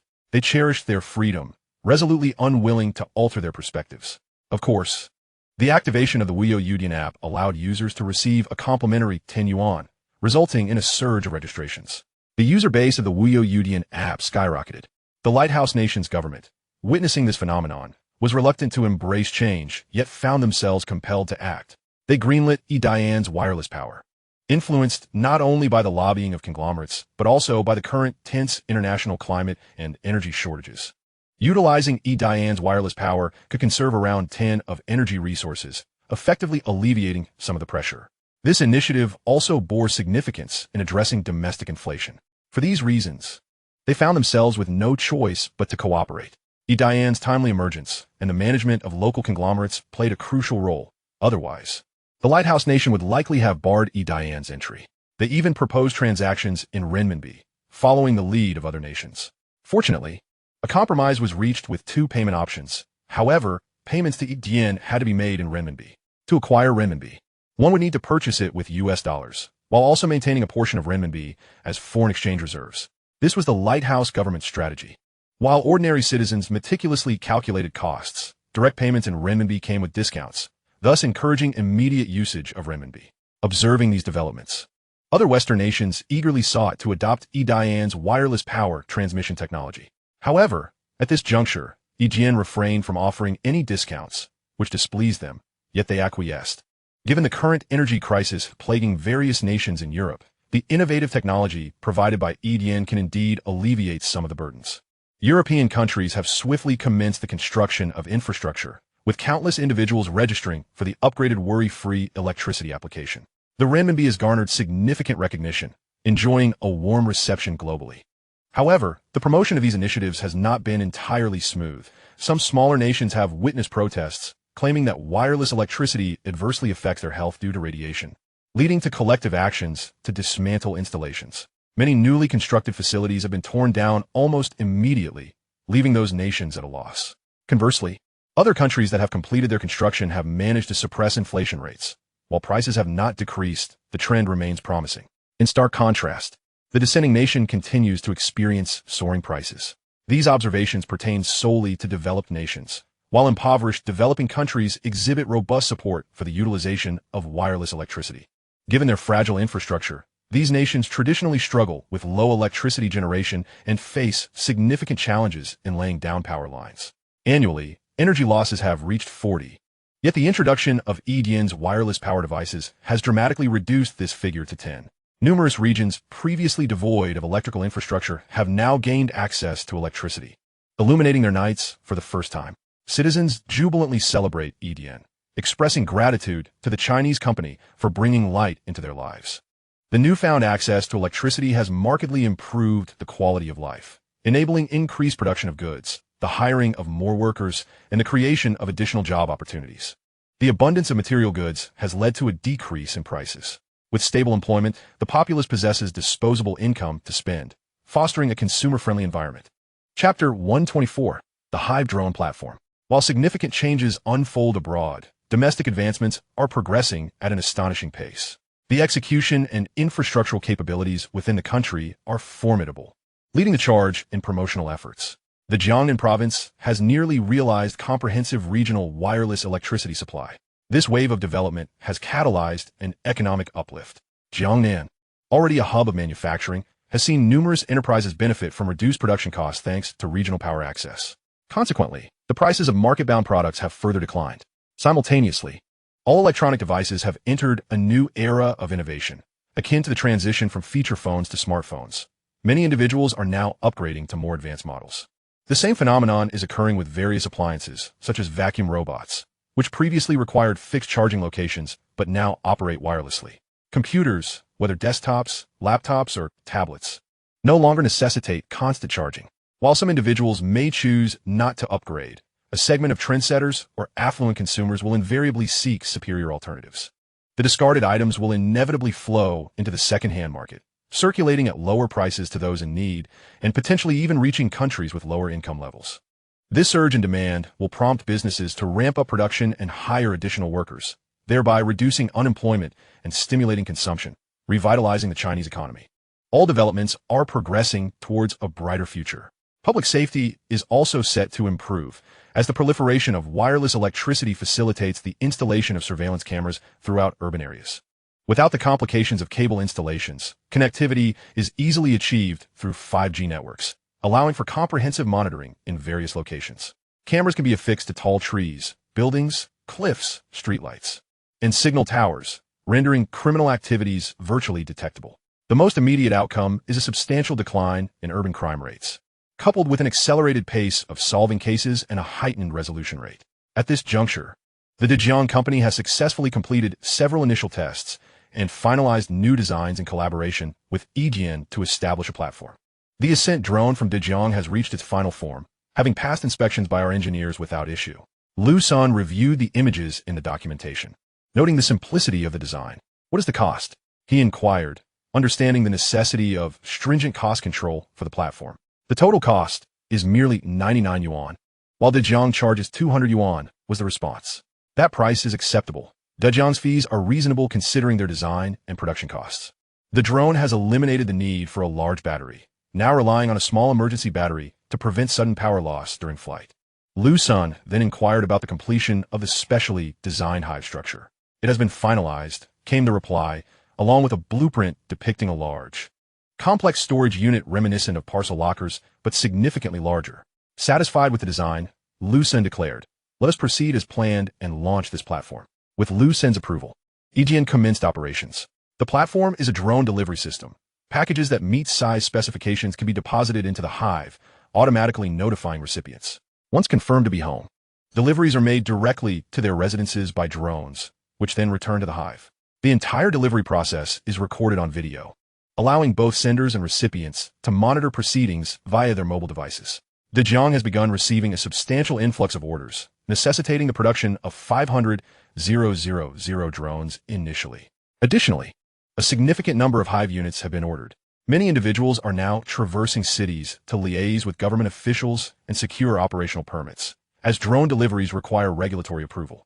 Without such authorization, delivery drones could be shot down by government personnel during flights. Furthermore, numerous locations have been leased to install hives, which are towering structures capable of accommodating up to 1,000 parcels. Within each hive, a mechanical system facilitates the storage and retrieval of items, retracting them internally while awaiting dispatch. Once confirmed for delivery, the items ascend to the top of the structure to be affixed to the drones. Consequently, the lower portion of the hive remains largely vacant for storage, with alerts issued once capacity is reached. Under normal circumstances, 1,000 parcels are ample. Each hive houses 100 drones, including 10 larger models, which are automatically deployed based on weight requirements. Many cities have successfully navigated the approval process and received the necessary documentation to initiate operations. The entire platform operates without charge to users. For EDN, the costs are negligible, especially since the company owns its photovoltaic power stations, rendering electricity expenses minimal. Liu Sen does not intend to compete with couriers or delivery personnel. Rather, he aims to collaborate with them, establishing hives at delivery points. He recognizes that this could displace millions of workers nationwide, a prospect he finds unacceptable. His motivation lies in validating the technology and facilitating the final mile of delivery services, thereby easing the workload of couriers and delivery personnel, while simultaneously building a comprehensive database for the intelligent training of drones to accumulate substantial big data, thereby providing a more robust foundation for subsequent critical research endeavors. The launch of the Hive Transport drone has generated a tremendous societal response. Delivery personnel and couriers who have utilized the service have expressed their enthusiastic approval, showering praises upon EDN Company across social media platforms. Their work has become notably easier, with significantly reduced dispatch times, allowing them to handle a greater volume of deliveries. What once yielded a daily income of 200 to 300 yuan has now surged to 400 to 500. The management of residential communities has also become markedly more orderly, particularly in areas under lockdown. Shopping has become feasible, thanks to the disinfection protocols at courier company stations and the ultraviolet sterilization within the drones. The hive effectively isolates all potential viral threats, garnering immense appreciation, at the very least, alleviating the monotony during lockdown periods. Furthermore, food and vegetables can now swiftly reach households, eliminating the need for so-called group leaders to facilitate purchases. Dissenting voices within society have diminished considerably. However, challenges have arisen during operations. Certain locations remain unreachable due to inaccurate addresses, complicating deliveries. Some individuals order takeout from transient locations, such as when they are out for a stroll and decide to pause for a meal. Chapter 125. The top brother escapes with a train. Following the emergence of issues, staff at the Hive drone platform have tirelessly worked to resolve the problems.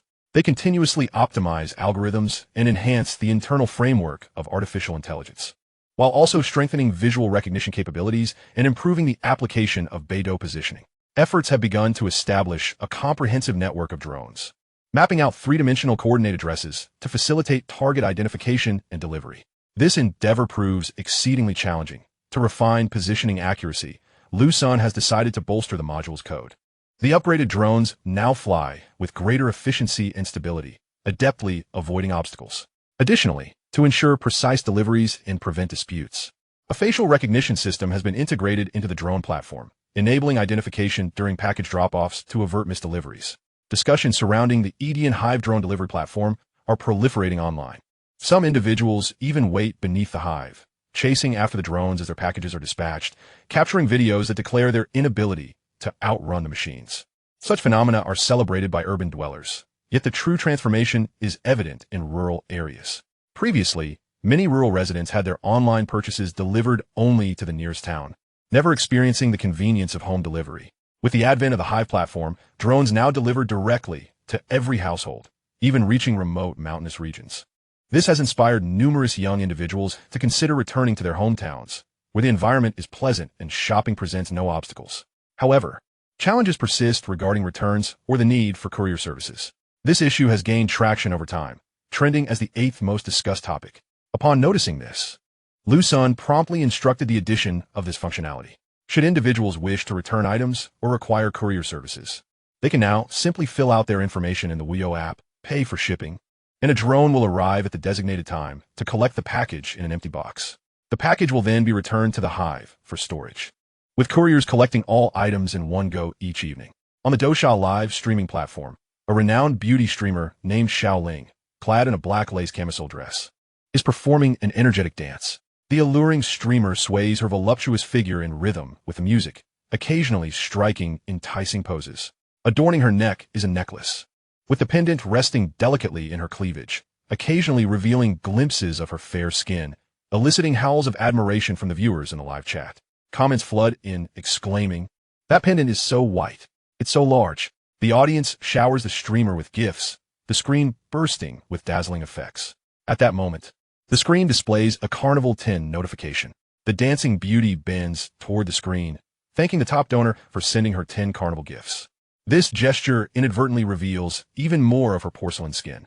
Once again, the live chat fills with Carnival 10 gifts from the same top donor, while other viewers contribute even more gifts, inspired by the previous generosity.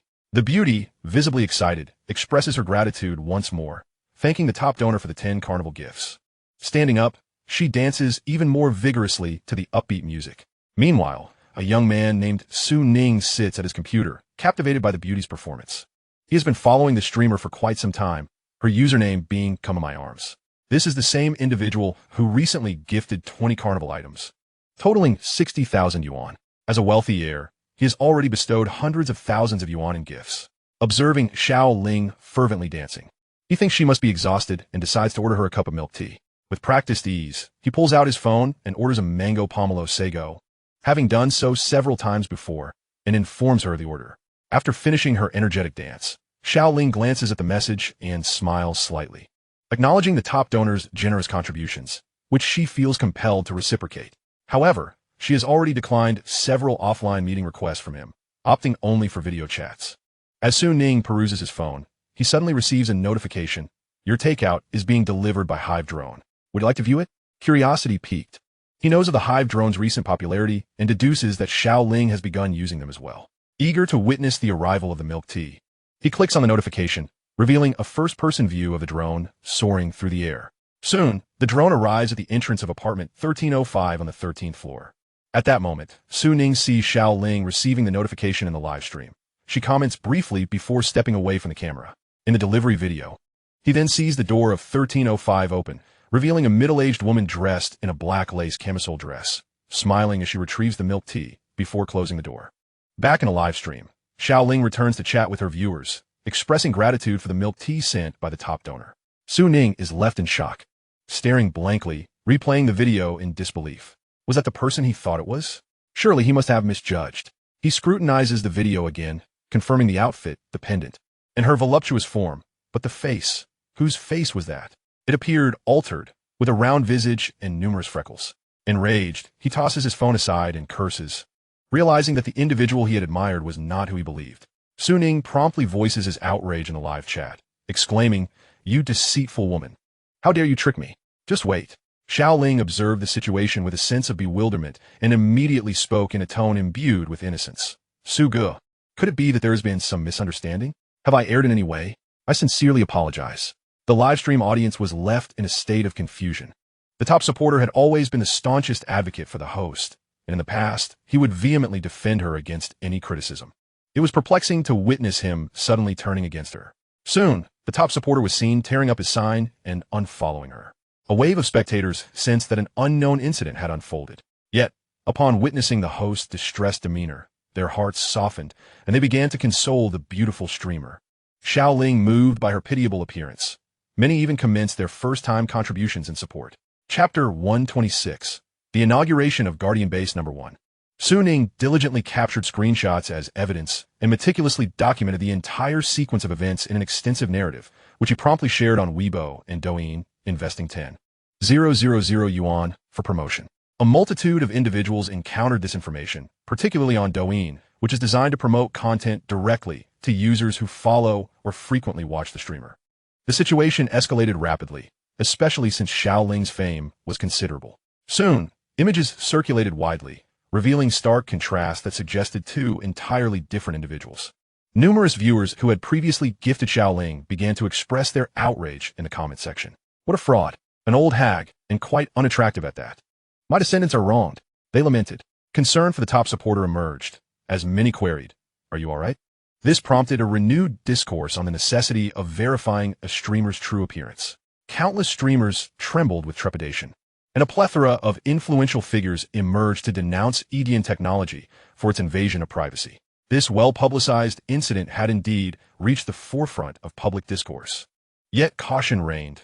Many hesitated to overtly criticize Edian, given the formidable reputation of Zhang San's legal team, which had achieved notoriety, even surpassing that of Nanshan Pizza Hut. Many voiced their support for Edian technology, asserting that it was entirely reasonable for recipients to confirm deliveries. Some even tipped delivery personnel to scrutinize their packages on behalf of others. If you are unwilling, you may personally retrieve your delivery. You can indicate that no delivery by Edian's drones is permitted, as Edian technology addresses the final mile, with delivery personnel still involved at the forefront. However, those workers could still ascertain the recipients' identities. Consequently, the online community saw a significant reduction in participants, with only those verified remaining. Some top supporters only began to generously tip after careful confirmation, as no one wished to become the infamous top supporter whose story had become an internet legend. Rumors circulated that he had deleted his account and created a new one, for entering the live stream room would subject him to relentless mockery from countless netizens. Amidst the online tumult, Liu Sen's research remained undisturbed. At this juncture, all equipment at Guardian Base No. 1 was fully operational, and every researcher was in position. Liu Sen's recruits faced no objections and quickly commenced their work, with accommodations arranged on site. A contingent of military doctors was assigned to oversee everyone's health, in addition to utilizing new medical equipment for research. Liu Sen's previous plans for a comprehensive hospital within the group were also underway, having completed renovations and procured all necessary equipment, which was already in use. However, the primary focus remained on group employees and their families. Medical services at the hospital could be billed to insurance, with the company covering any excess costs, effectively rendering medical care free of charge. The laboratory operated by Edian Group leaned towards civilian applications, while research projects within the base concentrated on military advancements, such as ongoing studies on bulletproof vests, specialized metallic materials, high-power engines, electric propulsion systems, satellite research, high-end chip production, systems development, artificial intelligence research, solar energy utilization, and subsequent studies on wireless power. The establishment of Guardian Base proceeded without fanfare. No conferences, no speeches from leaders, and certainly no ribbon-cutting ceremonies. Upon entering the base, all individuals were promptly escorted to their designated research areas, where access was strictly regulated. Researchers were permitted to enter only the laboratories pertaining to their respective fields. For Liu Sen, the most pressing breakthrough lay in the materials for wireless power. To date, they were just shy of the final hurdle. Liu Sen refrained from utilizing his advanced knowledge of Level 2 materials, choosing instead to provide guidance, hoping the researchers would achieve breakthroughs on their own, thus ensuring a cohesive understanding of their knowledge.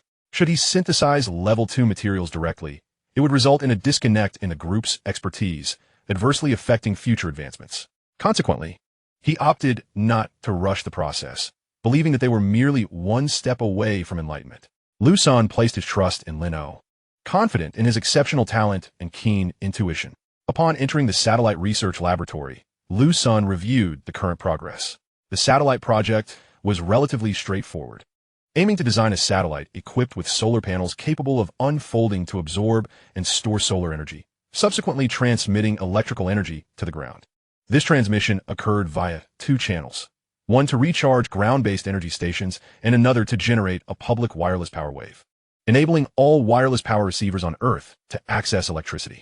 Even a mobile phone could directly receive power, albeit through a concealed frequency, accessible only to authorized accounts via a wireless app. The distributed power was categorized into two types, low power at 30W and unlimited power, both requiring authorization. Authorized accounts would encounter different access levels based on the passwords entered. For instance, entering a standard password would only reveal the original options, while an authorized password would unveil additional features, such as satellite connectivity. Given that the app had been encrypted by Liu Sen, it was virtually impossible to breach. Furthermore, when a specialized authorization password was entered, the app discreetly activated the microphone to listen for surrounding sounds, ensuring no issues arose. If anything suspicious was detected, it would automatically revert to a standard interface. The satellite also retained standard communication capabilities, essential for directing the satellite's movements and maneuvers. Without communication functions, a satellite in orbit would be rendered inert and devoid of purpose. Due to the simplicity of the design, the schematics had long been completed, and the current focus lay in determining the satellite's aesthetic, alongside designing docking interfaces, not the complex connections of a space station, but rather straightforward docking for launching numerous solar panels into orbit. In a vast expanse of space, the assembly of satellites can be executed in multiple phases, ultimately culminating in the construction of a solar energy storage station or power generation facility. This endeavor promises to unleash a tremendous power output instantaneously, thereby serving a multitude of purposes and facilitating the realization of Liu Sen's ambitious space plans. Chapter 127.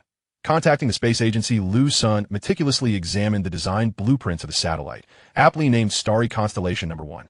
Upon confirming that there were no significant issues, he gave a green light for construction.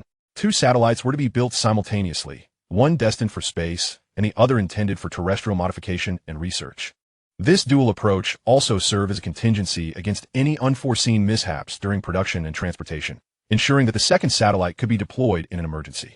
The satellites were crafted from a novel type of specialty glass, designed to withstand the rigors of prolonged operation in the harsh conditions of space. It exhibited remarkable resilience against extreme temperatures, ranging from -260 to 1,200 degrees Celsius, while maintaining a stable internal temperature of approximately 23 degrees. Additionally, this glass was notably lightweight, enabling the satellite's outer shell to be manufactured at a mere 3 millimeters in thickness. However, the solar panels proved to be exceptionally large, unfurling to an impressive arm span of 10-20 meters. After several folds, the satellite's dimensions were compacted to 1 meter in height, length, and width, with a total weight of 120 kilograms. Once fully deployed, it would transform into a colossal structure, surpassing even the dimensions of the Chinese space station, although still modest in the grand context of outer space. After a fortnight of diligent construction, Liu Sen conducted a series of tests on the satellite, confirming that the solar panels functioned flawlessly and that the structural integrity of all components met stringent standards. Gazing at the two satellites before him, he felt an immense sense of accomplishment. These satellites would serve as the vanguard of his ventures into space, validating several of his technological hypotheses. Caressing the satellite, Liu Sen dialed a number. "Old Wu, may I inquire about something?" "Speak freely. This is uncharacteristic of you," replied Wu Qing, recognizing Liu Sen's voice after a brief pause. "I've constructed a satellite and wish to know if I might hitch a ride with the space agency," Liu Sen explained.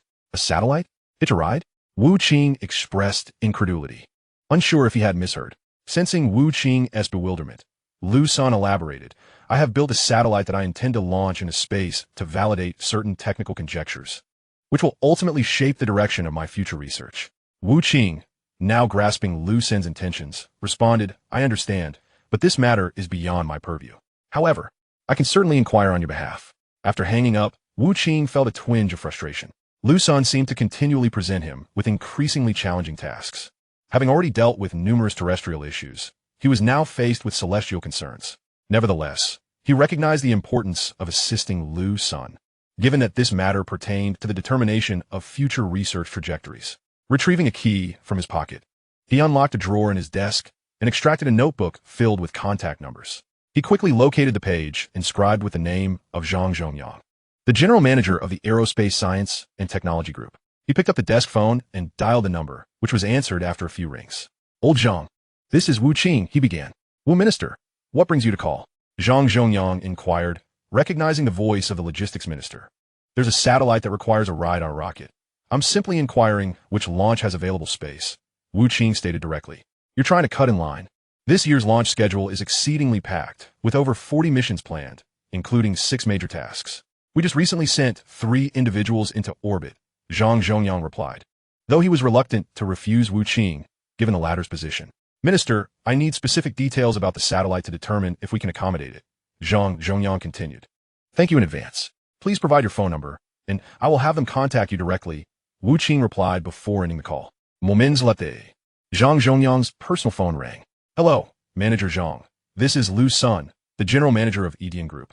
I apologize for the interruption," Liu Sen began, immediately expressing his contrition for the sudden request, having realized that this unexpected launch could disrupt the carefully orchestrated schedule of the aerospace personnel. He acknowledged that many commercial satellites required 1 to 2 years of advance notice for launch. However, the urgency of this satellite was paramount, as it would validate his theories and dictate the focus of his future research. "Yes, Wu Minister has already briefed me, but I cannot guarantee a spot without first reviewing your satellite specifications," Zhang Zhongyang responded, softening slightly upon hearing Liu Sen's voice. Liu Sen promptly relayed the satellite's details. It weighs 120 kilograms and measures 1 meter in length, width, and height. Upon hearing Liu Sen's specifications, Zhang Zhongyang felt reassured. The satellite was relatively small and light, significantly smaller than typical commercial satellites. "Please send me a photograph so I can assess it further, and then I will provide you with a response," he instructed. "Certainly. Thank you," Liu Sen replied before disconnecting the call, exhaling a sigh of relief. He quickly took a photograph of the satellite and sent it to Zhang Zhongyang. Navigating the intricate web of requests had proven to be quite taxing, and Liu Sen recognized the necessity of establishing his own capabilities in space transportation. Once the satellite was successfully launched and his hypotheses validated, he would shift his focus towards designing launch vehicles or space shuttles. Although the satellite construction was complete, a crucial component remained uninstalled: the wireless power transmission apparatus, since it had yet to meet his stringent requirements. Although it had improved significantly over the past fortnight, achieving a transmission range of 120 kilometers, this distance was still inadequate, putting the ground receivers at risk of falling short. The breakthrough in material research had to occur within a week of the satellite's launch, as time was of the essence to transport the satellite to the designated site for assembly and launch. With determination, Liu Sen patted the satellite and strode purposefully towards the wireless power research laboratory. After changing into appropriate attire, he entered the lab to collaborate with Lin O on material research. Aerospace Science and Technology Group, Zhang Zhongyang, pondered the satellite data scribbled on his draft paper regarding the request for a launch slot. After a moment's reflection, he accessed his phone to look up Edian Group and Liu Sen's information.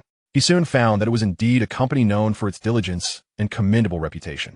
Nodding in acknowledgement, he began to make arrangements for the rocket seating. Chapter 128, Arranging Rocket Seats. Zhang Zhongyang harbored considerable admiration for Liu Senator through various online accounts.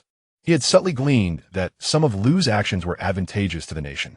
Edian Company represented a nascent force within the realm of Chinese technology, warranting a degree of support. Were it an ordinary company or individual, even with Minister Wu's endorsement, he would have firmly declined any attempt to circumvent protocols.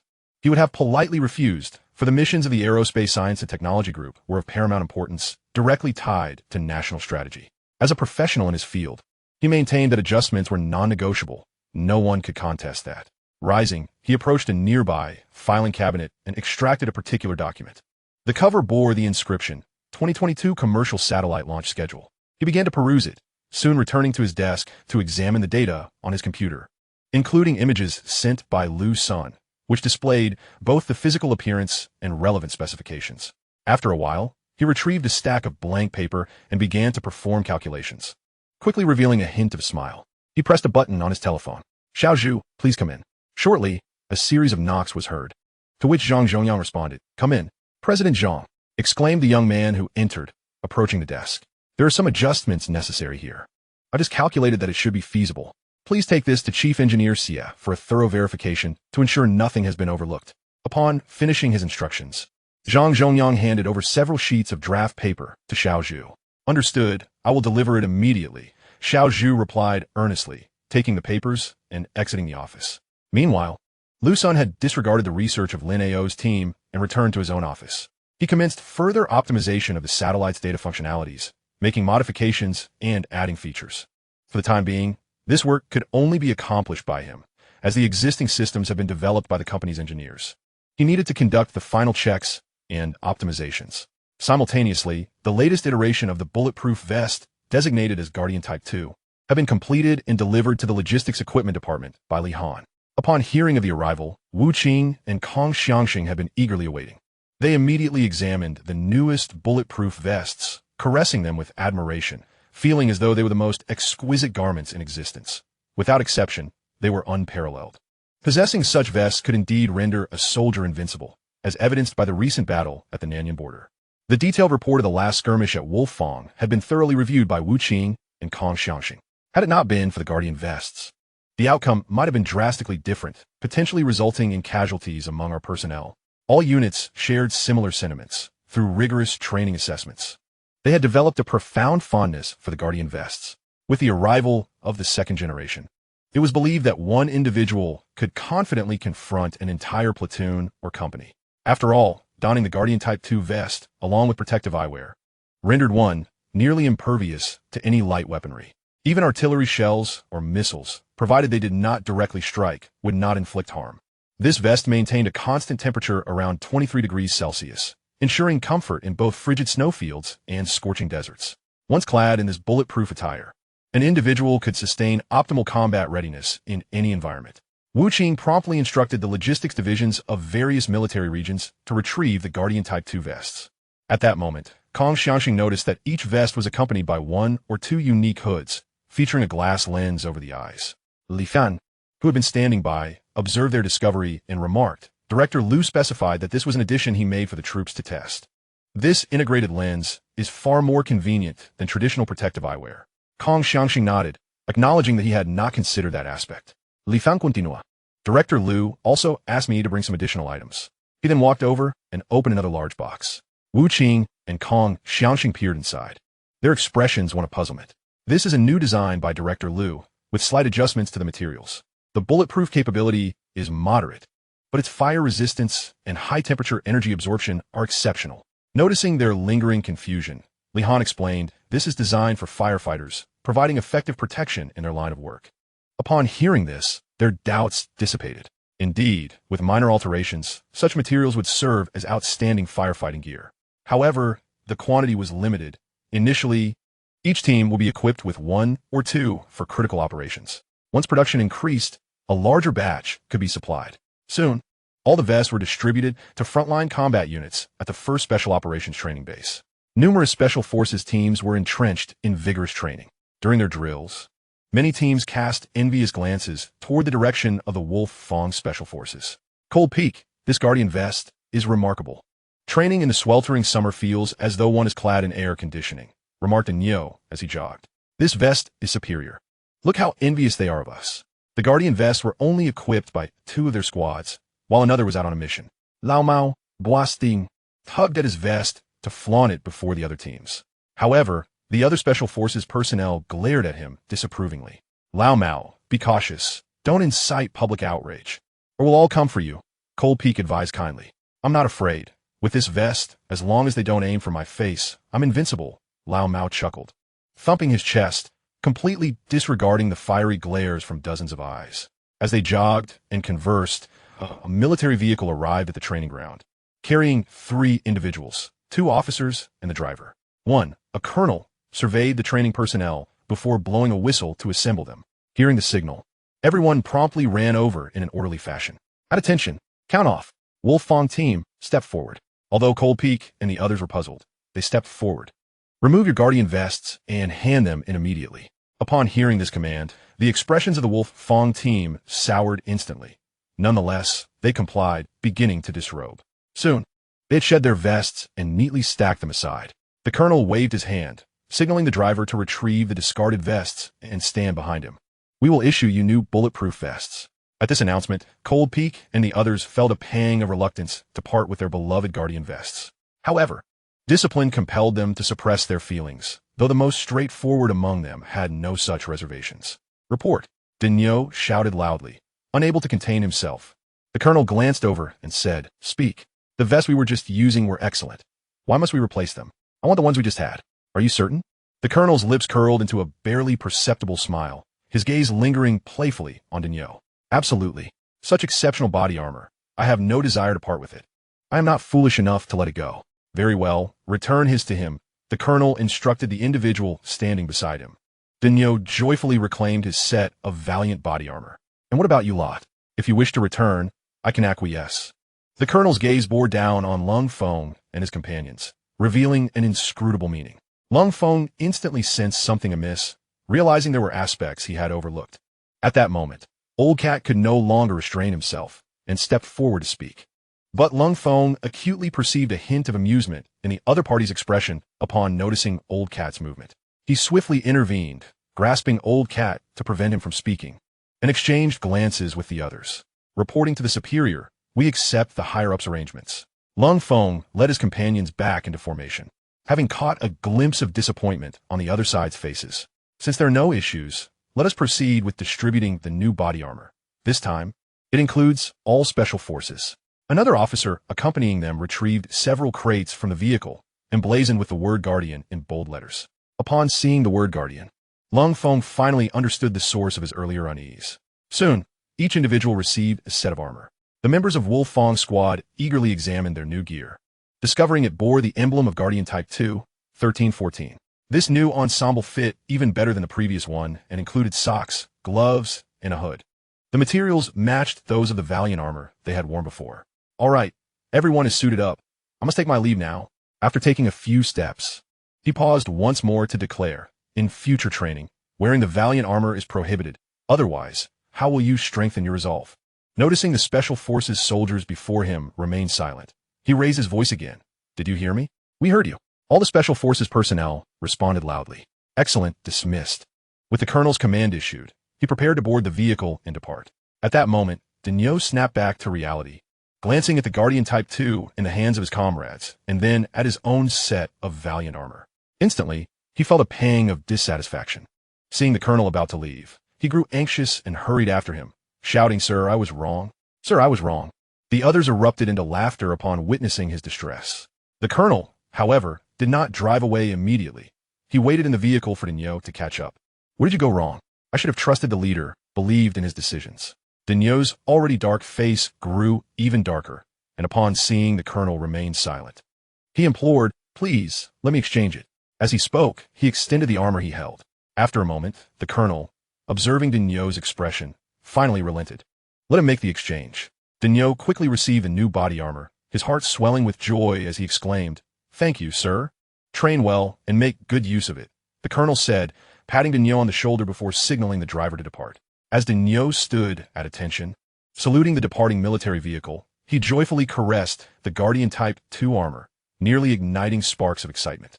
The other Special Forces personnel, aside from Wolf Fong, were equally elated, having envied Wolf Fong's body armor before. Now, they too possessed the latest model. However, a lingering question haunted everyone's minds: why had they never heard of this Guardian before? The design of the body armor was truly remarkable. Wearing it felt akin to having superhuman abilities. When faced with adversaries again, they could charge in with reckless abandon. Aside from the military, firefighting teams across various locations also underwent a change in gear. Of course, only one or two individuals were outfitted, but those few made a significant impact during rescue operations, drastically reducing casualties. In various places, one or two individuals donned special equipment, traversing the fire scene like ethereal sprites amid the flames. Liu Sen finalized the data corrections and optimizations in the laboratory and completed the connection tests with the supercomputer at the Guardian base.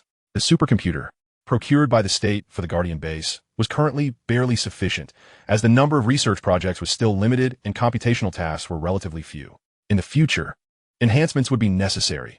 Liu Sen's golden touch had yet to be applied. Once the base expanded and the satellite project received validation, he would set to work on the supercomputer.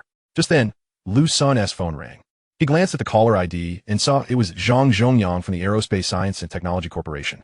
"Hello, Mr. Zhang." Liu Sen answered, promptly extending his greetings. "Mr. Liu, everything is arranged on my end." Zhang Zhongyang's voice came through, holding a document in hand. The chief engineer had confirmed that it could indeed be accommodated. Liu Sen felt a surge of joy and expressed his gratitude. "In 2 weeks, a Long March 9th rocket will launch and your satellite will be aboard. Therefore, you need to deliver the satellite a week in advance." "Understood. I assure you it will arrive on time," Liu Sen replied promptly. Aware that this was not a bus or plane that could wait for someone, a rocket would not pause for anyone, not even for a minute. After hanging up, Liu Sen headed directly to the Radio Power Materials Research Laboratory. He had not checked in a few days and was unaware of their progress. If the pace was unsatisfactory, he might need to intervene personally. Upon reaching the entrance of the lab, he peered through the glass and observed everyone celebrating, hugging, and patting each other on the back. Liu Sen smiled at the sight, knowing without needing to ask that a significant breakthrough or discovery had been made. He swiped his ID to enter the laboratory. Lin O approached Liu Sen excitedly upon his arrival, eager to report, "Mr. Liu, we have just identified a breakthrough direction and have conducted preliminary theoretical validation. We believe we can ascend to a new level." After conveying this, Lin O promptly handed Liu Sen the records of their theoretical discussions. Liu Sen took the document and began to read, soon breaking into a smile. He realized they had finally found the right breakthrough point and that he would not need to provide any further guidance. Given their solid foundation, progress on the second-generation materials would undoubtedly be swift. "Congratulations on discovering the key to the next generation." Liu Sen returned the document. Chapter 130, Materials Complete Testing. Satellite Installation Complete. Liu Sen confirmed that there were no issues with the theoretical concepts in the document and handed it back to Lin O. "This plan is sound. You may proceed with the experiments." Lin O was elated to receive Liu Sen's affirmation. With all the research staff, they began to conduct synthesis experiments according to the new theory. A day later, the new material was synthesized. Liu Sen watched as Lin O performed further tests, securing the material in place. The first test of material 20, conductivity, good. Transmission stability, good. Energy loss, good. Fluctuation values, normal. The materials exhibit commendable resistance to low temperatures and high temperatures alike. A multitude of projects has been accomplished, and the collective emotions of the team have ebbed and flowed in tandem. As the testing phase neared its conclusion, focus intensified, with everyone acutely aware of the potential to miss a pivotal moment. Anticipation surged as the culmination of months of effort approached, promising to validate the next generation of theories. Only 2 indicators remained. The laboratory was enveloped in an unusual silence, punctuated solely by the sound of breaths. When it came time for the final test, even the last breaths were held in suspense. Every individual, holding their breath, feared that even the slightest exhalation might disrupt the delicate process. The duration of the last test was somewhat prolonged, causing faces to flush from the restraint of air. Soon, the results emerged, erupting into a chorus of jubilant cheers within the once quiet laboratory. "Ah, we have succeeded. We truly have succeeded."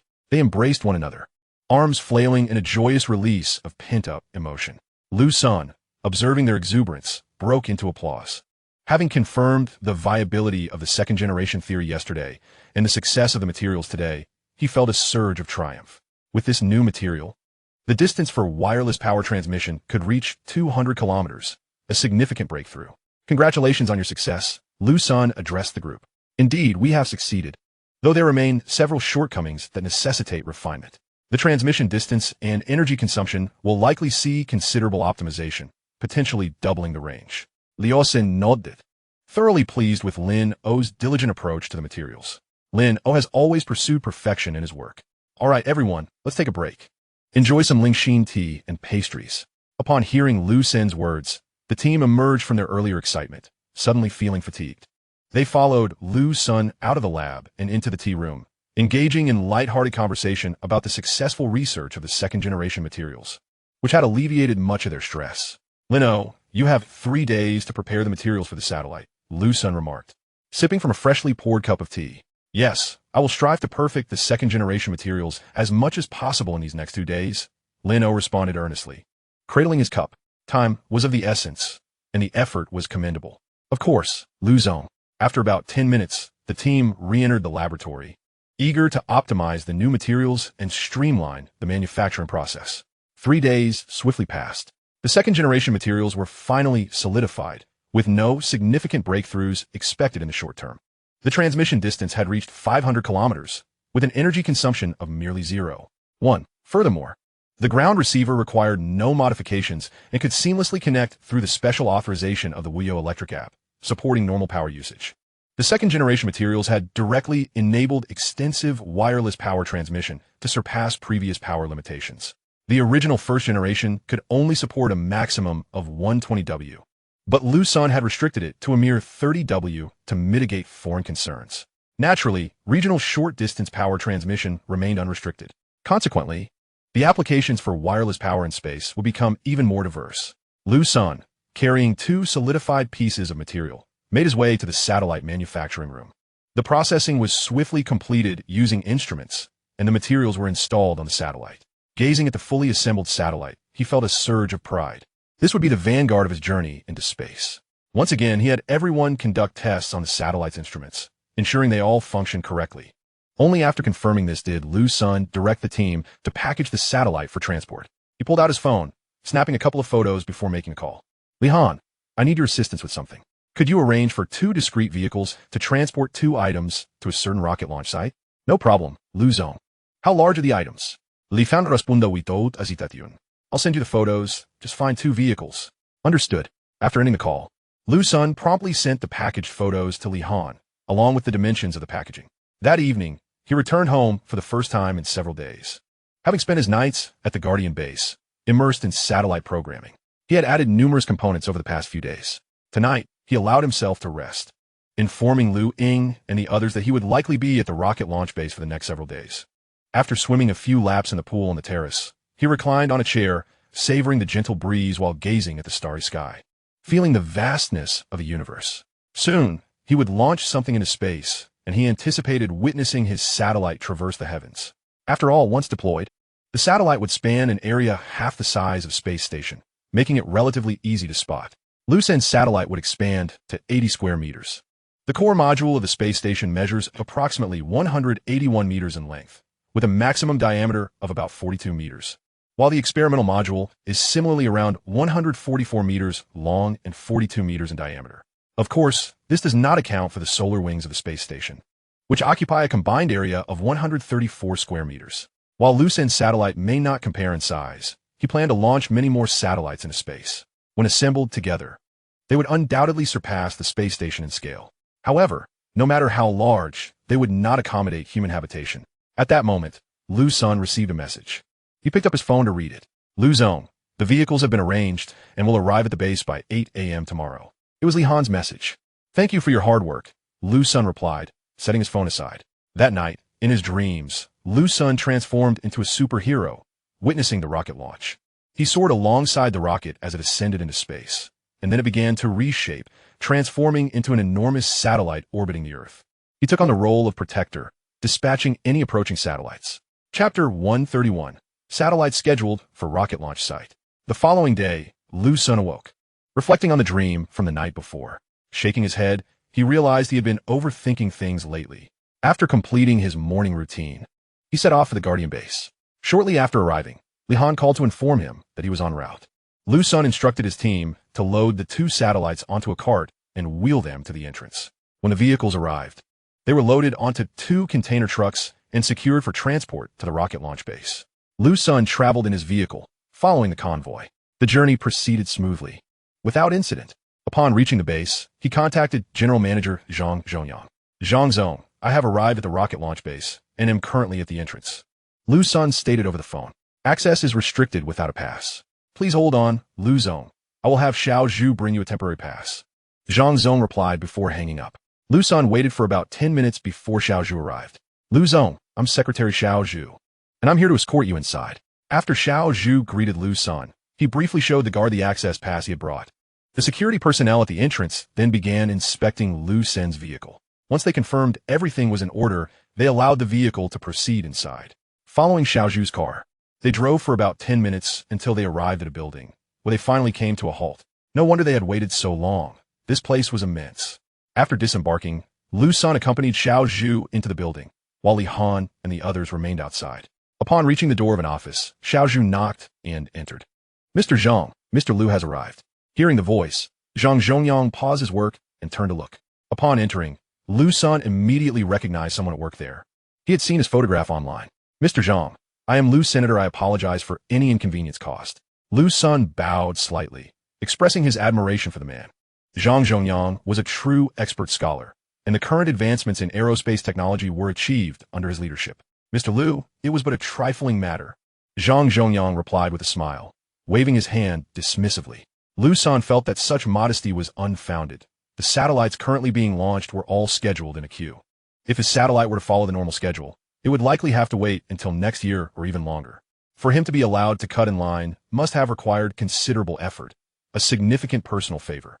"Mr. Zhang, I am truly humbled to be addressed in such a manner before you. Please feel free to call me Liu Sen or Senator very well. I shall call you Sen from now on." Zhang Zhongyang accepted the designation without hesitation. Given his current status and age, it was certainly not presumptuous. He continued, "Sen, the reason I am assisting you this time is primarily due to your reputation as a true practitioner. Otherwise, I would not extend my help." He felt it necessary to clarify his position. He held Liu Sen in high regard and wished for him to understand that his assistance was not merely due to personal connections. He wanted Liu Sen to remain focused on his research and business endeavors, never forgetting his original intentions and believing that everything could be resolved through relationships. "I will indeed." Liu Sen promised earnestly.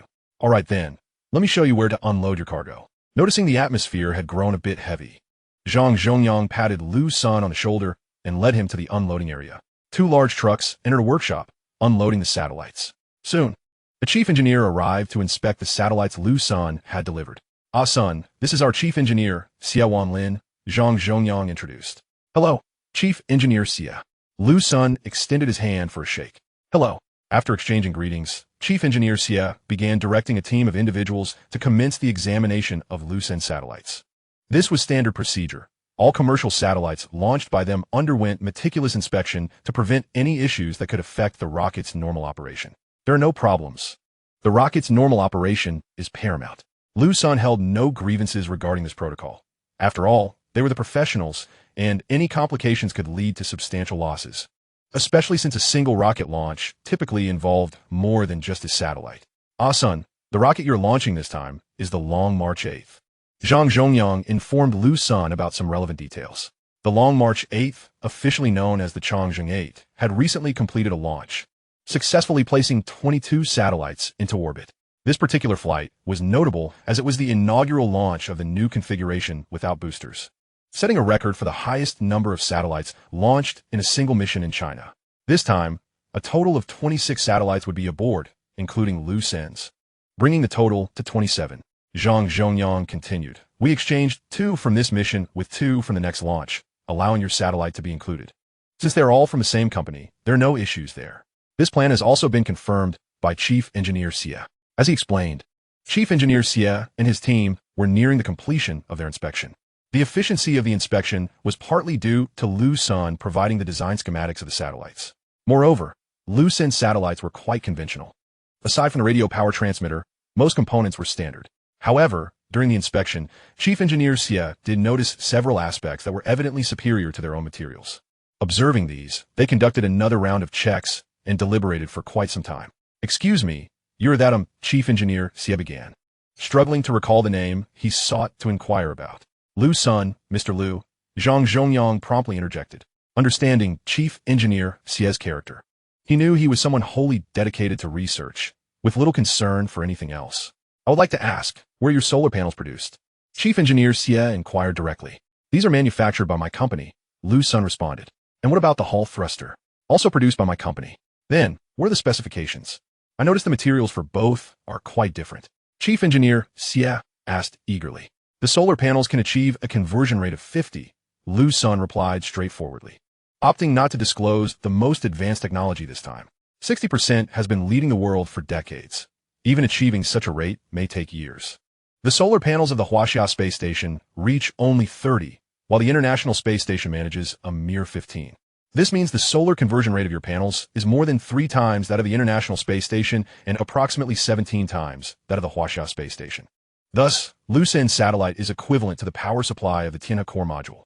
Upon hearing Liu Sen's answer, Chief Engineer Xie and his team were taken aback, genuinely surprised by this unexpected revelation. Chapter 132, Launch. The solar conversion rate of the Huaxia Space Station was already among the world's most advanced. They had assumed Liu Sen's solar panel materials were simply superior, believing that using them in their solar panels would reduce costs. To put it into perspective, a pair of solar wings for the Tianhe core module spans a total area of 134 square meters, with a staggering cost exceeding 300 million. That truly amounted to a pair of golden wings. What is your cost? Liu Sen, faced with a multitude of eyes fixed upon him, hesitated to divulge the actual price, fearing it might dishearten them due to the vast discrepancy, only 50,000. After some contemplation, he decided to inflate the cost of the solar wings by 100-fold. 5 million. As Liu Sen announced the price, an immediate hush fell over the room. One could hear a pin drop. How much? Came the query, tinged with a slight tremor. 5 million, Liu Sen reiterated. Phew. The atmosphere suddenly became chaotic as the highly educated individuals, usually composed, found themselves shaken. The price of 5 million diverged from theirs by an astonishing 600 times. Furthermore, given the higher performance, the solar wings could be significantly reduced in size, thereby allowing satellites or space stations to carry more supplementary equipment. This would extend operational longevity considerably.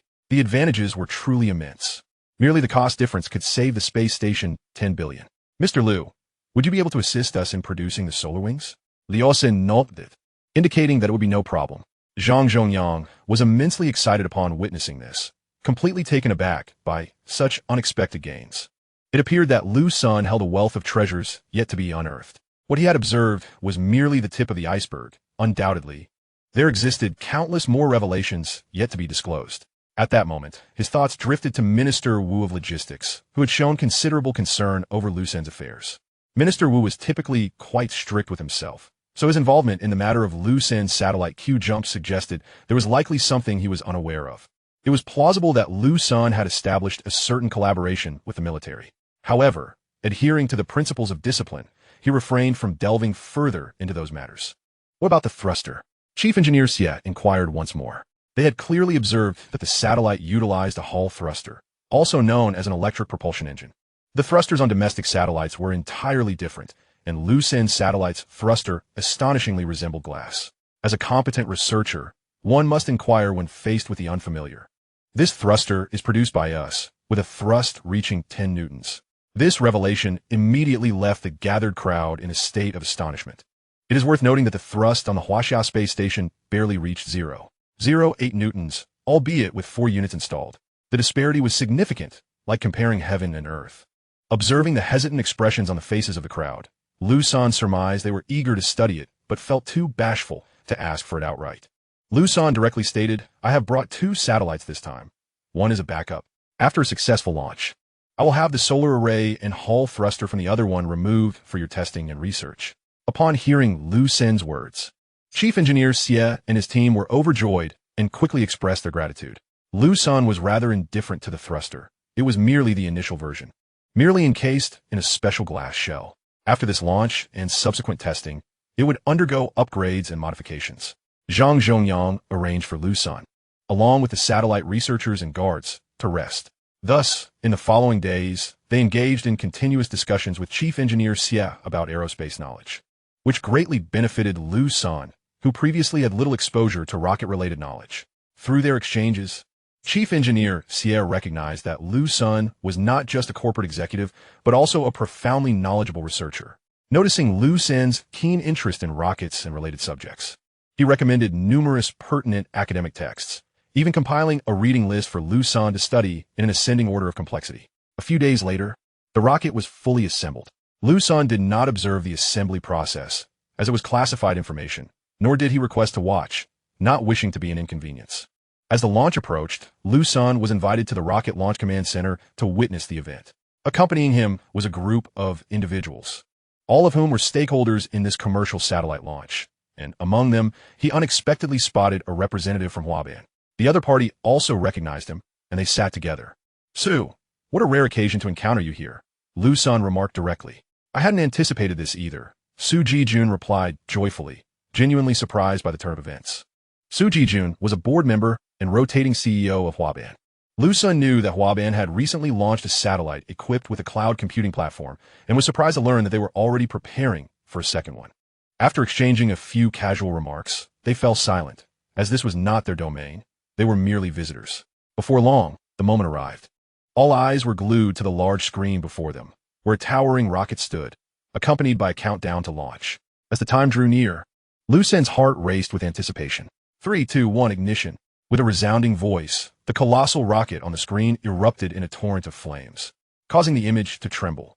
Liftoff. Came another announcement. The rocket ascended majestically at 10:44:44. The boosters separated. First and second stages disengaged. Optical radar tracking was normal. Telemetry signals were intact. The rocket entered its designated orbit. Xia Wanlin declared the launch a resounding success. Instantly, the crowd erupted in jubilant cheers. They had once again shattered a record, launching 27 satellites in a single mission. They were perpetually breaking boundaries and advancing the nation's technological prowess. Starting from scratch and achieving independence, they had elevated aerospace technology to the forefront of the world. Although they were not yet the strongest, their progress was unwavering. All plans were steadily advancing, and they believed that soon they would surpass expectations. Meanwhile, Liu Sen and the others were equally elated, sharing in the collective joy. His satellite had entered the designated orbit, paving the way for the subsequent testing to commence. Furthermore, following this event, he intended to acquire a private rocket company, enabling him to conduct launches independently. After all, in the future, frequent deliveries to the cosmos would be essential. Relying solely on aerospace technology was untenable. It was impractical to always queue up for launches, and depending on them, Liu Sen could only send a handful of satellites into orbit each year. 10? 20? His ultimate goal was to launch a staggering 108,000 satellites, with a more immediate target of 3,600. Chapter 133. Online Buzz, Space Brewing? Liu Sen's aspiration remained to establish a network of satellites covering the entire Earth, thus forming a vast power grid to achieve his objectives. After bidding farewell to Chief Engineer Xie and General Manager Zhang Zhongyang, and expressing gratitude for their warm hospitality and assistance, Liu Sen and Li Han departed from the rocket launch base. As they left, the other backup satellite was dismantled as per the earlier promise, with a pair of solar arrays and a Hall thruster set aside for their testing and research. The remaining satellite was loaded for transport back. At that moment, netizens across the internet were celebrating the successful launch of the rocket. One rocket, multiple satellites. Yet again, a record-breaking achievement. Congratulations to our country for creating another milestone. One rocket. 27 stars. This demonstrates the strength of our nation's aerospace capabilities. Congratulations. Such accolades, while commendable, are ultimately fleeting. We still lack the capability for recovery. What the above commenter said is true. Even our national team cannot compete with a private company from Lighthouse Nation. The Mosaic Company has performed countless multi-satellite launches, with their last feat being a staggering 143 satellites launched at once, setting a world record. Not to mention, our neighboring country boasts a record of 104 satellites. Let us stop complaining. Regardless of other nations' strengths, they will eventually face us. No matter how lacking our nation may seem, we are still defending our own. Ultimately, we are making progress, and the future will be brighter. Those who don't understand should refrain from commenting. The record of 104 satellites was achieved with all satellites in the same orbit, which is considerably easier. Furthermore, the total weight of those 104 satellites was merely 16 tons. Our nation's satellites are deployed in different orbits, requiring each to be transported to designated positions before deployment. That being said, we indeed need to strive for further advancement. The payload capacity for commercial satellites must improve. A heated debate ensued among many. Suddenly, another message captured everyone's attention. I think I just saw Liu Sen from Edian Company. It is inconceivable. How could he possibly be here? My goodness, this is truly real. He is indeed present, as I witnessed in the video. I just conducted a brief inquiry about the individual beside him, only to discover that it is Su Ji-jun from Petal Company. To those on the upper floors, there is no need for such alarm. This is not the first time Petal's satellite has ascended. At this juncture, it suddenly dawned upon me that Petal must have come to witness the launch of its own satellite. Could it be that Liu Sen from Edian shares the same intention? The excitement surged dramatically, with countless individuals liking and sharing this information. Discussions regarding these developments swiftly ascended to trending topics on platforms like Douyin and Weibo. Liu Sen, the founder of EDN, was spotted at the Rocket Launch Center, rapidly climbing into the top 5 of trending searches. Many began to deliberate on the implications of this occurrence. Was EDN venturing into space exploration? This seems rather hasty. It's only been a year, and Earth seems too small for Liu Sen already. Numerous individuals incessantly bombarded EDN's official account, yearning for clarification. While en route, Liu Sen received a call from Liu Ying. Brother Sun, your visit to the rocket launch site has been captured on television, and netizens are inquiring about it. Liu Ying provided a detailed report on the online discourse, expressing admiration for the attention Liu Sen was garnering, noting that he was identified within mere seconds of appearing on screen. No waities. We can simply issue a statement through the company's account. There's nothing to conceal. Liu Sen remained unfazed by the exposure. Launching a satellite is hardly a closely guarded secret. Anyone with determination could uncover it. After hanging up, he drifted into slumber in the vehicle. Soon after, EDN issued a public announcement. We appreciate everyone's concern. Our company has indeed commissioned the Aerospace Science and Technology Corporation to launch a satellite, primarily to validate certain technological aspects. This is a standard operation for us. Numerous companies, such as those in agriculture, forestry, and fisheries, already operate satellites. We are merely entering the realm of space research, and will strive harder moving forward. Following the announcement, an influx of comments flooded in from netizens. This is precisely how a tech company should operate. I am curious about what technology EDN aims to validate. Could it be related to brewing? Since EDN specializes in tech-infused liquor, some of the comments held a semblance of truth. I wonder what space wine might taste like. Regardless of its flavor, most of us are unlikely to afford it, given the exorbitant costs involved. Perhaps that space wine could be named Tao Qingjio, a name that resonates well. As the discussions meandered into absurdity, the company continued its operations as usual. Upon returning to Rongqing that evening, Liu Sen dined and reclined on a lounge chair, amused by the online chatter surrounding EDN's satellite launch. How idle must I be to think of brewing wine in space? Could the resultant liquor be akin to the celestial nectar of myths, that exquisite divine brew? How utterly implausible.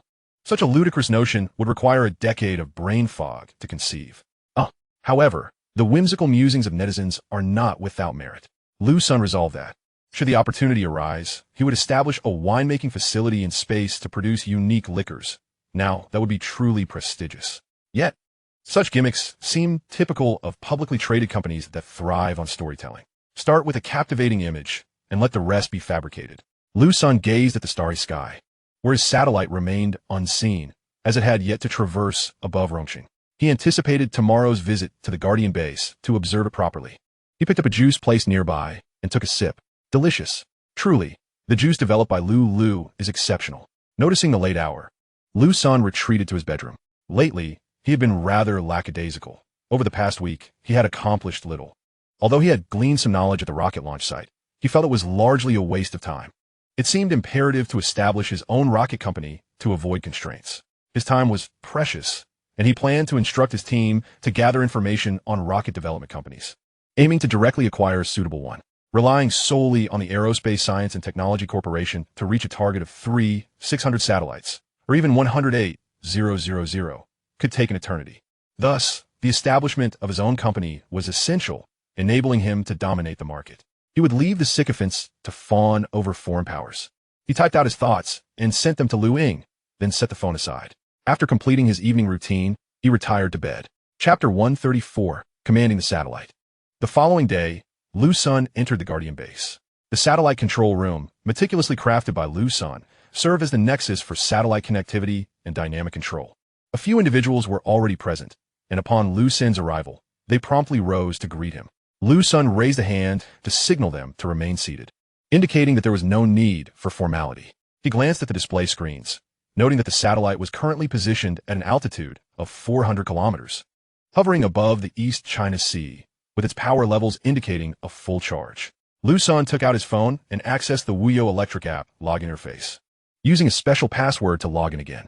Upon entering the app's operational interface, he found a dedicated satellite connection interface. He clicked on Search. Moments later, a message popped up. No relevant electrical signals detected. Liu Sen repeated the same action several times, each time yielding the same result. What could be the issue? Was the first step of this technological validation already a failure? All of his subsequent plans would be a standstill.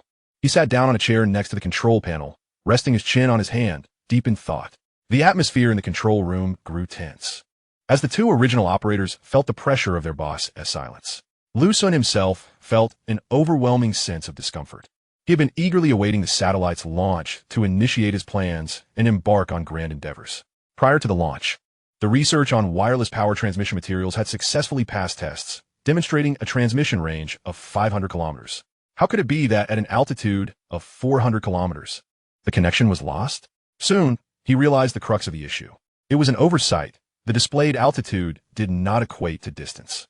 Based on this altitude and geographical positioning, calculating the linear distance between the Guardian base and the satellite exceeded 500 kilometers, as the base was over 500 kilometers away from the satellite's position above the East China Sea. By this calculation, the linear distance from the satellite to the Rongqing Guardian base was approximately 640 kilometers.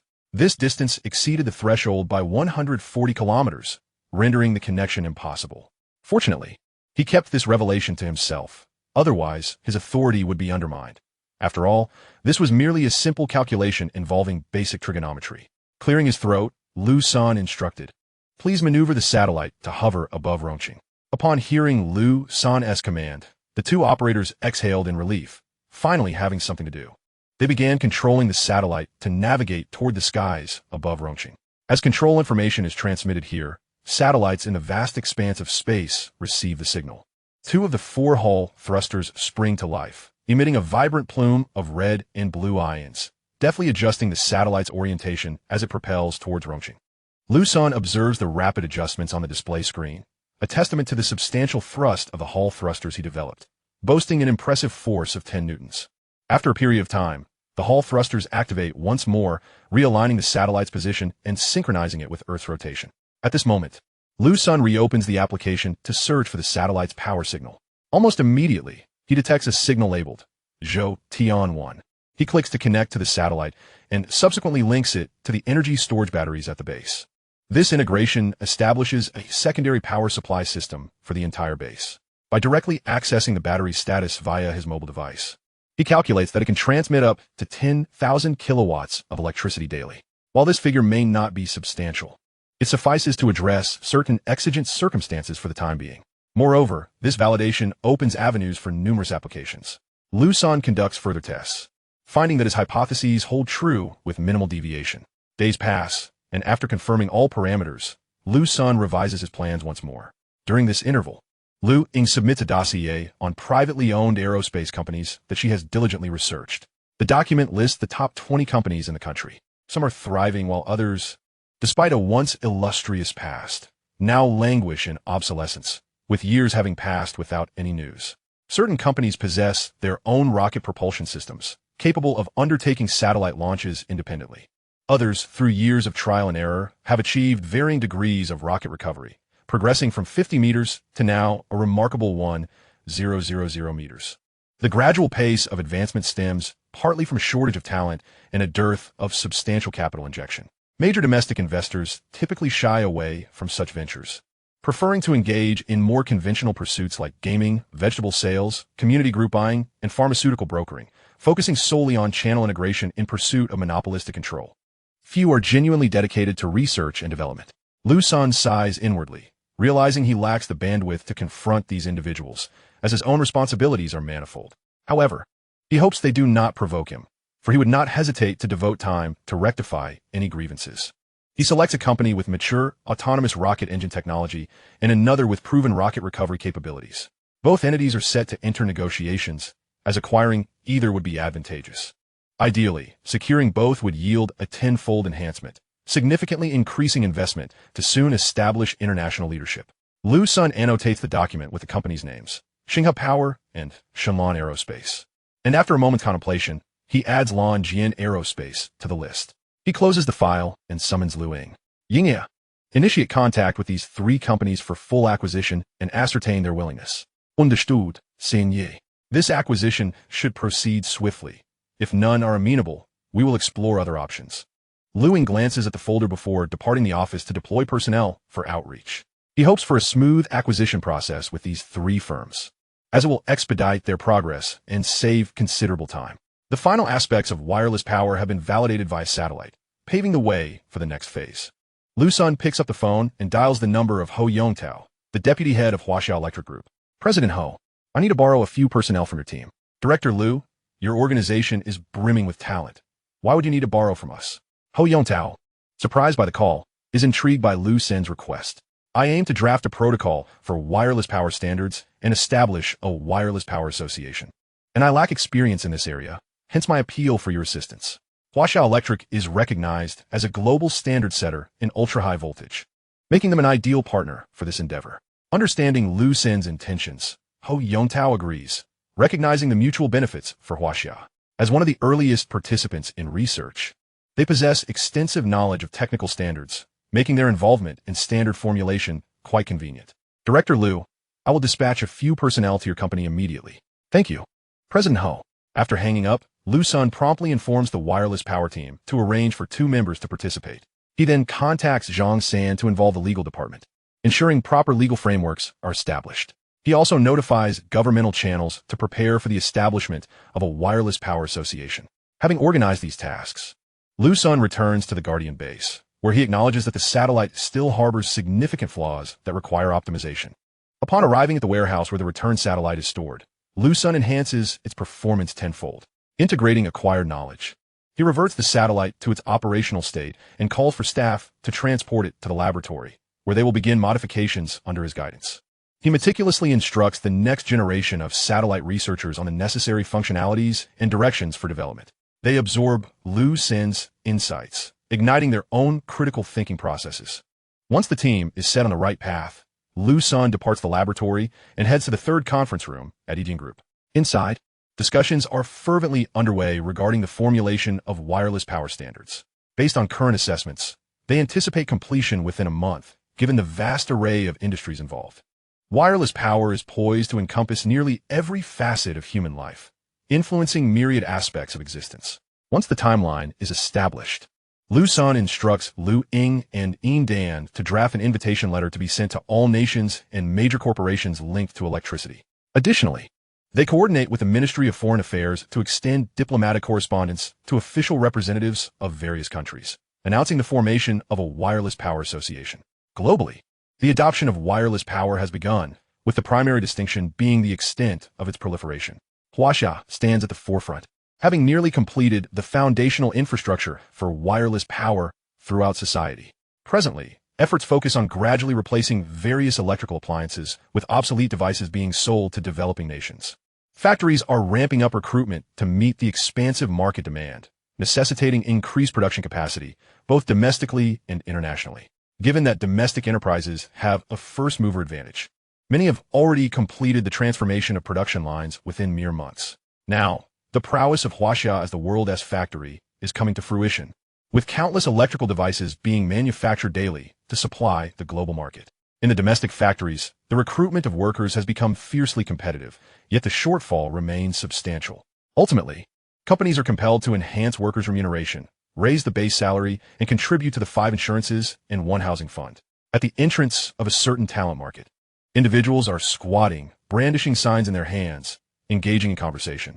"Brother, how many people did you hire today?" inquired a young man with a buzz cut, uncertain of the day's market conditions.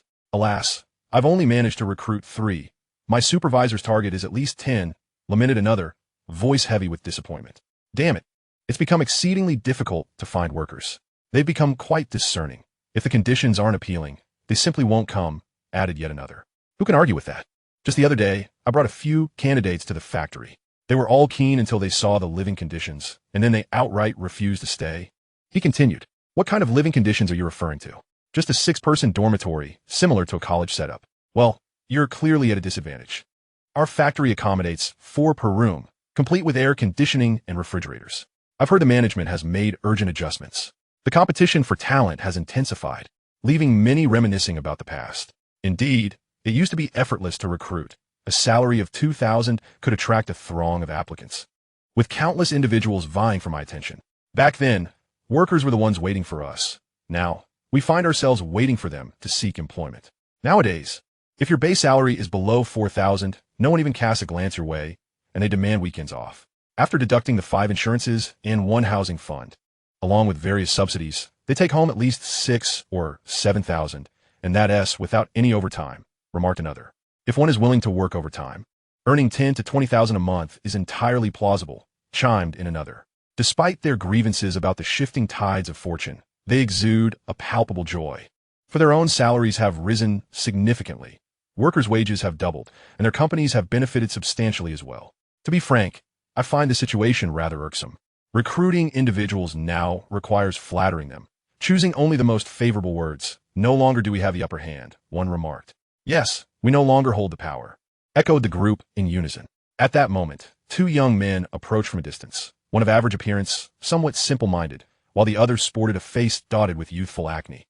Scanning the surroundings, unmistakably in search of work, the group of squatters exchanged glances, their eyes igniting with competitive spirit.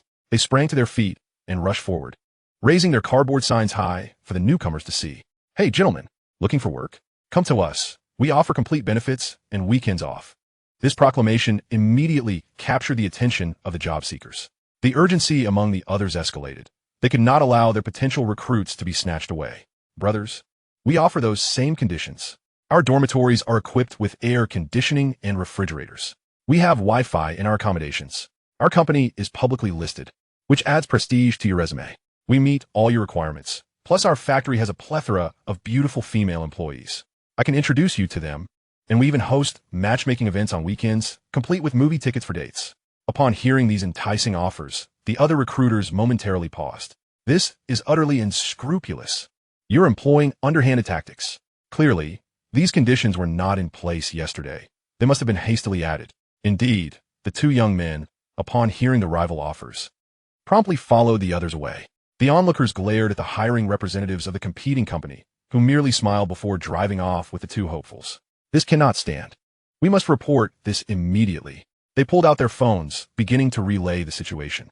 We absolutely cannot allow ourselves to be outdone. We must ensure they are the ones who falter. Chapter 136. The automobile factory. As Liu Sen was engrossed in his research, he received a call. President Liu, the automobile factory has been fully completed and the production line has been installed. Wonderful news. I deeply appreciate everyone's hard work over the past few months, Liu Sen responded. Fully aware of the immense scale of this factory and the challenges associated with its completion.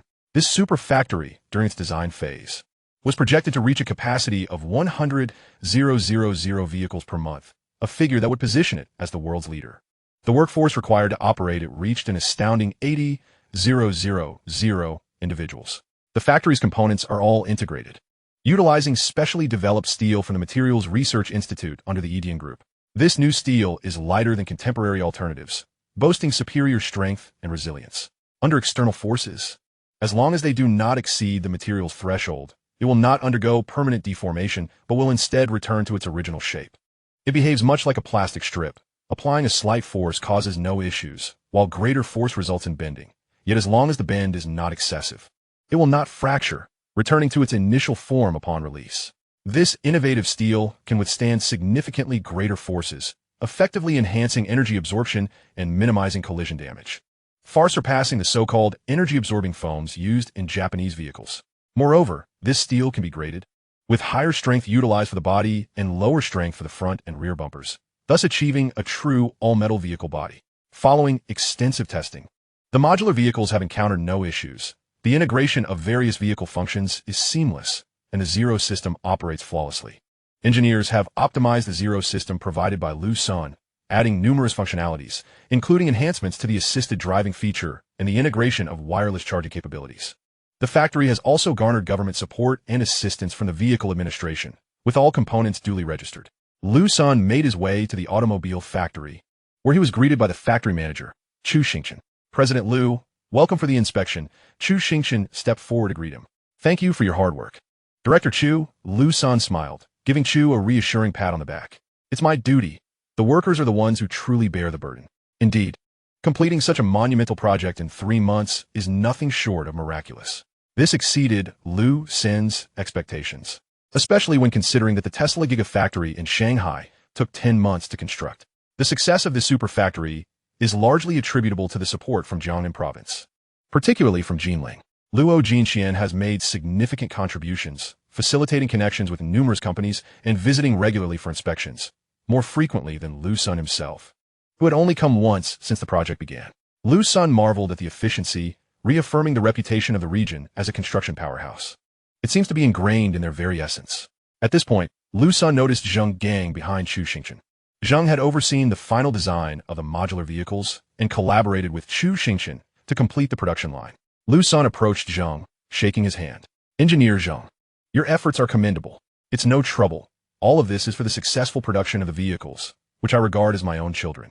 Watching the factory's completion, he felt a surge of excitement. The groundbreaking vehicle he designed was on the verge of production. A large group accompanied Liu Sen as he toured the factory, examining all the workshops and machinery. After concluding the tour, production commenced, and soon, the first vehicle rolled off the assembly line. Currently, the factory employs only a few thousand workers, with plans for further recruitment ahead. Due to the necessity of vehicle inspection and declaration, the showcasing cannot proceed to market just yet, and a further waiting period is required. This interval can be utilized to complete the remaining recruitment of workers. Liu Sen observed the vehicle before him. Its exterior appeared modest, comparable to a mid-sized sedan, yet the interior space undoubtedly surpassed that of a full-size car. The entire vehicle exuded a sci-fi aesthetic, its shell crafted from a unique special metal. The headlights were encased in glass akin to that of Edian distilleries bottles, rendering the vehicle remarkably resilient against damage, with the paint surface being the primary area of concern. The windows were made from tempered glass, possessing a strength superior to conventional glass, primarily to accommodate police work. In instances where a driver may be uncooperative, provisions exist to shatter the window, lest the automobile be rendered akin to a compact tank. Furthermore, the battery has been significantly reduced in size, utilizing a slightly superior model available on the market, now merely a quarter of its original size, while maintaining a comparable charge capacity. The extraordinary super battery, which boasts dozens of times the capacity, was not employed here, as it remains reserved for internal use or military applications. Nevertheless, this electric vehicle, linked to wireless power, possesses a remarkable range, capable of traveling 500 kilometers on a single charge. Upon entering any fueling station or service area, it can rapidly recharge within a mere 10 minutes.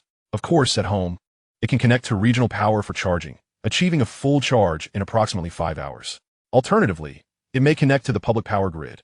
However, with a relatively low output of only 30 W, the charging efficiency is negligible, as 24 hours of charging would yield merely enough energy for a 10-kilometer journey. Liu Sen is confident that the average person would not solely rely on public power for charging. This limitation stems primarily from Liu Sen's decision to restrict the public power grid's output. Without such constraints, societal and global issues would likely arise.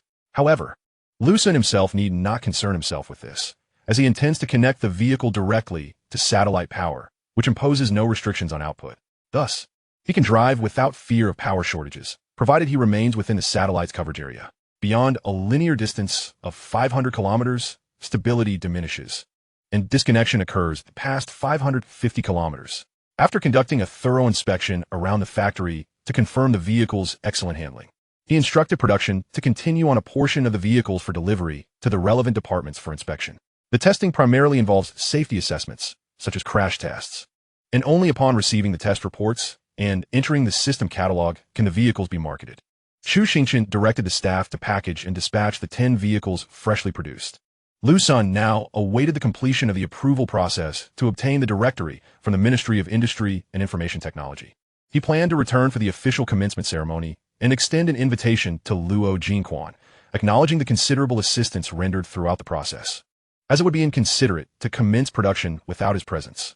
After bidding farewell to all present, Liu Sen departed the automotive factory and took a tour of the adjacent semiconductor facility, which had been completed but was sparsely populated due to the scarcity of specialized talent in this sector within the country. Most skilled individuals had been poached, and the personnel he had acquired were primarily sourced from larger corporations, which had led to some animosity with certain companies. In Chapter 137, a video surfaced, igniting a fervent discussion among netizens.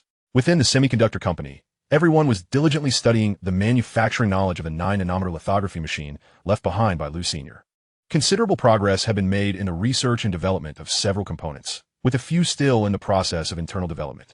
Liu Sen's recruitment actions had dissuaded those companies from assisting in the production of components, necessitating many to design and manufacture independently, which subsequently hampered the pace of research and development. Meanwhile, The production of glass chips was underway, utilizing the previously acquired 90-nanometer lithography machine, albeit on a small scale. The glass chips produced were primarily intended for verification testing and internal use within the group, and this information remained tightly under wraps. Liu Sen's order for the 42-nanometer lithography machine was met with a notification that due to overwhelming demand and a lengthy queue, delivery would take 2 years. Displeased with this delay, Liu Sen promptly canceled the order. Initially promised for delivery within 6 months, the unanticipated 2-year wait suggested interference. And Liu Sen was not inclined to tolerate such setbacks. EDN's independent research and development of the 9-nanometer technology was nearing completion, with plans for optimization to enhance results. Furthermore, the inherent performance of the glass chips was expected to exceed that of 1 or 2 generations. The 7-nanometer glass chips could rival 3-nanometer chips, while the 9-nanometer chips would be comparable to 5-nanometer ones. Currently, the precision machining of numerous components posed challenges, indicating a need for machine tool upgrades to prevent bottlenecks due to precision issues. Presently, display production relied solely on manual polishing, a painstaking process. Precision machine tools are indispensable for industrial production. As Liu Sen began to assess the progress of all enterprise's research projects, divergent opinions began to surface online. Insiders revealed that the government inspection department had received a vehicle for safety testing and footage of the test had leaked. The video showcased an exceptionally striking futuristique automobile undergoing a collision test. Initially, a 50 km/h frontal impact test was conducted. The vehicle, under tow, swiftly approached the barrier. With a resounding crash, the vehicle came to a halt. Upon closer inspection, the airbags deployed and data from the sensors indicated no issues with the test dummy. A subsequent examination revealed that the vehicle had sustained no damage, save for some paint abrasion on the front bumper. The next test involved an offset collision, resulting in a similar outcome. The vehicle shifted slightly, with no significant issues, merely some cosmetic paint damage. This video proliferated across the internet, garnering a multitude of comments. Many asserted the video must be fabricated, questioning how the vehicle could withstand such impacts without any substantial damage, aside from the airbags deploying and minor paint scratches. Skepticism abounded, with some lamenting, if only this video were genuine, I would have to worry about scratches on my car, which often requires bodywork. If it merely chips paint, repairs would be unnecessary. Others expressed suspicion regarding the fragility of modern bumpers, claiming they were designed to deceive consumers. Amidst the myriad comments, a professional in special effects emerged, stating, as someone who works in this field, I can confirm that this video is indeed authentic. What vehicle is this, and from which manufacturer does it originate? The emblem is unfamiliar, suggesting it is likely a domestic product, as the symbol unmistakably depicts a Taoist in meditation, accompanied by a whisk. The design is truly exquisite. If it were to launch, it would undoubtedly turn heads on the road. Indeed, it is particularly advantageous for attracting romantic interests, as many women are often swayed by aesthetics alone, disregarding other attributes. A Mustang can be just as appealing to young ladies as a GTR. Observing the rear of the car, one can discern a symbol resembling the Chinese character for zero, confirming its domestic origins. My goodness, it is indeed striking. Could it be a product of BYD? After all, they are the only ones in the country utilizing Chinese characters, yet they predominantly refer to their models as the dynasty. Is there even a zero dynasty? You can rest assured, there is no such dynasty. At this juncture, several automotive reviewers emerged online to critique the video. They noted that the vehicle neglects pedestrian safety, posing a significant risk of injury in the event of an accident, although their lives seem to be going well. They advocate for more humane designs, prioritizing human safety, with a front engine compartment capable of energy absorption. Automobiles should refrain from using Chinese characters and instead adopt internationally recognized letters, thereby reflecting our inclusiveness. This vehicle is evidently inferior. Domestic products cannot compete with their international counterparts, given the vast disparity in industrial foundations. Thus, it is not advisable to purchase it. Furthermore, a newly established brand will undoubtedly struggle with after-sales service, making any necessary repairs cumbersome. Hence, it is prudent to invest in established brands with proven market validation. This new vehicle could very well be another opportunistic venture seeking quick profits across industries. One by one, automotive reviewers began to provide commentary. Many netizens were led astray by their opinions. However, a considerable number of users expressed their independent views, noting that all this speculation is futile. We must await official testing reports and information from the Ministry of Industry and Information Technology to accurately assess the vehicle's quality. Following this reminder, A multitude of netizens flocked to the official website of the Ministry of Industry and Information Technology, eager to investigate. Indeed, there is a recent announcement regarding vehicle production, enterprises, and product registration. The announcement featured a new automotive company named EDN Automobile Manufacturing Company, Limited, registered at No. 1, Jiangnan Province, Jinling City. Immediately, an enthusiastic netizen disseminated this information online. The internet erupted as news broke that EDN had quietly established an automobile manufacturing company. This information quickly ascended to trending topics across social media platforms, with countless individuals taking notice. After all, EDN's capabilities are well recognized. It is undoubtedly a high-tech enterprise with ample resources and personnel. It is certainly not a company that merely seeks a quick windfall or aims to manipulate concepts to inflate stock prices. EDN has yet to go public. Chapitre 138. EDN Automobile Sparks Discussion. Everyone is abuzz discussing EDN's foray into automobile manufacturing. Many automotive companies swiftly received this information and began monitoring EDN's developments. There is little choice. EDN's unconventional approach is unsettling. The fear of a research giant entering their domain is palpable. Petal had previously announced its entry into the automotive sector, causing widespread anxiety among various automotive firms. They collectively resisted using Petal's technology, preferring to rely on outdated foreign methods. Consequently, Petal was compelled to collaborate with second- and third-tier car manufacturers, enduring a period of market testing. Reluctantly, several leading domestic automotive companies began partnerships, recognizing that failure to collaborate would result in their obsolescence. Now, EDN has entered the fray without any prior indication. It is often said that a strong dragon cannot suppress a local snake, yet EDN's stealthy approach is akin to an ambush.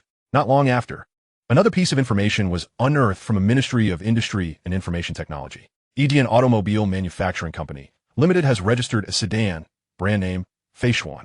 Has this vehicle truly been registered so swiftly? It seems EDN is preparing to unveil something significant. Does anyone have insider information to share?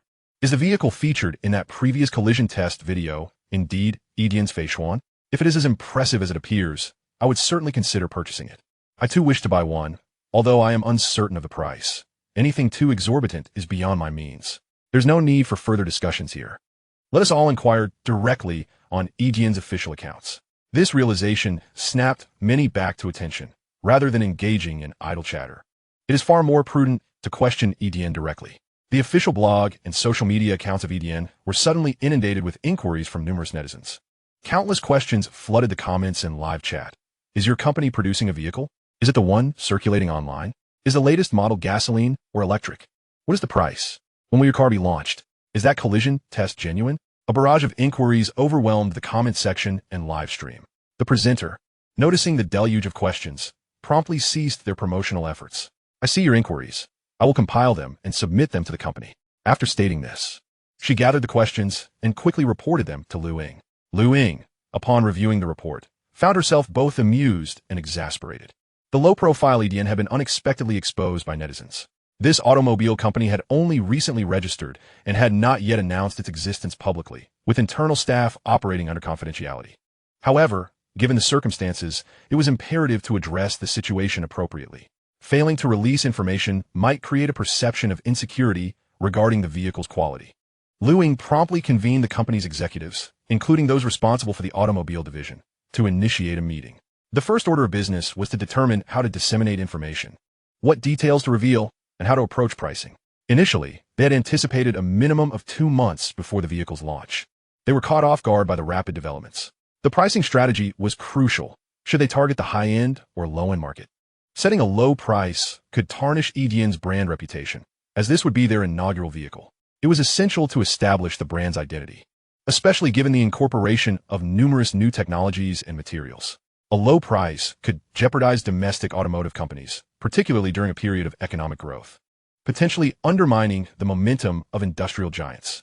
Therefore, a suitable price point was established. The standard version will be priced at 600,000, the high-end version at 800,000, and the top-tier version at 200,000. The standard version would offer a range of 500 kilometers, accelerating from 0 to 100 kilometers h in just 3 seconds.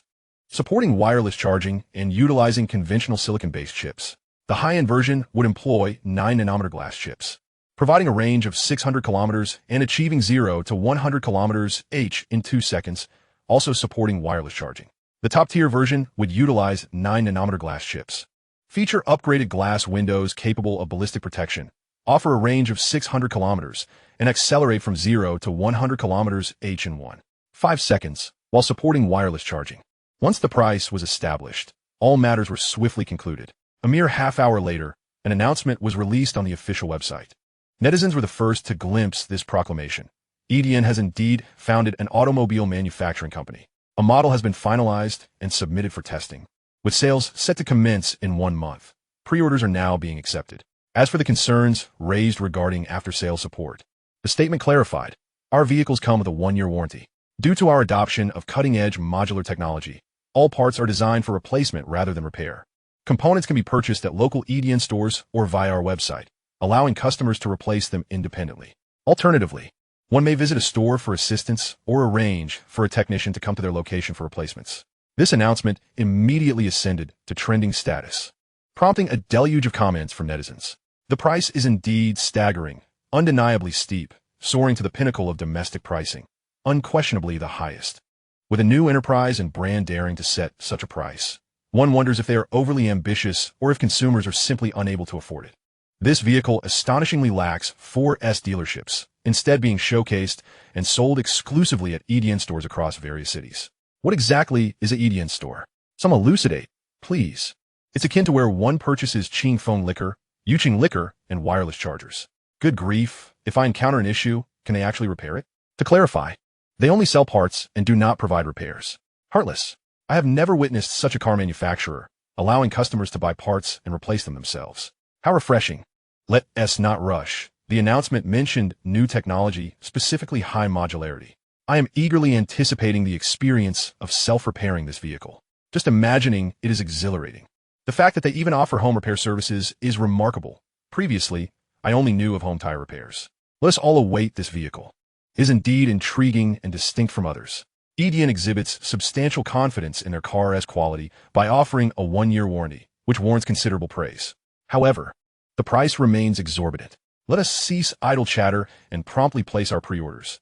Delays could mean long waits to acquire one, as the production capacity of a new car company is limited. Goodness, why didn't anyone mention this sooner? I just discovered that I am already over 200,000 in the queue after placing my order. Chapter 139. Reactions from other car companies. The online buzz did not deter EDN company. Rather, the surge in pre-orders ignited a whirlwind across the internet. It is noteworthy that EDN's announcement merely revealed exterior photos, with no specific configurations disclosed, and only 3 pricing options were available during pre-order. The title EDN automobile pre-order numbers quickly ascended to the trending charts on major websites. Within just over 3 hours of opening pre-orders, an astonishing 200,000 units were reserved, with the pace of orders still accelerating. Enthusiastic netizens celebrated, continuously sharing the latest figures beneath various headlines. Meanwhile, automobile companies nationwide were left astounded by these numbers, which could easily secure a top spot on the month's best-selling vehicles list. Consequently, all manufacturers convened to discuss the emerging competitor, EDN, a formidable wolf among them. Without a strategic response, they risked being devoured by this wolf. Some companies fared better, possessing core competencies that mitigated the impact. Others, however, were visibly shaken, fearing their sales might be halved. In a certain company's conference room, the chairman, seated at the head of the table, inquired why EDN Automobile had garnered such immense popularity and amassed a plethora of orders. Noticing the silence in the room, he pressed on, asking rhetorically how a vehicle that no one had seen could generate such interest based solely on a prior crash test. Part of the allure lies in its striking appearance. Undeniably eye-catching, a manager responded. Additionally, the implementation of wireless charging technology is noteworthy, a senior executive added. Safety features, interjected another. The backing of the EDN brand. Someone chimed in. The conversation lapsed into silence once more. Observing the lack of further contributions, the chairman stated, for now, this is all we know. How do we compete, ensure our sales, and identify our advantages? We might consider mimicking their design. As a nascent car company, their production capacity must be limited. Many consumers may opt for us after lengthy waits. Our after-sales service is comprehensive, and repairs are convenient. Our pricing is competitive. We can set prices around 200,000 to 300,000, surely attracting a segment of economically challenged buyers. Chairman, I must remark that as an established enterprise, it may not reflect well on us to plagiarize the design of a newly founded company, one executive cautioned. Then devise a counter-strategy for me, the chairman retorted. At this, the previously vocal manager lowered his gaze. All right, promptly notify the design department to create a replica. When can I expect a proposal? Chairman, this could take a month or two. We have yet to see the actual vehicle, and numerous internal components will require adjustments. A month or two. By then, their vehicle will be on the market. Expedite the process. I want in a week. The meeting soon adjourned. Upon receiving the task, the design department was incredulous. It seemed impossible, yet they had no choice but to comply. As the day elapsed, the fervor surrounding EDN automobile showed no signs of waning. In fact, it intensified. The prices were exceptionally high, undeniably the apex of domestic automobiles. Yet, the pre-order results were remarkably favorable, surprisingly. The highest number of reservations was not for the standard version, 120,000, nor for the high-spec version, 80,000, but for the top-tier model, 150,000. This data reflected the significant wealth among the populace in Huaxia. Some individuals conducted rough calculations and deduced that, based on current pre-orders, EDN's sales revenue had surpassed 310 billion. The realization struck all netizens like lightning. EDN Company was extraordinarily formidable. I recall their first quarter revenue being approximately 250 billion. And now, this newly established automobile company amassed an additional 310 billion. Their operation seemed less like a conventional enterprise and more akin to a money-printing machine. It appears that diligent research and technology is the key to a prosperous future. Nay, it should be the pursuit of financial prosperity. However, the pre-orders do not equate to full payments. Currently, only a tenth has been deposited, amounting to 31 billion. To some, 31 billion is merely pocket change. What do you mean just 31 billion? Even if all pre-order customers followed through, it remains uncertain when EDN could fulfill these orders, especially considering they have reached 350,000 units. Indeed, 350,000 is equivalent to the annual production capacity of many large enterprises, while EDN's output might reasonably be estimated at 10,000 units. Numerous individuals who belatedly learned of EDN's vehicle initially intended to place orders, but subsequently abandoned the idea upon seeing the staggering pre-order numbers. After all, no one wishes to wait years for a car. Who can predict how technology and vehicles will evolve in that time? In an instant, some automobile companies saw a glimmer of hope and swiftly reached out to numerous influencers and automotive reviewers, commenced the dissemination of videos to inform the public to exercise caution, as it is possible that EDN is merely preparing to exploit a wave of investors. Having received hundreds of billions, it remains uncertain whether those funds will be redirected elsewhere. After all, the specifics of the vehicle remain unseen and its performance is unknown. The collision tests conducted can only indicate a satisfactory level of safety. When it comes to purchasing a vehicle, one should opt for those that have undergone market validation. In an instant, the internet was flooded with rational critics, analyzing every aspect, ultimately advising against purchasing EDN automobiles. Many individuals were swayed, leading to the cancellation of reservations on EDN's official website, resulting in refunds. The total number of reservations plummeted from 350,000 across 3 models to just 80,000. Upon witnessing this outcome, numerous automotive companies rejoiced, as their strategies had proven effective. They were eager to observe the expression on EDN's face, which was undoubtedly grim. However, contrary to their expectations, EDN's representative, Chu Xingxian, breathed a sigh of relief.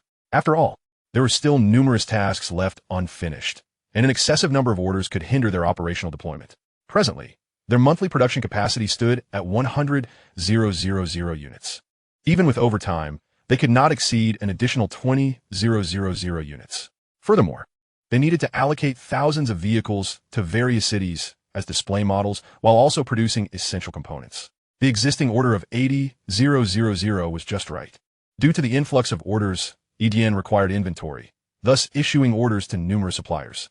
Particularly concerning were the chip manufacturers, as automotive-grade chips were already in short supply. Several automotive enterprises had leveraged connections to either reduce or entirely halt chip supplies, delaying EDN's production and sales, allowing them more time to replicate and adapt. By the time EDN could deliver merely 1,000 vehicles, competitors would have already obtained prototypes to expedite their imitation processes. subsequently launching vehicles with similar appearances to seize market share. Chapter 140. Success in Lithography Machine Development and Vehicle Purchase Agreement. Regarding the chip procurement issue, Chu Xingchen lacked the means to resolve it. Thus, he escalated the matter to the group, hoping they could provide assistance. President Yin, we currently cannot procure automotive-grade chips. A week ago, we secured a contract with assurances of supply, yet now they have informed us that delivery will be delayed by 3 months. How could this occur? Have you inquired about the reasons? Yin Dan found the information perplexing. It was strange that issues arose post-contract signing. If supply difficulties existed, such promises would not have been made initially. It appears the salesperson who signed the contract has since left the company, Chu Xingchen remarked, his tone reflecting his skepticism. Is it truly so outrageous? Contracts require company approval for stamping. Yin Dan sensed that there was undoubtedly a deeper issue at play. I understand, but that is the reply we received from their company. Chu Xingchen felt powerless against the opposing company. It was impractical to confront them directly with the contract. Considering the chip company had no shortage of clients, and offending them could be detrimental. Understood. Have you consulted with other chip manufacturers? We have inquired with others. However, they're all backlogged until the end of the year. After contemplating briefly, Yin Dan instructed him not to worry. She would seek a solution. She recalled that Liu Sen had researched chips and established a semiconductor company, although she was unsure of its current status. Thus, she dialed Liu Sen's number and explained the situation.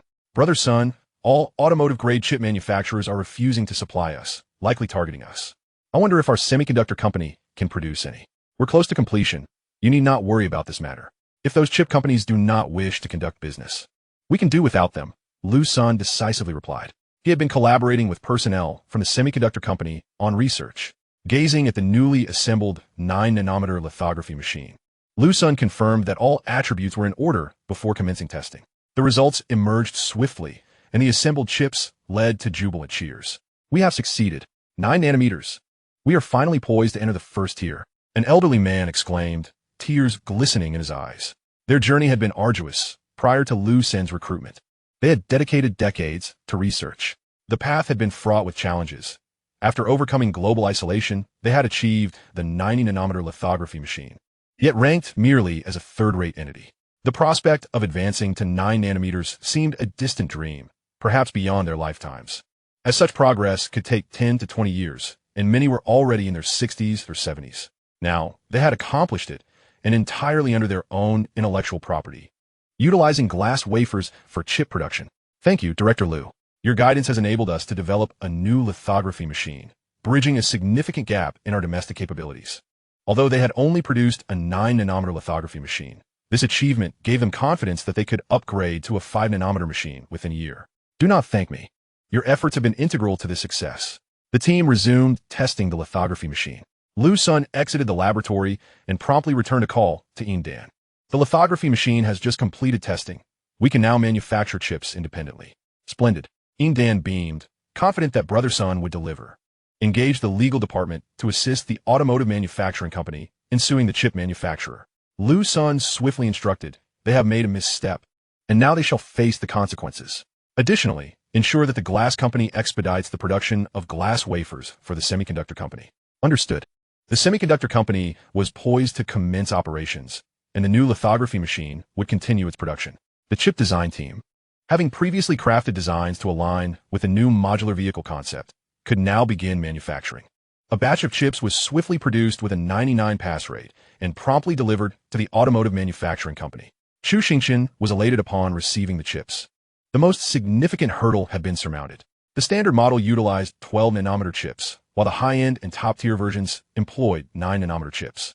He quickly arranged for personnel to install the chips into the already manufactured vehicles, while another portion was meticulously packaged in exquisite boxes.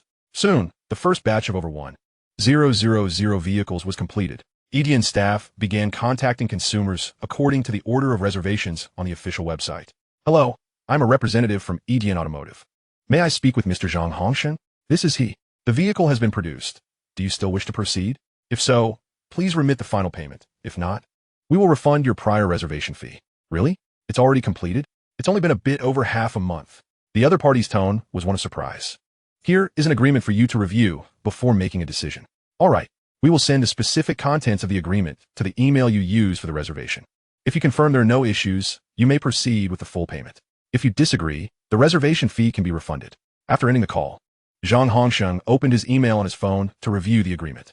Dear valued customer, we are pleased to inform you that all vehicles produced by our company utilize cutting-edge technology, representing a highly modular automotive design. Consequently, all accessories must be registered with the Vehicle Management Office, necessitating direct registration upon purchase for license plate issuance. Thus, the vehicle insurance is graciously provided by our company. Following the payment of the vehicle's final balance, one will enter the internal license plate selection procedure of the Vehicle Management Office. Our company will directly assist in the license plate registration service. If there are no objections, please visit the official website of Edian Auto to complete the remaining payment, or you may opt for a refund. Zhang Hongsheng was profoundly astonished upon reading the terms of this agreement. The prospect of direct license plate registration was indeed an unprecedented innovation in the automotive industry, and the inclusion of complementary vehicle insurance exemplified a genuine commitment to customer satisfaction. Without a moment's hesitation, Zhang Hongsheng navigated to the Edian Auto website to initiate the payment for the outstanding balance. He was swiftly redirected to a new interface, unmistakably that of the Traffic Management Authority, where he uploaded a photograph of his identification card, selected a city, and was subsequently presented with 30 sets of license plate numbers. After making his selection, he received confirmation of completion. Once again, he was redirected to the official website, which now offered 3 options. 1. Collect the vehicle at the nearest Edian store. 2. Have the vehicle delivered to his doorstep. 3. Receive all vehicle components at home. Upon encountering these 3 options, he felt a moment of bewilderment. While the first 2 were comprehensible, the third left him perplexed. Chapter 141. High Precision Processing Center. What could this third option possibly mean? Zhang Hongsheng recognized each word, yet their collective meaning eluded him. In a state of confusion, he picked up the phone to contact Edian Auto's customer service. The call was promptly answered. Hello, this is Edian Customer Service. How may I assist you? I just completed the payment for the final balance, but I was presented with 3 options for vehicle collection. I understand the first 2, but what does the third one entail? The third option is a unique feature of our company. Our vehicles are highly modular, allowing all components to be disassembled and easily learned for installation. This option entails us delivering all the spare parts and the vehicle chassis to your designated location, enabling you to assemble everything according to the provided instructions. Upon hearing the customer service representative's explanation, Zhang Hongsheng's mind buzzed with excitement. What an unconventional approach, allowing consumers to assemble their own vehicles. A spark ignited within him. This was undeniably more intriguing. As a content creator specializing in automotive reviews, he had eagerly reserved a standard version of the vehicle as soon as it was available for pre-order, aiming to receive it first for a comprehensive review. This would undoubtedly attract considerable attention and drive traffic to his platform. Previous reviews of Edian's products had garnered substantial followings, with initial reviewers experiencing a significant boost in their audience. If he opted for the third choice, the prospect of live streaming the vehicle assembly thrilled him. After disconnecting the call, he returned to the website and selected the third option, entering the address of a friend who sold used cars. The location was spacious enough for the assembly and could also help generate some traffic for his friend's business. Soon, he received a text message confirming delivery in 3 days. Old son, could you clear some space for me to use in 3 days? I'm planning a live stream. Of course, come on over. Business has been slow lately. I'll help you film, replied Old Son, who was familiar with Zhang Hongsheng, having assisted in filming several videos before. After finalizing the arrangements, he hung up, leaving Old Son unaware of the true purpose of the gathering, which would add an element of surprise to the event. Once the first lithography machine was completed, it produced a substantial number of chips with an exceptionally high yield rate, confirming the maturity of the technology. Thus, production of the second lithography machine commenced. However, upon observing the numerous components being manufactured, it became evident that manual polishing was still required, leading to a somewhat sluggish efficiency. An enhancement of the CNC machine's processing precision was essential. In response, a designated area within the facility was allocated to begin upgrading the precision of some machines, acquiring the necessary knowledge for this enhancement. The upgraded machines were now capable of producing components for the lithography machines, significantly accelerating the assembly process. Liu Sen, however, shifted his focus away from the lithography machines and directed his efforts towards new research aimed at developing high-precision industrial mother machines. The completion of high-precision industrial mother machines was crucial for enhancing the overall industrial processing capabilities of the nation. This would eliminate the need for continuous manual adjustments by seasoned workers, allowing for the mass production of satellites, rockets, and even aerospace vehicles. Without such capabilities, relying solely on experienced workers for meticulous hand polishing was excessively time-consuming. The ambition to blanket the cosmos with satellites seemed a distant dream under such constraints. Employing high-precision machinery, Liu Sen produced a multitude of components, subsequently enhancing their strength and precision through meticulous adjustments, leading to the assembly of new machines and the production of even more components. This iterative process continually improved the machining precision, saving an immeasurable amount of time. Typically, the production of components necessitated painstaking manual polishing, which could take weeks or even months, delaying the assembly of more precise machinery. Yet Liu Sen, through ingenious methods, condensed this timeline to mere days, completing a machine upgrade. The reduced time frame was primarily due to the complexity of not only achieving component precision, but also calibrating all parts for assembly. Therefore, once high-precision machines were installed, they typically remained stationary, as relocating them could require extensive recalibration. After several adjustments, Liu Sen utilized the latest ultra-high-precision machinery to manufacture a series of new components, each distinctly different from their predecessors. He tirelessly engaged in producing and assembling various parts, progressing from a 6-axis machine to a 12-axis processing center, then advancing to a 24-axis processing center, followed by a 32-axis center, and ultimately reaching a 64-axis processing center. Of course, this assembly was not a solitary endeavor. Many individuals collaborated to complete each machine. With every successful assembly, smiles broadened among the team. As they approached the final stages, however, expressions turned to bewilderment, as if questioning the reality of their swift accomplishments. Perhaps the newly assembled machines did not exhibit exceptional precision. Thus, the excitement waned, and they continued mechanically with their tasks. Finally, after the completion, everyone eagerly awaited the results of their machining endeavors. Soon, the outcome was revealed. The processing precision had surpassed the previous world standard by tenfold. Liu Sen remained rather unperturbed by this development, as the exhibition showcased merely a small-scale machine tool capable of processing only diminutive components for the time being. He was poised to embark on the creation of a substantial gantry machining center, which would serve as a formidable asset in heavy industry. Presently, more than half of the world's top 10 precision gantry machining centers were located in Germany, with half of the top 18 also residing there. These colossal machine tools primarily find application in the automotive, aerospace, railway, construction machinery, and defense industries. Each of these large machines weighs several hundred tons and is designed to process components that range from several tons to tens of tons, achieving processing precision at the micrometer level. The entire top 18 ranking consists of foreign entities. However, the current 18th has recently been acquired by Shandong Guochuang Wind Energy Equipment Company, one of the largest foundries in China.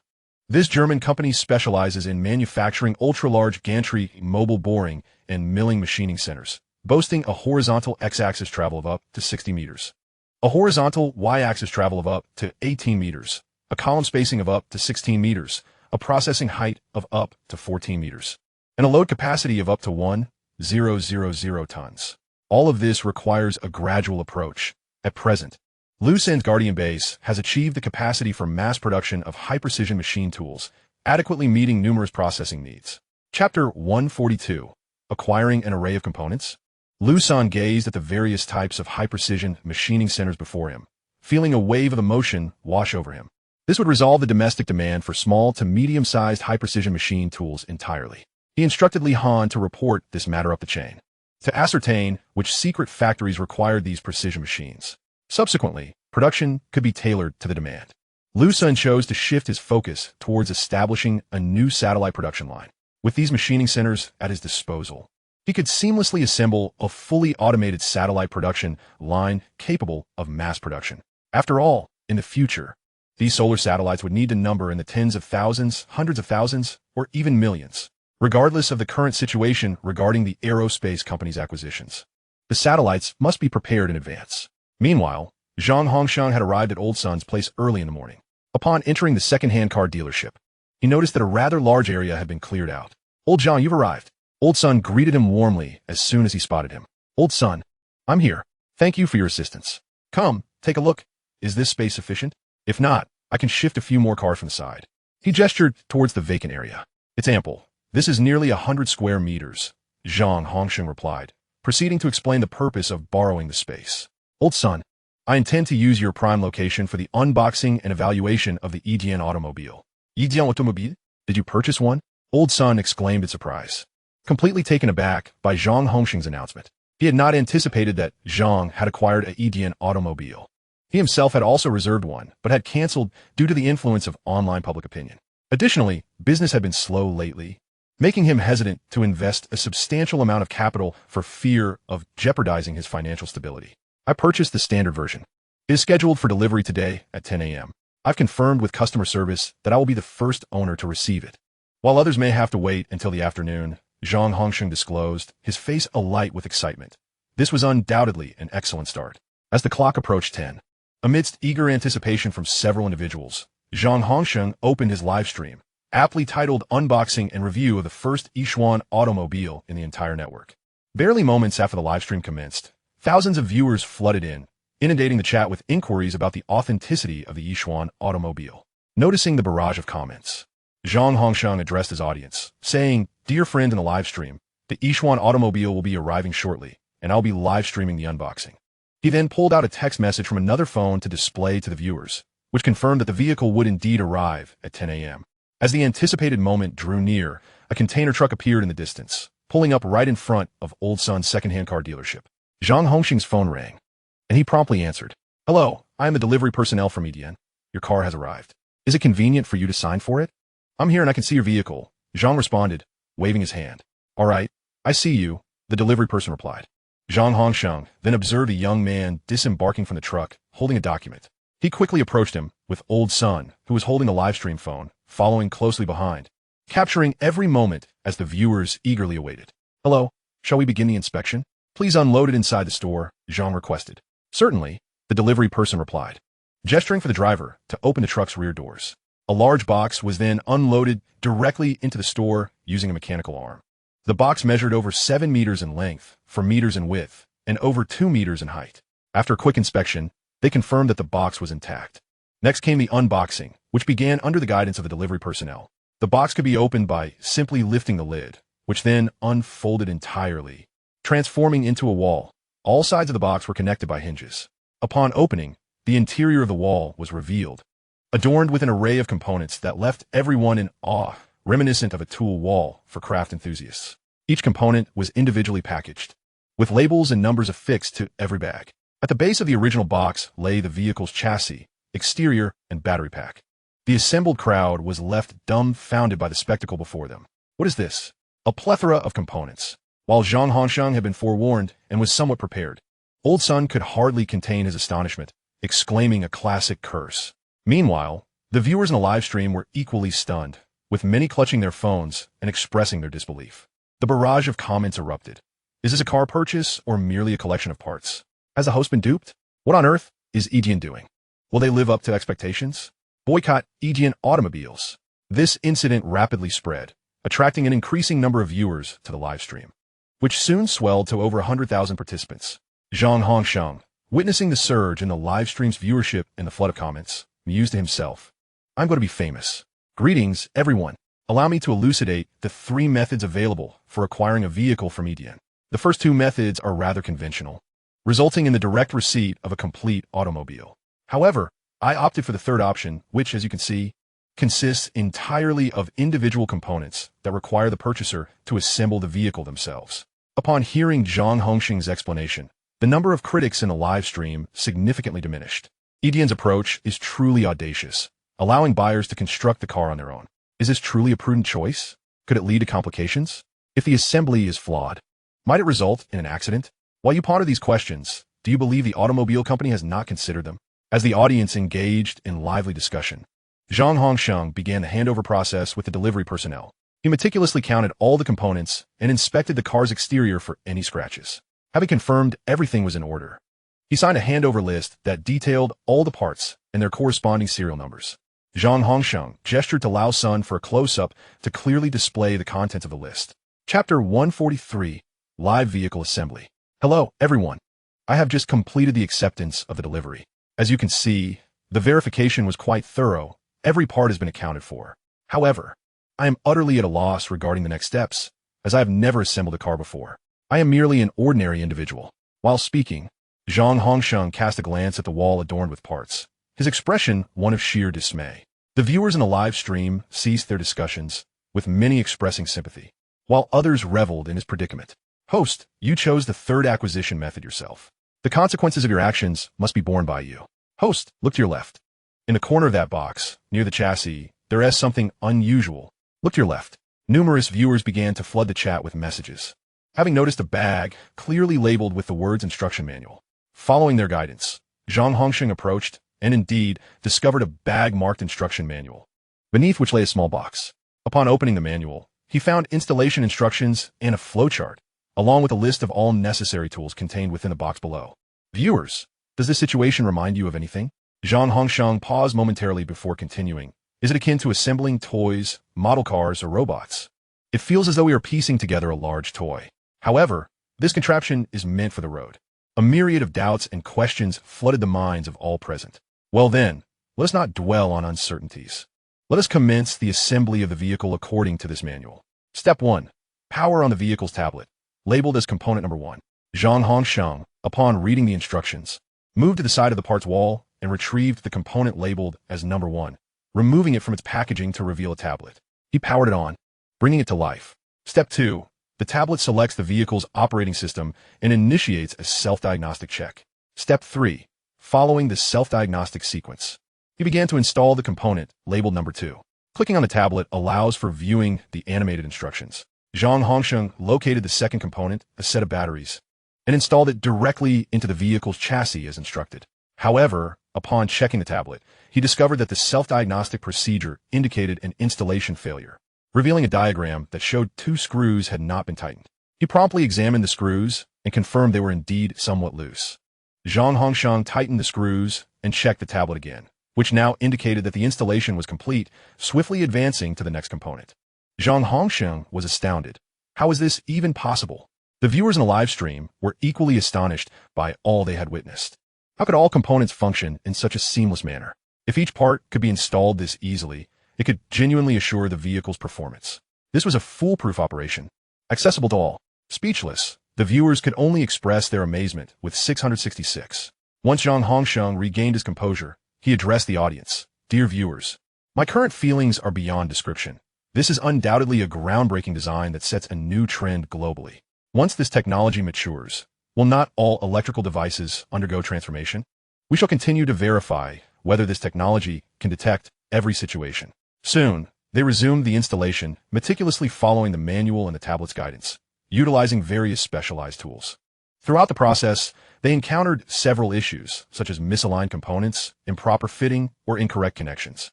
The tablet consistently provided alerts and informed them of the specific issues. Zhang Hongsheng, Liu Sen, and the viewers in the live stream were rendered speechless by the astonishing developments. This was nothing short of remarkable. At one point, Zhang Hongsheng even speculated that he was being monitored. However, upon glancing around and noticing the absence of cameras, after all, he was in Liu Sen's shop, he dismissed the thought. Finally, most components were successfully installed, including the tires. During this time, the tablet alerted them to an issue with the tire screws not being tightened properly. At last, with all components installed, only one final piece remained. Zhang Hongsheng approached this last component, a small, exquisitely crafted box. Slowly, he opened the box to reveal a crystalline glass object secured by a stand. The box contained a description of this chip, a 12-nanometer glass chip, along with performance specifications. Remarkably, this chip was transparent and measured about 6 or 7 square centimeters. Following the instructions, he installed the chip between the driver and passenger armrests, protected by a transparent cover that showcased the chip beautifully, akin to crystal. Viewers, this chip is truly stunning and even serves an aesthetic purpose. I wonder which company manufactured it. Now, according to the manual, only one step remained: to install the tablet into the mechanical base of the central console. Zhang Hongsheng aligned the tablet with the base, and it promptly displayed a completion message, initiating a secondary self-diagnostic check. After 10 seconds, it indicated that the process was complete, along with a message stating it would monitor all component conditions throughout. At long last, the task was complete. Checking the time, he noted it was already past 12. They had spent 2 hours on this endeavor. For a first-time assembler, I dare say we fared quite well. Now, let us admire the full visage of the automobile. Zhang Hongsheng had deliberately refrained from showcasing the vehicle's entire appearance during the assembly, choosing instead to reveal it only upon completion. Stepping back, he began to pull away, unveiling a car imbued with a strikingly futuristic design reminiscent of sci-fi film. The sleek lines dominated its form, interspersed with sharply defined angles, evoking the image of Beauty and the Beast. It was a sight capable of captivating anyone. Incredible, stunning, and utterly enchanting. This exterior has certainly won my heart. Previously, I was captivated by the collision test videos, and now, seeing such a clear exterior has rendered me utterly spellbound. I am compelled to reserve one. I simply cannot resist, even if it falters in other aspects. Zhang Hongxing noticed that the number of viewers in the live stream had surged to 520,000, and his elation was palpable. The rapid increase in viewers was due to the fact that his live stream had trended on social media. Numerous individuals were sharing his content, propelling it to the top of Weibo trends, thereby attracting an even larger audience to his stream.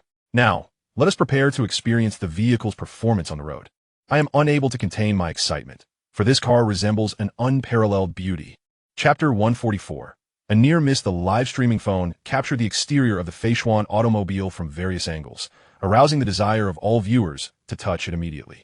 Standing beside the car, Zhang Hongxiang began to caress it slowly, running his hand from the front to the rear. He savored the tactile sensations, feeling the contours glide beneath his fingers. A shiver of delight coursed through him, the exquisite feeling evoking a sense of reluctance to part with it. My friends, this sensation is truly sublime. I am curious how this paint finish has been treated. It appears to be unlike any other vehicle. As Zhang Hongxiang expressed such enjoyment, his words ignited a frenzy in the livestream chat. Is it really that exaggerated? I feel the same urge to touch it. Enough chatter. Let's take a proper look inside. Earlier, we only saw close-ups of specific parts, not the whole picture. Host, are you sure you aren't being sponsored to rave about this? Old Sun, holding the livestream phone, caught sight of the chat and promptly reminded Zhang Hongxiang. Dear viewers, allow me to clarify. I have not been sponsored. Sponsorships are usually reserved for major influencers. My loyal followers know I have only a modest following of a few tens of thousands who would approach me. For those who appreciate my content, please follow me. I will continue to test the Edian Feishuan Zero automobile. Now let us delve into the interior space. Zhang Hongxiang opened the car door, signaling Old Sun to begin filming the interior. As the camera zoomed in, it revealed a surprisingly spacious interior, adorned with aesthetically pleasing decor. Zhang Hongxiang took his place in the driver's seat, while Old Sun settled into the back to capture the moment. Let's south hit the road, Zhang Hongxiang announced as he pressed the ignition button.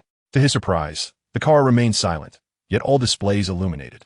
The dashboard indicated a 100 battery charge, with a remaining range of 500 kilometers. Viewers, we're about to set off for a spin around the block, he said, pressing the accelerator. Instantly, both occupants were thrust back into their seats. At that moment, the tablet indicated that the driver assistance system had engaged, prompting a deceleration that brought the car to a halt. A cold sweat broke out on the passengers as they sat in stunned silence, while the livestream faithfully documented the entire episode. What was that speed just now? We almost crashed into the wall. Thankfully, it slowed down in time. In an instant, the chat exploded with comments. That was nearly a car accident. This vehicle ISNT reliable. ISNT the acceleration a bit too rapid? Fortunately, the host reacted quickly and stopped it. That was almost the Feishuan automobile's first crash. Will the host have to cover the damages? Just then, the car's voice system chimed in. Hello, Zhang Hongxiang. Based on recent events, we recommend switching to standard driving mode. 3 options appeared on the display: standard mode, performance mode, and racing mode, with the vehicle defaulting to performance mode. Having regained his composure and wiped the sweat from his brow, Zhang Hongxiang promptly replied, switch to standard mode. Turning to the livestream camera, he added, Dear viewers, I nearly had a car accident just now. It scared me to death. I almost met my demise during the test. However, this flying car is genuinely impressive. I simply pressed the accelerator and was taken aback by the speed. I didn't realize it was the car's assistance system that engaged to slow down. As Zhang Hongxiang finished speaking, the chat erupted with disbelief. Is the vehicle system really that advanced? Intervened so swiftly? If what the host says is true, this car is indeed remarkable. After explaining, Zhang Hongxiang shifted his focus, reversing the vehicle and preparing to exit the dealership. He was determined to avoid a repeat of the earlier incident. Gently pressing the accelerator, the car smoothly exited the showroom and merged onto the street. Zhang Hongxiang grew accustomed to the vehicle, which accelerated and decelerated with remarkable fluidity and responsiveness. Passers-by gawked at his sleek ride. Old Sun captured every moment on his phone. As the car blended into the flow of traffic, Zhang Hongxiang noticed that many drivers kept their distance, seemingly reluctant to follow him, even at a traffic light. While other lanes were packed with vehicles, his lane remained empty. I'm relishing this treatment. Zhang Hongxiang laughed heartily upon observing this. After a few intersections, while waiting a red light, a young man in a BMW X7 parked beside him and inquired, "Hello, may I ask what kind of car this is? I've been following you for several intersections now, and I've never seen this model before. It's absolutely stunning. This is the EDN Feishuan Zero, just launched." Zhang Hongsheng replied, "I had reserved one, but unfortunately canceled. I never expected to see the actual car so soon. I thought it would take ages to hit the market. Is it possible for me to take a closer look? I'm considering reserving one," the young man asked somewhat shyly. "Of course. Let us pull over at the next intersection so you can check it out." Soon, they passed the traffic light and parked by the roadside. The young man eagerly approached, circling the car before hopping into the driver's seat. The seats are incredibly comfortable, genuine leather, and the interior is both minimalist and visually appealing, radiating a sense of futurism. The space is remarkably ample, almost comparable to my SUV. How is this possible? I can't hold back any longer. I must reserve one. Brother, what trim level is yours? This is the standard version. Impressive. If the standard looks this good, imagine how stunning the higher trims must be. He took out his phone and reserved a high-end Feishuan automobile on the EDN website. The reservation count displayed over 200,000 vehicles, a staggering increase from around 90,000 earlier that morning. EDN automobiles were skyrocketing in popularity. Many had already received their cars, yet only the host was actively conducting a live stream review. Just then, a police car pulled up and several traffic officers approached Zhang Hongsheng directly. Chapter 145. Interrogation and clarification. Zhang Hongsheng and the young man exchanged puzzled glances as they observed the police officer approaching them. It was evident that the officer was headed in their direction, yet they had committed no violations. The vehicle was parked in a designated area that posed no obstruction to traffic. "Good day. May I inquire to whom this vehicle belongs?" The officer approached, saluting as he pointed at the Feishuan car. "It belongs to me." Despite his confusion about the situation, Zhang Hongsheng replied without hesitation. "Greetings. We have received a report from an online user stating that you recently purchased this vehicle, received it this morning, and took to the roads without an insurance policy or license plates. This action constitutes a violation of the law. Please present your driver's license and vehicle registration." Zhang Hongsheng was momentarily taken aback by the officer's words. A viewer from the live stream had reported him. He instinctively glanced at the camera. Meanwhile, the unfolding situation and dialogue were being broadcast to the audience, which numbered over 500,000, igniting a frenzy in the chat. Which individual had the audacity to report this? Step forward. The chat erupted. The host is doomed. The penalties will undoubtedly be severe. Can someone clarify what the host's punishment will be? For operating a motor vehicle without displaying a license plate or deliberately obscuring, defacing, or improperly affixing the license plate, the driver is subject to a deduction of 12 points. Whoever reported this is quite the sharp observer. I hadn't even noticed. Is the host facing a crisis? Frankly, I'm less concerned about the host's fate and more about whether the vehicle evaluation can proceed as planned. This isn't merely a fine and points deduction. It seems the car may also be subject to impoundment. I truly admire the audacity of that informant. The chat overflowed with various comments, mostly reveling in the spectacle. On site, Zhang Hongsheng addressed the officer. "Sir, I assure you that my vehicle does have a license plate. See, it is displayed." Upon hearing this, Zhang Hongsheng felt a wave of calm wash over him. His vehicle was indeed registered. "I see, but did you just acquire this vehicle today? I could have a plate. Additionally, please provide your driver's license and vehicle registration." The officer, perplexed by how a newly acquired vehicle could already possess a license plate, speculated whether there was something amiss. Surely, this host wouldn't dare to engage in forgery. Such actions could result in administrative detention. Zhang Hongsheng promptly retrieved his driver's license from his wallet and then returned to the vehicle to collect the registration. The registration had been handed over to him during the vehicle's transfer, accompanied by an insurance policy. All the transfer documents were contained within a folder. He retrieved the folder from the passenger seat and presented the registration to the officer. The officer conducted a brief inspection and, finding no discrepancies, proceeded to verify the vehicle's chassis number, ultimately confirming everything was in order. He then returned the documents to Zhang Hongsheng. "Here you go. Please keep your documents safe. Everything checks out." The viewers in the live stream were bewildered. How could a vehicle that was just signed for and assembled have both a license plate and registration? Doubts about their authenticity seem unfounded, as the officer has verified them. While the documents are valid, I am still curious as to how you obtain a license plate so quickly after acquiring the vehicle. All arrangements were handled by EDN Company before the vehicle was dispatched to me. Upon paying the balance, we were able to select a license plate number online, and they took care of everything, including the insurance. All expenses were covered by them. I specifically inquired with their customer service, who informed me that their factory has an office established with the Vehicle Management Authority dedicated to registering vehicles for EDN Company. Moreover, the insurance is comprehensive, with a commercial policy amounting to $5 million. Should there be any special requirements, additional fees may apply. They partnered with the most reputable insurance companies in the nation, who also have an office at their factory. Thus, all formalities are completed before the vehicle leaves the factory. It's ready for immediate use, requiring no further action from the consumer. This process incurs no charges apart from the standard vehicle payment. If financing is needed for the purchase, they can assist with that as well, with video contracts signed online, although the collateral is the newly purchased vehicle. The bank also has a permanent presence on site. The financing aspect has been entrusted to Liu Sen's cousin, who has arranged for 2 representatives to be stationed at the EDN Automotive Factory. The police officer, Liu Sen, and the young man were left speechless. The viewers in the live stream were equally astonished, pondering who had conceived such an ingenious operation. What kind of service is EDN Company providing? Is this a one-stop solution for car purchases? Selling cars has become a competitive battleground, hasn't it? This approach doesn't just threaten competitors. It could spell disaster for 4S dealerships and distributors. After all, these vehicles don't require repairs. Parts can simply be replaced. What an intriguing spectacle it must be to observe the host assembling a vehicle. It's a captivating endeavor, one that is sure to inspire countless imitators. The production of vehicle components is outsourced, leaving consumers to assemble them. This innovation has effectively eliminated the need for numerous assembly workers, offloading the labor onto the car buyers, a stroke of genius. Other automotive manufacturers may wish to replicate this model, but will find it difficult due to a lack of expertise. Just this one factor could secure their dominance in the market. Once the officer confirmed there were no issues, he conducted one final inspection of the Feishuan car before departing. All right, dear viewers, we just encountered an unexpected event, but it has been resolved. We are now ready to proceed with the upcoming tests, Zhang Hongshang announced as he prepared to drive away, having already lost considerable time. Wait, you intend to test the vehicle, correct? The young man driving the BMW X7 interjected eagerly. Yes, indeed. Then allow me to accompany you. I can provide a suitable venue for your testing. It's advisable to conduct vehicle tests in a professional setting.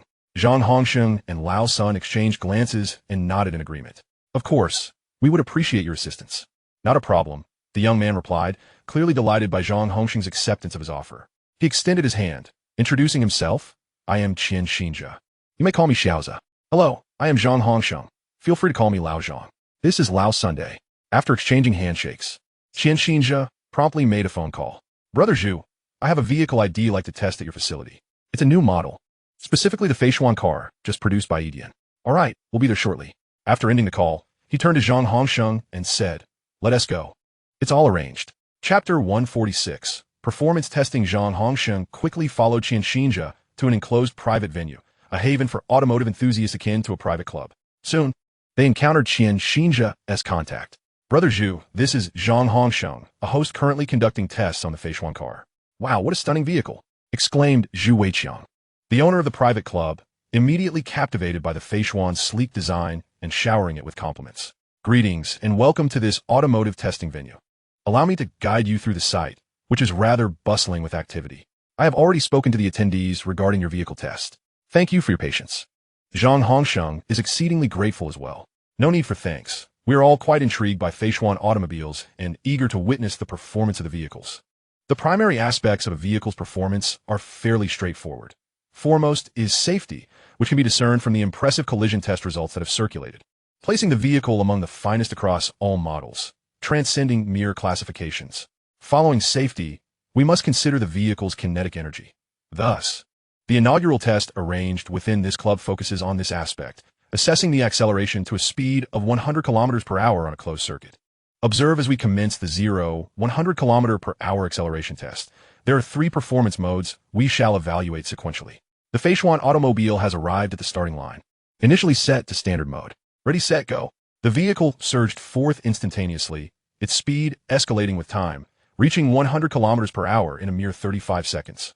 A chorus of cheers erupted from the onlookers. Such velocity is commendable. 35 seconds positions it among the top 4 in the nation. This is impressive, and I observe that the car maintains a remarkably stable trajectory, weighing only 1.2 tons. It is quite lightweight, which contributes to its stability. This stability must be attributed to its unique design. The aerodynamics are exceptionally well executed. It appears Yijian Company truly possesses commendable expertise. The crowd consists of automotive enthusiasts, thus possessing a greater understanding than the viewers in the live stream. Soon, the vehicle returned to the starting point, and Zhang Hongsheng disembarked, expressing to Zhu Weiqiang, "The acceleration was too rapid. I found it overwhelming. I need you to find someone else to test the remaining 2 modes." He is, after all, not a professional in racing, and the standard acceleration had already left him somewhat breathless. Standing nearby, Xiaozhe eagerly volunteered, "I'll do it." He had long coveted the car upon encountering Zhang Hongsheng, but had refrained from requesting a test drive, given its status as someone else's new vehicle. Zhu Weiqiang had also been tempted to take the wheel, as is the case with all car enthusiasts. Xiaozhe exchanged pleasantries with Zhang Hongsheng before entering the driver's seat.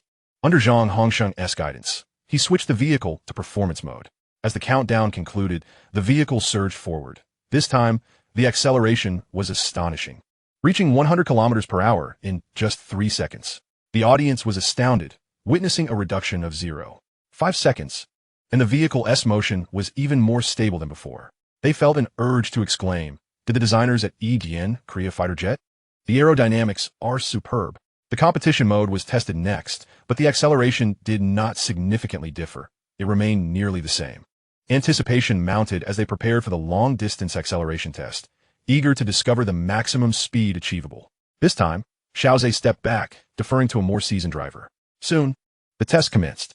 In standard mode, the vehicle could accelerate to 160 kilometers per hour in 45 seconds, indicating a speed limitation in this mode. In performance mode, it reached 160 kilometers per hour in 40 seconds, achieving 300 kilometers per hour in just 6 seconds, marking this as the peak speed. Finally, in competition mode, it accelerated to 160 kilometers per hour in 39 seconds, reaching an astounding 400 kilometers per hour in 7 seconds, with a maximum speed of 420 kilometers per hour. This automobile could outpace the vast majority of others on the market. Remarkably, this is merely the standard model. Yijian's promotional claims appear entirely credible, and there are still 2 more variants to unveil. It is worth noting that the promotional material asserts that the 0-100 kilometer acceleration times are 2 seconds and 1.5 seconds, respectively. All present, passionate about automobiles, expressed a desire to take the wheel and experience it firsthand.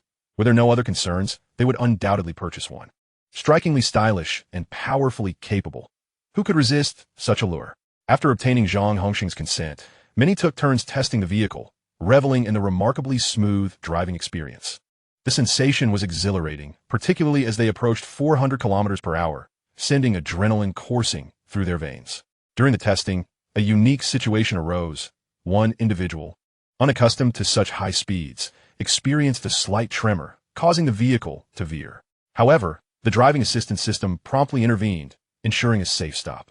This incident further reassured everyone regarding the vehicle's safety features, prompting Zhang Hongsheng to once again experience speeds exceeding 400 kilometers per hour. The viewers in the live stream were equally astonished as Liu Sen occupied the passenger seat, broadcasting the experience live. The audience felt as though they were partaking in the exhilarating adventure, flooding the chat with excited comments. The number of viewers surged as they experienced the thrill of reaching 400 kilometers per hour, leaving them feeling utterly spent and slumped in their seats. Next, they commenced testing the braking performance, which had already been demonstrated as reliable throughout the various trials. Every test exceeded national safety standards. They proceeded with a moose test, wherein the vehicle autonomously halted without issue. Finally, they entered the racetrack to complete laps, yielding outstanding results with remarkably precise handling.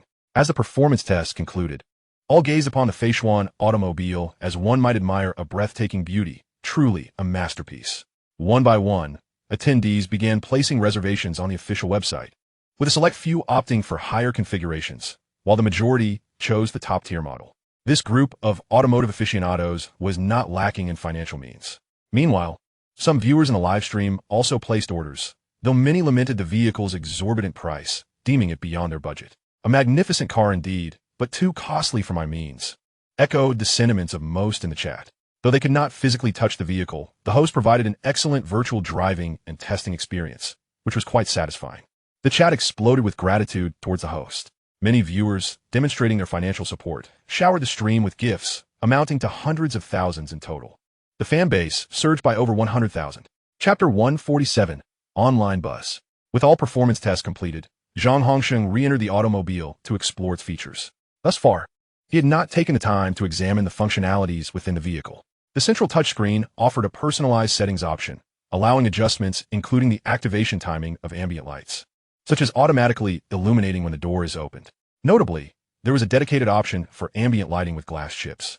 Upon confirmation, the central armrest area, designed to house the glass chips, illuminated softly and pleasantly, casting a gentle glow that transformed the chips into exquisite art pieces.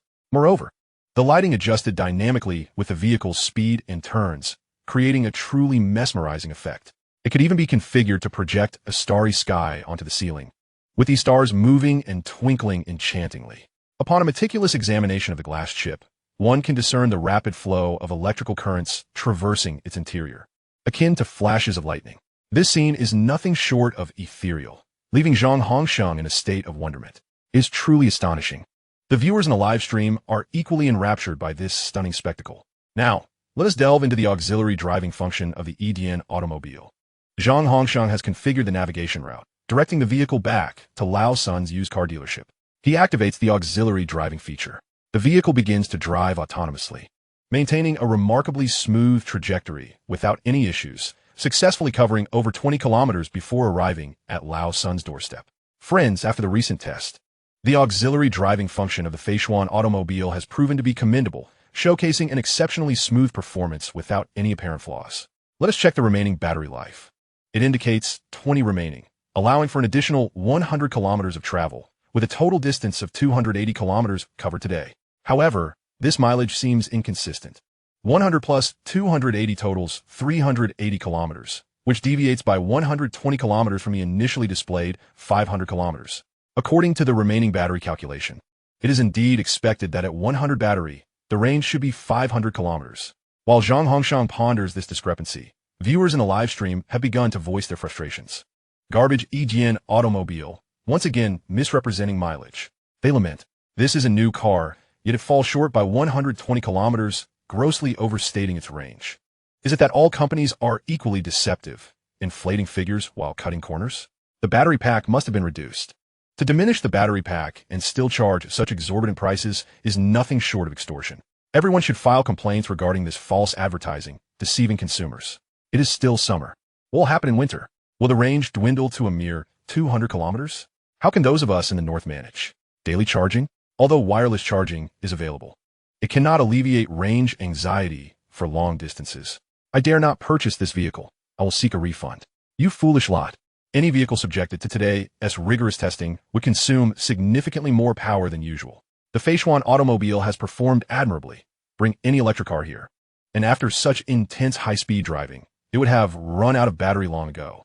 Can driving at 400 kilometers per hour compare to the energy consumption of a steady 80 to 100 kilometers per hour? Many viewers, unable to remain silent, have begun to counter these critiques. Numerous domestic vehicles are indeed commendable, yet many people obsess over their shortcomings, ignoring their merits. Foreign cars are praised for their strengths, while their flaws are overlooked.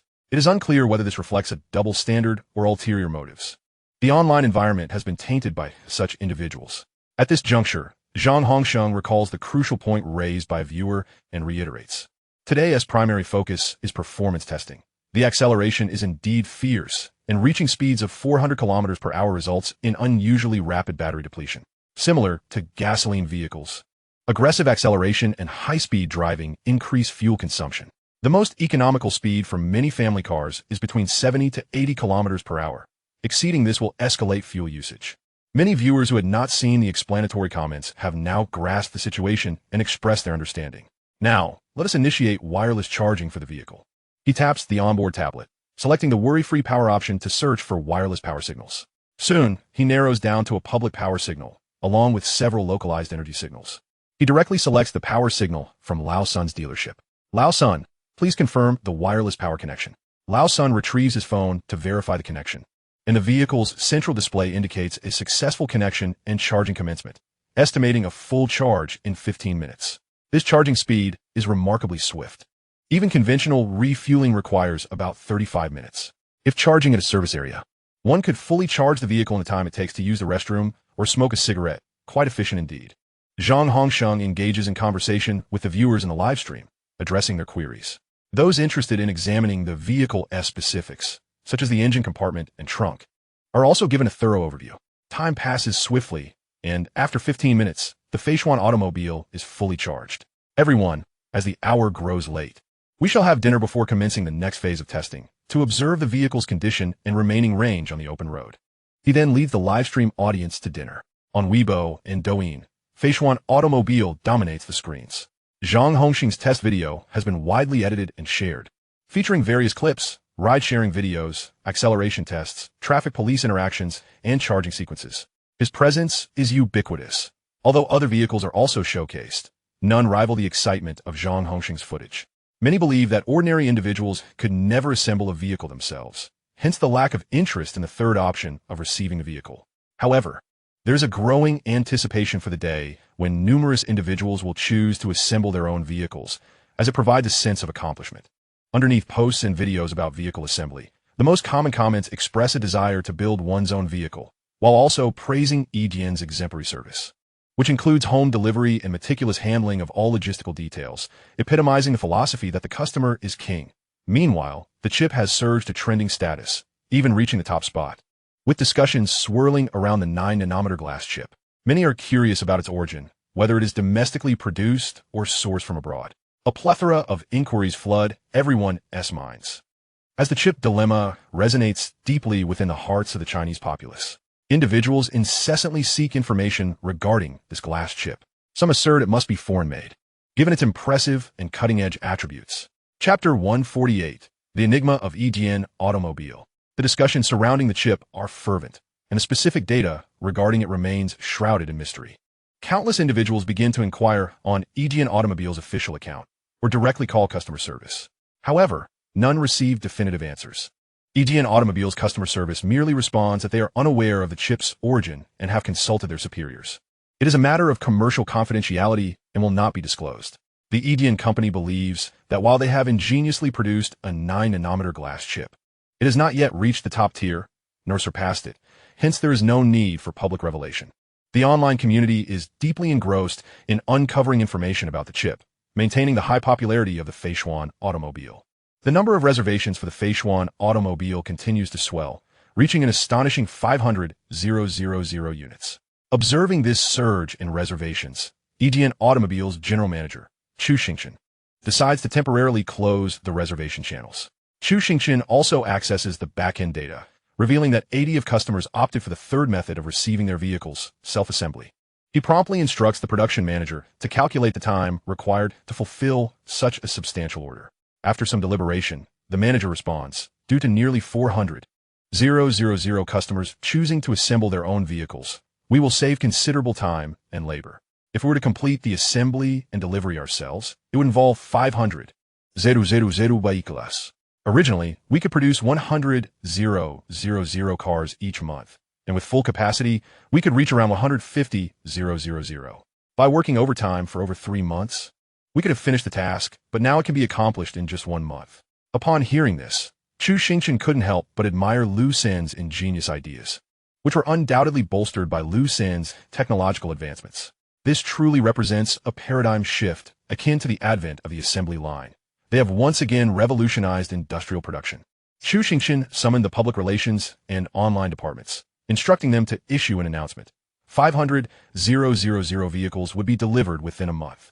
With Feishuan Motors already enjoying significant popularity, this announcement propelled it to the top of trending topics. The content of the announcement astonished everyone, including all prospective buyers and competitors.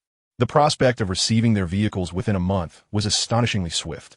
Could this possibly be a false rumor? Producing 500,000 cars in a month requires an enormous factory. How could a newly established company achieve such a production capacity?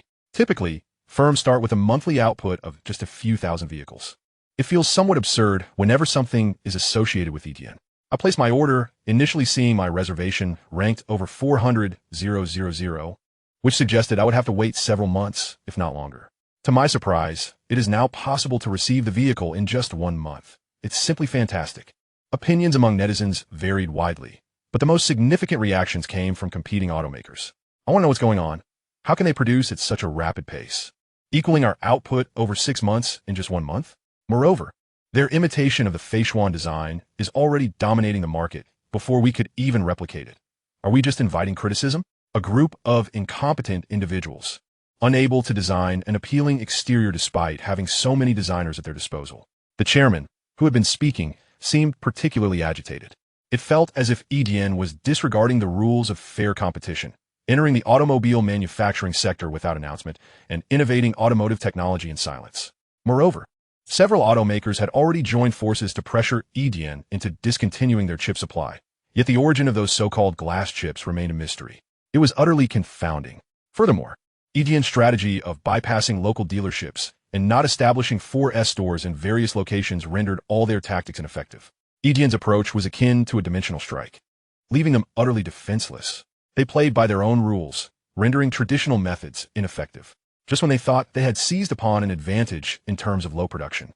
The announcement of producing 500,000 cars a month changed everything.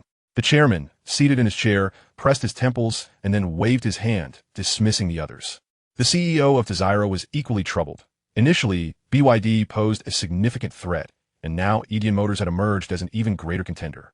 EDN's technological innovations were monumental, boasting higher technical content and featuring a more dazzling, futuristic design, ensuring rapid acceptance by the public. The head of Desira China promptly compiled all relevant information, including Zhang Hongxing's testing details, and sent it to headquarters. Dear viewers, we have just finished dinner, and now we will proceed with the next test. We will drive on the highway to another province, covering a total distance of 490 kilometers. Let us see if the Feishuan can reach its destination without issue. Zhang Hongxiang announced as he approached the Feishuan vehicle and opened the door. Upon opening the door, the vehicle powered on instantly, and all the ambient lights illuminated. The glass chip at the center console sparkled like gems against the night sky, exuding a soft yet vibrant glow. All viewers in the live stream were captivated by the sight. It looked stunning. I estimate that my car will arrive in a few days. For now, I'll enjoy watching the host. I'm not particularly fond of the color of the ambient lights. I chose a different color during my reservation. Zhang Hongxiang, accompanied by Liu Sen, got inside the car, reset the trip meter, and began driving according to the navigation. They soon entered the highway, driving quietly. I just checked, and the distance traveled combined with the remaining battery range exceeded 500 kilometers. Currently, they had driven 27 kilometers, with a remaining range of 481 kilometers. Is this display accurate? Let's wait and see how it unfolds. Time passed slowly as Zhang Hongxiang shared his driving experience. Brothers, honestly, the driving feel of the Feishuan is exceptional. Significantly better than my previous vehicle. After about 2 hours of driving, they entered a highway service area for a brief rest before hitting the road again. After approximately 2 more hours, they reached their navigational destination. Chapter 149, Extreme Range. Everyone look, we have successfully arrived at our destination. Those who have been watching closely know that we have crossed a province, traveling a total of 490 kilometers, Zhang Hongxing stated, directing Liu Sen to point the live stream camera at the vehicle's control panel. The navigation confirmed they had traveled 490 kilometers in 48 hours. Now, let us check the remaining battery range, he continued, revealing it showed 69 kilometers left. As you can see, the remaining range, when added to the distance traveled, has clearly exceeded 500 kilometers. Viewers flooded the live stream with messages. EDN is indeed reliable. This ISN T shortchanging us. Their S even a surplus. Other domestic companies really need to learn from them. They want to be able to replicate this. They LL just ruin themselves. This is fantastic. I can't wait for my pre-ordered car to arrive. The host decided to push the limits further, searching for a location 70 kilometers away and driving there directly. At that moment, Liu Sen's live stream camera switched back and forth, changing the car's interior lights to a starry theme. Instantly, the vehicle felt as though it had entered the cosmos, enveloped in a blanket of stars. Dreamlike and ethereal, the atmosphere inside the car became serene, and the viewers in the live stream quieted down. The audience's engagement didn't wane. Instead, it surged as many wished to witness the limits of EDN's Feishuan Zero vehicle's endurance. Suddenly, the vehicle's intelligent voice announced, "Battery low, please charge soon."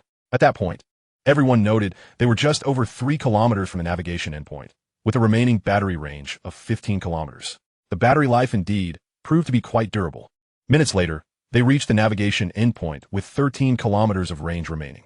Zhang Hongxiang did not pause. Instead, he resumed his circuitous journey through the city. Eventually, the vehicle's speed began to wane, noticeably lacking the vigor typically associated with normal driving.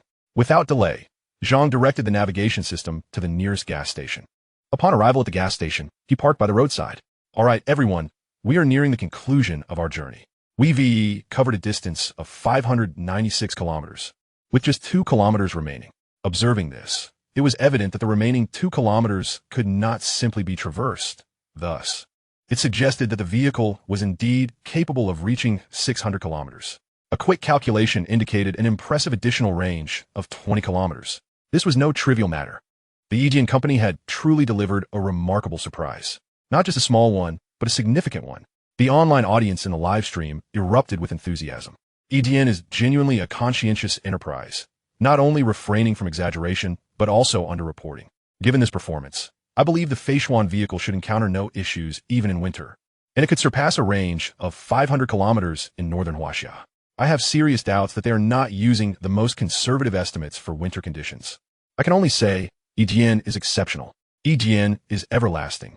Following this, a plethora of gifts began to flood the live stream, both large and small, with the video lagging slightly due to the special effects. Thank you all for your generous gifts and unwavering support. Zhang announced, having successfully connected to the gas station's wireless power signal and logged in via a QR code on his phone. It displayed that the Feishuan vehicle could be fully charged in just 18 minutes, which is indeed remarkably swift. I would like to express that electric vehicles no longer need to be plagued by range anxiety, nor do we need to worry about the availability of charging stations or compatibility of charging ports.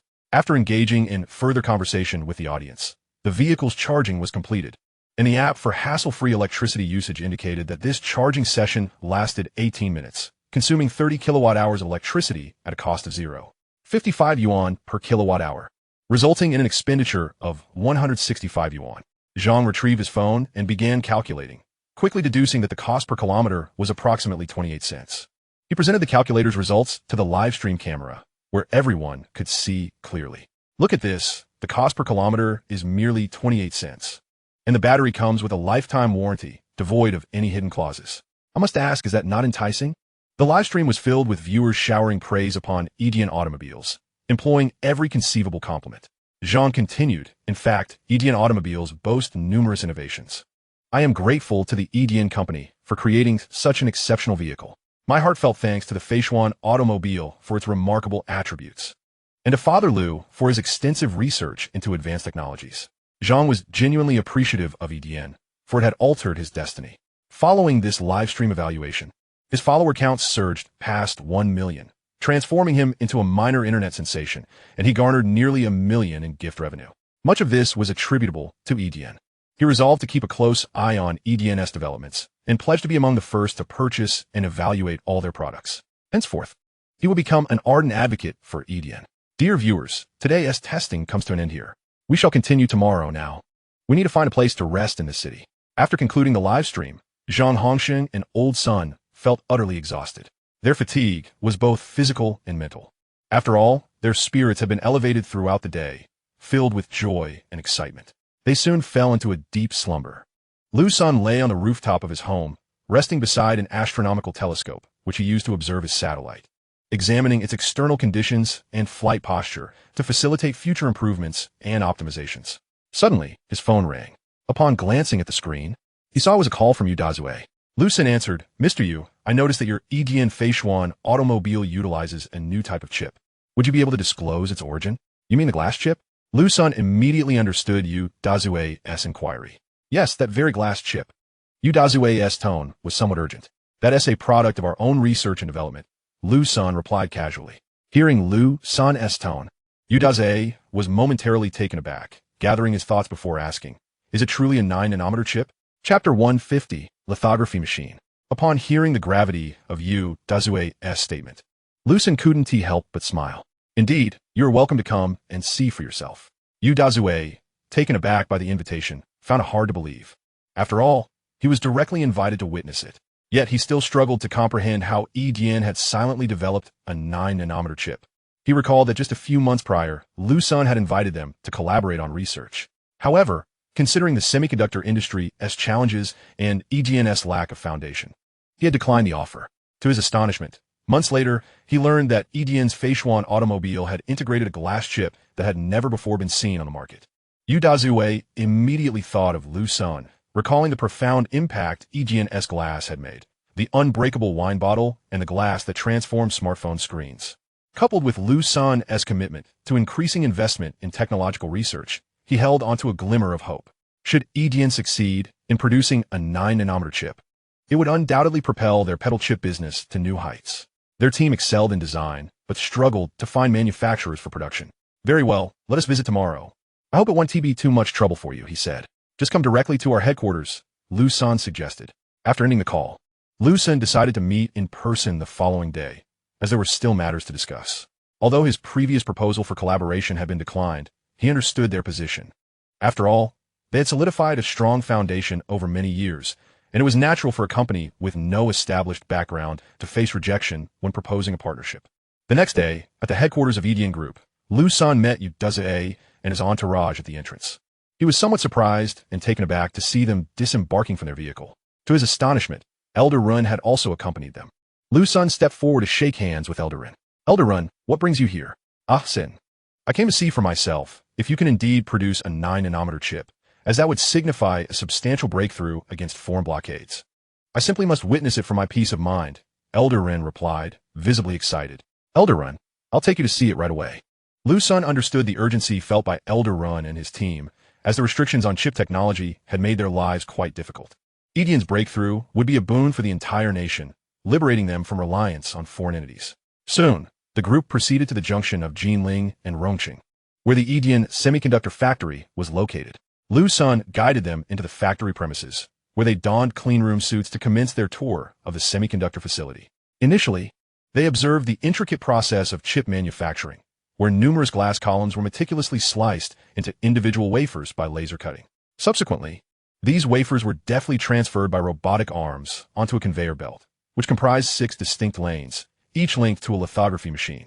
The wafers on the conveyor underwent a coating process, where they were adorned with specialized glass catalysts before being ushered into one of the lithography machines. After a brief interlude, the lithography machine completed its task and the etched wafers emerged from the opposite side. The wafers swiftly transitioned into other machines for testing, segmentation, and packaging. Elder Ren cradled the freshly packaged chip, caressing it repeatedly, his expression radiating uncontainable joy. This was all undeniably real. Furthermore, this production line surpassed its foreign counterparts in sophistication, showcasing a remarkable degree of automation. You're capable of producing 9-nanometer chips. From where do your lithography machines originate?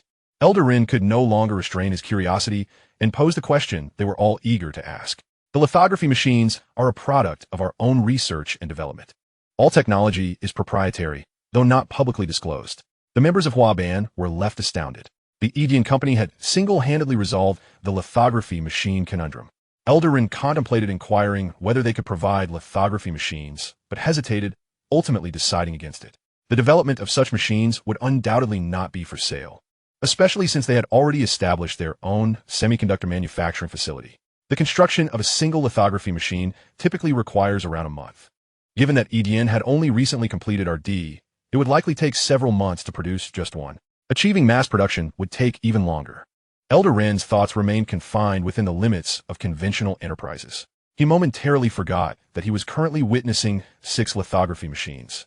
If he were to estimate the speed of lithography machine production, there should only be 1, perhaps 2 at most. After all, EDN had been founded for less than a year, and the last mention of collaborative semiconductor research was merely 3 months ago. Now, within Liu Sen's domain, there existed a comprehensive suite of processing centers. The production of lithography machines could proceed at an astonishing pace. If Liu Sen wished, he could likely complete the construction of a lithography machine in just a few days. This was beyond the imagination of the world, should Liu Sen desire. He could render lithography machines as affordable as cabbage. Currently, we can only produce 9-nanometer chips, yet their performance can undoubtedly rival that of 5-nanometer chips. Liu Sen reiterated regarding the chip's capabilities, especially since no institution had yet tested their manufactured chips.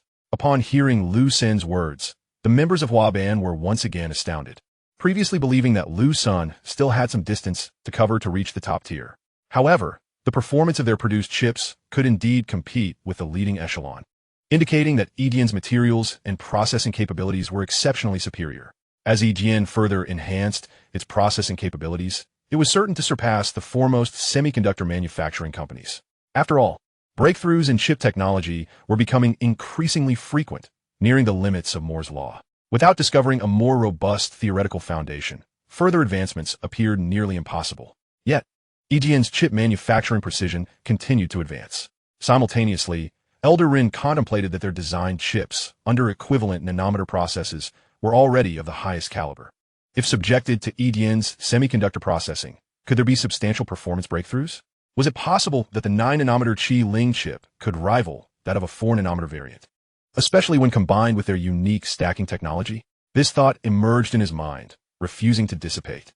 Do you currently have surplus production capacity?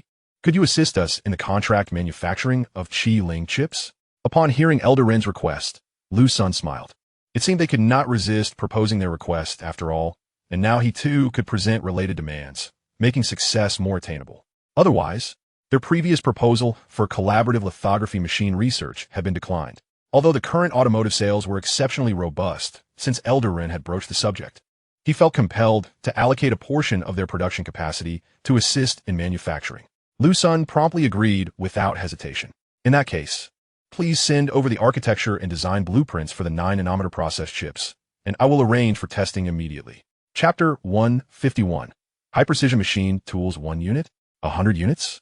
You may send over the schematics for the mobile chips, and I will initiate testing right away. Liu Sen directly articulated Huaban's intentions. Very well. I will have them sent over immediately.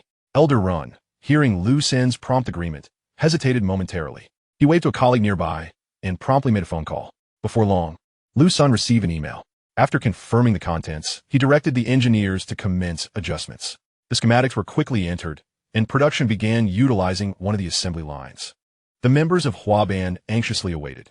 They had anticipated a lengthy adjustment period from receiving the blueprints to commencing manufacturing. They were astonished by EGN's swift initiation. Elder Rin and his team witnessed the wafers being fed into the lithography machine that had been programmed with their chip designs, observing as lasers etched the patterns onto the wafers. Their excitement surged as the outcome hinged on this pivotal moment. As time elapsed, the lithography machine ceased its operations, and the wafers were extracted. Shortly thereafter, they began the processes of segmentation and packaging.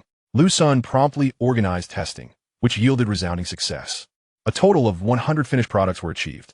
Liu Sen directly presented all the chips, including a fully etched wafer, to Elder Rin. This was truly accomplished. In disbelief, turned to his companion Yu Dazue, who shared the same exhilaration. Thank you immensely. We will return for professional testing immediately. If all goes well, we will rely on you for further production. Elder Rin grasped Liu Sen's hand tightly, shaking it vigorously. No problem at all. May we send some personnel to your location to learn chip design for a period? Absolutely. We welcome your team to come and learn. Elder Rin agreed without hesitation. Seeing that his objectives had been achieved, Liu Sen's smile grew more genuine. Huaban's chip design capabilities were among the best in the world, hence the desire to send some employees there for training. This would effectively enhance EGN's chip design capabilities. Once they returned and crafted high-spec designs exclusively for EGN, he could once again utilize his golden finger to elevate their status. Moreover, he could impart the acquired advanced knowledge to the internal staff at the base. Although he now possessed Huaban's design blueprints, the ownership of these designs still belonged to Huaban, preventing him from directly enhancing them with his golden finger. After bidding farewell to Elder Rin and the engineers heading to learn, Liu Sen returned to his office, only to receive a call from Logistics Minister Wu Qing. Asen, I have received a report from Li Han. Is it true that you can produce high-precision machine tools? The voice on the other end remained steady, though the underlying excitement was palpable. Indeed, I would never jest on such matters. Confirming, is it 0.000001 in precision? Wu Qing sought further confirmation. Yes. The base can now manufacture machine tools of that processing precision. Then we require a batch to supply to confidentiality units. Can your output keep pace? Is that all right? How many do you require? Would 10 suffice? Wu Qing inquired with a hint of caution. 10? Upon hearing the figures reported by old Wu, Liu Sen's tone shifted, revealing his uncertainty. Wu Qing, noticing the change in Liu Sen's demeanor, realized he had perhaps been a tad too ambitious. The manufacturing of such high-precision machine tools is indeed a formidable challenge. After all, this technology is at the forefront of global advancements. The highest publicly announced processing precision worldwide is merely 0.00005 meters, and producing just one unit could take a month or two. In contrast, Edian's current production capabilities might stretch to several months or even longer for a single machine. Initially requesting several years' worth of Edian's output was undeniably audacious. Wu Qing hastily revised his proposition, stating, "Then let us first request one, and subsequently, 1 unit each year. Would that be acceptable?" Upon hearing this, Liu Sen furrowed his brows further. Was this truly the extent of their demand? Surely the nation must possess such high-precision machines, albeit not publicly disclosed. Hence, Old Wu's order for a few units seemed more of a personal favor than a legitimate transaction. He had yet to name a price. High-precision machine tools are exorbitantly costly, and his pricing would undoubtedly be quite low, given they were intended for national use. Moreover, he could produce these machines with relative ease, churning out a dozen or 20 within a month. If they were to ramp up production, they could potentially reach 50 units, while smaller machines could exceed 100. Liu Sen pondered briefly, then decisively stated, "Very well, arrange for your team to collect the goods tomorrow." As they discussed the logistics, Wu Qing speculated whether Liu Sen might prioritize delivering units they had already manufactured. Liu Sen's progress was commendable. He certainly didn't want to hinder it over this matter, and decided it was best to mention that they could afford to wait. After all, the nation's deficiency in machine tools had persisted for decades. Delaying a little longer would not make a significant difference. Asen, there's no need for urgency. Although we've been lacking high-precision machine tools for decades, a month or two's delay is inconsequential. You need not transfer your currently operational units to us. We can wait for the next one to be ready. Upon hearing Old Wu's words, Liu Sen understood the nation was indeed in need of high-precision machines, likely thinking his output was limited and feeling hesitant to request more. Simultaneously, Old Wu seemed reluctant to disrupt the normal research and development of Liu Sen's base. "Do not worry. I can produce a new unit every day without concern for my output." "What? A unit daily? How is that even possible?" Wu Qing expressed disbelief at Liu Sen's assertion, considering the complexity of mass-producing such advanced machinery. "It's true," Liu Sen affirmed once more. "Then I shall visit your facility tomorrow." Wu Qing replied, still skeptical and feeling that only a first-hand inspection would quell his doubts. He then inquired about the pricing of the machines. Small units are priced at 5 million, medium ones at 10 million, large at 20 million, while ultra-large models are still under development. This pricing is undoubtedly fair. Not only does it reflect the leading global processing precision, but even second-rate high-precision machines abroad cost upwards of 100 million and are not easily procured. If your production capacity truly aligns, let us proceed with an order of 100 units each of all sizes. This time, Wu Qing expressed no hesitation, resolutely affirming his commitment. Such precision is foundational. All enterprises will vie for it, albeit likely reserved for military or high-security state-owned enterprises. "Very well, Old Wu. Please contact Li Han directly tomorrow, so he can escort you to the Guardian base." With that, Liu Sen concluded the call. Chapter 152. Progress on base construction. The following day, at the Guardian base, Liu Sen was directing the team in the installation of a colossal gantry machine. The foundational components he had crafted laid the groundwork for the gradual enhancement of this machine.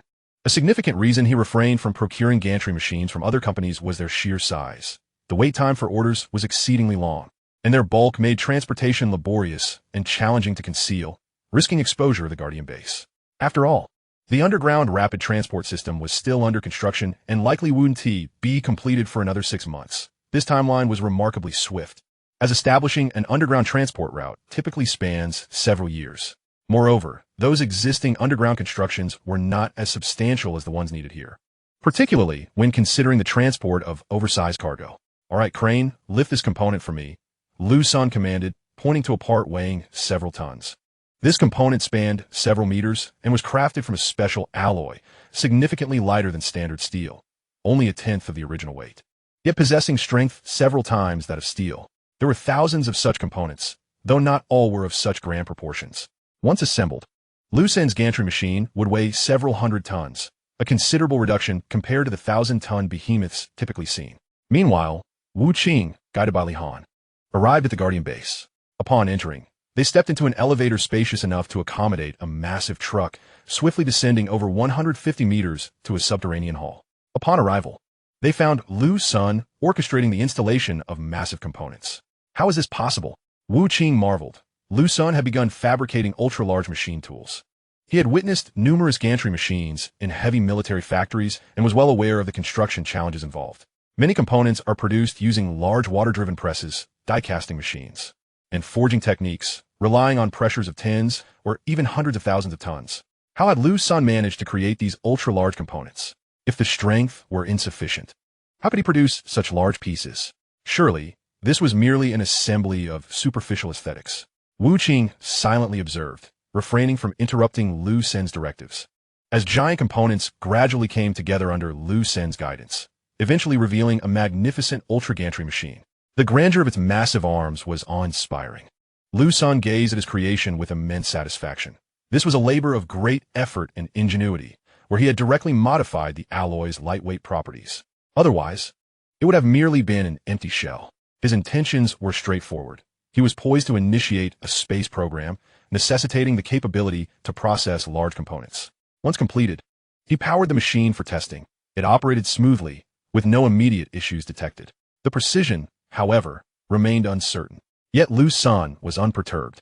Even if the precision was lower than desired, he could use this machine to fabricate new components and subsequently assemble another gantry machine, continuously iterating on the processing precision until he achieved his desired standard. Observing the operational gantry machine, Wu Qing broke into applause. Hearing the clapping, Liu Sen turned to see Wu Qing and Li Han standing there. "Old Wu, you've arrived. I apologize for not providing a proper welcome."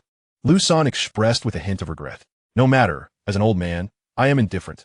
Your research is paramount," Wu Qing replied. "Old Wu, let me show you the processing center here and reveal the production capabilities we possess." With that, Liu Sen led Old Wu down to the second basement level, a designated area for small-scale machining. As they toured various processing centers, they observed an array of components being incessantly produced.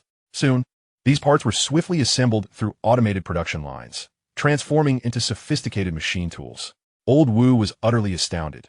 Despite having visited numerous manufacturing facilities, none could compare to the extraordinary scene before him, as if he had stepped into a new realm of science fiction. "Are these truly high-precision machine tools?" Old Wu inquired, his voice tinged with disbelief. Although he had received a general overview over the phone just the previous day, skepticism lingered. How could such rapid advancements have occurred? Just a month ago, this space was merely a desolate cavern.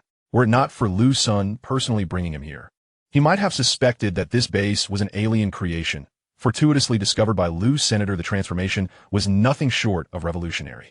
Liu Sen remained silent, merely nodding. Filled with pride, this was his achievement within a mere month. Given another year or so, the technological prowess here would undoubtedly surpass global standards. Any product emerging from this base could potentially trigger a seismic shift within the industry. Currently, the base was still laying its foundation, as it had virtually nothing. Construction was underway for industrial machinery, water, electricity, and more. Once all necessities were in place, they could commence the research and development of various practical technological products. At that time, the transformation would be even more staggering. Wu Qing finally understood why Liu Sen claimed they could produce a high-precision machine tool every day. The processing centers he had witnessed had already manufactured thousands of components, while new centers were continually being established. It appeared that the initial estimate of 100 machines of various models was somewhat conservative. Upon his return, he would communicate with the relevant departments to ascertain the actual requirements.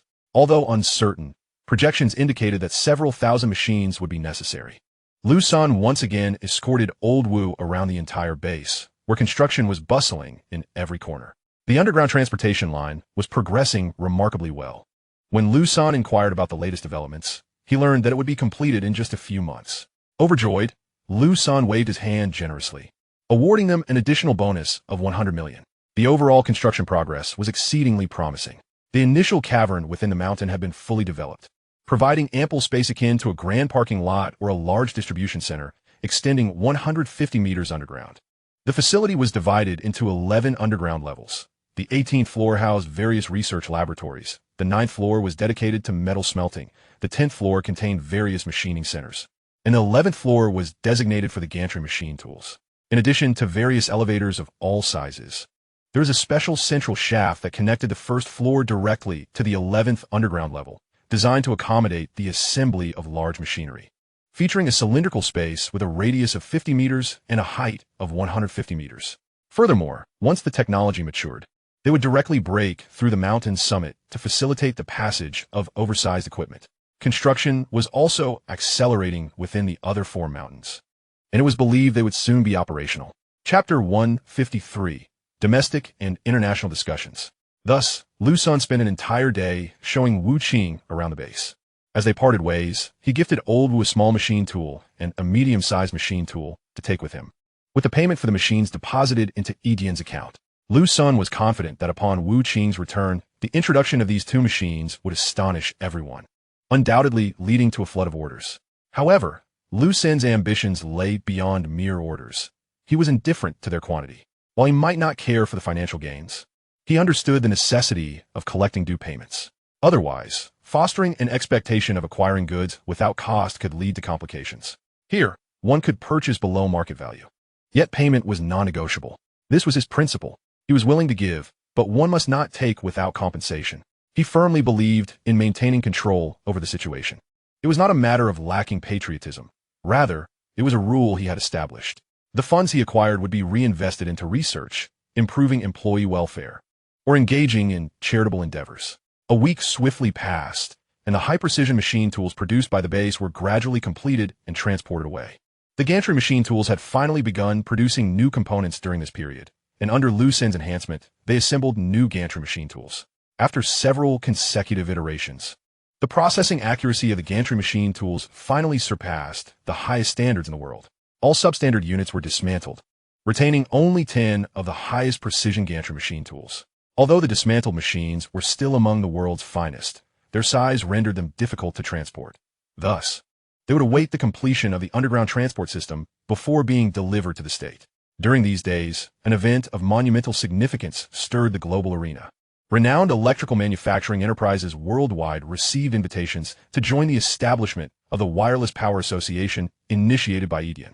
Furthermore, officials from various nations received notifications through the Chinese government. Consequently, entrepreneurs and foreign officials flocked to China in droves. Information and videos of their visits circulated widely on the internet.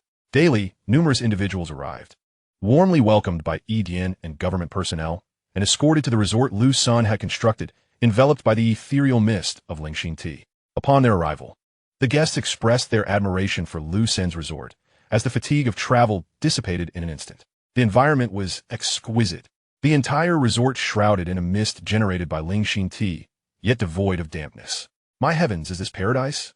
I feel as though my mind and body have been rejuvenated," exclaimed a senior executive from Europe. "I cannot say if this is paradise, but I know I cherish this place and every bit of its scenery," remarked another official from a different country, utterly entranced. Everyone instinctively pulled out their phones to capture the breathtaking views, sharing videos and photos on their respective nations' social media platforms. Given that these individuals were high-ranking officials or prominent entrepreneurs, their influence was significant both domestically and globally. Their numerous followers ensured rapid visibility for their posts. "Oh my God, this place is stunning. Is this really China? I long to see it for myself. How can such a beautiful location and architecture exist in China? So different from what I have seen in the media. This is real. I have witnessed many celebrities posting similar videos and images. I must ask, what brings so many officials and entrepreneurs to China? Can someone explain? I heard they are attending a conference at Edian," replied one observer. "Edian, I know them. The wireless power I currently use was developed by them. Last time, I managed to extract over $100 from them." The online community erupted in excitement, and the internal networks of Huaxia became increasingly animated by the day. Numerous videos and photographs of individuals disembarking from planes and undergoing security checks were leaked, igniting rampant speculation about the true purpose of their visit to Huaxia. This matter swiftly ascended to trending status, garnering widespread attention. Influential figures and self-media platforms incessantly analyzed whether there were significant developments occurring domestically. Netizens fervently speculated about the reasons, all leaning towards optimistic interpretations. Consequently, the domestic stock market commenced a modest upward trajectory. Eager netizens began to inquire extensively, with some even circumventing internet restrictions to glean information from foreign websites. Considering the notable presence of so many celebrities and corporate leaders, fortune favored the diligent, and eventually, the information was uncovered. Their arrival in Huaxia was indeed at the behest of Edian Company. Almost immediately, screenshots of this information were disseminated across domestic networks. How astonishing that Edian Company wields such influence. I recall that during their last conference, numerous domestic enterprises participated, but this occurrence is even more remarkable. Through online research and statistics, it was revealed that individuals from over 130 countries have now arrived. One cannot help but wonder if representatives from every nation will converge this time. If they all come, it could rival a United Nations assembly.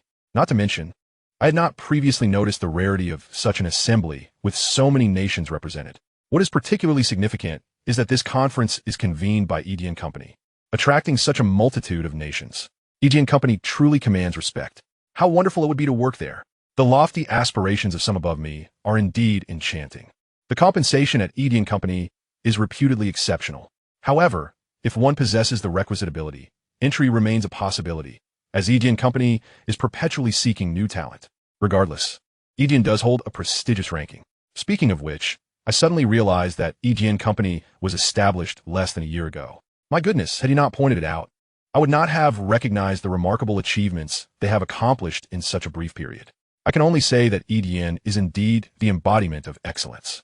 It is evident that the founder, Liu Sen, possesses formidable research capabilities and is willing to invest substantially in scientific endeavors.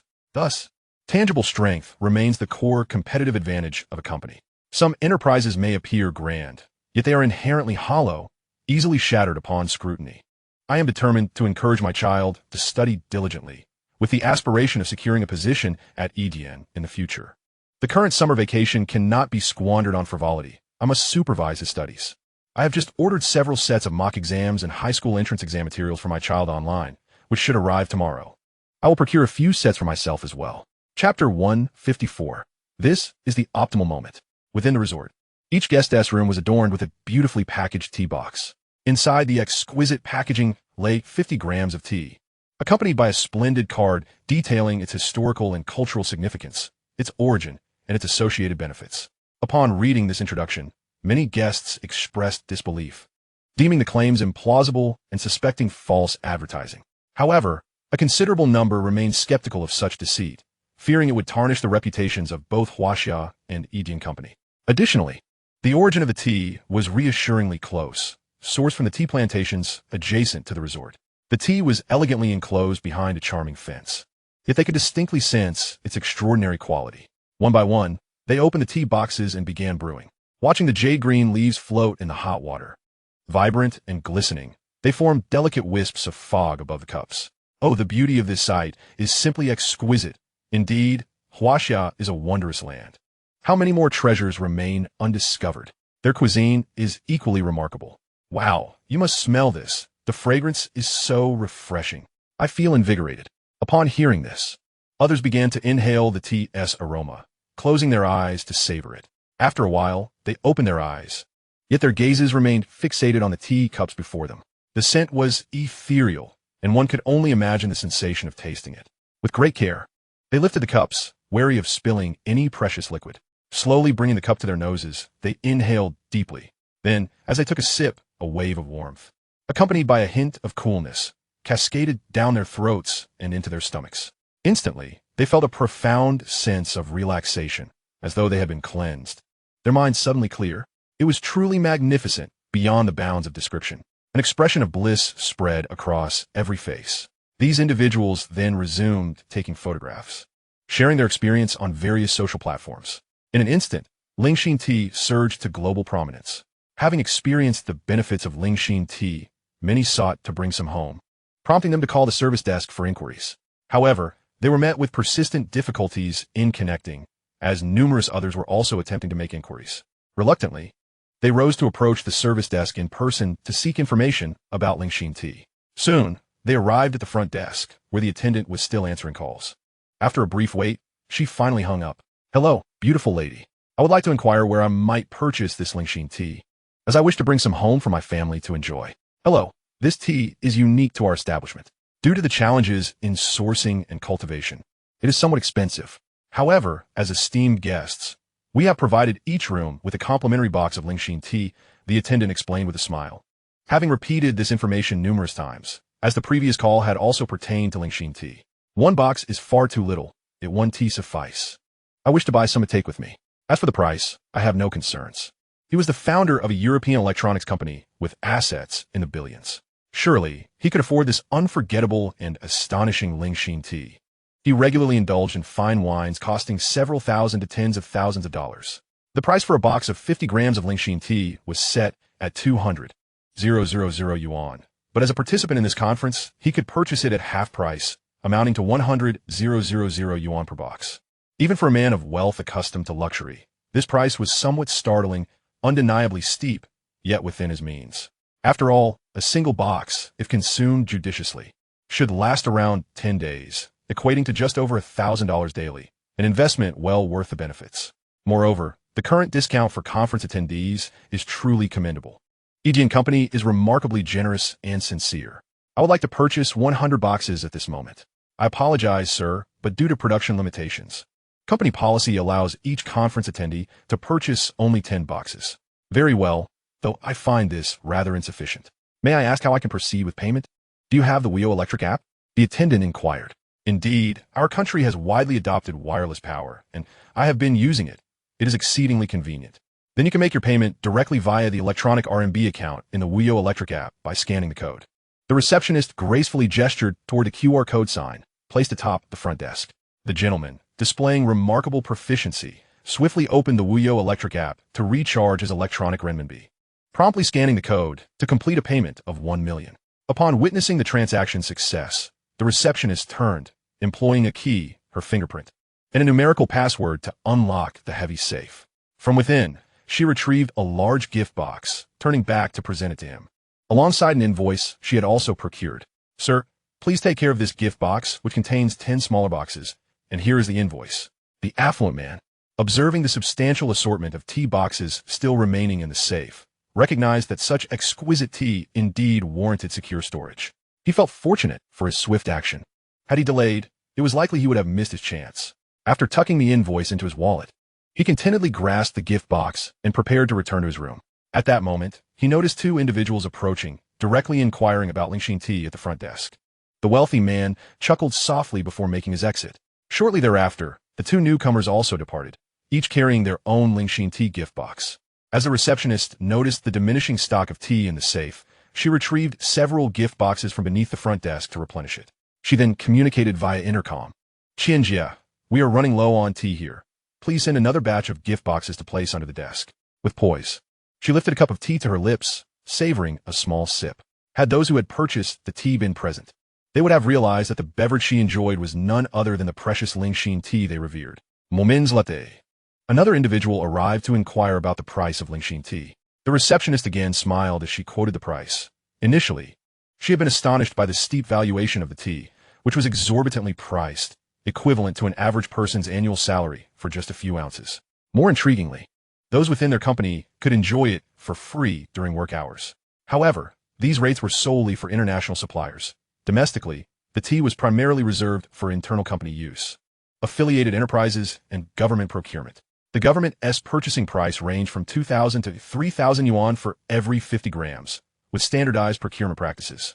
This moment represented the opportune occasion Liu Sen had been anticipating to launch Lingxin tea to the global market in one fell swoop. Chapter 155.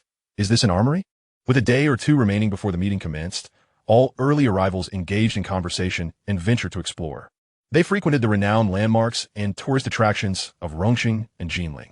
Their recent travels were facilitated by the EDM-produced Feishuan No. 0 cars, which provided them with a distinctive experience, stylish and futuristic. The comfortable driving experience continually captivated them. This automobile is simply remarkable. It's a product of EDN, they thought, acknowledging the company's greatness. Upon returning, they resolved to purchase one for themselves. The exhilarating acceleration of the vehicle enchanted them. They were aware that the models they were utilizing were the top-tier versions of the Feishuan. With an acceleration time of just 15 seconds, it undoubtedly outpaced all vehicles globally. Moreover, they discovered that this car was bulletproof, further increasing its allure. Observing the world around them, they reflected, in such chaotic times, with frequent shooting incidents, personal safety measures are essential. This car is not only dazzling, but also offers supreme protection. They believed it could rival the premier vehicles of a lighthouse nation. With such speed, it would allow for swift escapes, leaving pursuers behind. Unlike other bulletproof vehicles, which tended to be heavy and sluggish, the Feishuan managed to maintain remarkable speed. Videos showcasing the vehicle, historical sites, urban landscapes, and exquisite Huaxia cuisine captivated a global audience, leading influential figures to promote Huaxia culture worldwide. The scenic spots of Maoshan quickly gained popularity. Edian's Qingfeng and Yuqing liquors became hot items internationally, garnering a devoted following among those who had tasted them. Enthusiasts delved into the origins and cultural significance of these unique beverages. The videos and photographs shared by visitors to Maoshan further illuminated this sacred site of Taoism. Many expressed their admiration and offered reflections on the mystical teachings of this fascinating sect, which emphasized tranquility and non-action. They felt a yearning to embrace these beliefs, aspiring to experience the essence of freedom through self-transcendence. I wish to visit Huaxia and uncover the reasons behind its rapid rise. It must be due to its rich cultural heritage. I want to understand it deeply. One young man, 18 years old, eagerly sought a companion for the journey, declaring, "I have already purchased my plane ticket." Just as he prepared to board, Edian Automobile received a particularly noteworthy order submitted by a resort. As the official website had ceased taking reservations, the company was astonished to see orders for over 2,000 top-tier bulletproof Feishuan cars. Every attendee of the conference had reserved one, all opting for the highest specifications, with no standard or mid-tier models requested. This indicated their profound fear of danger, reflecting the chaotic state of affairs abroad. Each day seemed to witness new shootings. Chu Xingchen, upon seeing this influx of orders, found himself at a crossroads. As this was intended for export, they had not anticipated such rapid international expansion, given that Edian Automobile had only recently been established. With the Feishuan model having launched less than a month prior, he promptly called Liu Ying to discuss the situation. Liu Ying convened an executive meeting at once. We unexpectedly received over 2,000 orders for the top-tier models. Indeed, this rapid demand is astonishing. Our initial intent in introducing the Feishuan was to generate publicity, but it seems our vehicle has genuinely captivated them. They are clearly quite frightened. Such is a common trait among the wealthy, she remarked. Now, let us consider the export pricing. The domestic price is 1.2 million yuan, but given its excellent bulletproof capabilities, able to withstand multiple rounds from 7.62mm bullet and thwart sniper fire from the same point, this vehicle ranks among the top tier internationally. I propose we set the price at $1 million. I concur. This pricing seems appropriate, especially considering their expenditure on Lingxin tea. It's entirely within their means, Liu Ying concluded, signaling the end of the meeting. She retrieved her phone and dialed Liu Senator Brother Sun.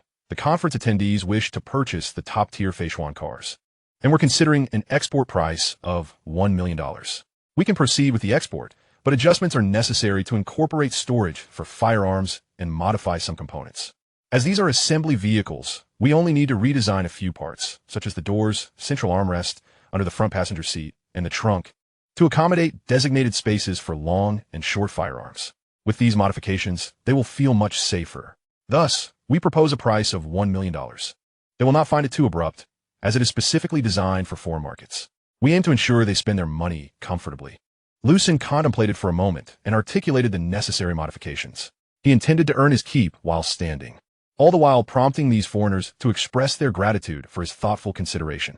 Brother Sun, I understand, responded Liu Ying promptly.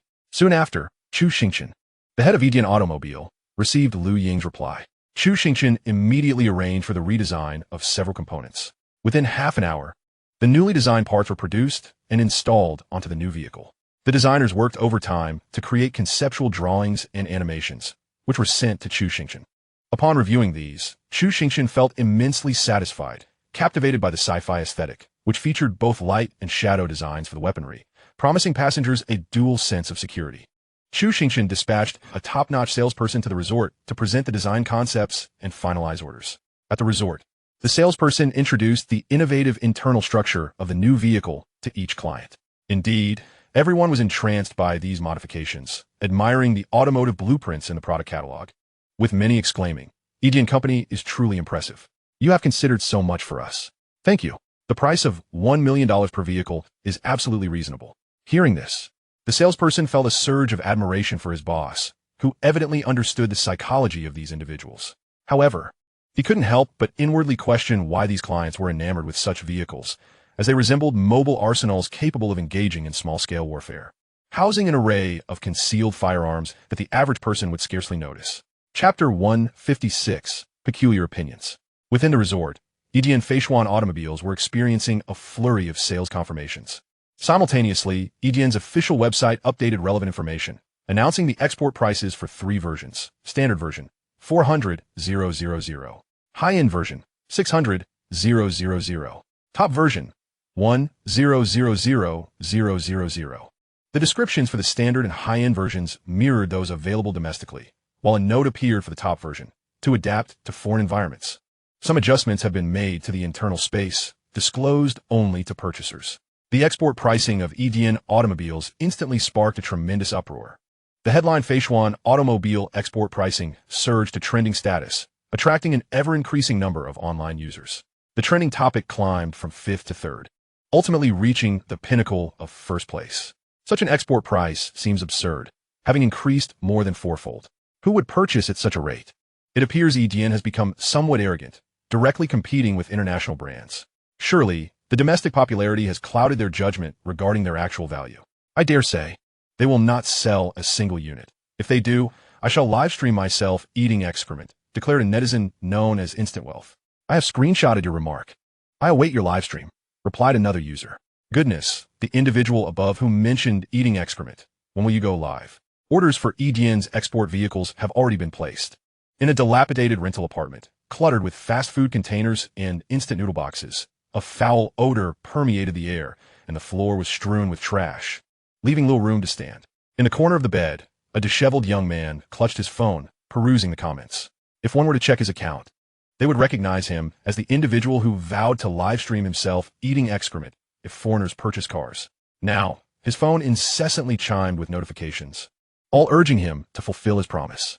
The young man's face turned ashen as he quickly navigated to EDN's official website.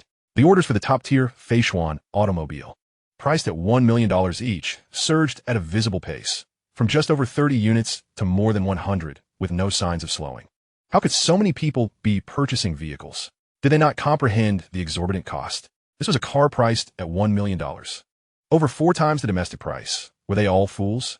Surely, they must have overlooked or failed to notice the price discrepancy. While he pondered, the orders escalated to over 2,000 vehicles, though the rate of increase began to decelerate.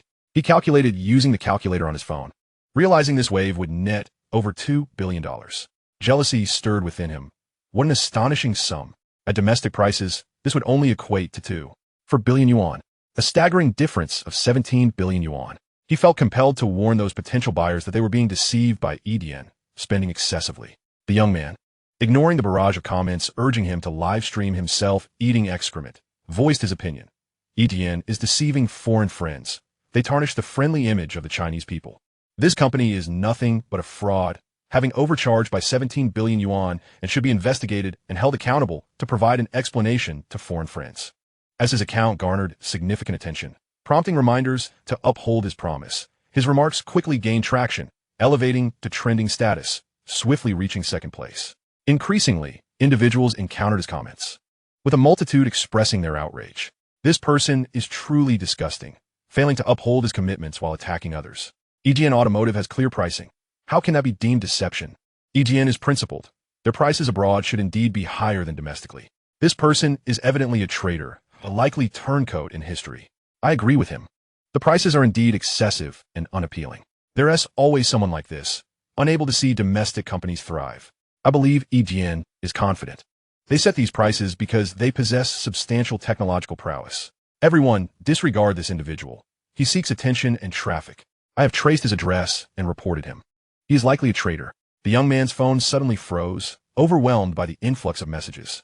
His already struggling device grew increasingly hot, and clicking on anything became painfully sluggish. Ultimately, it shut down. Though he faced considerable backlash, he felt a surge of joy as he realized his newfound popularity. In an instant, he had transformed into an internet celebrity, aware that even detractors counted as followers. He fantasized about becoming a prominent influencer, earning substantial income, enabling him to purchase a large home and escape his cramped living conditions, which cost him 800 yuan monthly. He plugged in his phone to recharge, gingerly navigating through the refuse to reach the restroom. Returning to his bedside, he swept his hand across the bed, clearing a small space on the floor. He reclined, smiling as he drifted into slumber. In his dreams, he envisioned becoming a renowned internet star, accumulating wealth, and dating a beautiful influencer, living lavishly. Just as he prepared to engage in activities unsuitable for children with his lovely companion, a group of police officers arrived outside, armed and poised, with the leader signaling to the others. At that moment, a middle-aged woman approached, producing a set of keys which she inserted into the lock. With a gentle turn, she unlocked the door. The lead officer gestured for the woman to step back and exchanged a knowing glance with his fellow officers. After a brief moment of silent contemplation, he was the first to charge into the room, with the others closely following suit. Upon their entrance, cacophony erupted, as they found themselves tripping over a veritable sea of refuse. One officer even lost his footing and fell. Meanwhile, a young man, ensconced in a realm of splendid dreams, was jolted awake by the commotion. As he sat up in bed, his mind still clouded with sleep, his eyes were met with the ominous sight of a dart gun barrel aimed directly at him. Instantly, fear coursed through him, and he became acutely alert. Before he could fully comprehend the situation, he was tackled and handcuffed. "Officers, you must have the wrong person. I haven't committed any crime," the young man stammered, his body trembling. "Your online alias is Sudden Wealth, is it not?" the officer inquired. The young man nodded in affirmation. "We have received reports from netizens alleging that you have incited online users, slandered, and spread falsehoods. Furthermore, we suspect you may be a spy. This is unjust." "I am innocent," he protested fervently. "That is not for you to decide. We will gather evidence," the lead officer replied, initiating a search of the premises. Chapter 157, New Weapons. All the officers surveyed the dismal surroundings, their expressions betraying a sense of despair.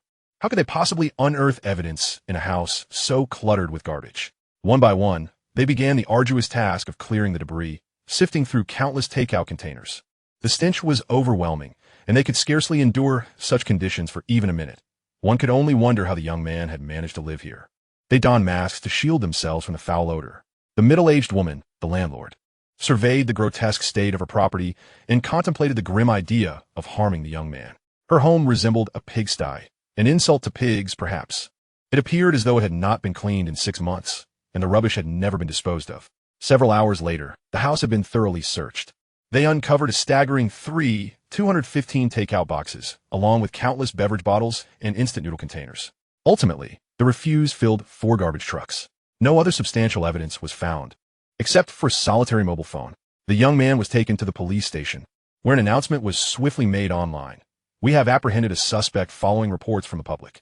The individual, known online as Overnight Wealth, is currently under investigation for various charges." Accompanying this announcement was a video documenting the arrest, which quickly went viral. The young man, who had dreamt of internet fame, suddenly found himself thrust into the spotlight in an unimaginable manner. The shocking visuals of the filthy dwelling astounded viewers, proving that he was indeed a resilient individual to endure such an environment. At that moment, many began to ponder the possibility of live-streaming unconventional content. Concurrently, numerous individuals praised the local police for their swift response, apprehending the suspect within the hour. Various comments flooded the internet, with automotive enthusiast Chu Xingchen closely monitoring the situation.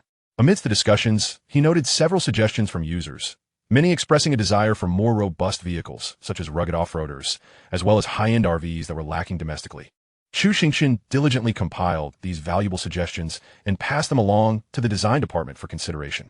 Edian Automotive could not afford to produce merely one model. Just then, Liu Sen received another call from Wuqing. "Asen, the first batch of machine tools has been installed, and after several days of adjustments, they are now capable of producing the design precision." Wuqing's tone brimmed with elation, as he anticipated a steady supply of high-precision machine tools in the future. This advancement promised to accelerate the development of the nation's military, aerospace, and maritime industries, significantly enhancing the production speed of new equipment.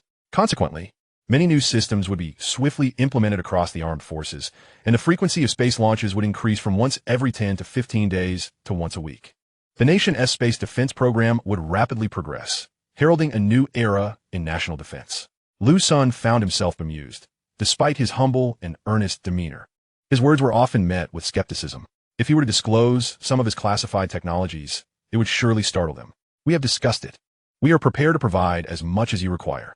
However, it must remain strictly for military, aerospace, and research purposes. You cannot privately supply civilian enterprises, be they state-owned or private. After all, we are offering these at a significantly reduced price, and the confidentiality of private companies cannot be guaranteed. There is a risk that they might sell the machine tools to foreign entities for profit." Liu Sen was not being overly cautious. He simply wished to retain control over the civilian manufacturing capabilities. The price disparity was stark. A small high-precision machine tool cost Liu Sen merely 5 million for the state, while foreign entities would charge upwards of 100 million. Thus, civilian access must be tightly regulated. Only companies that Liu Sen deemed trustworthy could obtain the machine tools, and even then, at prices tenfold higher than those offered to the state. This was a concession, for he could easily demand 2 to 3 times the price without yielding. High-precision machine tools were heavily restricted abroad. Otherwise, the state would have procured many more, as its need was for machinery, not foreign currency. Rest assured, we will adhere to the agreement. Wu Qing responded hastily. Eager to avoid any unpleasantness with Liu Senator, he hoped to continue deriving benefits from their collaboration. The rapid influx of such advanced resources made Liu Sen seem akin to a modern-day doorman. Very well, please contact Li Han directly. I will ensure that the personnel at the base are briefed for the handover. Liu Sen concluded before terminating the call. He needed time to focus on his research. In recent days, he had been delving into the application of electromagnetic forces.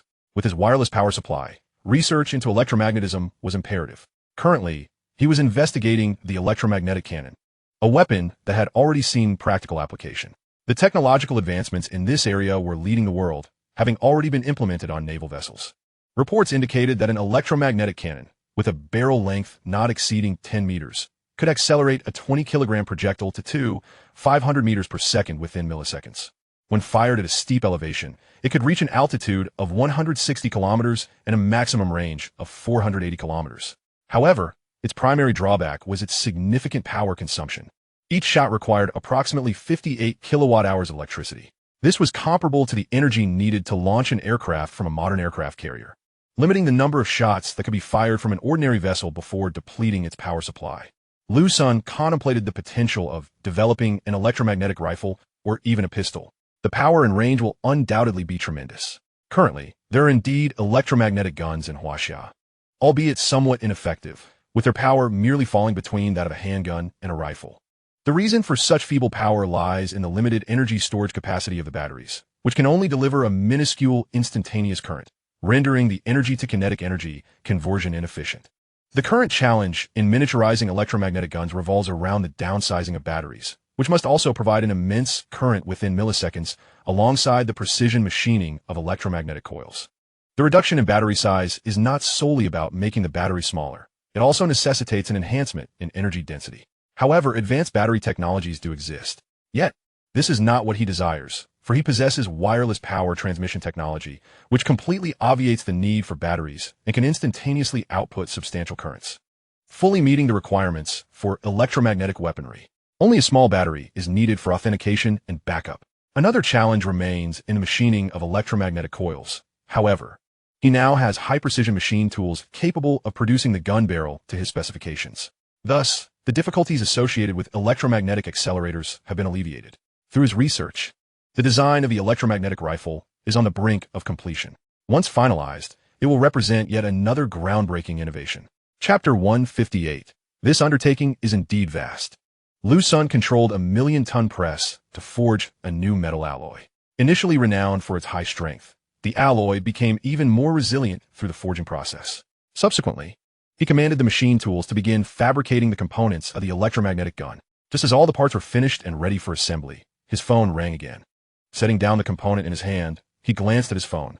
His device was custom-made, with only a select few possessing his number. Therefore, he always answered, knowing that whoever called had something important to discuss. Upon answering, he remained silent. Sungu, the inaugural meeting of the Wireless Power Association is about to commence, and all the invitees have arrived. Is it starting today? Liu Sen checked the time on his phone and realized it was indeed the date he had scheduled. After days of relentless research, he had almost forgotten this matter. Inger, I will head over shortly. After hanging up, Liu Sen secured all the components in a safe. Leaving the laboratory, he made his way to the headquarters of Yijian Group, accompanied by all security personnel. Upon arriving at the entrance, Inger was already waiting. Xin Yi, your attire is prepared. Let's go change. Liu Sen replied, following her to his exclusive office. He took the change of clothes into the lounge, and, after a refreshing shower, emerged. With Inger's assistance, he completed his outfit change. She had prepared a tailored Zhongshan suit for him, exuding maturity and composure. Noticing the time, it was around 2 p.m., so he and Inger proceeded to the meeting venue, his vacation villa. During the drive, Inger updated Liu Sen on the hospitality arrangements. Dan was busy at the venue, and all attendees had completed their sign-ins. including government officials. Various media outlets had also entered the venue, awaiting the 3 p.m. meeting to commence. Listening to the report, Liu Sen nodded thoughtfully and inquired, "Could you reiterate the meeting agenda? It has been quite some time, and I find my memory a bit hazy." "Singo, first you will need to provide an overview of the global promotion and operation of wireless power. I have printed the contents of the PPT." Saying this, she handed him a document. Liu Sen flipped through it briefly before setting it aside. Next, he prompted, "Ying continuit," and Liu Sen nodded, indicating his understanding. He closed his eyes and mentally reviewed the information, confirming there were no issues, and then began to rest his mind. Half an hour later, their vehicle arrived at the villa. Ying Dan was already waiting at the entrance and smiled as Liu Sen's car approached. Recognizing her as someone who had been informed by Inger, he nodded and followed her to a small lounge. Upon entering, Liu Sen spotted an elderly gentleman, the minister of the Ministry of Electric Power of Huaxia. "Minister Su, what brings you here?" Liu Sen immediately greeted him. Minister Su had been instrumental in the initial promotion of Liu Sen's wireless power, as it required his approval to come to fruition. Thanks to his support, rapid advancements have been made across various cities in Huaxia, propelling Liu Sen onto a fast track. Otherwise, he would have been relegated to merely manufacturing chargers. The establishment of the Wireless Power Association today was also a show of support from him. Furthermore, many influential entrepreneurs from the electrical industry and official figures from various countries were present, all of whom Liu Sen had previously invited through the Ministry of Electric Power. Such a significant event, I certainly had to witness it. Moreover, I wish to meet you. Until now, our communications have been limited to intermediaries or phone calls, making this our first face-to-face meeting. Minister Su had come to see the legendary figure who has transformed the landscape of power and impacted lives globally. Soon, Liu Sen encountered several other prominent individuals, and it was nearly time for the meeting to commence. Everyone began to enter the grand venue, which could accommodate over 3,000 attendees. It was a fan-shaped auditorium, with official personnel seated on one side and business representatives on the other. The host, clad in a traditional qipao, began the meeting. "Esteemed guests, EG & Company welcomes your presence. Please join me in welcoming our chairman, Liu Senator." The audience erupted into enthusiastic applause, showing their appreciation for the excellent hospitality they had experienced over the past few days. Liu Sen adjusted his attire and ascended the stage amid the applause. "Welcome, everyone. The purpose of gathering you here today is to showcase the development and application prospects of wireless power over the past 6 months. I believe you have all observed the subtle changes around you." He proceeded directly to present the substantial content. As he spoke, the large screen behind him displayed various data. Over the past year, the coverage of wireless power has expanded to 197 countries and 36 regions. While many nations have only achieved public electricity coverage thus far, I am confident that regional power will soon be widely utilized. Currently, the number of wireless power users has reached over 4 billion. A significant figure considering the global population stands at 7.8 billion. This indicates a user penetration rate exceeding 50, demonstrating the acceptance and support from various nations. I believe that soon, the number of users will reach 90 or even more. Ultimately, it may be possible for every child born to have an account that accompanies them throughout their lives. The global electricity consumption is approximately 25 trillion kilowatt hours annually. And by utilizing my wireless power technology, we can save around 15 of electricity worldwide. This represents the most energy efficient and environmentally friendly approach. According to the data from my company, since the promotion of wireless power began over 2 months ago, 3 trillion kilowatt hours of electricity have been transmitted wirelessly. I am confident that this figure will continue to rise, as our daily lives are inextricably linked to electricity. In pursuit of facilitating the utilization and promotion of wireless power, I have convened everyone here today. My aspiration is to establish a wireless power transmission association to collaboratively address the evolution of future energy paradigms. Our company has meticulously drafted pertinent industry standards, which I shall now present for your perusal. With a wave of his hand, Liu Sen signaled to the employees of EDN, who were waiting at the venue's edge, as they wheeled in carts laden with documents. Each attendee was provided with a copy of the wireless power application standards. A buzz of discussion erupted among the participants in the meeting. The implications are indeed vast. Chapter 159. Ladies and gentlemen, please raise your hands to cast your votes. In the conference room, all present engaged in fervent discourse regarding this industry standard.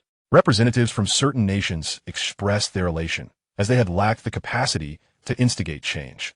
They could accept these standards as long as they were relatively equitable. The impact on them would be minimal, perhaps even beneficial. Conversely, Delegates from more powerful nations felt discomfort by the prospect. Once these standards were ratified, they would be compelled to comply, thus falling under the sway of EDN. It was undeniable that EDN's affiliations might exhibit some bias. Faced with this predicament, they were left feeling distressed. Refusal would preclude their access to the technologies offered by EDN. The recent progress in their domestic economy, which had just begun to recover due to energy savings, would be jeopardized yet again. At that juncture, public outrage would undoubtedly erupt, and they would find themselves easily scorned and discarded by their superiors. In anticipation of such eventualities, they had been diligently researching wireless power transmission technology, yet had made no significant advancements. This presented a truly vexing dilemma. They had come under the pretense of attending a meeting, lured by promises of opportunities to reduce the costs associated with technology licensing. While it was indeed possible to lower expenses, acceptance of these standards and membership in this global wireless power association were prerequisites. Despite its purported global nature, it was clear that EDN held the reins. This was a veritable autocracy. The representatives from a lighthouse nation silently lamented, for they were all too familiar with such unilateral decision-making. They had witnessed it time and again. Was the United Nations not a prime example? As always, the nations that typically aligned themselves with the lighthouse nation, such as Kimchi Country and Little Japan, turned their gaze toward the representatives of the lighthouse nation. Meanwhile, representatives from the developing world and other nations smiled broadly, relishing the prospect of reduced technology licensing fees, potentially saving billions annually. The entrepreneurs from the electrical industry displayed a mix of peculiar expressions, oscillating between joy and concern. The reduction in fees brought delight, yet the absence of novel technological innovations left them troubled. Had they been able to invent something new, they too could have profited like EDN, counting their earnings with glee. The sheer volume of revenue EDN generated annually left them salivating. Shifting focus from the conference hall, the event quickly trended to the top of social media platforms. The live streaming room on Douyin was overflowing, even experiencing a temporary collapse due to the overwhelming influx of viewers, prompting the CEO, Zhang Ming, to express his frustration. In a flurry of activity, he urgently procured additional servers and rented extra capacity to manage the surging audience. The live stream reached an astonishing peak of over 10 million active viewers, a figure reflecting actual attendance. The comment section was flooded with enthusiastic expressions. 666, absolutely indescribable. I'm watching this live on my knees. Same here, kneeling to witness this event. Have you all noticed? EDN's recent surge has caught some nations off guard. Initially, many had assumed this was merely a routine conference, akin to those so-called World Internet Conferences, where attendees simply engaged in self-aggrandizing rhetoric. Indeed, those so-called big shots pale in comparison to Liu Dad. Liu Dad is the greatest. Liu Dad, I wish to bear your children. A wave of comments lauding Liu Dad flooded the chat. Fortunately, Liu Sen remained oblivious to these remarks. Otherwise, he would have surely quipped that this generation of netizens was quite difficult to manage, as anyone could be hailed as dad. At that moment, a particular comment captured everyone's attention. Have you all not calculated how much EDN has earned through wireless power transmission in the past 2 months? How could we? Liu Dad hasn't disclosed that information. No wonder you all call him dad. You never engage your brains, do you? While some were still puzzled, it did not hinder their adulation. Others began to recall every word Liu Sen had uttered, swiftly grasping the critical points. Liu Sen had mentioned that, over the course of 2 months, their data indicated the utilization of 3 trillion kilowatt-hours of wireless power. This figure undoubtedly stemmed from the Wuyo Electric app, as using wireless power necessitated payment of technology licensing fees. Given that electricity prices in Huaxia were relatively low on a global scale, the calculation would be based on 0.5 yuan per kilowatt-hour. Averaging the technology usage fee at 9, this amounted to 135 billion yuan for 3 trillion kilowatt-hours. The actual figures would likely exceed this estimate, as this was a conservative calculation. In Europe, the price had already reached 5 yuan per kilowatt-hour, while in Little Japan, it was 17 yuan per kilowatt-hour. The realistic estimate hovered around 150 to 200 billion yuan. As the data circulated online, it also found its way into the live stream, instantly heightening the anxiety of all viewers. The previously lively comment section came to an abrupt halt. In just 2 months, or even less, considering the gradual rollout of the technology on a country-by-country basis, the potential annual income was staggering. Which company in the world could boast such profitability? Participants mentally calculated their estimates. Well, we still fall short of EDN. There remains a gap between us and that cosmic first-tier micro-enterprise. Suddenly, spirits lifted slightly. Goodness, how can we even compare? What did I become so lofty? Evaluating these two enterprises? As long as I kneel properly and call him dad, that suffices. I simply wish to join one of Edian's companies. In the conference hall, Liu Sen waited a moment before speaking again. Ladies and gentlemen, you have all reviewed the standards, and I trust that you will find them agreeable. He surveyed the entire conference room. The Wireless Power Association will implement this standard document. All association members will see a 1-point reduction in fees based on the existing structure. Of this reduction, 0.5 will be allocated to the association as operational funding. Furthermore, each year, we will assess the contribution of member nations to the promotion of wireless power technology and their contributions to the association. Those meeting the criteria will receive financial support from the association, while those who do not will revert to the original fee structure in the subsequent year. The Wireless Power Association will appoint a president, a vice president, and several officers. As the inventor of wireless power and the initiator of the association's establishment, I humbly accept the role of president. The vice president will be appointed from Huaxia's official personnel, as Huaxia's national laws stipulate that any legitimate association must be officially registered and have official personnel involved. The officer positions will not have specific requirements. All members may apply for these roles upon joining the association. Do any of you have objections to my statements? If so, please raise your hands to vote. Should you disagree, the original contractual fees will continue to be enforced. Chapter 160. The conference that changed the world. Many attendees in the room experienced a slight headache, a stark indication of the carrot and stick approach at play. Agreeing to join the association would lead to considerable financial savings, potentially amounting to hundreds of millions or even billions each year. Conversely, those who declined would face increased domestic electricity costs, rising by 5 to 10% due to the absence of wireless power technology. Who would dare keep their hand down? Not even the representatives of the lighthouse nation, as powerful conglomerates would never relinquish such a lucrative opportunity. Moreover, embracing wireless power technology would substantially lower industrial costs nationwide, with stabilized prices. Any attempt to inflate them further would surely lead to a loss of power for those in charge. Liu Sen stood on the stage, waiting patiently. Many national representatives had already raised their hands, yet some remained hesitant, particularly those from the indecisive nations such as the pickled vegetable country, Little Japan, and Europe, who observed the lighthouse nation's representatives from a distance. Noticing their reluctance, Liu Sen turned his gaze towards them. The once hesitant representatives, feeling the weight of his scrutiny, began to exhibit signs of anxiety. After a few more seconds of his unwavering stare, they too raised their hands.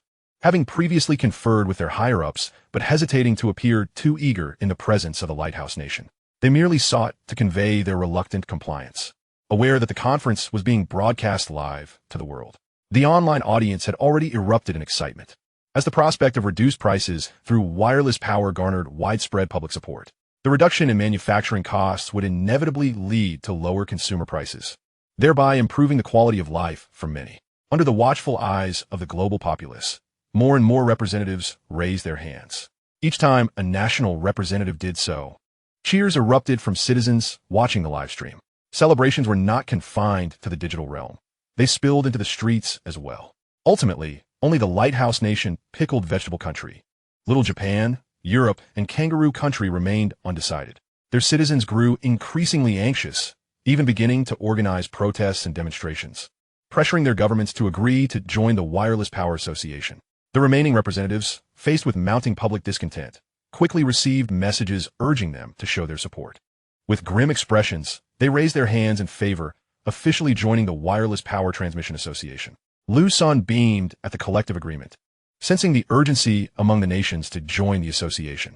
"Let us commence the signing," he declared.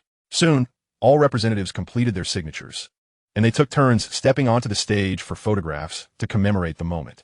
"I hereby announce that the world officially enters the wireless era," Liu Sen proclaimed, his voice resonating throughout the hall. In his heart, he silently added, "Welcome to my era." At the same time, nations would harness the advantages of wireless power, ushering in a new industrial revolution. The electronic renminbi would take its place on the global stage, poised to become the world's mainstream currency. Every individual utilizing wireless power would open an electronic renminbi account for transactions, while the association's circulating funds would also be in electronic renminbi. Through internal approvals within the association, it would exert significant influence over the economy. After all, even a 1 or 0.5 reduction could have profound economic implications. For Liu Sen, monetary concerns were trivial. Although profits might diminish slightly, the remaining funds were more than sufficient for the growth of any industry. Even if every nation reduced fees by a single percentage point, it would amount to merely 10 billion a month. However, with the association subsidies, countries would undoubtedly accelerate their efforts.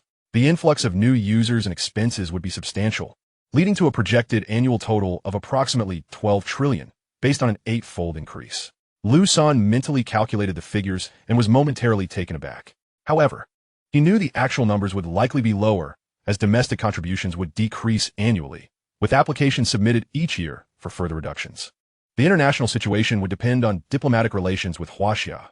Favorable relations would lead to reductions, while strained ties could result in the restoration of original prices. A portion of these funds would be allocated for research, while another would return to the populace. He was not relying on this for profit. His next plan would soon replace the licensing fees. He envisioned launching satellites into space, covering the globe, and transmitting energy back to Huaxia's energy storage stations, thereby supplying power worldwide. The profit and influence from this endeavor would multiply exponentially, completely displacing traditional energy sources and transforming oil, natural gas, and coal into mere industrial raw materials. Liu Sen's ambitions were grand, evolving from a gradual strategy to leading the world into the next energy era, achieving his first significant objective. Subsequently, various enterprises adopted the latest standards set by the Wireless Power Association. In truth, the standards remained largely unchanged, still reflecting Liu Sen's original framework, merely rebranded to include international participants. The global transition to wireless power would render any covert resistance from nations ineffective. As all wired systems gradually became obsolete, reverting to the past would be impossible. Naturally, the EDN group faced restrictions, as long as member nations adhered to the association standards. EDN could not revoke any country's technical usage rights. Each nation would maintain its own wireless power facilities. Liu Sen remained indifferent to the concerns of other nations. They feared EDN's interference in their affairs.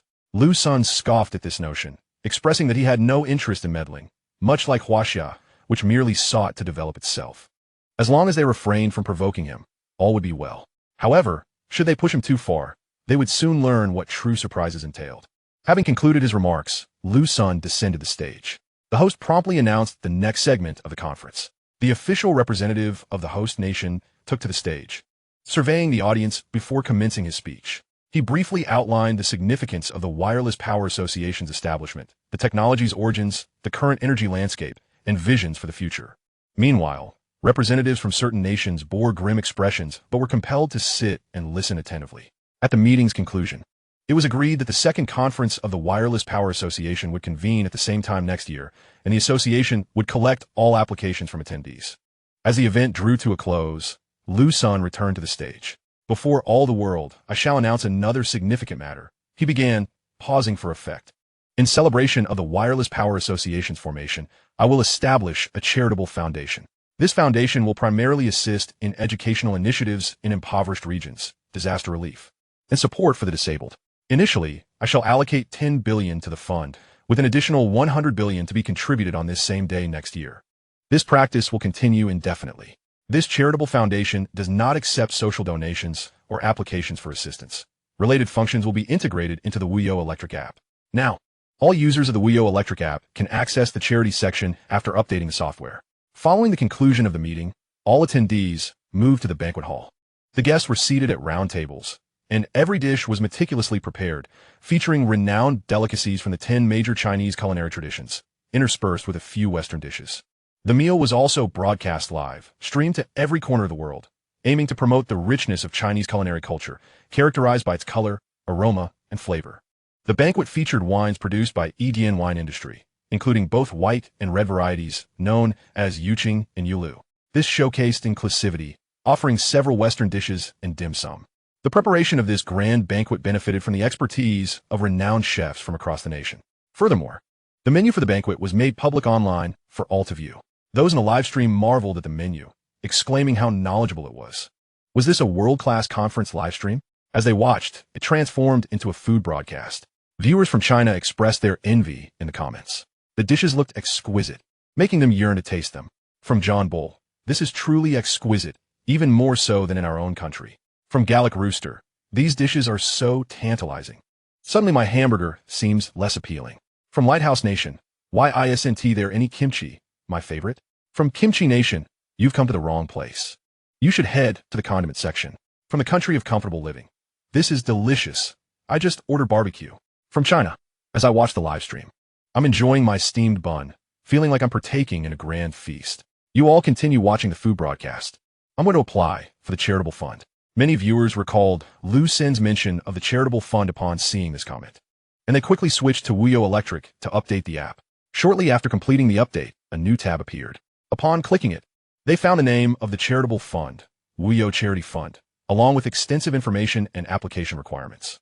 Each applicant must fill out their basic information and reasons for applying, which includes details such as country, address, employment, and family information. Once the Wuyo Charity Fund receives this information, they will inform the applicant within an hour whether the application is complete and if there are any issues with the materials. The applicant must then send the validation link to 3 acquaintances for verification, and these 3 individuals must also submit their basic information. These 3 may be family, relatives, friends, colleagues, or government officials. EDNS Artificial Intelligence will automatically validate the submissions. If they fail, they will be returned immediately. Once verified, the information will be forwarded to the local Radio Power Association members for confirmation. The confirmed information will be relayed back to the Wuyo Charity Fund within 2 days. Upon approval, the applicant will receive an electronic renminbi transfer within the Wuyo app. The assistance provided by the Radio Power Association will earn member points, which will be considered in the following year's review to determine if costs will be reduced, remain unchanged, or revert to the original charges. As the fund's benefactor, EGN reserves the right to periodically review all application assistance documents and supervise the process. Should any issues arise, they have the authority to terminate the funding of the charitable fund. All the netizens were greatly impressed by these arrangements. The application process was relatively straightforward, and many shared their applications. Is this Liu Dad's act of generosity? How formidable, equivalent to distributing 100 billion a year. This is truly extravagant. 1,000 donations could place someone in the top 20 of China's rich list, and in 3 years, they could surpass the wealthiest. I dare say, those tycoons pale in comparison to him. Liu Dad could earn several times what the world's richest do in a year. Wait, has the richest person become a unit of measurement? EGN has indeed made significant changes to the world. Most notably, I now use electronic renminbi for my purchases abroad. Yes, there is no need to exchange for foreign currency anymore. It's incredibly convenient. Now, foreigners also have their own electronic renminbi accounts, and for them, the renminbi is hardly different from their national currency, even more convenient to use. I want to delve into lofty discussions. Just look at the live stream, where representatives from various countries are voraciously enjoying their meals. In the banquet hall, numerous attendees from different nations were enthusiastically showcasing their dishes, stuffing their mouths, and appearing as if they hadn't eaten in days. This scene captivated countless viewers both domestically and internationally. Some viewers, recognizing their national dishes, covered their eyes in disbelief. Particularly exaggerated were those from Kimchi Nation, who were devouring various dishes while simultaneously munching on fruit and occasionally sipping Yuching liquor. This is certainly not from our Kimchi Nation. Our cuisine is far superior to that of China. This must be from the people of comfortable living, exclaimed a netizen from Kimchi Nation, furiously spamming the comments. Our people wouldn't behave like that. Although Chinese cuisine is indeed delicious, we have it often enough. Unlike you who seem utterly unaccustomed to it, retorted a netizen from comfortable living. As viewers from China observed the argument between the netizens from both nations, they found it highly entertaining. Soon, the banquet concluded, and everyone began to wander leisurely around the resort. Suddenly, exclamations of surprise echoed, drawing the attention of representatives from various countries towards the source of the commotion, with several journalists following suit. It seems that the desire for spectacle is a universal trait, not exclusive to the Chinese. They quickly arrived at a location near the edge of the resort's fence, where a crowd had gathered, and the earlier shouts had transformed into cries for help. It turned out that the individual from Kimchi Nation, who had been gorging on food at the banquet, was now hanging from a fence over 3 meters high, his clothes torn. Soon, bystanders learned the full story. This person had attempted to climb over the fence to steal some tea branches and became ensnared while trying to return. Chapter 162. The universe belongs to them. Upon hearing the surrounding chatter, the crowd scrutinized the hanging individual from Kimchi Nation. Indeed, one of his hands was tightly grasping a tea branch. Even while suspended, he refused to let go. In his mind, the tea branch symbolized untold wealth. The resort had offered a complimentary small box of 50 g of Lingxin tea, valued at 200 yuan. Converted to their currency, that amounts to approximately 46 million Korean won. If he could bring that tea branch back home, he could exchange it for an unimaginable sum, enough to last him a lifetime. Yet, despite his dreams, he had no idea that it would be impossible to cultivate. The branches had all been modified by Liu Sen, otherwise, they would not have simply been separated by a fence. Upon realizing the value of what he clutched, many onlookers' eyes sparkled with greed. Journalists quickly turned their cameras towards the hapless individual dangling from the fence. A bold and strikingly beautiful journalist stepped forward, thrusting her microphone towards the lips of a man who was still shouting for help, nearly forcing it into his mouth. "Greetings to you. Are you from the land of pickled vegetables, or is your life rather comfortable?" she inquired, gesturing towards the cameraman who was filming nearby. In a show of seamless cooperation, swiftly approached and aimed the lens directly at the man's face. The middle-aged individual, clearly humiliated by the presence of the camera, hesitated to respond.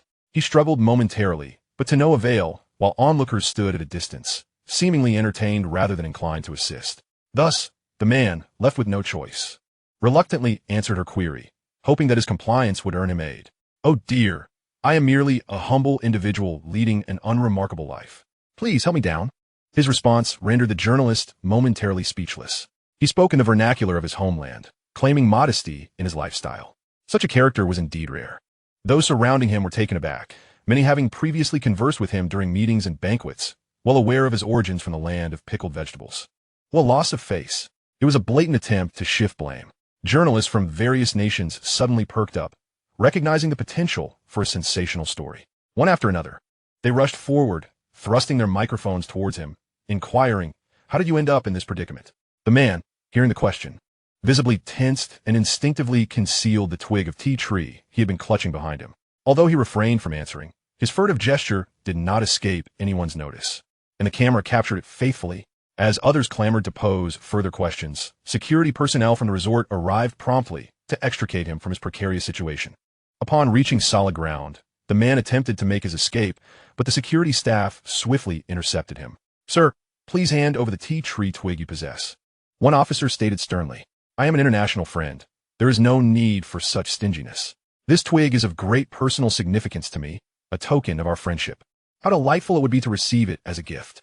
The man from the land of pickled vegetables spoke with a righteousness that starkly contrasted with his earlier demeanor.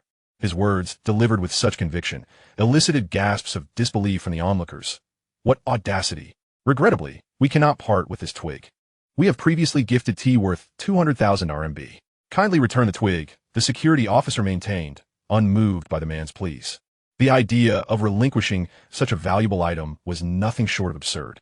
Yet, the man was unwilling to concede. Possessing that twig would elevate him to wealth. After a moment of contemplation, he declared, "Tea is a creation of our nation, subsequently shared with yours. Therefore, this twig, bearing our ancestral lineage, should rightfully belong to me." What sort of reasoning is this? The security guard's frustration surged, and he felt a strong urge to teach the man a lesson. The surrounding crowd murmured in astonishment, affirming the man's peculiarities. It seemed as though he believed the world, nay, the universe, belonged to him. However, physical violence was not an option, especially with so many nations present. Maintaining decorum was paramount. "Sir, please return the twig, or we shall have no choice but to involve law enforcement, charging you with the theft of items valued at millions." Observing the man's defiance, the officer reiterated, "Under our criminal law, theft of exceptionally high value or under severe circumstances can lead to a prison sentence of 10 years or life imprisonment, along with fines or confiscation of property. Will you persist in your stance?" After delivering this warning, the officer turned to a fellow guard, stating, "It appears he is unwilling to comply. Let us proceed to notify the authorities." Upon hearing the mention of legal repercussions, the man's resolve faltered, and he hastily relinquished the twig to the security personnel, swiftly pushing through the crowd and fleeing. "I have returned it to you. It is no longer my concern," he shouted as he ran away. The spectators, realizing the spectacle had concluded, began to disperse, though many cast lingering glances at the valuable twig in the security officer's possession. The officer, holding the twig, remarked, "What disgrace! He wouldn't listen to reason, forcing me to resort to such measures. Such audacity! If it weren't for the multitude of reporters and foreign observers present, I would have ensured he regretted his actions." Meanwhile, Liu Sen was engaged in conversation with Minister Su. "Ah, today has truly been a remarkable success," Liu Sen exclaimed. "Nonsense. "It is due to your leadership, Minister Su. The strength of our nation empowers my confidence," he replied. "I trust you will not mind if I refer to you simply as Old Su in the future." "That would not do. I shall continue to address you as Liu Sr. "You are far too young to warrant such familiarity," he replied, for Liu Sen was well aware of the age difference. "Very well then. In the future, I hope you will continue to oversee the Radio Power Association, while I will delegate matters concerning other nations to Yin Dan, who will represent me. Indeed, any issues that arise should align with your vision," Minister Su acknowledged, refraining from monopolizing authority, recognizing that Liu Sen remained the linchpin of the association. "I typically have little to say. I will express my needs directly when the time comes." Chapter 163. Testing the first electromagnetic gun. After conversing with Minister Su, Liu Sen rose to depart. Rather than returning to rest, he headed straight to the Guardian base, where awaited him the object of his fervent desire, necessitating further testing and validation. Upon arriving, Liu Sen opened the safe, extracting all the components within and placing them on a workbench. He commenced the assembly of the first electromagnetic rifle. As time elapsed, the rifle took shape, its exterior resembling that of a conventional firearm, with dozens of parts seamlessly integrated, leaving not a single visible seam, a testament to the precision of high-grade machinery. Liu Sen designed the electromagnetic rifle to align with the preconceived notions of all potential users. He could have crafted it in any form, cylindrical, rectangular, or otherwise, but he understood the importance of retaining an imposing aesthetic.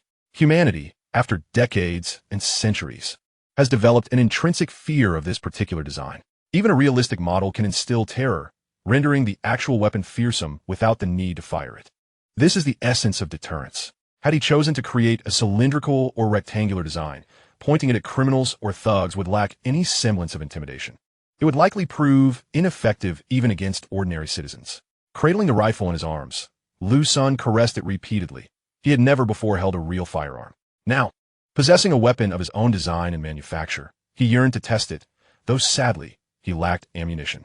Liu Sen dedicated a few more minutes to the task at hand, using the machine to produce several thousand rounds of ammunition. What are referred to as bullets are, in fact, mere metallic cylinders. Each cylinder is exceedingly small, measuring just 3 millimeters in diameter and 1 centimeter in length, with a weight of only 2 grams. A rifle magazine can accommodate 500 rounds, equating to a total of 1 kilogram of ammunition. The magazine is specifically designed to facilitate rapid fire. Otherwise, it would be impractical to support such a shooting rate. Liu Sen spent a considerable amount of time loading the magazine, dedicating a full 10 minutes to the task. This delay arose not only from the sheer number of 500 rounds, but also due to the diminutive size of the bullets, which made them quite difficult to handle. Improvements are necessary in this regard. Otherwise, the act of loading bullets alone could prove exhausting. Liu Sen prepared the electromagnetic rifle, securing it within a leather case before heading towards the testing area. This base had designated a specific region for testing during its construction, although it was not located on Mount 1. Upon disembarking from the ferry vehicle on the opposite mountain, Liu Sen surveyed the relatively open testing ground, nodding in satisfaction. While the equipment may not have been extensive, it was sufficiently simple to facilitate the necessary tests. He retrieved the firearm, disengaged the safety, and assumed his stance. Aiming at a target position 10 meters away, Liu Sen considered how remarkably dashing he must appear in this pose. Reflecting on how a man wielding a gun exudes an undeniable charisma, he was confident that a shot would strike the bullseye, creating a definitive hole. After meticulously aligning his aim once more, he squeezed the trigger. The electromagnetic rifle emitted a faint sound as a bullet shot forth from the barrel. However, just 1 meter from the muzzle, it lost its momentum and fell to the ground. Liu Sen froze in place, mortified by the incident. How embarrassing! He felt as though he could dig a 3-bedroom apartment with his toes in the ensuing awkwardness. Fortunately, he quickly realized that he was alone in this space, with no one else around. A sigh of relief escaped him, saving his reputation as a man of valor and wisdom from potential ruin. Liu Sen re-engaged the safety on the rifle and took out his phone, opening the worry-free power app and entering a special account. He matched and authorized the radio power signal from the Zhou No. 1 satellite with the receiver of the electromagnetic rifle in his possession. The app promptly confirmed a successful connection. After stowing his phone, he once again held the electromagnetic rifle in his arms, disengaging the safety. He stood poised, adjusting his breathing, and aimed once more. As he gently squeezed the trigger, a hole appeared in the target, accompanied by the faint sound of the bullet being discharged. The rifle exhibited minimal recoil, indicating that the pressure release design was indeed effective. After securing the safety, he approached the target to examine the result, discovering a hole the size of finger. The 0.5 centimeters steel target had been penetrated.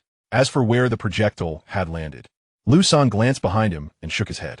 It was unlikely that he would find it nearby, so he adjusted his focus and peered at the distant mountain wall. Approximately 400 meters away, to his astonishment, a hole was visible in the steel wall, and upon closer inspection, it appeared to be about 30 centimeters deep.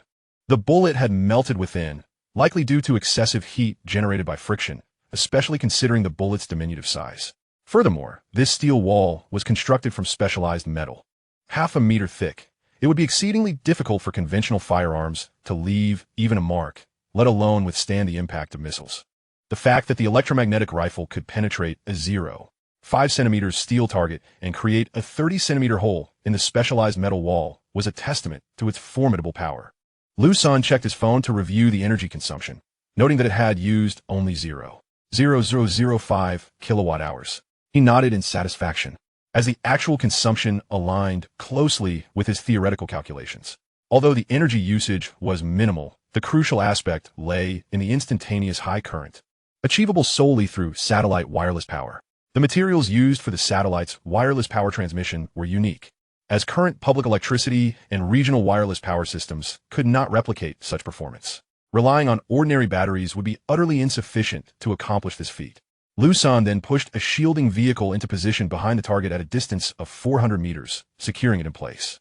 This shield was constructed from specialized steel, featuring multiple layers, each layer measuring 20 centimeters thick with a 10-centimeter gap between them, totaling 10 layers. Returning to the shooting point, he aimed once more at the distant target, initiating a series of rapid shots. The air was filled with a cacophony of sound as the 400-meter target was utterly demolished. By the end of the firing sequence, the entire steel target had been completely obliterated.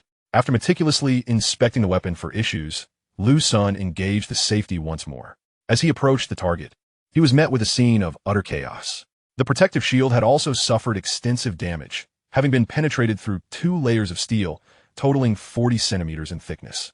This surpasses the previous depth of 30 centimeters, suggesting that the intervening gaps had dissipated some heat, enabling the bullets to penetrate 2 layers. With such destructive power, those armed with electromagnetic rifles would pose no threat to tanks. One rifle could potentially disable dozens of tanks. As for the so-called infantry killer helicopters, they would find themselves at a disadvantage in such encounters. Chapter 164. Enhancing the electromagnetic rifle. The electromagnetic rifle possesses immense power, with bullets traveling at astonishing speeds, reaching nearly 10 times the speed of sound. This translates to a velocity of approximately 3,400 meters per second. Such speed would render all existing firearms obsolete. For context, handgun bullets typically exit the muzzle at speeds of 300 to 500 meters per second, with effective ranges of 10 to 50 meters. Rifle bullets generally exit at around 700 to 800 meters per second, with effective ranges reaching up to 1,000 meters. Sniper rifle bullets can achieve speeds of 1,000 meters per second, with effective ranges exceeding 800 meters. Anti-aircraft machine gun projectiles travel at speeds above 1,000 meters per second, with effective ranges exceeding 1,500 meters. The electromagnetic rifle's speed is estimated to achieve an effective range of around 4,000 meters. However, these figures remain theoretical and require field testing for validation. Given the constraints of the Guardian base, such testing would be unfeasible due to the lack of sufficient space. Liu Sen stored the electromagnetic rifle and returned to the laboratory to address the issues encountered during the test and to incorporate additional functionalities inspired by his recent experiences. He dedicated time to designing new schematics on the computer, revising and refining them until he was satisfied with the final designs. With his technical concepts validated, he had crafted several distinct models. Pleased with the designs, he closed the computer. Checking the time, he realized it was already past 3 in the morning. Exiting the laboratory, he encountered his personal security chief, Guan Er, and another team member, both waiting at the door. Upon seeing Liu Sen emerge, Guan Er stood at attention and saluted. Liu Sen waved in acknowledgement, saying, "Guan Er, thank you all for your hard work. Let us return and rest." Leading the way, Liu Sen walked towards the estate outside the Guardian base, followed closely by the others. Although the base provided accommodations, Liu Sen found them stifling, lacking the openness of the sky and the presence of trees. Thus, he preferred to rest at the external estate. However, once the base is fully completed, Such circumstances will cease to exist, as a vast living area will be constructed within the mountain. At that time, a relatively complete ecological system will emerge, encompassing lakes, green spaces, trees, and wildlife, alongside plantations that will enable the base to achieve self-sufficiency. An infinite supply of electrical energy will cater to all energy needs, rendering it indistinguishable from the outside world. After a relaxing bath, Liu Sen engaged in deep contemplation. He was certain that several firearms would be completed by tomorrow. It was unacceptable to possess them without utilization. To have such resources yet not employ them would be a disgrace. Moreover, once these firearms are outfitted for the military, the enhancement in combat capability will be formidable. Claims of a mere several-fold increase in strength would be an understatement. Thus, he resolved to contact Wu Qing, coincidentally for testing a few new firearms to ascertain their effective range. Liu Sen reclined in the bathtub, sending some information to Wu Qing via his phone, and responding to messages from Liu Ying and others before tossing the device aside. He soon closed his eyes and drifted into a peaceful slumber. Meanwhile, Wu Qing's night was less restful. Being of advanced age, his sleep was inherently light, and the sound of Liu Sen's text message jolted him awake. Few individuals possessed his mobile number, reserved for only significant figures. Consequently, he kept his phone close at all times, even while sleeping, with the volume perpetually set to maximum. Fearing emergencies, as a seasoned veteran, he needed to remain prepared for any eventuality. Upon hearing the notification, Wu Qing sprang up and grabbed his phone, beginning to read the message. Noting that it was from Liu Sen and that it did not pertain to an urgent matter, he exhaled in relief. Thankfully, there were no significant issues at hand. This rascal, sending messages in the dead of night, not only disturbed his dreams, but also startled him. Wu Qing rubbed his temples to ease his frayed nerves, acknowledging that he could not fault Liu Sen. It was his own oversight for not emphasizing the importance of this number. He mentally resolved that, barring emergencies, Liu Sen should refrain from messaging him at such late hours. Wu Qing cast the phone aside, closing his eyes in an attempt to return to slumber. Yet, the jolt from earlier had extinguished any semblance of sleepiness, and he found himself tossing and turning with no avail. Ultimately, he rose again and picked up his phone to examine the specifics of the message. Minutes later, he felt a surge of excitement. The message detailed that Liu Sen had concocted some new devices and would have samples ready by tomorrow, hoping to arrange a shooting range for testing. Although referred to as small devices, Wu Qing was not inclined to underestimate them. Liu Sen had a history of underplaying the significance of his creations, and the term small could very well imply unknown performance capabilities. Aware that the Guardian base harbored small testing facilities, he deduced that Liu Sen's requirements likely exceeded what could be accommodated there. Wu Qing paced around the room, ruminating on what these new devices could be. They were presumably firearms, given the need for a shooting range. But he wondered what could be so distinct about such straightforward weapons. His inability to speculate only heightened his agitation. He longed to call Liu Sen immediately. But considering it was the middle of the night and that Liu Sen had likely just concluded his research and was resting, he refrained from disturbing him. Eventually, Wu Qing retreated to his study to search for a suitable facility to meet Liu Sen's needs. After considerable deliberation, he decided on the Black City Weapons Testing Center. This center is the largest conventional weapons testing facility in China, capable of accommodating the design and standardization of conventional weaponry for the army across land, sea, and air. From handguns to missiles, over 95 of the conventional arms utilized by the Chinese military are tested and validated here. Furthermore, the Black City Weapons Testing Center has undergone extensive digital modernization, now standing as Asia's most advanced conventional weapons digital shooting range. It would undoubtedly meet the requirements. Wu Qing sent the necessary information regarding the weapon testing to the head of the Black City Weapons Testing Center, Liu Shi, before returning to his room to finally rest. His emotions calmed, he soon fell into a deep sleep. While they slept, the event from the previous night at the Edian resort quietly ascended to trending status. Reporters promptly uploaded all footage online, revealing the true nature of the individual from the Pickled Cabbage Nation, simultaneously igniting a fervent interest in Lingxin tea. What sort of tea branches could enable such a person to reach that level, boldly speaking before a multitude of media and the public? Chapter 165, Nations United in Spectating. Netizens eagerly posted discussions. The man was quickly characterized as representative of the Pickled Cabbage Nation, notorious for thievery. Lacking their own historical culture, they resorted to appropriating elements of Chinese heritage, claiming them as their own while seeking recognition. Such behavior had become commonplace. The focus swiftly shifted to the tea branches, prompting overseas netizens to share their insights. The tea was identified as Liu Sen tea, with many attendees of the event showcasing their acquisitions, which were hailed to the heavens. Moreover, it was exorbitantly priced, with each tael costing 200,000 yuan, a product of Edian's special cultivation. That 200,000 is certainly not in Korean or Japanese yen. One commenter clarified, it is confirmed to be in electronic renminbi, as evidenced by many videos showcasing payments made through the Wuyo Electric app. Goodness, poverty has limited my imagination. One tael of tea equates to my annual salary. Another lamented, is the pay that high? One tael is equivalent to 3 years of my salary. I must be merely a statistic in this world. I don't deserve it. Liu Sen tea had actually been available domestically for some time, though it was primarily for internal supply. Currently, the only commercially available option was the Liu Sen milk tea. Milk tea shops selling tea leaves? They use this tea to make milk tea, priced at 3,000 yuan per cup. Is it really that expensive? Can they sell it? Another questioned.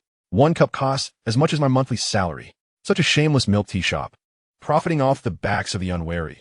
I resolutely oppose this. Why is it that there are always such ignorant individuals? The prices are clearly marked, and the target demographic is not you. Furthermore, the tea leaves used in their milk tea are indeed Liu Sen tea, with a tael priced at 200,000, making a 3,000 yuan cup quite reasonable. Additionally, they offer standard milk tea for around 20 yuan per cup, which is normal, utilizing new technology. Do not engage with such individuals. They are either foolish or malicious. Much like the pedal phone, one may dislike it, but there is no need to disparage it. Various phone models exist at different price points, allowing individuals to choose according to their financial capabilities. Yet, when one cannot afford a high-end model, they resort to criticizing the pedal phone for not being budget-friendly. The pedal brand waves the patriotic flag, following Huawei's lead, with 4G phones priced at 9,000 yuan. What a surprise, such characters exist everywhere. It must have triggered some mechanism. Those posting have resurfaced. To the commenter above, you've strayed off topic. Let's return to the main discussion. The 3,000 yuan milk tea is incredibly sought after. If you hesitate even for a moment, it's gone. Indeed, I've attempted to snag some several times. Having tasted it once, it is unforgettable. The limited daily sale consists of merely 510 cups, with certain establishments offering only 10 cups each day, while others provide just 5. One cannot help but consider the lucrative potential of this venture, especially when reflecting upon the invaluable branches of the Liu Sen tea trees, truly treasures beyond measure. These branches are akin to a money tree. Rather than utilizing them personally, one could effortlessly sell them to large corporations for billions. Once these tea tree branches are cultivated, they will undoubtedly become a source of immense wealth. The denizens of that pickled cabbage country would certainly be inclined to steal them back, cultivate them, and subsequently apply for heritage status. Such shamelessness. Ladies and gentlemen, I have disseminated videos of this pickled cabbage nation to both the pickled cabbage country and the land of the rising sun. Yes, let them witness their own disgraceful behavior and engage in mutual accusations. Indeed, in the video, a citizen of the pickled cabbage country is seen masquerading as a resident of the land of the rising sun. This reminds me of a video I once watched, wherein individuals from the pickled cabbage country committed misdeeds abroad and, upon capture, pretended to be from our illustrious Huaxia. Utterly disgraceful. I can only say that I have grown accustomed to their lack of shame. They seem to believe that even the universe belongs to them. What is there that they cannot achieve? On foreign networks, videos featuring citizens of the pickled cabbage country have been exposed, instantly igniting a fierce exchange of insults between the two nations, with an ever-increasing number of participants joining the fray. This confrontation has escalated in intensity. Netizens from Huaxia have been observing the spectacle, with some even organizing live broadcasts. Countless individuals are watching, while the hosts tirelessly provide translations. Gradually, people from many countries have become aware of this incident, flocking to witness the unfolding drama. It is essential to note that large-scale verbal altercations between these two nations are quite rare. However, the online bickering has seemingly left the individuals at Edian Company entirely unfazed, as if it bears no relevance to them. The following day, although this matter gained traction, they continued with their usual activities. Early in the morning, Liu Sen entered the Guardian base from the estate and immediately organized personnel to commence forging special steel, while assigning staff to input data for various components. By afternoon, all parts have been processed.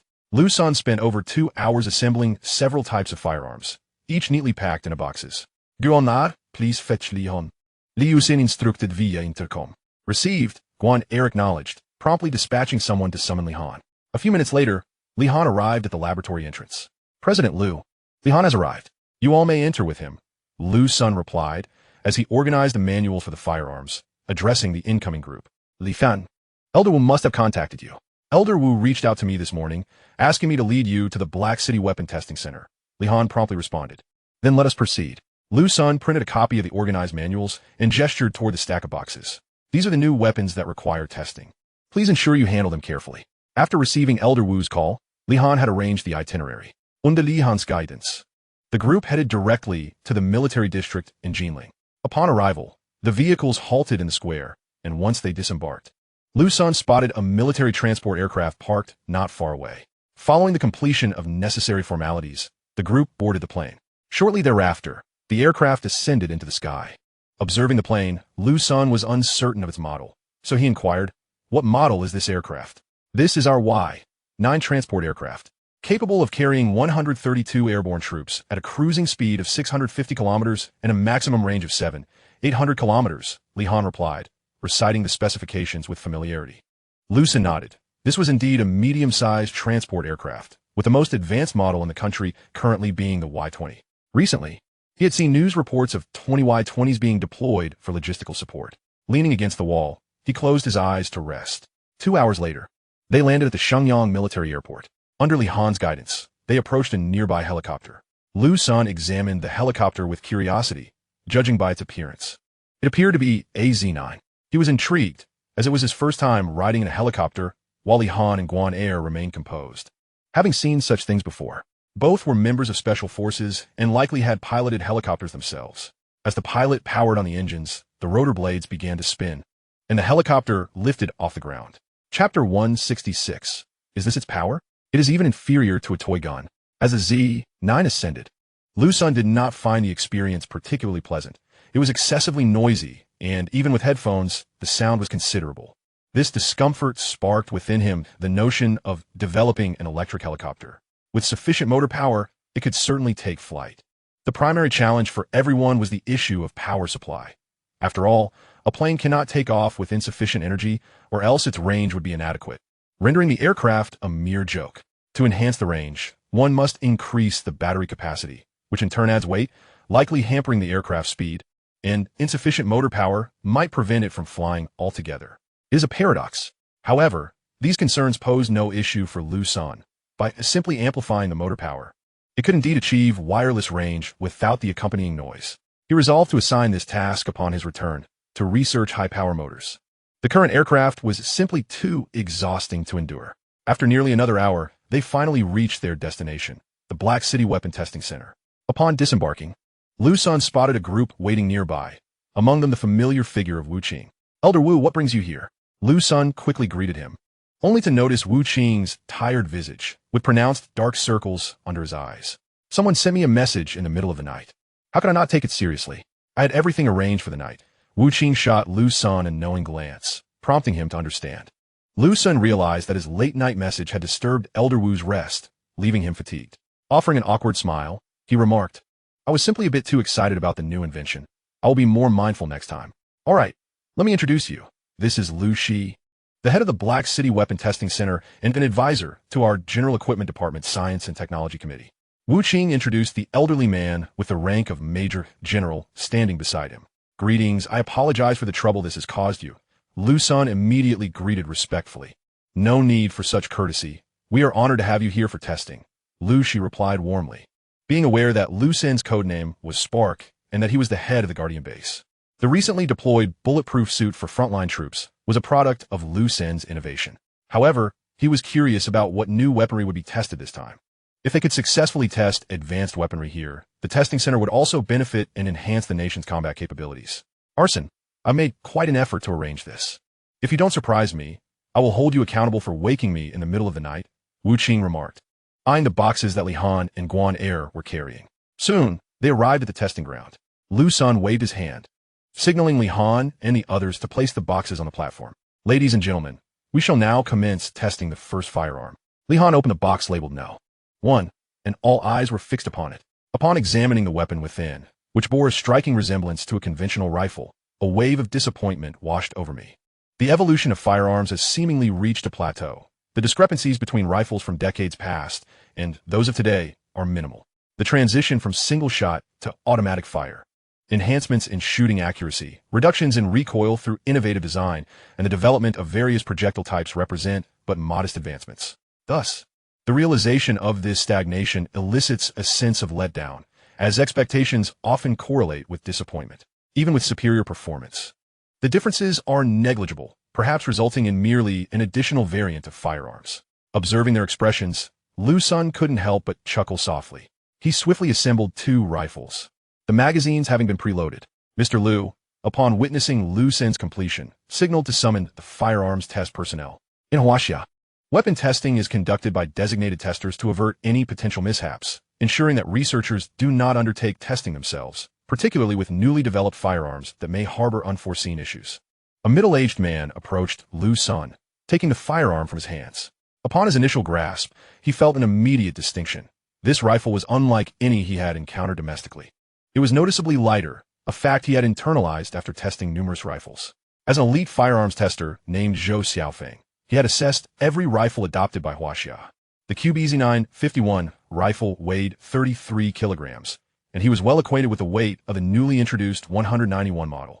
Yet, this rifle seemed excessively light, likely weighing no more than 25 kilograms. Furthermore, the barrel appeared rather slender, approximately half the diameter of the QBZ-951. What caliber of ammunition could it possibly fire? And would it possess sufficient power? Despite his doubts, as a professional tester, he proceeded to the shooting range, adopting a stance and preparing to aim. His movements exuded professionalism, markedly superior to Liu Sen's earlier attempts. The rifle featured 3 firing modes: single shot, burst, and automatic. He was informed of the mode adjustment button and the safety mechanism. For the first test, he selected single shot mode. After adjusting the settings and disengaging the safety, he aimed at a target 400 meters away. Pulling the trigger, the rifle emitted a faint sound. In an instant, he sensed something was amiss. What was that sound? He then observed a small object ejecting from the barrel, traveling less than a meter before descending to the ground in free fall. What was happening? Zhou Xiaofeng felt utterly perplexed, having tested countless firearms. He had never encountered such an anomaly. While he could accept malfunctions like misfires or jams, this situation was beyond comprehension. His toy gun could achieve greater range. Looking around, he noticed that not only he was bewildered, Wu Qing, Liu Shi, Li Han, and others shared the same befuddlement. Their initial anticipation had swiftly evaporated, akin to being hurled to the ground and then trampled. All eyes turned to Liu Senator. They had gone through great lengths to witness this spectacle, involving military transport planes and helicopters, traveling nearly 2,000 kilometers just for this moment. The weight of their gazes made Liu Sen uneasy. He wished to clarify that this was not intentional. He had previously experienced similar issues and would never deliberately subject anyone to such embarrassment. Well, the recent test evidently demonstrates the safety of my designed firearm. Liu Sen coughed, attempting to dispel the awkward atmosphere. Indeed, it is remarkably safe. This poses less threat than a toy gun, Wu Qing observed, casting a profound glance at Liu Sr. Chapter 167. The true power. It must be that the previous rifle had an issue. Let us try the other one. Liu Shi, the head of Heiqing, interjected, attempting to diffuse the tension. Zhou Xiaofeng approached the table and retrieved the second rifle, returning to his shooting position to repeat the previous procedure. For the second test, he once again opted for single-shot firing. Taking a deep breath, he cast aside his earlier frustration. Aiming, he pulled the trigger. The same scene unfolded, as the projectile flew a mere meter before plummeting to the ground. Instantly, everyone felt their blood pressure surge, veins bulging in disbelief. This time, Zhou Xiaofeng discerned a significant difference. He had sensed it during the first shot, but the earlier embarrassment had clouded his judgment. He noted the complete absence of gunpowder odor during both shots, which was quite peculiar, as was the lack of ejected casings. The consistency of this anomaly suggested deeper issues at play. No one would go to such lengths for mere tomfoolery. Zhou Xiaofeng disengaged the rifle's safety, stepped forward, and picked up the 2 projectiles from ground. Upon closer inspection, he observed no traces of gunpowder residue, and, astonishingly, they were cylindrical in shape. Others, noticing Zhou Xiaofeng's actions, shifted their attention and quickly recognized the oddity. They gathered around, eager to comprehend the situation, then turned to Liu Sen, awaiting his explanation. I previously mentioned that we would first assess the firearm safety. We are now prepared to commence formal testing, Liu Sen stated, retrieving his phone to access an app. connecting to the Zhou Tianyi satellite hovering above. After checking the flight time, which required a few minutes, Liu Sen seized the opportunity to formally introduce the project. Pulling out a manual from his briefcase, Wu Qing and Liu Shi's eyes sparkled with excitement. This was an electromagnetic gun, and their emotions shifted from initial joy to disappointment, then suspicion, and now exhilaration. They felt as though their hearts and blood pressure were on a roller coaster. It had been ages since they experienced such an adrenaline rush. Although the sensation was disconcerting, they welcomed the prospect of more surprises. The data within the manual surpassed that of contemporary firearms by a considerable margin. Liu Sen guided Zhou Xiaofeng in entering his fingerprint as per the manual's instructions. Through the Wuyo electric app, he granted special authorization. Only a matching fingerprint would allow the rifle to connect to satellite power. Otherwise, it would rely solely on a small internal battery, capable of firing only a meter, inflicting less pain than a plastic toy gun. This mechanism was also a safeguard against weapon theft during warfare. Should the finger leave the trigger for 5 seconds, satellite power would be severed. Just as Wu Qing and the others were reveling in their newfound excitement, they suddenly comprehended the implications. The satellite's power could indeed transmit to the ground, being received by this rifle. The distance over which this wireless power was transmitted was astonishing, especially given its capacity for such high wattage. It was well known that the wireless power transmission released by EDN was limited to a 10-kilometer radius and could only transmit 30 watts, sufficient for everyday use or standard industrial applications, but unequivocally incapable of powering electromagnetic weaponry. Liu Sen had concealed a significant revelation. The entire world had been deceived. All personnel present are bound to confidentiality. Everything that transpires today, everything you see and hear, shall remain classified, with any breach resulting in charges of treason. Wu Qing and Liu Shi exchanged glances before disseminating the command. This technology for the long-distance transmission of electricity, unrestricted by power limitations, is of utmost significance. Liu Sen had previously concealed his capabilities, yet today he has revealed them directly. They could not believe that Liu Sen had not thoroughly contemplated this decision. His unveiling was a strategic move aimed at accelerating development and fortifying the nation as strength. Noticing the gaze of Wu Qing and Liu Shi, Liu Sen nodded, opting not to elaborate for the moment. All explanations would await the conclusion of the weapon test. Soon, it was confirmed that the satellite had positioned itself above them. Wu Xiaofeng placed his finger on the trigger, and a small indicator light on the firearm illuminated, signifying a connection to satellite power. The light was diminutive and emitted a gentle glow, accompanied by a slider that, when adjusted, could completely obscure the indicator. There were no gaps, rendering it virtually invisible, a feat made possible by high-precision component fabrication. The initial test was conducted at a distance of 400 meters, with Zhou Xiaofeng directly adjusting a control switch on the firearm. This switch allowed for the modulation of effective range. Without it, the weapon could potentially fire at distances of 4 to 5 kilometers, or even 7 to 8 kilometers. Such a range would significantly limit its applicability, particularly in urban settings, where a single shot could penetrate multiple buildings, resulting in numerous unintended casualties. Consequently, Liu Sen modified the design to incorporate a switch for adjusting range. The first shot was fired with pinpoint accuracy, striking the bullseye, eliciting jubilant cheers from everyone except Liu Senator. Although he had just elucidated the principles of the electromagnetic gun, a lingering apprehension remained among the group. This shot conveyed the collective sentiment of all present. Subsequently, tests were conducted at distances of 800 meters, 1,000 meters, 1,500 meters, 2,000 meters, and 4,000 meters, all achieving successful hits. The initial distances relied on a scope, while the 4,000-meter shot utilized laser targeting. All present scrutinized the instrument readings, which confirmed that the projectiles exhibited almost no drop over these distances. One could confidently assert they hit precisely where aimed. Everyone approached to caress the firearm multiple times. Following this, individuals took turns indulging in the experience, firing single shots, bursts, and rapid fire, obliterating the targets beyond recognition. The ammunition supply was ample, as Liu Sen had made enhancements to the loading mechanism. He designed a compact, reloading machine akin to a small box. By inserting an empty magazine into the base of the box and pouring metal cylindrical bullets into the funnel atop the machine, the magazine could be automatically loaded. This entire process took mere seconds, and the reloading machine was incredibly compact, measuring approximately 1 cubic decimeter, making it easy to transport. Previously loaded magazines, containing thousands of rounds, were rapidly depleted. The group utilized the reloading machine with great enthusiasm, thoroughly enjoying the experience. having likely grown weary of conventional designs. They expressed a desire to test alternative targets. According to the manual, Liu Sen had indicated that normal steel could be penetrated by 60 centimeters, while standard special steel plates could withstand up to 40 centimeters. To conduct precise testing, they arranged for the arrival of an armored personnel carrier and a decommissioned Type 79 main battle tank.